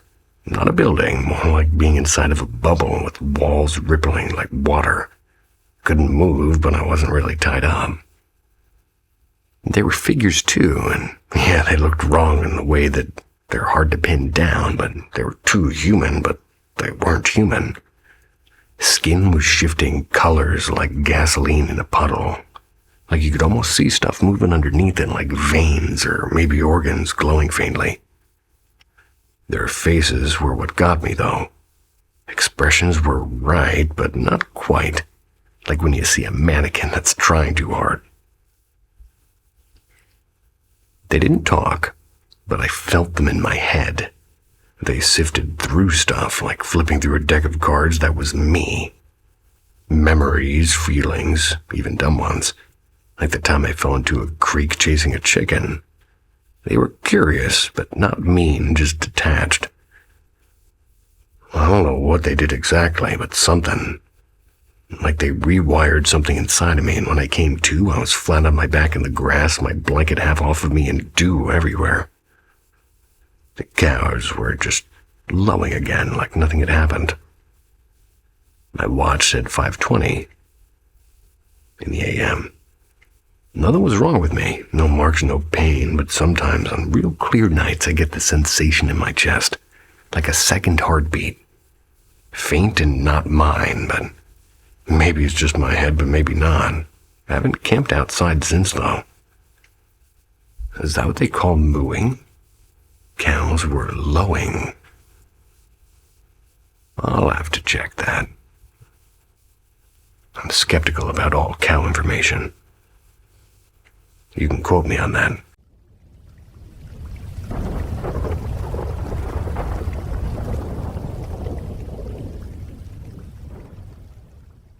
The Whispering House. It was January 22nd, 2003. I just moved into my late grandmother's house, a quiet gray stone place with long shadowed hallways and a smell of old wood. 3 days had passed since her funeral, and according to her will, the house now belonged to me. I brought my 2 dogs with me for company, and that's when things began to feel off. The dogs would stand at the end of the hallway with their ears perked, staring into the darkness as if somebody were there. And one rainy afternoon, while I was alone downstairs, I suddenly heard the faint sound of 2 people talking in the living room. The voices weren't discussing anything real, just strings of random whispered words, and I froze and I called my dad, who apparently came over and stayed the night, but the whispers never came back that evening. 3 years later, life had changed. I was a parent now. My little boy, only 2 years old, never liked the house. He slept on the top floor, but often woke up crying. And one winter night I heard him sobbing and hurried upstairs. His crib stood empty, and then I remembered he was with my girlfriend for the night, and my skin went cold. I turned to leave, trying to rationalize it, and it was like maybe exhaustion. And that's when I felt a breath on my ear and heard soft whispering. And that was enough. I grabbed the dogs, ran to the car, and drove away without looking back. Stayed at my mother's for nearly a week before returning. The house just felt wrong. It's as if it had been emptied of its soul. You know that hollow stillness when you come home from a long trip? It was kind of like that, but, well, way heavier. The next night, my girlfriend invited a few friends over, and she loved ghost stories, and I wasn't there at the time. 3 hours later, she texted me kind of frantic. Like the house was on fire. They'd lit candles in the bed for atmosphere, and somehow the blankets caught. And by the time firefighters arrived, everything was gone. Everything except one thing. An old painting my grandmother adored, showing a little boy crying. And it survived untouched, no scorched marks, not even a hint of smoke damage. Years passed, and I dug into the painting's history and discovered unsettling details. Every house it had ever hung in had burned down, and the painting would always survive. Now in 2025, my son's 21 and swears he remembers that house was, well, he's only 2, so, but he suggested that he remembered it vividly. He moved into an old Victorian rental and claims he hears whispering at night. but still don't know what haunted my grandmother's house. But we know this, the whispers didn't end when the house burned and they followed somewhere else. Maybe the painting, or maybe us, and sometimes when I close my eyes, I still feel that breath against my ear.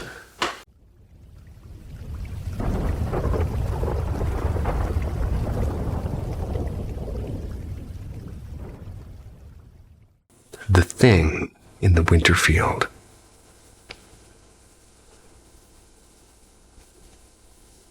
This happened a while back, and only recently have I convinced myself to put it into words, so here we go.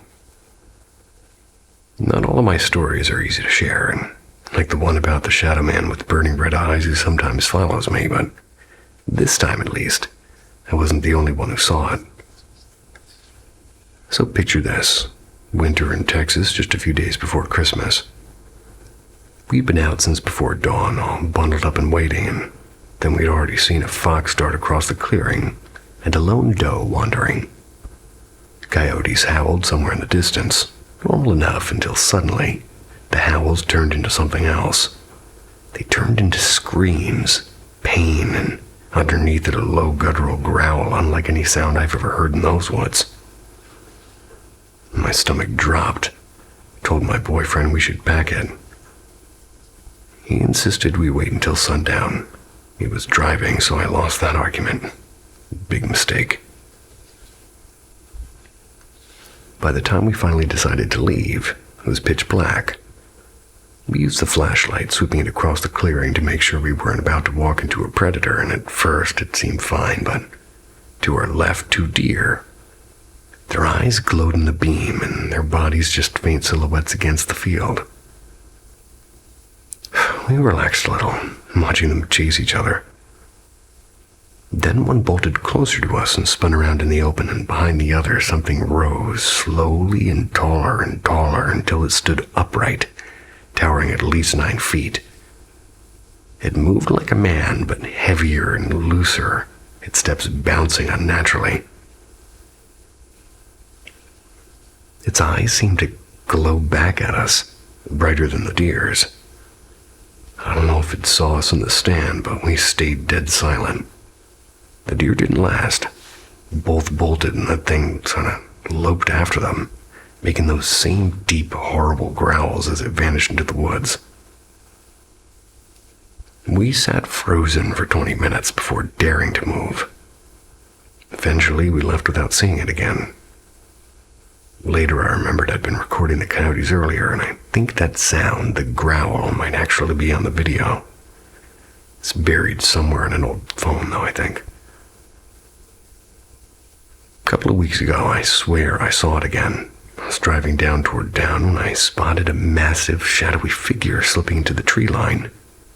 It turned back, eyes glowing just like before, in almost the same exact spot as that night.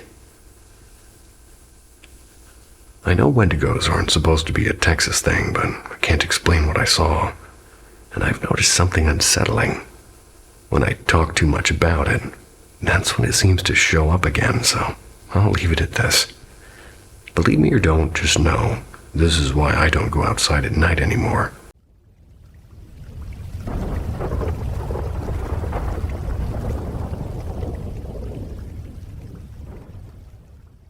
The night my uncle showed up. I don't usually post stuff like this, but it's kind of putting this heavy feeling on my chest lately. 5 years ago, I was about 20, my Uncle Joey passed away. Nobody could agree on how. It was either a bad deal gone south, or maybe he'd just decided he'd had enough. The cop said one thing, his friend said another. All I know is one day he was crashing on our couch eating cereal straight from the box, and the next day we were picking out flowers for his funeral. Brutal. Anyway, a few months after that, weird things started happening around our house. The first one was the smoke alarm. It went off in the middle of the night and like blaring and shaking the ceiling loud. Checked the whole house, nothing burning, no smoke, nothing we could see.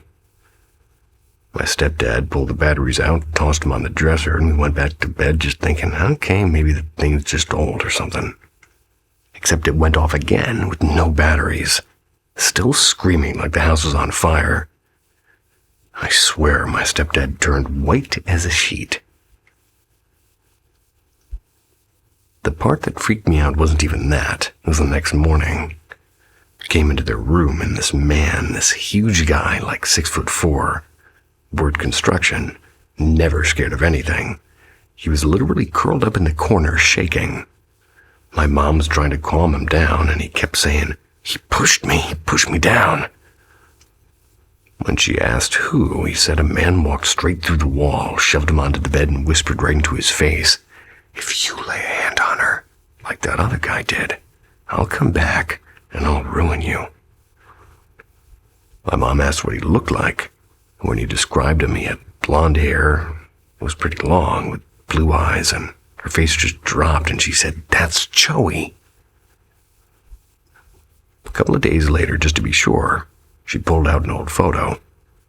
My stepdad wouldn't even touch it. He just stared at it and backed up like he'd seen a ghost, and he said, that's him, that's the guy.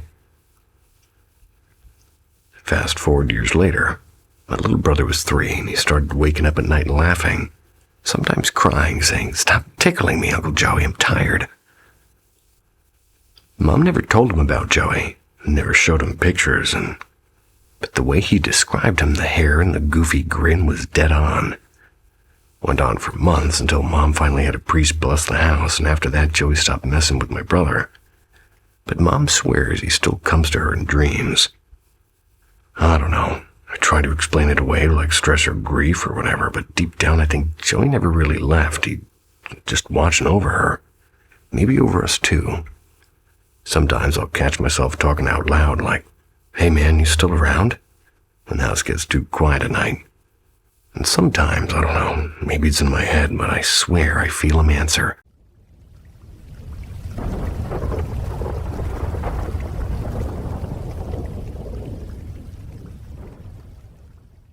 The summer I saw Uncle Joe. Never actually written anything like this before, but I figured if there's a place to tell it, it's here. This happened when I was maybe 7 or 8, around that age. We lived in this old farmhouse in Ohio, right by the cornfields. My parents both worked late shifts sometimes. So just me and my older brother hanging around, usually, watching cartoons or bickering over the remote or something. Anyway, one night I'm sitting on the floor doodling in a notebook when I noticed somebody sitting in Dad's old recliner. It was Uncle Joe, and I hadn't seen him in years, like since I was a baby. Took me a second to place him. It looked the same as in the photos on the hallway wall. Flannel shirt, big mustache, the whole deal. So I asked him, when did you get here?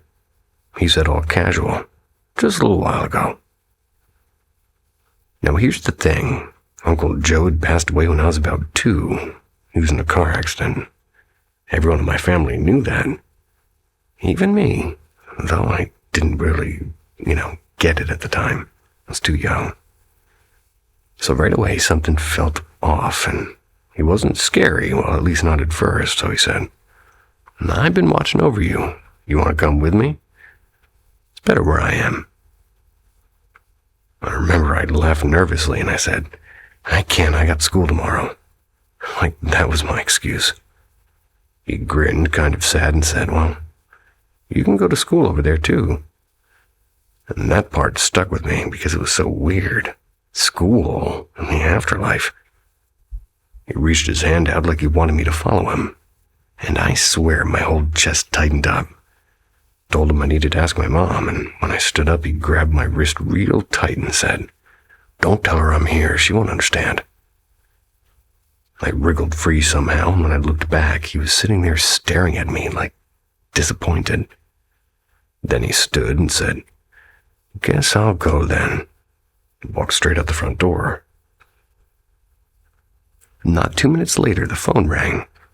My mom answered, and it was Aunt Lisa.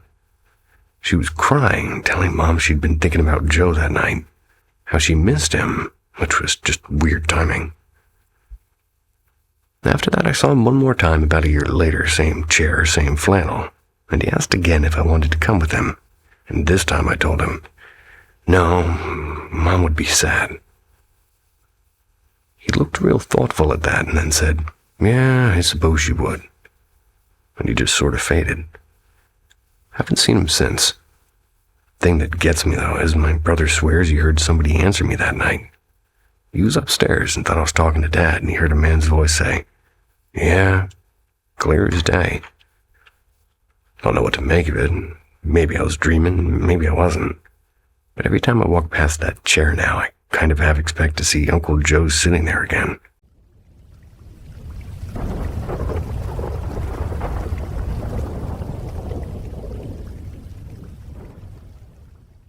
The doll moved. No wires, no tricks, just terror. Paranormal app brings you closer to cursed objects. Subscribe, if you dare. The desk in the corner.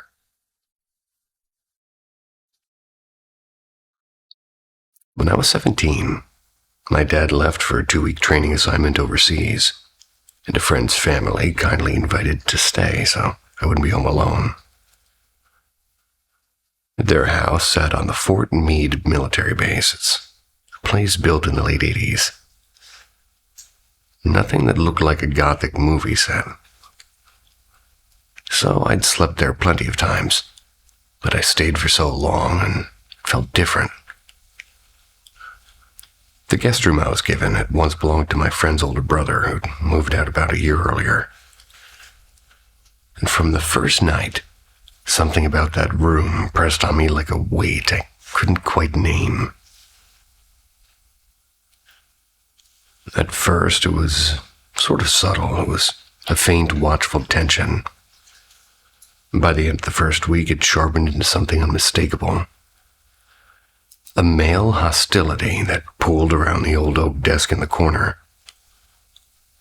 I began waking between 1 and 3 a.m. to faint shuffling inside the outer wall. My friend's mom dismissed it as squirrels, but the sound felt deliberate, like pacing. The air in that room grew heavy and personal. The kind that makes you change clothes in a hurry because you feel seen. I've had my share of, let's just call them odd experiences, and I'm not one who's normally quick to panic, but this presence seemed to dislike me specifically. By the second week, I barely set foot in the room except to sleep. And even then, I lay rigid with my eyes fixed on that desk. Finally, I told my friend I wanted to go home early, claiming homesickness. She was surprised. She never noticed anything.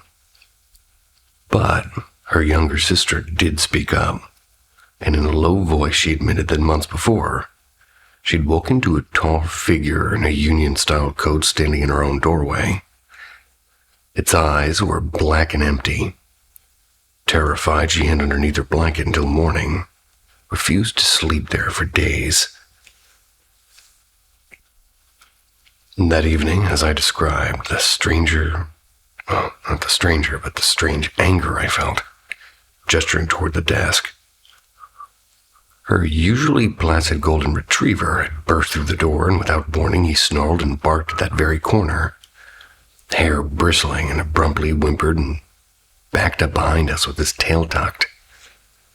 My friend went pale. I packed my bag that night and left. For the remaining years they lived there, no one willingly slept in that room. Whether it was a restless soldier or something older, I can still picture that silent desk waiting in the corner holding its grudge.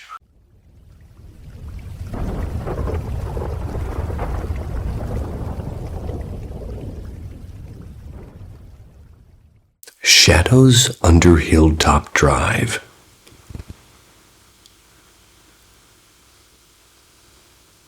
Back in the booming 1980s, Hilltop Drive wasn't just another subdivision sprouting up like mushrooms after rain. Under the neatly drawn plats and cheerful model homes, a darker story stirred. The builders, chasing profits, flattened an old cemetery to make room for dream houses.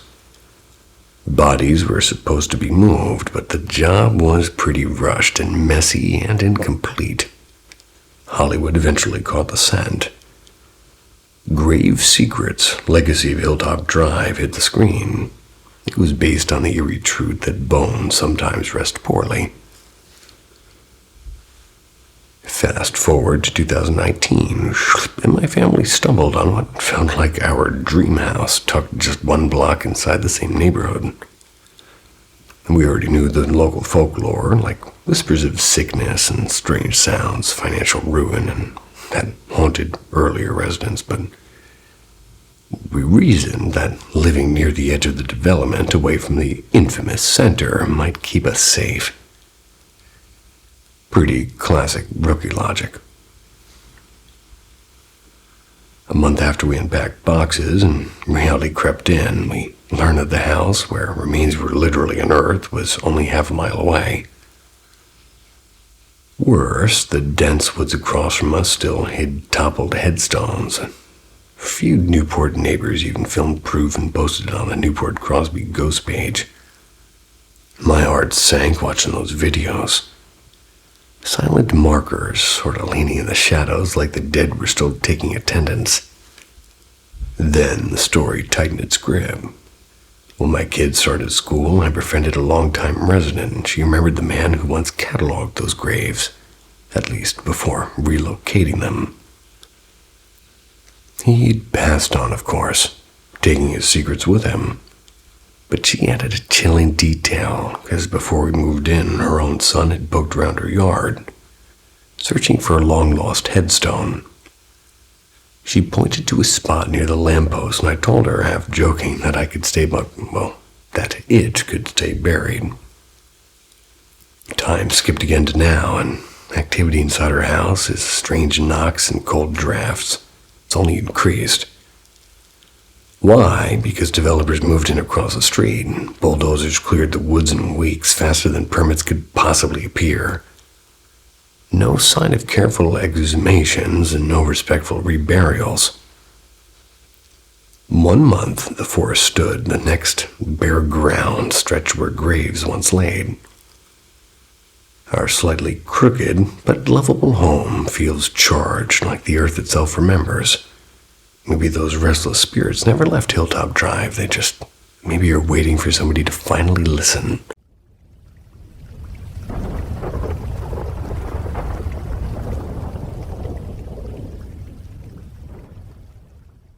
The old trailer out back. This might sound nuts, but I'm just gonna throw it here.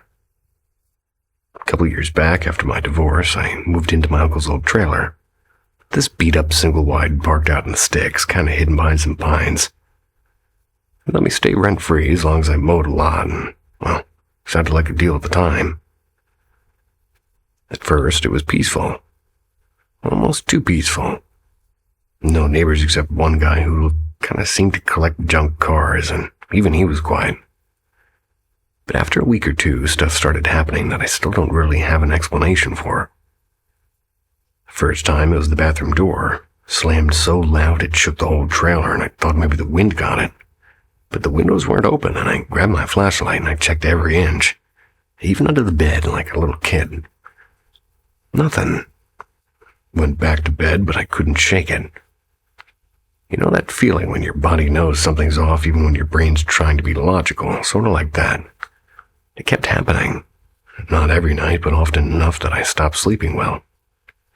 Always that same slam, like someone wanted my attention.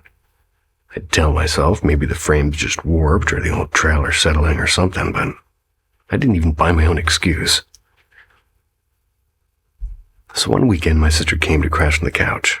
It's around 3 a.m., and there it was again. Slam. She sat up wide-eyed and looked at me and whispered, "You heard that too, right?" And we stayed awake till dawn drinking coffee like idiots, pretending it wasn't terrifying. The creepiest part happened when I got home late one night from the plant. I'm fiddling with the busted mini blinds by the kitchen sink, and I swear, plain as day, I heard somebody say my name. right into my ear. I spun around so fast I smacked my elbow on the counter. Nothing there. But then the radio on top of the fridge crackled on, and it's this old boxy thing with the busted antenna. It hasn't worked in years. And it just hissed like static. And then some voice came through. Couldn't make out words, just this garbled muttering. Scared me so bad I unplugged it and tossed it outside. The last straw for me, I was heating soup and I caught a glimpse of somebody in the hallway. Not like a shadow play, more like a full-on dude in short, dark hair, plaid shirt tucked into faded jeans, standing there like he belonged there. I dropped the ladle. I ran outside, called my sister, told her what I saw. She went real quiet and then said, "That's Uncle Kenny. He used to wear plaid every damn day." Thing is, Kenny died in that trailer in the 90s. And I'd forgotten about that until she reminded me. Now, I don't know if it was him or what, but I couldn't take it anymore. Moved out the next month. Trailer's still sitting there, though, overgrown and lonely. Sometimes I get the urge to stop, but I never do, and my gut says he's still in there.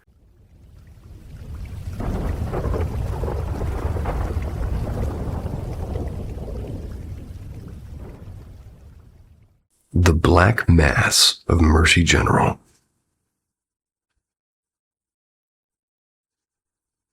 Roughly a decade ago, I worked security at Mercy General Hospital in Pittsburgh. It's in Pennsylvania. And it was anything but a dull gig. My shift ran from 11 p.m. to 7 a.m., which meant endless patrols through both the newer facilities and the classic wing, as we called it. A hulking structure from the 30s. It had been converted mostly into office space.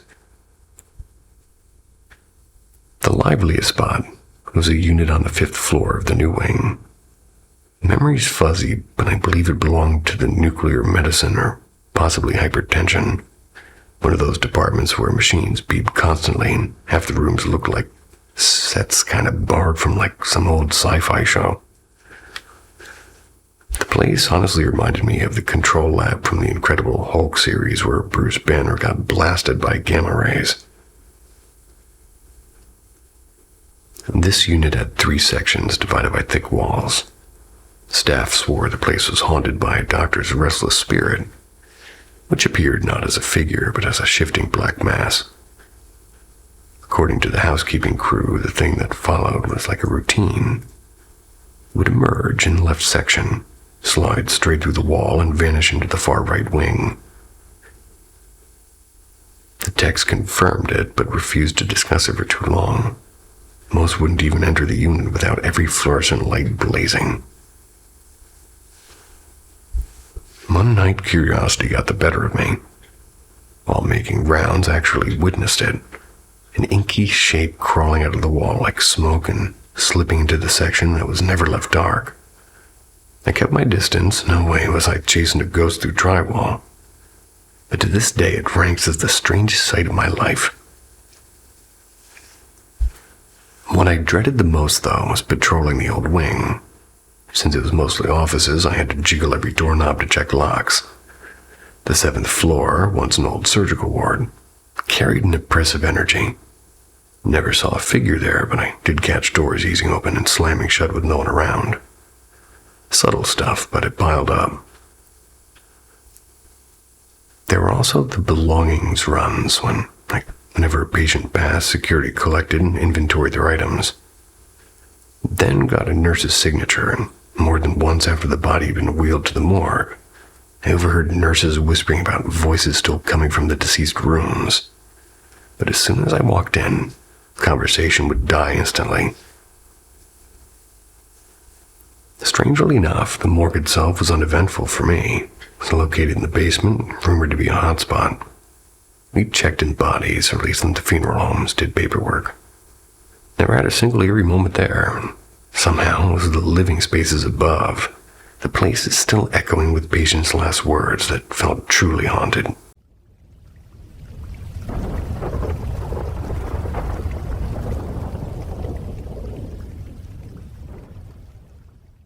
The night the hallway stayed dark.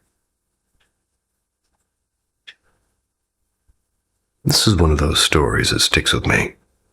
Probably because it scared the absolute daylights out of me. I've mentioned before that I've had weird, possibly paranormal stuff happen since I was a kid, and, well, this one is burned into my brain. I was in 3rd grade, living in Suffolk, Virginia. Our house had this motion-detecting nightlight in the hallway. It's super sensitive, like sneeze in its direction, it'll light up. My sister and I could never avoid it since our doors were right next to it, and even going to the bathroom and crossing its little 5-foot force field. My mom, though, she lucked out.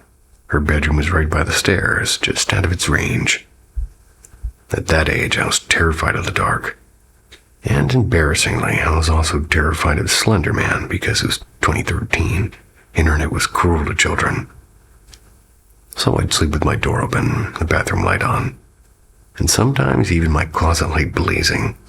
My mom hated it, and she'd sneak in once I was asleep and switch them off. Partly because the glow drove her nuts, and partly because electricity bills. Anyway, one night I woke up around 3 a.m. My little laptop was next to me, and I'd usually watch Dan TDM or Stampy until I passed out. I remember the screen was dark, and I tapped it awake, and as I'm lying there, my closet light suddenly clicks off, and right after I see this shadow, human-sized, slid across my wall and left my room. The thing is motion nightlight didn't turn on. There was not even a flicker, and that was impossible. We once found a mouse in our house. It was triggered by that light at 2 a.m. Socks and dust and anything set it off. But the shadow was, nope, straight ghost behavior. I freaked out, obviously. I tiptoed into the hallway, which instantly triggered the nightlight. Worked perfectly fine. Found nothing. Checked the stairs, empty, and my sister was fast asleep in her room. I went to my mom's room, and I was hoping it had been her, but she was dead asleep, and when I shook her awake and blurted out what I saw, she sat up instantly. She was panicked and searched the whole house with the doors locked and windows shut. Nobody there. She wasn't pranking me. My mom believed in paranormal stuff too, after all. But she was also in full what if an intruder got in mode. And to this day, I cannot explain how that shadow managed to walk out of my room without setting off the world's touchiest nightlight. So yeah, either I'm a very imaginative 8-year-old at the time, or I really did have a ghost stroll out of my closet that night. Dan TDM or Stampy. God, I feel old. Ren and Stimpy.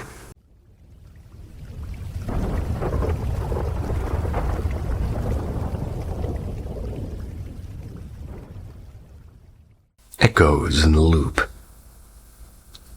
In the loop. Well, I used to dream. It wasn't just random nonsense. They would come true. Not in a deja vu way, but in sharp, detailed slices of reality. People I hadn't met. Words I hadn't spoken. Rooms I hadn't walked into yet. Like I'd already seen the movie trailer of my life before it was released. It wasn't about grand events. I didn't dream about wars or presidents, just the mundane things. Quiet moments. Moments that should have meant nothing. I remember one from 7th grade. I dreamed I was standing in a hallway lined with lockers. I was chatting with a group of kids, and one boy laughed and said, "Run along like a frightened rabbit, will ya?" And I woke up thinking, oh, that's odd.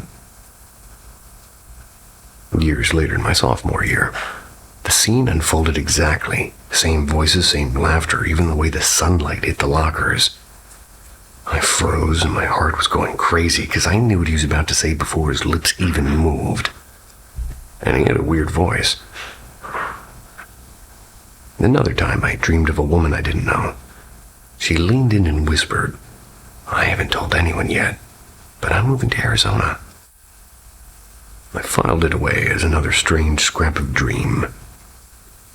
Years later, I got a part-time job at Target, and that's where I met her. We became friends, close even. Texts every night, the kind of friendships that make you think it might turn into something more. One evening, sitting across from her in a diner, she sighed and said, I haven't told anyone. When I finished her sentence for her, her face drained of color. She demanded to know how I could possibly know. I told her the truth, and she never spoke to me again. For years, I thought I was cursed, broken, and wrong. I don't dream much anymore, but those old fragments still stick to me like burrs. Not scary, just inescapable. Then I read about something called the eternal return, the theory that life doesn't march forward, but it loops. Not reincarnation as someone else, but the exact same life lived endlessly over and over, no escape. Oh God, I hope not. Then suddenly, everything clicked. Too much, in fact. These weren't premonitions, they were memories left over from last time I lived the same script. And now it eats at me. How many times have I laughed the same laugh? How many times have I sat here asking myself these exact questions? I feel trapped in a play I never auditioned for, repeating lines I've spoken 1,000 times. And the worst part is I'm terrified that next time I'll forget again, and I'll mistake it all for something new.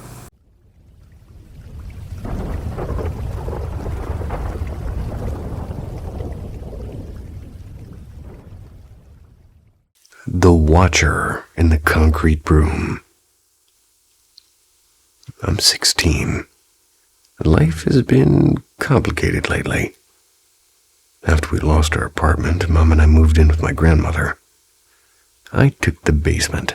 It's massive, with a half-finished bathroom and 2 entrances that lead to a maze of raw concrete pipes and the washer and dryer. At first, it felt like a new start. But then my happiest little guinea pig Buzz died, and he'd been bouncing with energy the entire 17-hour drive. And even the first day here, it changed on day 2. He stopped eating and drinking, and then quietly faded in my arms. He hadn't been sick, and it was sudden, and it was eerie. And here's the thing, the basement already kinda has a story. My Nana once told us that she wouldn't vacuum down here anymore. And that was because the people in the basement hated when I vacuum, as she would say. We all laughed it off as her imagination, and now I'm not so sure. It began small. 2 decorations that had been glued to the wall for weeks dropped in the middle of the night. At almost the exact same time. No nails loosened. No vibration, just a plop. A few nights later, I was sorting clothes in the bathroom closet. That's when I stopped mid-step. My heart was going wild for what I thought was no reason. I scanned the room and saw it, though. A black veiled head peeking over a stack of boxes. I barely blinked before it slipped out of sight. It was like somebody suddenly let go of a puppet string. I forced myself to check. Behind the boxes, there was nothing. Empty concrete. That night I burned sage. I set a crystal in the doorway. Maybe a superstition, maybe courage, but as I was getting ready for bed, bang, bang, bang on the window. And it was 2 a.m. I'd lived here over a month and never heard a single sound from those windows before. And now it happens almost every night, except when I leave the doorway uncovered. Strangely, the banging only comes when I kind of hang a blanket across it. So I lie here wondering, is something down here angry at me or watching me? Maybe it liked Buzz too much or hated him. I don't know. But I do have 2 more guinea pigs, and the thought just knots my stomach up. I don't know if the presence is evil or just curious, but the concrete room feels different now, like it's breathing and waiting. And every time I turn out the light, I swear the dark is leaning closer to me.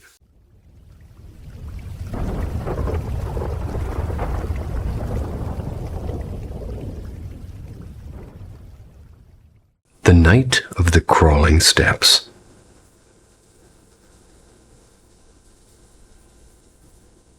I was a kid then, maybe 9 years old, and our home stood in a sleepy village in southern France. The kind of place where the most exciting event of the year was the church bells ringing too long on Easter Sunday.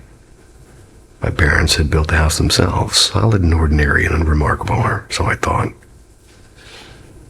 The upstairs floor was laid out like a small square. My room on the left, my brother's room straight ahead. Bathroom tucked beside him, and my parents' room on the right. At the far end was a corridor with a door we almost never opened. That night, it must have been close to midnight. I woke up to nothing but darkness. No hum of the fridge, no creak of the walls, just the faint glow of my alarm clock's red digits. The air felt thick, as if somebody had drawn a heavy curtain over the house, and it was wrong. Utterly wrong. My door was cracked open. My brother's door was wide open. As always, he liked to feel that he could call for our parents if he needed to. And then it began. Not footsteps. It was like a calm rhythm. It was somebody walking, but it was like a frantic pounding more than footsteps. It was racing up the stairs, and it was fast, like something half running, half climbing on all fours. Each step grew louder and heavier and shaking the very air. I froze. I pulled the blanket over me like a shield. My heart was hammering against my ribs, but I dared not breathe. The final step hit like a detonation. The whole floor shuddered as if a giant had stomped into the house. And I'd been to rock concerts later in life, and nothing had ever hit that deep in my bones. Minutes crawled by, maybe one, maybe two, and the silence returned, but I still couldn't move. My duvet was suffocatingly hot, yet safer than the air outside of it. Eventually, what must have been 15 minutes, I lifted a corner and I peeked out. My brother's room glowed faintly from a night lamp. I gathered what courage I could, which really wasn't that much, and crept out. He sat upright in his bed, eyes wide as plates. "You heard that too?" I whispered. He nodded. "Did you see anything?" He shook his head. He was mute and terrified. The next morning, our parents dismissed it. Dreams or imagination, that sort of thing. But my brother and I remembered, and we still remember nearly 2 decades later. I tried researching, nothing remarkable in the land's history, just an old farm long gone. No battles, no graves, no curses I could find. But what happened that night remains the darkest, most chilling memory of my life.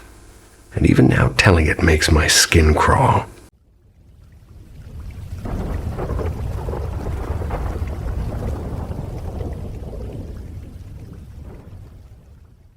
The Cloaked Watcher. This is still hard to say out loud. Even now, if I think about that night too long, I get goosebumps and my chest tightens. And I was 10 when it happened, and it branded itself pretty much into me like it was on fire. It took place in my great-grandmother's house. I never knew her, and she died years before I was born, but everyone in the family swore she wasn't like other people. My mom used to whisper about her strange books, the candle, the little jars of herbs and bones that she kept hidden. Nobody ever touched her old sewing room. The door's been locked for decades now. When my mom was a kid, she swore she heard chanting from behind that door, even when my great-grandmother was gone. Sometimes the door would rattle at night, like something wanted out, and she always told us that that house wasn't just a house, but it was a container. Skip forward to that summer night, staying over with my dad at my grandparents' place. My grandpa was still alive then, but he wasn't really present anymore, just drifting and staring into corners like he's half in another world. It was maybe 1:45 in the a.m. We had just finished watching some old action movie in the living room, but my dad told me to get some sleep, and I really wasn't tired, but I went anyway. Halfway down the hallway, I froze, and my whole body was locked up before I even knew why, and that's when I saw it. A towering figure must have been 7, maybe 8 feet tall, and it slipped past me. It didn't walk, not really. It kind of more like glided, with its cloak dragged along the ground in heavy folds, swallowing all the light in the process. No face, no hands, just a moving shadow draped in layers of black. Came from the back hallway, where my great-grandmother's locked room was, passing right in front of me, and drifted toward the porch door. I couldn't move, and my pulse hammered so violently I thought I'd collapse. I tried to reason with myself, maybe it was my dad, but I could still hear him just shifting at the couch behind me. My grandpa couldn't even stand without help, and my grandma was asleep upstairs. No one could have been there, and still I forced myself forward, each step like walking through water, and I reached the porch and nothing. No sound, no movement, just the stillness of the air, thick and suffocating. That's when all the stories came back to me, the locked door and the chants and the jars. Bolted back to my dad and clung to him so tightly he asked if I had a nightmare, and I didn't answer. I just couldn't. By morning, my grandpa was gone. I don't know if what I saw was connected. Maybe my brain short-circuited, maybe grief warped my senses, but deep down, I know what I witnessed, and I can still feel that hallway air pressing on me, heavy like the house itself was waiting. Years later, I still can't explain it. Part of me doesn't want to.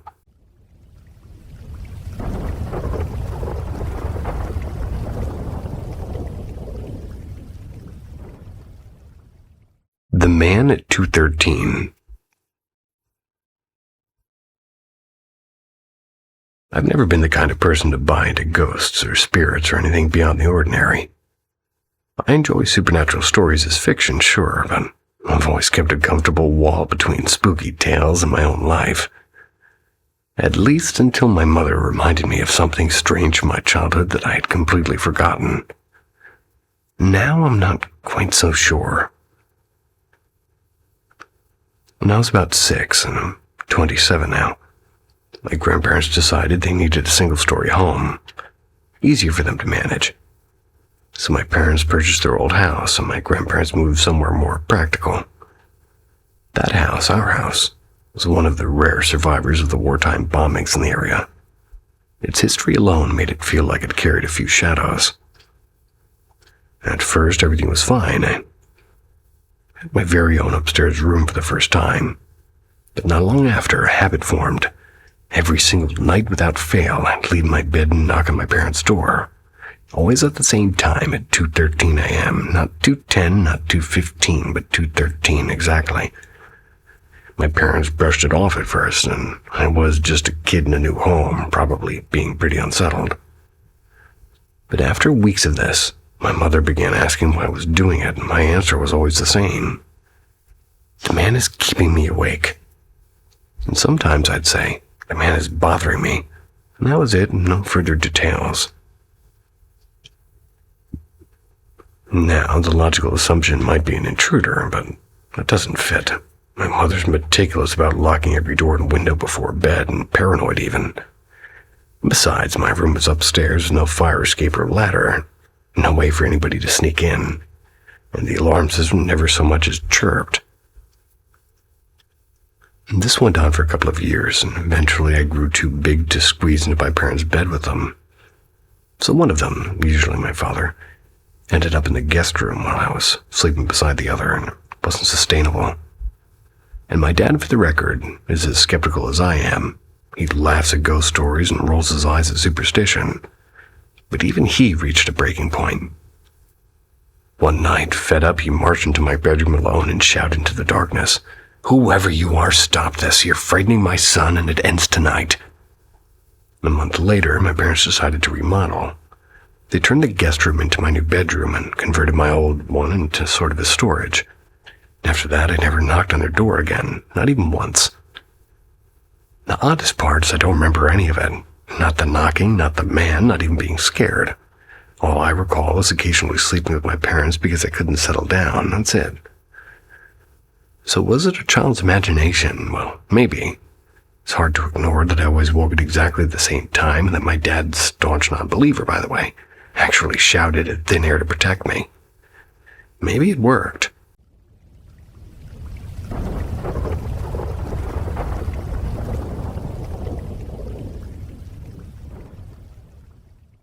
The Quiet River Beyond. In 2008, my aunt married a man who quickly became more like an older brother than an uncle. He spoiled me with kindness, remembered every small wish I ever mentioned, and always had a joke ready when I felt that life was heavy. Then, in 2015, he passed away suddenly, in a way so astonishing and strange that it deserved its own telling someday. For a while after, I only met him in faint, forgettable dreams. But one night, during a season when I was drowning in hopelessness and dark thoughts, he returned, vivid and present. In the dream, he looked at me gently and asked, "Do you want to come with me?" I shook my head. He smiled and said he just wanted to show me where he now lived, and I agreed just to take a look. So we walked through what felt like a dark, endless tunnel, and yet it really wasn't frightening. At the far end, light poured in, but not from any sun. The sky itself seemed to glow. There were tall trees stripped of leaves, their silhouettes calm and dignified, and a perfectly clear river flowing over pebbles and silver fish. The air was almost still and almost sacred. I felt peaceful and uneasy all at once, and after a while, I told him I wanted to go back, and he nodded and I woke up. Months later, I dreamed of him again, and this time he sat together with me and we were beside that quiet river again. He said only this: "Here is home for me now." And then, as before, he brought me back. Years rolled by, and on a road trip with a friend, I met a stranger with scars and stitches running across his arms and neck. And over coffee, he told me of a terrible accident that left him in a coma. And then he described the place that he'd gone. A world with no sun, yet full of light. Bare trees, like something I can't even describe. And a clear stream lined with fish and stones. The only difference is he had seen a white, faceless figure watching from the shore, and I was stunned. How could two lives, one asleep, one suspended between life and death, cross paths in the same unseen landscape? Still can't name what that place is. Maybe it's a threshold, or maybe a promise, or maybe something beyond words. What do you think that river really is? We all got a name for that. Nice knowing there's fish, though, and rocks aren't alive.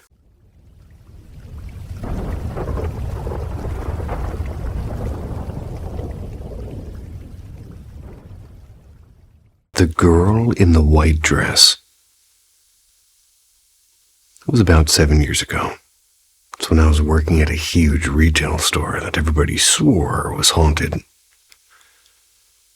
I'd heard the rumors for months, but nothing strange had ever happened to me, until one late evening. My job was simple: unload the truck and stock the shelves. That night I was on the second floor, in an open area with endless rows of merchandise. The nearest coworker was at least 100 feet away from me. I was crouched down, lining up coffee mugs. That's when something flickered at the edge of my vision. A quick, dark movement, like a shadow slipping past. I straightened instantly with my heart pounding. Nothing. The floor around me was silent and empty. There were no corners to hide behind, no carts rolling. no footsteps. I even waved my arms, half laughing at myself, to see if I could recreate the shadow, and there was nothing. Shaken, but stubborn, I pushed it out of my mind. I just kept working.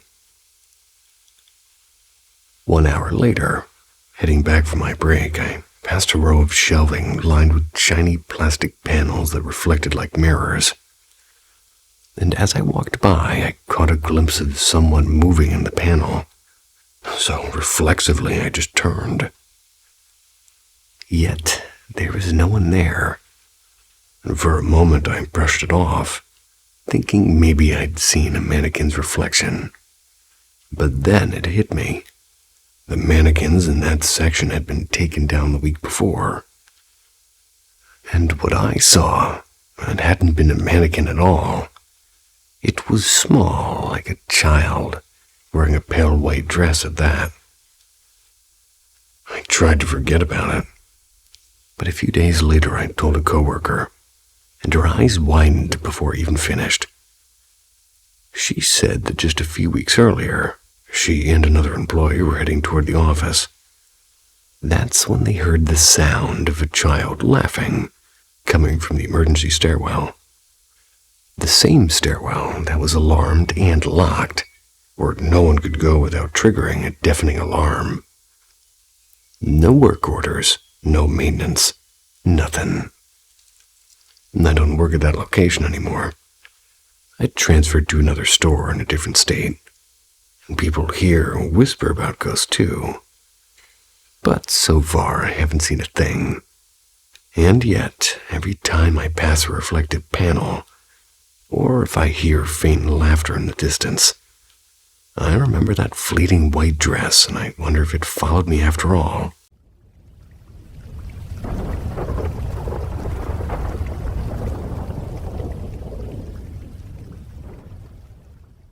The hallway warning. I'm a 20-year-old woman, and a few nights ago, I had one of the clearest dreams I've ever experienced. And I almost never remember dreams. So this one, it seemed to feel different right from the start. It began inside my grandfather's house. I was curled up in my late grandmother's favorite recliner, the one with the faded blue cushion. On the carpet nearby lay Jasper, my grandfather's golden retriever, quietly dozing. My grandmother strolled past me and, jangling a set of car keys, and disappeared toward the garage. My grandfather followed, slipping on his worn leather jacket as he left. The house fell silent until Jasper suddenly sprang up with his hackles raised, staring down the hallway. A low growl was rumbling in his chest, and I stepped beside him and I peered into the dim corridor. At the far end, the attic hatchet seemed to loom.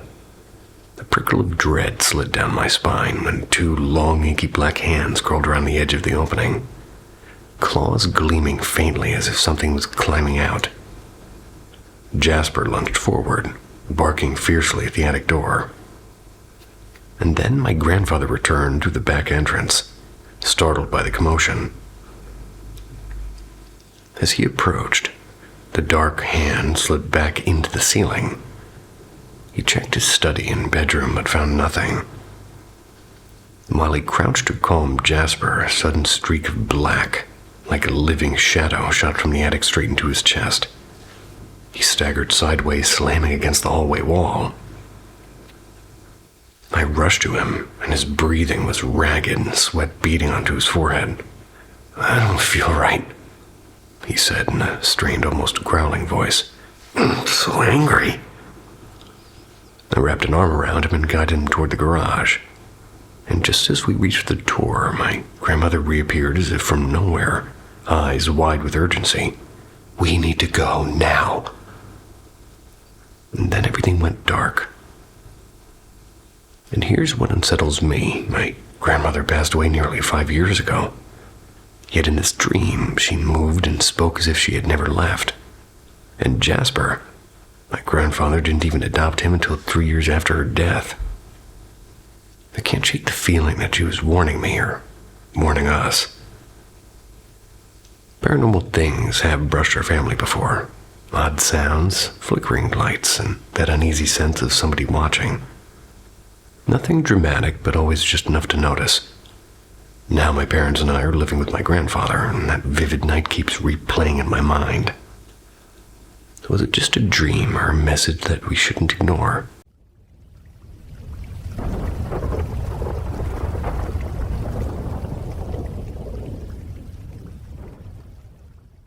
The drums in the pines. So, my son, he was 15. Shot himself by accident in December 2024, and at least that's what we believe, what we tell ourselves. The doctor said the brain injury wasn't survivable. My ex-wife, his mother, clung to hope. She asked that he be kept alive with machines and medicine and wires and all the scaffolding of modern science that holds a body long after the soul has flown. We took turns in the ICU, one each night. But on my first solo night, something happened. I had just hung up the phone with my wife, so she let her daughter, my son's half-sister, 8 years old. She could say goodnight to him. Her voice cracked when I said I love you, the way kids do when they don't understand forever but sense it anyways. My wife said the same and went to bed. And I was left in the dim hum of the machines. Then came the urge. Not gentle, not subtle, an overwhelming push to talk to him. I poured it all out, every word I'd never said and every apology. Every scrap of pride, and in that flood I felt peace. Enough to sleep, if only for a little while. The next morning I knew he was gone, and later my wife told me that around the same hour I was talking to him, she heard something strange back home in the woods. What she described as drums and chanting. She swore it sounded Native American, and we lived deep in the South in pine country, where Civil War ghosts are old news and strange sounds are half expected. But to my knowledge, our land was never native ground. Though yes, there's old tribal territory about an hour away. On December 9th at 6:30 in the morning, they took him off the ventilator and that was it. And since then, little things happen. His boots, God, he loved those big stomping boots. They still echo on the stairs, and the cat who adored him sometimes stares over his shoulders at this bare wall as if he's still there. His old things, they shift in places when nobody's touched them. And I've heard them too. Not words, but sounds and movements. Could it be the house settling, or the wood expanding, or cats being cats? Sure, but I know the rhythm of those boots. We once thought something darker lingered in my parents' house, feeding on grief, and we cleansed it and sazored every corner, invited love instead of fear, and since then, nothing shadowy has returned, just him or what feels like him. I won't lie, I am in therapy, and some days the grief cuts clean through me. Other days it's manageable. But the truth is, the house is quieter now, and kinda as if he's still here. And if that's my mind playing tricks on me, well, I'll take it. I'd like to think my boy stayed behind. Not as a tragedy, but as a guardian.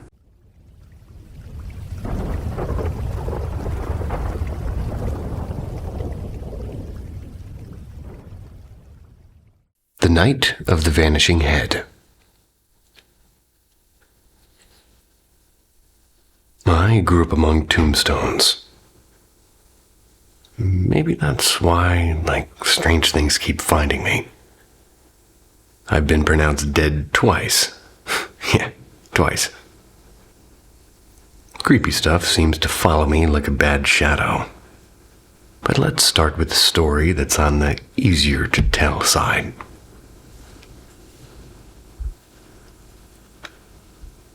I was 12. My little brother was 10. We shared a small bedroom just off the living room in a creaky old house that sat across from a stretch of road where accidents weren't exactly rare. So, late one chilly night, we both jolted awake at the exact same time. No reason, just snap. Eyes were open. And for a while, we sat still, thinking maybe a crash had happened outside or something, like so many times before. But then came the sound, soft, deliberate tapping at her door. 4 taps, and then a sudden violent bang. Every hair in my arm stood straight up, and silence followed. It was so heavy it rang in my ears. It took what felt like hours to work up the nerve, but when I checked the clock, it was 4:07 a.m. And being the older one, I decided to open the door. I eased it open about an inch, and a sharp, icy gust rushed in. It was as if the night itself had been waiting to enter. In the dim light of the living room, we both saw him, an old man slumped in the rocking chair that usually sat empty by the window. His clothes were ragged, his hair was wild. The chair rocked back and forth in a slow, endless rhythm. He didn't move until he sensed us peeking. And then he looked up and his head snapped off like it had never been attached. It floated toward us with like an impossible speed. We slammed the door so fast it rattled the frame. Instantly came a sound I'll never forget. A jagged, high-pitched cackle, followed by one more deafening bang. We stayed awake until sunrise, waiting for our parents to stir. They didn't believe a word until they saw the deep screwdriver like gouges scoured across her door. After that, Bibles and crosses began quietly appearing throughout the house, on shelves and on the mantel and tucked behind curtains. My parents really never admitted fear, let's say, but those silent protections told the truth. And that's honestly the least terrifying night I could tell you about.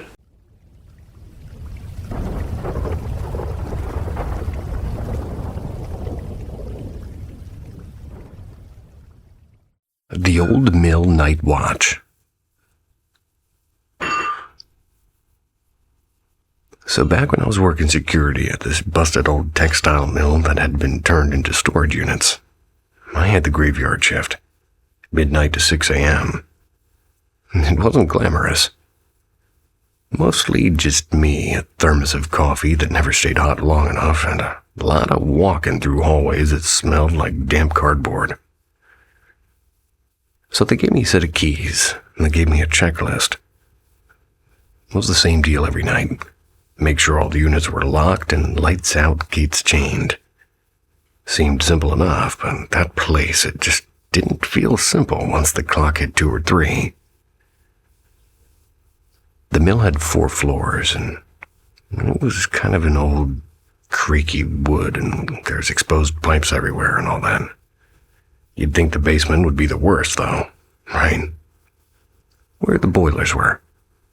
Nope, it was the upper floors that got me every damn time. I would hear footsteps. They were slow, like somebody walking with heavy boots on. Always just ahead of me, like I was following somebody I couldn't quite see. A door would slam shut down the hall, and when I got there, it was locked tight, padlock and all. Sometimes I'd switch off a light and turn around, and when I looked back, bam, lights back on. I told myself it was just old wiring and drafts and whatever. And for a while, I almost believed it. Then one night, maybe a month in, I'm finishing up on the top floor, and I was already spooked because I kept hearing this dragging sound like something being pulled across the floor above me, even though I was on the top floor. There wasn't a floor above, but, well, I'm guessing there was a roof. But anyway, I was heading back toward the stairwell when I caught this laughter. Not adult laughter. Kid laughter, clear as day, coming from inside one of the locked units. It was that high-pitched, giggly kind, the kind you can't mistake. And underneath the door, I swear to God, I saw light, like this pale yellow glow seeping out. even though I'd switched off the whole row of lights myself. Stood there maybe 3 seconds. My heart was hammering in my chest. I was trying to convince myself I hadn't just heard that. Then I just muttered a loud, "Nope," out loud, and I turned, went straight down the stairs. Didn't even finish my checklist. I told myself that I'd double back in the morning with the day guy, but honestly, I just didn't. I pretended I had. And from then on, I started, quote-unquote, accidentally skipping that top floor. To this day, I still can't explain this, and sometimes when I think about it too long, I swear I can hear that giggling in my head.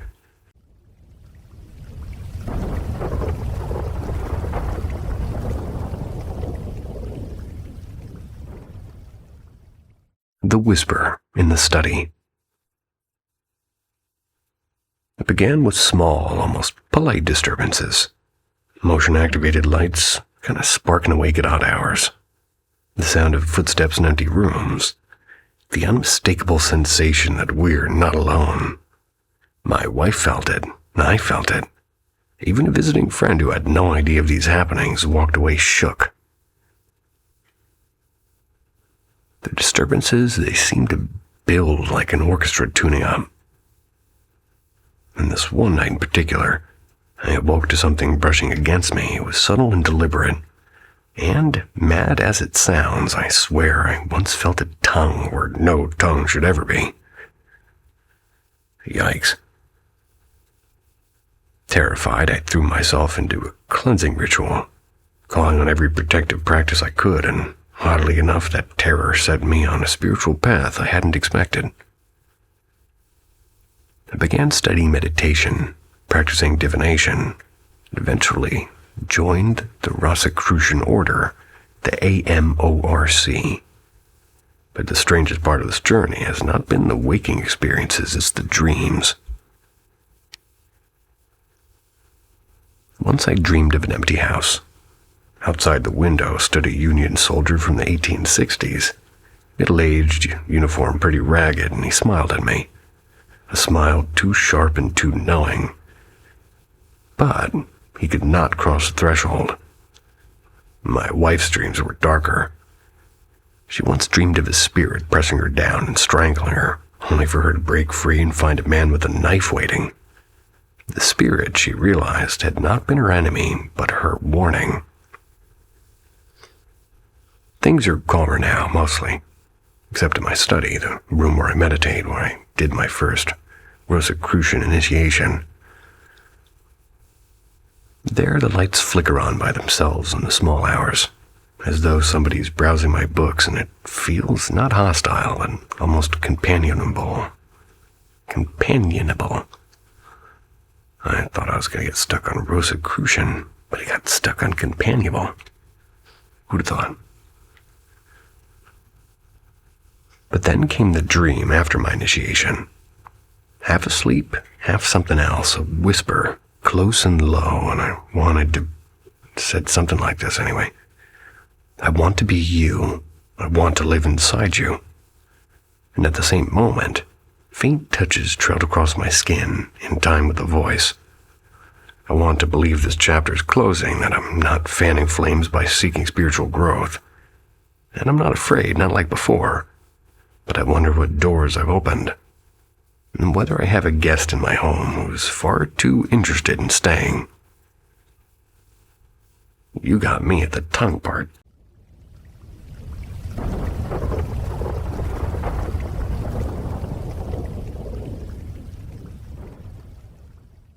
The Scary Dolls by the River.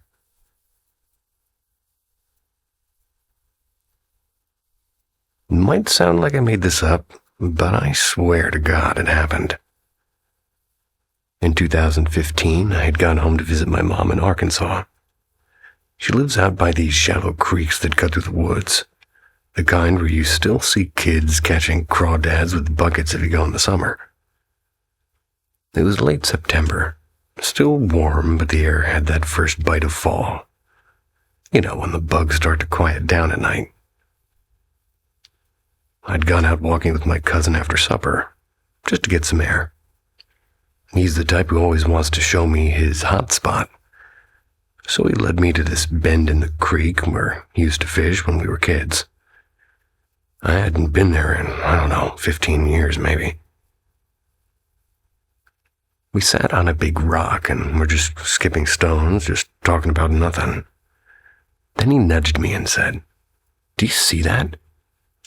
Across the creek, through this light fog that had started rolling in, which was weird because it wasn't even that cool out. We saw, and I don't even know what it was without sounding crazy, or at least how to describe it. It looked like two kids, and at first I thought it was the neighbor's kids messing around with an old raft.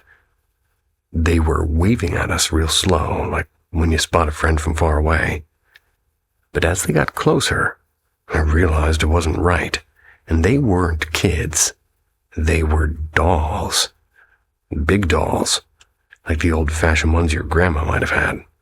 The ones with the painted faces. One was dressed in this sailor outfit all faded, and the other in a red dress with one eye missing. The red eye socket still gives me the creeps thinking about that. And they were sitting or maybe standing on this flat board drifting straight toward us.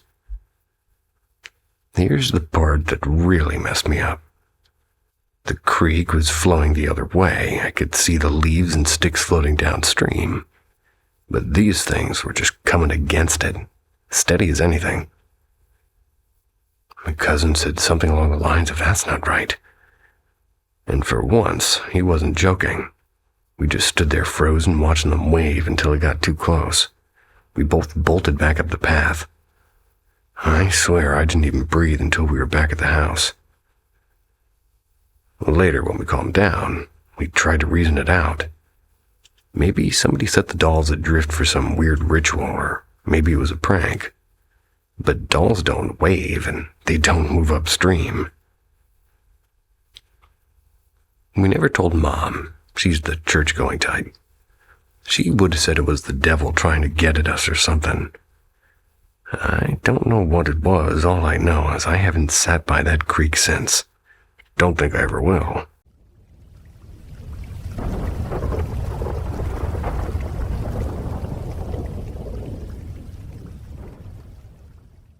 The heavy house across the street.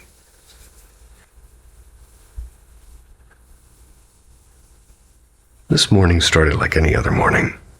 I'm sipping coffee on my back porch, watching my dogs wrestle over a squeaky toy. That's when I heard the doorbell ring. They heard it too, and they went ballistic, which meant I had no choice but to investigate. Front door empty and side door empty. Weird third door we inherited from the previous owner is also empty. At that point, I figured it was either a ghost or maybe Amazon playing mind games with me again. But then across the street, I noticed a handwritten sign. Estate sale. Somebody stepped out of a car with that "I'm about to dig through a stranger's life" look. I thought, why not? You can find treasures in old houses. Plus, it beat folding laundry. The second I stepped inside, though, it hit me. This wave of sadness.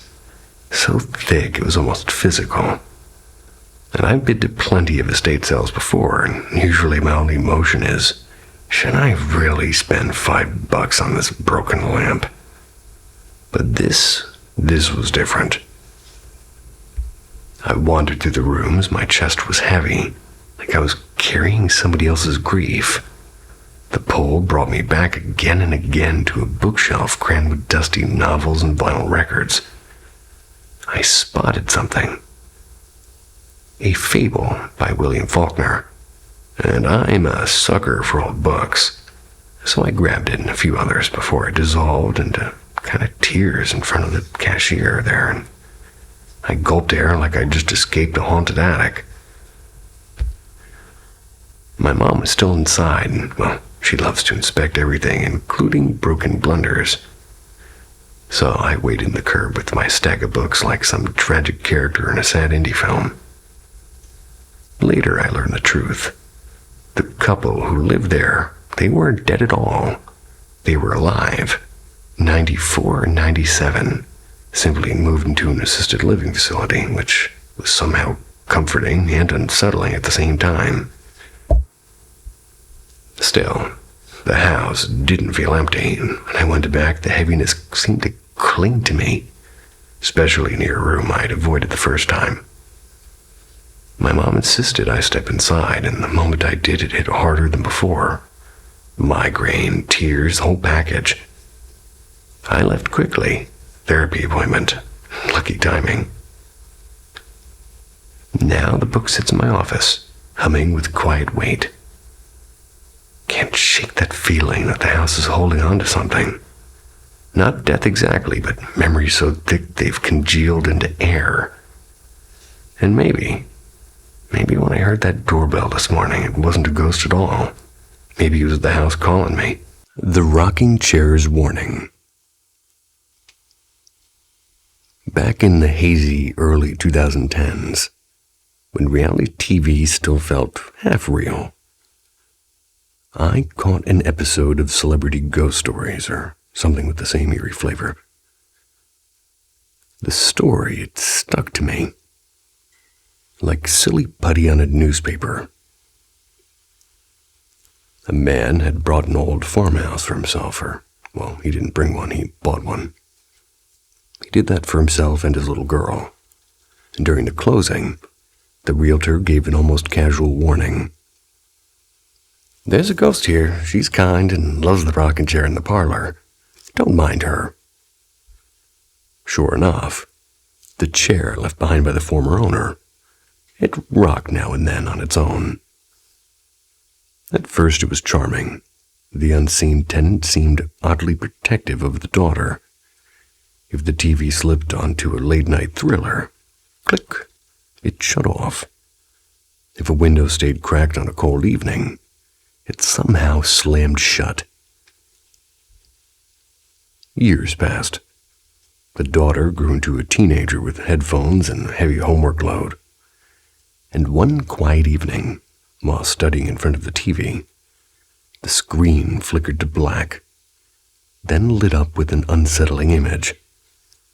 A lonely roadside tree wrapped in flowers, candles, and photographs. No caption, no sound, just that tree in the hush of a vigil. Weeks later, she began to meet friends for a late drive. Her dad, usually firm, said no, and he couldn't explain it, he just felt it.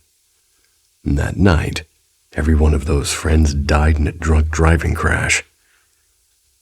The next day, trembling, she visited the accident site. It was the tree, same angle, same crooked branch she'd seen on the TV. The father, shaken to his core, carried the creaky rocking chair to the curb before sunrise, and from that day forward, the house fell silent. Epilogue. The episode may have blended other midnight tales into my memory. A famous actress whose carefully blessed mansion went quiet, until a housekeeper tossed out the charms, and on the very flight she took that day, the plane simply vanished. Or maybe the one of my mother who never woke from cosmetic surgery, but the rocking chair remains the spine of it. A quiet, benevolent ghost who saved a life, then vanished with the chair, as if her mission had been completed and ended.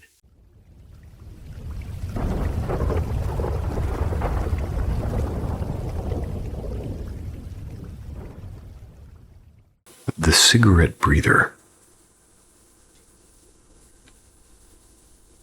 Sometimes melatonin betrays me. I'll take it expecting a deep coma. Instead, I wake up groggier than ever, like my eyelids are glued shut with sandpaper. That's how the first encounter started. I dragged myself out of bed, not because I wanted to, but because my throat felt like I'd swallowed a dessert. And I'd been thirsty a night before, but this was ridiculous, like I'd been chewing chalk for hours. So I stumbled into the kitchen. I filled a glass and I started gulping water like a camel after a marathon. Then it hits me. I'm hungry. Not starving, just an itch. I grab a slice of leftover pizza instead of bread this time, and standing there in the dim kitchen light, half drinking, half nibbling, when nature calls. So I shuffle to the bathroom. Midstream, I hear it. I hear floorboards, not the usual old house sighs, but deliberate ones, like someone's testing their weight step by step. I pause and I brush it off. And then it comes, breathing, ragged and heavy as if a smoker with lungs made of gravel was standing just out of sight, exhaling on purpose to make me notice. My whole body went stiff. I froze trying to listen without moving, counting maybe 5 seconds of that awful breath before it just stopped. No fading, no shuffle, just silence. I tried convincing myself it was the fridge humming, but my nerves weren't buying it. I turned on every light I could, and I crept toward the stairs. I almost convinced myself I was just delirious from lack of sleep, until I reached the point where the kitchen counter slipped out of view, and right then the floorboards popped again. This time it was unmistakable, like somebody had shifted their weight in the middle of the living room, hidden just around a corner. My survival instincts finally caught up, and I bolted down the stairs, 2 steps at a time, slammed into my room, locked the door, and lit the place up like a Christmas tree. I was pacing back and forth, and I could hear faint, careful footsteps above me. Not rushing, not panic, just slow, deliberate tiptoes. And the part that makes no sense is it wasn't a burglar. The door had its stopper, the windows were way too high to climb in, and nothing was broken. No forced entry, no nothing.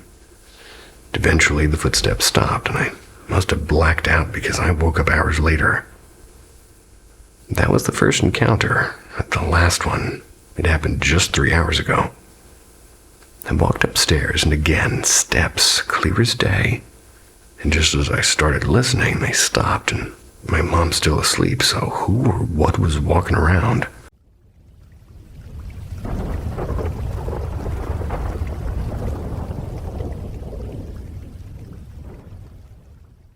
The bridge that wasn't there. It was late October, and Halloween was creeping closer, and my boyfriend back then, let's call him Daniel, he suggested that we go stargazing. And I'd been wanting to do it for ages, but we never figured out where to go that was high enough and far enough from the city lights. I remembered Raven Rock, a place I'd hiked quite a few times, and I thought it would be perfect. Quiet and remote, and plenty of spots to lay down and look at the sky. While we were getting ready, I had this crawling sensation on the back of my neck. Nothing specific, just a warning itch, and I brushed it off, and on the way there, I decided, for reasons unknown even to myself, to play in the pines. Creepy old song, especially at night. And of course, right as it came on, we drove under a narrow stone bridge. That's when the atmosphere snapped. The air got heavy, almost metallic. I went quiet because suddenly it felt like we weren't alone. Less than a mile later, we rolled into a tiny town, but the whole place was dark. No porch lights, no TVs flickering, nothing. It was like somebody had painted windows black. I wanted to turn around then, and I should have. But Daniel said, "It's just another 20 minutes. We tried changing the music to something more upbeat. It didn't help. The road stretched out forever. I was winding through places I didn't recognize, though I swore I knew that mountain. And all that time, we passed only one car. We came by an abandoned playground instead of a school, rusty swings barely moving in the night air. And the second we passed it, I felt the temperature drop. My skin prickled like ice water, and I could have sworn somebody was sitting behind me, watching through the rear view. The presence was so strong it made me shiver. I told Daniel to turn around, and he didn't argue. We drove back the way we came, except we didn't. The playground was gone and just gone. The road wound in places neither of us had ever seen. 10 minutes later, we were just spit out to this road, and it was labeled Hollow Creek, a road I know for a fact doesn't lead anywhere near Raven Rock. 20 minutes after that, somehow we ended up on the highway near Damascus. We hadn't driven through Damascus to get there, and the back roads were suddenly full of cars and gas stations and normal life again. Felt the dread lift a little, but I didn't sleep that night. Because to this day, I still can't explain it. The bridge, the town, the playground. None of it should have been there, and yet it was.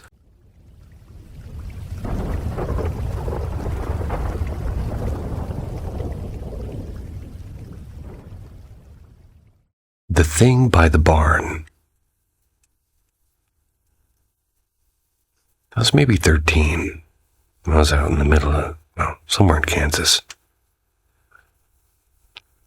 This has been circling my head for about 20 years now. I never told anybody except for my cousin who was there with me, but I still think about it sometimes, especially when I'm walking past old barns. So my uncle had this place just outside town. It was like a farmhouse with a red barn that always looked like it was leaning a little too much.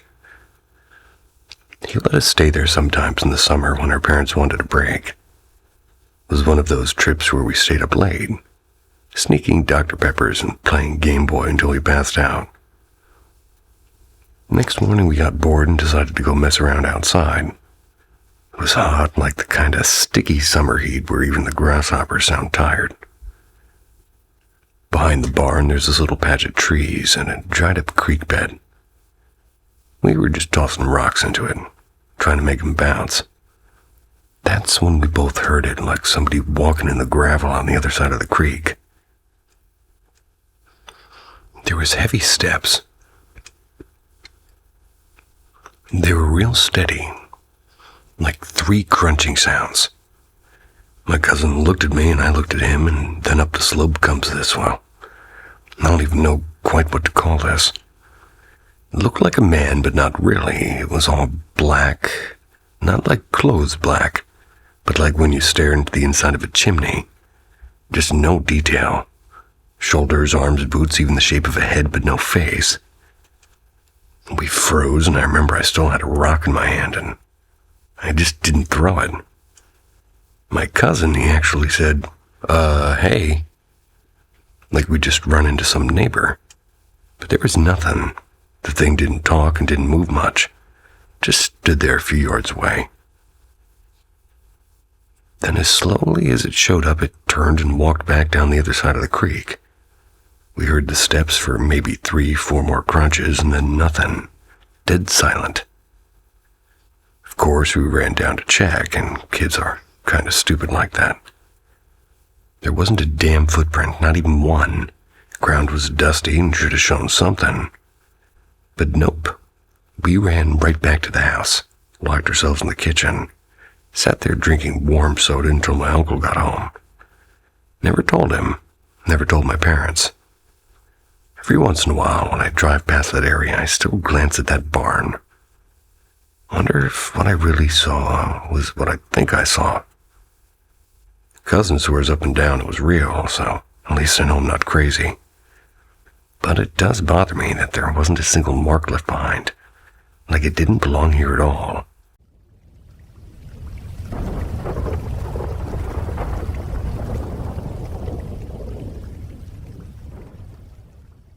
The Ozone Phantom. I was hitchhiking last night, closer to midnight than I care to admit, and along a pine-shadowed trail in the Yemez Mountains of northern New Mexico. And it's a loop I know well, maybe 8 miles round trip, and have done it so often I could almost walk it blindfolded. Almost. About halfway back, something strange crept in. First, it was the smell, that sharp metallic tang of overheating wires, like a laptop running too long or the fire blast of a furnace after months of disuse. Only this was outdoors, under cold stars. With each step, the scent thickened, as if the forest itself had swallowed a power plant. Odd, sure, but I kept walking. And then the air changed, and it wasn't just a chill. More like the forest exhaled something ancient and unfriendly. The sensation hit me like a wave. Sudden, physical, and undeniable. My chest tightened. The back of my neck prickled, and I tried the usual tricks like steady breathing, telling myself it was nothing. But the dread only deepened. Every crunch of gravel behind me felt alive. I swept my beam across the dark. No eye shine, no owl, no cougar crouched in the bush.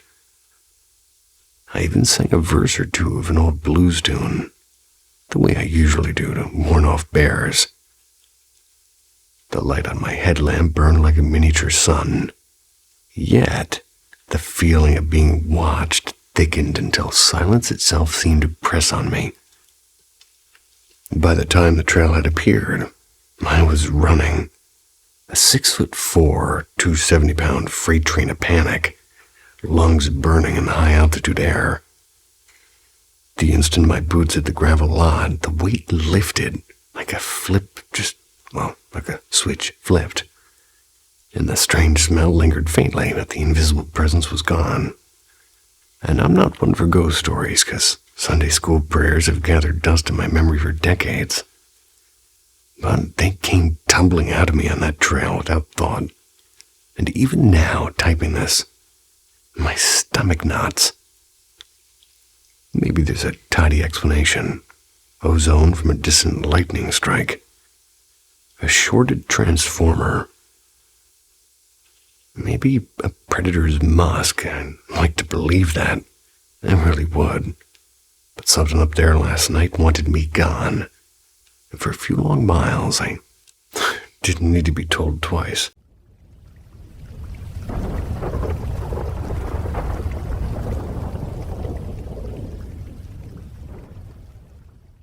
The thing in the trailer hallway. So, when I was growing up in Oklahoma, which was a real small town, and when I was 9, my mom was renting this beat-up single-wide trailer. Summers were boiling hot, no air conditioning, just a box fan in the window rattling all night. My mom worked nights at a diner, so it'd just be me, my little sister, and my grandpa. They moved in after my grandma had died. One night I couldn't sleep because I'd eaten way too many fried bologna sandwiches earlier. And yes, I was a chunky kid, and I decided to walk down the hall just to, move around and maybe get sleepy. And that's when I saw my grandpa, except he was already in his room, snoring like a freight train. I could hear him, but there he was, standing in the hallway by the busted coat rack, kind of smiling at me. Like, really smiling. Peeked into his room just to check, and yeah, he's still in bed, and when I turned back, Grandpa was still there, looking at me. He goes real soft. Want to play jacks on the porch? It's cooler outside. The thing is my grandpa hated going outside at night. Said the bugs ate him alive. Didn't make sense. Still, I followed him a few steps because I was a dumb kid and it sounded kind of fun. We get to the back porch and he's pointing out to the dark yard, and there's this old shed out there. It hadn't been used in years, the floor was half caved in. And in the moonlight, I swear I saw him again waving from inside the shed. Like the real him was in the shed and the one next to me was, well, I don't know. He was whispering at me to come down the steps and said that he'd catch me. That's when something clicked. My stomach dropped and I thought, this is not my grandpa. I backed up and I tried to go inside, and suddenly I felt something tug on the back of my t-shirt pretty hard. The voice changed and got deeper, almost like two voices at once yelling at me for not listening. I bolted into the living room, shaking my sister awake, but she just rolled over. My grandpa didn't wake either, even though usually he woke at the sound of a pin dropping. So I just ended up curling back into bed with my blanket over my head. The last thing I remember before I must have passed out was seeing something in the corner of the TV stand. Had long hair and bent up like its joints didn't work right. There was a tongue hanging out. Thought maybe it was my sleep paralysis, but I don't know. I don't want to say witch or demon or whatever, but it felt wrong. Never told anybody because I knew they'd just laugh. But even now, still can't sleep with my bedroom door open.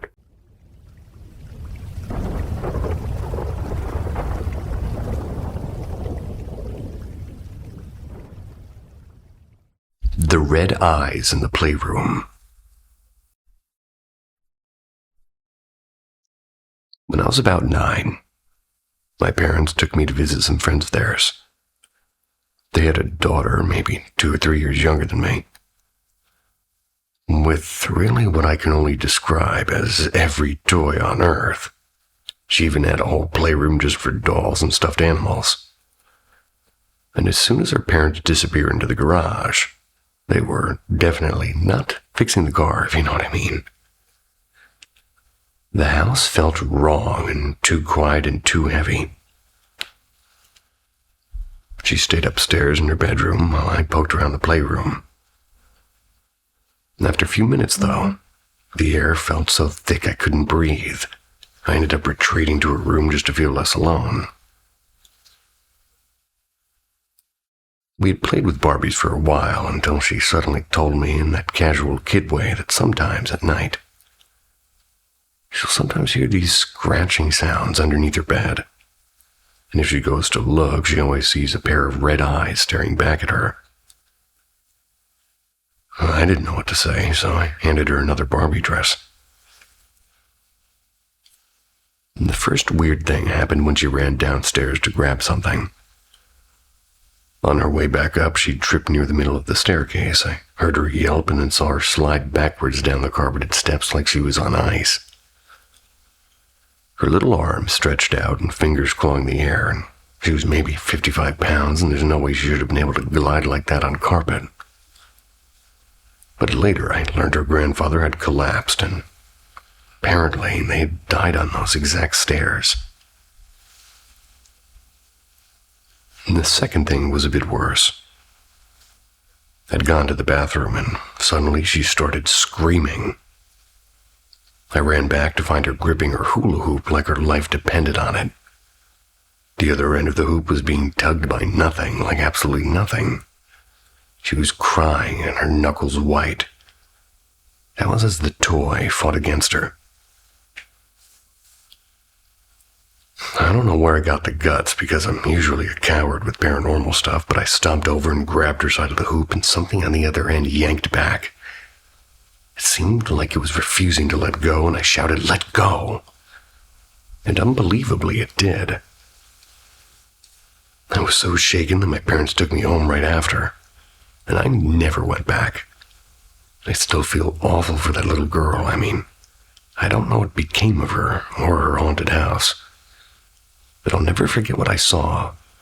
Toys don't just hover in the air, and kids don't slide like ghosts on carpet. That was the day I learned something is out there. And it doesn't just exist, it likes to play too.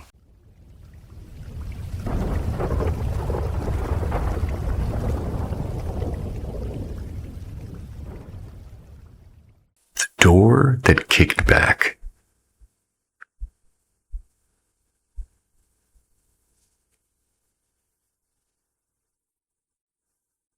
In the fall of 2022, I signed up for a ghost tour in downtown Austin, Texas. Now, I don't usually buy into paranormal stuff, but that night ended up giving me the one and only ghostly encounter I've ever had. Our guide stopped us in front of this withered old structure, halfway between a boarding house and an office building, and a big bay window that leaned over the street like it was eavesdropping. He said that it had been standing since the late 1800s and maybe early 1900s, I can't remember exactly.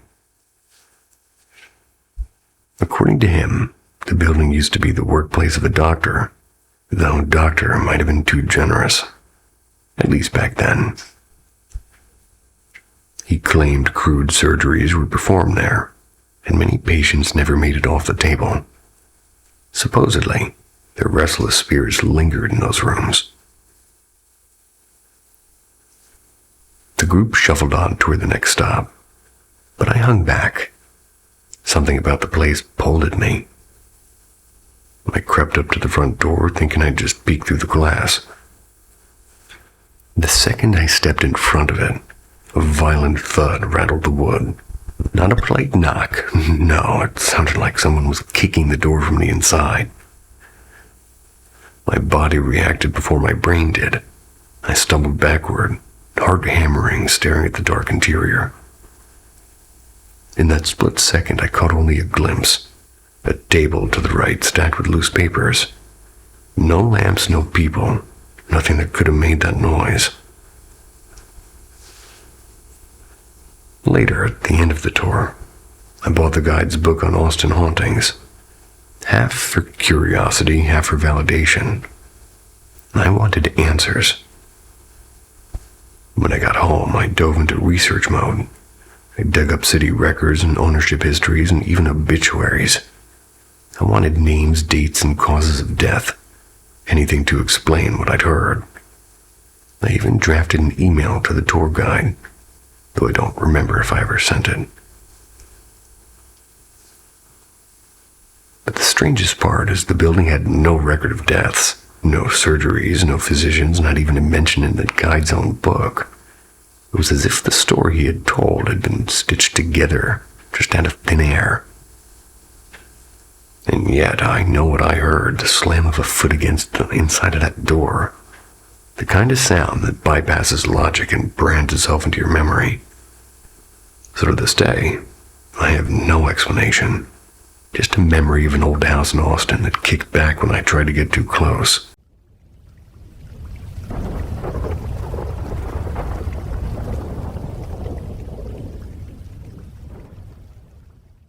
Whispers on the third floor. I've always been tuned into the strange and unseen. Cameras in the house catch shimmering orbs and once or twice the sharp outline of something that shouldn't be there. I've felt presences before, but last night was different. It started in the kitchen, and out of nowhere, a sudden heat bloomed, and it just blew like below my hip. It was like somebody smacked me with 3 fingers. I actually checked to see if I'd cut myself or something, and there's nothing, no mark, and no reason. Half joking and half nervous, I said out loud, "If anyone's here, show me." Instantly, a chill swept over me, exactly like the cold whisper of air-conditioned car seats. But this was inside and only behind me, head to toe. I left and came back a minute later. The same icy caress returned, faint but unmistakable.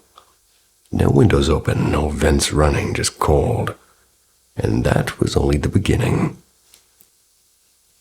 Upstairs on the 3rd floor, that's where my little boy slept. I kept a camera on him so I could smoke outside without worrying, and around 8 my phone reconnected to Wi-Fi and I checked the feed. My heart skipped. His small toddler bed, where he almost never sleeps, it had a laundry bag perched on top of it, and as I watched, the bag rolled off the bed, deliberate and slow, like somebody had nudged it.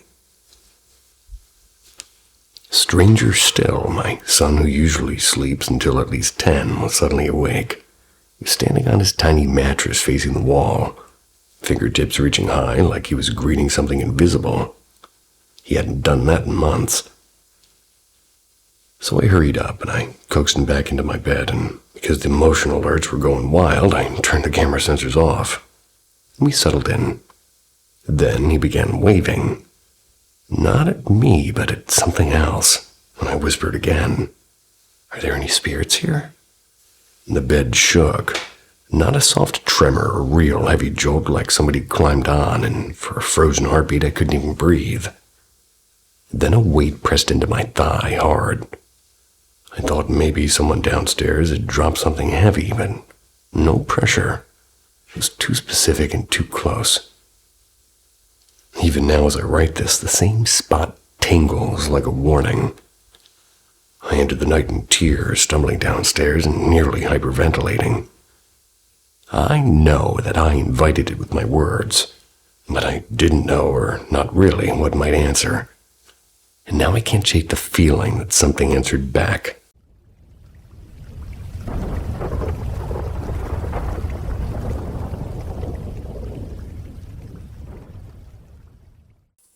The pale man in the trailer.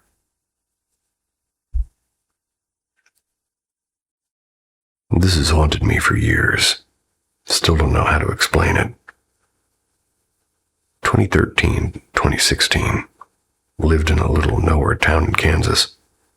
Our property has an old single-wide trailer. Once belonged to my grandparents.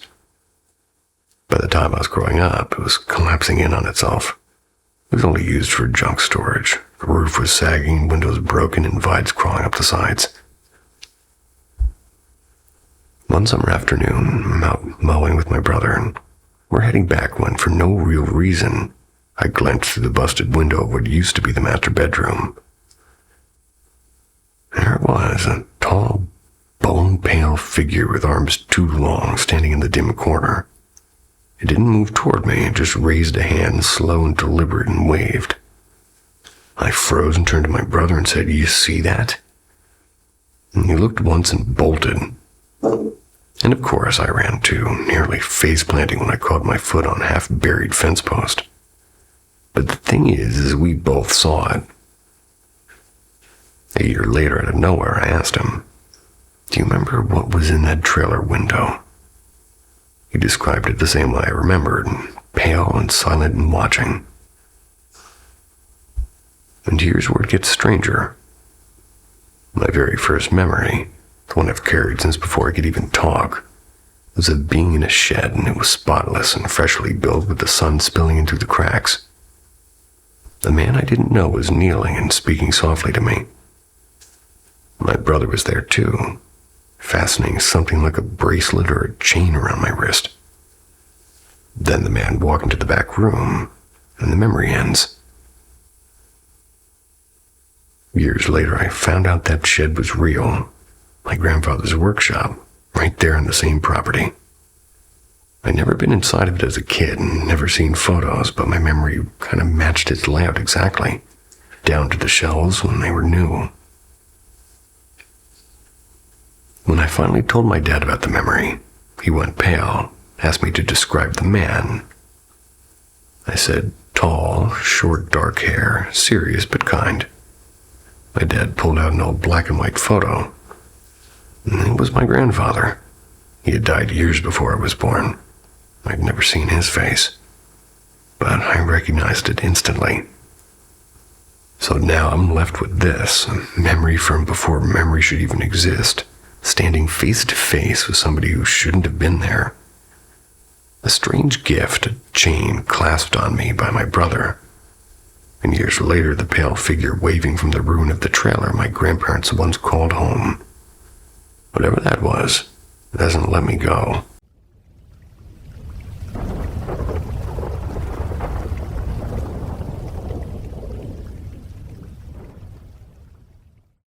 The Stomping Hour.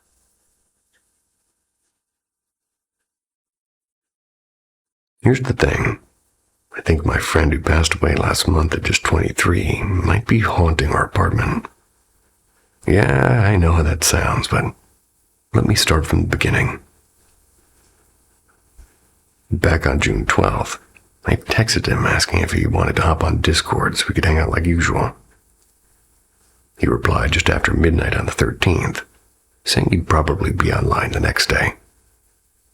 And that was the last message I ever got from him. By the 15th, I had this horrible gut feeling, like a wave of panic out of nowhere. I knew something was wrong. On the 16th, we reached out to his mom, and she hadn't heard from him either. The next morning, firefighters and police forced their way into his apartment, and there he was. They said it was most likely complications from his diabetes, maybe mixed with the meds he'd been on. Nothing strange happened immediately after, aside from a few odd coincidences, the kind of stuff you brush off. But then things shifted. The day before the funeral, we stopped by his apartment, peeking through the windows. His family wanted nothing to do with the place. Too many debts, too many reminders. But we wanted something or anything to remember him by. He used to write poems, and we hoped to find his old notebook, maybe even get one of his line tattoos. Or rather, get one of his lines tattooed. And that's when the weirdness started. On July 13th, exactly a month after his final message, we were lying in bed around 2 a.m. That's when we heard stomping in the empty unit next door. It was heavy and deliberate. They were pacing back and forth. Went on for nearly an hour. We didn't dare check. And after that night, I stopped laying tarot cards and the noise stopped too. But a few days ago, I made the mistake of pulling a spread for him, asking how he was doing on the other side. That same night around 1 a.m., the footsteps came back. This time it was louder, like somebody walking straight from the living room into a hallway. A friend came over with the Bible at 2 a.m. The moment he stepped into the living room, the lamp on the wall flickered, just once. Then the stomping stopped. So now I'm stuck wondering, did the tarot card somehow anchor him here, and did I accidentally invite him in? We were the last people he talked to, maybe even the last ones who mattered. Maybe he's clinging to that. I'm planning to burn the cards and cleanse the place with sage, but honestly, I'm not sure it'll be enough. All I know is that every time midnight creeps closer, I start bracing for that sound again. The stomping hour.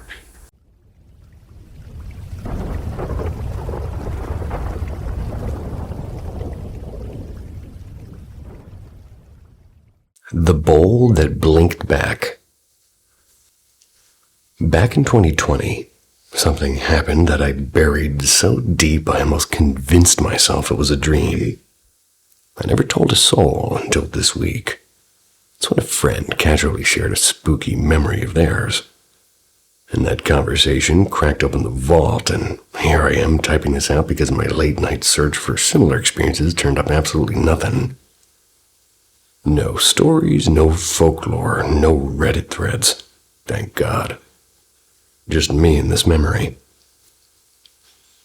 It started on a rainy afternoon. I'm sitting cross-legged on the dining room floor, absently watching my reflection in a large, clear glass salad bowl balanced on a cardboard box.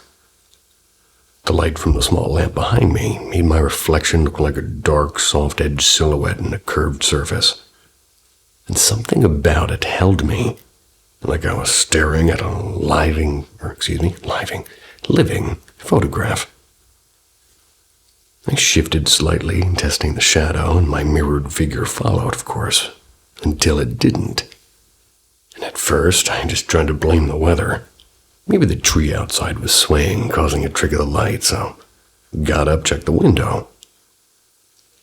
No breeze, no movement, and the street beyond was still as a painting. So I sat back down, and this time determined to stay perfectly motionless. And then, unmistakably, my shadow in the bowl twitched. Not a flicker of light, an actual deliberate motion, a tilt of the head, slow raise of both arms. I froze, breath shallow, my real arm stayed rooted to my sides. But the figure in the bowl finished its own slow, graceful stretch and tilted forward as if peering at me. The room was quiet enough to hear the hum of the refrigerator, and I waited and counted heartbeats. My shadow lowered its arms and tilted its head the other way, almost curiously. The spell broke when a neighbor's car door slammed outside. I jolted as my reflection snapped back to perfect mimicry, as if nothing had ever happened. I've replayed that minute thousands of times. just been looking for a logical explanation like sleep deprivation or optical illusions or some weird refraction thing. But nothing fits the absolute stillness of the room and the deliberate way my shadow moved.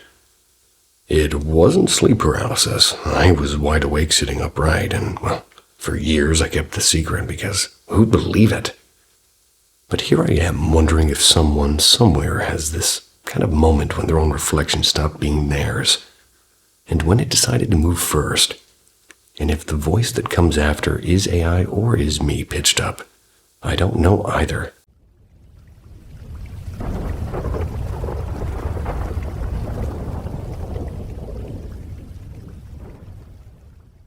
The Evening Visitor.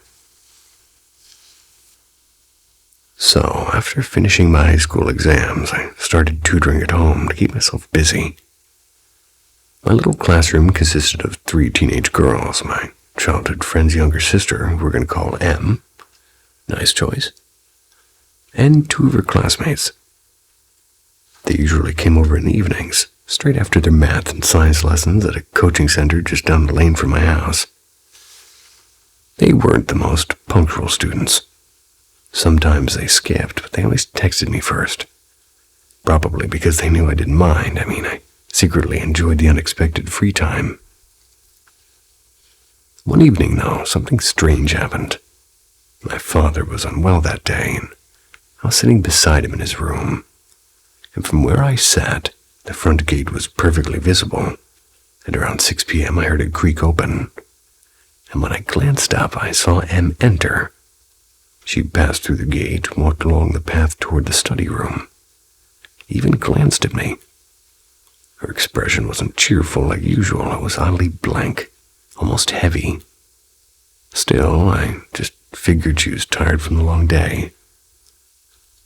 Told my dad I'd be back in about an hour, grabbing my notes, and went to the tutoring room. But the room was empty. I checked outside, the gate was shut. The lane was quiet. Thought maybe she'd gone to fetch her friend, so I waited about 10 minutes. Then 15. No one came, and eventually I assumed it was another one of their bunking days, and I just shrugged it off. The next day, all 3 of them showed up. Casually, I asked Em why she had come yesterday only to vanish. She frowned, genuinely puzzled. "No, brother," she said. "I didn't come here at all. I had a fever, so I called my sister during class and went home with her." Her 2 friends nodded in agreement, and they bunked only because Em wasn't around. At first, I thought they were pulling some silly prank. But a few days later, her older sister dropped by, and I mentioned it as a joke. She looked at me strangely and confirmed the same story. Em had phoned her, and they had gone straight home from a coaching center. So who was it that walked through my gate? Who looked me straight in the eye? It was early evening, and the light was clear, and I wasn't tired, and I wasn't expecting her, and definitely wasn't hallucinating. And if it had been a prank, why didn't they ever bring it up again? To this day, I can't explain it. That quiet figure in the twilight, M's face and M's walk and M's serious eyes. They still linger in my memory. Wherever she was, she wanted to be seen.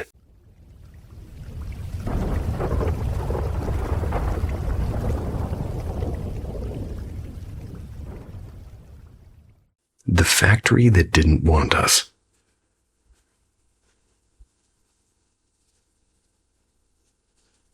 Earlier today, I'm just wandering through an abandoned textile mill just outside of Manchester with the 2 of my mates. It was colossal, easily one of the biggest empty buildings I'd ever set foot in. About an hour and a half into our exploration, things shifted. We were on the 2nd floor, and above us was a 3rd level sealed off. No stairs, no ladders, no nothing. And yet, we heard it. Slow and deliberate sounds moving across the floorboards directly overhead of us. None of us spoke, none of us even breathed loudly. The building had no graffiti, no signs of squatters, no wildlife big enough to fake that noise, just us 3 and something else. We exchanged looks and silently agreed to leave. My friends walk ahead while I lagged, scanning for a safer way out. That's when I heard heavier and more rapid footsteps pounding behind me, as if somebody was sprinting straight at my back, and I spun around, braced for some ragged stranger. But there was nothing but silence and empty air. My panic must have been written all over me because one of my friends called out, "You good?" Before I could answer, the sound of 5 or 6 glass panes shattering at once echoed from behind us, and we all bolted. As we reached the exit, one friend had the brilliant idea to peek into the side annex. He barely finished his sentence when a rusted iron gate creaked open all on its own, releasing the kind of groan you only hear in horror films. So that was sort of our cue. We didn't stick around for round 2. What really unsettles me is the day outside was warm and almost muggy, but when we entered the engine room on the 2nd floor, our breath kind of clouded in front of us and the air was freezing and our fingertips were numbed. Scattered on the ground were stacks of DVD labeled with bizarre titles like Harvey Test and Fluid Subjects. As far as I could dig up, the mill's only recorded tragedy was a fire years back. No mass deaths, no grisly stories, yet the unease was palpable. And the strange part is nothing unusual happened until we reached that 2nd floor. The footsteps above us were physically impossible. That floor wasn't reachable by any sane means. So now I'm left wondering, could we brush past something genuinely supernatural, or did the factory just decide it didn't want us there? And how are you going to tell me you didn't take a look at the DVDs that were labeled things like Harvey Test and Fluid Subjects? It might be a horrible watch, but you gotta at least find out what it is and tell me. See ya.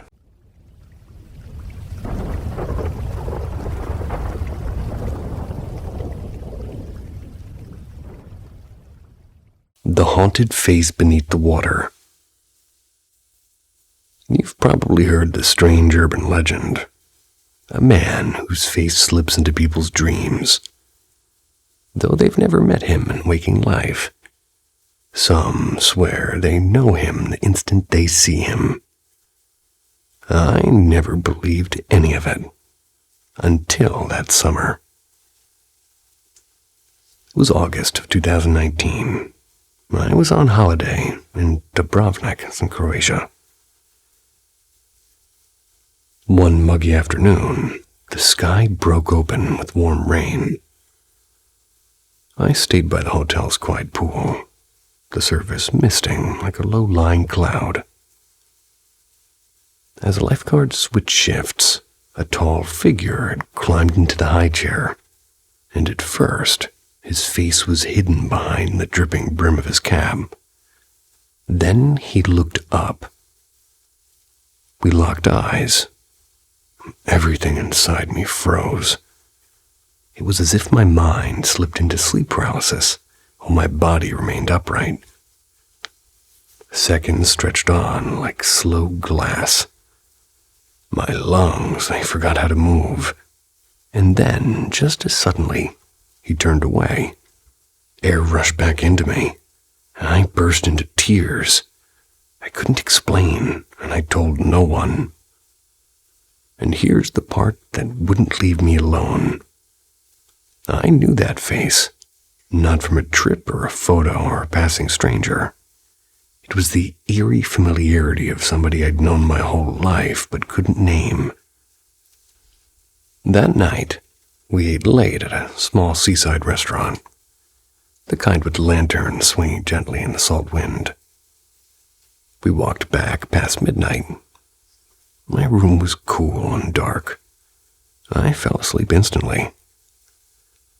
In the dream, I was underground, in a tiled maintenance corridor beneath the resort.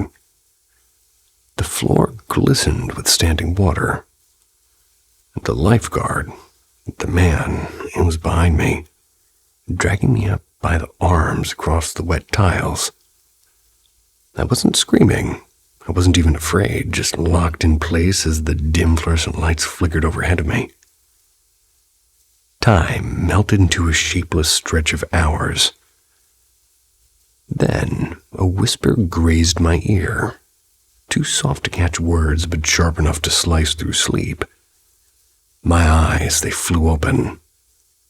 He was there, not in the corridor, not in the dream, standing at the foot of my bed, water dripping from his hair.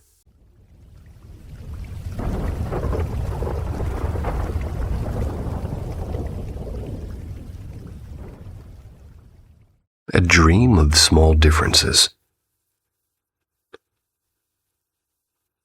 When my little girl was just 18 months old in February of 2024, everything fell apart in a single night. She collapsed, and by the time we reached the hospital, she was fighting for her life. She spent 5 long days in the ICU, her tiny body hooked up to machines, and none of us knew if she would ever open her eyes again. Against all odds, she pulled through, but when the scans came back, they showed that part of her brain, the area near her brainstem, it had been irreversibly damaged. And about a week later, while my husband stayed overnight at the hospital, I took our other daughter back to that small apartment that we'd rented near the ward. That night, I had one of the most vivid dreams of my life. And for context, I don't drink much, and I don't smoke, and I don't use drugs. I fell asleep exhausted. But in the dream, I saw my baby. She looked exactly like herself, her mischievous grin, her little curls, but there was something just slightly different. The dream didn't say what, only that it was subtle. The message was clear as crystal. She's coming back to you. She'll be the same child, only with the smallest of differences. When I woke up, I wasn't afraid anymore, even though at that moment she couldn't move and couldn't swallow and couldn't even sip water. I knew she was going to be okay. 2 months later, we walked out of the hospital. She was eating mashed fruit and drinking thickened juice and dragging herself across the floor with stubborn determination. Fast forward a few months. She's walking on her own again, and at her neurology follow-up, the doctor froze mid-sentence when she saw my daughter stride into the room. She admitted wide-eyed that this was far beyond what she had ever dared to hope for. It wasn't just recovery, it was a miracle in motion. Now it's September 2025. My daughter's 3 years old, and she had every kind of developmental assessment like speech and cognition, fine motor skills, and gross motor skills. She's exactly where she should be for her age in everything except gross motor skills. She's still learning to jump and to climb and to balance on one foot and to pedal her little tricycle. But otherwise, she's right on track. And tonight it hit me like a wave, like in that dream, which was more than 1.5 years ago at this point. It was true. I did get my daughter back, and she's the same, her spirit untouched and her joy intact, just with one small difference.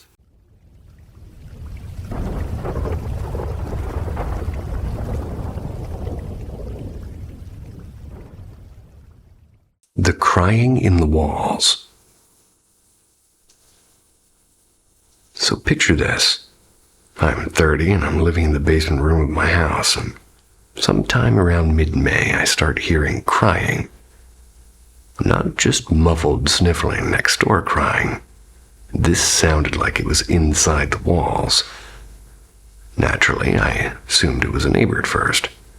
People cry and life happens. But then weeks passed, and the sound kept returning, always from the same spot, always at night. That's when the thought hit me. Who goes down into their basement every night for over a month just to sob? There's definitely people that do that. But around that time, I also had to process some pretty painful news. A cousin of mine passed years ago in July of 2016. She had a really tragic life, and when she died, I ended up with a few of her belongings. Old jewelry and journals and little pieces of her, you could say. I don't talk about it much, but it sits heavy with me. So when the crying didn't stop, I started wondering if maybe somehow it could be her. I know it sounds wild, but I've read that spirits who die in trauma sometimes linger, working through grief they couldn't resolve during life.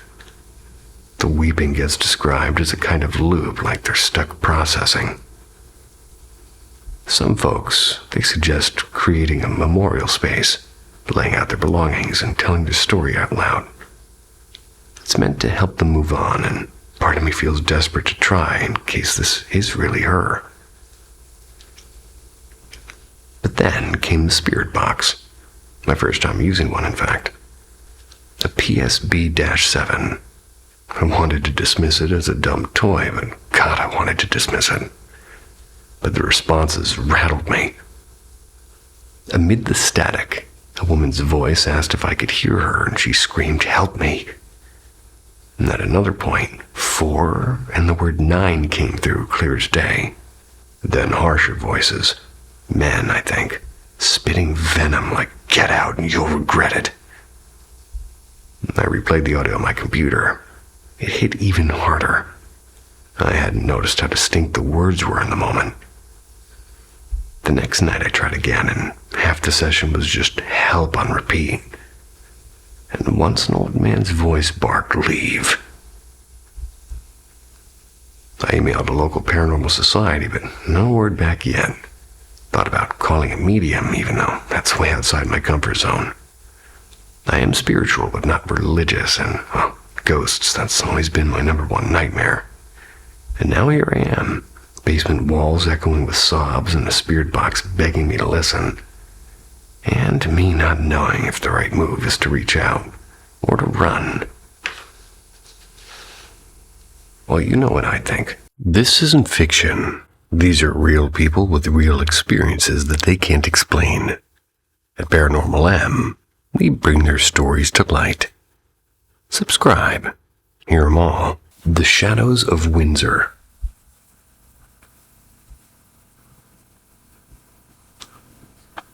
Hi.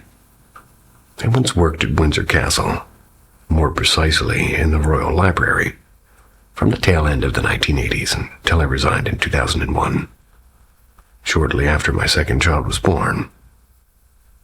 So I wanted to be home more, and truthfully, after all that I'd seen within those walls, I didn't mind stepping away.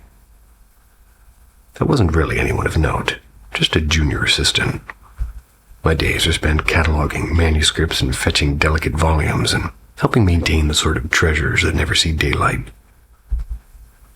The Royal Library is not public, and everything's preserved with a kind of reverence.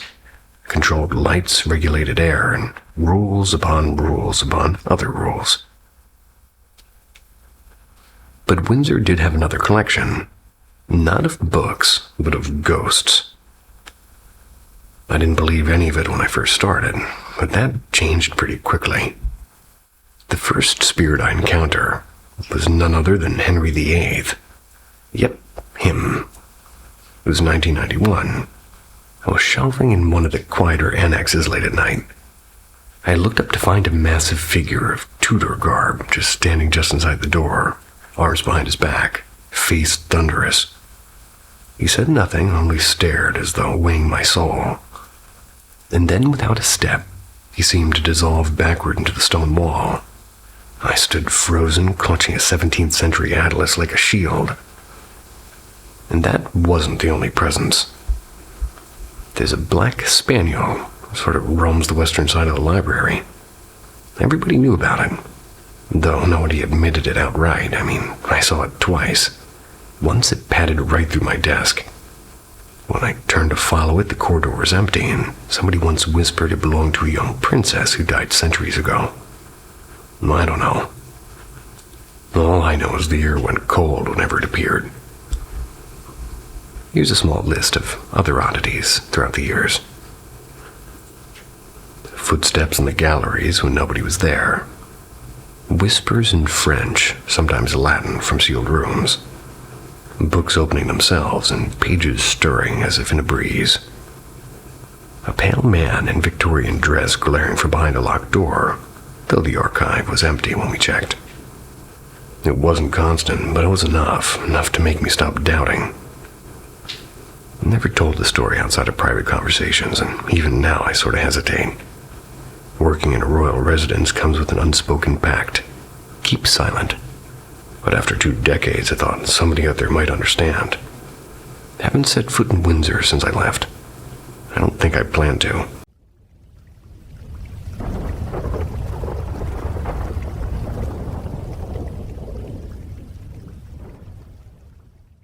The Cane in the Dark. It was late spring. One of those nights when the air feels a little too warm to belong to the hour. And I was heading home after an easy dinner with a coworker. The streets weren't empty, but they did feel hollow. Only the quiet hum of streetlights and the distant bark of a dog. It's about 11 p.m., and I had a podcast in my ears, half lost in their story. When I turned onto my block, I noticed him, like a man leaning against the shuttered door of a closed bookstore. He wasn't moving, not smoking, just watching. Something about the way he stood, still, but ready. It made every hair on my arms rise. I tried to keep my pace steady, and, out of the corner of my eye, I saw him push off the wall and angled towards me. He didn't speak. His hand stayed low, like he was waiting for me to flinch. My heart pounded so hard it drowned the podcast. Then a voice. It cut through the silence. "Everything okay there?" I turned my head, and an elderly man was sitting at a small metal table. He's outside a late-night tea shop across the street. He wore a flat cap and held a worn wooden cane. He didn't shout and he didn't threaten. He just let the question hang in the warm air. The man who'd been following me froze, and like a shadow caught in a camera flash, he hesitated. 2 heartbeats, maybe 3, and then turned away, vanished into the narrow alley by the bookstore as if he'd never been there. And the old man crossed slowly, leaning on his cane. "You all right?" he asked. Voice pretty steady, but pretty kind. I nodded and my breath was shaky. He didn't ask for details or linger on the fear. He simply offered, "Let me walk you the rest of the way." And so we moved together down the quiet street. No small talk, no questions. And at my door, he tipped his cap with a small smile and walked back into the night. I never caught his name. I never saw him again. But that simple act, a calm voice, a question across the street, may have saved me. It reminded me of something easy to forget. Paying attention can be a quiet kind of heroism. If you ever sense something's wrong, speak up. You might change someone's night or their life without even realizing it.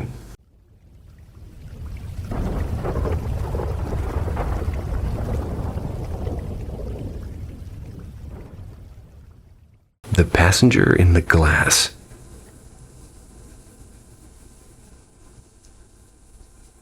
I've always been attuned to things I shouldn't be. Emotions and presences and whispers of something not quite human. When I was young, something seemed to fasten itself to me. Whatever it was, it carried malice. When I was around 12, I remember waking up before dawn and the room was silent and the air felt sharpened like knives pressing against my skin. I couldn't move, I couldn't turn my head, and then out of nowhere came a sound so terrible I could still feel it in my chest. A shriek and a metallic sound, and an inhuman one. The kind of sound that claws its way into your nerves.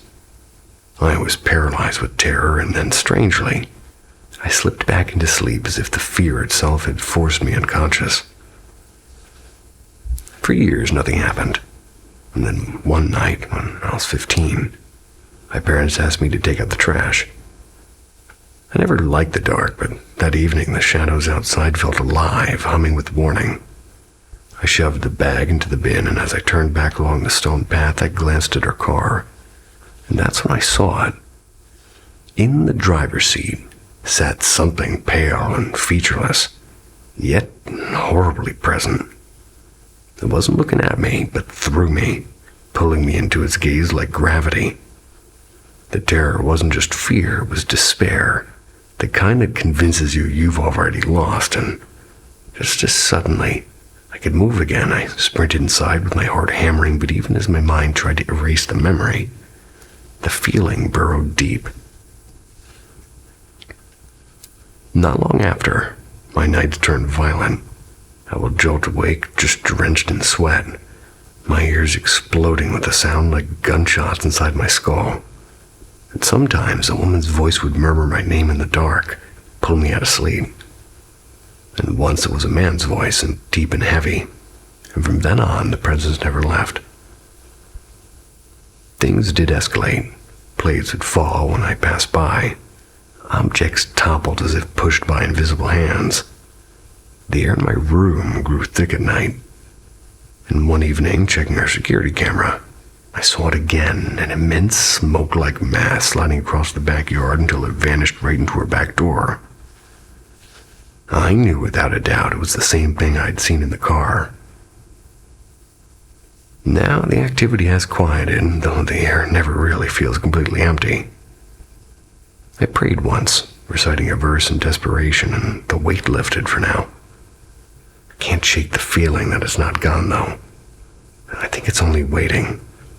It's patient as ever, for the moment I stop paying attention.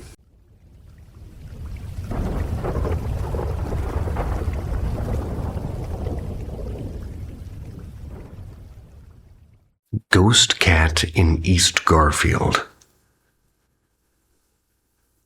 When I first stepped into this place, a nearly century-old 3-flat in East Garfield Park, it felt like time had forgotten it. The room I rent might once have been servants' quarters, cottage-style windows that swing open like cupboards, and iron radiators bolted to the ceiling like stubborn relics. By modern standards, it's damp and a little basement-like, but I love the crooked charm. I moved in one brittle Chicago winter, bringing along my 20-pound tabby named Stretch. He's a solid fellow, a little thundercloud on paws, and I know the rhythm of his steps on my bed as well as my own heartbeat. Most nights he climbs up, thuds around, and settles with a sigh near my feet. But soon, something stranger joined us. Excuse me, I hiccuped. I'd feel the mattress dip and hear that soft, familiar whump of a cat jumping up, only to reach out and find nothing. Sometimes I'd sit bolt upright and see Stretch still asleep at my feet, utterly unbothered. The sensation was so precise, the weight, the footsteps. I couldn't brush it off as creaky floorboards or my half-dreaming mind. For weeks, maybe half the nights each week, an unseen cat, or rather unseen cat, had paced the bed before vanishing, and I tried staying awake and listening for drafts or shifting sheets, and still that invisible visitor came and went with quiet certainty, even leaving a faint hollow in the mattress as if settling in for a nap. Then, Chicago summer heat arrived. I opened and closed windows chasing breezes and ran fans all day and did a massive 2-day clean to chase out the musty air. And that's when the story twisted again. While the phantom paw steps seemed to cease, I began catching fleeting faces and figures where shadows met the corners, never threatening but unmistakably present. It isn't a frightening haunting.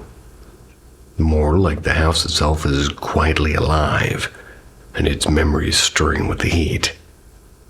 The ghost cat for now has taken a warm weather vacation, But every night as I climb into bed, I can't help listening for that soft spectral jump, half hoping my invisible roommate might return.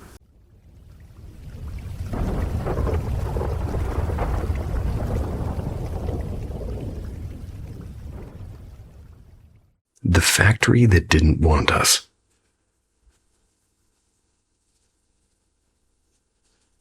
Earlier today, I'm just wandering through an abandoned textile mill just outside of Manchester with the two of my mates. It was colossal, easily one of the biggest empty buildings I'd ever set foot in. About an hour and a half into our exploration, things shifted. We were on the second floor, and above us was a third level sealed off. No stairs, no ladders, no nothing. And yet, we heard it. Slow and deliberate sounds moving across the floorboards directly overhead of us. None of us spoke, none of us even breathed loudly. The building had no graffiti, no signs of squatters, no wildlife big enough to fake that noise, just us three and something else. We exchanged looks and silently agreed to leave. My friends walk ahead while I lagged, scanning for a safer way out. That's when I heard heavier and more rapid footsteps pounding behind me, as if somebody was sprinting straight at my back, and I spun around, braced for some ragged stranger. But there was nothing but silence and empty air. My panic must have been written all over me because one of my friends called out, "You good?" Before I could answer, the sound of 5 or 6 glass panes shattering at once echoed from behind us, and we all bolted. As we reached the exit, one friend had the brilliant idea to peek into the side annex. He barely finished his sentence when a rusted iron gate creaked open all on its own, releasing the kind of groan you only hear in horror films. So that was sort of our cue. We didn't stick around for round 2. What really unsettles me is the day outside was warm and almost muggy, but when we entered the engine room on the second floor, our breath kind of clouded in front of us and the air was freezing and our fingertips were numbed. Scattered on the ground were stacks of DVD labeled with bizarre titles like Harvey Test and Fluid Subjects. As far as I could dig up, the mill's only recorded tragedy was a fire years back. No mass deaths, no grisly stories, yet the unease was palpable. And the strange part is nothing unusual happened until we reached that second floor. The footsteps above us were physically impossible. That floor wasn't reachable by any sane means. So now I'm left wondering, did we brush past something genuinely supernatural, or did the factory just decide it didn't want us there? And how are you going to tell me you didn't take a look at the DVDs that were labeled things like Harvey Test and Fluid Subjects? It might be a horrible watch, but you gotta at least find out what it is and tell me. See ya.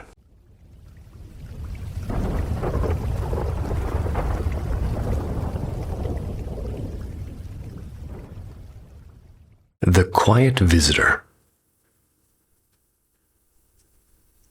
Hi, I'm a woman in my mid-30s. I've been in healthcare since I was barely 17. My faith in Christ and in keeping a heart free of bitterness shapes how I live. I also carry a quiet certainty that there's more to this world than the eyes can measure. Realities we're not supposed to dissect or master, yet, well, they touch us all the same. I don't crave proof exactly, though. Over the years, life has shown me enough to know that something unseen is present. And last Thursday, for example, that presence made itself, well, felt in a way I can't quite brush aside. I've witnessed many strange moments, especially while sitting with those who are near death, and I've always stayed grounded, but my way of coping is simple. I hold space for people while I'm on duty, then I leave it on the uniform that stays behind in the laundry. That's how I stay whole. I've had odd incidents before, but I usually lock them away and pretend they never happened. And for a long time, I believed that worked, and now I'm wondering, was I really coping or just postponing a conversation with something persistent? That morning, my assignment was a one-on-one care with a resident battling dementia, deep anxiety, and vivid hallucinations. After a long while, she settled into a sort of rare calm. Her private room opened into a sleek white-tiled bathroom via a sliding frosted door, and from my chair I could see almost everything, except the far corner where the walk-in shower sat hidden behind a half wall. There were no windows, no vents big enough for a trick, and only one entrance, the door behind me. Neither of us moved. Then as the building hummed softly in mid-morning silence, the shower burst to life. I didn't gasp, I simply rose and I stepped in, turned the handle until the water stilled. My resident kept her fragile peace, and I kept mine, and I knew what I'd witnessed, but words felt unnecessary. When my shift ended and I changed in the locker room, I spoke softly to the empty air. Some things I do that, or rather sometimes. Today was good, but whoever or whatever needed to show up, thank you, and please stay here. You're not tied to me. Walking to my car, I wondered if that small prayer was enough. I'm no thrill seeker chasing the supernatural. I don't watch ghost shows or dabble in rituals, yet something about that gentle, almost polite disturbance. A faucet turned by unseen fingers. It lingers like a question I haven't answered.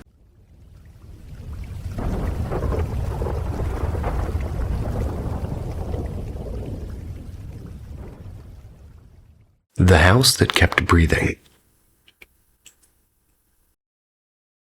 When my girlfriend Emily moved into a quiet blue house with her best friend, we joked about how much it felt like a set from an old mystery film.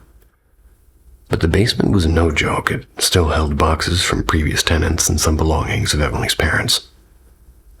They'd stayed there briefly before her, and the place carried a strange heaviness, like someone invisible was watching. One slow morning, while Emily and Claire were at work, my friend Luke and I were chatting about that basement. Half as a dare, we pressed our ears to the basement door. And that's when we froze. Soft, deliberate footsteps echoed from the bottom of the stairs. The house had sat empty for a week before Emily moved in. The neighborhood wasn't exactly the safest. So we swung the door open. Nothing. Just a cold draft and some dust. An hour later, as we sat above the basement in the living room, the weirdness deepened. Got up to grab my phone charger, but a sharp thud shook the floor beneath me, like something had struck it from below. Almost instantly, there came a slow knock on the basement door. We waited 20 tense minutes before going down. No one. Every window was sealed in cobwebs. Yet on a shelf sat a chipped ceramic mug that we'd never seen, its bottom coated like with something black and fuzzy. Luke, poking through a corner of old belongings, unearthed a black beanie marked with a hand-painted pentagram. We exchanged a look and silently agreed to leave it for another day. But the house didn't leave us alone. A week later, Claire moved out, said that she couldn't sleep well anymore. And that very night, the light switch at the top of the basement stairs began to flicker on by itself. And 2 mornings after, I heard my dad call my name from the kitchen. Except my dad lives 2 states away. Has never set foot in that house. The kitchen door sits directly beside the basement door. Last night was the most unnerving update yet. Emily was getting ready for bed and tried to turn off the hallway light by the switch in her room. Just wouldn't budge. She walked to the far end of the hallway to use the other switch. Her cat, usually calm, hissed at the first switch and bolted. As Emily reached for the second switch, she heard a crisp click. The switch by her bedroom flipped itself back on. Now Emily swears that she hears faint breathing near the door when the house goes silent. And that black beanie with the pentagram, well, it's no longer where we left it.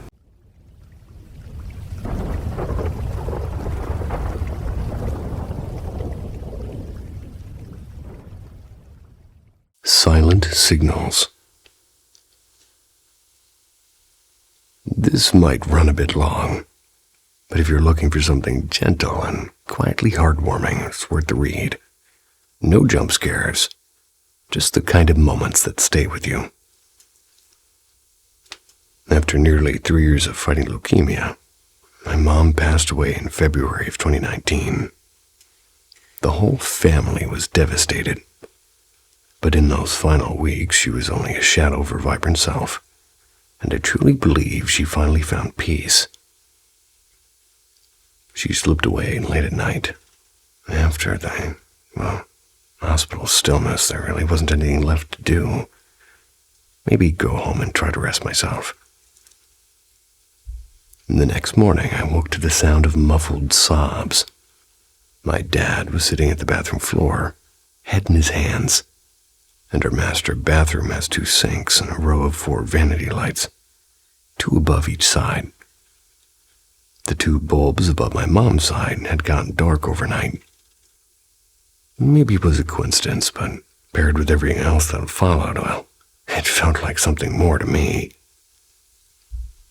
A few weeks later came the funeral, and after the service, my dad, my closest friend, and my girlfriend came back to the house. As soon as we opened the door, the hallway smoke detector shrieked to life. We froze, hearts hammering, but nothing was burning. The alarm, it seemed to stop as suddenly as it had started. In 20 years of living there, we'd never had a single false alarm, and we haven't since. And the last moment was stranger still. About a month later, my dad and I were frantically trying to pack for a school business competition. Mom had always been the one to organize things like this, and without her, we were both frazzled and snipping at each other. Then, crack! A sharp sound from their bedroom. We rushed in to find the closest pole.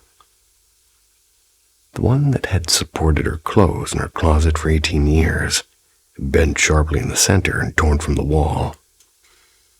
The clothes were untouched, almost neatly pooled beneath, and both of us just stopped.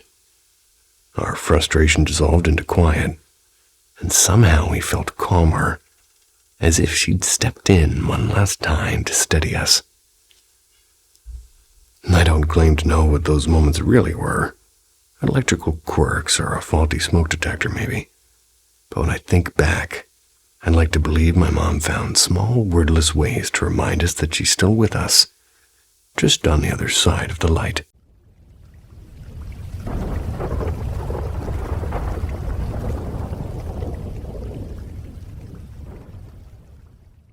The Thing by the Stop Sign.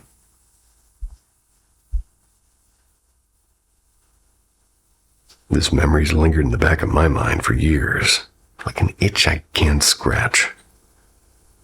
The event took place in 2016 when I was a junior in high school, crashing with a few friends at another buddy's house for the weekend.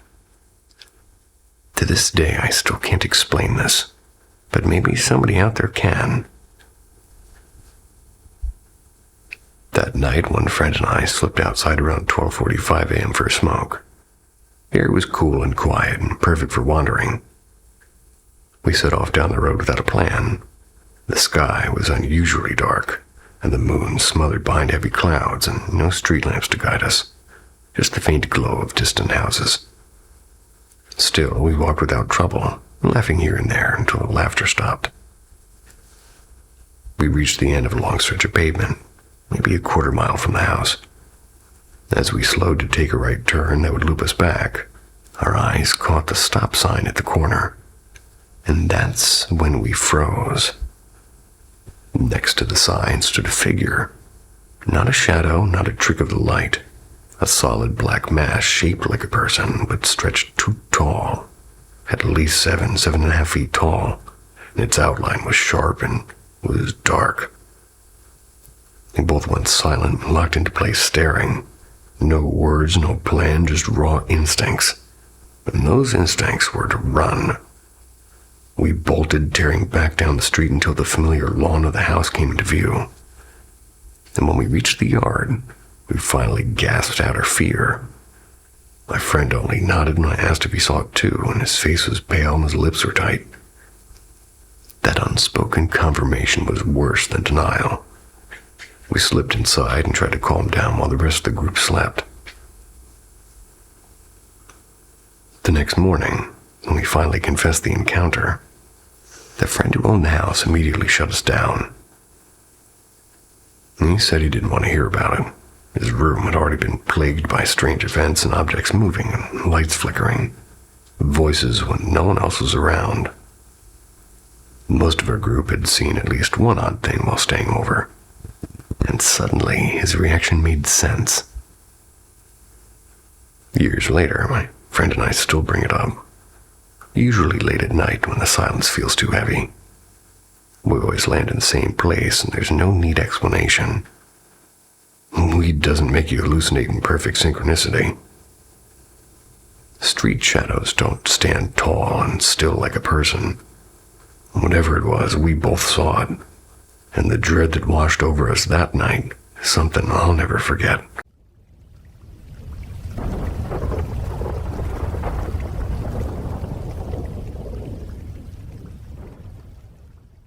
The doorway that waited.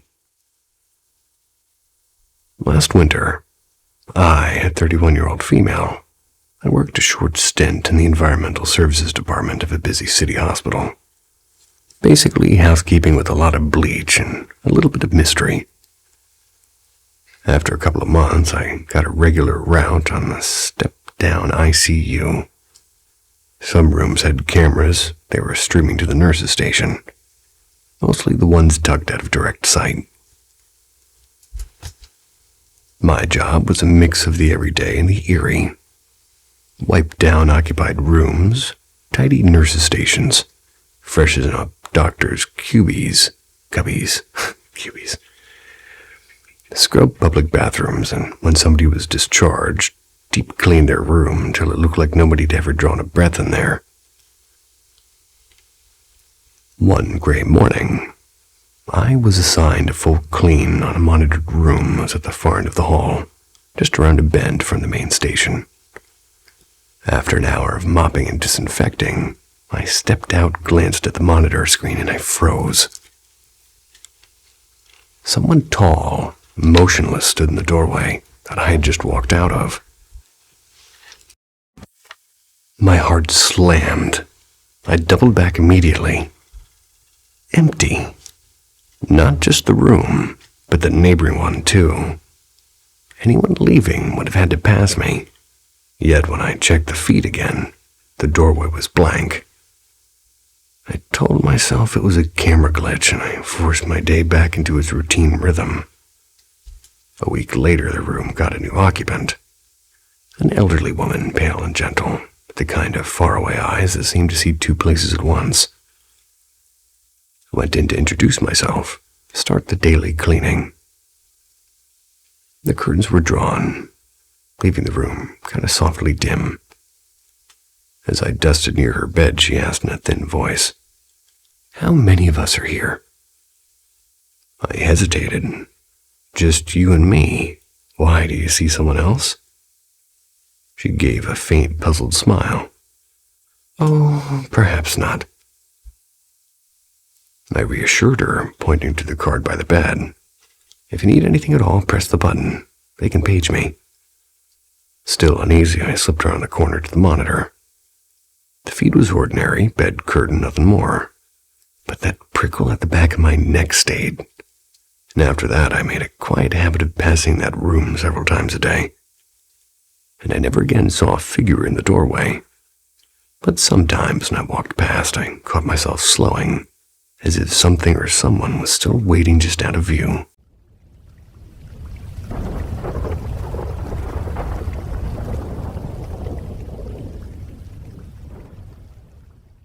The red string in the barn.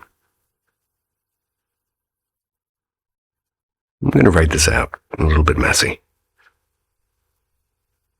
19, living out my grandparents' farm in Kentucky. Went through this dumb, heartbreaking breakup, and the guy, we're going to call him Matt, wasn't even that great, but he was my first real boyfriend, you know. I was wrecked and I couldn't eat for days, and I walked around the pasture like some ghost, and my cousin, half-joking, told me, "Tie a red string around his name and hide it in the barn rafters, and he'll come crawling back." Some old Appalachian folk thing, probably.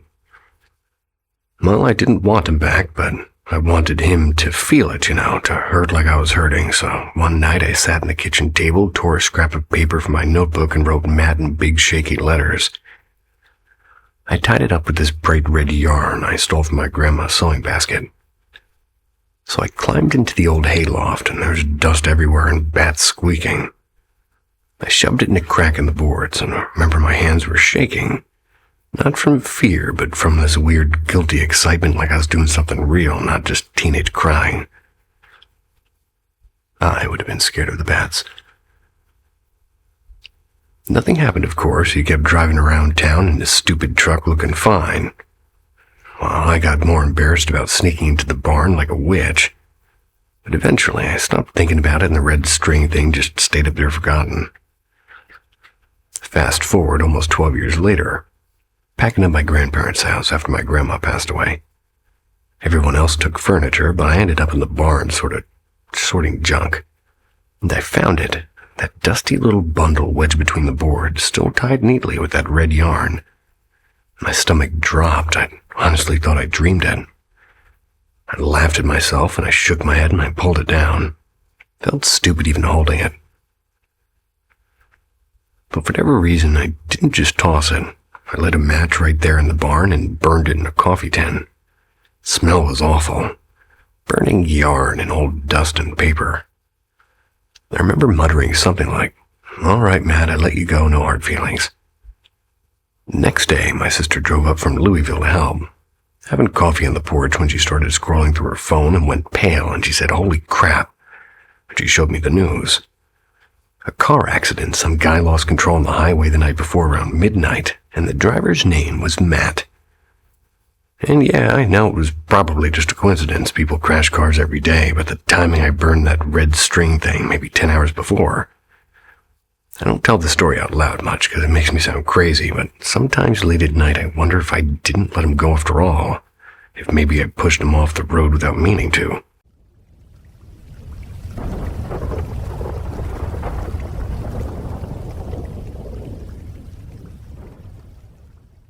The Voice in the Quiet.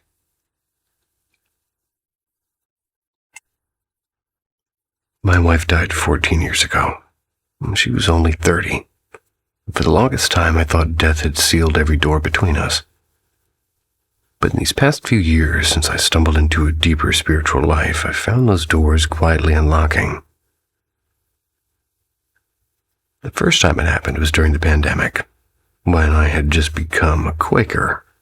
Quaker worship, if you don't know, it's about sitting in silence, waiting for that still, small voice of God inside you. One morning, my eldest son agreed to sit with me.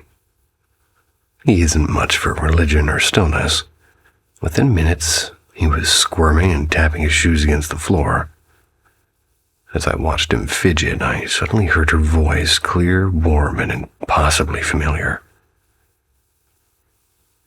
It was in a different language, and, Sin ganas ni el café sabe bien. Without desire, even coffee has no taste. That was one of her sayings. Rose not in my ears, but from somewhere in my chest, as if my heart remembered her before my mind did. I knew instantly our son wasn't gaining anything by being there. It wasn't his path, and I never asked him to come again. The second moment came late at night. I was drifting on the edge of sleep when I heard her whisper my name in the room, as real as if she stood beside me. Then the mattress dipped just slightly, the way it does when somebody sits down. I opened my eyes to nothing but darkness. Yet I wasn't afraid. I felt startled, yeah, but not afraid. The most recent time was only a week ago. I dreamed I woke in her arms and we laughed together, catching up on the children and the grandbabies, and the year that had passed without her. It was all so ordinary, so casual, as though time itself had been fooled. Then I realized I was dreaming, and I told her I didn't want to wake but had to. I kissed her, and as I opened my eyes, I could still feel her hand laced in mine, warm and steady, long enough for me to fall back asleep smiling. Once or twice she's even spoken to me about what comes after. She says it's hard to explain, that it feels like everyone is together and separate but inseparable, and individual and yet part of one another. A chorus, not a crowd.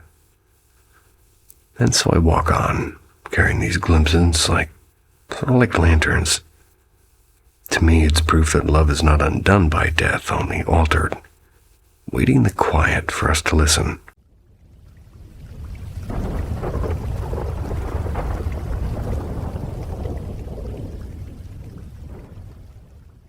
The Night of Vanishing Hours.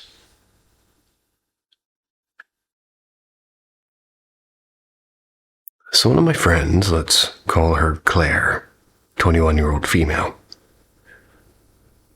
They've always been the steady, goal-driven type, and, well, yesterday, though, something cracked open.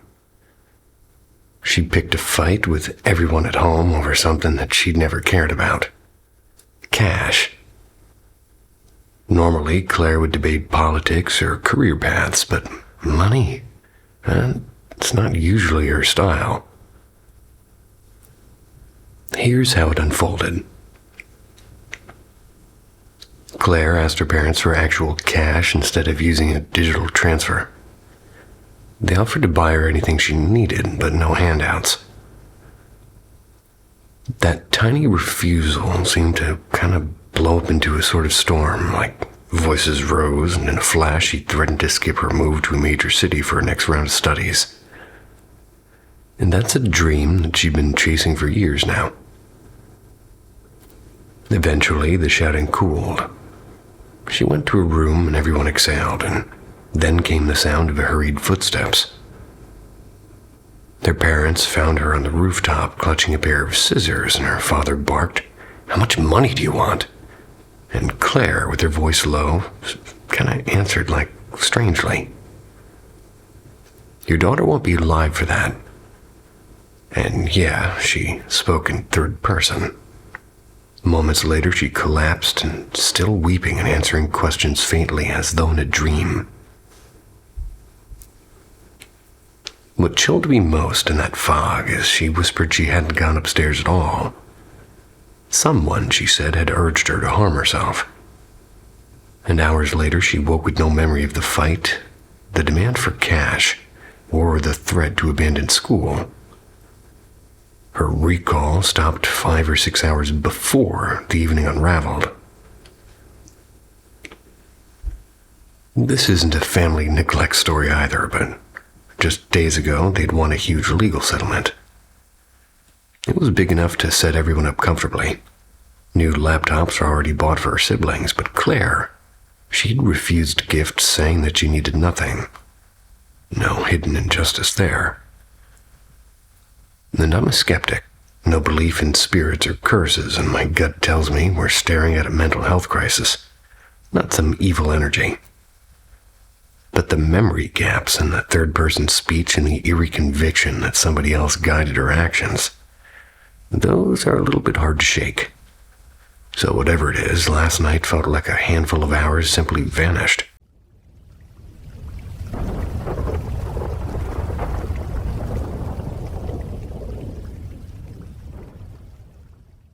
The Hand in the Dark.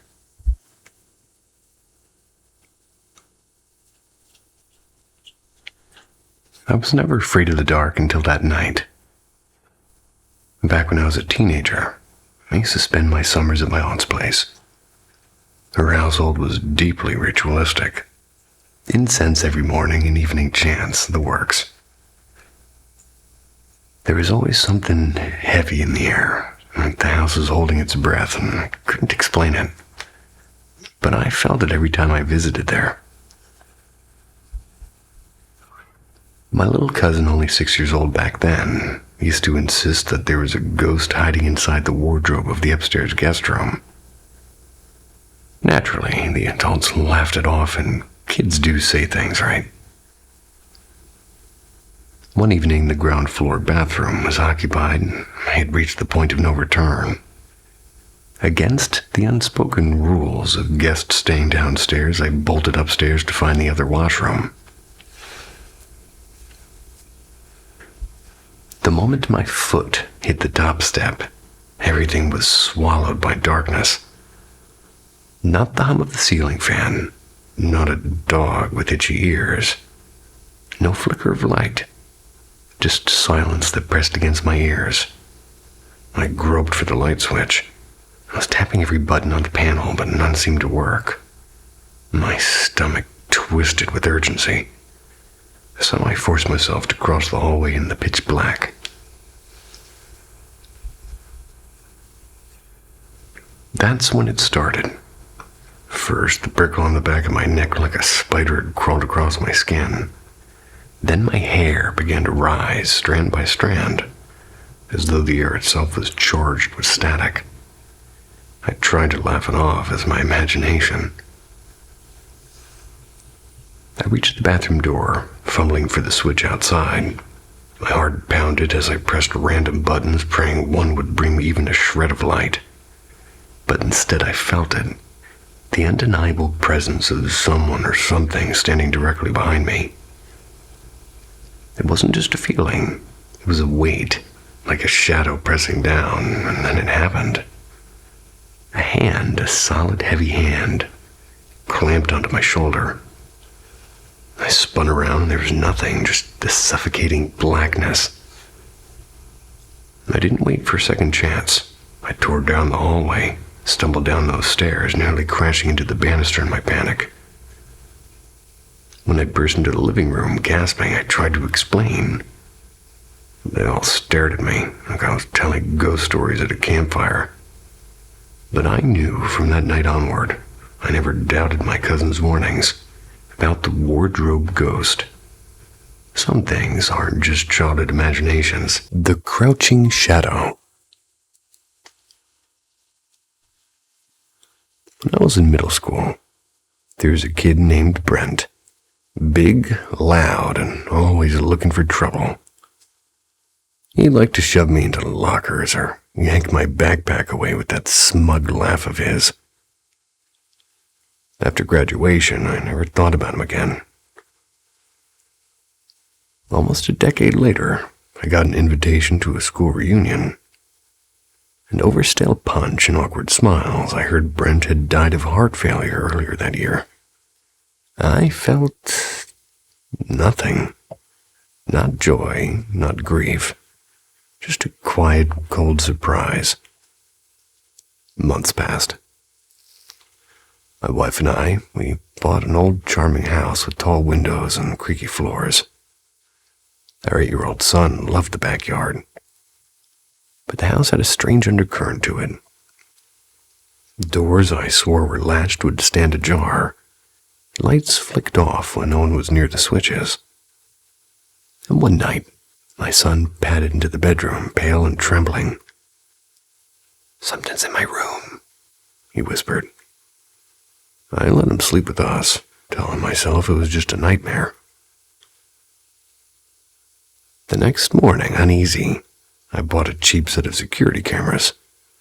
I set them up, 2 in his room, 1 in the kitchen, 1 in the living room, and 1 in ours. The first night, nothing on camera, though I did hear like faint footsteps downstairs. The second night, a shape had skimmed across the edge of the kitchen feed. Dark and human, but wrong. My wife went white when she saw the clip. The third night, silence. And the fourth night, horror. Watching my son's room on my phone, I noticed the far corner seemed impossibly black. So I switched to the other camera and nearly dropped the device. Something was crouching, something huge and hunched, fists on the floor, its face lost in shadow, staring directly at my sleeping boy. I woke my family in seconds. We drove straight to my parents' house and have never been back. And that was 2 days ago. My son has thin scratches along his arms. I keep replaying the timeline. Brent died 7 months ago, and his last address 2 streets from our new home. Can't shake the certainty that he's here, still bullying and still watching. Only now from somewhere no lock or camera can keep out.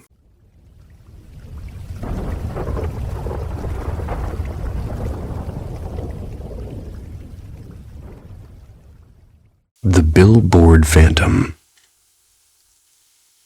When I was 16, I worked late shifts at a fried chicken joint. It was off a quiet 2-lane road. The place sat in a squat brick building that had once been a cozy family diner. It was tied to the roadside inn next door. Locals said the inn's founder adored that diner, never forgave himself when it folded and was sold to a franchise.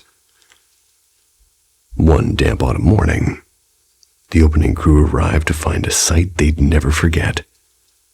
The motel owner hanging from a billboard just beyond her back lot, framed by a pale sunrise. After that, nothing in our kitchen felt ordinary again. It began subtly. Warmer doors would snap open and shut on their own. Click, dunk, click, dunk. Even when no one was nearby.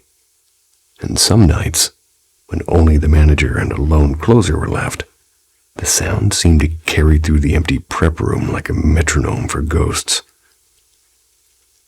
Soon, the biscuit trays joined in. Oh yeah. At first, they merely tipped and clattered to the floor, but within days they started sailing clear across the kitchen, as if flung by invisible hands. And more than one of us saw it happen midair. One night after closing, the whole crew collapsed into the dining room for a breather, and above us hung a promo rack of souvenir cups. Without warning, something struck it with a sharp slap. Cups rained down behind a half wall, but when we hurried over, they weren't scattered. They were all perfectly upright, like someone had arranged them one by one. And that was the moment Tyler, our loudest cook, lost his nerve. "Screw you, ghost," he yelled and bolted for the fryer station. A coin no one has ever found. Really, where it came from, it seemed to whip across the room and pinged him on the back of the head, and every single one of us saw it. My last night sealed the decision to quit. I just finished scrubbing the sinks. I was rolling the trash into the alley door when the rinse hose snapped alive. It sprayed full blast into my face and wouldn't stop. It was as though someone with an unseen force had their foot on the pedal. When it finally sputtered out, silence filled the kitchen like a held breath. I wheeled the garbage outside, clocked out, and never came back. To this day, when I drive past that faded motel and its leaning billboard, I swear I catch the faint echo of metal doors softly click-dunking in the dark.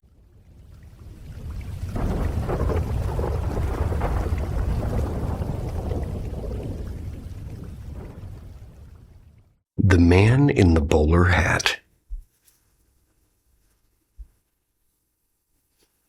This is one of those family tales that's been told and retold at every gathering. But here's how I remember it. It had just turned 4 the very day we moved into our new house. A small, bright place. It's built on a plot of land that had once belonged to my great-uncle. Of course, I didn't know any of that back then. That first night, as my mom tucked my older sister into bed, I asked quite innocently, "Mom, who's that man in the hallway?" My mother froze, and for a moment she thought maybe she'd forgotten to lock the door, and some stranger had maybe slipped inside. She rushed to the hall and checked every room and every corner, and there was nothing. The house, it was silent, but I wouldn't let it go. "He's right there in the corner," I insisted. "Can't you see him?" She asked me what he looked like, and I described a short, smiling old man wearing suspenders and a wide, round hat. He had a mustache and held something that gave off a little smoke. Something I didn't have a name for, but later we all realized it was a pipe. I added that he'd waved at me and seemed very kind. My mom didn't say much, but I remember her face going pale. Here's the twist. My great-uncle had died years before I was born, and there was no photographs of him in the house. I didn't even know he had existed. The next day, my mom quietly pulled out an old family photo album for one of the more moving boxes. Without prompting me, she flipped through until I suddenly pointed at a picture and said, "That's him. That's the man from the hallway." In the photo, he wore suspenders and a round bowler hat.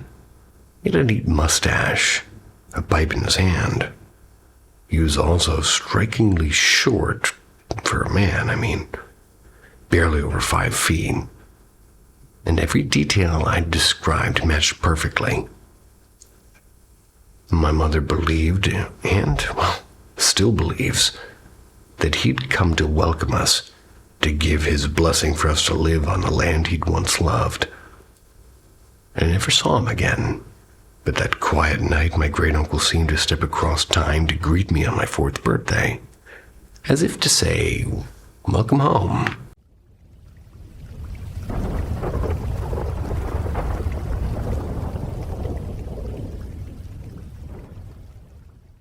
The map in the doctor's office. When I was about 10, I had a beagle. His name was Frodo. He vanished again, and it wasn't his first great escape. As usual, we blanketed the neighborhood with flyers. We paid for local radio spots. Days passed, and there was nothing. Then on one rainy afternoon, my father came home looking oddly certain. "Let's go bring Frodo back," he said. This was years before Lord of the Rings movies. My older brother were already lifelong Tolkien devotees. So we followed him down a lonely gravel road. It was well outside our usual search area. And there, in front of a quiet ivy-covered gate, sat Frodo, tail wagging like he'd simply been waiting for an appointment.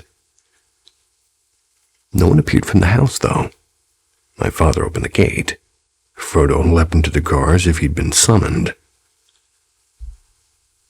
For 2 decades, Dad kept the mystery to himself. And then one winter night, with the fire crackling and glasses of wine in hand, he finally told us. And he's a physician, and on that day he'd seen a patient who, noticing his heavy mood, he asked him what troubled him. Dad explained about the runaway dog and a heartbroken kid at home. The patient seemed to smile and requested a scrap of paper and drew a neat map. "You'll find your dog here," he said. No explanation, just that simple. And the map was perfect. As Dad finished the story, silence settled over the room until my godfather spoke. "Some people are gifted with things that we can't measure." My mother looked at me and said lightly, "Like Julian, right?" Everybody turned. My godfather raised an eyebrow. "True?" I hesitated. For years I'd hidden small inexplicable moments, seeing shapes in empty rooms, sensing people who weren't there, as our family prized logic and science. But that night something shifted. "Yeah," I said. I told him about the ghosts of my childhood. Without a word, my godfather left the room and returned with a rare Portuguese vintage that he'd been saving. He poured it into a tall crystal glass and lifted his own and said, "To Julian, for the courage to share the unseen with us." And it remains one of the warmest memories of my life. A night when a runaway dog, a mysterious map, and a quiet toast stitched our family even closer together.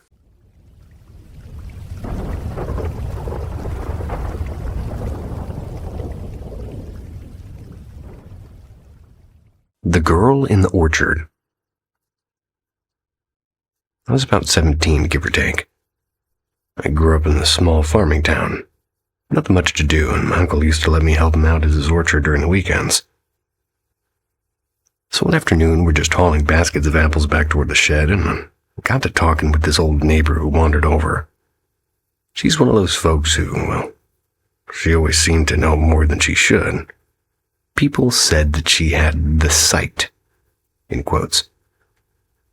Never seen anything actually ghostly myself, but I was into weird stuff like hauntings and UFOs and all the late-night radio junk. So I asked her, kind of half-joking, if she'd ever seen anything in the orchard. She didn't laugh, though. She just kind of squinted out toward the trees. Then she told me she'd be seeing the same girl for years now. She said she looked like a teenager, with long braids, always standing by the old fence line or sometimes sitting under the big walnut tree near the road. At first, she didn't think much of it, apparently. Thought maybe it was somebody from town wandering through, but the girl never aged, and she never answered if you called her. Later, she told me that my uncle's place was built on land that used to belong to a family who lost their daughter in some freak accident, like a barn fire, I think. Supposedly, the girl had been running around the orchard the day it happened, playing hide-and-seek. The part that sticks with me is while the neighbor was talking, I kept thinking about my cousin Emily. She died about 6 years earlier from a car crash. Same age, same braids, and my mind went cold, and for a second, I thought maybe, just maybe, it was her hanging around like she hadn't moved on. I actually came back to the orchard alone that night. Might have been dumb. Shed was busted, so it was dark as hell. Just me and the bugs. Sat on a crate and whispered like an idiot, telling Emily I was sorry and telling her it was time to come home and that we missed her. My chest hurt like crazy and I was just bawling there by myself. After a while, I swear this soft tap in my arm, like I turned and God, it wasn't Emily. It was a pale girl I didn't recognize. She smiled, really crooked, like her mouth wasn't used to it, and said in this whispery voice, "Take me with you?" Well, I don't remember much after that. I must have passed out because I woke up lying in the dirt with my jacket over me, like somebody had tucked me in.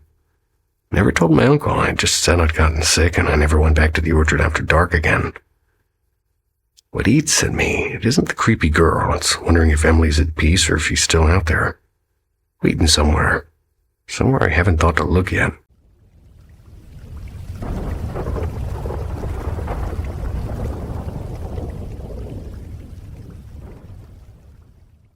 The cat that never left.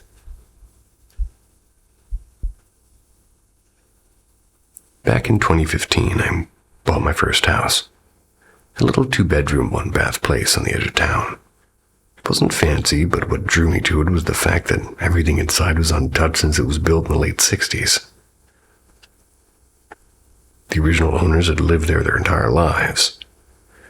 The only updates they ever made were repairs when absolutely necessary. It felt like stepping into a time capsule, and I loved the blank slate vibe. On my first walkthrough, one detail caught my eye. The garage wall was covered in faded cat calendars, all pinned side by side like wallpaper. In the living room, there's a light switch plate with a cartoon tabby that looked hand-painted. Clearly, a woman who had lived there adored cats. And as a lifelong cat person myself, 2 at the time, now 5, I couldn't help but think, okay, this is fate. I learned from the neighbors that the husband had passed away several years before, not in the house though. The widow was moving into assisted living and explained why the place felt so unchanged and frozen in her life's routines. For the next year, I went to town fixing it up and ripped out the shag carpet and rewired the entire place. I put in a ductless unit and redid the kitchen cabinets, even knocked down a wall to make the living room feel bigger. And during that time, I also met my girlfriend, and eventually she moved in. Now here's where it gets strange. Every once in a while, usually when I was in bed alone, I'd feel something jump onto the foot of the mattress. Not hard, just that subtle weight shift like when a cat hops up. Then slow, deliberate steps back and forth. Never went further than that, never touched me, never made a sound. Just that faint pressure of movement at the end of the bed. First, I chalked it up to my imagination, or maybe my body twitching as I was drifting off. But it kept happening, once every week or two like clockwork. 2 years in, I finally mentioned it to my girlfriend. I expected her to laugh it off. But instead, she froze and gave me that flat look people give you when they realize they're not crazy. Said she'd been feeling the exact same thing, but hadn't wanted to bring it up to me. Weirdest part is it was so consistent, so specific, and yet impossible to explain. I didn't feel threatening, just like a cat who never quite left its old home. We sold the house in 2021, moved halfway across the country. In our new place, not once has it happened again.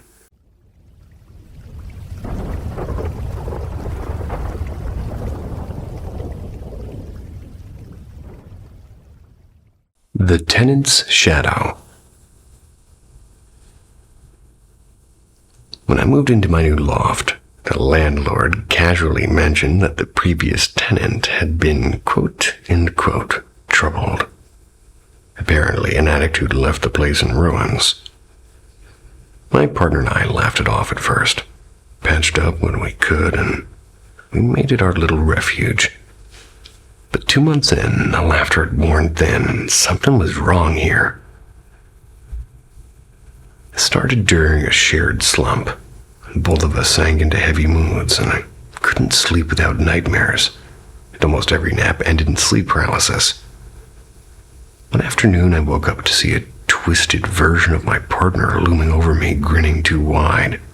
And the worst part was, she was at her office across town. Later that day, the apartment felt hollow. The kind of silence that hums in your chest while cleaning. Well, my partner stepped out to throw away a bag of trash. She left the main door open but latched the screen door, and a minute later I turned around, the main door was shut and the screen door swung wide. That latch does not move on its own. We panicked and we burned sage and chanted affirmations. We did this for about a week and everything was quiet. No paralysis, no nightmares, no sense of being watched. But then we hosted a get-together, friends and drinks and beer bottles scattered around, and nothing unusual. Till the next morning. The first time I used the bathroom was normal. An hour later I walked back in, the walls were crawling with flies. Dozens of them. I swatted them all down and I cleaned and sanitized, but they returned in waves. There's no cracks, no food, nothing rotting. They simply appeared. Gotta check that drain. Both of us felt it. Something was brushing past her backs like a tug on her shirt while she washed her hands. A cold breath on me at the sink. We cleansed again, scrubbing the mess and blessing the rooms, and just like that the flies were gone. So was the tapping and the breath and the presence. We pieced together our theory. Whatever lingers here feeds on chaos, on bottles and filth and disarray. And the night we let the apartment slip into disorder, it grew stronger, and once we restored order, it lost its grip. Some call the Lord of Flies Beelzebub. Well, my partner thinks it's something smaller and sadder.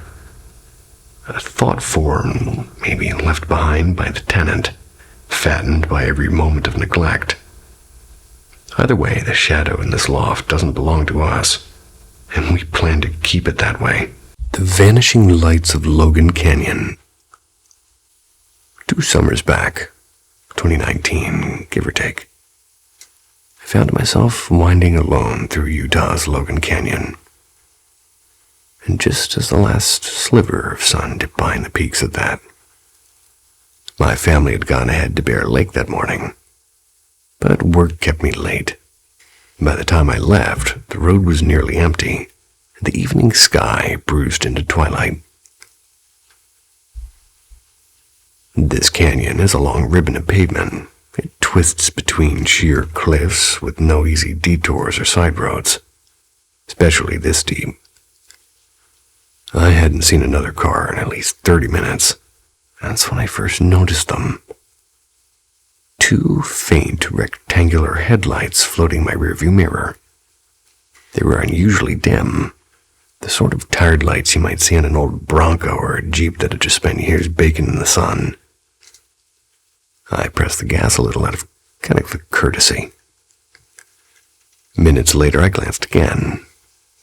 Gone. No turn-offs, no pull-outs, just rock walls and darkness. And a shiver of unease passed through me.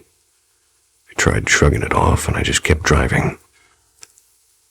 Another mile or two slipped by, and that's when a sudden glow caught my eye. There they were again, those same ghostly headlights, sitting so close behind it felt like they'd never left. Only how? No one could have vanished and then caught up so quickly. Not without reckless speed on that treacherous road. Hard thudding, I rounded several tight bends until the road straightened into a long downhill stretch. Perfect visibility. I twisted my seat to get a better look, and there was nothing. The road stretched behind me for a mile, empty. And then something stranger clicked into place. Not once, even when those lights were hovering inches from my bumper, had they thrown a single beam onto the asphalt or the trees. My car's own reflection never picked up their glow. Truly, it was as if I'd been staring at an image of headlights, not actual real ones. I drove the last miles with my eyes kind of flicking between the road and the mirror, but the lights never returned. To this day, whenever I think back on that canyon night, I can't decide what unsettles me more, that something might have been there or that maybe nothing was. Or maybe I had a bad alternator and stopped. I only say that because that's happened to me.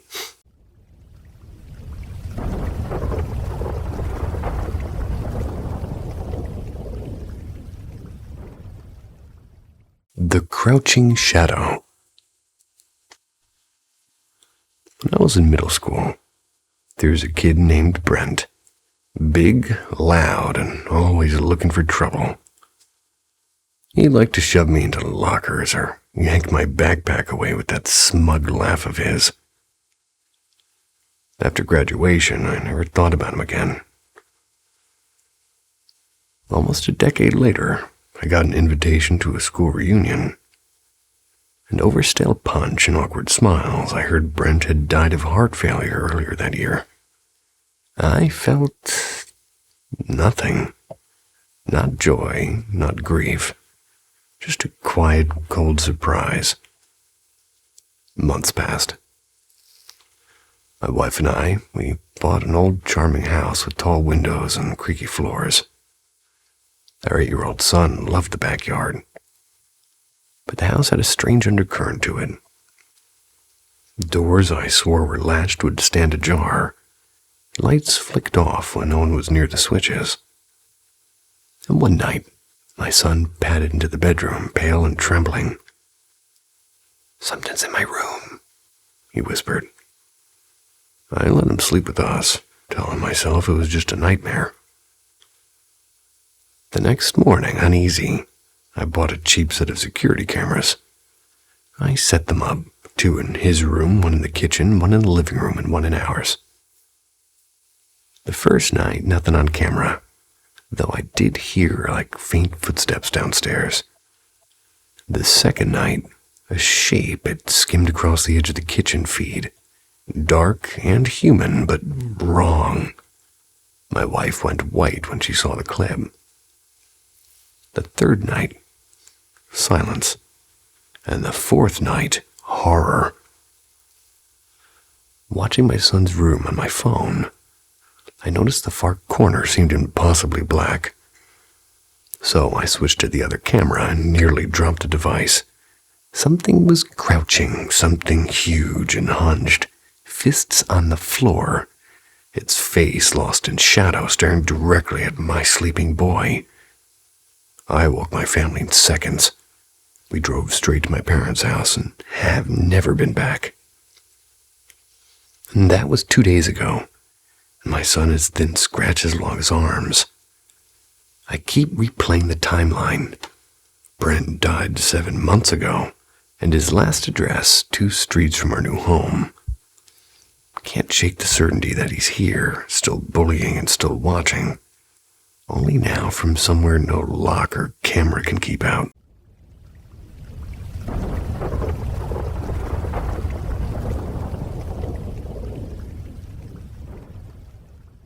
The Man on the Landing. About 6 years ago, I'm living in my family's old seaside house.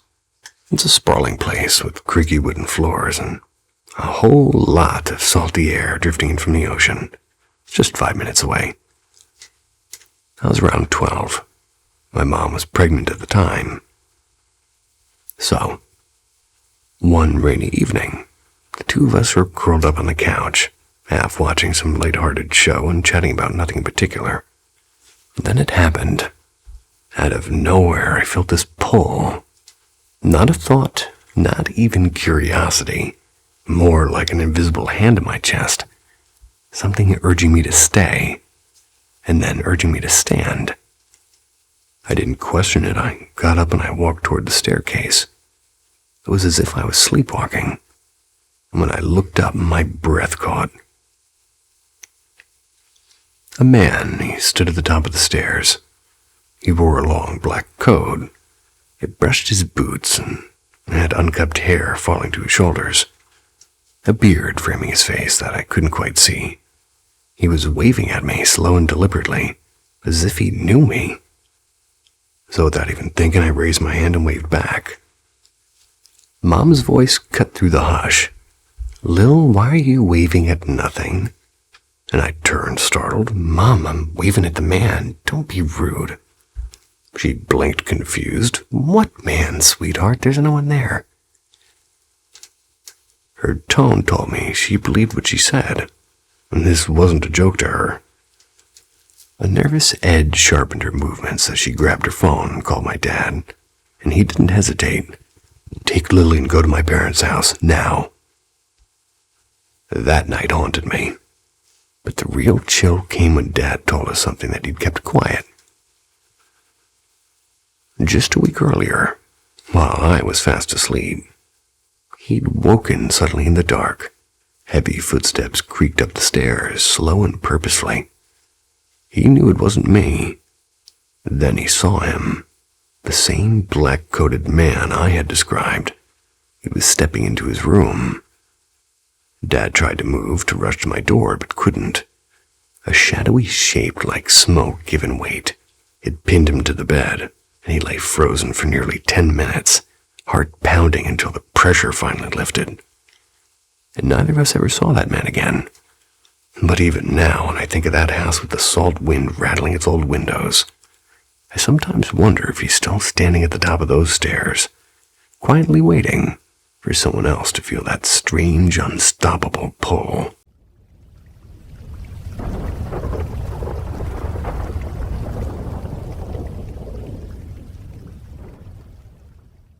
The Tall Shadow by the Lake. This tale was passed down to me by my father, a memory etched from his childhood in a small Assamese village. He and his brothers were restless boys then, always wandering into mischief. But their favorite pastime was fishing at the village pond with an old net. At first, the pond was generous. Each throw of the net brought up wriggling silver fish. But over time, the water grew stingy. Day after day, their net came up empty. Not even a stray minnow in there. Frustration turned to suspicion, and I began blaming an old man who lived alone nearby. He was known for rising before dawn, and the boys whispered that he must be sneaking out to rob them of their catch. Determined to prove it, they plotted an ambush. So one night they set their alarm before the rooster stirred. At around 3:30, the moon still hanging pale above the trees, they crept barefoot to the pond's edge. From the shadows, they spotted a figure crouching over their net. Convinced it was the old man, they shouted, "Oi, stop stealing our fish, old man." But then the figure rose, and it kept rising. My father insists it loomed at least 10 feet tall, and its outline was strange and too long and too crooked and too fluid to be human. For a heartbeat, they froze. They were paralyzed by shock. Then fear overwhelmed them, and they bolted all the way back home without daring to look back. And when they breathlessly recounted the vision, the elders nodded grimly. It wasn't the old man. It was the Gurapek. In Assamese folklore, the Gurapek is a water-dwelling spirit, a demon with the torso of a human and the lower half of a horse, though some claim it appears only as a shifting shadow. It's said to lure victims with illusions, bending its form at will. Some confuse it with another being called the Dot, but whether they're kin or one and the same, no one seems to agree. One fact, however, is never disputed. These creatures haunt the edges of lakes and rivers, masters of disguise, patient in their lurking. And after that encounter, my father and his brother swore never to fish at that pond again. And to this day, whenever he tells the story, his voice drops low, as if afraid the Gurapek still listens from the water's edge.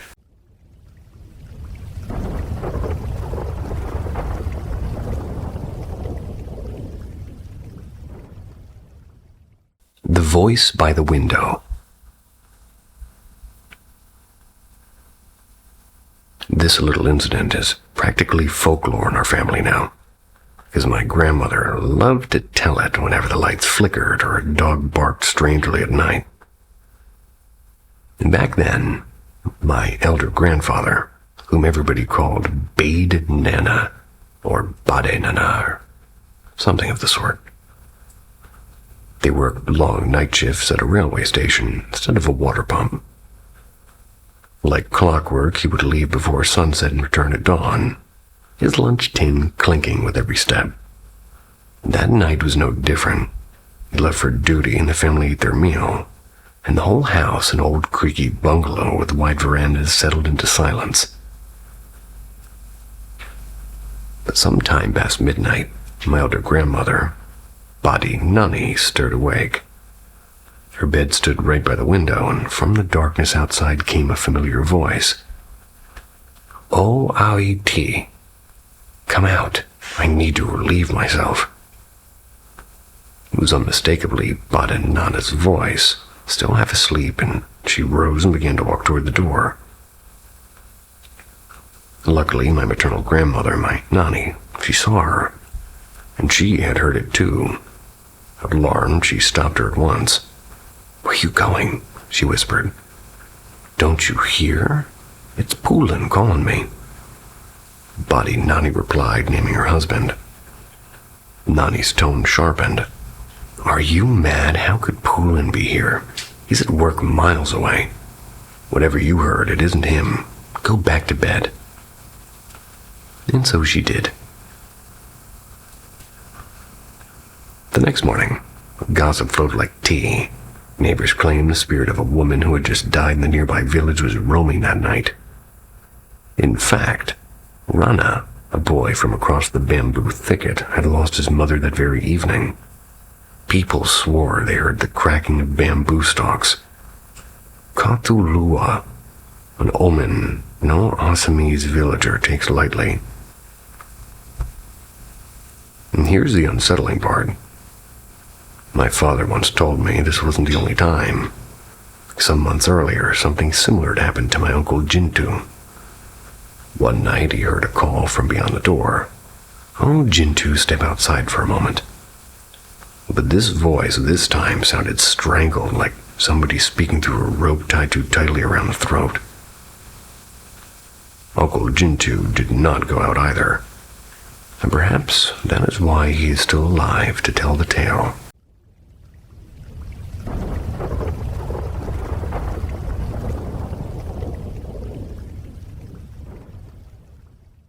The old cabin and the breathing thing. I was reading a lot of people's other stories on here, and I'm hoping that by telling my own story, at least somebody won't think I'm totally nuts. A few years back, I moved into this old hunting cabin and belonged to my uncle. Middle of nowhere, cheap rent, and thought it'd be peaceful. First week was fine, then one night I woke up to the nastiest smell, like rotting meat mixed with vomit. It was strong enough that it actually yanked me out of sleep. I tore through the place looking for a dead mouse, or maybe food I forgot in the trash. The smell just vanished after like 20 minutes. A couple weeks later, I'm sleeping alone because my girlfriend at the time stayed in town. Around 3 a.m., I heard what I swear it was somebody breathing hard in the corner by an old wardrobe. Heavy, like they'd been running. I sat up and, this part I hate saying, I swear I saw hands, pale hands curled around the wardrobe door. I told myself it was just shadows, but then 3 loud knocks came from under my bed. Not creaks, not pipes, but knocks, deliberate ones. Like somebody hitting wood with their knuckles. Months went by quietly, and I thought maybe I'd just spooked myself. Then one morning after a storm, I heard that breathing again. This time louder. Filled the whole damn room. I panicked, grabbed my jacket, and ran into a little den where my Xbox was hooked up. Trying to distract myself with the game, but the doorknob to the den started rattling. Slow and steady, like somebody testing it. I flung the door open and nothing. Woods outside and dead quiet. The door kept rattling on and off all morning, though. Even tried recording it, but of course the second I hit the record button, it stopped. But the worst were the whispers. Making coffee, totally sober. Well, that's good. I heard whispering in the next room. Not one voice, but like a bunch all muttering fast, like a crowd in a church or something. Couldn't make out words, just this weird hissy chant. Lasted maybe 10 seconds and then silence. Never really told my uncle about it. He just laughed when I mentioned the cabin felt off. Said his grandpa died in that place, but brushed it off like nothing. Kept a little cross by my bed after that, even though I'm not really religious. Could have been stress, could have been my head, and I do still get goosebumps thinking about those hands on the wardrobe door. Moved out after the lease was up. Nothing like that's happened since, but sometimes at night I'll wake up thinking I hear that breathing again.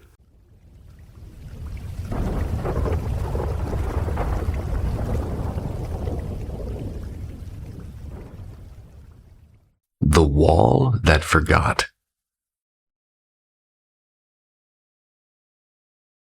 I'll start by saying I don't believe in ghosts or portals or really anything paranormal.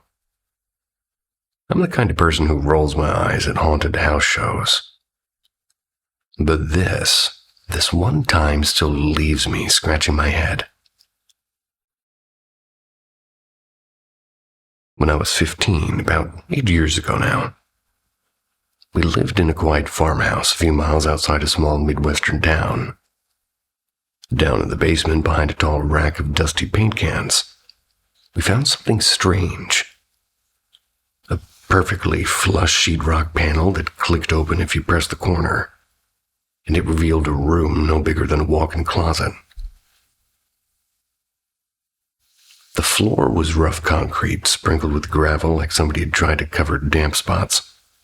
And inside was a single folding metal chair, a bundle of old copper wire, and a circle of dented tin cups. No light bulb, no windows. Just the faint smell of rust and wet earth. My mom joked it must have been some kind of Cold War hideout. One summer afternoon, my friend Mason and I went in with flashlights. We kicked gravel and stacked the cups and talked about turning it into a secret hangout. We never really did, though. Mason moved 2 towns over that winter. 2 years pass, and one rainy Saturday I suddenly remembered the hidden room. Went downstairs to see it again. Only it wasn't there. The wall where the seam should have been was solid.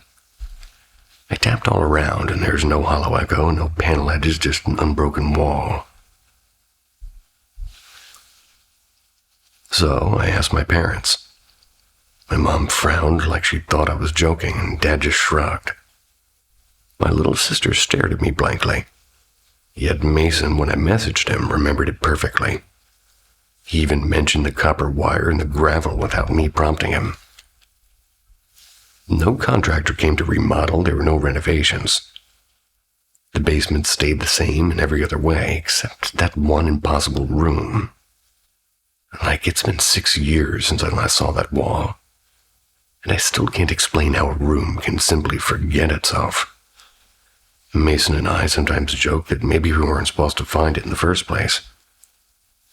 But sometimes, when I visit my parents and walk past that same corner of the basement, I swear I still smell the faint metallic scent of rain-soaked gravel.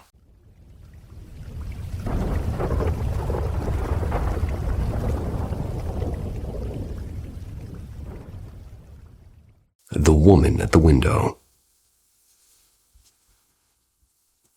Ever since I can remember, odd things have followed me like a quiet shadow. My family came from an old country farm where superstition was a second language. Ghost stories weren't just stories, they were all warnings. And one summer, my cousin was almost pulled into something we couldn't see. She sat by the window, chattering with a quote-unquote girl outside that no one else could see. My uncle rushed in, yanked her back, and hid her beneath a quilt. Later that night, I glimpsed that same pale figure at my own window. Long black hair seemed to brush against the glass. I buried my face in my mother's chest, too terrified to even scream. The strange visits, they never really stopped. Friends seem to hate staying over because doors creak when they shouldn't, and lights flicker and the air feels heavy as if it's waiting. But my dreams, they're the worst part. There's even the same woman. Dark hair seems to hang like a curtain and eyes that are basically swallowing the light. And sometimes she whispers in a language I don't understand. Sometimes she presses her hands to my throat until I jolt awake gasping, but when I quote-unquote wake, I'm still in the exact spot where she's there, as though I was only blinking. Once I felt a palm on the back of my head, forcing my face into the pillow. And the only thing that saved me was the absurd thought that this is such a dumb way to die. And for a while, things calmed down after I rearranged my room. I pulled the bed away from the window and the door, but lately, the dreams had turned ritualistic and disturbingly intimate. Once, she slithered across the floor while I was bound, and her cold fingers were tracing my neck and her breath like winter air. At another time, she cornered me in a dream bookstore, but her mouth was opening wider than in any human I've seen. And it was revealing this endless tongue. I wake up weak and slouched and my shoulders heavy as if she's still riding them. And my best friend half-jokingly suggested that maybe a curse is at work here. Something old and tangled in my family's past. My father's wild youth just kind of whispered rumors of witches, which doesn't seem to help me. And I don't know what scares me more, the thought that she isn't real and it's all in my mind, or the possibility that she is, and she's not finished with me.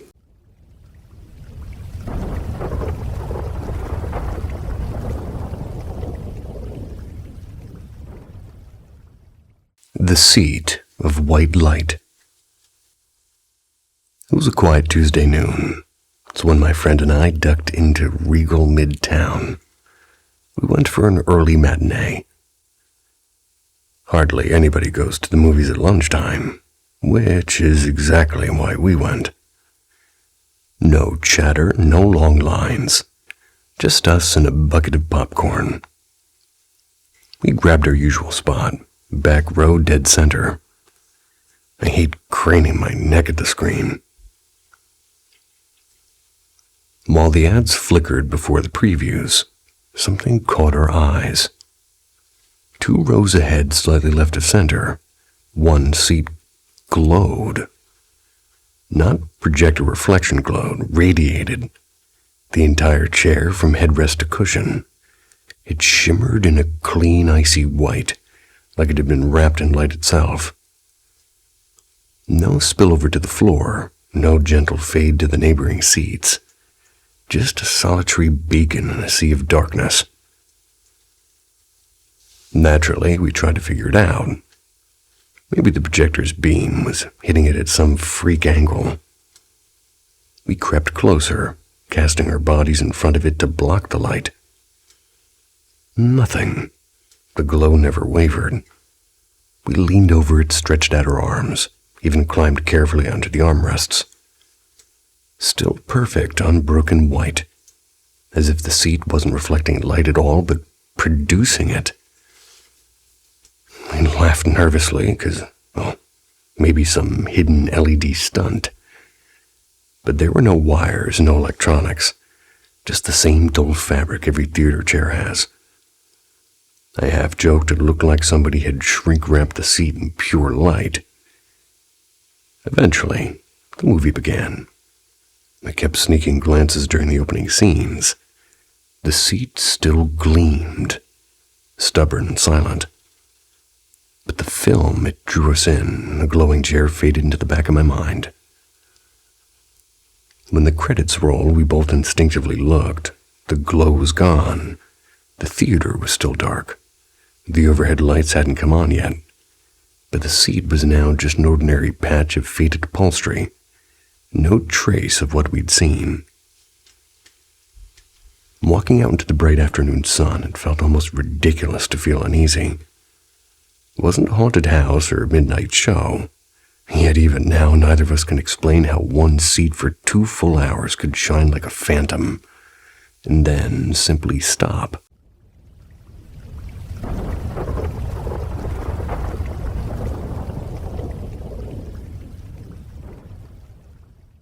Midnight Echoes.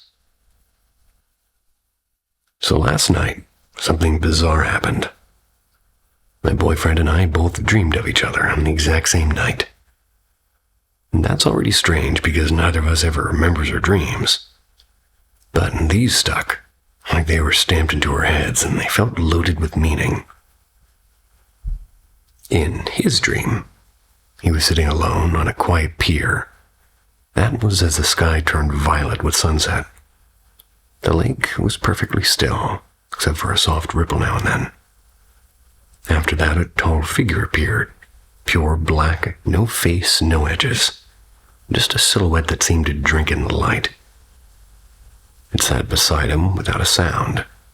At first, he thought it might be me, but when he turned, there was nothing human about it. The figure began speaking, but every word was a warped hum that he couldn't decode. He shifted down the pier and it slid closer. He tried to ignore it and it leaned in. When he willed himself to wake, his body wouldn't move. The figure's voice rose into a muffled scream like a radio trapped underwater. Finally, he snapped awake, heart pounding. He swears the presence felt exactly like me.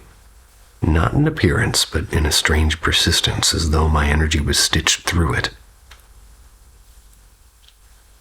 Meanwhile, my dream had unfolded under an ancient oak tree. It was lit by a slow golden dusk. I was sitting on his lap face to face when the girl from high school wandered past and said something I didn't catch.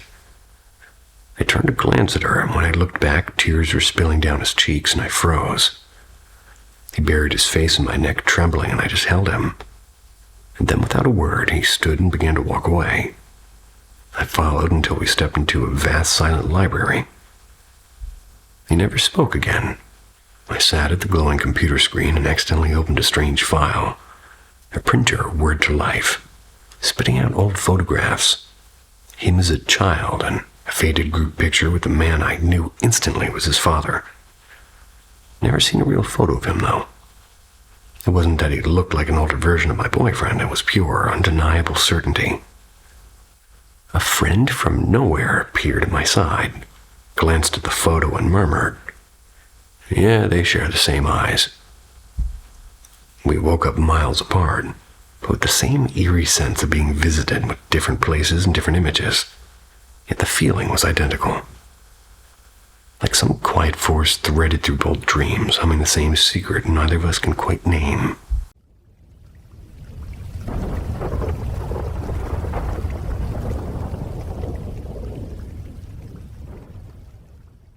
The fourth floor shadow.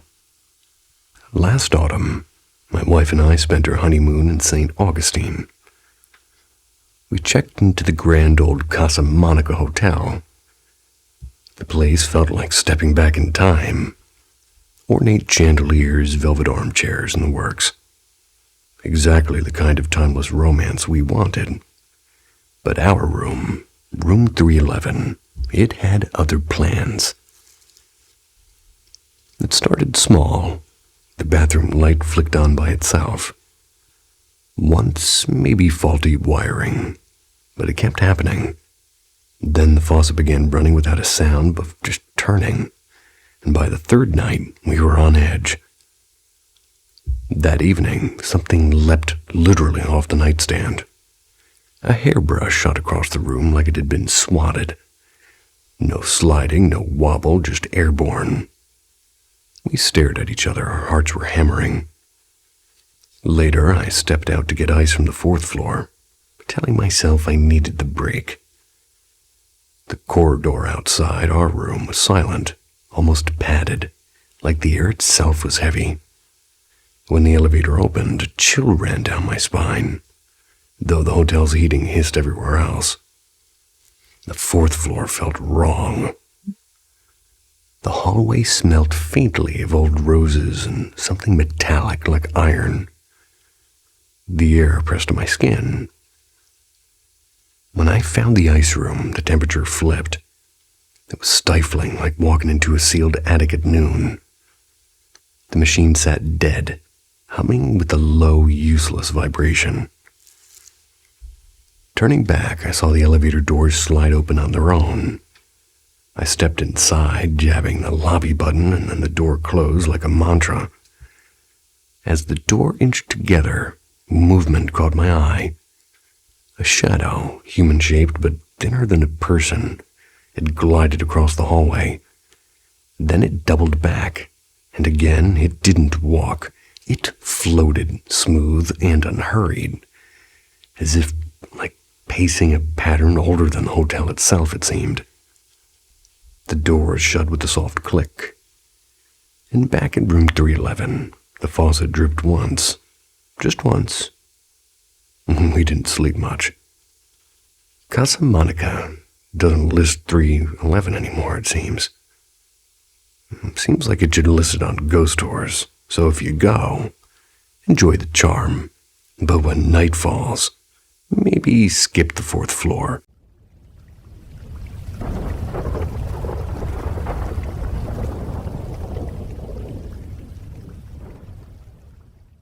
The Midnight Bell, and the Vanishing Kisses. This is a story passed down from my dad. So, a few edges you could say might be fuzzy, because it's 30-something years of that, and it can kind of do a thing to a memory. But here it goes anyway. It all began right after I came home from a hospital. A coworker of Dad's had gifted him a large, factory-sealed glass jar of Hershey's Kisses. They were silver and purple foils, and they were glinting like treasure to me at the time. Knowing his own sweet tooth, Dad stashed the jar at the very top shelf of his bookcase. A spot so high that even Mom would have needed a step stool to reach it, and this will matter later, so trust me. Within days of my arrival, strange nights happen. Like at random hours, never the same twice, a soft, delicate bell would ring from somewhere in the room where I slept. And if I spent the night in my parents' room, the bell sounded there, and if I stayed with Grandma or my aunt, the bell migrated too. Everyone eventually heard it, and at first they blamed exhaustion or postpartum nerves. Maybe a draft shaking something loose. But the bell kept ringing. Weeks later, Dad, ever the neat freak, was rearranging his shelves when he seemed to freeze. The candy jar wasn't as full as before. Not a single foil wrapper was laying around, and the factory seal seemed to still be intact. The jar itself looked untouched and perfectly aligned on the shelf, and the bell and the disappearing chocolates kept pace. When we moved upstairs to a sunnier apartment, the nightly chime followed as though it had packed its own ghostly suitcase. The chocolates kept dwindling, and then as abruptly as it began, it ended. No one can quite agree when, but Mom insists it stopped when I was about 6 months old. Dad swears it coincided with the passing of a distant relative, a reclusive great-uncle with a fondness for bells and sweets, whose story deserves a whole other telling. They've asked friends and family for decades, but no one has heard of anything like it. A tiny midnight bell that follows a newborn while a sealed jar of chocolate quietly empties itself. To this day, we wonder, was it a family spirit checking in, or trick of the memory, or something stranger that visits the very young? Or somebody like me when I was a kid that can take off the factory seal, eat the candy, and put the factory seal back on. Guilty of that.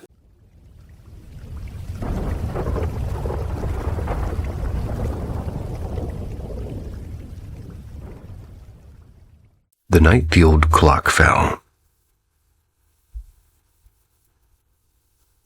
This might sound dumb, but I swear it happened. I was maybe 16, and at that time I was living at my grandma's place. It was during the summer.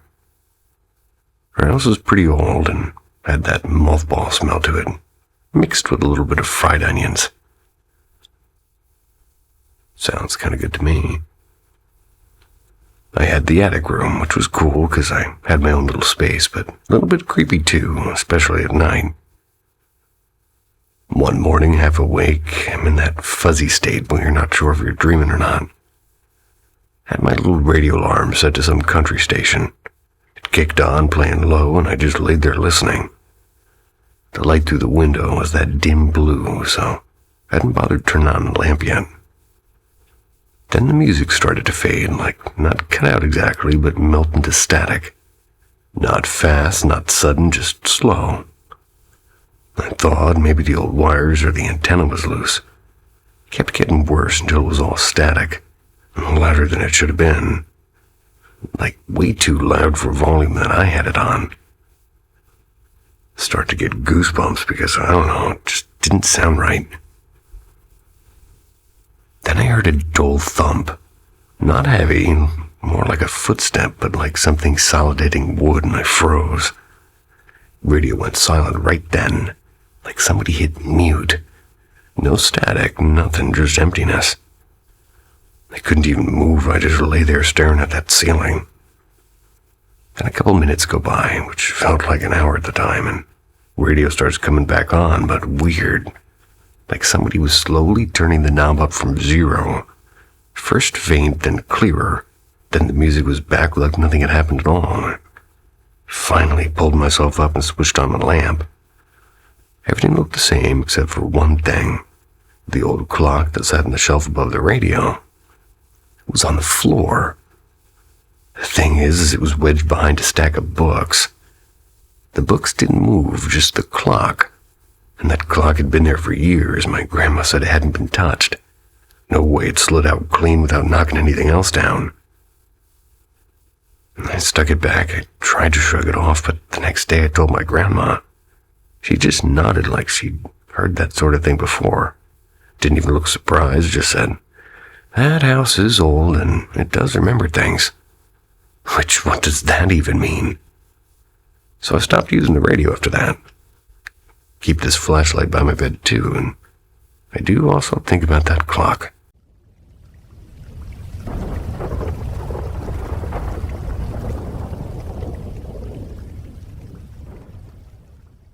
The carnival that froze. This was back in 2016. A small-town summer carnival. The kind where the Ferris wheels all, well, let's just say, doesn't quite look safe. And the kind where there's the 3 colors of cotton candy. The blue, the pink, and the white. There is only blue to me.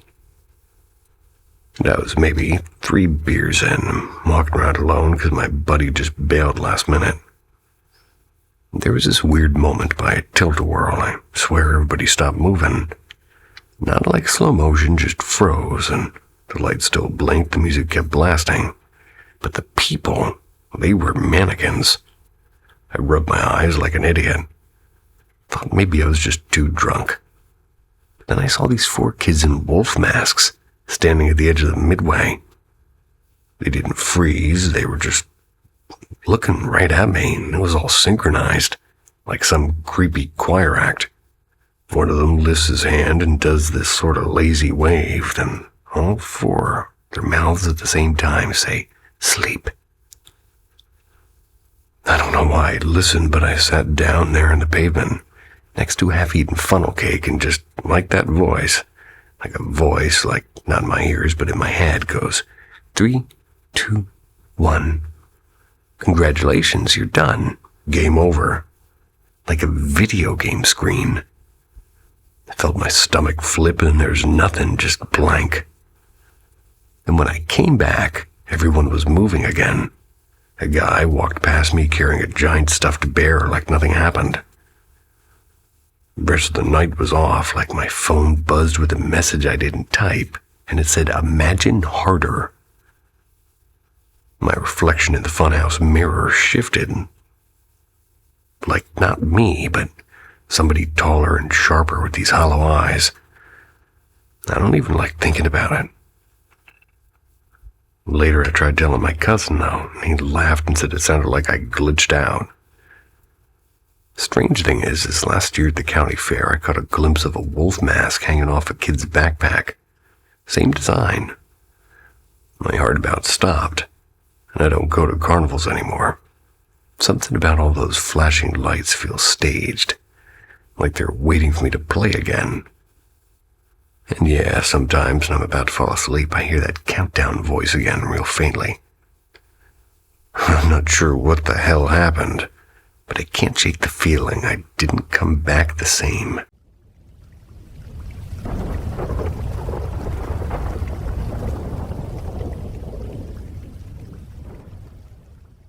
Signals in the dark. My brother was diagnosed with HIV back in the late 80s. And for more than 20 years, we lived with the quiet certainty that the disease would eventually take him. He never hid from that truth. Instead, he leaned into the mystery of what comes after. He read books about the afterlife, collected little charms, even kept an old Ouija board in his closet. He would joke, half serious, that once he passed, he'd find a way to prove he was still around. Well, he outlasted every doctor's guess, but eventually the illness claimed him. A few weeks later, after we had shared his belongings among the family, I ended up with a piece of his everyday life, a battered brass touch lamp that he'd owned forever. 3 settings, low, medium, and high. Simple but steady. Just like him. One quiet night, I'm on the phone with my mom, and she's a devout born-again Christian, by the way. The kind who believes doubt is almost a sin. And she told me, with that absolute certainty that only she can muster, that my brother had accepted Jesus at the very end and was safely in heaven. I hung up and lay in bed talking with my husband about it, about how my brother always swore spirits were real and promised that he'd send a sign. And then it happened. I stepped out to let the dog in, and behind me, the lamp clicked through its levels. Low, medium, high, again and again, a steady rhythm almost. My first thought was that my husband was playing with it. But when I turned, his face told me everything, And he's a big guy, the unshakable type. But he looked as if the blood had drained straight out of him. His hands were in his lap and he hadn't touched a thing. In that moment, I started to cry. I felt it. Not fear, but recognition. My brother had kept his promise, and he was okay. And the next day, I was on a 3-way call with Mom and my sister. And Mom predictably brushed it off. Faulty wiring, she insisted. Just coincidence. My sister, though, believed me instantly. And as Mom rattled on with explanations, that old lamp came on alive again. It was low, medium, high, low, medium, high, like a silent signature only he could write. I didn't need more proof. My brother had found his way back, if only for a flicker of light in the dark.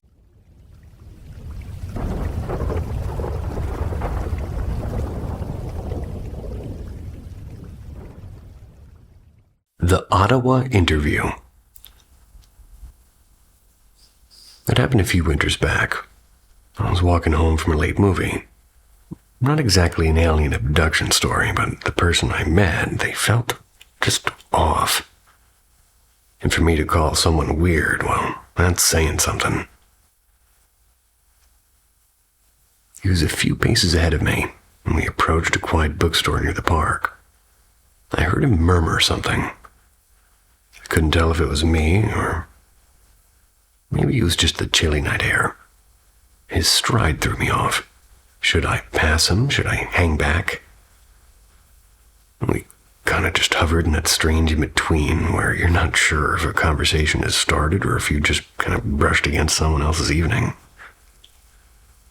But it did become a conversation. Only our walking positions were strange, almost choreographed. He kept me at an odd angle beside him, like he wanted me exactly there, and I'm no self-defense expert. But I can usually sense when someone's trying to corner me. This wasn't quite that, it was just peculiar. I can't recall every question he asked, but a few stuck. He wanted to know how much I knew about the end of the dinosaurs. I mentioned the Chicxulub crater in Mexico. The impact site scientists believe triggered the mass extinction. And he stopped and he was staring at me like I'd just revealed a classified code. Then he shifted topics. Had I ever heard of the Cold War bunker hidden outside of Ottawa? I had, actually. That answer earned me another long, unreadable look. By the time we'd covered 2 city blocks, he asked me to lower my glasses and I obliged. He seemed to be studying my pupils as if he were calibrating some private measurement. Then, with the faintest smile, he said, "Goodbye. Perhaps we'll continue next time." Slipped across the street into the dark. And here's the thing, when someone interviews you, doctor, detective, whoever, they never ask questions just to fill silence. And I'm convinced this man wasn't either. Even now, years later, it feels like a walk and, well, less like a walk.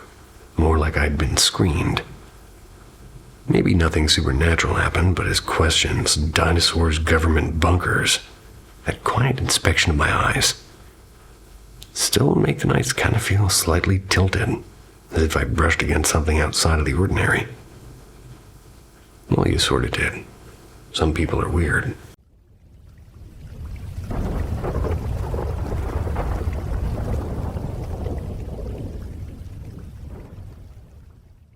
The faucet at the trailer park.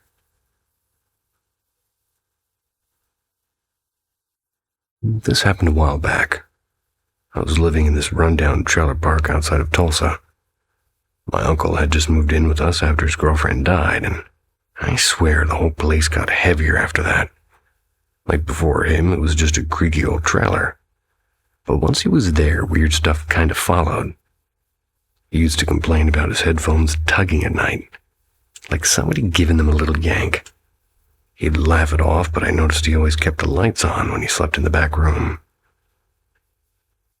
Anyway, I didn't think much of it until things started happening in the kitchen and bathroom. First time, I'm walking to the bathroom and the cold faucet is blasting. It's like somebody turned it on full strength.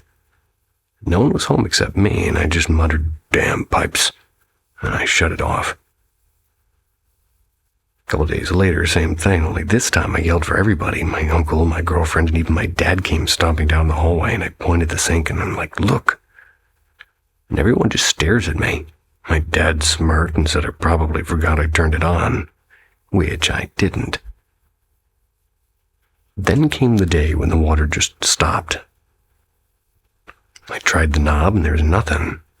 Toilet was still filling fine though, and I hollered like a madman until everybody showed up again. They rolled their eyes until my dad tried to get under the sink to mess with the shut-off valve. Well, the whole cabinet under there was jammed full of junk, like old soap bottles, some dollar store bubble bath, and random crap from God knows when. There's no way anybody had reached in to shut it off. My dad had to yank out all these bottles, and half of them glued to the bottom from old leaks. When he finally got to the valve, he twisted it, and boom, water came rushing back. I'll never forget the look in his face in the mirror. It was pale. Not mad, not smug, just pale. My mom didn't say a word, just walked back to her room like nothing had happened. Me, well, I'm practically jumping up and down like an idiot. "See, I told you." My girlfriend rubbed my back like she was calming down a dog, which probably kept me from screaming more. Nobody's ever brought it up again, not even once. My uncle still doesn't talk about it either, though I caught him once staring at that bathroom door like it had teeth. I don't know. Maybe it was the trailer, or maybe it was him, or maybe it was both. All I know is every now and then when I stay up late, it's real quiet, and I swear I hear the faucet click, like it wants to turn itself on again.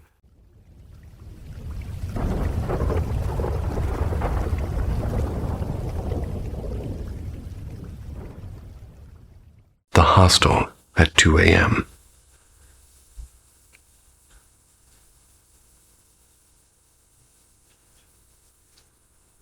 I'm a medical student from India, and this happened back in my hostel days. And our hostel was a huge rectangular building with my room tucked away at the farthest wing. It was a long hall shared by the four of us, and just outside was a shared bathroom that echoed with every sound. Like all college kids with poor judgment, we had a habit of watching horror films until way past midnight. One evening, after a greasy dinner out, we dragged ourselves back late, and my bed was the first one near the entrance, and the others kind of stretched deeper into the room. Around 2:15, I woke up to a furious banging on the door.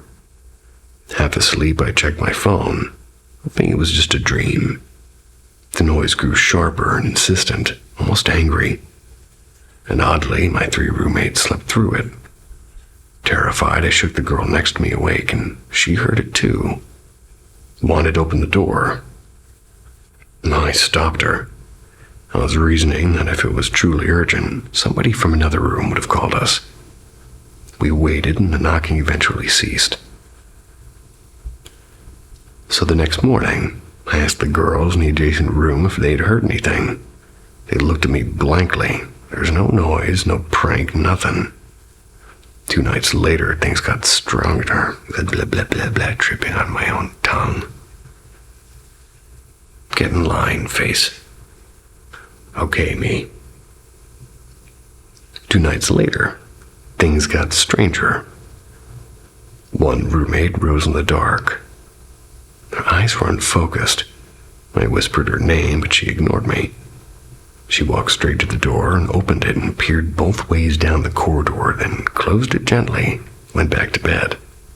When I asked her about it the next morning, she said she had clearly heard someone knocking.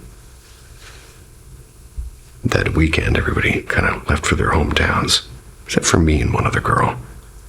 We decided to sleep early. Around midnight, she stirred, turned toward me with a smile that was far too wide and far too eerie, and went back to sleep without a word. That was the breaking point.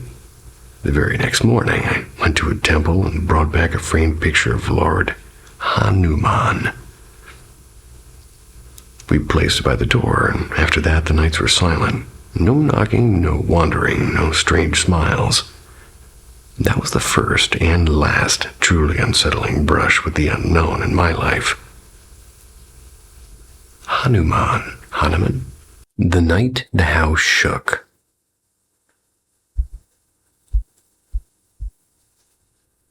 This happened when I was maybe 11, maybe 12. Still a kid, but old enough to know when something feels wrong.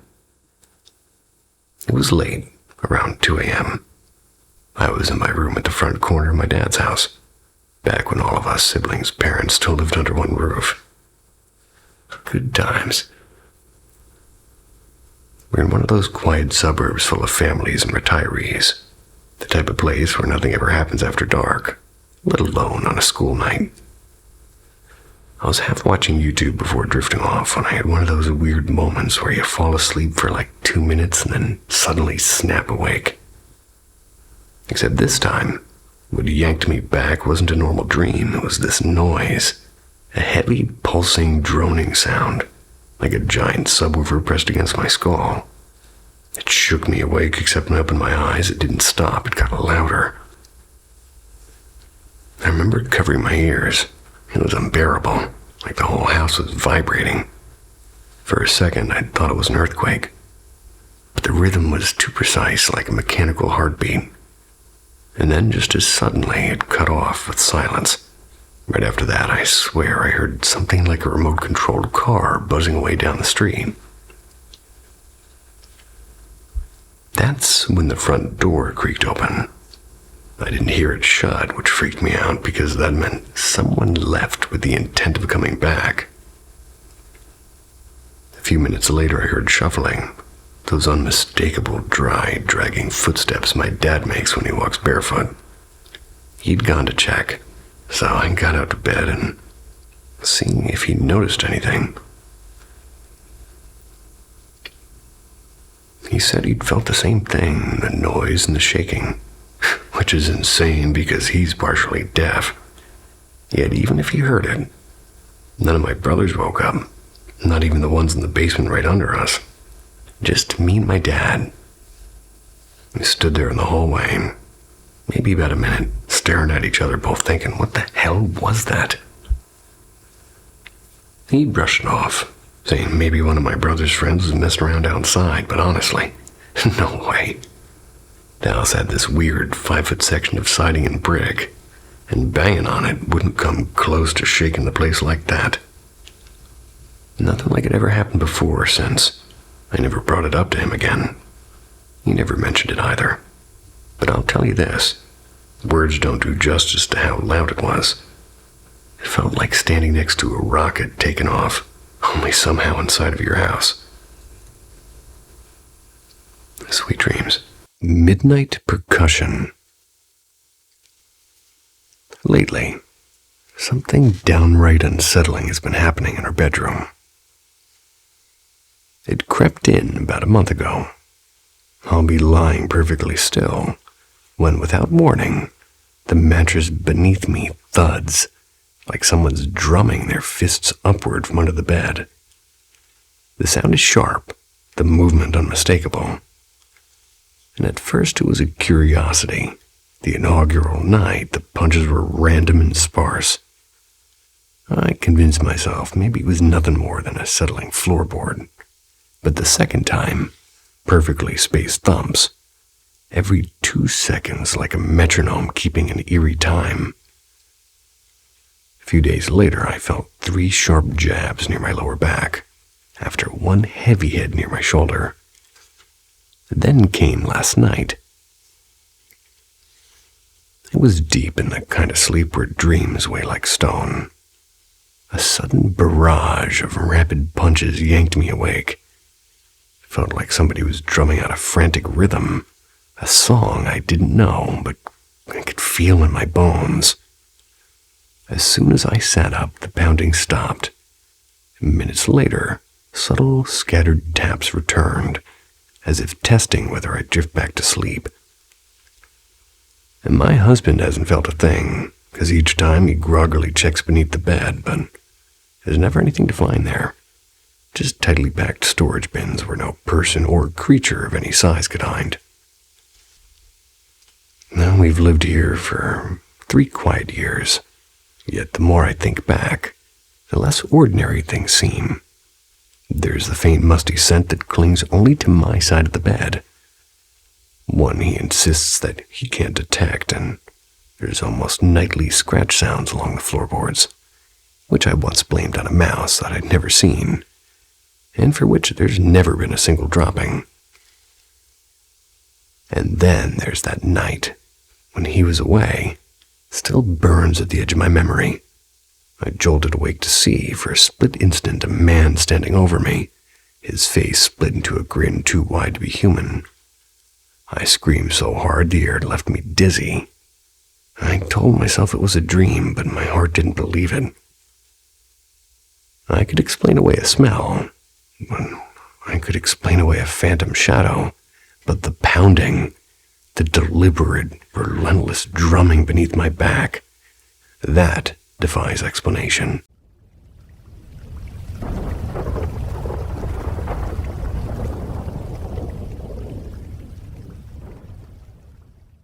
The girl in the white dress.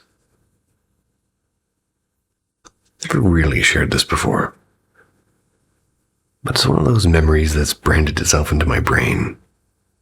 I was 15 at the time, and I'm 25 now. My dad lived in what was basically a glorified shed that someone had kind of slapped a kitchen and bathroom into. Cozy, sure, and safe, well, not even a little bit. And I'm still convinced that place was haunted. It started the way bad dreams start. I'd wake up and couldn't move, classic sleep paralysis, or so I thought to myself. But this wasn't normal paralysis. One night I couldn't even open my eyes, and it felt like a grown man sat full weight into my chest, like he's trying to crush the air out of me. At another time I actually saw something. A shadow crouched in the corner of my room, sitting there.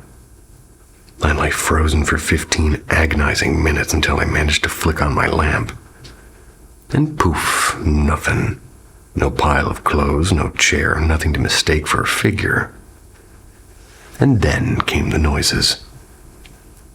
Once I woke to the sound of frantic wings, like a bird or a bat circling my room. The flapping was so loud I sat there shaking. But the window was shut tight, and the lock on my door made it impossible for anything to get in. And the part that really got me is it only ever happened in that house. Never at my mom's place, never at my grandparents', never even during sleepovers, just there in my dad's shed at home. For a while, I thought I was losing it, until the night that basically proved I wasn't. My dad and I were sitting in the kitchen with the back door wide open. We're looking out into the dark, and suddenly I saw somebody drift past the doorway. A girl looked about my age, wearing a white dress with hair dark shoulder length. My stomach dropped, and I thought maybe I imagined it until my dad, in the most casual but horrified voice, said, "Did you see that?" Chills, absolute chills. I asked him what he saw, and he described the exact same thing. That girl didn't look fully real. Not transparent, but like she was only 90% in this world and the rest somewhere else. Wrong and unnatural. I never saw her again, but after that night I couldn't ignore it.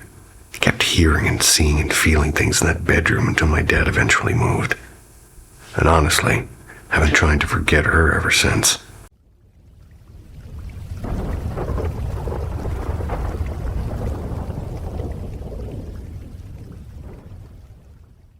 The Woman on the Back Road. I don't normally share stuff like this. I know how it's going to sound, but just to get it out of my head, I'm going to throw it over here. Summer of 2019, around 10:30 at night. Driving home from a late shift at the diner. There's this back road that cuts between 2 cornfields in rural Indiana, and it saves me about 10 minutes, so I take it even though it's dark and honestly kind of creepy. No streetlights, just gravel crunching under your tires and the occasional mailbox that looks like a person in the corner of your eye. About somewhere halfway down the stretch is when I see somebody walking along the ditch. At first, I thought maybe it was a farm kid or somebody broke down, which really wouldn't be that weird out here. But when my headlights hit her, it didn't make sense. She looked wrapped up in something white, like a sheet or a quilt, dragging around her shoulders. I could see the shape of her head and her arms and the whole body, but no face. It's like the cloth covered everything. Not even shadows where her nose or her mouth should be, just flat. And the part that makes me sweat is my old Chevy's heater had been blasting because the night was cool, but the second I got close, the air in the cab went freezing. My breath fogged up and actually fiddled with the dial, thinking my heater quit. Which it hadn't, so. She never stepped aside, just walked steady and slow like she knew I was coming. I tried to tell myself it was just some girl messing around or maybe a runaway or something. But my gut knew it wasn't that. I swear when I passed, she turned her head toward me with that no-face thing, just that white cloth shifting. I panicked when I realized the road dead ends at the old silo. Basically a cul-de-sac for tractors. My stomach dropped and I swung the wheel hard to turn around fast, dust flying everywhere. Took 5 seconds. Around there, tops. She was gone completely. No way she could have ducked into the fields that quick. Especially wrapped up like that. The corn's high, but you'd still hear movement, but there was nothing. Just the sound of my engine. I ended up driving all the way to town, but I eventually calmed down and parked by this gas station where there were people and lights. I sat there drinking a Coke from the vending machine, hand shaking like I'd had 5 cups of coffee. Never saw her again, but I think about her every time I take that shortcut, which is less and less these days. Anybody else seen something like that in a farm? Or maybe I'm just losing it.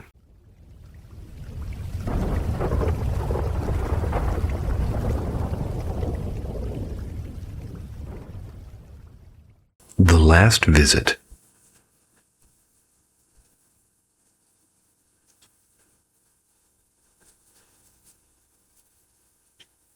When I was born, my mom was already fighting her demons. Drugs, bad choices, the kind of things kids only learn about later. And by the time I was 5, I'm living with my grandparents full-time. One sticky July night, I woke up suddenly. The air felt heavy, like the room was holding its breath.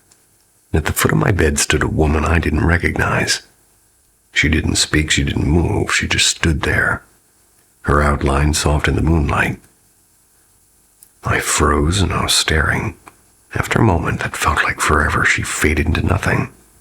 I lay awake till sunrise, too terrified to close my eyes again.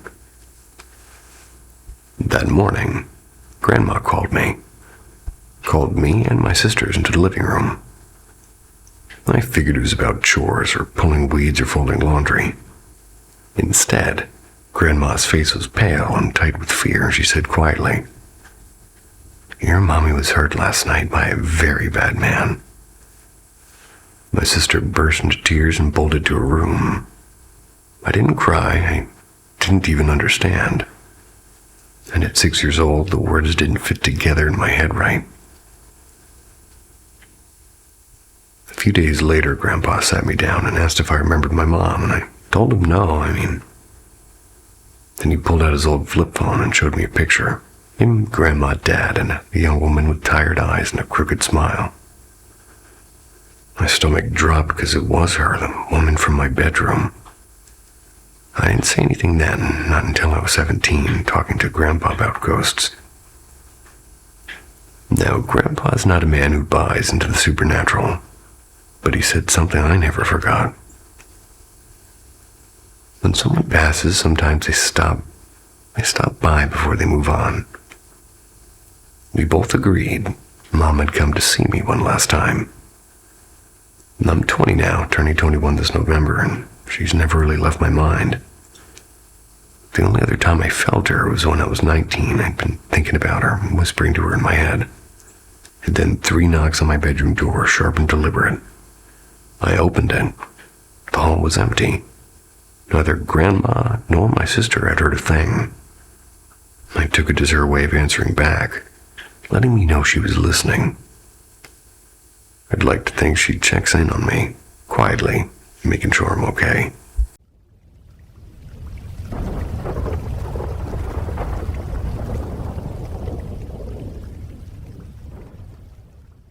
Lights flickered, clock stopped, and something whispered their name. Paranormal M investigates the stories behind the screams. Subscribe and uncover the truth. That night at the cabin. So a lot of time I'd be crashing at this buddy's cabin. It's a hunting cabin. It's in northern Minnesota. Place is pretty old, well, you know the kind of old it is. I'm not going to go ahead and describe floorboards any further. His uncle had lived there for a while and left behind a bunch of junk in boxes, and we'd been cleaning it out little by little whenever we went for the weekend. One spot his uncle had apparently stashed some quote-unquote special brownies in the freezer, wrapped in foil like leftovers. My buddy doesn't really smoke or anything. He's more of a beer and fishing guy, but I've had my fair share. We figured, why not? Split one. Put on some dumb DVD we found in the cabinet. I think it was Shrek 2, Scratch to Hell. At first, it was just goofy laughs and munchies, but then he started acting weird, like really up and down. He'd shove me away like I was out to get him, and then a few minutes later, he'd hug me so hard I couldn't breathe. Then he'd start giggling like a little kid at nothing. And this went on for hours, and I was exhausted trying to keep him calm, dragging him onto the bathroom floor at one point because it felt safer than the creaky loft upstairs. By around 3 or 4 in the morning, I finally got him back into bed, and he kept mumbling that I was shaking the mattress, which I wasn't. Then, swear on my life, the damn bed actually started shaking. Like not a little wobble, but a real violent shake, and his eyes were closed and he was out cold, and I'm just frozen there, praying in my head. And the strangest part is I started hearing music. Not like a song I knew, but something brand new. It was unfolding in my head, and I do play guitar, so I figured maybe my brain's just tripping. But it felt given to me, like it wasn't mine. Hard to explain.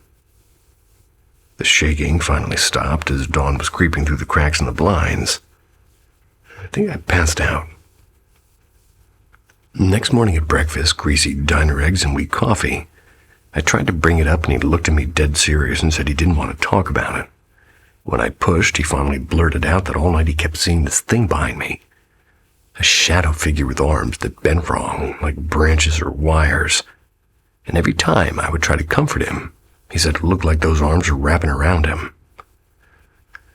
I don't know if it was the edible or something darker, but I haven't touched one since. That cabin still gives me the creeps.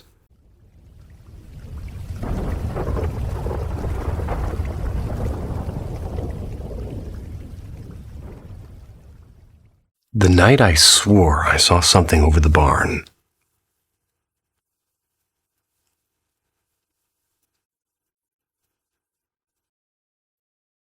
This was way back, and I want to say the winter of 2001. At that time, it would make me, I guess, 11 or maybe 12. We lived way out in the sticks. We were in southern Ohio. We could actually see stars at night. The cold air always carried sound, kind of funny. Christmas Eve that year, my mom had dragged us to church for the candlelight service, which honestly bored me to death as a kid. But I did like the cookies afterwards.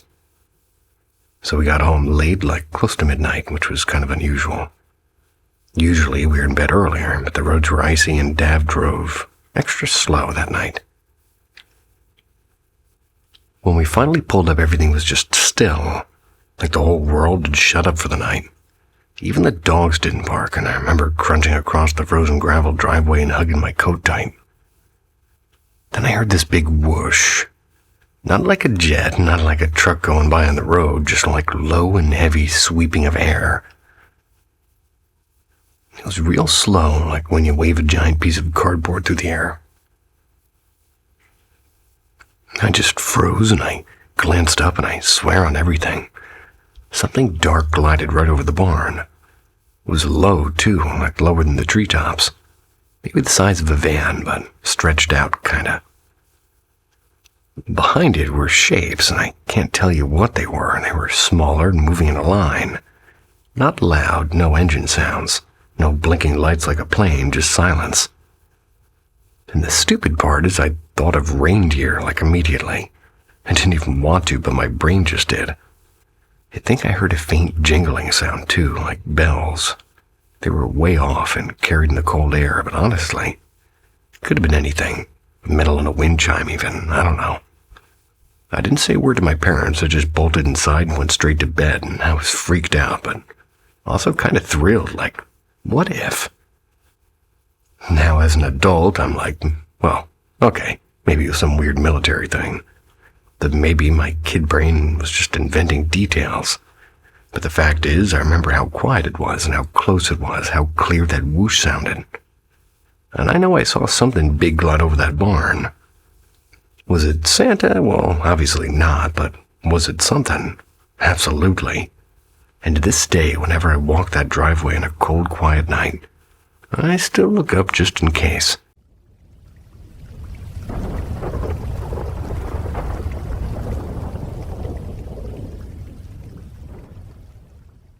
The old gym voices.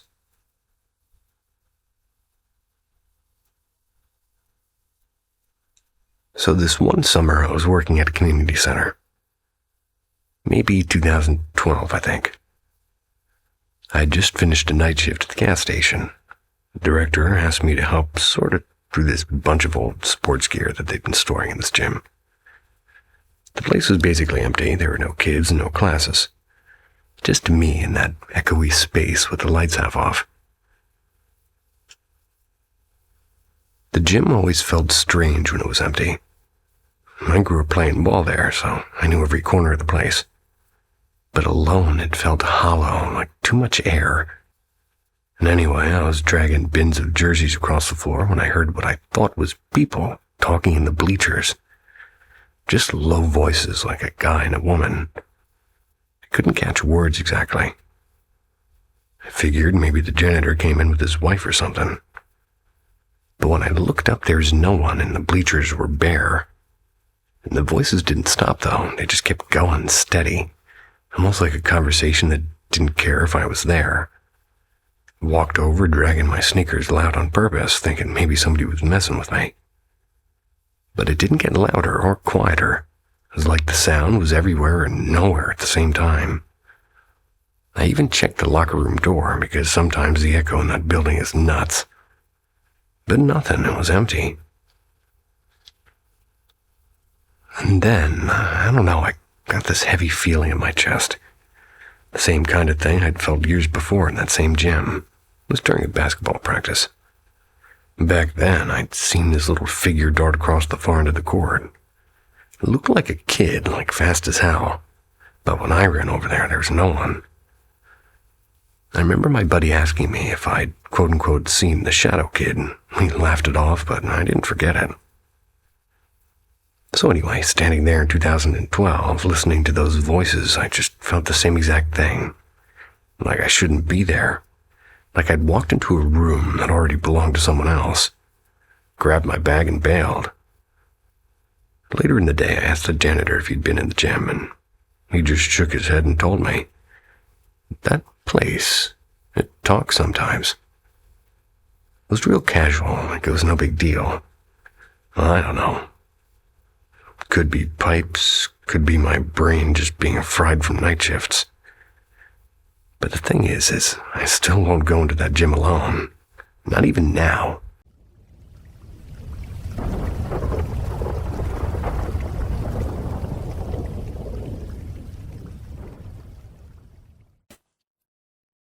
The Faceless Visitor. I swear I left my body once. I'm 23 now, and it wasn't a dream. I remember it as clear as daylight. I must have been around 9 years old, and it was late at night, and I was just snacking on sour gummies while watching Full House on my little TV. My brother was asleep on the floor, my sister in her bed, both completely out.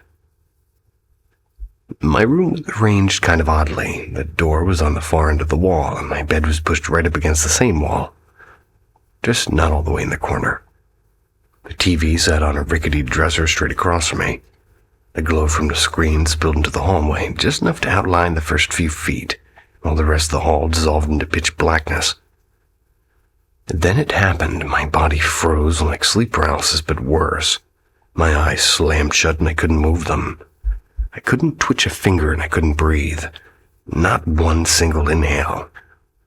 My brain, though wide awake, registered everything in terrifying clarity. And then suddenly I wasn't in bed anymore. I was standing right at my doorway, staring into the dark hallway. I tried to turn around to see my body still lying there, but it was like somebody had sealed that view off for me. Oddly, I didn't panic, I just accepted it. And that's when I noticed movement. From the far end of the hallway, a figure stumbled toward me, and I knew instantly it was me, or rather a version of me. Same height, same school uniform, a pale button-up shirt with a faint stain near the collar. Navy pants creased from too many wears, but this me was wrong. Its face was nothing, just a smooth shadow where my eyes and mouth should have been. Its body lurched forward in a jerky, broken motion, like a puppet with its strings cut. And it got closer. Closer for the first 3 or 4 seconds. I stared at this faceless, limping version of myself walking straight toward the doorway. And then snap, I was back in my own body. My lungs burst open with a desperate gasp like I'd been underwater for too long. The rush of oxygen hit so hard it scared me more than the shadow did. And at the time, I hadn't been afraid of what I saw, but the second I woke in my body again, I shook with terror. Never forgotten it. Felt more than real life, and even now, thinking about it makes me shiver. I don't know what that thing was and why it looked like me, and why I wasn't allowed to look back at my body, but I do know this. I never want to see that faceless version of myself again.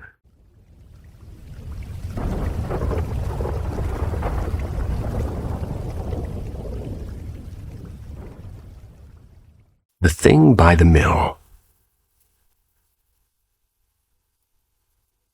Out in Missouri, there's a little river town. It's a real quiet place. It's a place where nothing really changes, and we had this old grain mill at the edge of town. It's a big brick building that's been around since forever. They don't use it anymore, but they turned part of it into a kind of community hall, like where they do bingo nights and fish fries. And if you're lucky, bingo night with fish fries. When I first moved back home after college, I'm working nights at this pizza place. It used to be an old garage. My dad would sometimes swing by to give me a ride because my car was garbage. But anyway, one night we're parked waiting for the manager to close up when I noticed something moving across the roof of the hardware store. Now, kids climb roofs all the time around here. Everybody knows how to shimmy up the fire escapes or sneak through the back alley ladders. But this wasn't kids. It was like the way it moved. It wasn't right. It was fast but weirdly slow, like skipping frames in a video. First, I thought maybe I was tired and my eyes were playing tricks on me. But then it wasn't just one. There were a few drifting across different rooftops, and they all seemed to be headed toward the old mill. My dad's talking about something totally normal, but I just kind of froze and I was stuck watching them. I didn't even know then that the train tracks used to run behind the mill. I found that out later when I got curious and looked up at the library. Some of those tracks, they're still under the asphalt, just paved right over. Guess that explains why on certain nights I swear I can hear a train rumbling by, even though no trains have come through here in decades. So one night I'm waiting alone and I saw the shapes again. Same deal, moving roof to roof all toward that mill, but this time I could make out details. A couple of them looked like they were carrying rifles, like long guns, like old ones. Civil War era, early 1900s or something. I don't know guns, but they didn't look modern. Can't tell if they were there to protect something or if they were the ones planning trouble, but sometimes I think they are guards, or sometimes I'm thinking they're bandits. Been years now, but every now and then if I'm out late, I glance up at the rooftops. Once in a while, just faint, I'll still see something moving toward that mill. When the night's real still, I swear I hear that train whistle echoing through town. I don't tell people around here because folks don't like to talk about ghosts unless it's Halloween, but I know what I saw.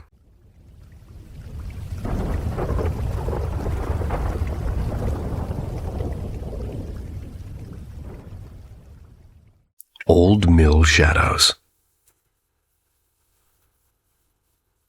I grew up in this river town. The biggest landmark was this abandoned flour mill. It was right by a bridge, and the town tried to turn into a community hall once, but honestly just sat there half finished and was old and dark. When I was maybe 7 or 8, they're doing some kind of summer picnic thing by the river.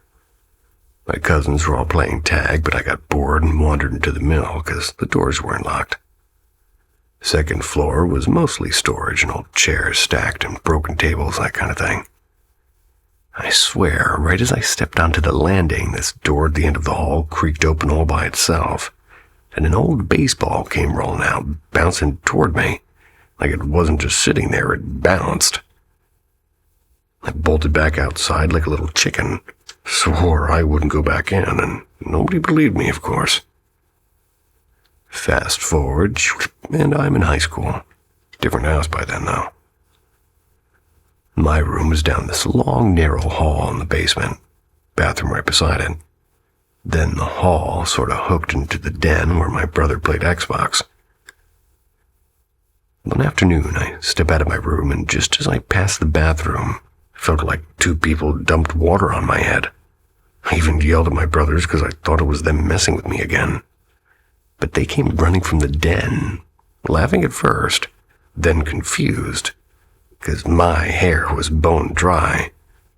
Whatever I saw, they weren't it, and the weirdest part is for a split second I swear I saw 2 kids in old-timey clothing, like stuff you'd seen in an old family photo, and then gone. Then there was a few summers back. Me and my girlfriend, who's now my wife, congratulations, hit up Dairy Queen after a long day. Did the usual sit in the car thing. She finished her blizzard, stuck the spoon in the cup, set it on the dash, and we're just talking with the windows cracked. Then suddenly the spoon spins. Not falls, not tips, like it twirled around once. She said it looked like air pixels glitched, and I thought it was just a streak of light, like pushing it. And neither of us are into ghost stuff, but she still brings it up sometimes when we drive past that Dairy Queen. Don't know if any of this means anything. Could just be my brain filling in some blanks or drafts or something, whatever. But when I'm alone, I think about that baseball bouncing toward me, and I still get the chills.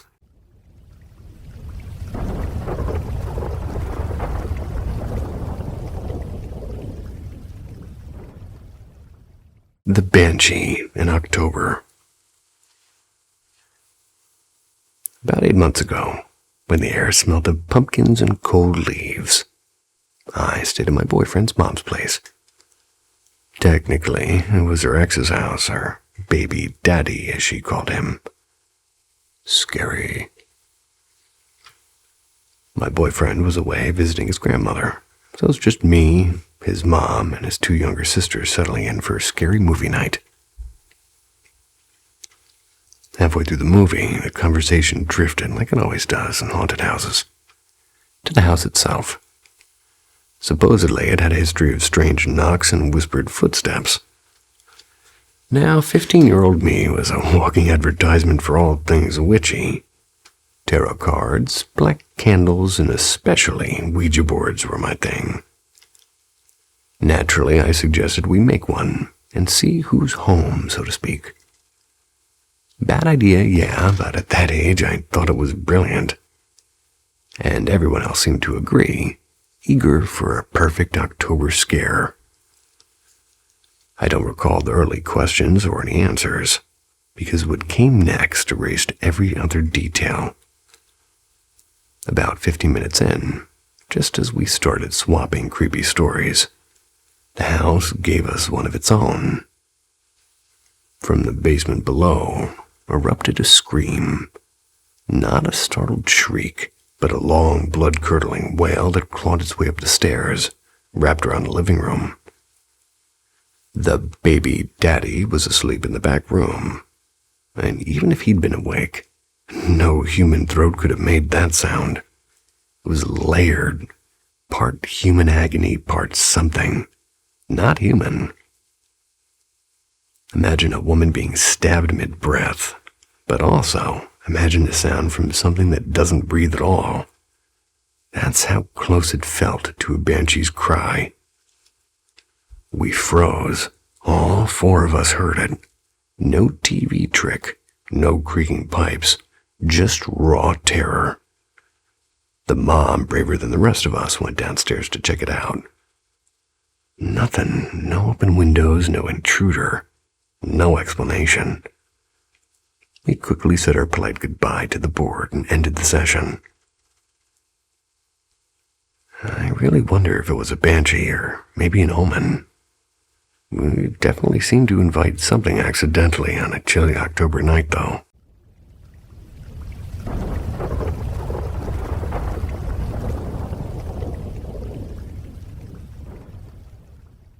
The thing that outran sound.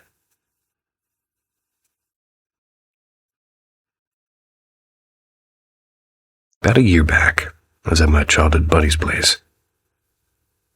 He doesn't live in a mobile home anymore, and he's got the small wooden house tucked at the edge of a pine grove. I was on his old sagging couch, a couple of beers in. We were just trading the usual chatter with work and family and who got fat and who moved away. Nothing remarkable. When it got late, I finally stood up and said, "All right, man, I'm out. Gotta drag myself to work in the morning." He laughed and said something like, "Yeah, same here." He walked me to the door, and that's when it hit me.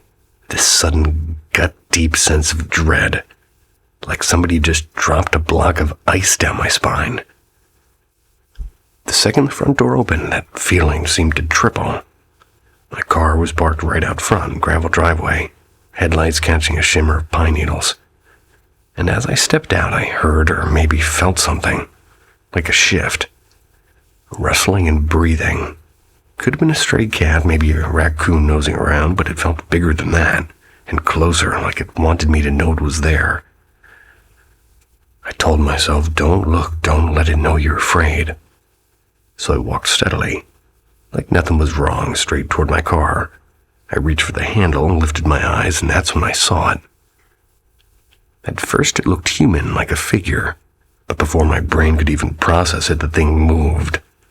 Not like a man, not like an animal, faster than sound, faster than thought. One blink and it had crossed the driveway without a single crunch of gravel. No noise at all. I froze and I stood there like a statue. Hand still on the handle, every hair in my body standing up.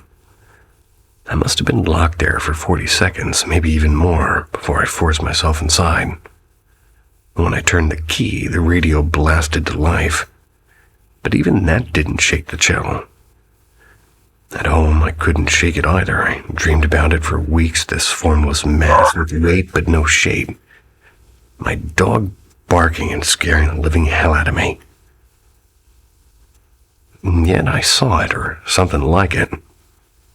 I don't buy into ghosts, demons, or any of that, and never really have. But I swear on my life, whatever I saw that night, physics doesn't explain it.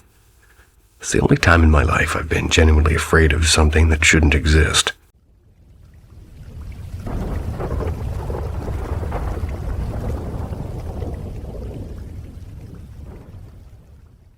The gray shape behind the Wendy house.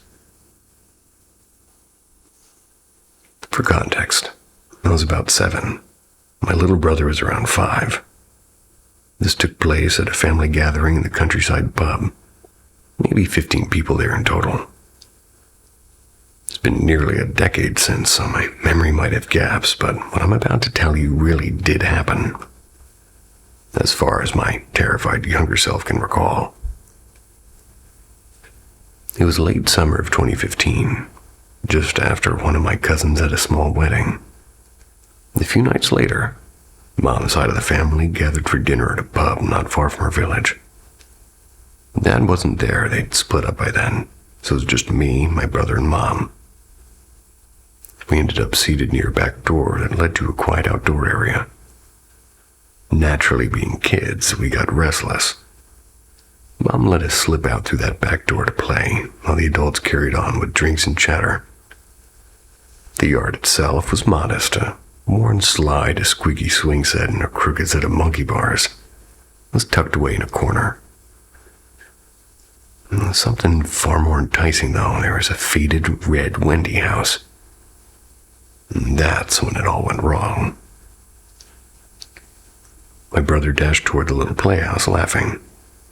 But the moment he got close, maybe a meter or so away, something impossible appeared.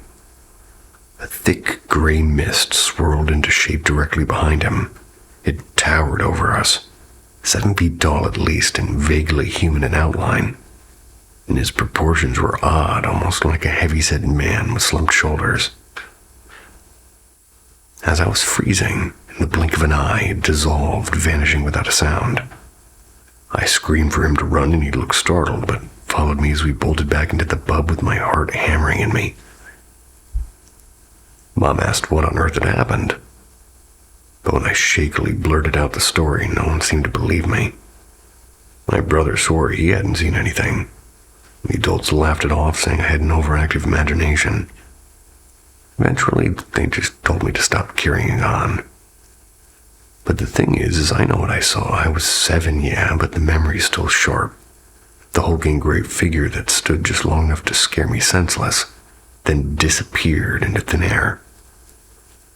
I'm 16 now, and though most of that night is a blur, the image of that misty apparition still lingers, etched in my mind as clearly as if it happened yesterday.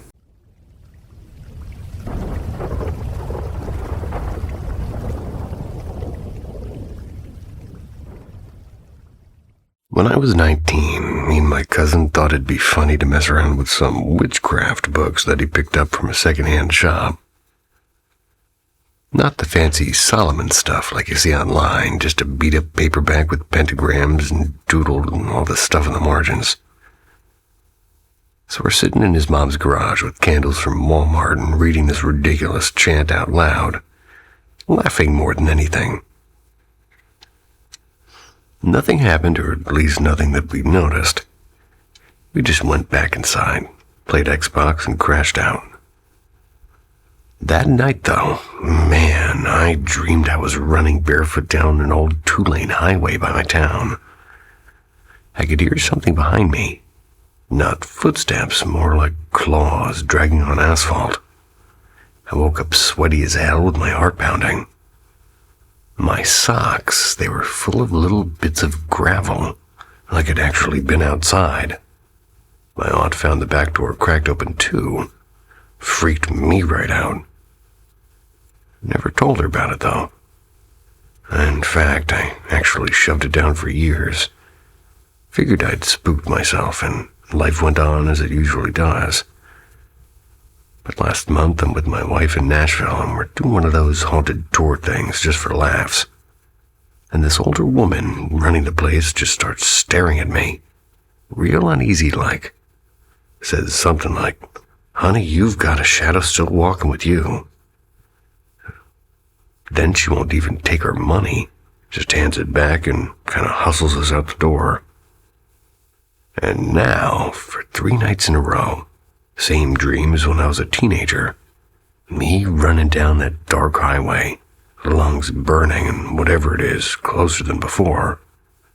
Wake up and I swear, my calves feel sore, like I've been sprinting. My wife says I kick in my sleep, but I don't think that explains it. Anyway, not sure what I'm looking for by posting this exactly.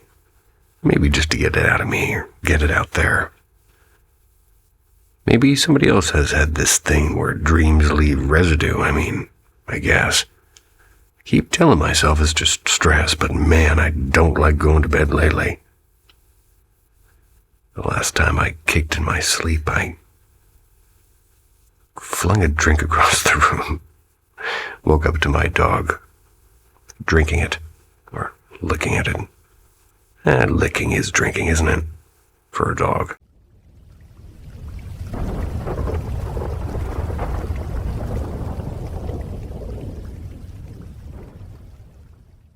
The Hollow Guest.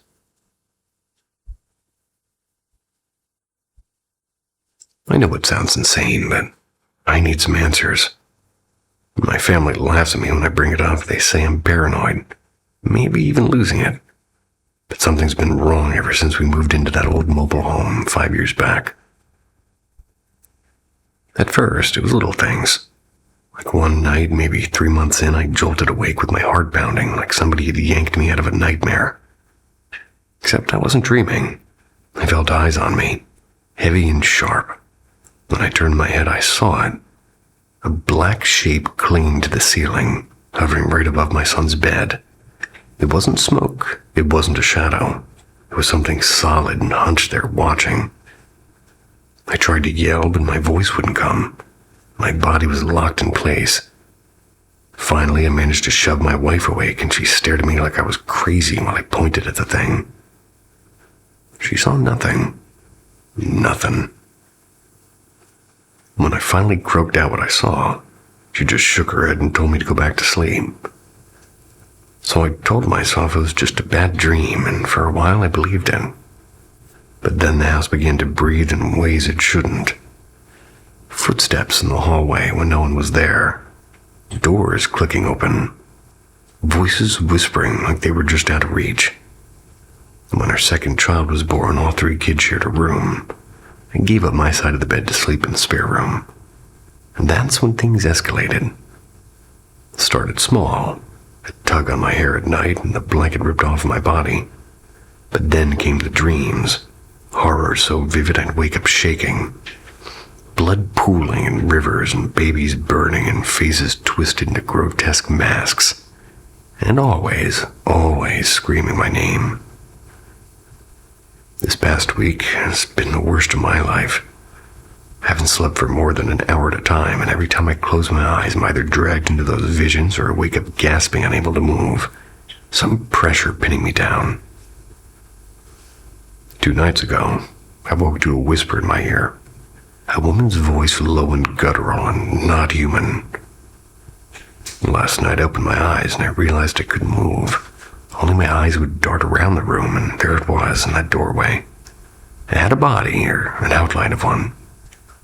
There was no eyes and no face, just this hollowness.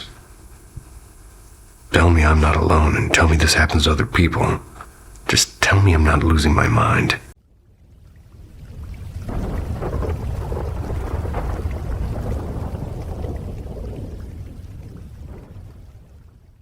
The Woman at the Gate. Don't really know how to put this into words, but here goes. Live on the edge of a small town. It's kind of rural, and my wife works nights sometimes. Usually it's just me and my daughter most evenings, and she's 6 and loud and goofy and into dinosaurs and those little squishy toys you find under the couch months later. So last week something happened that I can't shake off. It was Thursday night and I'm making mac and cheese. My daughter suddenly runs in from the yard bawling, like not just crying, but with a red face and shaking and hiccuping. Couldn't get the words out. Thought maybe she fell or saw a snake or something. Took me a good 5 minutes to calm her down. And finally, between sobs, she says, "The crying woman said Papa's coming." And that threw me because we don't know anybody around here like that, and, well, her only Papa is my father. My dad passed away 5 years ago, and she never met him. Don't even keep photos out because it's kind of complicated. I asked what crying woman. She points toward the old gate by the maple tree out back and says she was standing there with her hair all wet. I go outside immediately and there's nothing and the gate's closed. No footprints in the dirt and nothing. And here's where it got really weird. She then starts describing Papa and said he was an old man with gray hair, a plaid shirt, and this part made me stop. She bats her knee and goes, "He had the hurt on his leg." My dad had a limp from a motorcycle accident, big scar on his right knee. I swear I felt the air go cold when she said that. She has never ever heard that story. I don't even talk about him, not even with my wife much. The next morning my sister calls me out of the blue and tells me Mom was in the ER overnight. She's okay now, but while she was there, apparently she kept asking if Dad was coming, like calling his name over and over, saying that he needed to be with her. Can't explain the timing. I mean, my daughter says this woman told her Papa was coming, and that same night, my mom was in the hospital talking about him like he's still around. Now my kid's acting normal again, playing with her toys like nothing happened, but she still swears she saw that crying woman. Keeps asking if she'll come back. I don't know what to think. Maybe kids just sense things we can't, or maybe it's all coincidence and my brain's connecting dots. But I keep looking at that gate every time I pass the window. Maybe somebody was really standing there and waiting.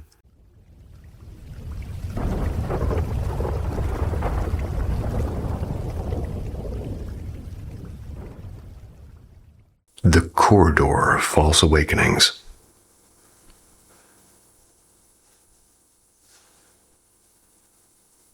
I keep slipping into dreams where I suddenly realize, oh, this is a dream. But instead of waking up, I get trapped inside it, fully aware and yet powerless. It's like lucid dreaming's sinister cousin, crystal clear but suffocatingly unpleasant. Most often, I find myself lying in my bed. I'm in the dream trying to sleep. Then the thought strikes. Wait, this isn't real. I try to force myself awake, but instead I wake up back in the same bed in the same dream. My eyes are open and relief washes in, and then dread follows. Still dreaming. It can happen 15, 20 times, like a loop tightening around me. Every time the room looks the same, but with tiny little distortions like a frozen clock and the door being slightly wrong, the light flickering where it shouldn't. Over time, I've developed little quote-unquote reality checks. I'll stare at the wall and notice it pixelate like a broken screen, or maybe blur as though my vision had been painted with water. That's when I know I'm still dreaming. I try to wrench my eyes open, but they feel clamped shut, pressure crushing them. My whole body pinned as though a giant hand is pressing me into the mattress. The only lifeline I've found is touch. If I manage to feel my hands or brush against something solid like the phone or my nightstand or something, I sometimes anchor myself back to consciousness, but not always. The most desperate time, I remember climbing out of a dream bed and staggering to the wall and slamming my forehead against it again and again until the world cracked and I jolted awake. I knew it wasn't real, but it was the only exit that worked. It used to happen once or twice a year. Now it comes every couple of months, growing stronger and darker. And I've noticed, the less I sleep, the worse it gets. On nights after only 3 or 4 hours, the loop tightens, and the strangest part is if I fall asleep on my side, I feel invisible hands tugging at my shoulders and pressing me down and pulling me away. I dread sleep now. Not because of nightmares, but because I might wake up in my bed again and again, never certain if I've really woken up.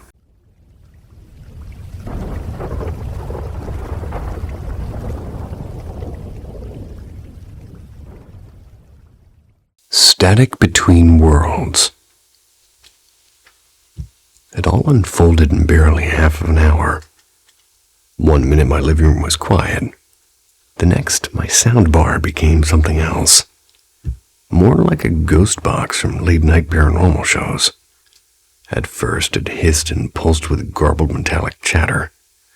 Then, as if telling me, the noise stretched into warped fragments of music, speeding up and slowing down. Out of curiosity, I whispered, "Slow down." And it did. Faster. And again it obeyed. After the music dissolved, a strange collage of overlapping voices came through. News snippets about poisoned reservoirs, government cover-ups, shifting weather systems. Then silence. The first clear words it chose were almost casual. "See ya." I froze with my heart pounding, but wonder outweighed the fear, and moments later it spoke my name. What followed felt impossibly intimate. They recalled half-forgotten moments, childhood dreams I never wrote down, odd coincidences I never confessed to anyone. The voice said it had always been near and watching and guarding. When asked how we were speaking, it replied simply, "Frequency." "Where are you?" I asked. "Fourth dimension." We'd traded questions and answers for a while, though some had ignored, like why or how, and the conversation darkened near the end. Bad ones everywhere. Don't look in their eyes. Government always watching.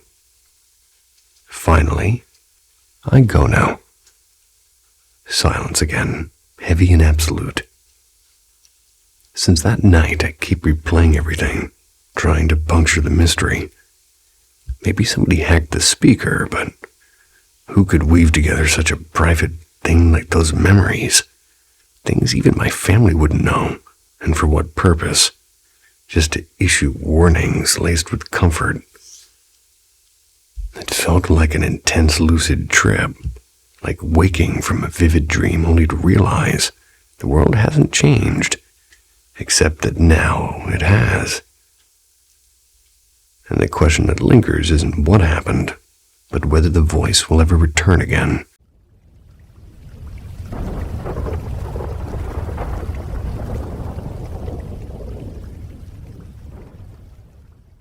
Whisper at the Window.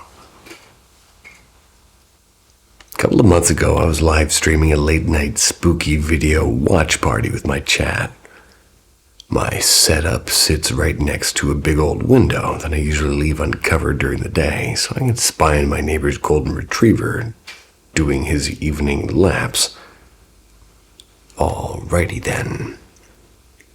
But that night, the sky was moonless and heavy. I had my gaming headset clamped over my ears when a sharp thud exploded right next to me. I ripped the headphones off and called out, "Hello, anyone there?" There was nothing, just the low hum of my PC fans. I told my chat to hang on while I did a full lap around the house. Not a single thing out of place, no fallen books, no mischievous cat. And feeling uneasy but a little silly, I returned to my desk and, well, as I approached, my eyes caught something that didn't belong. At the top edge of the glass was a single smeared handprint. 4 unnervingly long fingers reached downward as if frozen mid-climb. My heart stuttered and the stream was still running. Chat was scrolling with question marks, and what happened? I sat back down, trying to laugh it off, like, okay, weird, but I'm fine, but let's keep watching. I hit play and I pulled the headset on again. That's when the sound changed. There was 3 taps, and then they were soft and fleshy taps, and they were deliberate. It was right against the glass, inches from my head. Not nails, but skin. I really couldn't make myself look. My voice trembled as I told the chat that I basically had to end early. And as I said goodbye, another violent bang cracked through the room. I killed the stream, grabbed my phone, and bolted upstairs to my husband. We sat in bed while he wrapped an arm around me and said it was probably just the wind, a tree branch, or something else ordinary. When we heard it, a drawn-out, almost human howl outside our second-story window. We turned off the air conditioner to listen. The The sound lingered, and there's like this sort of wailing and echoing, and then slowly it drifted farther into the dark, until silence swallowed the house again. To this day, I keep that window locked tight, and the blinds closed.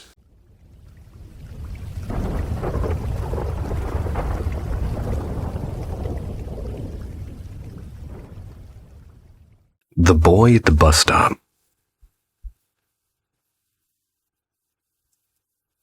Last summer, sometime in late July of 2023, it was hot, one of those muggy nights where the air feels thick and you can tell it's about to storm. I'm waiting for the bus, and I'm just sitting there hanging out with a couple of friends at this little outdoor market that we have in town. It was already dark, but the streetlight above the stop kept buzzing and flickering, which didn't help my nerves. There weren't so many people around, just me and a guy across the street smoking, and I sat down on the bench, head hurting from too much fried food and soda, kind of zoned out. And when I looked up, I swear there was this boy standing just a little ways off, maybe 15 feet away. Couldn't have been more than a year older than me. Brownish hair that caught the light strangely, almost golden, like he'd just come from swimming or something. He was just staring at me. Not in a mean way, but not really smiling either, just kind of staring. I looked away quick because it freaked me out, and I bent down to retie my sneaker. My laces always come undone at the worst times. When I glanced back up, he was turning completely the other direction, like he'd been waiting for someone else the whole time. When the bus finally pulled up and people shoveled on, he wasn't there anymore. Not across the street, not near the bench. Nowhere to be seen. I even walked down the block a bit thinking maybe he got tired of waiting and left. I even went out of the way and asked the driver when I got on if he saw a kid in a white tank top hanging around. He looked at me like I was nuts and said, "Only you out here, sweetheart." I know I wasn't imagining it because I noticed his shorts too. They were black with these green stripes down the sides. Weird detail to invent, right? No one else remembered seeing him. And the whole ride home I kept thinking maybe he'd gone sitting at another stop that we passed. He wasn't, he was just gone. Still don't know what to think about. Maybe he slipped away real quick when I was distracted, but it doesn't add up. The street's pretty open. There's no alleys nearby, and honestly, I don't think he ever got on a bus at all. I try not to dwell on it, but sometimes when I'm walking past that stop at night, catch myself looking for him again. Kinda hope I don't. Kinda hope I do.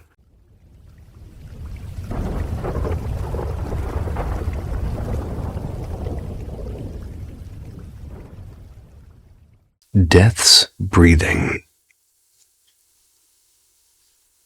When I was about 7, I camped out on the floor of my mother's bedroom on the second floor of our creaky old house. I can't recall exactly why. Maybe I was pretending to be an explorer. Maybe I just wanted the comfort of hearing her breathing nearby. My blanket was spread right in front of her bed, and unluckily, directly in front of the closet door. It was closed, of course. Closets at night feel like they're holding their breath, so moving on. Sometime past midnight, I drifted in what I thought was a dream. Something was brushing my shoulder. Then it pressed down, a firm squeeze, followed by 2 cold hands. They were settling on my wrist. I couldn't move, and it's a nightmare, I told myself. Just wake up. But then I heard it, the sound of breathing, slow and ragged with those eerie stops between gasps. And years later, as a hospice nurse, I'd learned the name. I'm probably going to pronounce this wrong. Shane Stokes. Back then, I only knew it as the sound of something dying right next to me. The air against my ear shifted as if someone had exhaled a whisper against my skin. Panic finally snapped me free. I shot up and screamed for my mother, and she was instantly awake, pulling me into her arms and rushing us downstairs without a single question. Downstairs, while I sobbed, she told my father something that froze me harder than a cold hand's had. She said she'd been dreaming that she was watching me sleep when the closet door had creaked open. Out stepped a shape that she can only call a black skeleton. It slid to the floor beside me and lay down. I blurted out my own story, how something had held me and breathed into my ear. No one went back upstairs that night. The next morning, sunlight spilling in like nothing had happened, I crept upstairs for my favorite stuffed rabbit. The closet door stood wide open, and even now, my parents still live in that house. And even now again, every time I dream of it, the hallway smells faintly of dust and breath, and the closet door is never quite closed.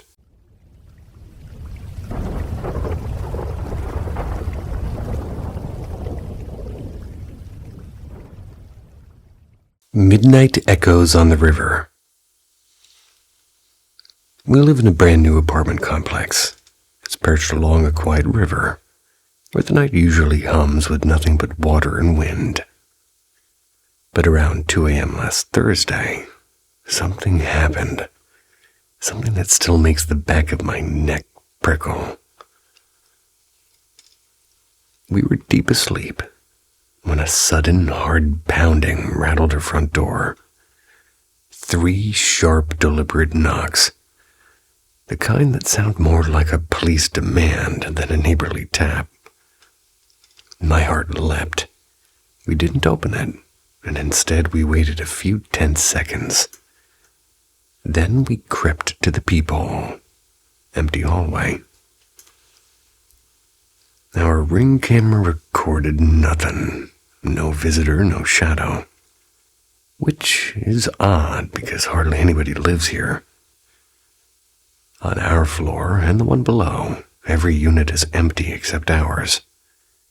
Whoever knocked couldn't have just mistaken the door. It felt intentional.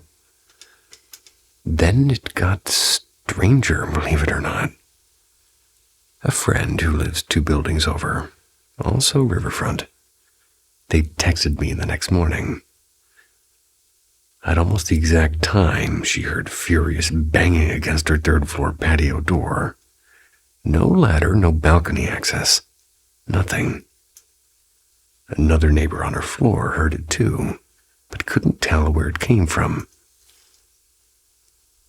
Downstairs, our 1st floor neighbors and their terrier were awake in an instant. They said the knocking wasn't right at their door, but echoed so sharply it made their dog howl. Our own dog barked until he was hoarse. When I told the property manager, she gave me a look that was half apology and half warning. She said the complex was built over what locals once called the river's resting ground, and whispered about other reports, unexplained footsteps and empty apartments. When the first building was finished, doors slamming in units that hadn't even been rented yet. Coincidence, maybe, but the timing, the silence on the cameras and the way the knocks felt, not like a prank but a summons, makes me think something else crossed the river with us that night.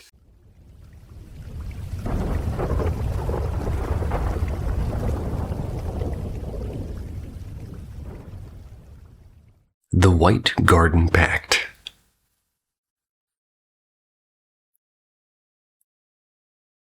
There's a girl at my school. We're going to call her Mara.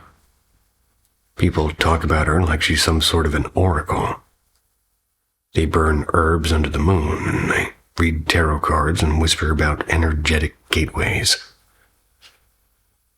Friends who've gone to see her swear she's a seer. They say the things that she predicts actually happen. I didn't buy it. Magic, omens, and spells, well, just smoke and mirrors to me. Then one afternoon, Mara cornered me after class. and we'd barely spoken before, so I was startled when she confessed that she liked me. I was careful with my words, and she really wasn't my type, and I told her so as gently as I could. She smiled faintly and said, "Friendship's fine."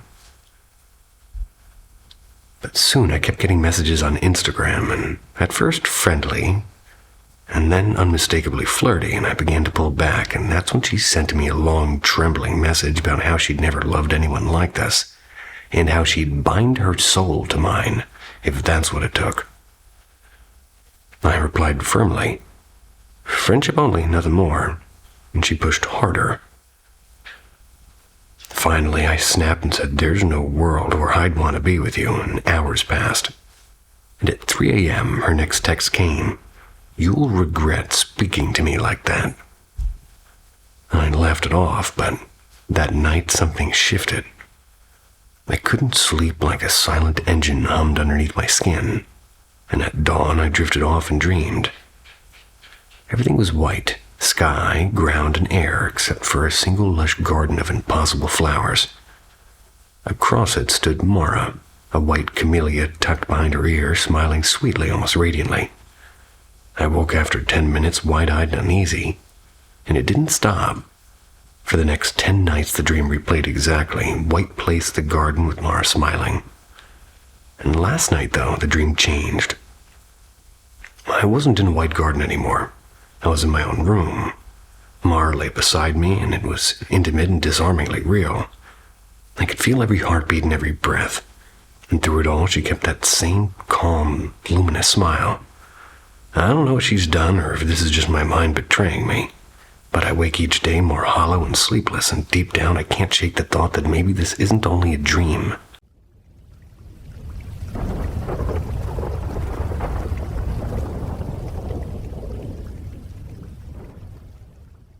The Angel on the Path. In February 2004, I nearly lost my life. My colon had to be removed because it was literally falling apart, and I was wasting away, dropping nearly 2 pounds a day until I was admitted at 94 pounds, and I'm 5'6". After surgery, I was told I needed another one. My surgeon looked me square in the eye and said, "Come back when you've gained 30 pounds. Until then, your body can't handle it." Just weeks later, when I was still staggering through recovery, my 17-year-old nephew passed from complications of cystic fibrosis. That double blow cracked me wide open, and for the first time, I really understood I had been at death's edge. Mortality was no longer an abstract idea, it was pounding on my door. I had nothing left to give my children or my ex-husband, so on a reckless impulse, I booked a solo trip to Jamaica. I landed on a Thursday, and that evening the resort held a massive buffet in a pavilion near the beach. As I walked down the lit pathway, I passed tables where local artists displayed their work in paintings and carvings, bright fabrics. But I didn't pause. My mind was locked on one goal. Endless food, finally mine. I gorged shamelessly. Full and sluggish, I wandered back toward the hotel. That's when one of the artists stepped directly into my path, and he looked at me calmly and said, "You were supposed to tell me your story." What? Well, I sat down anyway, sliding into the chair behind the small wooden table. I began talking about my illness and my grief and maybe even nonsense I can't recall. And almost instantly, his body shifted and his edges shimmered and his frame stretched taller and brighter until there was no denying it. I was face to face with something far beyond human. An archangel. I don't remember my words, but I'll never forget the feeling. My mind seemed to expand beyond my skull, and the archangel radiated such pure love and serenity that it washed through me like sunlight through water.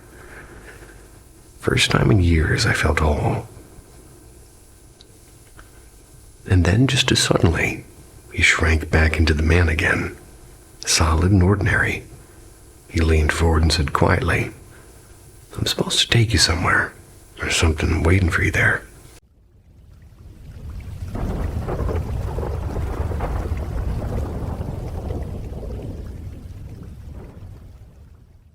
The House of Echoes. Either we've got a mimic living in our house, or something is tagging along with me. Didn't even know that was a thing, but here we are. Set the scene, we're a family of 5. Me, a 26-year-old female, husband, a 31-year-old male, and our 3 kids aged 7, 3, and 6 months. We're renting in Australia, and my husband works late shifts, usually stumbling home around midnight, which is just the perfect time for spooky nonsense, apparently. And for a while, I thought it was just me losing the plot, little personal experiences here and there, but lately, things have ramped up. My partner's had experiences too. I even managed to catch something on video, and of course, it refuses to upload anywhere. Classic horror movie timing. Here's the rundown. My 3-year-old takes an afternoon nap one day. I swear I heard him get up, little feet dragging down the hallway. I even saw him peeking at me around the corner like he was trying to play peekaboo. Never popped back out, and when I went to check, yep, still sound asleep in his bed. Door shut and he can't even reach the handle yet.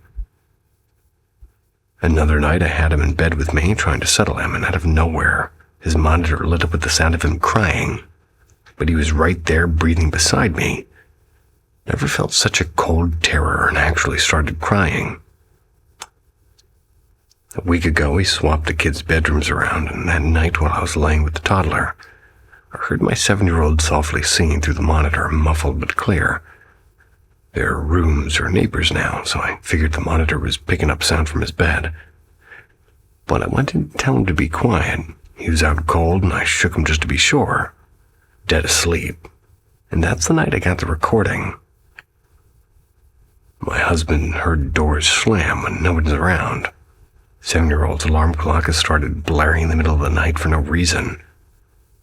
And we both get that horrible feeling of being watched when we're up making bottles at 2 a.m.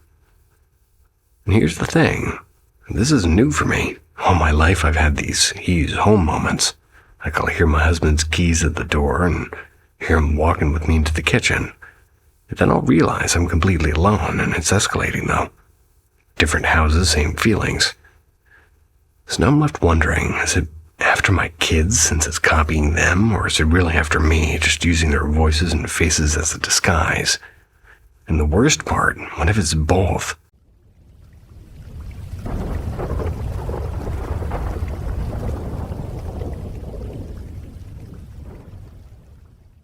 The thing on the roof.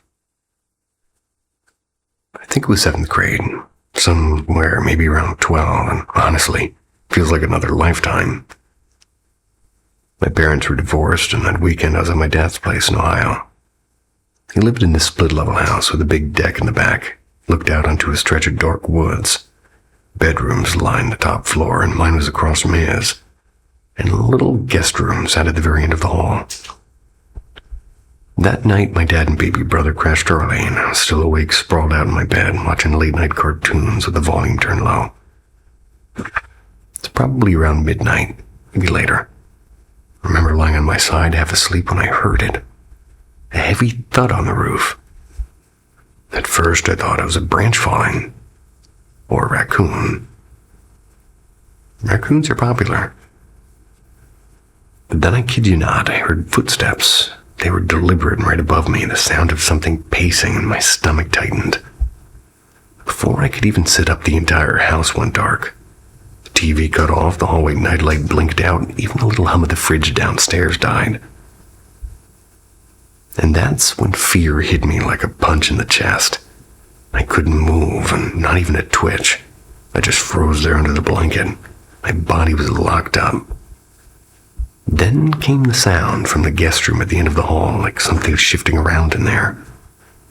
I was sure somebody had broken in. My heart was hammering. Braced myself to hear footsteps in the hallway, but what I saw instead is burned into my memory. Stepped out of the guest room, and it wasn't human. It was like 6 feet tall, and its whole form was glowing faintly, like mist-giving shapes. Human shapes, but wrong. This movement didn't flow right, like its joints bent where they shouldn't be. It bolted down the hall toward the stairs, too fast. The sound it made on hardwood wasn't like shoes, not like bare feet, more like claws tapping wood. I wanted to scream for my dad, but nothing came out. My throat was locked tight. I just lay there paralyzed, listening as it tore down the steps and vanished. For minutes I heard nothing, just the silence of a house that should have felt safe. And then, as suddenly as it had gone out, the power flicked back on. The digital clock beside my bed flashed like it had been reset. I stayed up the rest of the night glued to the TV, trying to pretend it hadn't happened. Never told my dad. He wasn't the kind of guy who'd believe me anyway.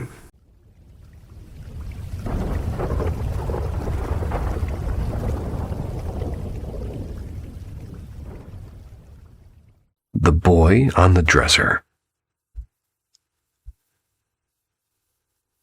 I don't really know how to explain this, so if anybody's got theories, let me know. Because lately, something really strange has been happening. So me and my boyfriend, we've been together a little over 3.5 years. We're both Christian. I'm definitely the one who takes faith a bit more seriously. He's more laid back about it.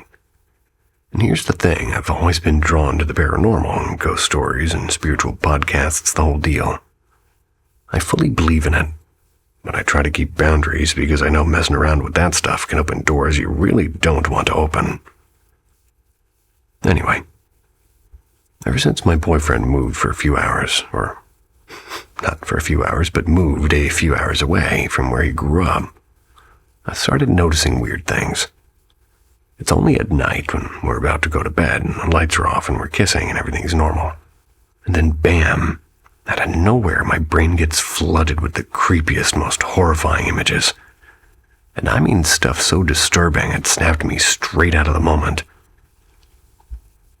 One time, right in the middle of us making out, I suddenly saw this little boy perched on my boyfriend's dresser just watching us. His face was wrong, stretched in this pale, sort of hollow, black-eyed looking shape. He looked like he'd been dead for a century, like a street kid from the early 1900s with all raggedy clothes and dirty shoes. Another time, it was like I was watching myself from outside, only instead of me kissing my boyfriend, it was a skeleton with its jaw unhinged. Then last night I got flashes of a man who looked like a drowned sailor, his hair dripping and his face caked in mud and eyes clouded like he'd been pulled out of the ocean. And right after that, something even worse. A blue-white creature whose face reminded me of a Sandman mask. Except it wasn't a mask. It was its actual face. Shaking me so badly that I had to stop in the middle of things. My boyfriend was freaked out because I just sat there trembling. And this has never happened before. Only thing I can think of is that I've been listening to darker paranormal podcasts lately, which maybe stirred something up. But these images feel too vivid and too specific, almost like they're not coming from me at all. So yeah, that's where I'm at. I don't know what's going on, but I know one thing. I'm not imagining it.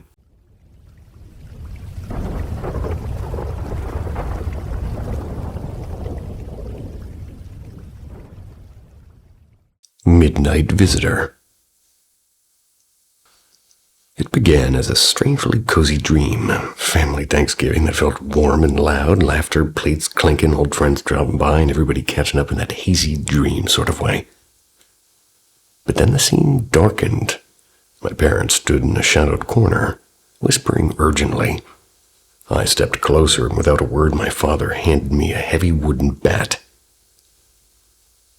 "Go help her," my mother breathed.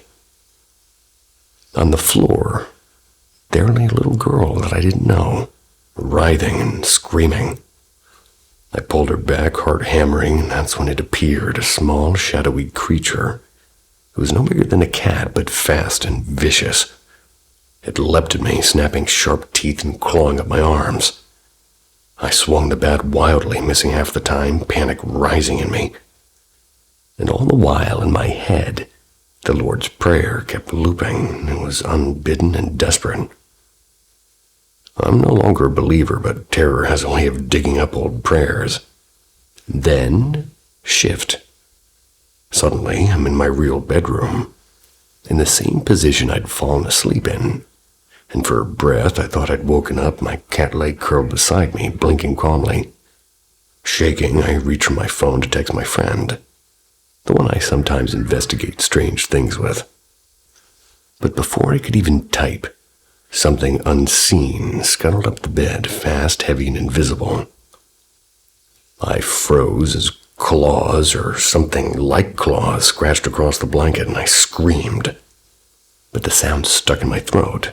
The thing pounced, biting and dragging at my arms and shoulders, and I tried to dial my friend. I was shouting for help, and my body just refused. Every muscle locked, and my vision dimmed at the edges. And then, like a snapped cord, I just woke up, like really woke, I think. And for a few awful moments, I still couldn't move, and the phantom weight was pressing me down, and every heartbeat felt like pushing through wet cement. Finally, though, with a monumental effort, I grabbed my phone and I stayed awake until the room felt solid again. And the next morning, I cleansed the room with sage and salt. And later I told my friend everything. They said it might be stress, or maybe the old scars of religious fears. Maybe just sleep paralysis, or maybe something else. Still not sure which answer frightens me more.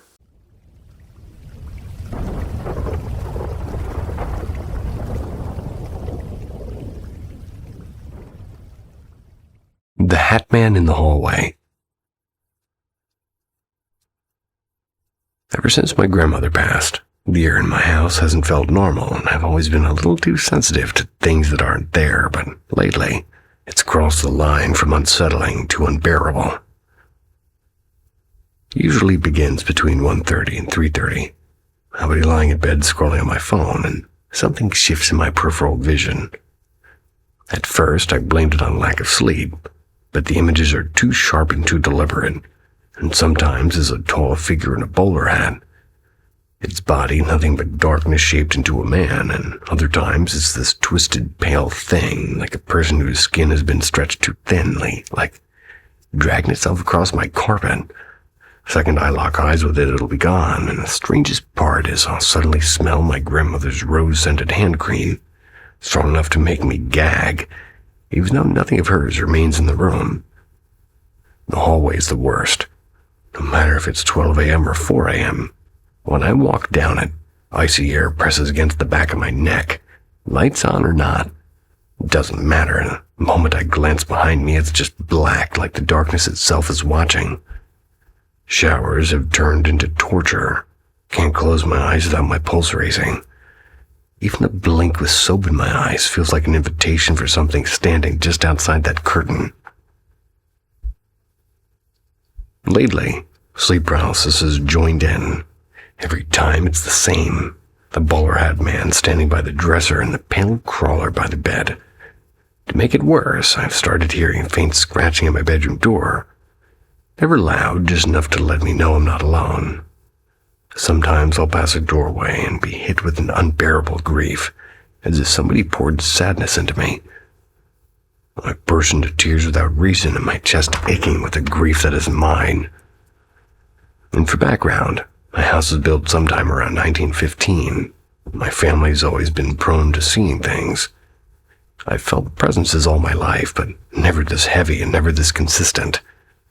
And I know it isn't psychological. It only happens here and only during those dead hours. The Hat Man is the constant. He's always waiting at the edge of sight. The moment I acknowledge him, he vanishes. I don't know if this is grief taken form or something bound to the house, or something that followed me after my grandmother's death, but it's growing, and I'm terrified of what happens when it decides to stop hiding.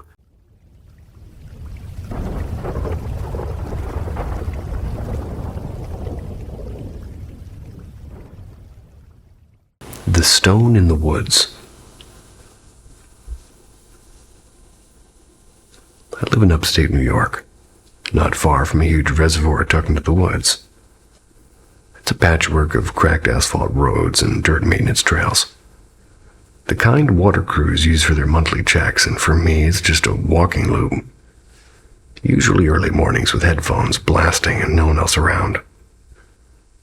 But the past 3 evenings, I've ended up there at dusk. No music, just the sound of my own footsteps. On the paved stretch, something caught my eye, a stone slab, oddly smooth, sitting dead center on the path. It didn't match the usual gravel or broken rock. It was too deliberate and too placed. I picked it up thinking I'll add it to the little strange find shelf I keep at home. Not 5 minutes later, I got that prickling sense, like eyes on the back of my neck, and from the tree line came the sound of something pacing me. Not close and not crashing branches, but steady. And when I stopped, it stopped, and a beat later. Too dark to see more than the shapes of trees pressing in. At one point, I paused to take a picture of some bats kind of just wheeling overhead of me. But my survival instincts clearly were acting defectively. And while I fiddled with my phone, the footsteps faded. Relief. Until I started walking again and heard them resume, keeping time with me, all the way until the path broke onto open road and then nothing again. The next day I asked around at work. A couple of coworkers said their kids used to complain about footsteps in the trees, as they would say. That was whenever they played up there, apparently. Watching and always watching. The following night it happened again, though only along one stretch of the trail, not the full walk like before.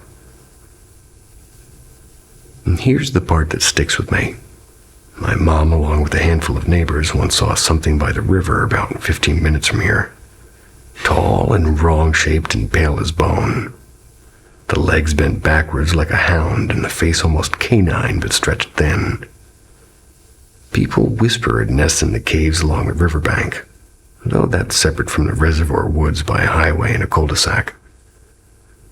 And is it the same thing, or maybe just me spooking myself after pocketing a stone I shouldn't have touched?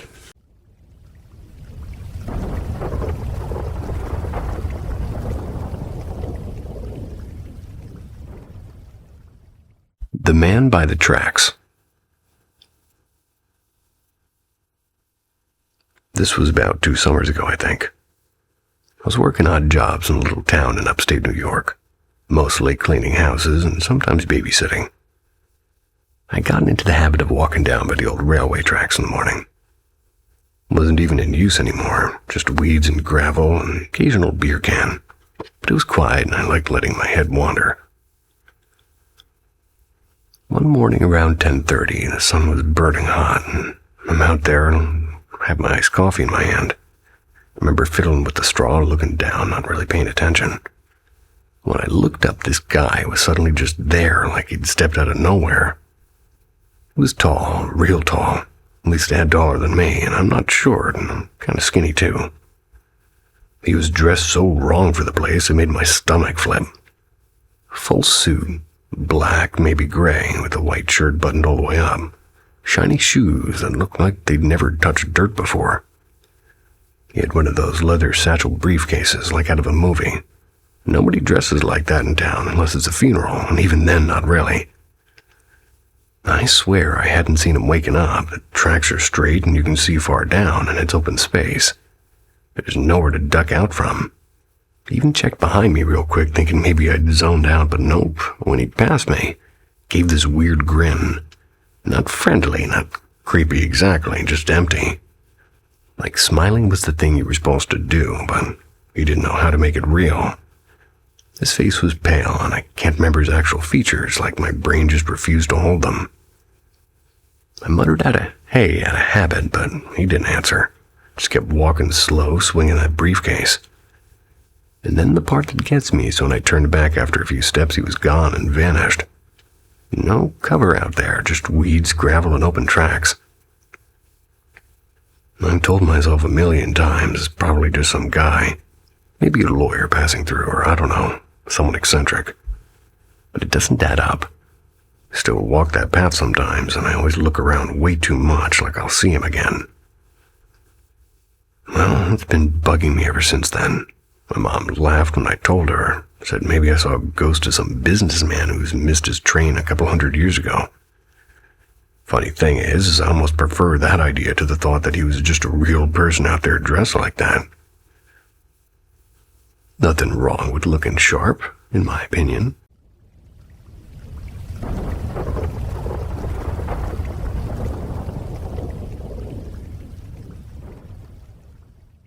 The Man by the Barn. 6 years ago, back when I'm renting this small place out in the country, nothing fancy, just a beat-up old trailer on a piece of land with a barn that looked like it hadn't been used since the 60s. Kind of place where you can hear crickets louder than traffic and the water smells a little bit like iron. I had strep throat real bad. Doctor gave me some strong meds and told me to rest, and I remember lying on that squeaky old couch in the living room, too wiped out to move. Middle of the night, I wake up, but not from noise exactly, but like from a presence. That's the only way I can describe it. I sat up, and through the screen door, I swear I saw this man standing by the barn. He was wearing this long brown coat, which was weird because it was hot as hell outside. August in Kentucky. He had one of those wide brim hats like what my granddad used to wear to church. And the thing is I wasn't scared at first. I just kind of squinted at him, like thinking maybe he was a landlord or some drunk neighbor. Sometimes it was the same guy. I even called out, but he didn't move and didn't answer, just stood there. I got frustrated, honestly, like, if you're going to wake me up and just stand there, at least say something, right? I remember asking, well, I don't remember the exact words, but I was talking to him. He never answered straight, and I couldn't tell if he mouthed things of it or if it was in my head, but the whole thing felt more like banter than a threat. I wasn't terrified, just weirdly annoyed. Next thing I know, I blink and he's gone, like just gone. Barn's still there, night's still heavy and hot, but no man. The doctor told me it was the meds. Said hallucinations happen, and yeah, maybe, but here's the thing. I've had fever dreams before. I know what they feel like. This was not that. This felt solid and real, like if I'd walked outside I could have touched a man. Didn't think much of it until years later, scrolling online, and I stumbled across people talking about the Hat Man. My stomach dropped because that was him. Coat, hat, the whole bit. And only everybody else describes him like he's some nightmare thing, all terror and doom. Mine wasn't like that, just kind of frustrating and annoying and almost playful in a way. Think about it sometimes when I walk past barns or see an old coat at Goodwill. Maybe it was the meds, or did I actually see something people keep whispering about? I don't know, but yeah, that's my story.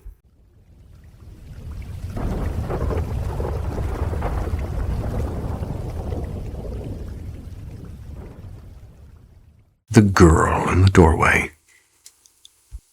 It was the kind of summer night where the air feels thick and slow.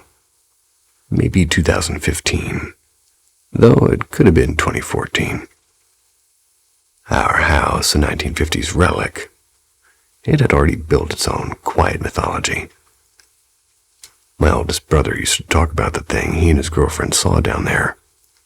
Something that left them so shaken they sat outside in the dark until I came back from the grocery store. And here's how he told it. The basement bedroom is small, the bed facing a doorway that opens straight into the downstairs living room. He and his girlfriend were lying there, mid-conversation. He faced the wall, she faced the door, and at first she thought she saw movement. Then a little girl standing silently in the doorway. Not wanting to alarm him, she kept quiet. But when she dared to look again, the girl wasn't at the door anymore. She was standing right next to the bed. And that's when they left the house without a word. And I believed him mostly. But the truth is, nothing ever really stuck until it was my turn. A year later, the same room belonged to another brother. And we both loved drawing. And often worked in his room because he had the best supplies. One night the living room lights were off. The door was open. I was sitting on the bed with my sketchbook. And that's when I felt at first like someone was watching, and I looked up. There she was. A small figure, perfectly still in the doorway. Short hair brushing her shoulders, a simple dress, not quite a gown, and her arms hung straight at her sides, angled slightly forward as if she'd been walking and simply stopped. And the strangest part, it wasn't her stillness, it was her face, 'cause there wasn't one. My brother jumped up suddenly and slammed the door shut. "You saw that too, didn't you?" he said with his voice tight. And we still talk about that night. Nothing like it has happened since. And the house has gone quiet again, though visitors often say it feels heavy and uneasy. And even the dog sometimes stands in a corner staring at nothing, tail stiff. Maybe he sees what we don't. Used to think ghosts belonged in stories, and now I'm not so sure, even though I'm telling a story.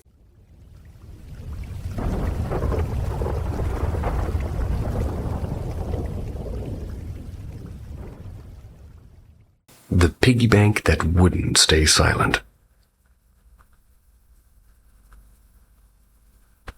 When my son was born, his great-grandmother gave him a vintage piggy bank. Not the normal kind. It plays Twinkle Twinkle Little Star, after all. That's when you drop in a little coin. The first 5 months of his life, it sat harmlessly on our kitchen counter, quiet as could be. Recently, though, I moved into his nursery, and that's when things started changing. I began going off at random, singing that tiny little lullaby when no one was near it. It wasn't being touched or jostled or even looked at, but the song would play anyway. Nearly half a year it behaved perfectly, and why now? Then came the sleep paralysis. At first, I thought it was stress, but it kept happening. I'd wake up frozen with my heart pounding. Not only that, but with the overwhelming certainty that something was hovering near my son. It felt like invincible hands, or rather, invisible hands, were trying to take him. Well, I clawed my way back into my own body, it seemed. Each time, I woke up more terrified than the last. And then, stranger still, his belongings, they started to change. A few toys weren't where I left them. Harmless, maybe.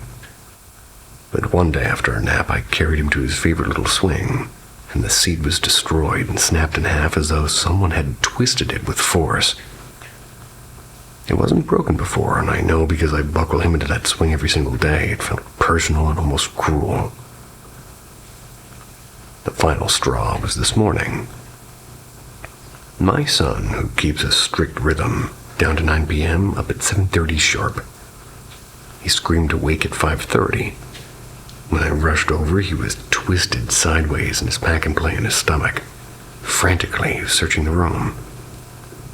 And in that hazy moment, as my eyes adjusted, I swear I saw a shape, a hunched shadow leaning over him.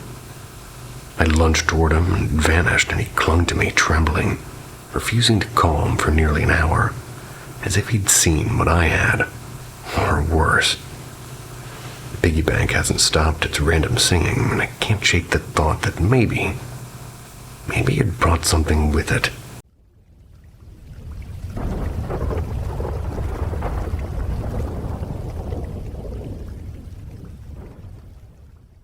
The night I heard Buddy come home. Out of all the things that have happened to me, this is the only one that, well, at least to me, that felt different. When I was a kid, we had this old beagle. His name was Macaulay Culkin. Not the sharpest dog, but he was sweet and always stealing socks and dragging them into his bed.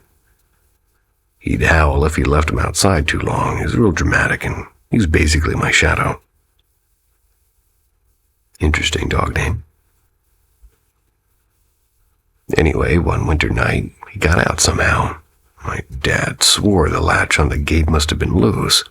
But I don't know, like, we looked everywhere in the snow with flashlights calling his name until our voices were basically raw. And it was freezing, and after hours we had to go in.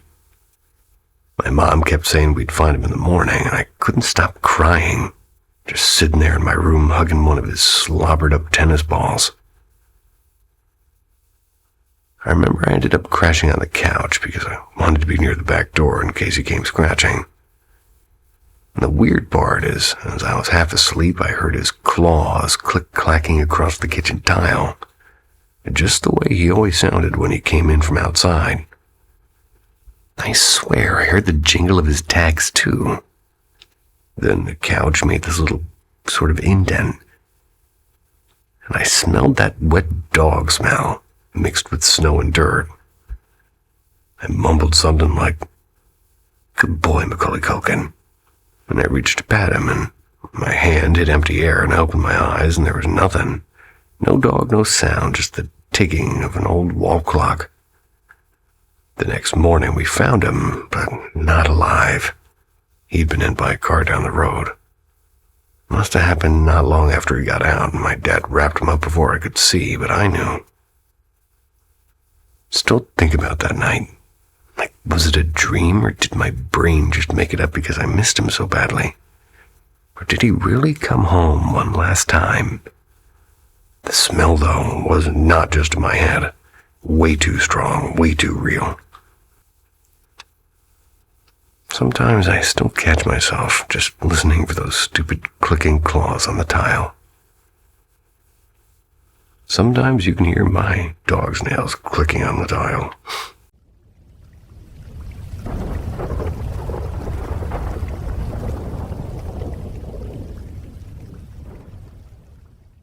The Witch's Grandchild. I grew up in a house where darkness wasn't just an idea, it was a daily guest. I saw things myself, but nothing leaves a deeper mark than when you witness it happening to somebody you love. For months now, my son has been telling me about a girl monster. According to him, she talks to him and whispers ugly words and tells him to curse. Sure, kids do pick up bad habits, but this was different. He's a bright, articulate child, the kind who doesn't just parrot things without context. Last night, I finally saw it with my own eyes. He was standing in the hallway, moving backwards into the room with his little hand suddenly covering his face. With his eyes hidden, his voice shook. "Mom, I'm scared. I'm really scared." I caught it all on video. Him backing away and trembling like he was cornered by something only he could see. And today it happened again, only this time, he didn't know I was watching. He backed up and paused and peeked through his fingers. Then darted away as if fleeing from some unseen figure. He didn't say a word, he just carried on, pretending like nothing happened. And that's what unsettles me the most. He isn't the type to act out, to create drama. He's thoughtful and steady and never shown concerning behavior before. I know children have imaginary friends, but sometimes about this it feels darker. My own past doesn't help ease my mind either. My mother's side of the family, all being 6 sisters, all dabbling in witchcraft. I saw things I'll never forget. My mother took her life when I was 13, and ever since I've carried the fear that whatever haunted her might trickle down into my life, or into my children's lives. Am I imagining connections where there are none, or is this something real and something spiritual, creeping into the edges of my son's world? I don't know who to ask. My husband's family is deeply Christian, and if I spoke a word of this, they'd panic. My husband himself has seen things, but he's undecided, caught between belief and denial, and as for me, I'm left with a choice. Dismiss it as a childhood imagination or acknowledge the shadow in the room that only my son seems to see.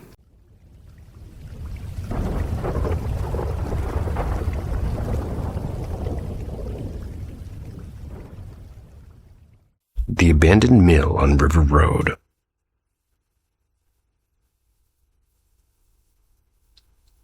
When I was 17, back in my own little town, used to be this old grain mill on River Road. It was half collapsed and leaning over the water like it was trying to fall in.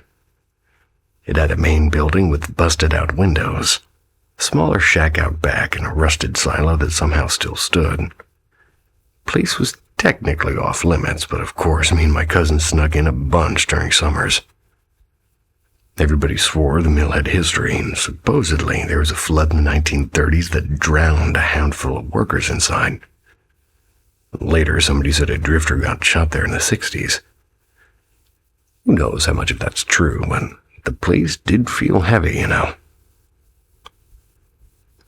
Anyway,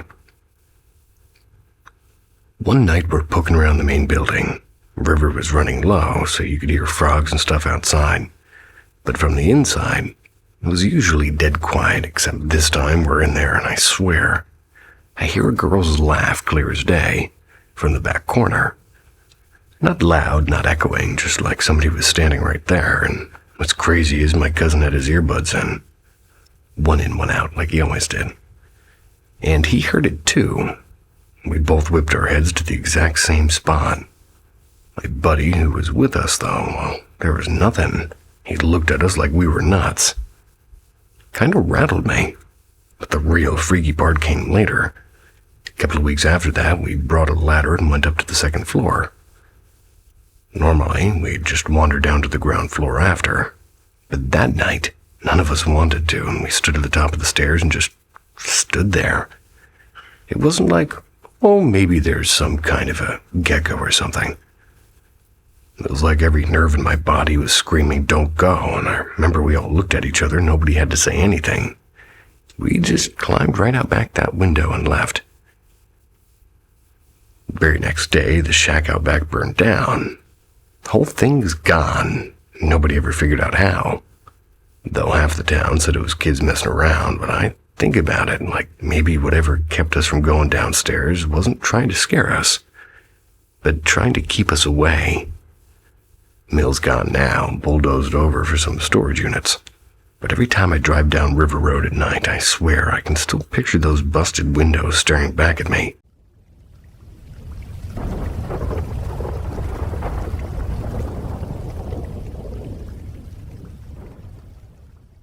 The Hair-Clad Shadow.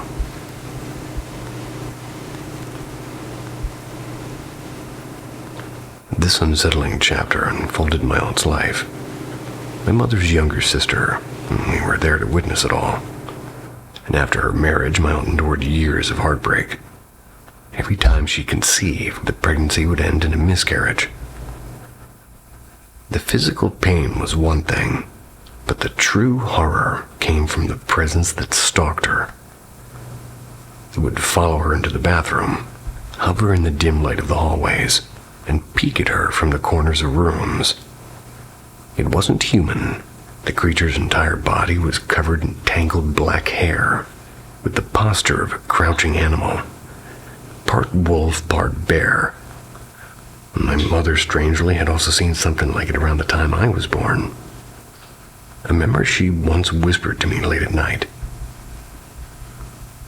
Finally, my mother convinced my aunt to come stay with us, just a few miles away on a small settlement where an old spiritual healer and Oja, our family trusted for decades, still practiced.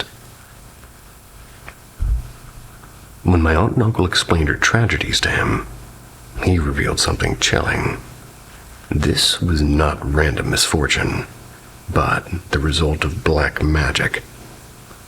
A woman my aunt once called her closest friend had cursed her years ago, binding that hairy entity to her so she would never become a mother. The Oja prepared a talisman, a heavy piece of silver etched with symbols, and instructed her on rituals that she had to perform before wearing it.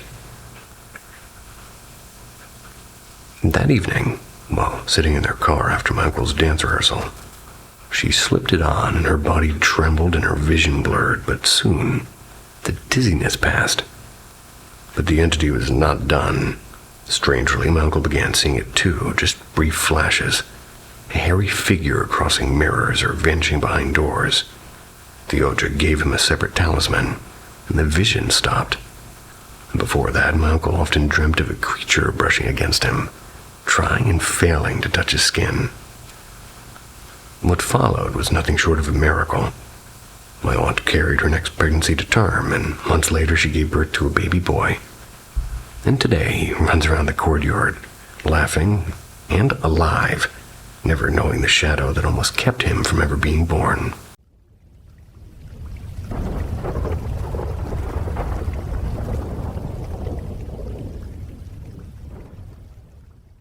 The Ghost on the Swing.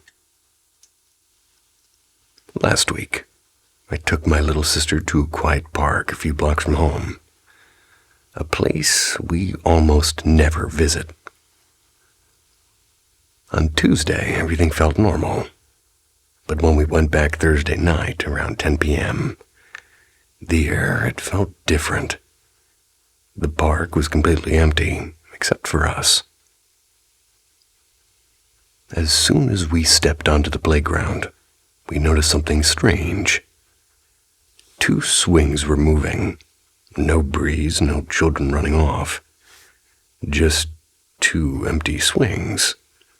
They were swaying like invisible hands were pushing them. We tried to laugh it off, maybe it was the wind, but the swings kept going. Eventually, we shrugged and played elsewhere. A few minutes later, when the swings finally slowed, my sister ran over and hopped on. I stood right next to her when she suddenly shouted, "Stop swinging me so hard, Ghost." And the word ghost hit all of us like a cold splash. We froze. My mom grabbed her hand and we left the park in a hurry. Back home, I casually asked my sister what she had meant. Without a trace of fear, she said that she'd seen a very serious little girl ghost near the swings. We told ourselves it was her imagination, but this afternoon we went back. Sunlight, not moonlight. And after a while, my sister quietly said, "She's here again." She pointed straight at the same pair of swings. My dad asked where exactly. "Right there," she whispered. The swings were perfectly still, yet the air felt heavy, like something unseen was watching. That was enough. We left fast and haven't gone near that park since. I can't shake the memory of those swings moving on their own the first night. At first, it was only odd. The second time, it felt wrong, like the quiet itself was alive. Even my mom admitted she felt that same icy shiver. We don't plan to visit that park again. Some places, it seems, keep their own company.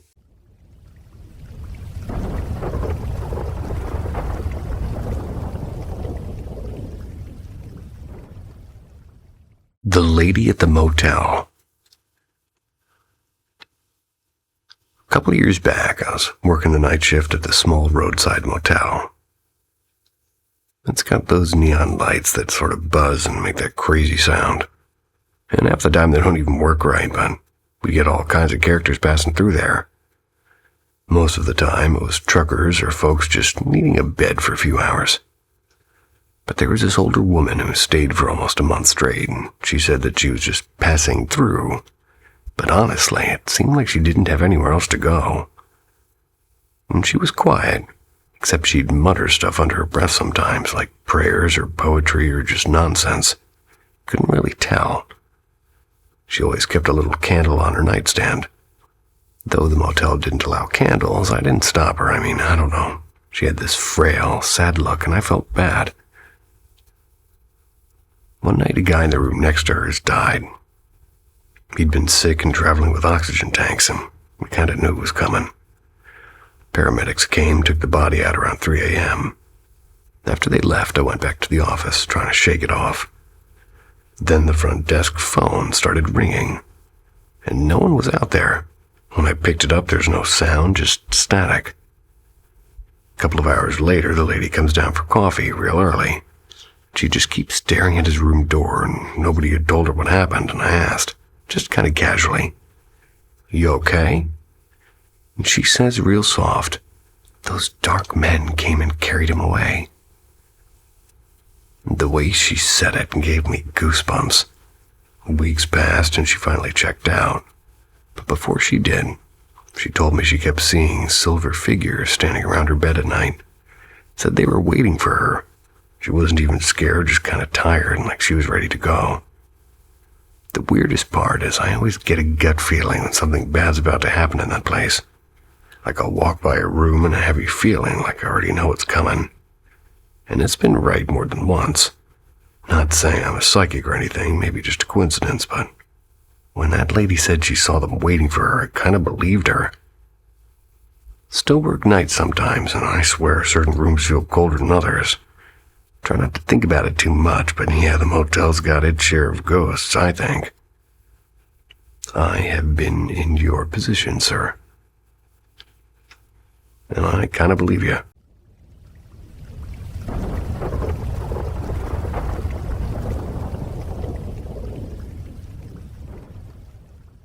The knitted clown that wouldn't stay put. So here's one for the "this can't be real" file. Because I was about 10, maybe 11. My little sister was around 8, and our cousins, who we practically lived with every weekend, came home one Saturday. They came with the weirdest thrift store find imaginable. A life-sized knitted clown. Yeah, exactly the kind of thing you'd not want in your house. From day one, the clown started breaking all the rules of normal toys. Our cousins would leave it propped neatly on a chair in their room, only to wake up and find it lounging on the kitchen counter or watching TV on the couch. And at first, everybody blamed each other. Someone's moving it as a joke. But nobody ever admitted to anything, and it kept happening. A few months later, we had a sleepover there. And by that time, the clown had gone from creepy decoration to absolute nightmare fuel. We decided brilliantly that, well, we thought, to lock it outside in the wooden shed. Their dad had used that place for garden tools. We double-latched the door and even checked twice. Next morning, it's sitting calmly in the living room like it owned the place. Our uncle finally said, "Enough," hauled the thing into the back of his pickup, planning a dump run that afternoon. Good plan, right? Not quite. As later that day, the four of us were tearing around the back field on our mini ATVs, and we stopped for a drink, and that's when we saw it. The clown. Running.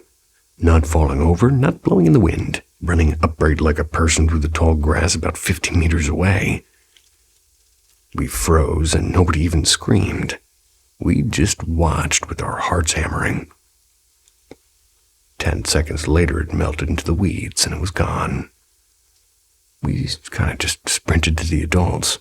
The truck bed was empty. No clown. Everyone searched the field. Nothing. No tracks, no torn yard, no clue. And that was the last time anybody ever saw it. So to this day, when we bring it up, I'll get that same chill. Sounds like a campfire story, I know, but we were there.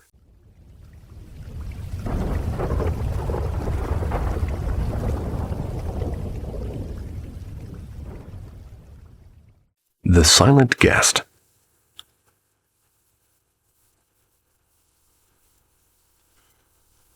I've been haunted by the same vision for as long as I can remember. A sprawling mansion and a man who always seems to be waiting for me.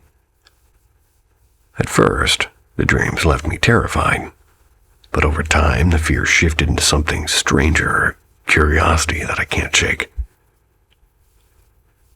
My family owns old countryside houses. They look harmless enough, and though my grandmother once whispered that beneath the apple trees at the back there used to be an abandoned graveyard. She even joked that if somebody dug deep enough, they'd unearth bones that hadn't seen daylight in centuries. That was the first place I dreamed of the mansion. I stood frozen at its gates while my family walked inside. I couldn't move an inch no matter how much I screamed at them not to go. Every nerve in my body told me something was horribly wrong. And then I saw him.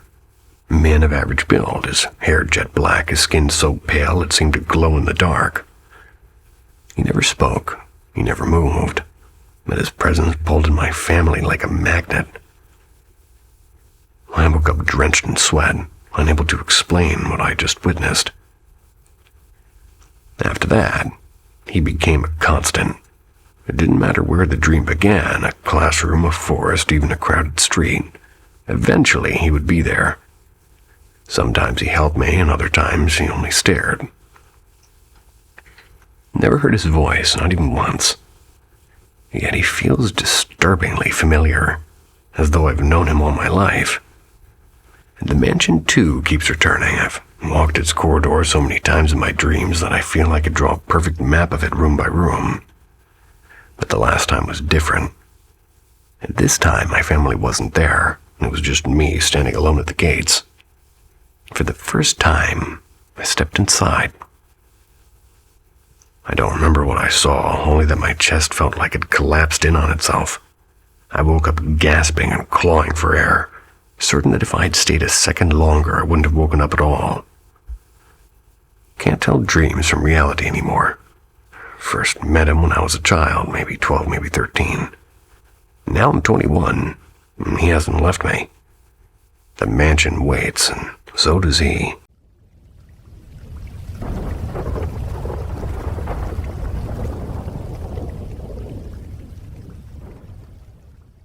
Sometimes it's not the building that's cursed, it's the person who enters it.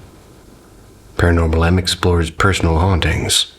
Subscribe and see who it followed. The Boy by the Gate. What I'm about to tell you, it might sound absurd, maybe even laughable. But honestly, I don't blame you if you think I imagined it all. But the truth is, when it happened, the fear I felt was far too real to ignore. This was back when I was in second grade. Every morning our school gathered for assembly on the field. And that day, just like always, I stood among the students, chanting the prayer. My hands were folded, but my eyes, well, they were half open. And I was sneaking glances at my classmates and the teachers and the line of bicycles parked near the fence. And then I saw it, right by the iron gate at the far corner of the field, where a crooked banyan tree grew. There was a boy standing. A boy who looked exactly like me. Same haircut, same uniform, even the same little scar on his eyebrow. And he wasn't moving, just staring straight at me. At first I told myself it was just my eyes and they were just doing something strange. Maybe playing some sort of a trick on me. I tried blinking real hard and I tried rubbing my face. Grabbed a bottle of water and just threw it as hard as I could in my face. Even shut my eyes for a moment. But when I opened them again, he's still there watching. And I'm dripping in Dasani. A cold dread was filling me. I was here among hundreds of children. So who was standing at that gate, wearing my face, and watching me do something strange with a water bottle? It was like looking at a mirror that had stepped out into the world. I wanted to scream, but my throat froze, and instead I just shut my eyes tight, whispering the last lines of the prayer with a trembling voice. My heart was pounding so loudly I could barely hear myself. And then the bell rang. The prayer ended. I opened my eyes again. The corner by the gate was empty. No boy, just the tree swaying gently in the breeze. I never saw him again. Not once, not ever. Was it a trick of the mind or a dream I had while half awake? Or was it something else? Something I wasn't meant to understand? I'll let you decide.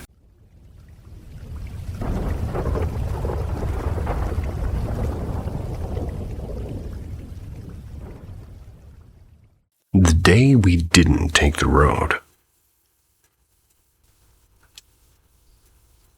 Got a handful of strange stories tucked away. This one, probably the most unsettling, and until now, I've really only ever told my aunt. It happened to my mom and me during one of our little quote-unquote adventures. You see, we have this odd habit of exploring forgotten places, partly because we love the thrill of it, partly because, well, something we do is like a little bit of paranormal digging. This time, the plan was to visit an abandoned sanatorium. We'd been there before and usually took the same back road in. It's faster and less chance of being spotted. We decided to leave around 1 p.m. That morning, though, I had the worst gut feeling. Heavy and anxious, like my whole body was trying to warn me. Never felt that level of panic before, and I haven't felt it since. Still, I ignored it, and I was too excited to wander those creepy hallways again. Then an hour before we were supposed to leave, an image slammed into my head of cars colliding and metal twisting. I wasn't daydreaming or watching TV, it just arrived. I shook it off and told myself I was being dramatic. And not long after, my mom out of nowhere asked if I was feeling weird about this trip. I admitted to her that I was, and I told her about the image. She just stared at me before saying that, well, she had seen clear as day a car on fire in her mind, and that was enough. Scrapped the plan and promised we'd go another time. The next day, we learned the truth. There'd been a massive pileup on that very road almost at the exact hour that we would have been driving through.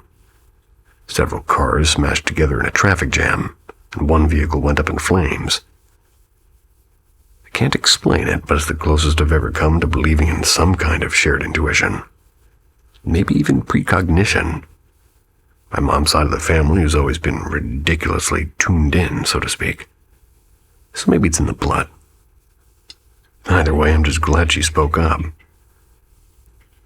Otherwise, I'd have brushed it off as nerves, and who knows what might have happened. Since that day, we've made a pact. If either of us gets a bad feeling, we listen. Well, thank you for listening. Sweet dreams. See ya.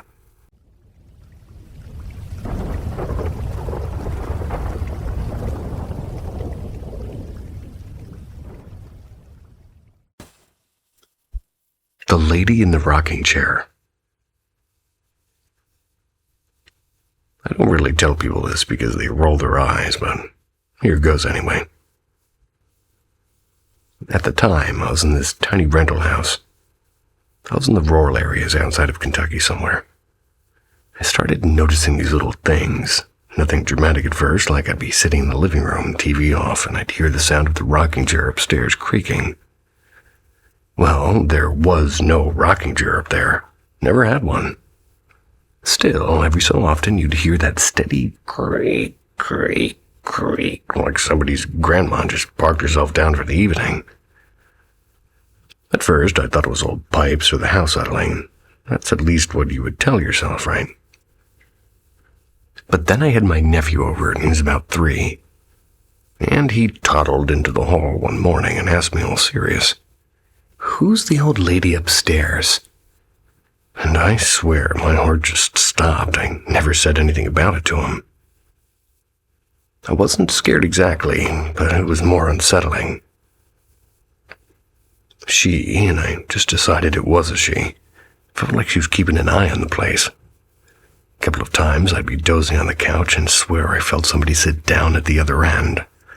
The cushion would dip a little, like when a person sits too heavy. You know that exact weight shift feeling? It's like that, and I'd open my eyes and there'd never, ever be anyone there. One night sometime later, the weirdest thing happened. My niece had left her stuffed rabbit on the floor of the guest room. Next morning, it was tucked into the little bed, covers pulled up neat. My niece thought it was me, and I thought it was her. Neither of us did it. I almost got like this comforting feeling in a strange way. Like she wasn't there to scare anybody, just kind of hovering, making sure things were in order. I even caught myself talking out loud sometimes, like, "All right, I'll get the dishes, just give me a minute." When I finally moved out, long story involving a leak in the roof and a landlord who didn't care, but everything stopped. My new place has been quiet as a tomb. Peaceful, yeah, but sometimes I miss the creak of that invisible rocking chair. Weird how you can miss something that was never really yours. Oh, Kind of like that with people.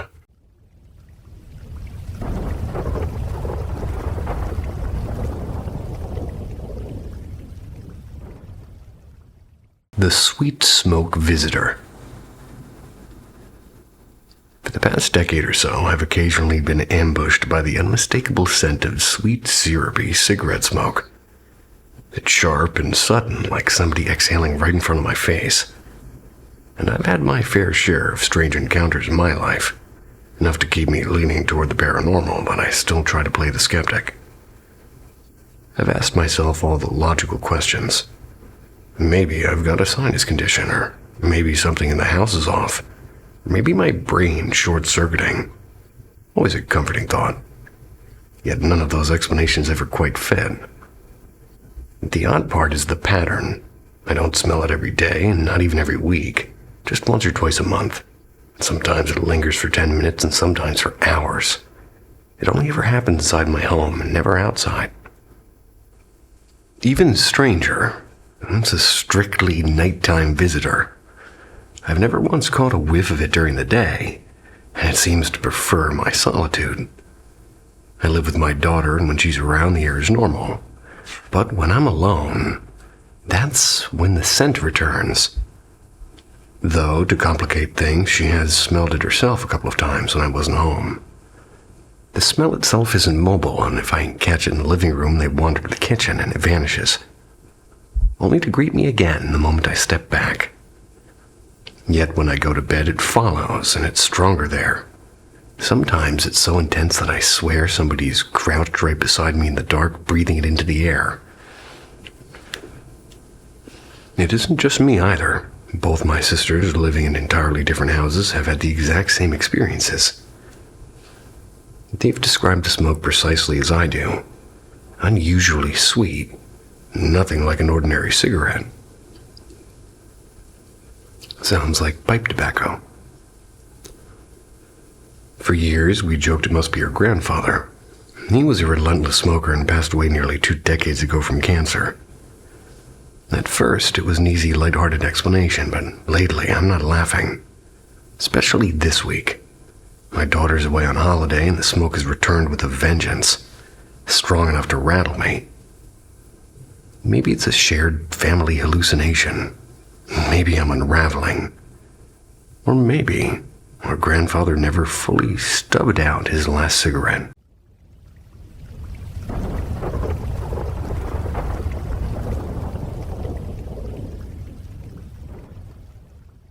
Grandpa in the Nightlight.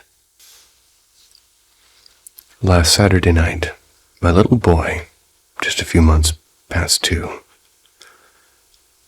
they were recovering from a mild stomach bug. And to keep watch after bedtime, I set up the video monitor so I could check for any sudden sickness. At around 11:30 p.m., the screen blinked awake, the soft blue light that means sound detected. At first, it was nothing unusual. Baby chatter like a jumble of half-words. But then, about 5 minutes later, I noticed he wasn't just mumbling. He was awake, eyes wide and chatting to someone. He kept looking up toward the ceiling and pointing. The phrase I caught most clearly was a gentle, "Go sleep, go sleep." What unnerved me wasn't just his focus, it was that faint extra sound. I could have sworn I heard a deeper voice, low and calm, like a man quietly answering him. I told myself it was the late hours playing tricks, and my partner was brushing his teeth in the next room. Maybe it was just echoes. I let it go and eventually drifted off. Morning brought an impulse I can't quite explain. My grandfather passed away 5 years ago, long before my son was born. We were close, but I'd never shown my boy a single photo. Still, I fetched an old framed picture and casually asked, "Do you know who this is?" Without hesitation, he said, "Grandpa." I froze, thinking I misheard, and I asked again. Same small, certain voice. "Grandpa, "Where is he?" I asked. He looked upstairs. "Up there." I carried him up and asked again. He toddled straight into his room, pointed at his crib, and said, "He gone now." I stood there a little breathless. Tears welled, not from fear, but something warmer. Felt like a quiet assurance that my grandfather, whom my children will never meet in the ordinary way, still drifts nearby, watching, maybe even whispering good night when they need it most.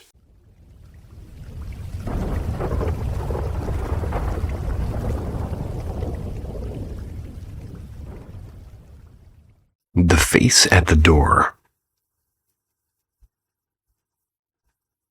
I'm 17, freshly moved into this new apartment in South Carolina. My mom's been here a month ahead of me, and I joined just last week. And to be blunt, the place is a mess with dirty walls and light switches painted over and bugs marching around like they own the place. First floor unit, not the best part of town. It's the kind of place where you mind your business and lock up twice. And I've always loved scary things like movies or creepy podcasts and Reddit rabbit holes, but ghost stories give me chills, but I still eat them up. The problem is I scare too easily, and lately I think the apartment is playing with that weakness. I have a 1-year-old cat named Milo. Usually calm, but since we moved in, he's turned into a professional scaredy cat. When someone unlocks the front door, he bolts, and that's normal, but now he hides underneath the bed and sometimes even burrows into my blanket pile like he's expecting a war. And at night, instead of hanging out near his food, he lurks in the kitchen shadows, staring into corners like he sees something I don't. And the other night, I'm just lying in bed scrolling on my phone while a horror podcast droned in the background. My mom was asleep with the door cracked open. But the only light came from the TV, and Milo was curled up at my feet. Until suddenly, he sprang up, eyes fixed on the doorway, and then he hopped down, crouched under my desk, and froze, glaring at the door like he was watching something step closer. I glanced at the crack in the door, and for a split second, I swear I saw it. A faint outline, like a grainy silhouette cut from the dark itself. Not glowing eyes, not anything obvious, just the shape of a face hovering where no face should be. My chest went cold, and I called for my mom, choking back tears. I've never cried over being scared before, not like this. She came in and took me seriously, searched the apartment together. It's small, so it didn't take long, but when we reached the dining room, she noticed the back door unlocked, and neither of us have touched it. That unsettled me more than the shadow. She didn't stay the night in my room, but I lie awake, praying and feeling that thick, heavy energy pressing in. Like, was it paranoia, or did something else move in with us? I don't know if the apartment is haunted, but I know Milo sees something I can't, and that's what terrifies me.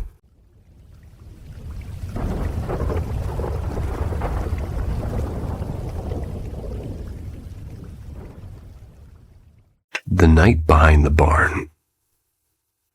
Back when I was 14, staying at my uncle's place in southern Arkansas. He had this old house out there. There were acres of woods and had a lot of fields around it. Kind of place where your phone drops signal about half a mile before you even get to the driveway.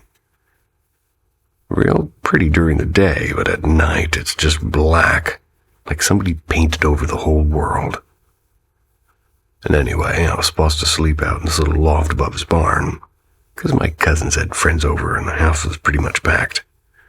Didn't really mind. I brought my DS and some snacks, so I was pretty content with the idea. The loft had a beat-up couch and a lamp that really only worked if you kicked the base. Felt kind of cool, honestly. The thing is I realized way too late that I'd left my charger in the main house. So, around 11:30, I just decided to go and grab it. My uncle's yard, well, the light in the yard had burned out weeks before. It's just me and this tiny, sort of crappy flashlight. It kept flickering when I shook it. And I was walking across the dirt lot to the house, and I kept hearing this crunching in the grass like footsteps, but not steady, like stop and go and stop and go. I tell myself it's a deer, because they're everywhere out there. But then, just past the fence line, I swear I saw something standing upright, way taller than a deer. Two shiny points, like eyes catching light, staring straight at me. I bolted and, well, no thought, I just ran. Nearly tripped on the hose by the porch, slammed the door behind me so hard my aunt yelled from the living room. She thought I was being dramatic, and I grabbed the charger and sat there breathing like I'd run a marathon. Finally admitted what I saw, though.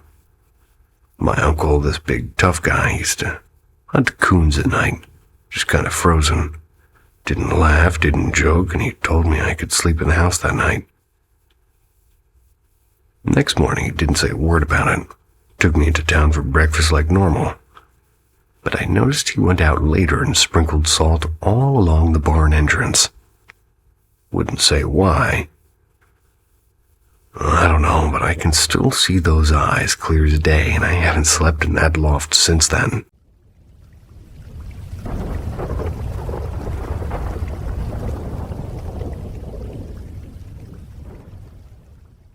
Echoes of a Silent Link. I don't usually spill things like this, but I just woke up shaking and, well, I just need to get this out.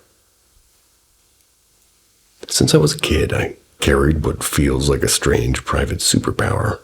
Whenever I think about someone, like really think about them, it's like a quiet signal goes out.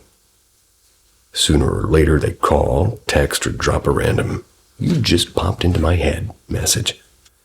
It's happened too many times for me to shrug off. Oh my God, my foot is asleep. When I first suspected it was real, I tried to break it, and I picked somebody who, by all logic, was gone from my life. My childhood friend, Omar. We lost touch back in grade school. More than 10 years, and I didn't know his number, where he lived. There's nothing, just his name and the blur of an old photo in my mind, and pins and needles in my foot. I sat there one night, focused on him for a few minutes, and then went to bed. But by the next evening, my phone buzzed. Facebook notification. Guess who messaged? Omar. Omar out of nowhere. He wrote that he'd been randomly thinking of me and tracked me down. Turns out he's been living in Lisbon and has a wife and 2 kids, and a dozen other details that barely matter here, except that he found me. It kept happening. Different people, different ways, and if I wanted to get closer to somebody, say a girl I'd just met, I'd let my thoughts circle around her like a quiet orbit, and days later she'd reach out. And when we'd talk, she'd confess something like, "I couldn't stop thinking about you. Had to see you again to figure out why." Then came tonight, about half an hour ago. I was dreaming of an old college friend, one I haven't spoken to in forever, and in the dream he was right there with his lips moving but words muffled. I started awake and, startled awake to the sound of my phone, because it was ringing, not buzzing this time, and his name was lighting up my screen. I didn't pick up, I just couldn't. I just stared and felt the room tilt. I'm not bragging, I'm honestly rattled, and I don't know if this is some strange pattern of coincidences or if there's something real, like something invisible, threading my thoughts to theirs. And right now, I'm not sure which idea scares me more.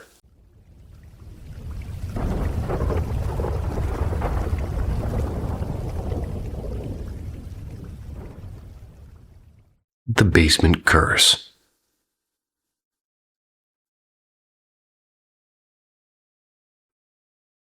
Growing up, my little brother and I, we had a talent for trouble. If there was something creepy to explore, we were already halfway there. And nothing in our old house was creepier than the basement. People could barely last 5 minutes down there.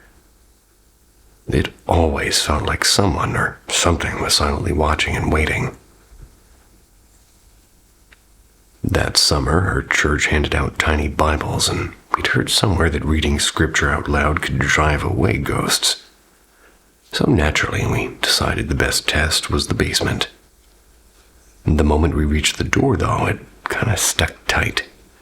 It finally gave way only after we shoved with all of our weight. groaning like it hadn't moved in about 100 years. So down the steps we went. I opened my Bible. I began to read. I hadn't finished the second page when the sound started, with heavy footsteps and low whispers like somebody pacing just behind us. We exchanged nervous grins. Surely, one of her older cousins was messing around. But when we turned to look, there was nothing, just the hum of the old furnace. Then, without warning, my little brother was yanked to the ground. His scream, it sliced through the stale air. I dropped my Bible, and I lunged for him, thinking he'd tripped, but I saw these 3 deep scratches across his back, and they were long and parallel, like an animal with claws had taken a swipe. Panicked, I did the worst thing possible. I shouted at the dark to leave us alone. The basement answered with a scream, shrill and inhuman. It was so loud it rattled the pipes. We bolted, and the door at the top slammed shut behind us with such force the hinges cracked. We never tried that experiment again. Even now at 25, I won't stay down there longer than a minute. The air seems to grow thick, and you can feel those invisible eyes. Whatever lives beneath that floorboard, well, doesn't seem to ever sleep. Is that me under there?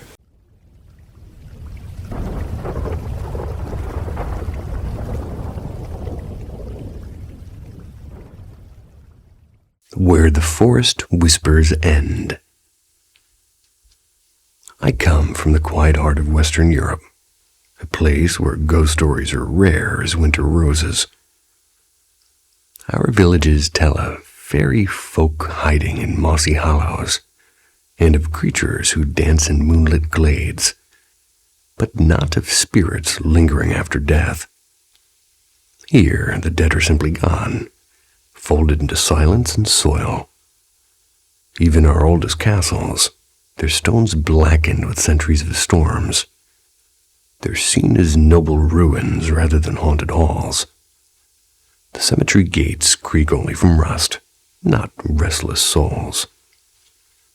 Yet I've always been curious. I've devoured late-night videos of candlelit seances. I've read about mediums who claim to call the departed back with a single breath of Latin, or maybe a tap on the table. Strangely, most of these stories come from faraway English-speaking worlds like Britain and America, where haunted inns and whispering staircases are almost ordinary. That makes me wonder, is it belief that breeds ghosts?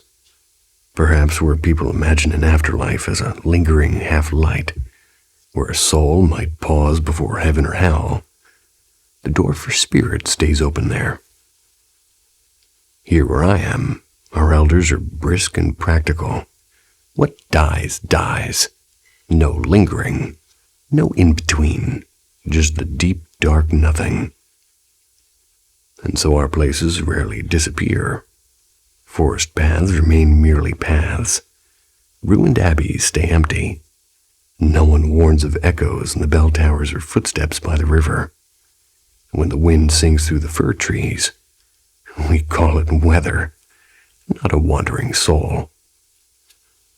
But sometimes, just sometimes, when the mist pools low and the pines lean in close, I wonder if we've simply forgotten how to listen. Perhaps the fairy folk and the spirits are the same ancient neighbors wearing different names. Perhaps our ghosts never left. We just stopped believing that they were there.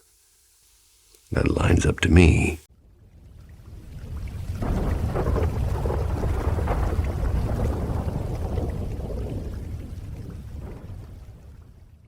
The things that shouldn't have happened. I was 17 back then. My buddy crashed in my brother's old dorm bed. And around 3 in the morning, I woke up to the sound of metal creaking, a framed poster of the Yankees. Not even ours, a leftover from the last tenant, was spinning like a clock hand above his bed. I called his name, and the second his eyes blinked open, the thing ripped off the wall and crashed down on him. When I was 20, 2 friends and I were just backpacking in southern Illinois. We're aiming for Bell Smith Springs. And back then it was wilderness all the way. No cabins, no fences, no signs of human life for miles. We set up camp in thick woods right before sundown. Then out of nowhere, 2 kids wandered through, and she in a yellow sundress and he in khakis and a plain white shirt. They're holding hands like it was a Sunday stroll. They didn't acknowledge us at all. Even when we said hello, just drifted past and polite as ghosts until they rounded some brush. We waited for them to appear again on the other side, but they just never did. There's no path, no road, nowhere to vanish to, just gone. And at 22, I'm camping again, and this time with a big group on a private island in Potosi, Wisconsin. We're parked along a loop trail that circled the woods. And one night, I drove a carload of friends down to the river for a swim. And on the way back, I'm goofing around and just off-roading, planning to skip the campsite and loop back later. And just before we passed the site, somebody from the back seat grabbed my whole torso. My arms were locked and screamed into my ear. They screamed, "Stop!" I slammed the brakes, spun into a clumsy 3-point turn, and pulled up to park. Everybody piled out laughing, and I just figured somebody was being dramatic about more beer. And then we found him. A friend sprawled across unconscious right in the middle of the trail, his face smeared with mud from where my tires had already brushed him. If I hadn't stopped, he would have been nothing but a memory. I lost it and demanded to know who had yanked me back and who had screamed. Every single person swore they hadn't moved, but I know what I felt. I know what I heard. And sometimes I wonder who else was in that car with us.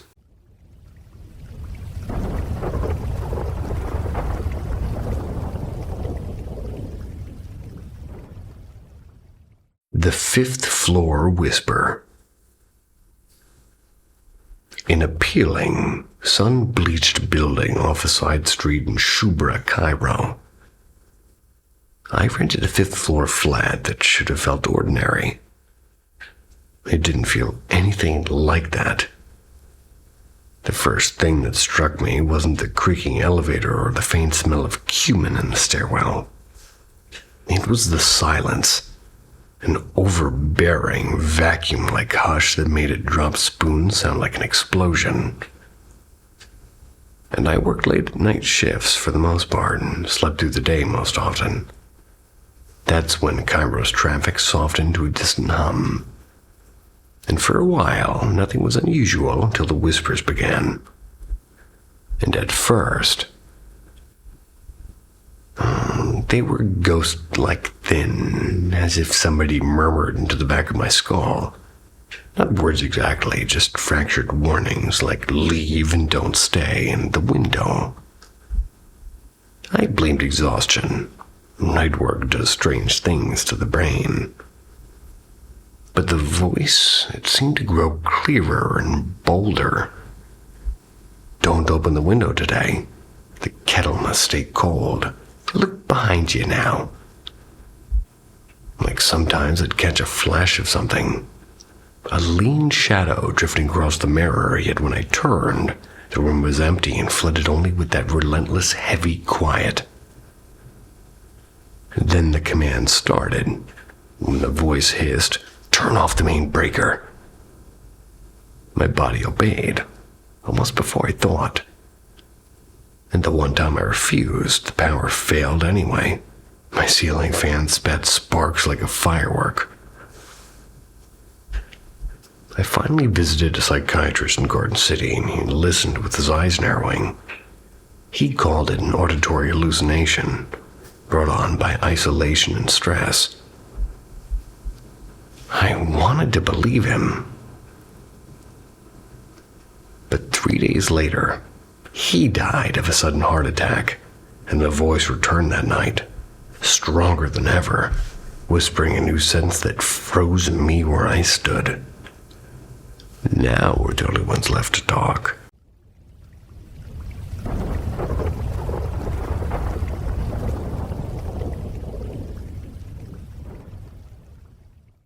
The Rooftop Stranger. Never been the type to buy into ghost stories. 13 floors up in my apartment block, life has always felt ordinary and almost boring. My place has always been safe and predictable until last week. That's when things started getting strange, and the first incident happened on a muggy morning. I usually sleep with the balcony door cracked open for air, and when I got up to close it, I happened to glance across at the next building. From my spot, I can see the rooftop clearly. And that's when I saw a figure. It wasn't a person, at least not in the usual sense. Even though the sun was bright, this thing was darker than shadows, with no face, no clothes, no outline of features at all, just a black human-shaped smear standing absolutely still. Then, with an unsettling calm, it turned and vanished down into the rooftop stairwell. I stood there frozen, half expecting it to reappear, and it never did. Later that afternoon, I'm on my way to knock on my sister's door. That's when I heard slow, heavy footsteps behind me, like somebody trailing just a step too close. My friend's thoughts were, well, Dad's home early. But he wasn't, and my mom was working the overnight shift. Sister hadn't opened her door once. Hallway behind me was empty. So I went back to my room. I stayed put for the rest of the day. I wasn't ashamed to admit it. I was rattled. That night, I told my dad about it. He chuckled and said I needed more sleep, and I left it at that.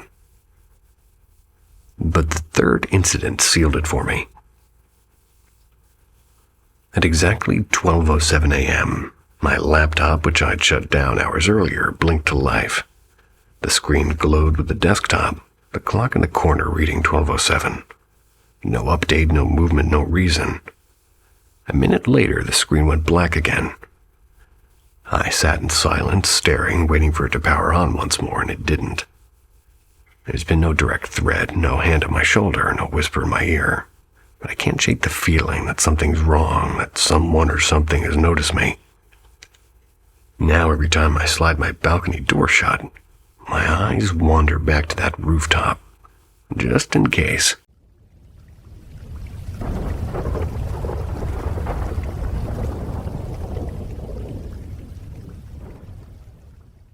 The Locked Stall. Started on a Tuesday morning, when me and 3 friends decided we just couldn't deal with the first period. Instead of going to class, we slipped into the auditorium, completely dark and totally empty, and headed straight for the bathroom. Nobody ever went in there. We knew the doors locked automatically once shut, so we dragged in a metal chair across the stage to keep it open. And inside the bathroom, we crammed into the biggest stall and sat in the cold tile and started whispering. That's when one of my friends casually dropped, "You know, yesterday we talked to a dead girl in here." I froze and I said, "What do you mean?" She said that the day before, she and another friend were hiding in the same bathroom when a girl came in, complaining about how much she hated the auditorium, how it was always crowded and too loud, and they watched her walk into a stall and lock it and then never come out, and she just vanished. 30 minutes later, we heard it in the scrape of our chair moving, followed by the heavy slam of the bathroom door locking shut. My stomach flipped and we thought a teacher had found us. Then the door creaked open, slow and loudly, and we heard footsteps coming closer, and they were too steady and too deliberate. 2 voices began to whisper, not loud enough to understand, but close enough that every hair of my arm stood up, and then a flush and a crying. A girl's sobs echoing through the bathroom. I thought maybe I was imagining it until my friend whispered, "You hear that too, right?" Another friend peeked under the stall and shook her head violently. No one was there. I tried to record it. My phone screen froze like it had locked itself. And just when it did unfreeze, the sounds from the auditorium began, like dozens of voices, muffled but urgent, as if the whole crowd had gathered. Music, too, faint but real. None of us wanted to open the stall, and we sat there, barely breathing, and as sneakers squeaked back and forth across the floor, shadows moved, but no legs appeared under the stalls. When the bell rang finally, we bolted. The chair we'd left was gone. Hallway silent. We didn't look back, we just sprinted for the other doors that led outside. I made it to a second period, but I couldn't focus, and to this day, bathroom stalls make me nervous. Not because of what's inside, but because of who might never leave them.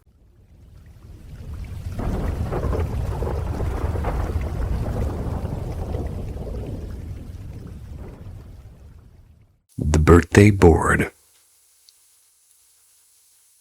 On my 11th birthday, my aunt showed up with a gift that made everyone raise their eyebrows. A Ouija board. Yep, the kind you see in horror movies. Because back then it was stacked right next to Monopoly at the toy store. Marketed as a game, and of course my friends and I thought being a little bit spooked was the ultimate fun. That night a few of us stayed over. We giggled our way through the first round, fingers barely brushing the planchette. Nothing happened, naturally. Just a board and our own dramatic imaginations. Or so we thought. A couple of weeks later, my best friend Sophie came over. And after dinner, Mom treated us to warm brownies and mismatched coffee mugs. Hers had a chipped sunflower print that I loved. I asked if we could take them to my room. Mom just waved us off with a smile. We sat cross-legged on my daybed, crumbs scattered on the blanket. When the brownies were gone, Sophie grinned and pulled the Ouija board from under the bed like a magician revealing a trick. We placed the mugs carefully on the carpet beside us. We began again. Nothing, not even a faint creak, just the usual nervous laughter. After a while, I leaned down to grab the mugs so we could take them back to the kitchen. And that's when my breath caught. The spoons, both of them, they weren't inside. They were lying next to the mugs. Each one snapped clean at the neck. For a heartbeat, I couldn't move. Sophie whispered, "You saw that too, right?" My throat tightened. We hadn't heard a sound. No clink, no snap. All we heard was silence. I scooped everything up and I rushed downstairs, words tumbling over themselves. Mom examined the broken spoons, thick stainless steel, and her face went pale. She said nothing, just took the board and locked it away, and I never saw it again. Even now, when I remember the neat and possible breaks in those spoons, a shiver will run up my spine. There's no explanation I can cling to. It's the one memory from childhood that still feels like a door left slightly open to something I'd rather not meet.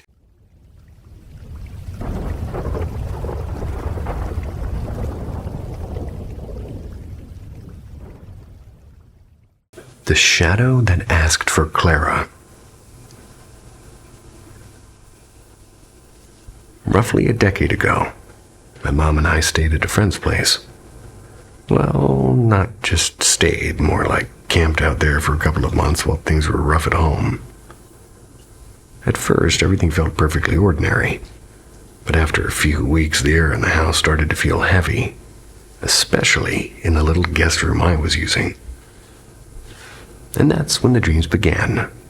The exact same nightmare again and again, and in this nightmare, a figure would appear completely black with no face, no features, just a silhouette carved out of the dark.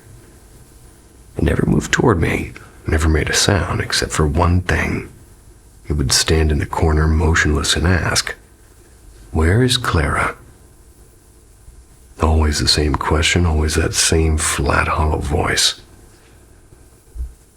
After a while, I couldn't handle being in that room. I started sneaking into my mom's bed just to escape the feeling. And one evening, when my mom and her friend pressed me about why I refused to sleep alone, I finally told them everything, the dreams, the figure, the question about Clara. The moment I said the name, my mom's friend stiffened. Her face drained of color, and she asked me slowly, "Did you say Clara?" I'd asked about Clara. I nodded, and I was pretty unsettled. That's when she told me something I wish I hadn't heard. Years earlier, another guest had stayed in that same room. Her name was Clara, and apparently, Clara had been strange. She would spend hours locked in the bathroom, whispering to the running faucet as if the water were answering back. And sometimes, the friend would catch her standing in the hallway in the middle of the night and just murmuring to shadows no one else could see. Eventually, they had to kind of just ask her to leave. And after that, I never dared step into that room again. My mom just went so far as to burn sage and sprinkle salt around the doorways, hoping to chase away whatever was still lingering there. But I'll tell you this now, even now, all these years later, whenever I hear the name Clara, I feel that same cold prickle on the back of my neck.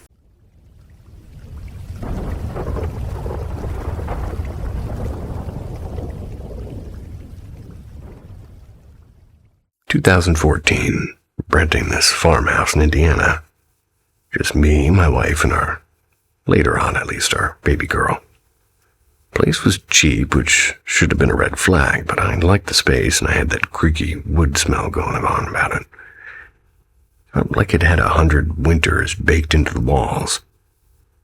The owner had some retired guy moving to Florida, and he swore nothing bad ever happened in the house.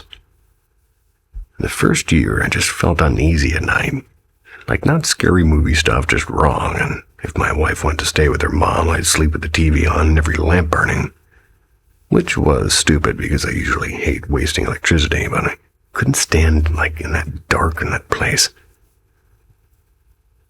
Then, after my daughter was born, things picked up, and I'd wake up in the middle of the night with my heart racing, convinced somebody was standing next to the bed.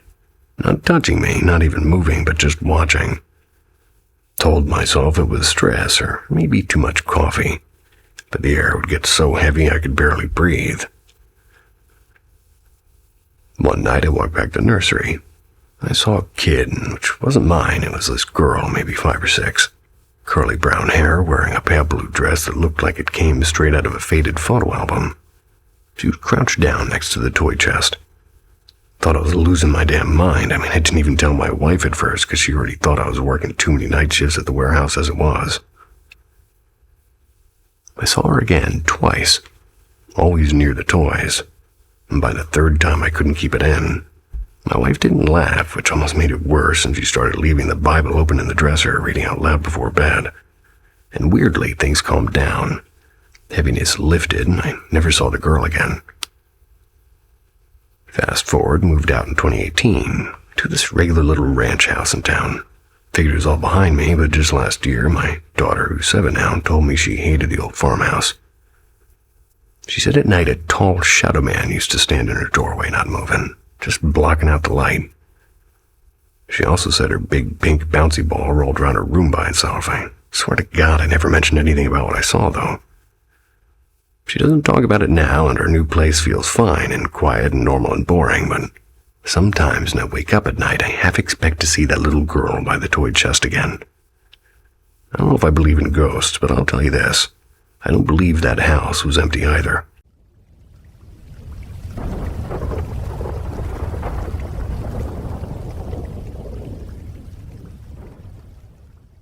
Moon Vale.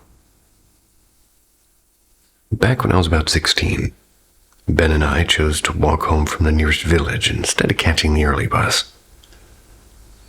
It was peak summer, one of those nights when the air feels endless, and a full moon seems to light the way for you. We took the path through the fields by the canal, a place that we all knew well. We'd built little fire pits there and shared cheap beers and swapped stories about ghosts and old suicides people whispered about. None of it ever really scared us. And this was before the world lived online and phones existed, but kind of barely. Down by that canal, you were truly on your own. The sky that night was flawless. No clouds, no light pollution, just the moon, enormous and bright. We were talking about nothing important, teasing Ben about his terrible luck with girls, when the world suddenly vanished. Darkness. Not dusk dark, not cloud dark. Utter blinding darkness. One second, the moon filled her eyes, and the next, everything, like the moon, the stars, the horizon, was all gone. It was as if somebody had thrown a giant black sheet over the sky. It lasted maybe 3 seconds.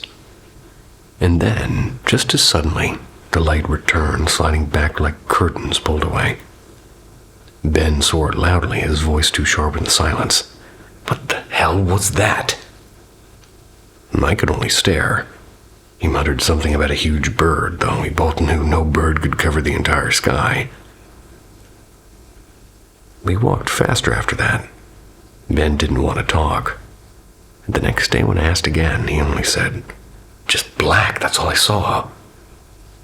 I never came back to that canal after that. I didn't press him.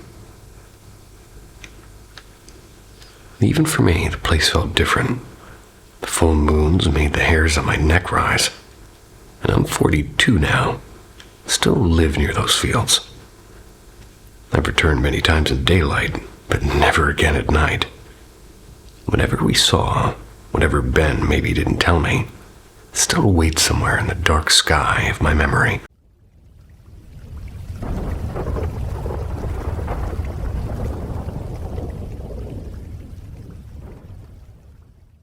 The old Polaroid that wasn't right.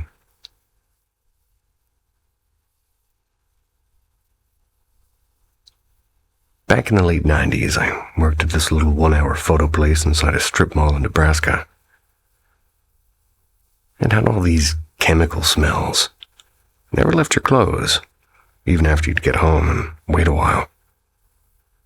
We mostly developed vacation pictures and school portraits and other boring stuff. So one afternoon, this older lady dropped off a roll of film for us.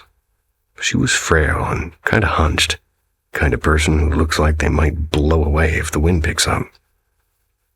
She said that her last roll of film, well, rather it was her last roll of film because her lungs weren't good, as she put it, and she coughed the whole time she was at the counter. So I run her negatives through, and there's no problem. But when I start developing one set, I swear my stomach turned over. There's a photo of her sitting in a recliner, taken by somebody else, must have been family, I'm guessing. Nothing weird at first, except the wall behind her head looked like it was crawling. I leaned in closer and realized it wasn't the wall, it was dozens, maybe hundreds of tiny faces all pressed together with their mouths open. Their eyes were squinting like they were screaming but muted.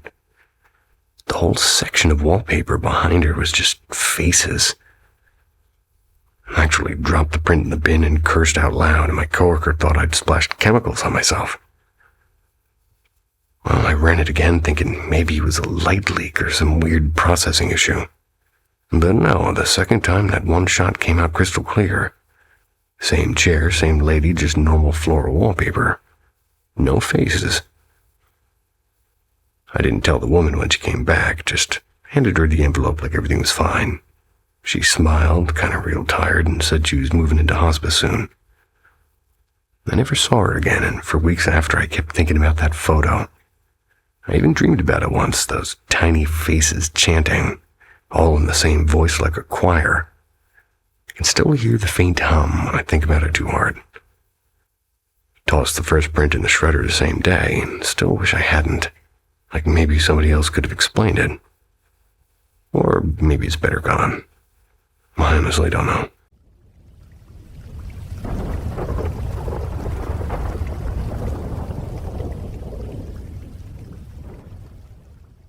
The Night Visitor. For years, a single shadow has stalked my sleep, and last night it leaned so close I could feel his breath. And it began back when I boarded at my grandmother's house in the province. The first time I woke to a tall, pitch-black figure bending over me. It was pressing on my chest. My heart was racing, and I phoned my mom before dawn, stammering through what felt like a nightmare too real to dismiss. Before that, my bad dreams were harmless. Strange images of a stone angel slowly turning its head. And only twice. But after the shadow came, the pattern changed. Each time I drifted into deep exhaustion, the same scene replayed with unnerving precision. And over months, I stopped asking if it would come and started wondering only when. I used to think nightmares were rare. I could count them in one hand, and I've lost track now. And for a long time, I never told anyone. When I finally confided my cousin and aunt one rainy evening, their startled faces told me it wasn't as ordinary as I'd convinced myself. And that very night, it escalated. Not 5 minutes after sleeping, the darkness thickened, and there he was, and he was closer, and he was louder. The room seemed to vibrate with his voice like a furious roar in a language I couldn't place. My chest was constricting, and I tried to sleep, but I was wiggling my toes to wake up from the paralysis, and nothing was breaking the spell. I forced my eyes open. My vision snapped to the ceiling, but my limbs stayed heavy as stone. Each time, my eyelids fluttered shut, and he was back, now only inches away, with his eyes burning with a red glint I'd never seen before. I begged God under my breath, and then faintly, my cousin's alarm chimed from the next room. That small sound ripped through the nightmare like light through glass. I shot awake gasping. As I told her everything, the overhead light flickered, once, twice, like a warning I still can't explain. And even now as I write this, I know that it isn't gone. He's only waiting for the next time exhaustion wins.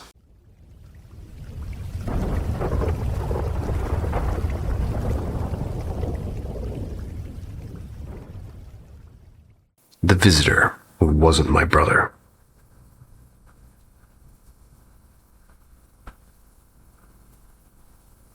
So picture this. I'm 12 years old. I'm sitting cross-legged on my bed. I'm probably reading some cringy teen magazine. That's my older brother, who we're going to call Ethan here. They were 16 at the time, and they popped into my room. He leaned on the door frame and asked me something random. I don't remember what exactly, but it was the kind of small talk you forget 5 minutes later. You know the kind. Before leaving, I clearly remember saying, "Thanks, Ethan." He gave me a half smile and walked off. Totally normal interaction. Fast forward, maybe 15 minutes, and my parents came home from a late dinner and called out, "Ethan, we're back." And there's silence. My mom frowned and turned to me. "Is your brother home?" And I said, "Yeah, he was just in my room." We both shouted his name. We searched the house. We checked the basement, even the garage. There was nothing, and he was nowhere. Mom pulled out her phone and called him. He picked up right away, laughing with background noise behind him. "I'm at Marcus's place," he said. "Been here for a couple hours. Why?" Cue my heart dropping straight into my ass. Because 15 minutes ago, I'd been chatting with him in my room, and later that night when Ethan actually did come home, I told him what happened for us, and he looked at me like I was nuts. "I've been at Marcus's the whole night, swear on my life." Ethan really isn't the prank type. He always had been, the kind of brother who helps me with homework, not the kind who masterminds a 2-hour ghost-level practical joke. Needless to say, I slept with the lights on for a few weeks. Now it's one of those weird family legends that comes up on holidays. The night not Ethan came to visit.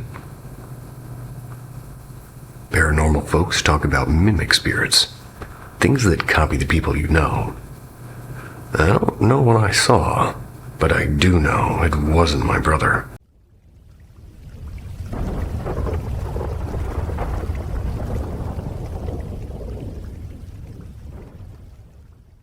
The lamp in the window. I'll try to keep this short. My eldest cousin, somebody who I admired deeply and loved dearly, passed away just yesterday. She'd been living with cancer for a while and still managing her life bravely day to day, but last Wednesday, things suddenly worsened and her health collapsed quickly. She was rushed to the hospital with severe complications. As soon as I heard she was admitted, I had this heavy certainty that she wouldn't be coming back home.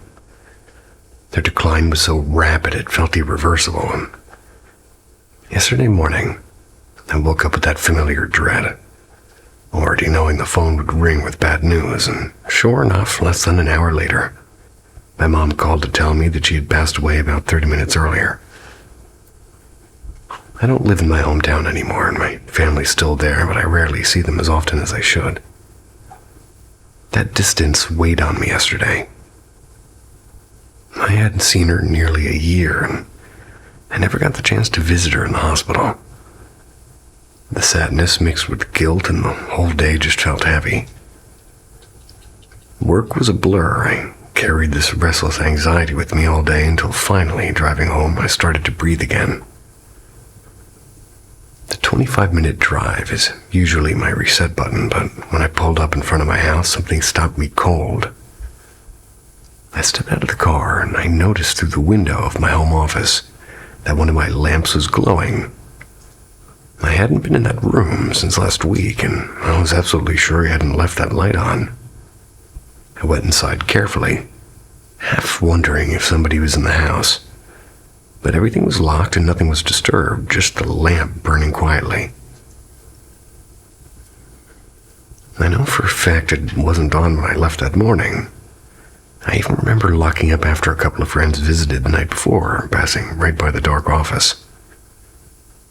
Was it a glitch or maybe a wiring issue, though the lamp is practically new, just 2 weeks old, or is it possible it was something else?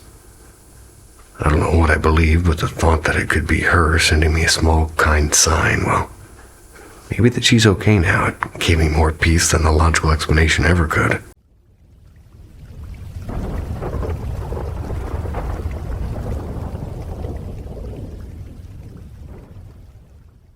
The Thing in the Orchard.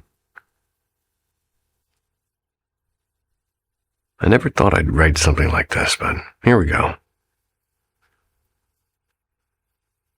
I was living with my uncle in a small farming town in Kansas. Just lots of cornfields and a little church that only opened on Sundays.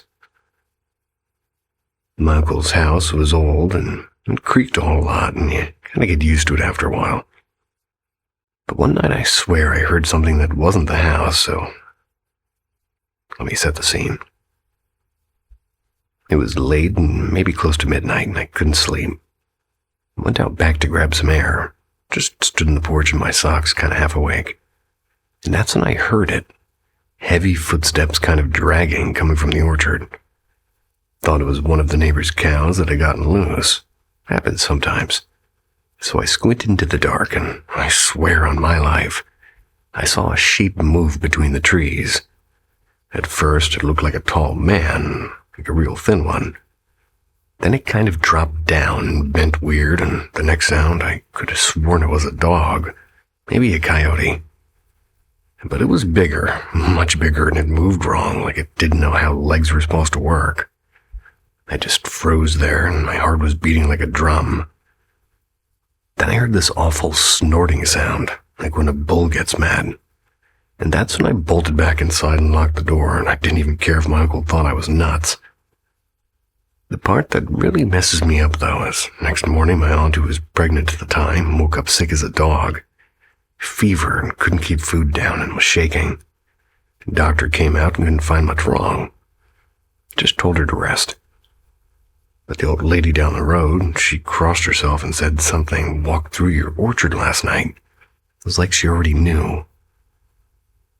I don't know what I saw, and I don't even like talking about it. Maybe it was just my brain playing tricks, or maybe there really are things out there that slip into shapes they don't belong in. All I know is after that night, I never stepped outside after dark without the porch light blazing. And even then, I'd catch myself staring at the trees, waiting for something to move again. Anyone else ever seen something shift like that? Like it can't decide what it wants to be. Sounds like a deer.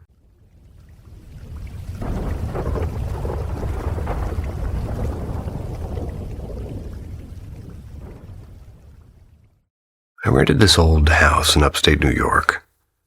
It wasn't like haunted looking, not really falling apart or anything, just sort of an old farmhouse that somebody had fixed up. I was living there with my cousin for a while because, well, rent was cheap and we had 2 cats who basically ruled the place. Rent is cheap. I scoff. No way. So anyway, one night in late fall, must have been around 11 p.m., went out to the back field to smoke, and it was cold enough that you could see your breath that night. The grass was all crunchy with frost. Cats were inside, but one had followed me out, and she froze up suddenly, tail puffed out and ears back. You know when an animal just knows something? Like she's staring at this corner of the fence where, swear to God, I saw something dart by like a person-shaped shadow, but too fast and too smooth. Stood there a second, thinking maybe it was my eyes adjusting or car headlights or something. But no cars went by. My cousin yelled from the kitchen window asking if I saw that, and we both saw that. That freaked me out a little bit more because usually it's just one person who thinks they saw something. Went back inside, locked up, tried to shake it off, and put on some dumb TV and made grilled cheese, trying to act normal. Then the weirdest part is one of the cats started yowling like crazy in the hallway. Went to check, front doors dead-bolted and chained, standing wide open, chain still hanging there just like it unhooked itself. And after that, little stuff happened all the time. Doors clicking shut when no one touched them, and soft footsteps upstairs, even though we only used the bottom floor. And once a jar of pickles rolled off the counter in slow motion like it was set down on the floor instead of falling.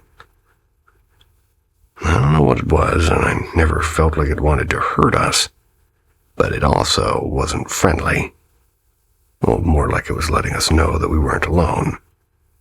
We stuck it out until the lease was up, but I'll tell you right now, every night I double-checked that door chain before bed, and still, sometimes woke up to find it open. Anybody else ever deal with something like that one?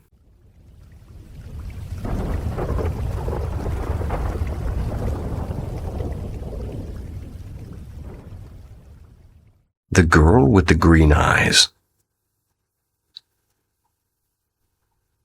Never posted here before, but my family's completely at a loss. For the past 5 years, there's been a presence in her home. We call her the little girl, though what she is doesn't really feel like a child. It started with my brother's baby monitor when he was just a toddler, and he's almost 5 now. We'd hear her voice whispering through the static, carrying conversations none of us were a part of. My brother says that she plays with him, but the stories don't add up. In his upstairs room, he tells us that they're mean to me, and she says I should leave. But downstairs, he insists that they're nice and they play with me. Last week he mentioned she'd joined him in a dream. Curious, I asked what she looked like. He hesitated and then said that she doesn't have hair, she's all black and her eyes are green. He spread his fingers wide across his face and stretched his eyes open until they looked almost too big. And her neighbors once admitted that she'd been in their house too, but after a cleansing ritual, she vanished from their lives. We weren't so lucky, and somehow she stayed behind with us. Lately, my brother has formed a strange attachment to a porcelain doll that we bought at a flea market months ago. He won't let my parents throw it away. And when she's around, little things start happening, like lights flickering and pillows sort of turning up in the wrong rooms and her dog barking at corners of empty walls. One night, a can of air freshener launched itself at my dad, and we even bought an EMF reader. Certain spots in the house spike up into the 130s, 140s. Every time we test, it's the same. The numbers climb only in the spaces where my brother says she stands. You can't quite describe her as a real person, just a shadow with green eyes. We've tried searching online for stories that match hers, but nothing comes up. My parents are desperate enough now that they're planning a full cleansing of the house. I do not know what's going to happen, but I do know one thing. She isn't leaving on her own.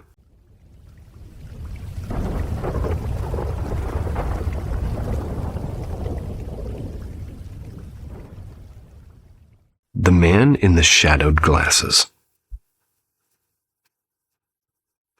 A couple of months back, I stumbled into watching this channel called Mind Unveiled. At first, I thought it was standard late-night conspiracy entertainment. Strange theories about lost civilizations and free energy and hidden magic. Nothing too serious. More like digital popcorn for the brain, but after a while I realized the threads ran deeper into mysticism and gnosticism and ideas that felt more ancient than the internet itself.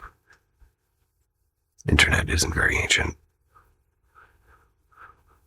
One afternoon, not long after sort of binging a few of those videos, I went to Target with my sister. Everything was normal until we got near the self-checkout. That's when I noticed him, an older man, maybe in his late 40s, standing near the lottery ticket machine. He's dressed plainly, jeans and a polo, like everyone's dad, basically. But what had caught me off guard was the way he was staring. He wore thick mirrored sunglasses indoors, the kind that almost took like chrome and, well, looked like chrome. I just screwed up completely. I couldn't see his eyes at all, yet I knew they were fixed directly on me. And as we walked past, his head followed, and slowly, unnervingly, like somebody trying to memorize every angle of my face. The whole thing felt wrong, as if I just stepped into one of those surreal dream sequences where time drags into slow motion. In my mind, I still replay the image, him lowering the glasses and behind them not eyes, just blackness. And the part that unsettles me the most, no one else seems to notice. The cashier kept scanning items, people in line scrolling their phones, my sister picking at the pack of gum, and, well, when I asked her later, she said that she saw the guy but insisted he wasn't wearing sunglasses at all. She swore he barely glanced our way. Meanwhile, I was left with this sharp, cold feeling crawling down my spine like I just brushed past something that wasn't supposed to be there. I don't know if it was paranormal or psychological or just my imagination running off after too many strange videos. All I know is that even now, months later, whenever I think about it, the memory doesn't fade like a normal one. It lingers, and unnaturally so, sinister and sharp, like the stare of a man whose eyes you never should have tried to meet.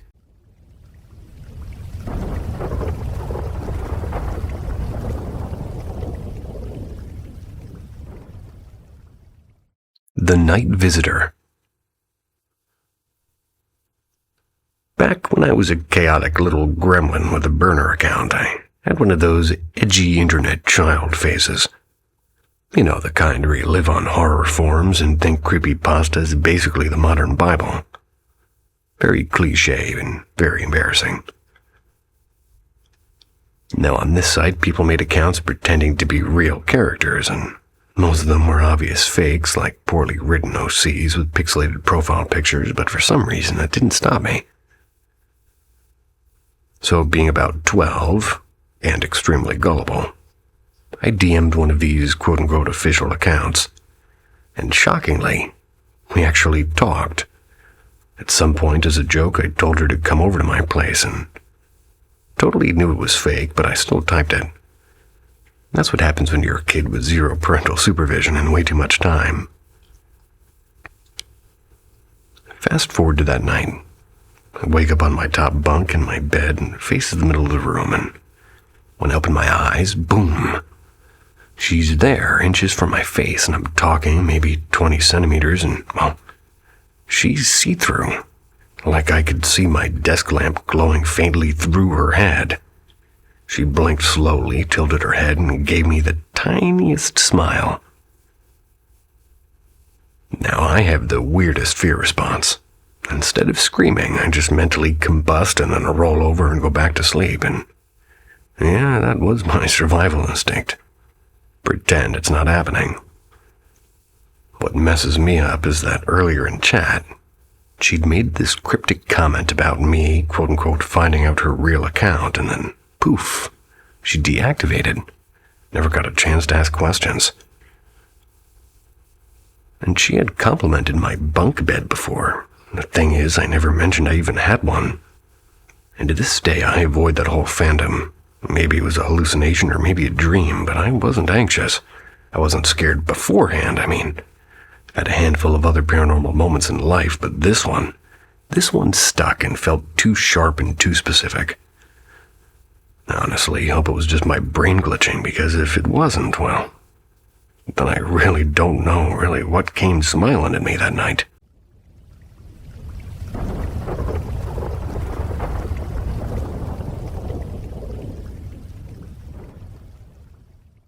The old farmhouse shadows. I don't usually talk about this stuff, but reading other posts here made me think maybe I'm not the only one. When I was a kid, we lived in this creaky old farmhouse. It was in rural Ohio. And there were drafty windows, and when the wind hit just right, they'd move like crazy. There was a staircase, and it basically moaned every time somebody walked up it. Even if a rabbit were to walk up those stairs, I think it would make at least a whimper. My room was at the top of the stairs, across from a spare room where my cousin sometimes stayed when her family visited. I used to wake up at night screaming. I had night terrors. At least that's what the doctor said. But it always felt like more than that, and I'd see shapes and people shapes, but not really people. Things moving slowly down the hall. They were darker than the dark, but sometimes they looked almost gray like mist. They never came into my room, just drifted by, pausing at doors like they were checking who was there. Then they'd keep moving, always in the same direction toward the back porch that faced the woods. For years, I figured it was my brain playing tricks. Kids see weird things. Well, at least that's what I was told. But a couple of years ago, sitting with my cousin at Thanksgiving, and after too much wine, I told her about those hallway walkers, and she just froze. Then she said she saw them too, back when she'd sleep in the spare room. She thought she was half dreaming or maybe breathing in mold from the wallpaper, and the house was basically falling apart. The thing is, the old family cemetery is out past the woods, maybe a 5-minute walk if you know the path. My uncle used to say the house was built on an old wagon road folks used to take to get there. He joked that maybe the neighbors were still using it. I don't know. I don't believe in ghosts, but sometimes when I think back, I still hear the floorboards creaking, like somebody slowly making their way down the hall. My gecko is slowly making his way up the wall.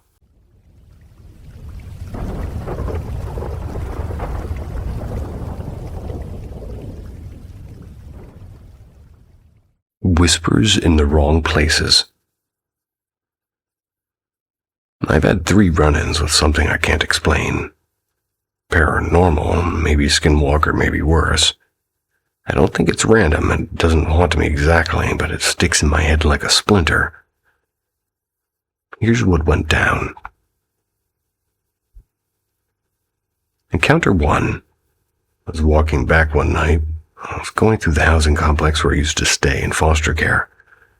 The place was all cracked pavement with broken lights and kind of quiet. Kind of feels like it's listening. A stray dog trotted behind me, thin and scrappy, and I slowed thinking to pet it. But the instant I turned, my whole body just locked like my nervous system flipped a breaker. I couldn't even breathe and every cell screamed run, so I just bolted and the dog kept pace, trotting to the porch as I fumbled with my keys. Once I got inside, it sat by the steps. Hours later, I heard it scratching at the siding and just whining under my bedroom window until morning.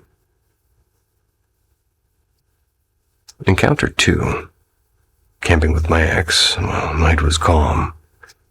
We're about to roast marshmallows when he froze and his eyes locked past me. Air went cold like we'd opened a freezer door. A bear stood just beyond the firelight. He dove into the RV and slammed the door shut.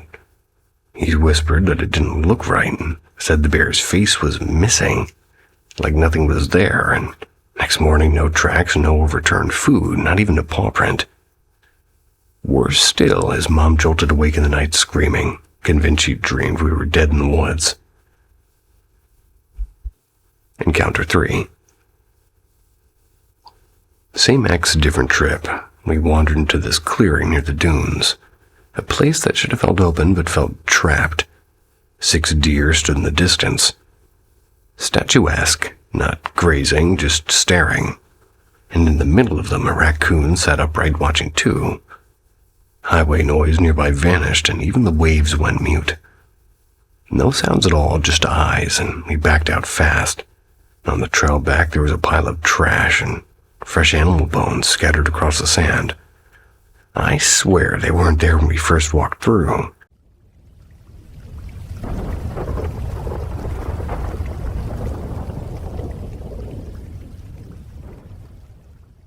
The night before my uncle passed. I never thought I'd be writing something like this. I've always been the one rolling my eyes at ghost stories, but this did happen to me, and it still does mess with me. 2 years ago, my uncle was staying at her place because he was really sick. Like the kind where you know it's near the end. We'd set him up in the spare room in the back of the house. My aunt was sleeping in there with him most nights. I was in the living room on the pull-out couch, the kind where the springs jab your back, but whatever. My cousin was in his room down the hall, and it's one of those nights where I couldn't sleep, and I remember it being around 1:30, maybe closer to 2. Out of nowhere, I hear this loud sound of shoes on the old wood floor. It's walking slow, right down the hallway. Not shuffling, not creaking from the house settling, actual footsteps. And then, just like in a movie, the kitchen light flicked on. I saw the glow spill into the living room. At first, I thought it was my cousin grabbing water, but a minute later he came out of his room looking freaked out and asked, "Did you just go into the kitchen?" I told him no, and his face went pale, and he said he'd heard the same footsteps and thought it was me. Now, my aunt was still in the back with my uncle, and she'd walked down the hall, and we would have heard the bedroom door open and shut. Plus, she wears slippers that scuff, not shoes, and my uncle couldn't even get up on his own by then. We both just stood there for a bit, staring down the hall, the light in the kitchen still being on, and I just worked up the nerve to check, and there was no one. The kitchen was empty, doors were locked. My cousin wouldn't even step in there. He just sat on the couch with me for the rest of the night, and neither of us talked much. We were just waiting. My uncle passed away the next evening. I don't know what to make of it. Maybe it was nothing. Maybe the house is just strange, or maybe my brain was running wild because of stress. But the thing is, 2 of us heard it and saw this light. And that's what keeps me up sometimes. I don't know. Feels like somebody was walking through one last time, or maybe somebody came to walk him out.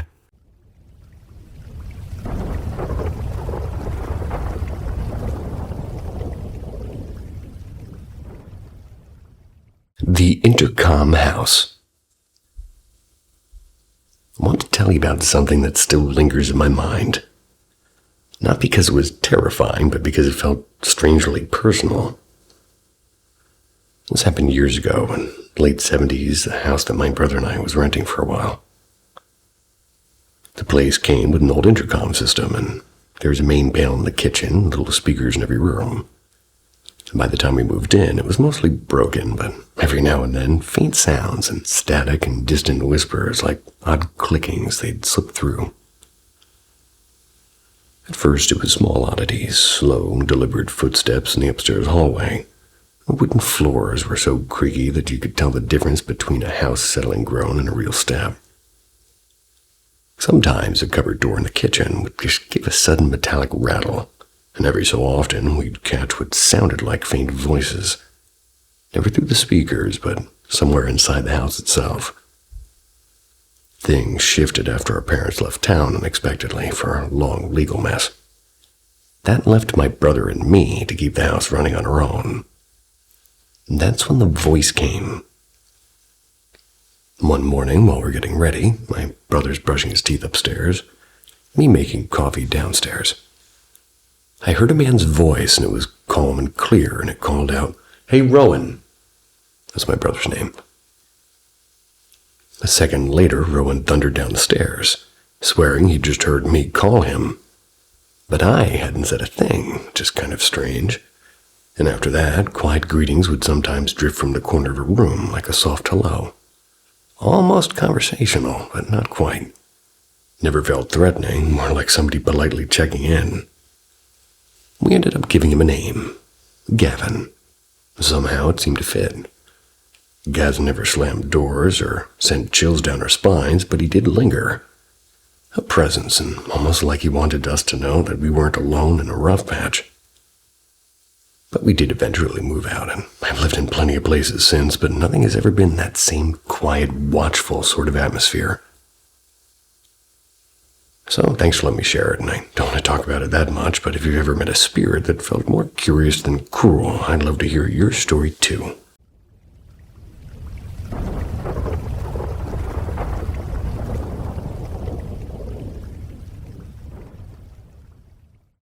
The hour before dawn.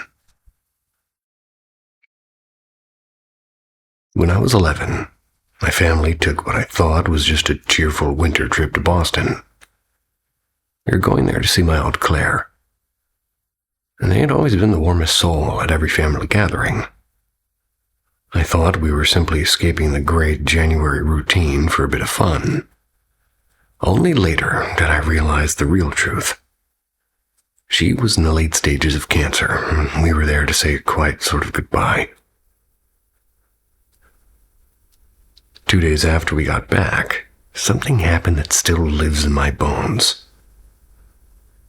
Around 4:45 a.m., I jolted awake, and I was hanging in the darkness, there was this thing inches away from my face, and it looked like Claire's face. Except it was wrong somehow. Like a photo that had been stretched at the edges. There was a pulse of icy dread, and it was rushing through me, and my chest tightened so hard I thought I might choke. Then a sharp ache cut through my skull. I even felt a faint pressure on my skin, as if something unseen was brushing against me. Then just as suddenly it vanished, leaving me trembling in the quiet room. The next morning, my mom sat at the kitchen table. Her coffee was untouched. She told me Aunt Claire had slipped away peacefully in her sleep at around 4 a.m., less than an hour before I woke up. And even now, years later, I replay that pre-dawn moment. I was fully awake, and the air and the weight on my chest and the distorted face. They were all so real, it's impossible to chalk it up to it being a dream. And yet I don't believe it was really her visiting me. If anything, it felt darker, like something else had borrowed her image. I keep wondering, was it some strange trick of the mind or something that science hasn't named yet? Has anyone else ever experienced a presence so vivid and immediate at the exact hour that somebody they loved passed away? I'd love to hear about it if you have, because that morning still refuses to let me go.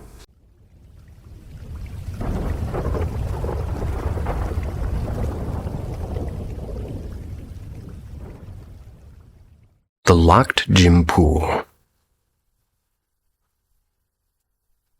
A few summers back, I worked nights at a small-town hardware store. I rented this old brick apartment building that used to be a YMCA. Like, no joke, the downstairs still had a half-gutted basketball court and what used to be a pool. That's awesome. The pool had been closed for renovation since I moved in, but everybody knew that that was just landlord speak for it'll never reopen. The doors were supposed to be locked, chains on every entrance, the whole deal. But one night after my shift, I couldn't sleep. I was too wired and too much gas station coffee. I wandered the halls and found the side door to the pool area just pushed open. The chain wasn't even latched. Curiosity got me, so I went in. The place smelled like chlorine and dust at the same time, which is kind of a weird mix. The pool was half full of water, not drained like I thought it would be.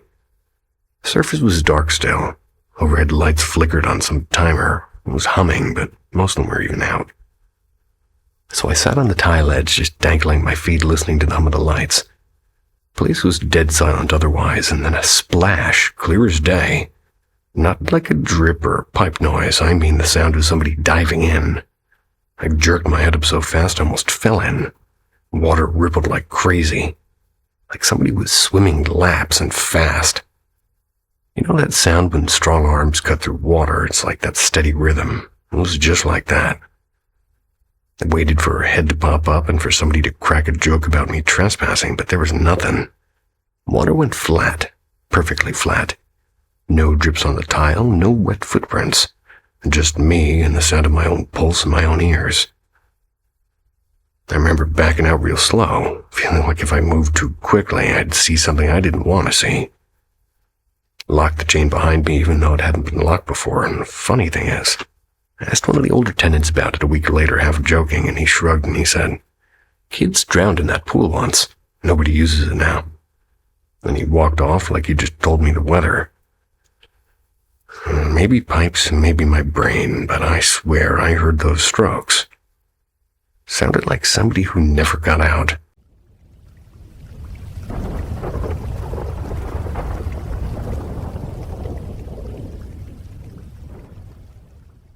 The Night Runner. I live in a quiet valley town. It's where the biggest thrill most nights is a late drive with a cheap drink in hand. Last September, just after midnight, two friends and I were just out doing exactly that, meandering down dark county roads with cherry slushies from the only all-night station. It was our usual ritual, harmless and almost comforting. And at some point, we drifted onto a road we normally skip. None of us planned it. And 1 minute we're talking about apartment hunting and weekend plans. The next, my friend stomped the brakes. Something darted across the beams. At a first glance, it was just a deer, a young buck, smooth and quick. We exhaled together. But a strange silence stayed in the car as we crept forward. A few miles later, back on a familiar road, I let out a nervous laugh. "Okay, this sounds insane," I said. But for a second, I thought that thing was a man running on all fours. Both of them stared at me. Slowly, each admitted they'd had the same thought. It made no sense. We'd watched the animal disappear into the brush. It was a deer. And yet, we'd all pictured something human, something impossibly fast and low to the ground. I filed it away as a late-night brain glitch, until last night, around 2 a.m., I woke to the faint crunch of gravel. And there, on the lawn of my suburban duplex, a lone deer stood perfectly still, staring straight at my bedroom window. No woods nearby, no fields for miles, just the faint reflection of my lamp in its dark eyes. Of course, deer do wander. I mean, everybody tells me it's normal. But when I think about that back road and, well, 3 minds conjuring the same impossible image at once, can't shake the feeling that maybe we didn't see a deer at all. Maybe something else is still out there. And I think it's watching.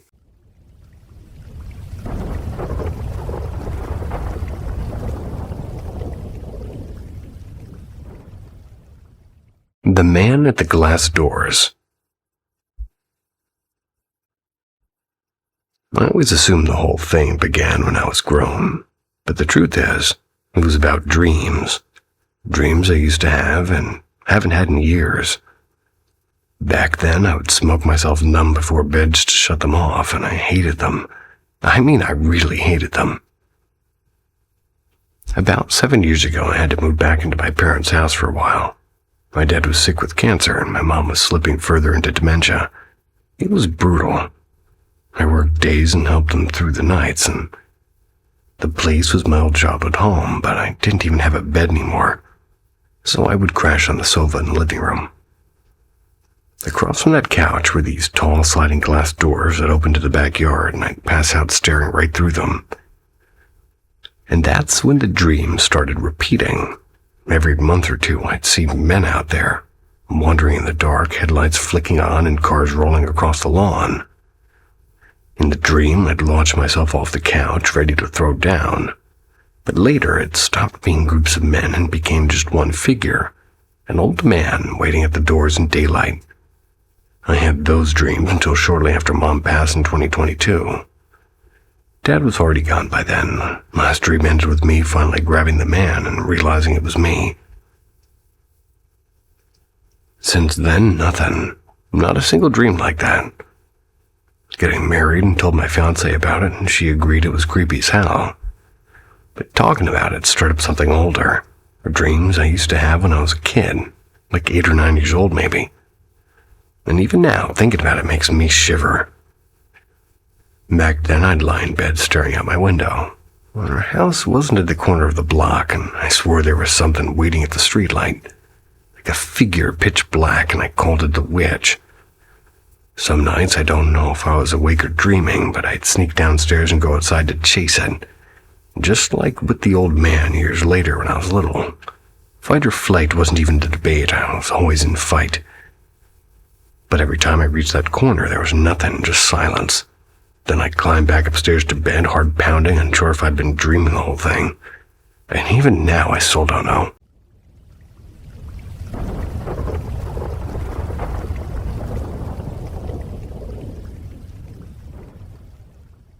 Midnight screams at the crossroads. 2 nights ago, right around that hazy stretch between 2 and 4 a.m., I, a 36-year-old bartender, finally came home after a long shift. My house was quiet, except for the soft shuffle of the kids waking up when I came in, and living with me are my 16-year-old son, my 13-year-old daughter, and my best friend's 13-year-old boy. I just call him my nephew. About 20 minutes after I'd settled in on the couch, earbuds in, music low, I heard something that made my heart skip. A scream, sharp and high, like glass breaking in the dark. Cut right through the music. I yanked the earbuds out and I froze, and there was silence. Everyone else was in bed, and I told myself maybe it was hidden in the song, and I hit play again. But then another scream. This one seemed to echo inside the earbuds themselves. I pulled them out again, and there was nothing, not even a creak from the house. I finally convinced myself the music was messing with me. Went back to listening. Uneasy, but too tired to move.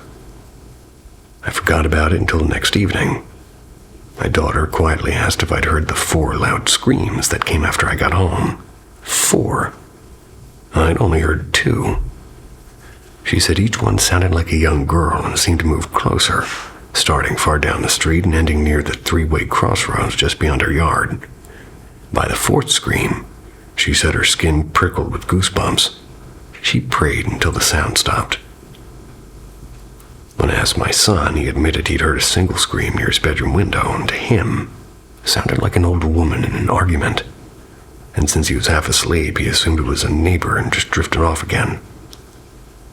My nephew, asleep in the same room as my daughter, heard nothing. Neither did the neighbors, as far as we know. But what chills me most is the detail my daughter shared that I hadn't told her.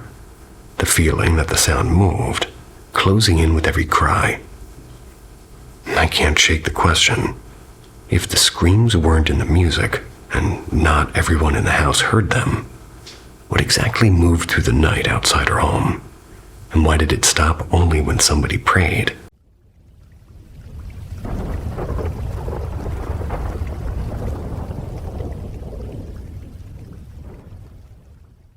The Vanishing Carriage on Pine Hollow Road.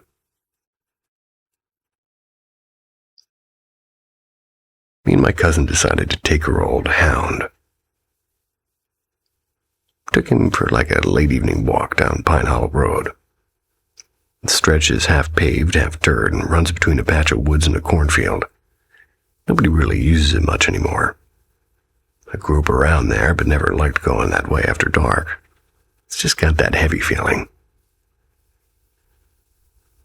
Anyway, it's one of those muggy August nights where the air sticks to you.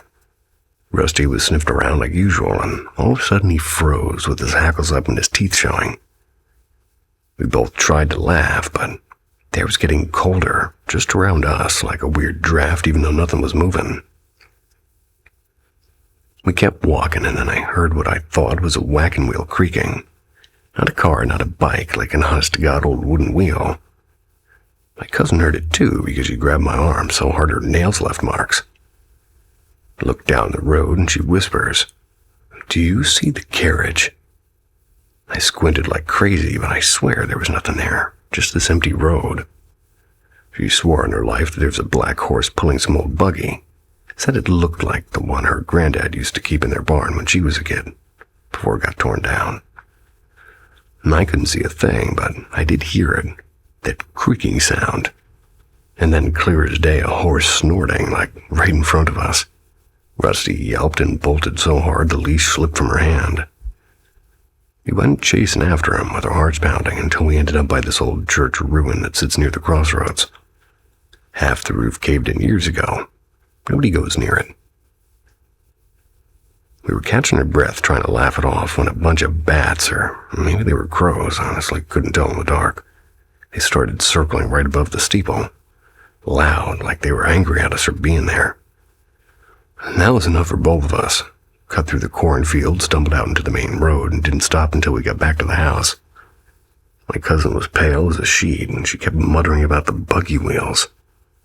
I didn't sleep that night. Not a wink. Every time I drive past there, I roll the windows up, even in the summer.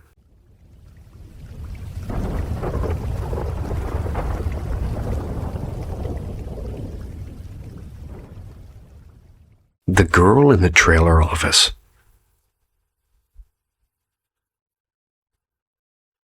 This happened back in 2016, give or take. I was working a construction job in West Texas. One of those projects where they set up a bunch of trailers as makeshift offices. And our crew had the safety meetings in the main trailer, and honestly, the place always smelled faintly of mildew and coffee. So weird stuff started happening around springtime. Guys swore they saw a girl wandering around the trailers at night. Not like one of us. Nobody had family there. No women worked on site at the time, at least, just some girl. People said she'd be by the soda machine or just kind of leaning near the copy machine, kind of slouched like she was waiting on something. Sometimes early mornings you'd hear the bathroom flush even though the door was locked and nobody came out. It spooked a lot of us, especially the younger hands. Some of them flat up refused to go in alone, which was ridiculous, but I guess I can't really blame them. Never saw her full on, but once I swear I caught movement in the corner of the break room mirror. Long hair, gray shirt, maybe. Could have been nothing, but I remember freezing holding my coffee. And the funny part is, all this started right after a new foreman, whose name was Pete, which is not his real name, came onto this job, and he's from another site down near San Angelo, and kept mostly to himself. But he had this exhausted look about him, like he hadn't slept right in years. One of the older welders told me later that at his last site, Pete had some drama. Folks whispered that she died not long after she quit. Some said overdose, others said suicide, and nobody seems to know for sure, just that it was messy. And after Pete suddenly quit our site, just packed up and left without so much as a goodbye, and the sighting stopped. The bathroom went back to normal. No more phantom flushing. No girl by the soda machine, no nothing. I'm wondering if she followed him. Was she tied to this guy somehow? I don't know, but I never saw Pete again. Nobody could tell me where he went, and sometimes late at night I picture him in some other rundown trailer office, sitting alone with his coffee. Maybe she's still there, just standing behind him waiting.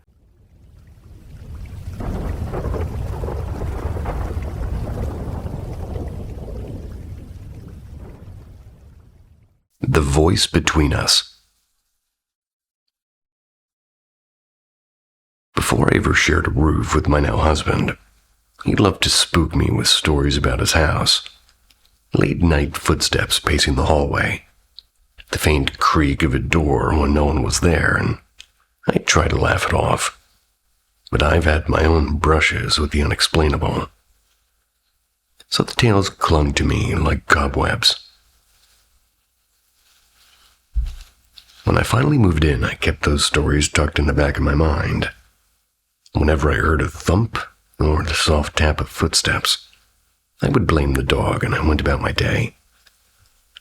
Still, a few things refused to fit that tidy excuse. More than once, I heard doors click open and strange, slow scratching inside walls that connected to empty rooms. I'd picture some secret lodger hiding in the house, convinced that they were alone. My husband would just shrug and say, "Old houses settle," as if that explained everything. Then came the night that we can't explain away. We're curled up on the couch, or with takeout and a quiet drama flickering on the TV. Subtitles are on, volume low, and in the middle of an uneventful scene, a deep male voice just broke the air between us. It said something clear as daylight. "Well, that's something." We both froze, and I blinked at him and teased, "Okay, why did you just say that?"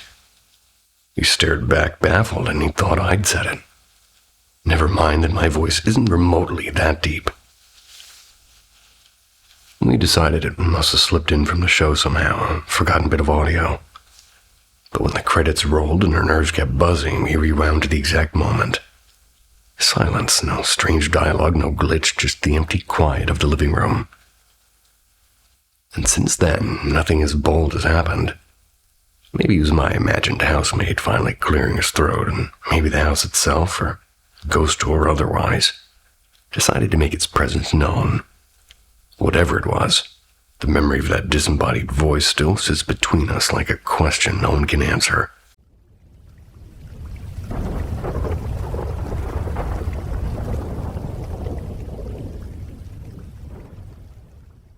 The White Swaying Shadow.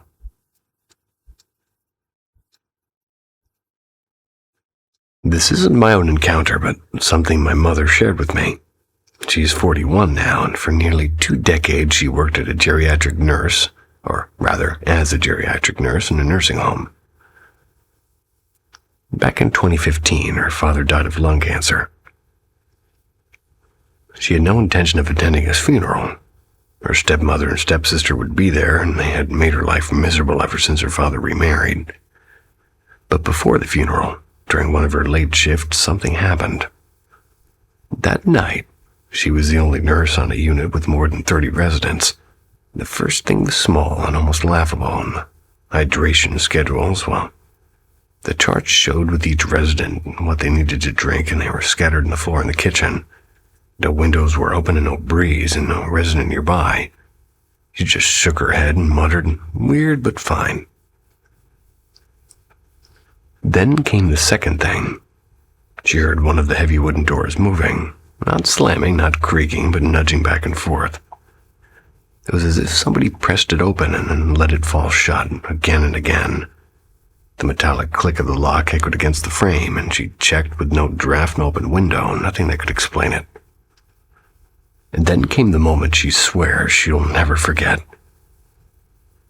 There was a small courtyard outside, accessible by a door with a glass panel. She had just shut that door when she caught sight of something behind her. A pale white shape, solid, not glowing, swayed side to side, gliding across her vision. It didn't move like a person walking. It seemed to float, and the height and the outline, even the hair, looked like her father. He had always worn his hair a little long and had that detail froze her sort of in place. Terrified, she bolted across the unit to find her coworker. Oddly enough, after she gave in and went to the funeral, the strange activity stopped, almost as if he just wanted her to say goodbye properly. And to this day, she sometimes catches his cologne in the air. No source, no bottle around.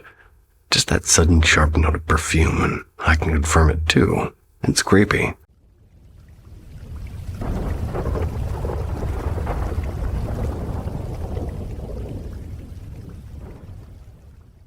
Laughter in the dark. I've had a handful of unsettling encounters over the past few years.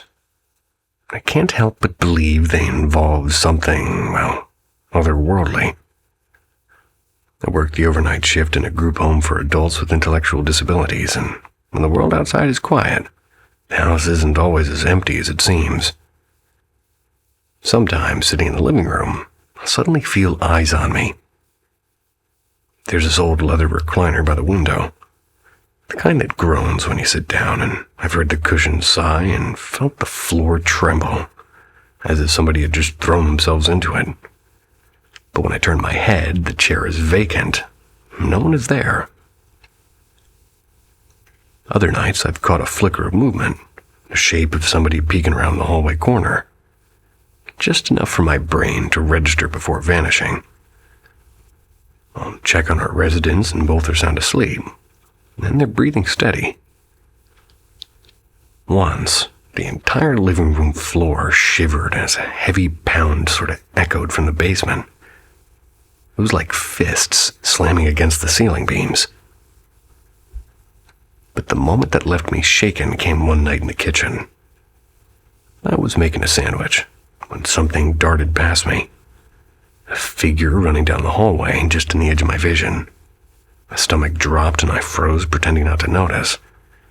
And right then my phone, my smart assistant, lit up on the counter and chirped, "Sorry, I didn't catch that. Could you repeat yourself?" I hadn't said a word. And I'm not the only one.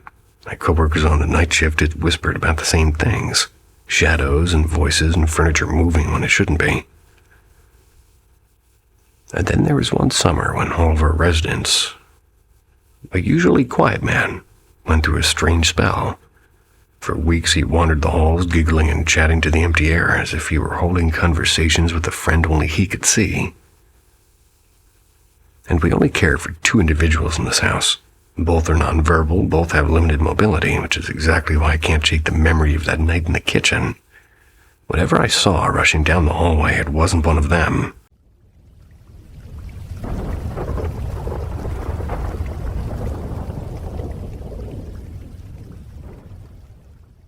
The Vanishing Bead.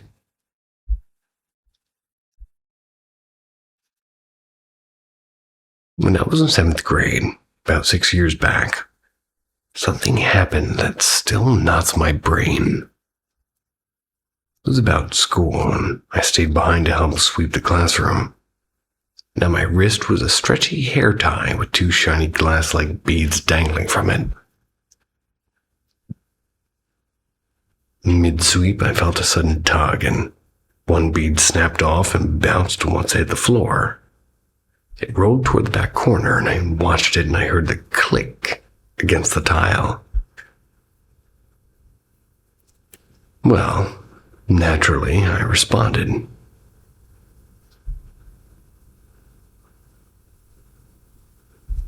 Oh my God, I lost myself.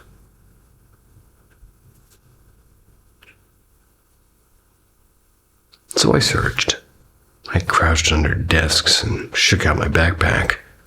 Even checked inside the broom bristles, and there was nothing. The bead had simply evaporated, or something like that. Eventually, I shrugged, and I figured I'd lost it for good. Hours later, back home, I showered. I changed into an old t-shirt, and I flopped onto my bed with my phone.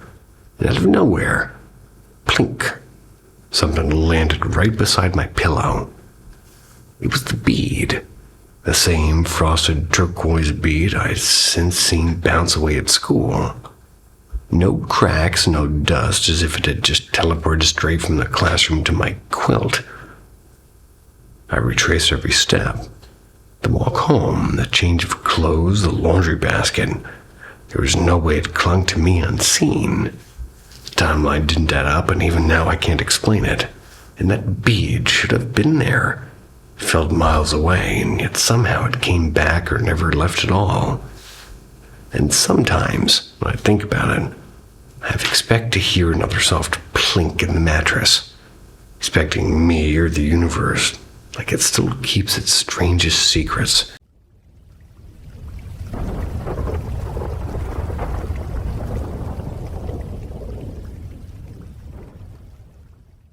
The evening I wasn't there, I never told anybody outside of my family about this, and it happened back when I was in community college. I was living at home in this tiny little town, has one gas station, one diner, and a few too many churches for my taste. Anyway, one fall evening, my cousin dropped me off at the house after class. I remember tossing my bag on the couch, mumbling something to my mom in the kitchen who was cooking beans. I remember the smell clear as day. Then I went up to my room, and I had one of those nights where you're just tired for no reason. So I skipped dinner and crashed early. Next morning, I walk into class. My buddy goes, "Man, you were on fire last night at poker." And I'm like, "What are you talking about?" He swears I was there at his garage playing cards and joking around and drinking cheap beer. He even said I borrowed his lighter. And he wasn't laughing, he was dead serious. A couple other guys backed him up like, "Yeah, you beat me twice in a row." I laughed it off, but then they started asking me specific things. What song was blasting on the radio and who knocked over the chips and all that kind of stuff.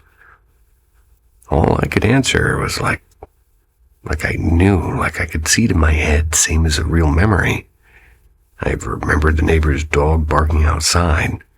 That stupid dog never shuts up. So I went home that night, still pretty confused, and asked my mom what I did the night before. She gave me this look and said, "You never came down from your room, honey. You had a fever. Kept checking in on you. Barely even looked like yourself when I peeked in." And that part stuck with me. Barely looked like yourself. She said it twice like it bothered her. And to this day, I don't know if I dreamt myself into my buddy's garage or if there's something like a weird double of me wandering around. Every time I think back, I can smell those beans on the stove and hear those damn poker chips clinking. Both memories feel the same. Don't play cards anymore. Not because of that, just because I don't know. Feels off now.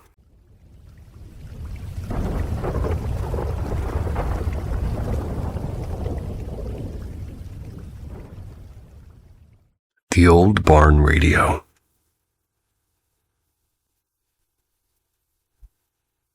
A couple years back, moved into my grandpa's old farmhouse. The place has been sitting empty for a while after he passed. It's one of those creaky wood frame houses where nothing feels level.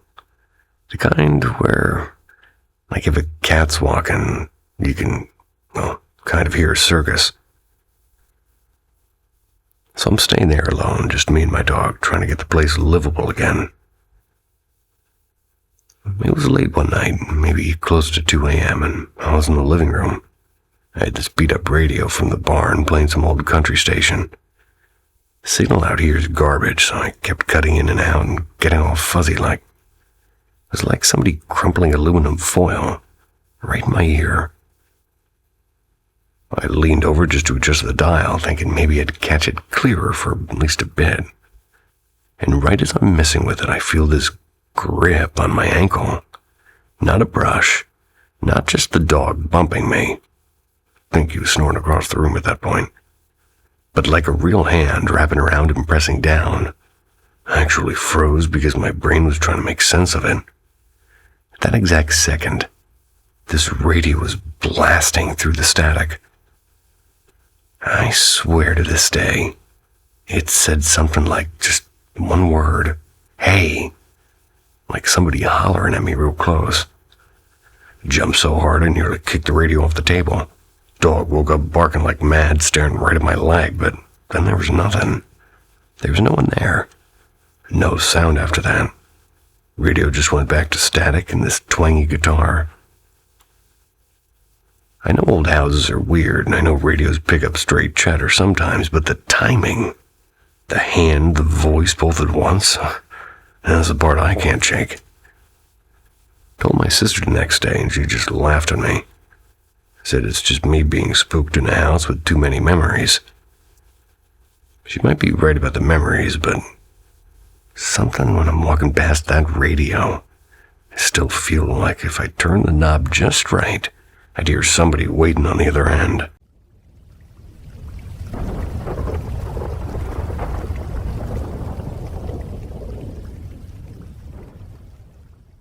The Man with the Blue Bicycle. My older brother is about 5 years ahead of me in age. When he was born, something peculiar began to happen. It started quietly, just soft moments that my parents first brushed off as baby quirks. He would suddenly clap and giggle while staring at an empty corner of the room, as if somebody unseen was entertaining him. At night, it got stranger. He often woke up laughing as though in mid-game. But when my parents checked on him, he was sound asleep. A few times they woke to his laughter echoing down the hallway, only to find him peacefully dreaming. As soon as he learned to speak, they asked who he was playing with. His answer never changed. The Man with the Blue Bicycle. My parents, a little uneasy now, still chalked it up to an imaginary friend. But my dad sometimes heard faint footsteps in the hallway, and once even the clear tinkle of a bicycle bell. By the time my brother turned 5, the nightly game stopped. The Man with the Blue Bicycle was never mentioned again. Then I was born. A few months before my brother's 5th birthday, the pattern began again. This time with me. I was too young to talk, but I'd laugh at nothing, babble to empty corners, and wake up in the dark as if a playmate had just left. My parents never told me about my brother's strange friend. Yet when I finally started speaking, I startled them. The Man with the Blue Bicycle plays with me. It continued until I turned 5, and then just like before, it ended without explanation. Years later, when my brother and I are swapping ghost stories with our parents, they finally told us everything. We had no idea that we'd both seen or imagined the exact same figure. The man, the blue bicycle, and the laughter. Even the timing of when it all stopped. Identical. You could dismiss it as a coincidence or childhood imagination, but sometimes late at night I can almost hear the faint ring of a bicycle bell. And I wonder, did he ever really leave?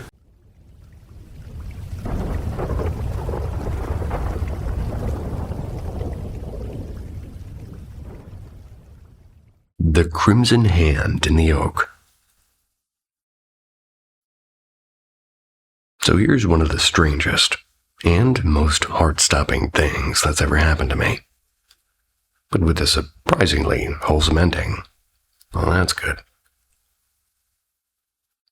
It was me, my older sister, and my little brother on a warm, breezy afternoon. We were goofing around in the treehouse that we built in our backyard oak. Treehouse in quotes. Must have been a little bit shitty.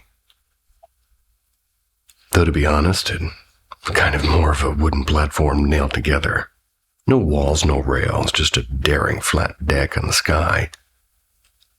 For extra fun, we dragged an old dented metal slide from the garage and we lashed it to the edge with a rope that probably belonged in the trash. Lashed it. And after a few turns, we got the brilliant idea to ride the slide together. My brother sat up front, my sister in the middle, and I climbed on last.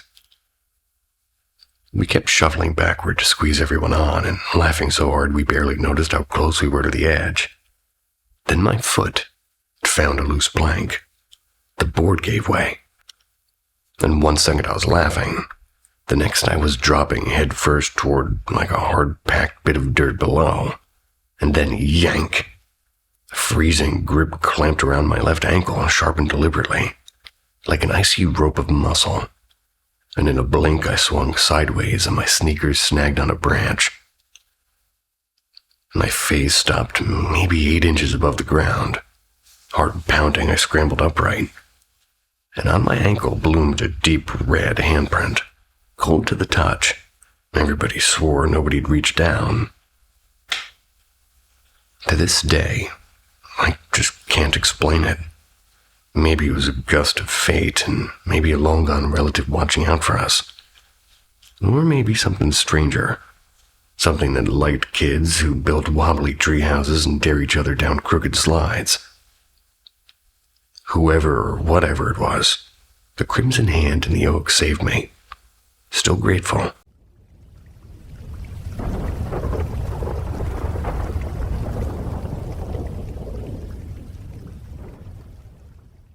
The Thing by the Barn. A couple of years back, I was helping my uncle on his farm, and he's pretty old school, you know. The kind who still writes notes on scrap paper instead of using a phone. That's not that old school. Maybe I'm just old. I don't know. But I'd stay over at the farmhouse when it was planting season because you'd wake me up at like 4:30 a.m., and it was easier than driving in from town. One night after a long day, I was out by the barn around midnight. I'd gone to check if the side door was latched because the wind kept rattling it. My uncle was always paranoid about all these animals getting in the feed. It's pitch dark except for the moon. Bugs were loud as hell, and I had one of those cheap flashlights from Walmart, the kind that seems to die whenever you need it most. So I just walked in. The air seemed cooler inside and smelled like hay and some oil, and I remember hearing the hum of the old fridge that he keeps out there. He keeps a bunch of soda and Dr. Pepper and stuff in there, sometimes bait. I clicked off the light for a second just to listen. Dumb thing to do, but I did it, and I swear I saw something move near the tractor. Just this shape, kind of crouched low. Thought it was maybe one of the neighbor's kids messing around or some stray dog, but the head, it seemed to tilt. Like slow, like it was trying to get a look in at me. I just froze. I told myself it was just my eyes adjusting, you know how shadows do play tricks. But I felt in my gut, that weird cold feeling that makes you want to run, but your legs won't move. And after what was probably only a few seconds, I slammed the door shut and bolted and didn't even bother to latch it. Next morning, first thing, went back out with the sun shining and the whole barn looked normal. No footprints in the dirt floor, no sign of anything. Tractor was there, same spot. Uncle said I probably dreamed it half asleep, but I know I wasn't dreaming. I had the flashlight in my hand and my heart was pounding like a drum. Don't know if I imagined it or if something was actually standing there in the dark waiting.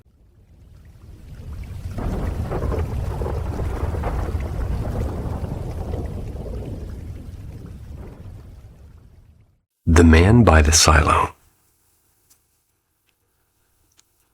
Kind of hard to write it out without sounding too weird, but maybe there's somebody out there that might have had something similar. So back when I was about 12, we lived in this old place. It was a farmhouse. It wasn't like a cute one either. It was like mice in the walls sort of place. Shared a room with my younger cousin for a while, and nights were always loud with the barn creaking and coyotes yipping, so never really slept good there.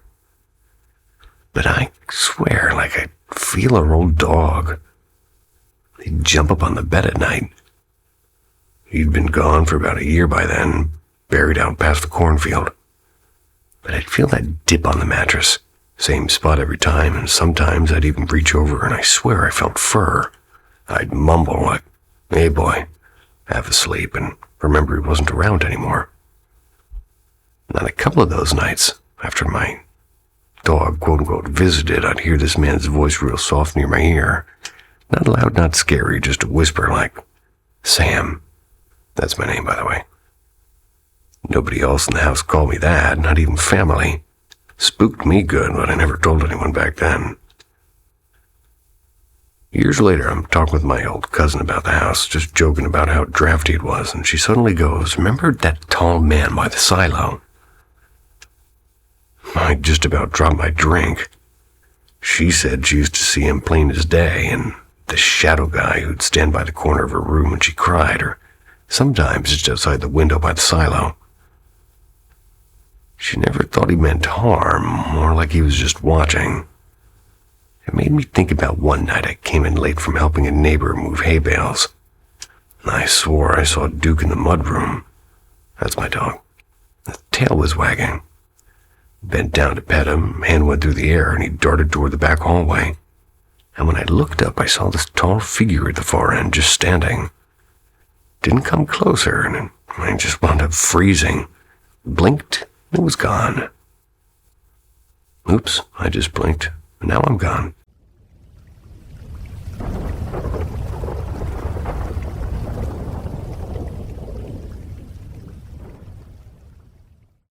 The house on Birch Hollow Road.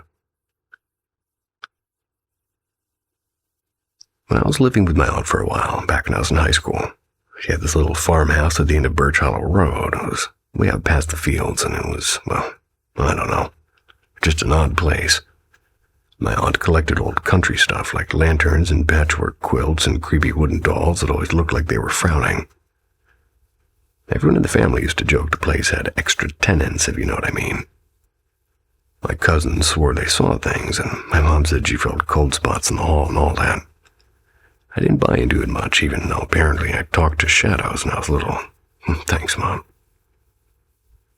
Anyway, nothing ever seemed dangerous, and weird sometimes, sure. Lamps turning on by themselves, and doors that didn't want to stay shut, that sort of thing. It was just the background noise, I guess, till my aunt's boyfriend moved in.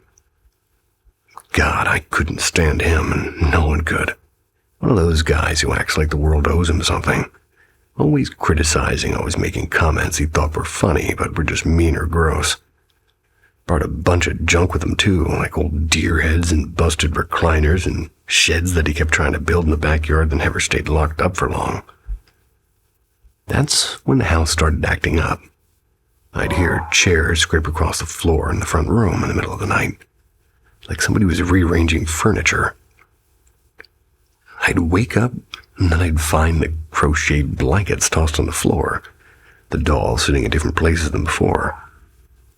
Once my aunt's framed photo of her just slid right off the mantel and cracked down the middle. She tried to say it just fell, but I've lived there, and I know how steady that shelf is. He'd stop around blaming us kids, saying that we were trying to scare him, but honestly, none of us wanted to even go near that front room. The air in there just felt heavier, and he hated it. Like he wouldn't even walk through if he could avoid it. And I don't know, man. Maybe the house didn't want him there. But I swear it felt personal. I'm gone from there now. Got my own crappy little rental closer to town, but can't help but wonder if that house was trying to push him out. And if it was, well, part of me hopes it keeps trying.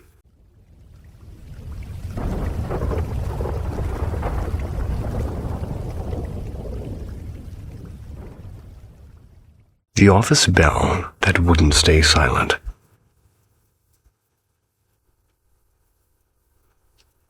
Something odd has been happening at my mom's office, and honestly, it has me rattled because it defies any logical explanation. There's an electric bell in her office. Harmless enough, right? Except it rings on its own. At first, the staff thought it was a wiring issue, so they replaced the bell. Well, problem solved? Well, not at all. The new one is just as haunted as the old one. Strangest part is the timing. It doesn't just ring at random and often goes off in the evenings, just as everyone is wrapping up for the day. Even creepier, it sometimes rings precisely when people talk about it, almost like it's eavesdropping and wants to join the conversation. Then there's the matter of the air conditioner. The office boy swears he switches it off every night, yet more than once it's been found humming quietly the next morning. Once he's even claimed he saw a swivel chair roll slightly forward by itself, and he went to check on the AC, so... Yesterday, my mom decided to push things further. Instead of ignoring it, she tried to communicate. Standing quietly in the office, she closed her eyes and asked questions in her mind. "Do you need something from me?" Are you trapped? Are you male or female? Do you want release from this place? She asked for answers through the bell. 2 rings for yes, 5 quick rings for no. And the terrifying part is the bell obeyed perfectly. 2 slow rings for yes, 5 rapid ones for no. And she asked about 6 questions, and each time the responses matched her instructions. Now she's convinced that some lost spirit is trying to reach out, hoping for some kind of help, I guess. I'm doing my best to stay rational, but it's hard not to be unsettled, especially since she's in India, dealing with this firsthand while I'm stuck here in Germany, helplessly worrying from afar. See ya.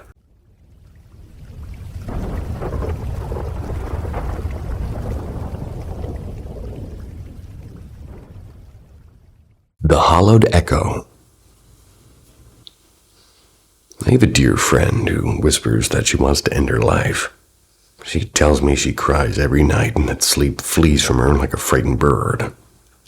And at first I thought she was simply crushed by sadness. But then she said something stranger. She wakes up screaming, sometimes on a train or in the middle of a busy street, and her voice is never quite her own. She began therapy weeks ago, so I asked her when her next appointment was, which she replied tomorrow. We kept texting and her words spilling out like dark water. And then she told me something that chilled me. There's a hollow inside her chest, a pain that isn't her pain. She cries over grief that isn't hers. I froze and I said, "Do you mean something spiritual or something dark?" I asked. She hesitated and said, "I don't know." And that's when everything I thought I understood cracked, because months of messages suddenly felt like riddles. I told her, almost pleading, "Don't share this part with the therapist. We need something deeper. We need God. And I'm terrified for her. She's fragile and frightened, and now I see that she may never have been talking about mere depression. What if she's being haunted, or worse, possessed by something unseen? She's fought the silent war for 4 years now with no one to confide in, fearing she'd be dismissed as being crazy. I know the world will call it illness, and doctors will evaluate and label, but I believe that she's not insane because something evil presses in on her, and I just can't let it win. I pray for her every night, but prayers feel small against this shadow. She needs help, but not the kind that writes prescriptions. We need somebody who knows the hidden battles, a true spiritual guide, maybe a gifted investigator of the unseen, before that darkness convinces her to end a life that isn't entirely hers anymore. So, if you read this, pray with me.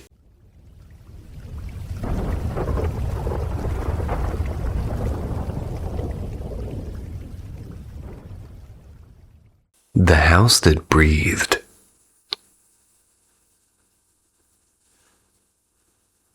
I was 15 years old when it all began. I was in a quiet suburb in Quebec, and ours was a blended family, stitched together with love and friction, and the real trouble started, though, when my father and stepmother bought a new house. An old place with too much history in its walls. I'd never believed in ghosts and never cared for the idea that spirits are wandering around, but after what happened there, I couldn't shrug it off anymore. The first incident came just before New Year's. We had set up a little carousel decoration that spun slowly when plugged in, and one night, long after we'd gone to bed, the carousel started turning on its own, faster than I'd ever seen it spin. We pulled the plug, but it kept going for a full minute before stopping dead still. The second event was stranger. My bedroom was on the top floor, with the window looking out over the street. One night after returning from the bathroom, I heard 3 sharp knocks against the glass. My room was 3 stories up. No balcony, no tree branches. Nothing that could reach it. I held my breath, pulled the curtain back. I found only an empty street glowing under a single lamppost.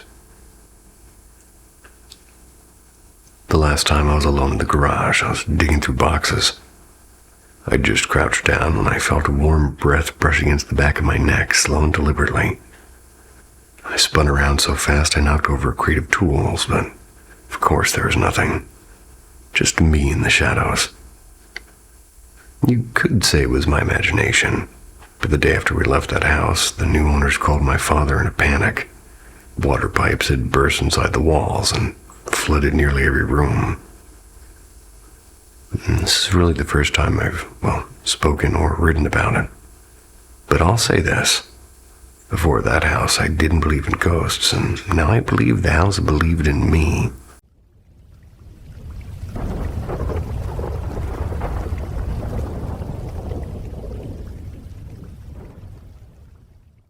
Echoes at the ship's edge. For as long as I can remember, I've been weirdly tuned into the energy of places. Some rooms feel light and harmless, while others hit me like walking into a wall, thick and heavy and impossible to ignore. Usually the shift is abrupt, like a door slamming shut behind me. A couple of weeks ago, I finally visited the RMS Queen Mary. I was thrilled, and I was in a great mood with good company, plenty of laughs. Most of the ship carried that eerie museum-like heaviness I expected, but nothing alarming. Then our guide steered us into a dimly lit lounge near the forward section, and that's when things turned strange. It wasn't fear I felt, it was sorrow. Not my own, but as if my body suddenly remembered a tragedy my mind knew nothing about. My chest sank and my throat tightened, and it was hard to breathe, yet mentally I was fine. I live with anxiety and depression, so I know my usual patterns. But this was different. It felt borrowed, like grief that didn't belong to me. The guide then explained this was the very part of the ship where the Queen Mary collided with another vessel, sending hundreds of men to their deaths. And as we moved closer to the bow, the pressure in the air only deepened. My jaw shook uncontrollably, my eyes blurred with tears, and my hand trembled even though my thoughts were perfectly clear. It was as if my body was carrying the weight of ghosts. And then, just as suddenly, it ended. Stepped out of that space and the heaviness lifted, and sunshine through a cloud and normal again.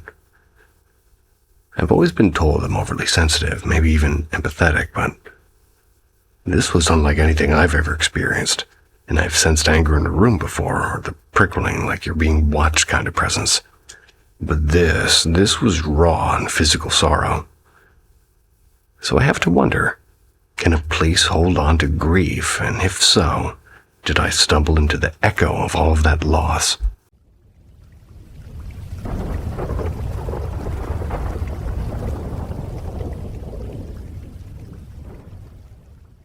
The Psychic at the Wrong Door. Back around 2013 or so, my cousin, barely a teenager then, was wandering down a strip of shops, looking for a sandwich place. Pushed open a door, thinking it was the restaurant, but instead the smell of food. He found himself staring at a nearly empty office space. And inside that space sat a woman at a desk, calm and watchful, like she'd been waiting for somebody. Realizing his mistake, he mumbled a quick, "Sorry," and backed out. But before he could get far, the woman opened the door and called to him, "Come here for a moment." Against his better judgment, he did, and she introduced herself as a psychic and began to say a few strange things about him. Details that made him uncomfortable, though he brushed it off with the usual, "I don't believe in that stuff." Then before he left, she added one last instruction. "Tell your grandmother that a person named, a specific name that I'm not going to say, says hello."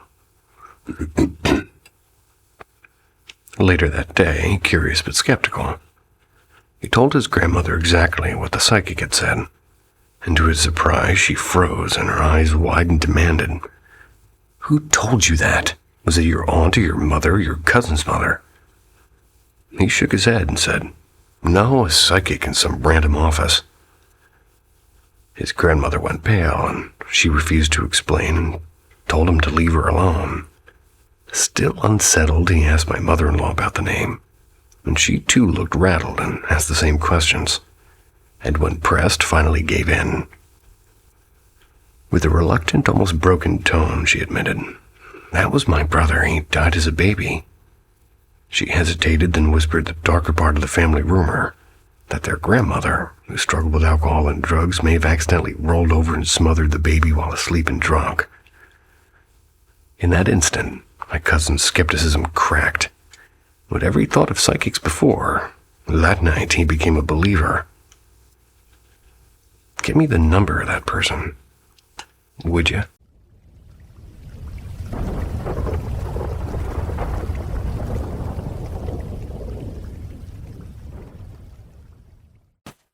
The scent that walked beside me. When I was about 6, my great-grandmother passed away, and the truth is, I don't remember much of her, only that she carried a scent that was unlike anyone else's. It wasn't perfume exactly, but a mix of lavender soap and something older. Something worn into her skin. Kind of brutal, but okay. Years later, during a move, I opened a cedar chest filled with her scarves and her handkerchiefs. That same scent rushed out and hit me so hard I cried, and felt like she had stepped out into the room just for a second. I sealed the scarves in a canvas bag, almost like I was trapping the memory itself, and this part will matter later. Last week, during my usual late-night walk, I suddenly caught that smell again. Came out of nowhere, wrapping around me in the dark, and my chest tightened and I thought I might collapse. And for 2 blocks, it clung to me like invisible company. But when I reached the streetlight outside the pharmacy, it vanished. Nothing else I've ever known has smelled like her, and I rushed home and told my mom. We went straight for the bag of scarves. The drawstring had somehow come loose, and the scent was faint and almost gone. My mom swore she could still detect it, but to me it was empty air. The next night it returned, same place, same 2 blocks, then gone at the pharmacy. And after that, nothing but silence. Just me in the night again. I can't explain it, and I kept wondering if she was watching me, especially now since I was recently diagnosed with a chronic illness. My doctor warns me about pushing too hard during humid nights, yet those were the nights I walked anyway.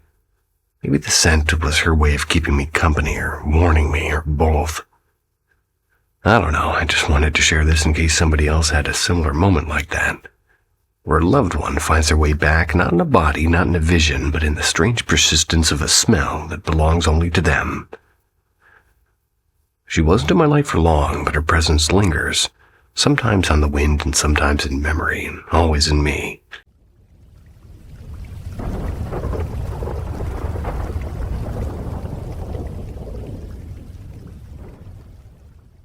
The 4th person at the cabin. I want to say this was 5 or 6 years ago. My cousin had this little cabin out by a lake in Minnesota. He invited me and my brother over one fall weekend, and we got there late, almost like 9 or 10 at night. It was already dark, the kind of dark where you can't see the trees until you're right up on them. My brother hopped out right away, but I stayed in the truck because I was trying to untangle the stupid aux cord from my damn phone. And I remember being kind of annoyed because it kept nodding up. It's one of those braided kind. Don't know why they even do that. Anyway, I had the headlights off, but from where I was parked, I could see the living room window. The light inside was this soft yellow, kind of dim, and I could make out my cousin moving around and my brother stepping in behind him. And then there was this other figure just standing still and tall and definitely a person shade. Not moving, not shifting, and I figured it was one of his buddies. We'd been told a few people might drop by for drinks. I didn't think too much, just kept messing with the damn cord. With all those damn little Brady knots. When I finally gave up and went inside, I was expecting like 3 people in there, but it was just my cousin and my brother. No one else, no coats by the door, no beers cracked open, and no, "Hey, this is so-and-so." Just the 2 of them. I didn't say anything right then because, I don't know, I didn't want to sound weird, but I did look around the room. The spot I'd seen that figure, well, was empty. No tall lamp, no weird furniture, just the wall. And later that night, after a few beers, I asked my cousin if he'd invite anyone else. He laughed and said, "Nah." Didn't bother since it was so last minute. I never pushed it, but man, to this day I still get this tight feeling in my chest when I think about it. Like who the hell was standing in that room before I walked in? And sometimes I tell myself I saw a reflection in the glass or something, but the thing is the figure wasn't in the window. It was in the room. And man, do I hate when braided cables get all tangled.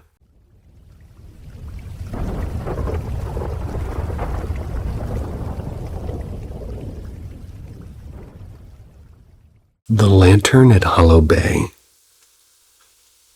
When my parents were dating in the early 90s, they sneaked off for a weekend at an old lakeside inn in Nova Scotia. The place was practically a time capsule. Peeling wallpaper, a creaky front porch, the kind of place that smelled faintly of varnish and earnest hospitality. They liked it for the same reason other people collect strange postcards. It had personality. On their last night, my mother woke from a dream she still describes like a physical thing. In the dream, a little girl stood before her, silent, eyes pleading. Her hair and dress were plastered to her skin, and if she just climbed out of the water. The girl didn't speak, but the urgency in her face landed in my mom's chest like a hand. My mother woke up with that pressure still there, then noticed my father wasn't beside her. She went looking and found him at the French doors that opened toward the lake. He'd already slipped his feet into shoes, standing barefoot in the threshold as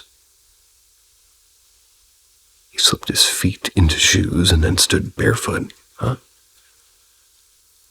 When my mom called his name, he didn't answer, and he had to be gently shaken.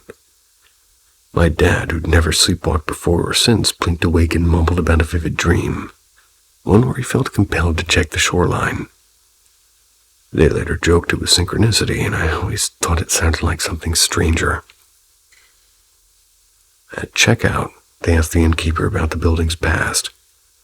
The woman behind the desk exchanged a look and told them the place had a reputation. Guests sometimes spoke of odd lights in the water and other unaccountable things.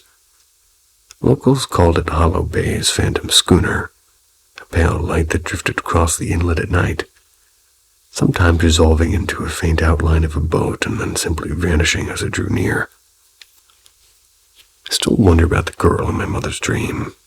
Was she a warning or a memory or someone who'd never quite found the shore?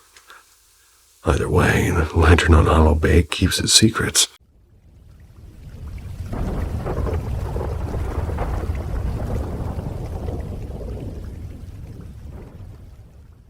The smoke signal. Zelda, let's call her that, had flown to San Juan for her aunt's funeral. A trip heavy with sorrow and salt air. And that first night, she and her cousin dragged their twin beds together, hoping that shared warmth might ease the grief's sharp edges. Eventually, exhaustion won, and they drifted off. But the night would not stay quiet. Several times, Zelda awoke to her cousin suddenly sitting bolt upright, as if yanked by invisible strings. Startled, Zelda finally nudged her bed a little bit away, thinking maybe space would keep the disturbances at bay. Across the makeshift gap, her cousin whispered pretty tensely, like she kept feeling a firm hand on her back, pushing her upright. Minutes later, it happened again. Only this time, a scream split the dark. Zelda spun around and froze. At the foot of her cousin's bed hovered the upper half of her aunt's figure, faint as moonlight but unmistakably real. Her eyes darted wildly, her mouth opened and closing like she was trying to warn them, to plead for something. Panic surged through the room. They bolted for Zelda's uncle's room, but halfway down the hall they smelled it, acrid smoke. Through the stairwell window, a flicker of orange betrayed the fire eating through the family bakery below their apartment. Flames were already creeping upwards. The alarm spread through the house as fast as the smoke. Everybody escaped into the humid Puerto Rican night, shaken but alive. Later, standing barefoot in the street as firefighters battled the blaze, Zelda realized the awful symmetry. Her aunt's funeral by day, her aunt's spectral warning by night. Had that apparition not appeared, had she not insisted on being heard, they might never have woken until the smoke itself would claim them.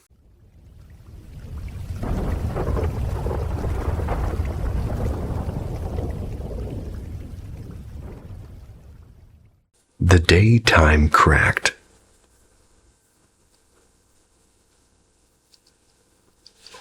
I've never said this out loud before, mostly because it makes me sound like a compulsive liar or somebody who needs a padded room.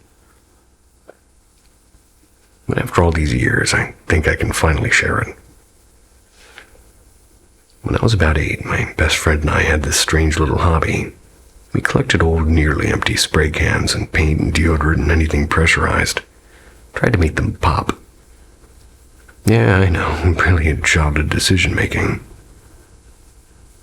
One afternoon, we were at it again behind my grandmother's garage, and none of the cans were cooperating.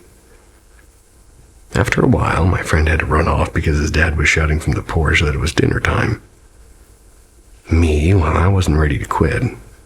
I lined up one stubborn deodorant can, gave it a few more desperate whacks with a rock, and then suddenly it happened. The can burst with a sharp crack. And that's when reality broke. I swear to everything I know, the world slowed down. Hiss of escaping gas stretched out into a drawn-out roar. Tiny silver shards spun through the air like they were floating in honey. My arms and my breathing and everything was caught in the same syrupy slow motion. One fragment of metal spun straight toward my face, and I could see it coming clear as day, inch by inch, and somehow I leaned back just enough, almost like I'd been given extra time to dodge it. The whole thing lasted maybe 20 or 30 seconds, and then snap. Time returned to normal. The world went on as if nothing had happened. I stood there shaking, staring at the ground littered with twisted metal, and to this day, I have no explanation, no science, no logic. There's the memory of a second when the universe bent in front of me. I can't help but wonder, if it happened to me, who else has slipped through a crack in time? I don't know if I want the universe bending in front of me.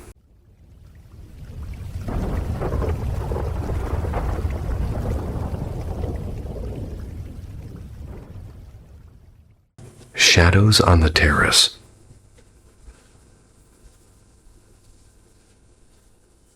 A couple of nights ago, I went over to a friend's place. I greeted him and his girlfriend, and after hanging around for about an hour, he and I decided to step out for some cigarettes, and it was nearly 1 a.m. On our way back, we noticed strange shadows moving along the wall of his building.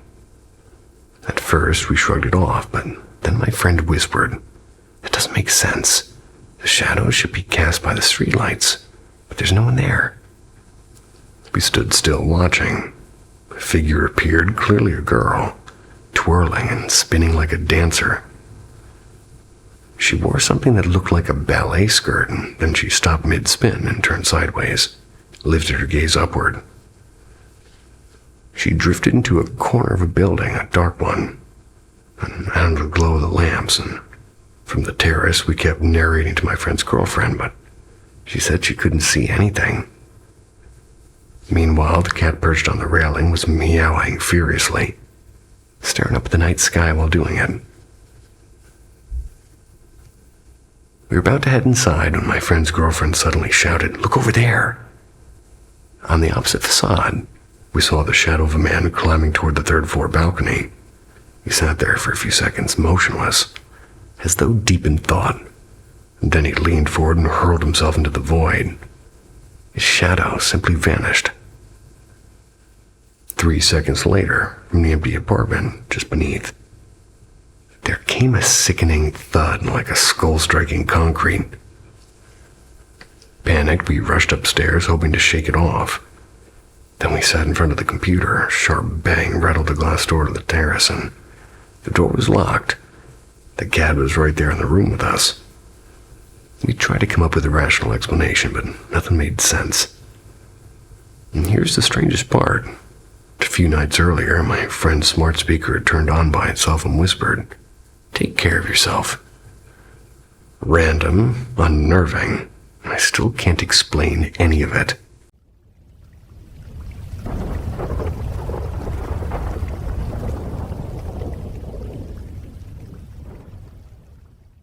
The Thing. Even though this is embarrassing, I'm just gonna say it. I was 12 or 13. I lived, at least to me, nowadays anyways, in the middle of nowhere. My dad had lost his job and we ended up renting this old ranch house. Had a little beat-up red barn behind it. Place was cheap and it was basically falling apart, and there were drafts, or the whole building was basically a living draft. At first, it was just normal old house stuff, like doors swelling and nails popping and mice in the walls. Didn't think much about it. But after a while, I started waking up at night like 2 or 3 in the morning. Always the same time, with my window facing the barn, and I swear to God I'd see these tall, dark shapes just moving around there. No sounds of boots in the dirt, no source of light, just shadows sliding around like they belong there.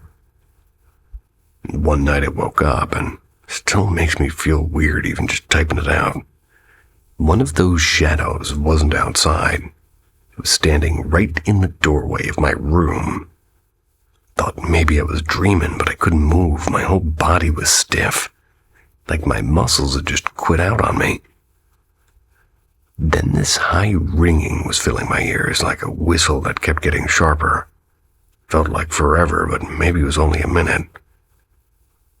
Then gone, I sat up gasping. My shirt was damp like I'd been sweating buckets.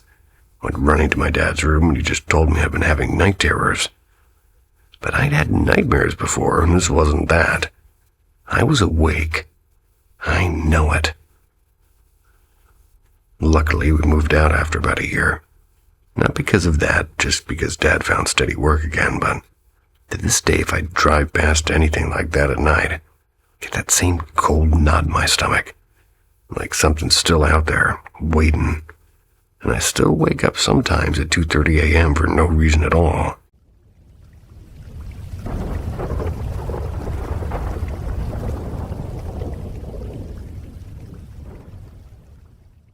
The Woman on the Bridge. This happened maybe 3 years back. I don't really talk about it much because it still gives me a weird chill when I think about it.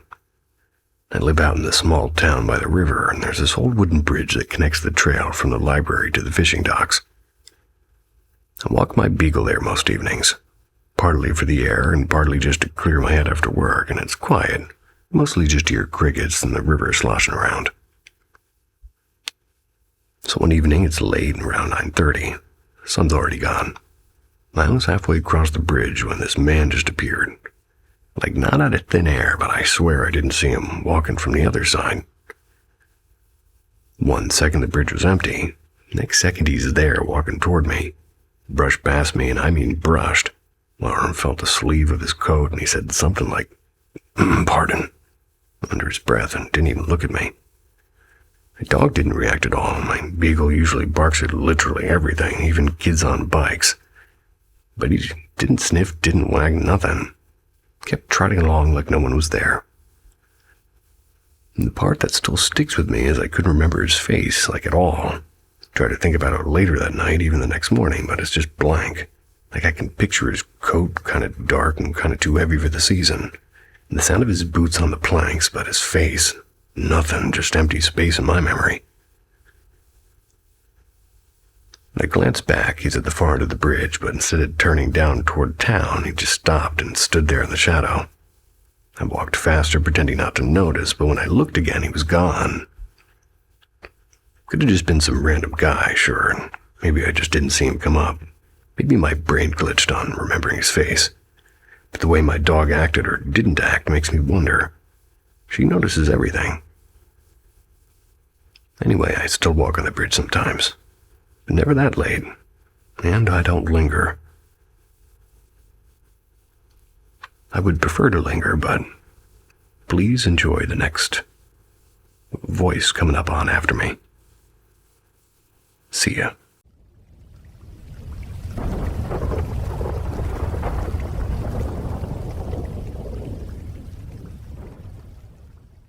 The Little Hand in the Motel Room. Not really sure if this belongs in this particular thread, but I've been chewing on it for a while. I was staying at this tiny roadside motel outside of Amarillo. It was a couple summers ago. Just one of those places where it smells like cigarettes no matter where you are in it. I'd been driving all day and ate some gas station burritos, and I crashed early. Gas station burritos. So that night I dream I'm stuck in this motel bathroom with the lights flickering. I'm tugging at the handle, but it won't open, and out of the corner of my eye the wallpaper starts bending. Like bubbling almost. Then this little hand, like a kid's hand, just slides out of the wall and grabs mine. And in the dream I'm screaming, but no sound's coming out of my mouth, and then I just wake up. And the thing is my right hand is still being held, and I swear on my life it felt small and cool like a kid's. I laid there in the dark, staring at that ugly motel popcorn ceiling. I was too scared to turn my head. And after 3 or 4 seconds, I kind of pulled my hand back and the feeling just stopped. It was gone. Couldn't fall back to sleep. Fast forward to a couple nights later. Still there because I had to wait on some paperwork for a job, and I wake up around dawn. There's this shape, and it's squatting at the end of the bed with blonde hair and it looked like a boy. My brain was still foggy, so I rubbed my eyes and I glanced back and it's gone. Could have been the weird shadow from the busted mini fridge and chair, I guess. I don't know, it looked too clear. Funny thing is the owner told me later the motel used to be part of some family's house back in the 40s or something. That was before they expanded. He didn't say more, just shrugged like he'd heard stories before. I know dreams can bleed into waking up and shadows do funny things. But I still remember the feeling of that little hand. It wasn't a dream feeling. It was real.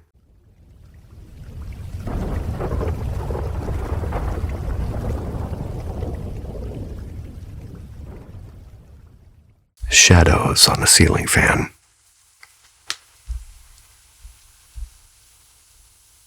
I'm the third child of my parents. My brother, the second child, passed away a year before I was born. Maybe that's why strange things have always found me. I was about 10 years old when the most unsettling moment happened. We were living on a ground floor flat at the time, and it had been empty for years before we moved in. On one quiet night, as I walked from my bedroom toward the dining room, something caught my eye. The lights were off, but the faint glow from the hallway let me see enough. Up on the ceiling fan of my room sat a black figure, perfectly still, perfectly watching. I couldn't make out a face, only the shape of a tiny nose and the certainty that it was staring directly at me. It looked like a small child, maybe 5 years old. I blinked and stepped closer, and then it was gone, as if it had never been there. My mind kept circling back to my late brother. He was 4 when a brain tumor took him, and somehow I felt that dark figure was him. Another night not long after, something even stranger happened. I was in bed, eyes closed, drifting towards sleep. That's when I felt my hair being gently lifted from the pillow, slowly and carefully. Then the unmistakable weight of somebody settling down beside me. My heart slammed. I sat bolt upright, snapped on the light. No one. The door hadn't moved an inch, and that old door always screeched when it opened. I've wondered tripped over myself. I've wondered whether I'd felt these feelings before. I just never noticed. Some neighbors later said the flat was on a path that spirits used to pass through. I don't know if that's true. I only know what I saw, what I felt. The quiet presence of something that refused to stay entirely gone.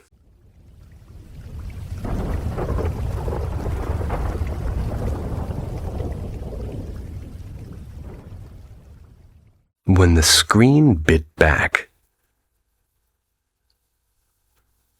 I've always liked weird stuff and old ghost stories and haunted podcasts and random creepy YouTube rabbit holes. That's my comfort noise when I'm folding laundry or trying to fall asleep. But there was this one time, or actually 2 times, where I swear something came through the damn screen at me. And I know how that sounds, like I'm not even the veil is thin type person. But yeah.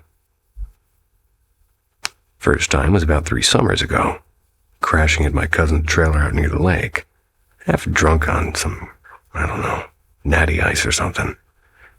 Watching some late-night ghost video, not the polished ones. This was one of those shaky cam, exploring, haunted whatever types. Except these guys were in some abandoned orphanage somewhere in Ohio. Real classic setup. Peeling wallpaper, busted toys and all that. Anyway, they're filming this ball rolling on its own down a hallway. Everybody in the comments was doing that whole, I don't claim this negative energy, copy-paste thing. I didn't think twice, I just kept watching, but then out of nowhere I got this ice-cold wave through me, like my whole body was locking up. My chest felt crushed, like somebody had dropped a sandbag on me. And my eyes, God, they burned like when you've stared at a campfire for too long. My mouth tasted of iron.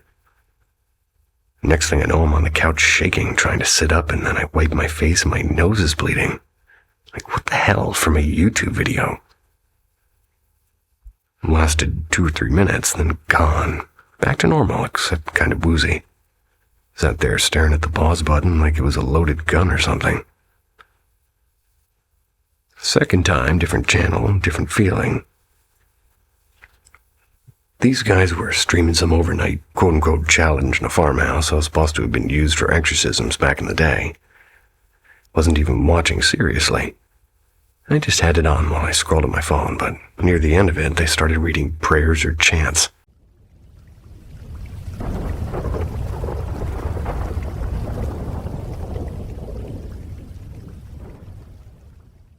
The Whistler by the Shed.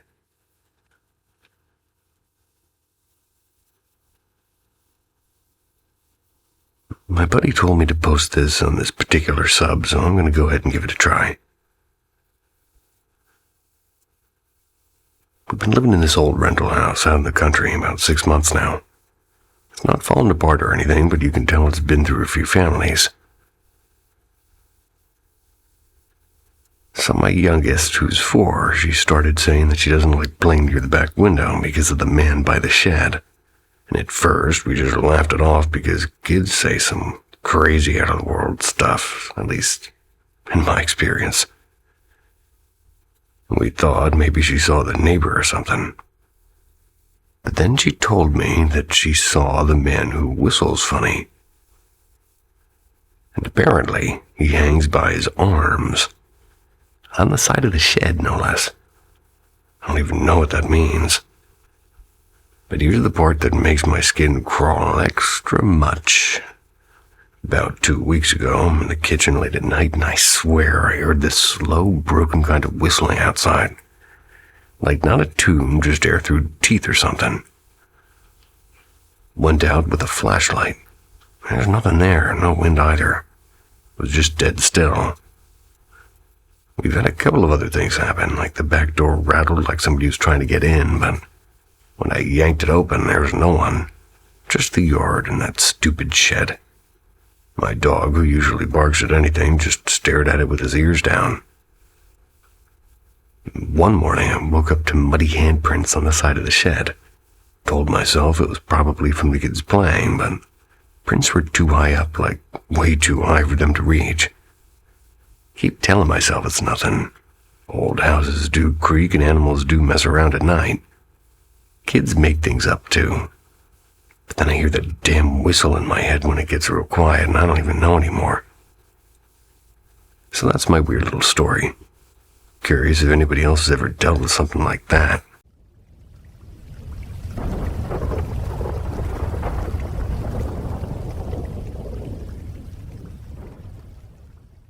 The house that breathed. So, cards on the table. I'm a religious man. I believe in angels and I believe in demons. But ghosts, human-shaped leftovers of the dead, souls caught in limbo. That's the part I've always rolled my eyes at. Still, growing up in my childhood home, I couldn't shake the feeling that something was off. Even before I knew anything about its history, the place just clung to me. It doesn't matter if my family was around or not, I never once felt like I was alone in that house. Take this for example. I'd be upstairs in my room, door cracked open, playing video games. The dogs would be penned up in the kitchen with the baby gate. I did that because 1, the back door was right there, and 2, they weren't exactly house trained. Easy system. If they barked, I'd just let them out. Except sometimes, before they barked, I'd hear something else. Footsteps coming up the stairs, slow and heavy. Sometimes a call from down the hall, the kind my dad used to make after too many cigarettes. Sometimes it wasn't footsteps or coughing, though.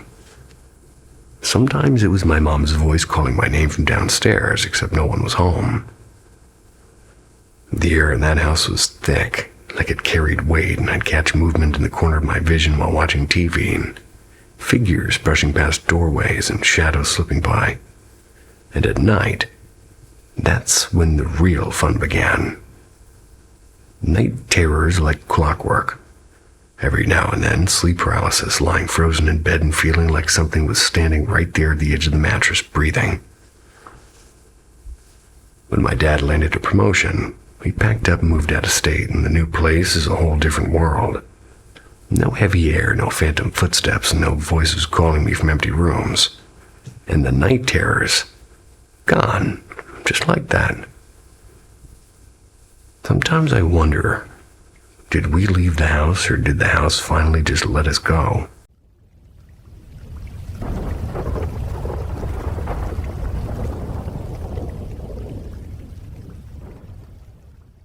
The voice in the trailer. A couple of years ago, my wife and I bought this beat-up little camper trailer. One of those older ones from the 70s with wood paneling inside. Had an avocado green stove and smelled like mothballs no matter how many times we cleaned it. We parked it out in the back of edge of our property so we could fix it up slowly. Maybe use it for hunting trips or just when we needed a quiet spot away from the kids. Anyway, weird stuff started happening once we started tearing things out. The first time was when I was pulling the old linoleum up in this kitchenette. Our dog, a lazy old hound who rarely even barks at the mailman, just sat up stiff and stared hard at the empty doorway. Then his head kind of moved like he was tracking something through, like walking. There was a low growl and he had teeth showing. Didn't seem like anyone was there. Figured maybe a raccoon, but the door was shut. A few nights later, I was sitting inside with a lantern, just checking the wiring, and I swear as plain as day I heard a man's voice say, "Well, you fixed it up nice." It was clear, like somebody standing right behind me. I even thought it was my neighbor Frank dropping by. So I opened the door and yelled out. There's nothing. Just the sound of crickets and my wife's voice far off in the distance calling the kids inside the main house. I laughed it off, but also my skin crawled like you don't expect compliments from thin air. But that'd be nice. Every time we make a change, painted the cabinets, put in new cushions, or something small sort of happens. The dog growling, a faint shuffle, that kind of thing. My wife swears she heard somebody humming once. That's when she was scrubbing the sink, and could have been wind through the vent, sure, but it didn't sound like the wind. I don't know. Part of me thinks maybe whoever owned it before is just hanging around curious about what we're doing. If it's a ghost, it seems harmless, just opinionated. Not scary exactly, but unsettling.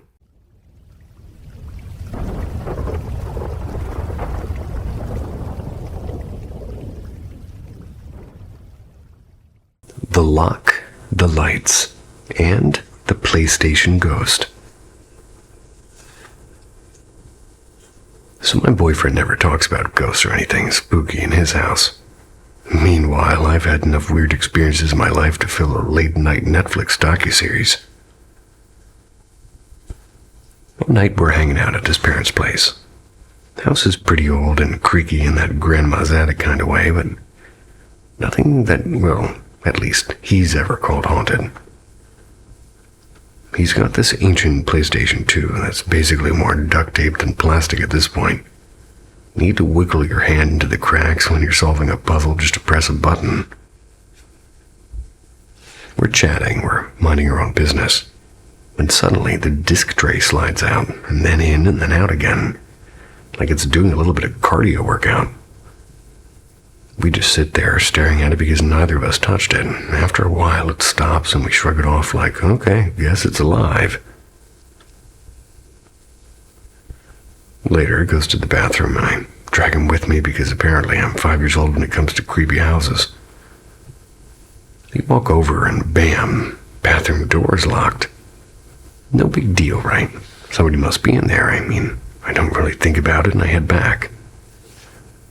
But when we return to his room, he points out that the hallway lights, which had been on, were now completely off. I try to rationalize it like old wiring or timers or whatever, but then we both freeze because we hear the bathroom lock click open. The house does have terrible insulation, so you can hear everything except, in this case, no toilet flush, no faucet, no footsteps. Certainly no dogs with itchy ears. And no door actually opening or closing. We check the bathroom and yep, totally empty.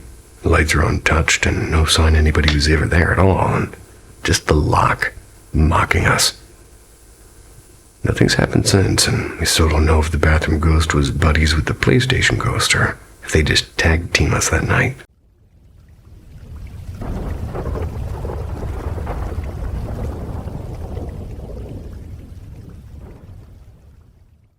The old coal mine shift. A few years back, I'm working nights at one of those half-abandoned coal plants out in eastern Kentucky. Wasn't even running anymore, just some backup generators and a skeleton crew keeping the place from falling apart. Dead quiet most nights. Well, except for the hum of the machines, they never really fully shut down. Anyway, we had this weird stretch, about 2 weeks, where stuff just didn't make sense. Like my buddy Chris got all shaken awake in the break room. He swore one of us had tapped him on the boot, told him his shift was starting. Only thing is, nobody had touched him. I was in the control room with the others the whole time, and he said the voice, in quotes, was right next to him, low and almost annoyed. And then it spread. Guys who worked in those cramped tunnels under the plant started complaining about getting tapped on the shoulder while they were bent over at the pipes. The kind of tap where your heart just drops because you think something's wrong, but there'd never ever be anybody there. They'd crawl out and they'd be cursing and saying, "Who the hell was behind me?" Nobody, and we'd all be accounted for. Strangest thing for me personally, this one night I kept hearing boots walking the catwalk above the generators. Steady steps, real heavy.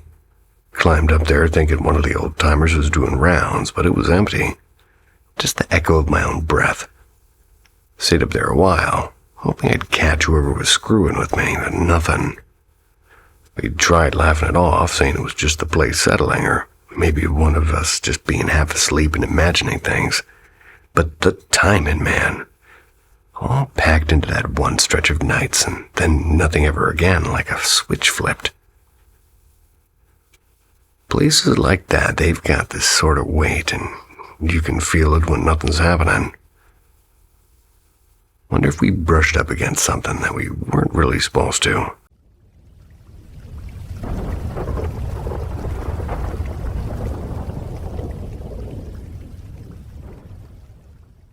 The TV at my grandma's place. I don't really talk about this much because it sounds like I'm making the whole thing up. But when my grandma passed, I ended up moving into her old trailer out in the country. It's a pretty tiny place, and I don't mind it. It's cheap. There's quiet neighbors and the whole deal. But anyway, there's something here. It's not Grandma. At least I don't think so. I've seen a couple figures like shadows, but not quite. More like when heat rises off the road and makes things look all wavy. Usually just in the hallway by the back door. They don't feel bad, not threatening or anything, just sort of there. But the TV gets me. Like every time I put on those ghost hunting shows, which, yeah, I know, kind of asking for it. The power in the living room just cuts out. Not just the TV, the whole damn breaker flips. You gotta go outside in the dark and reset it. It's always when I'm watching the kind of shows where they're like shouting at the air like, if anyone's here, move something. And I swear it feels like whatever's here is like, oh, you want that? Cool, here you go, no electricity for you. It's not random either. Breaker's fine when it storms, fine when I run the microwave and space heater at the same time. But the second some dude on YouTube says, touch something, boom, blackout. One time it happened 4 times in a row, and I was stubborn and kept turning it back on. Then finally gave up and put on some boring cooking show. Power stayed on after that. If I watch the same video on my phone with headphones, nothing happens.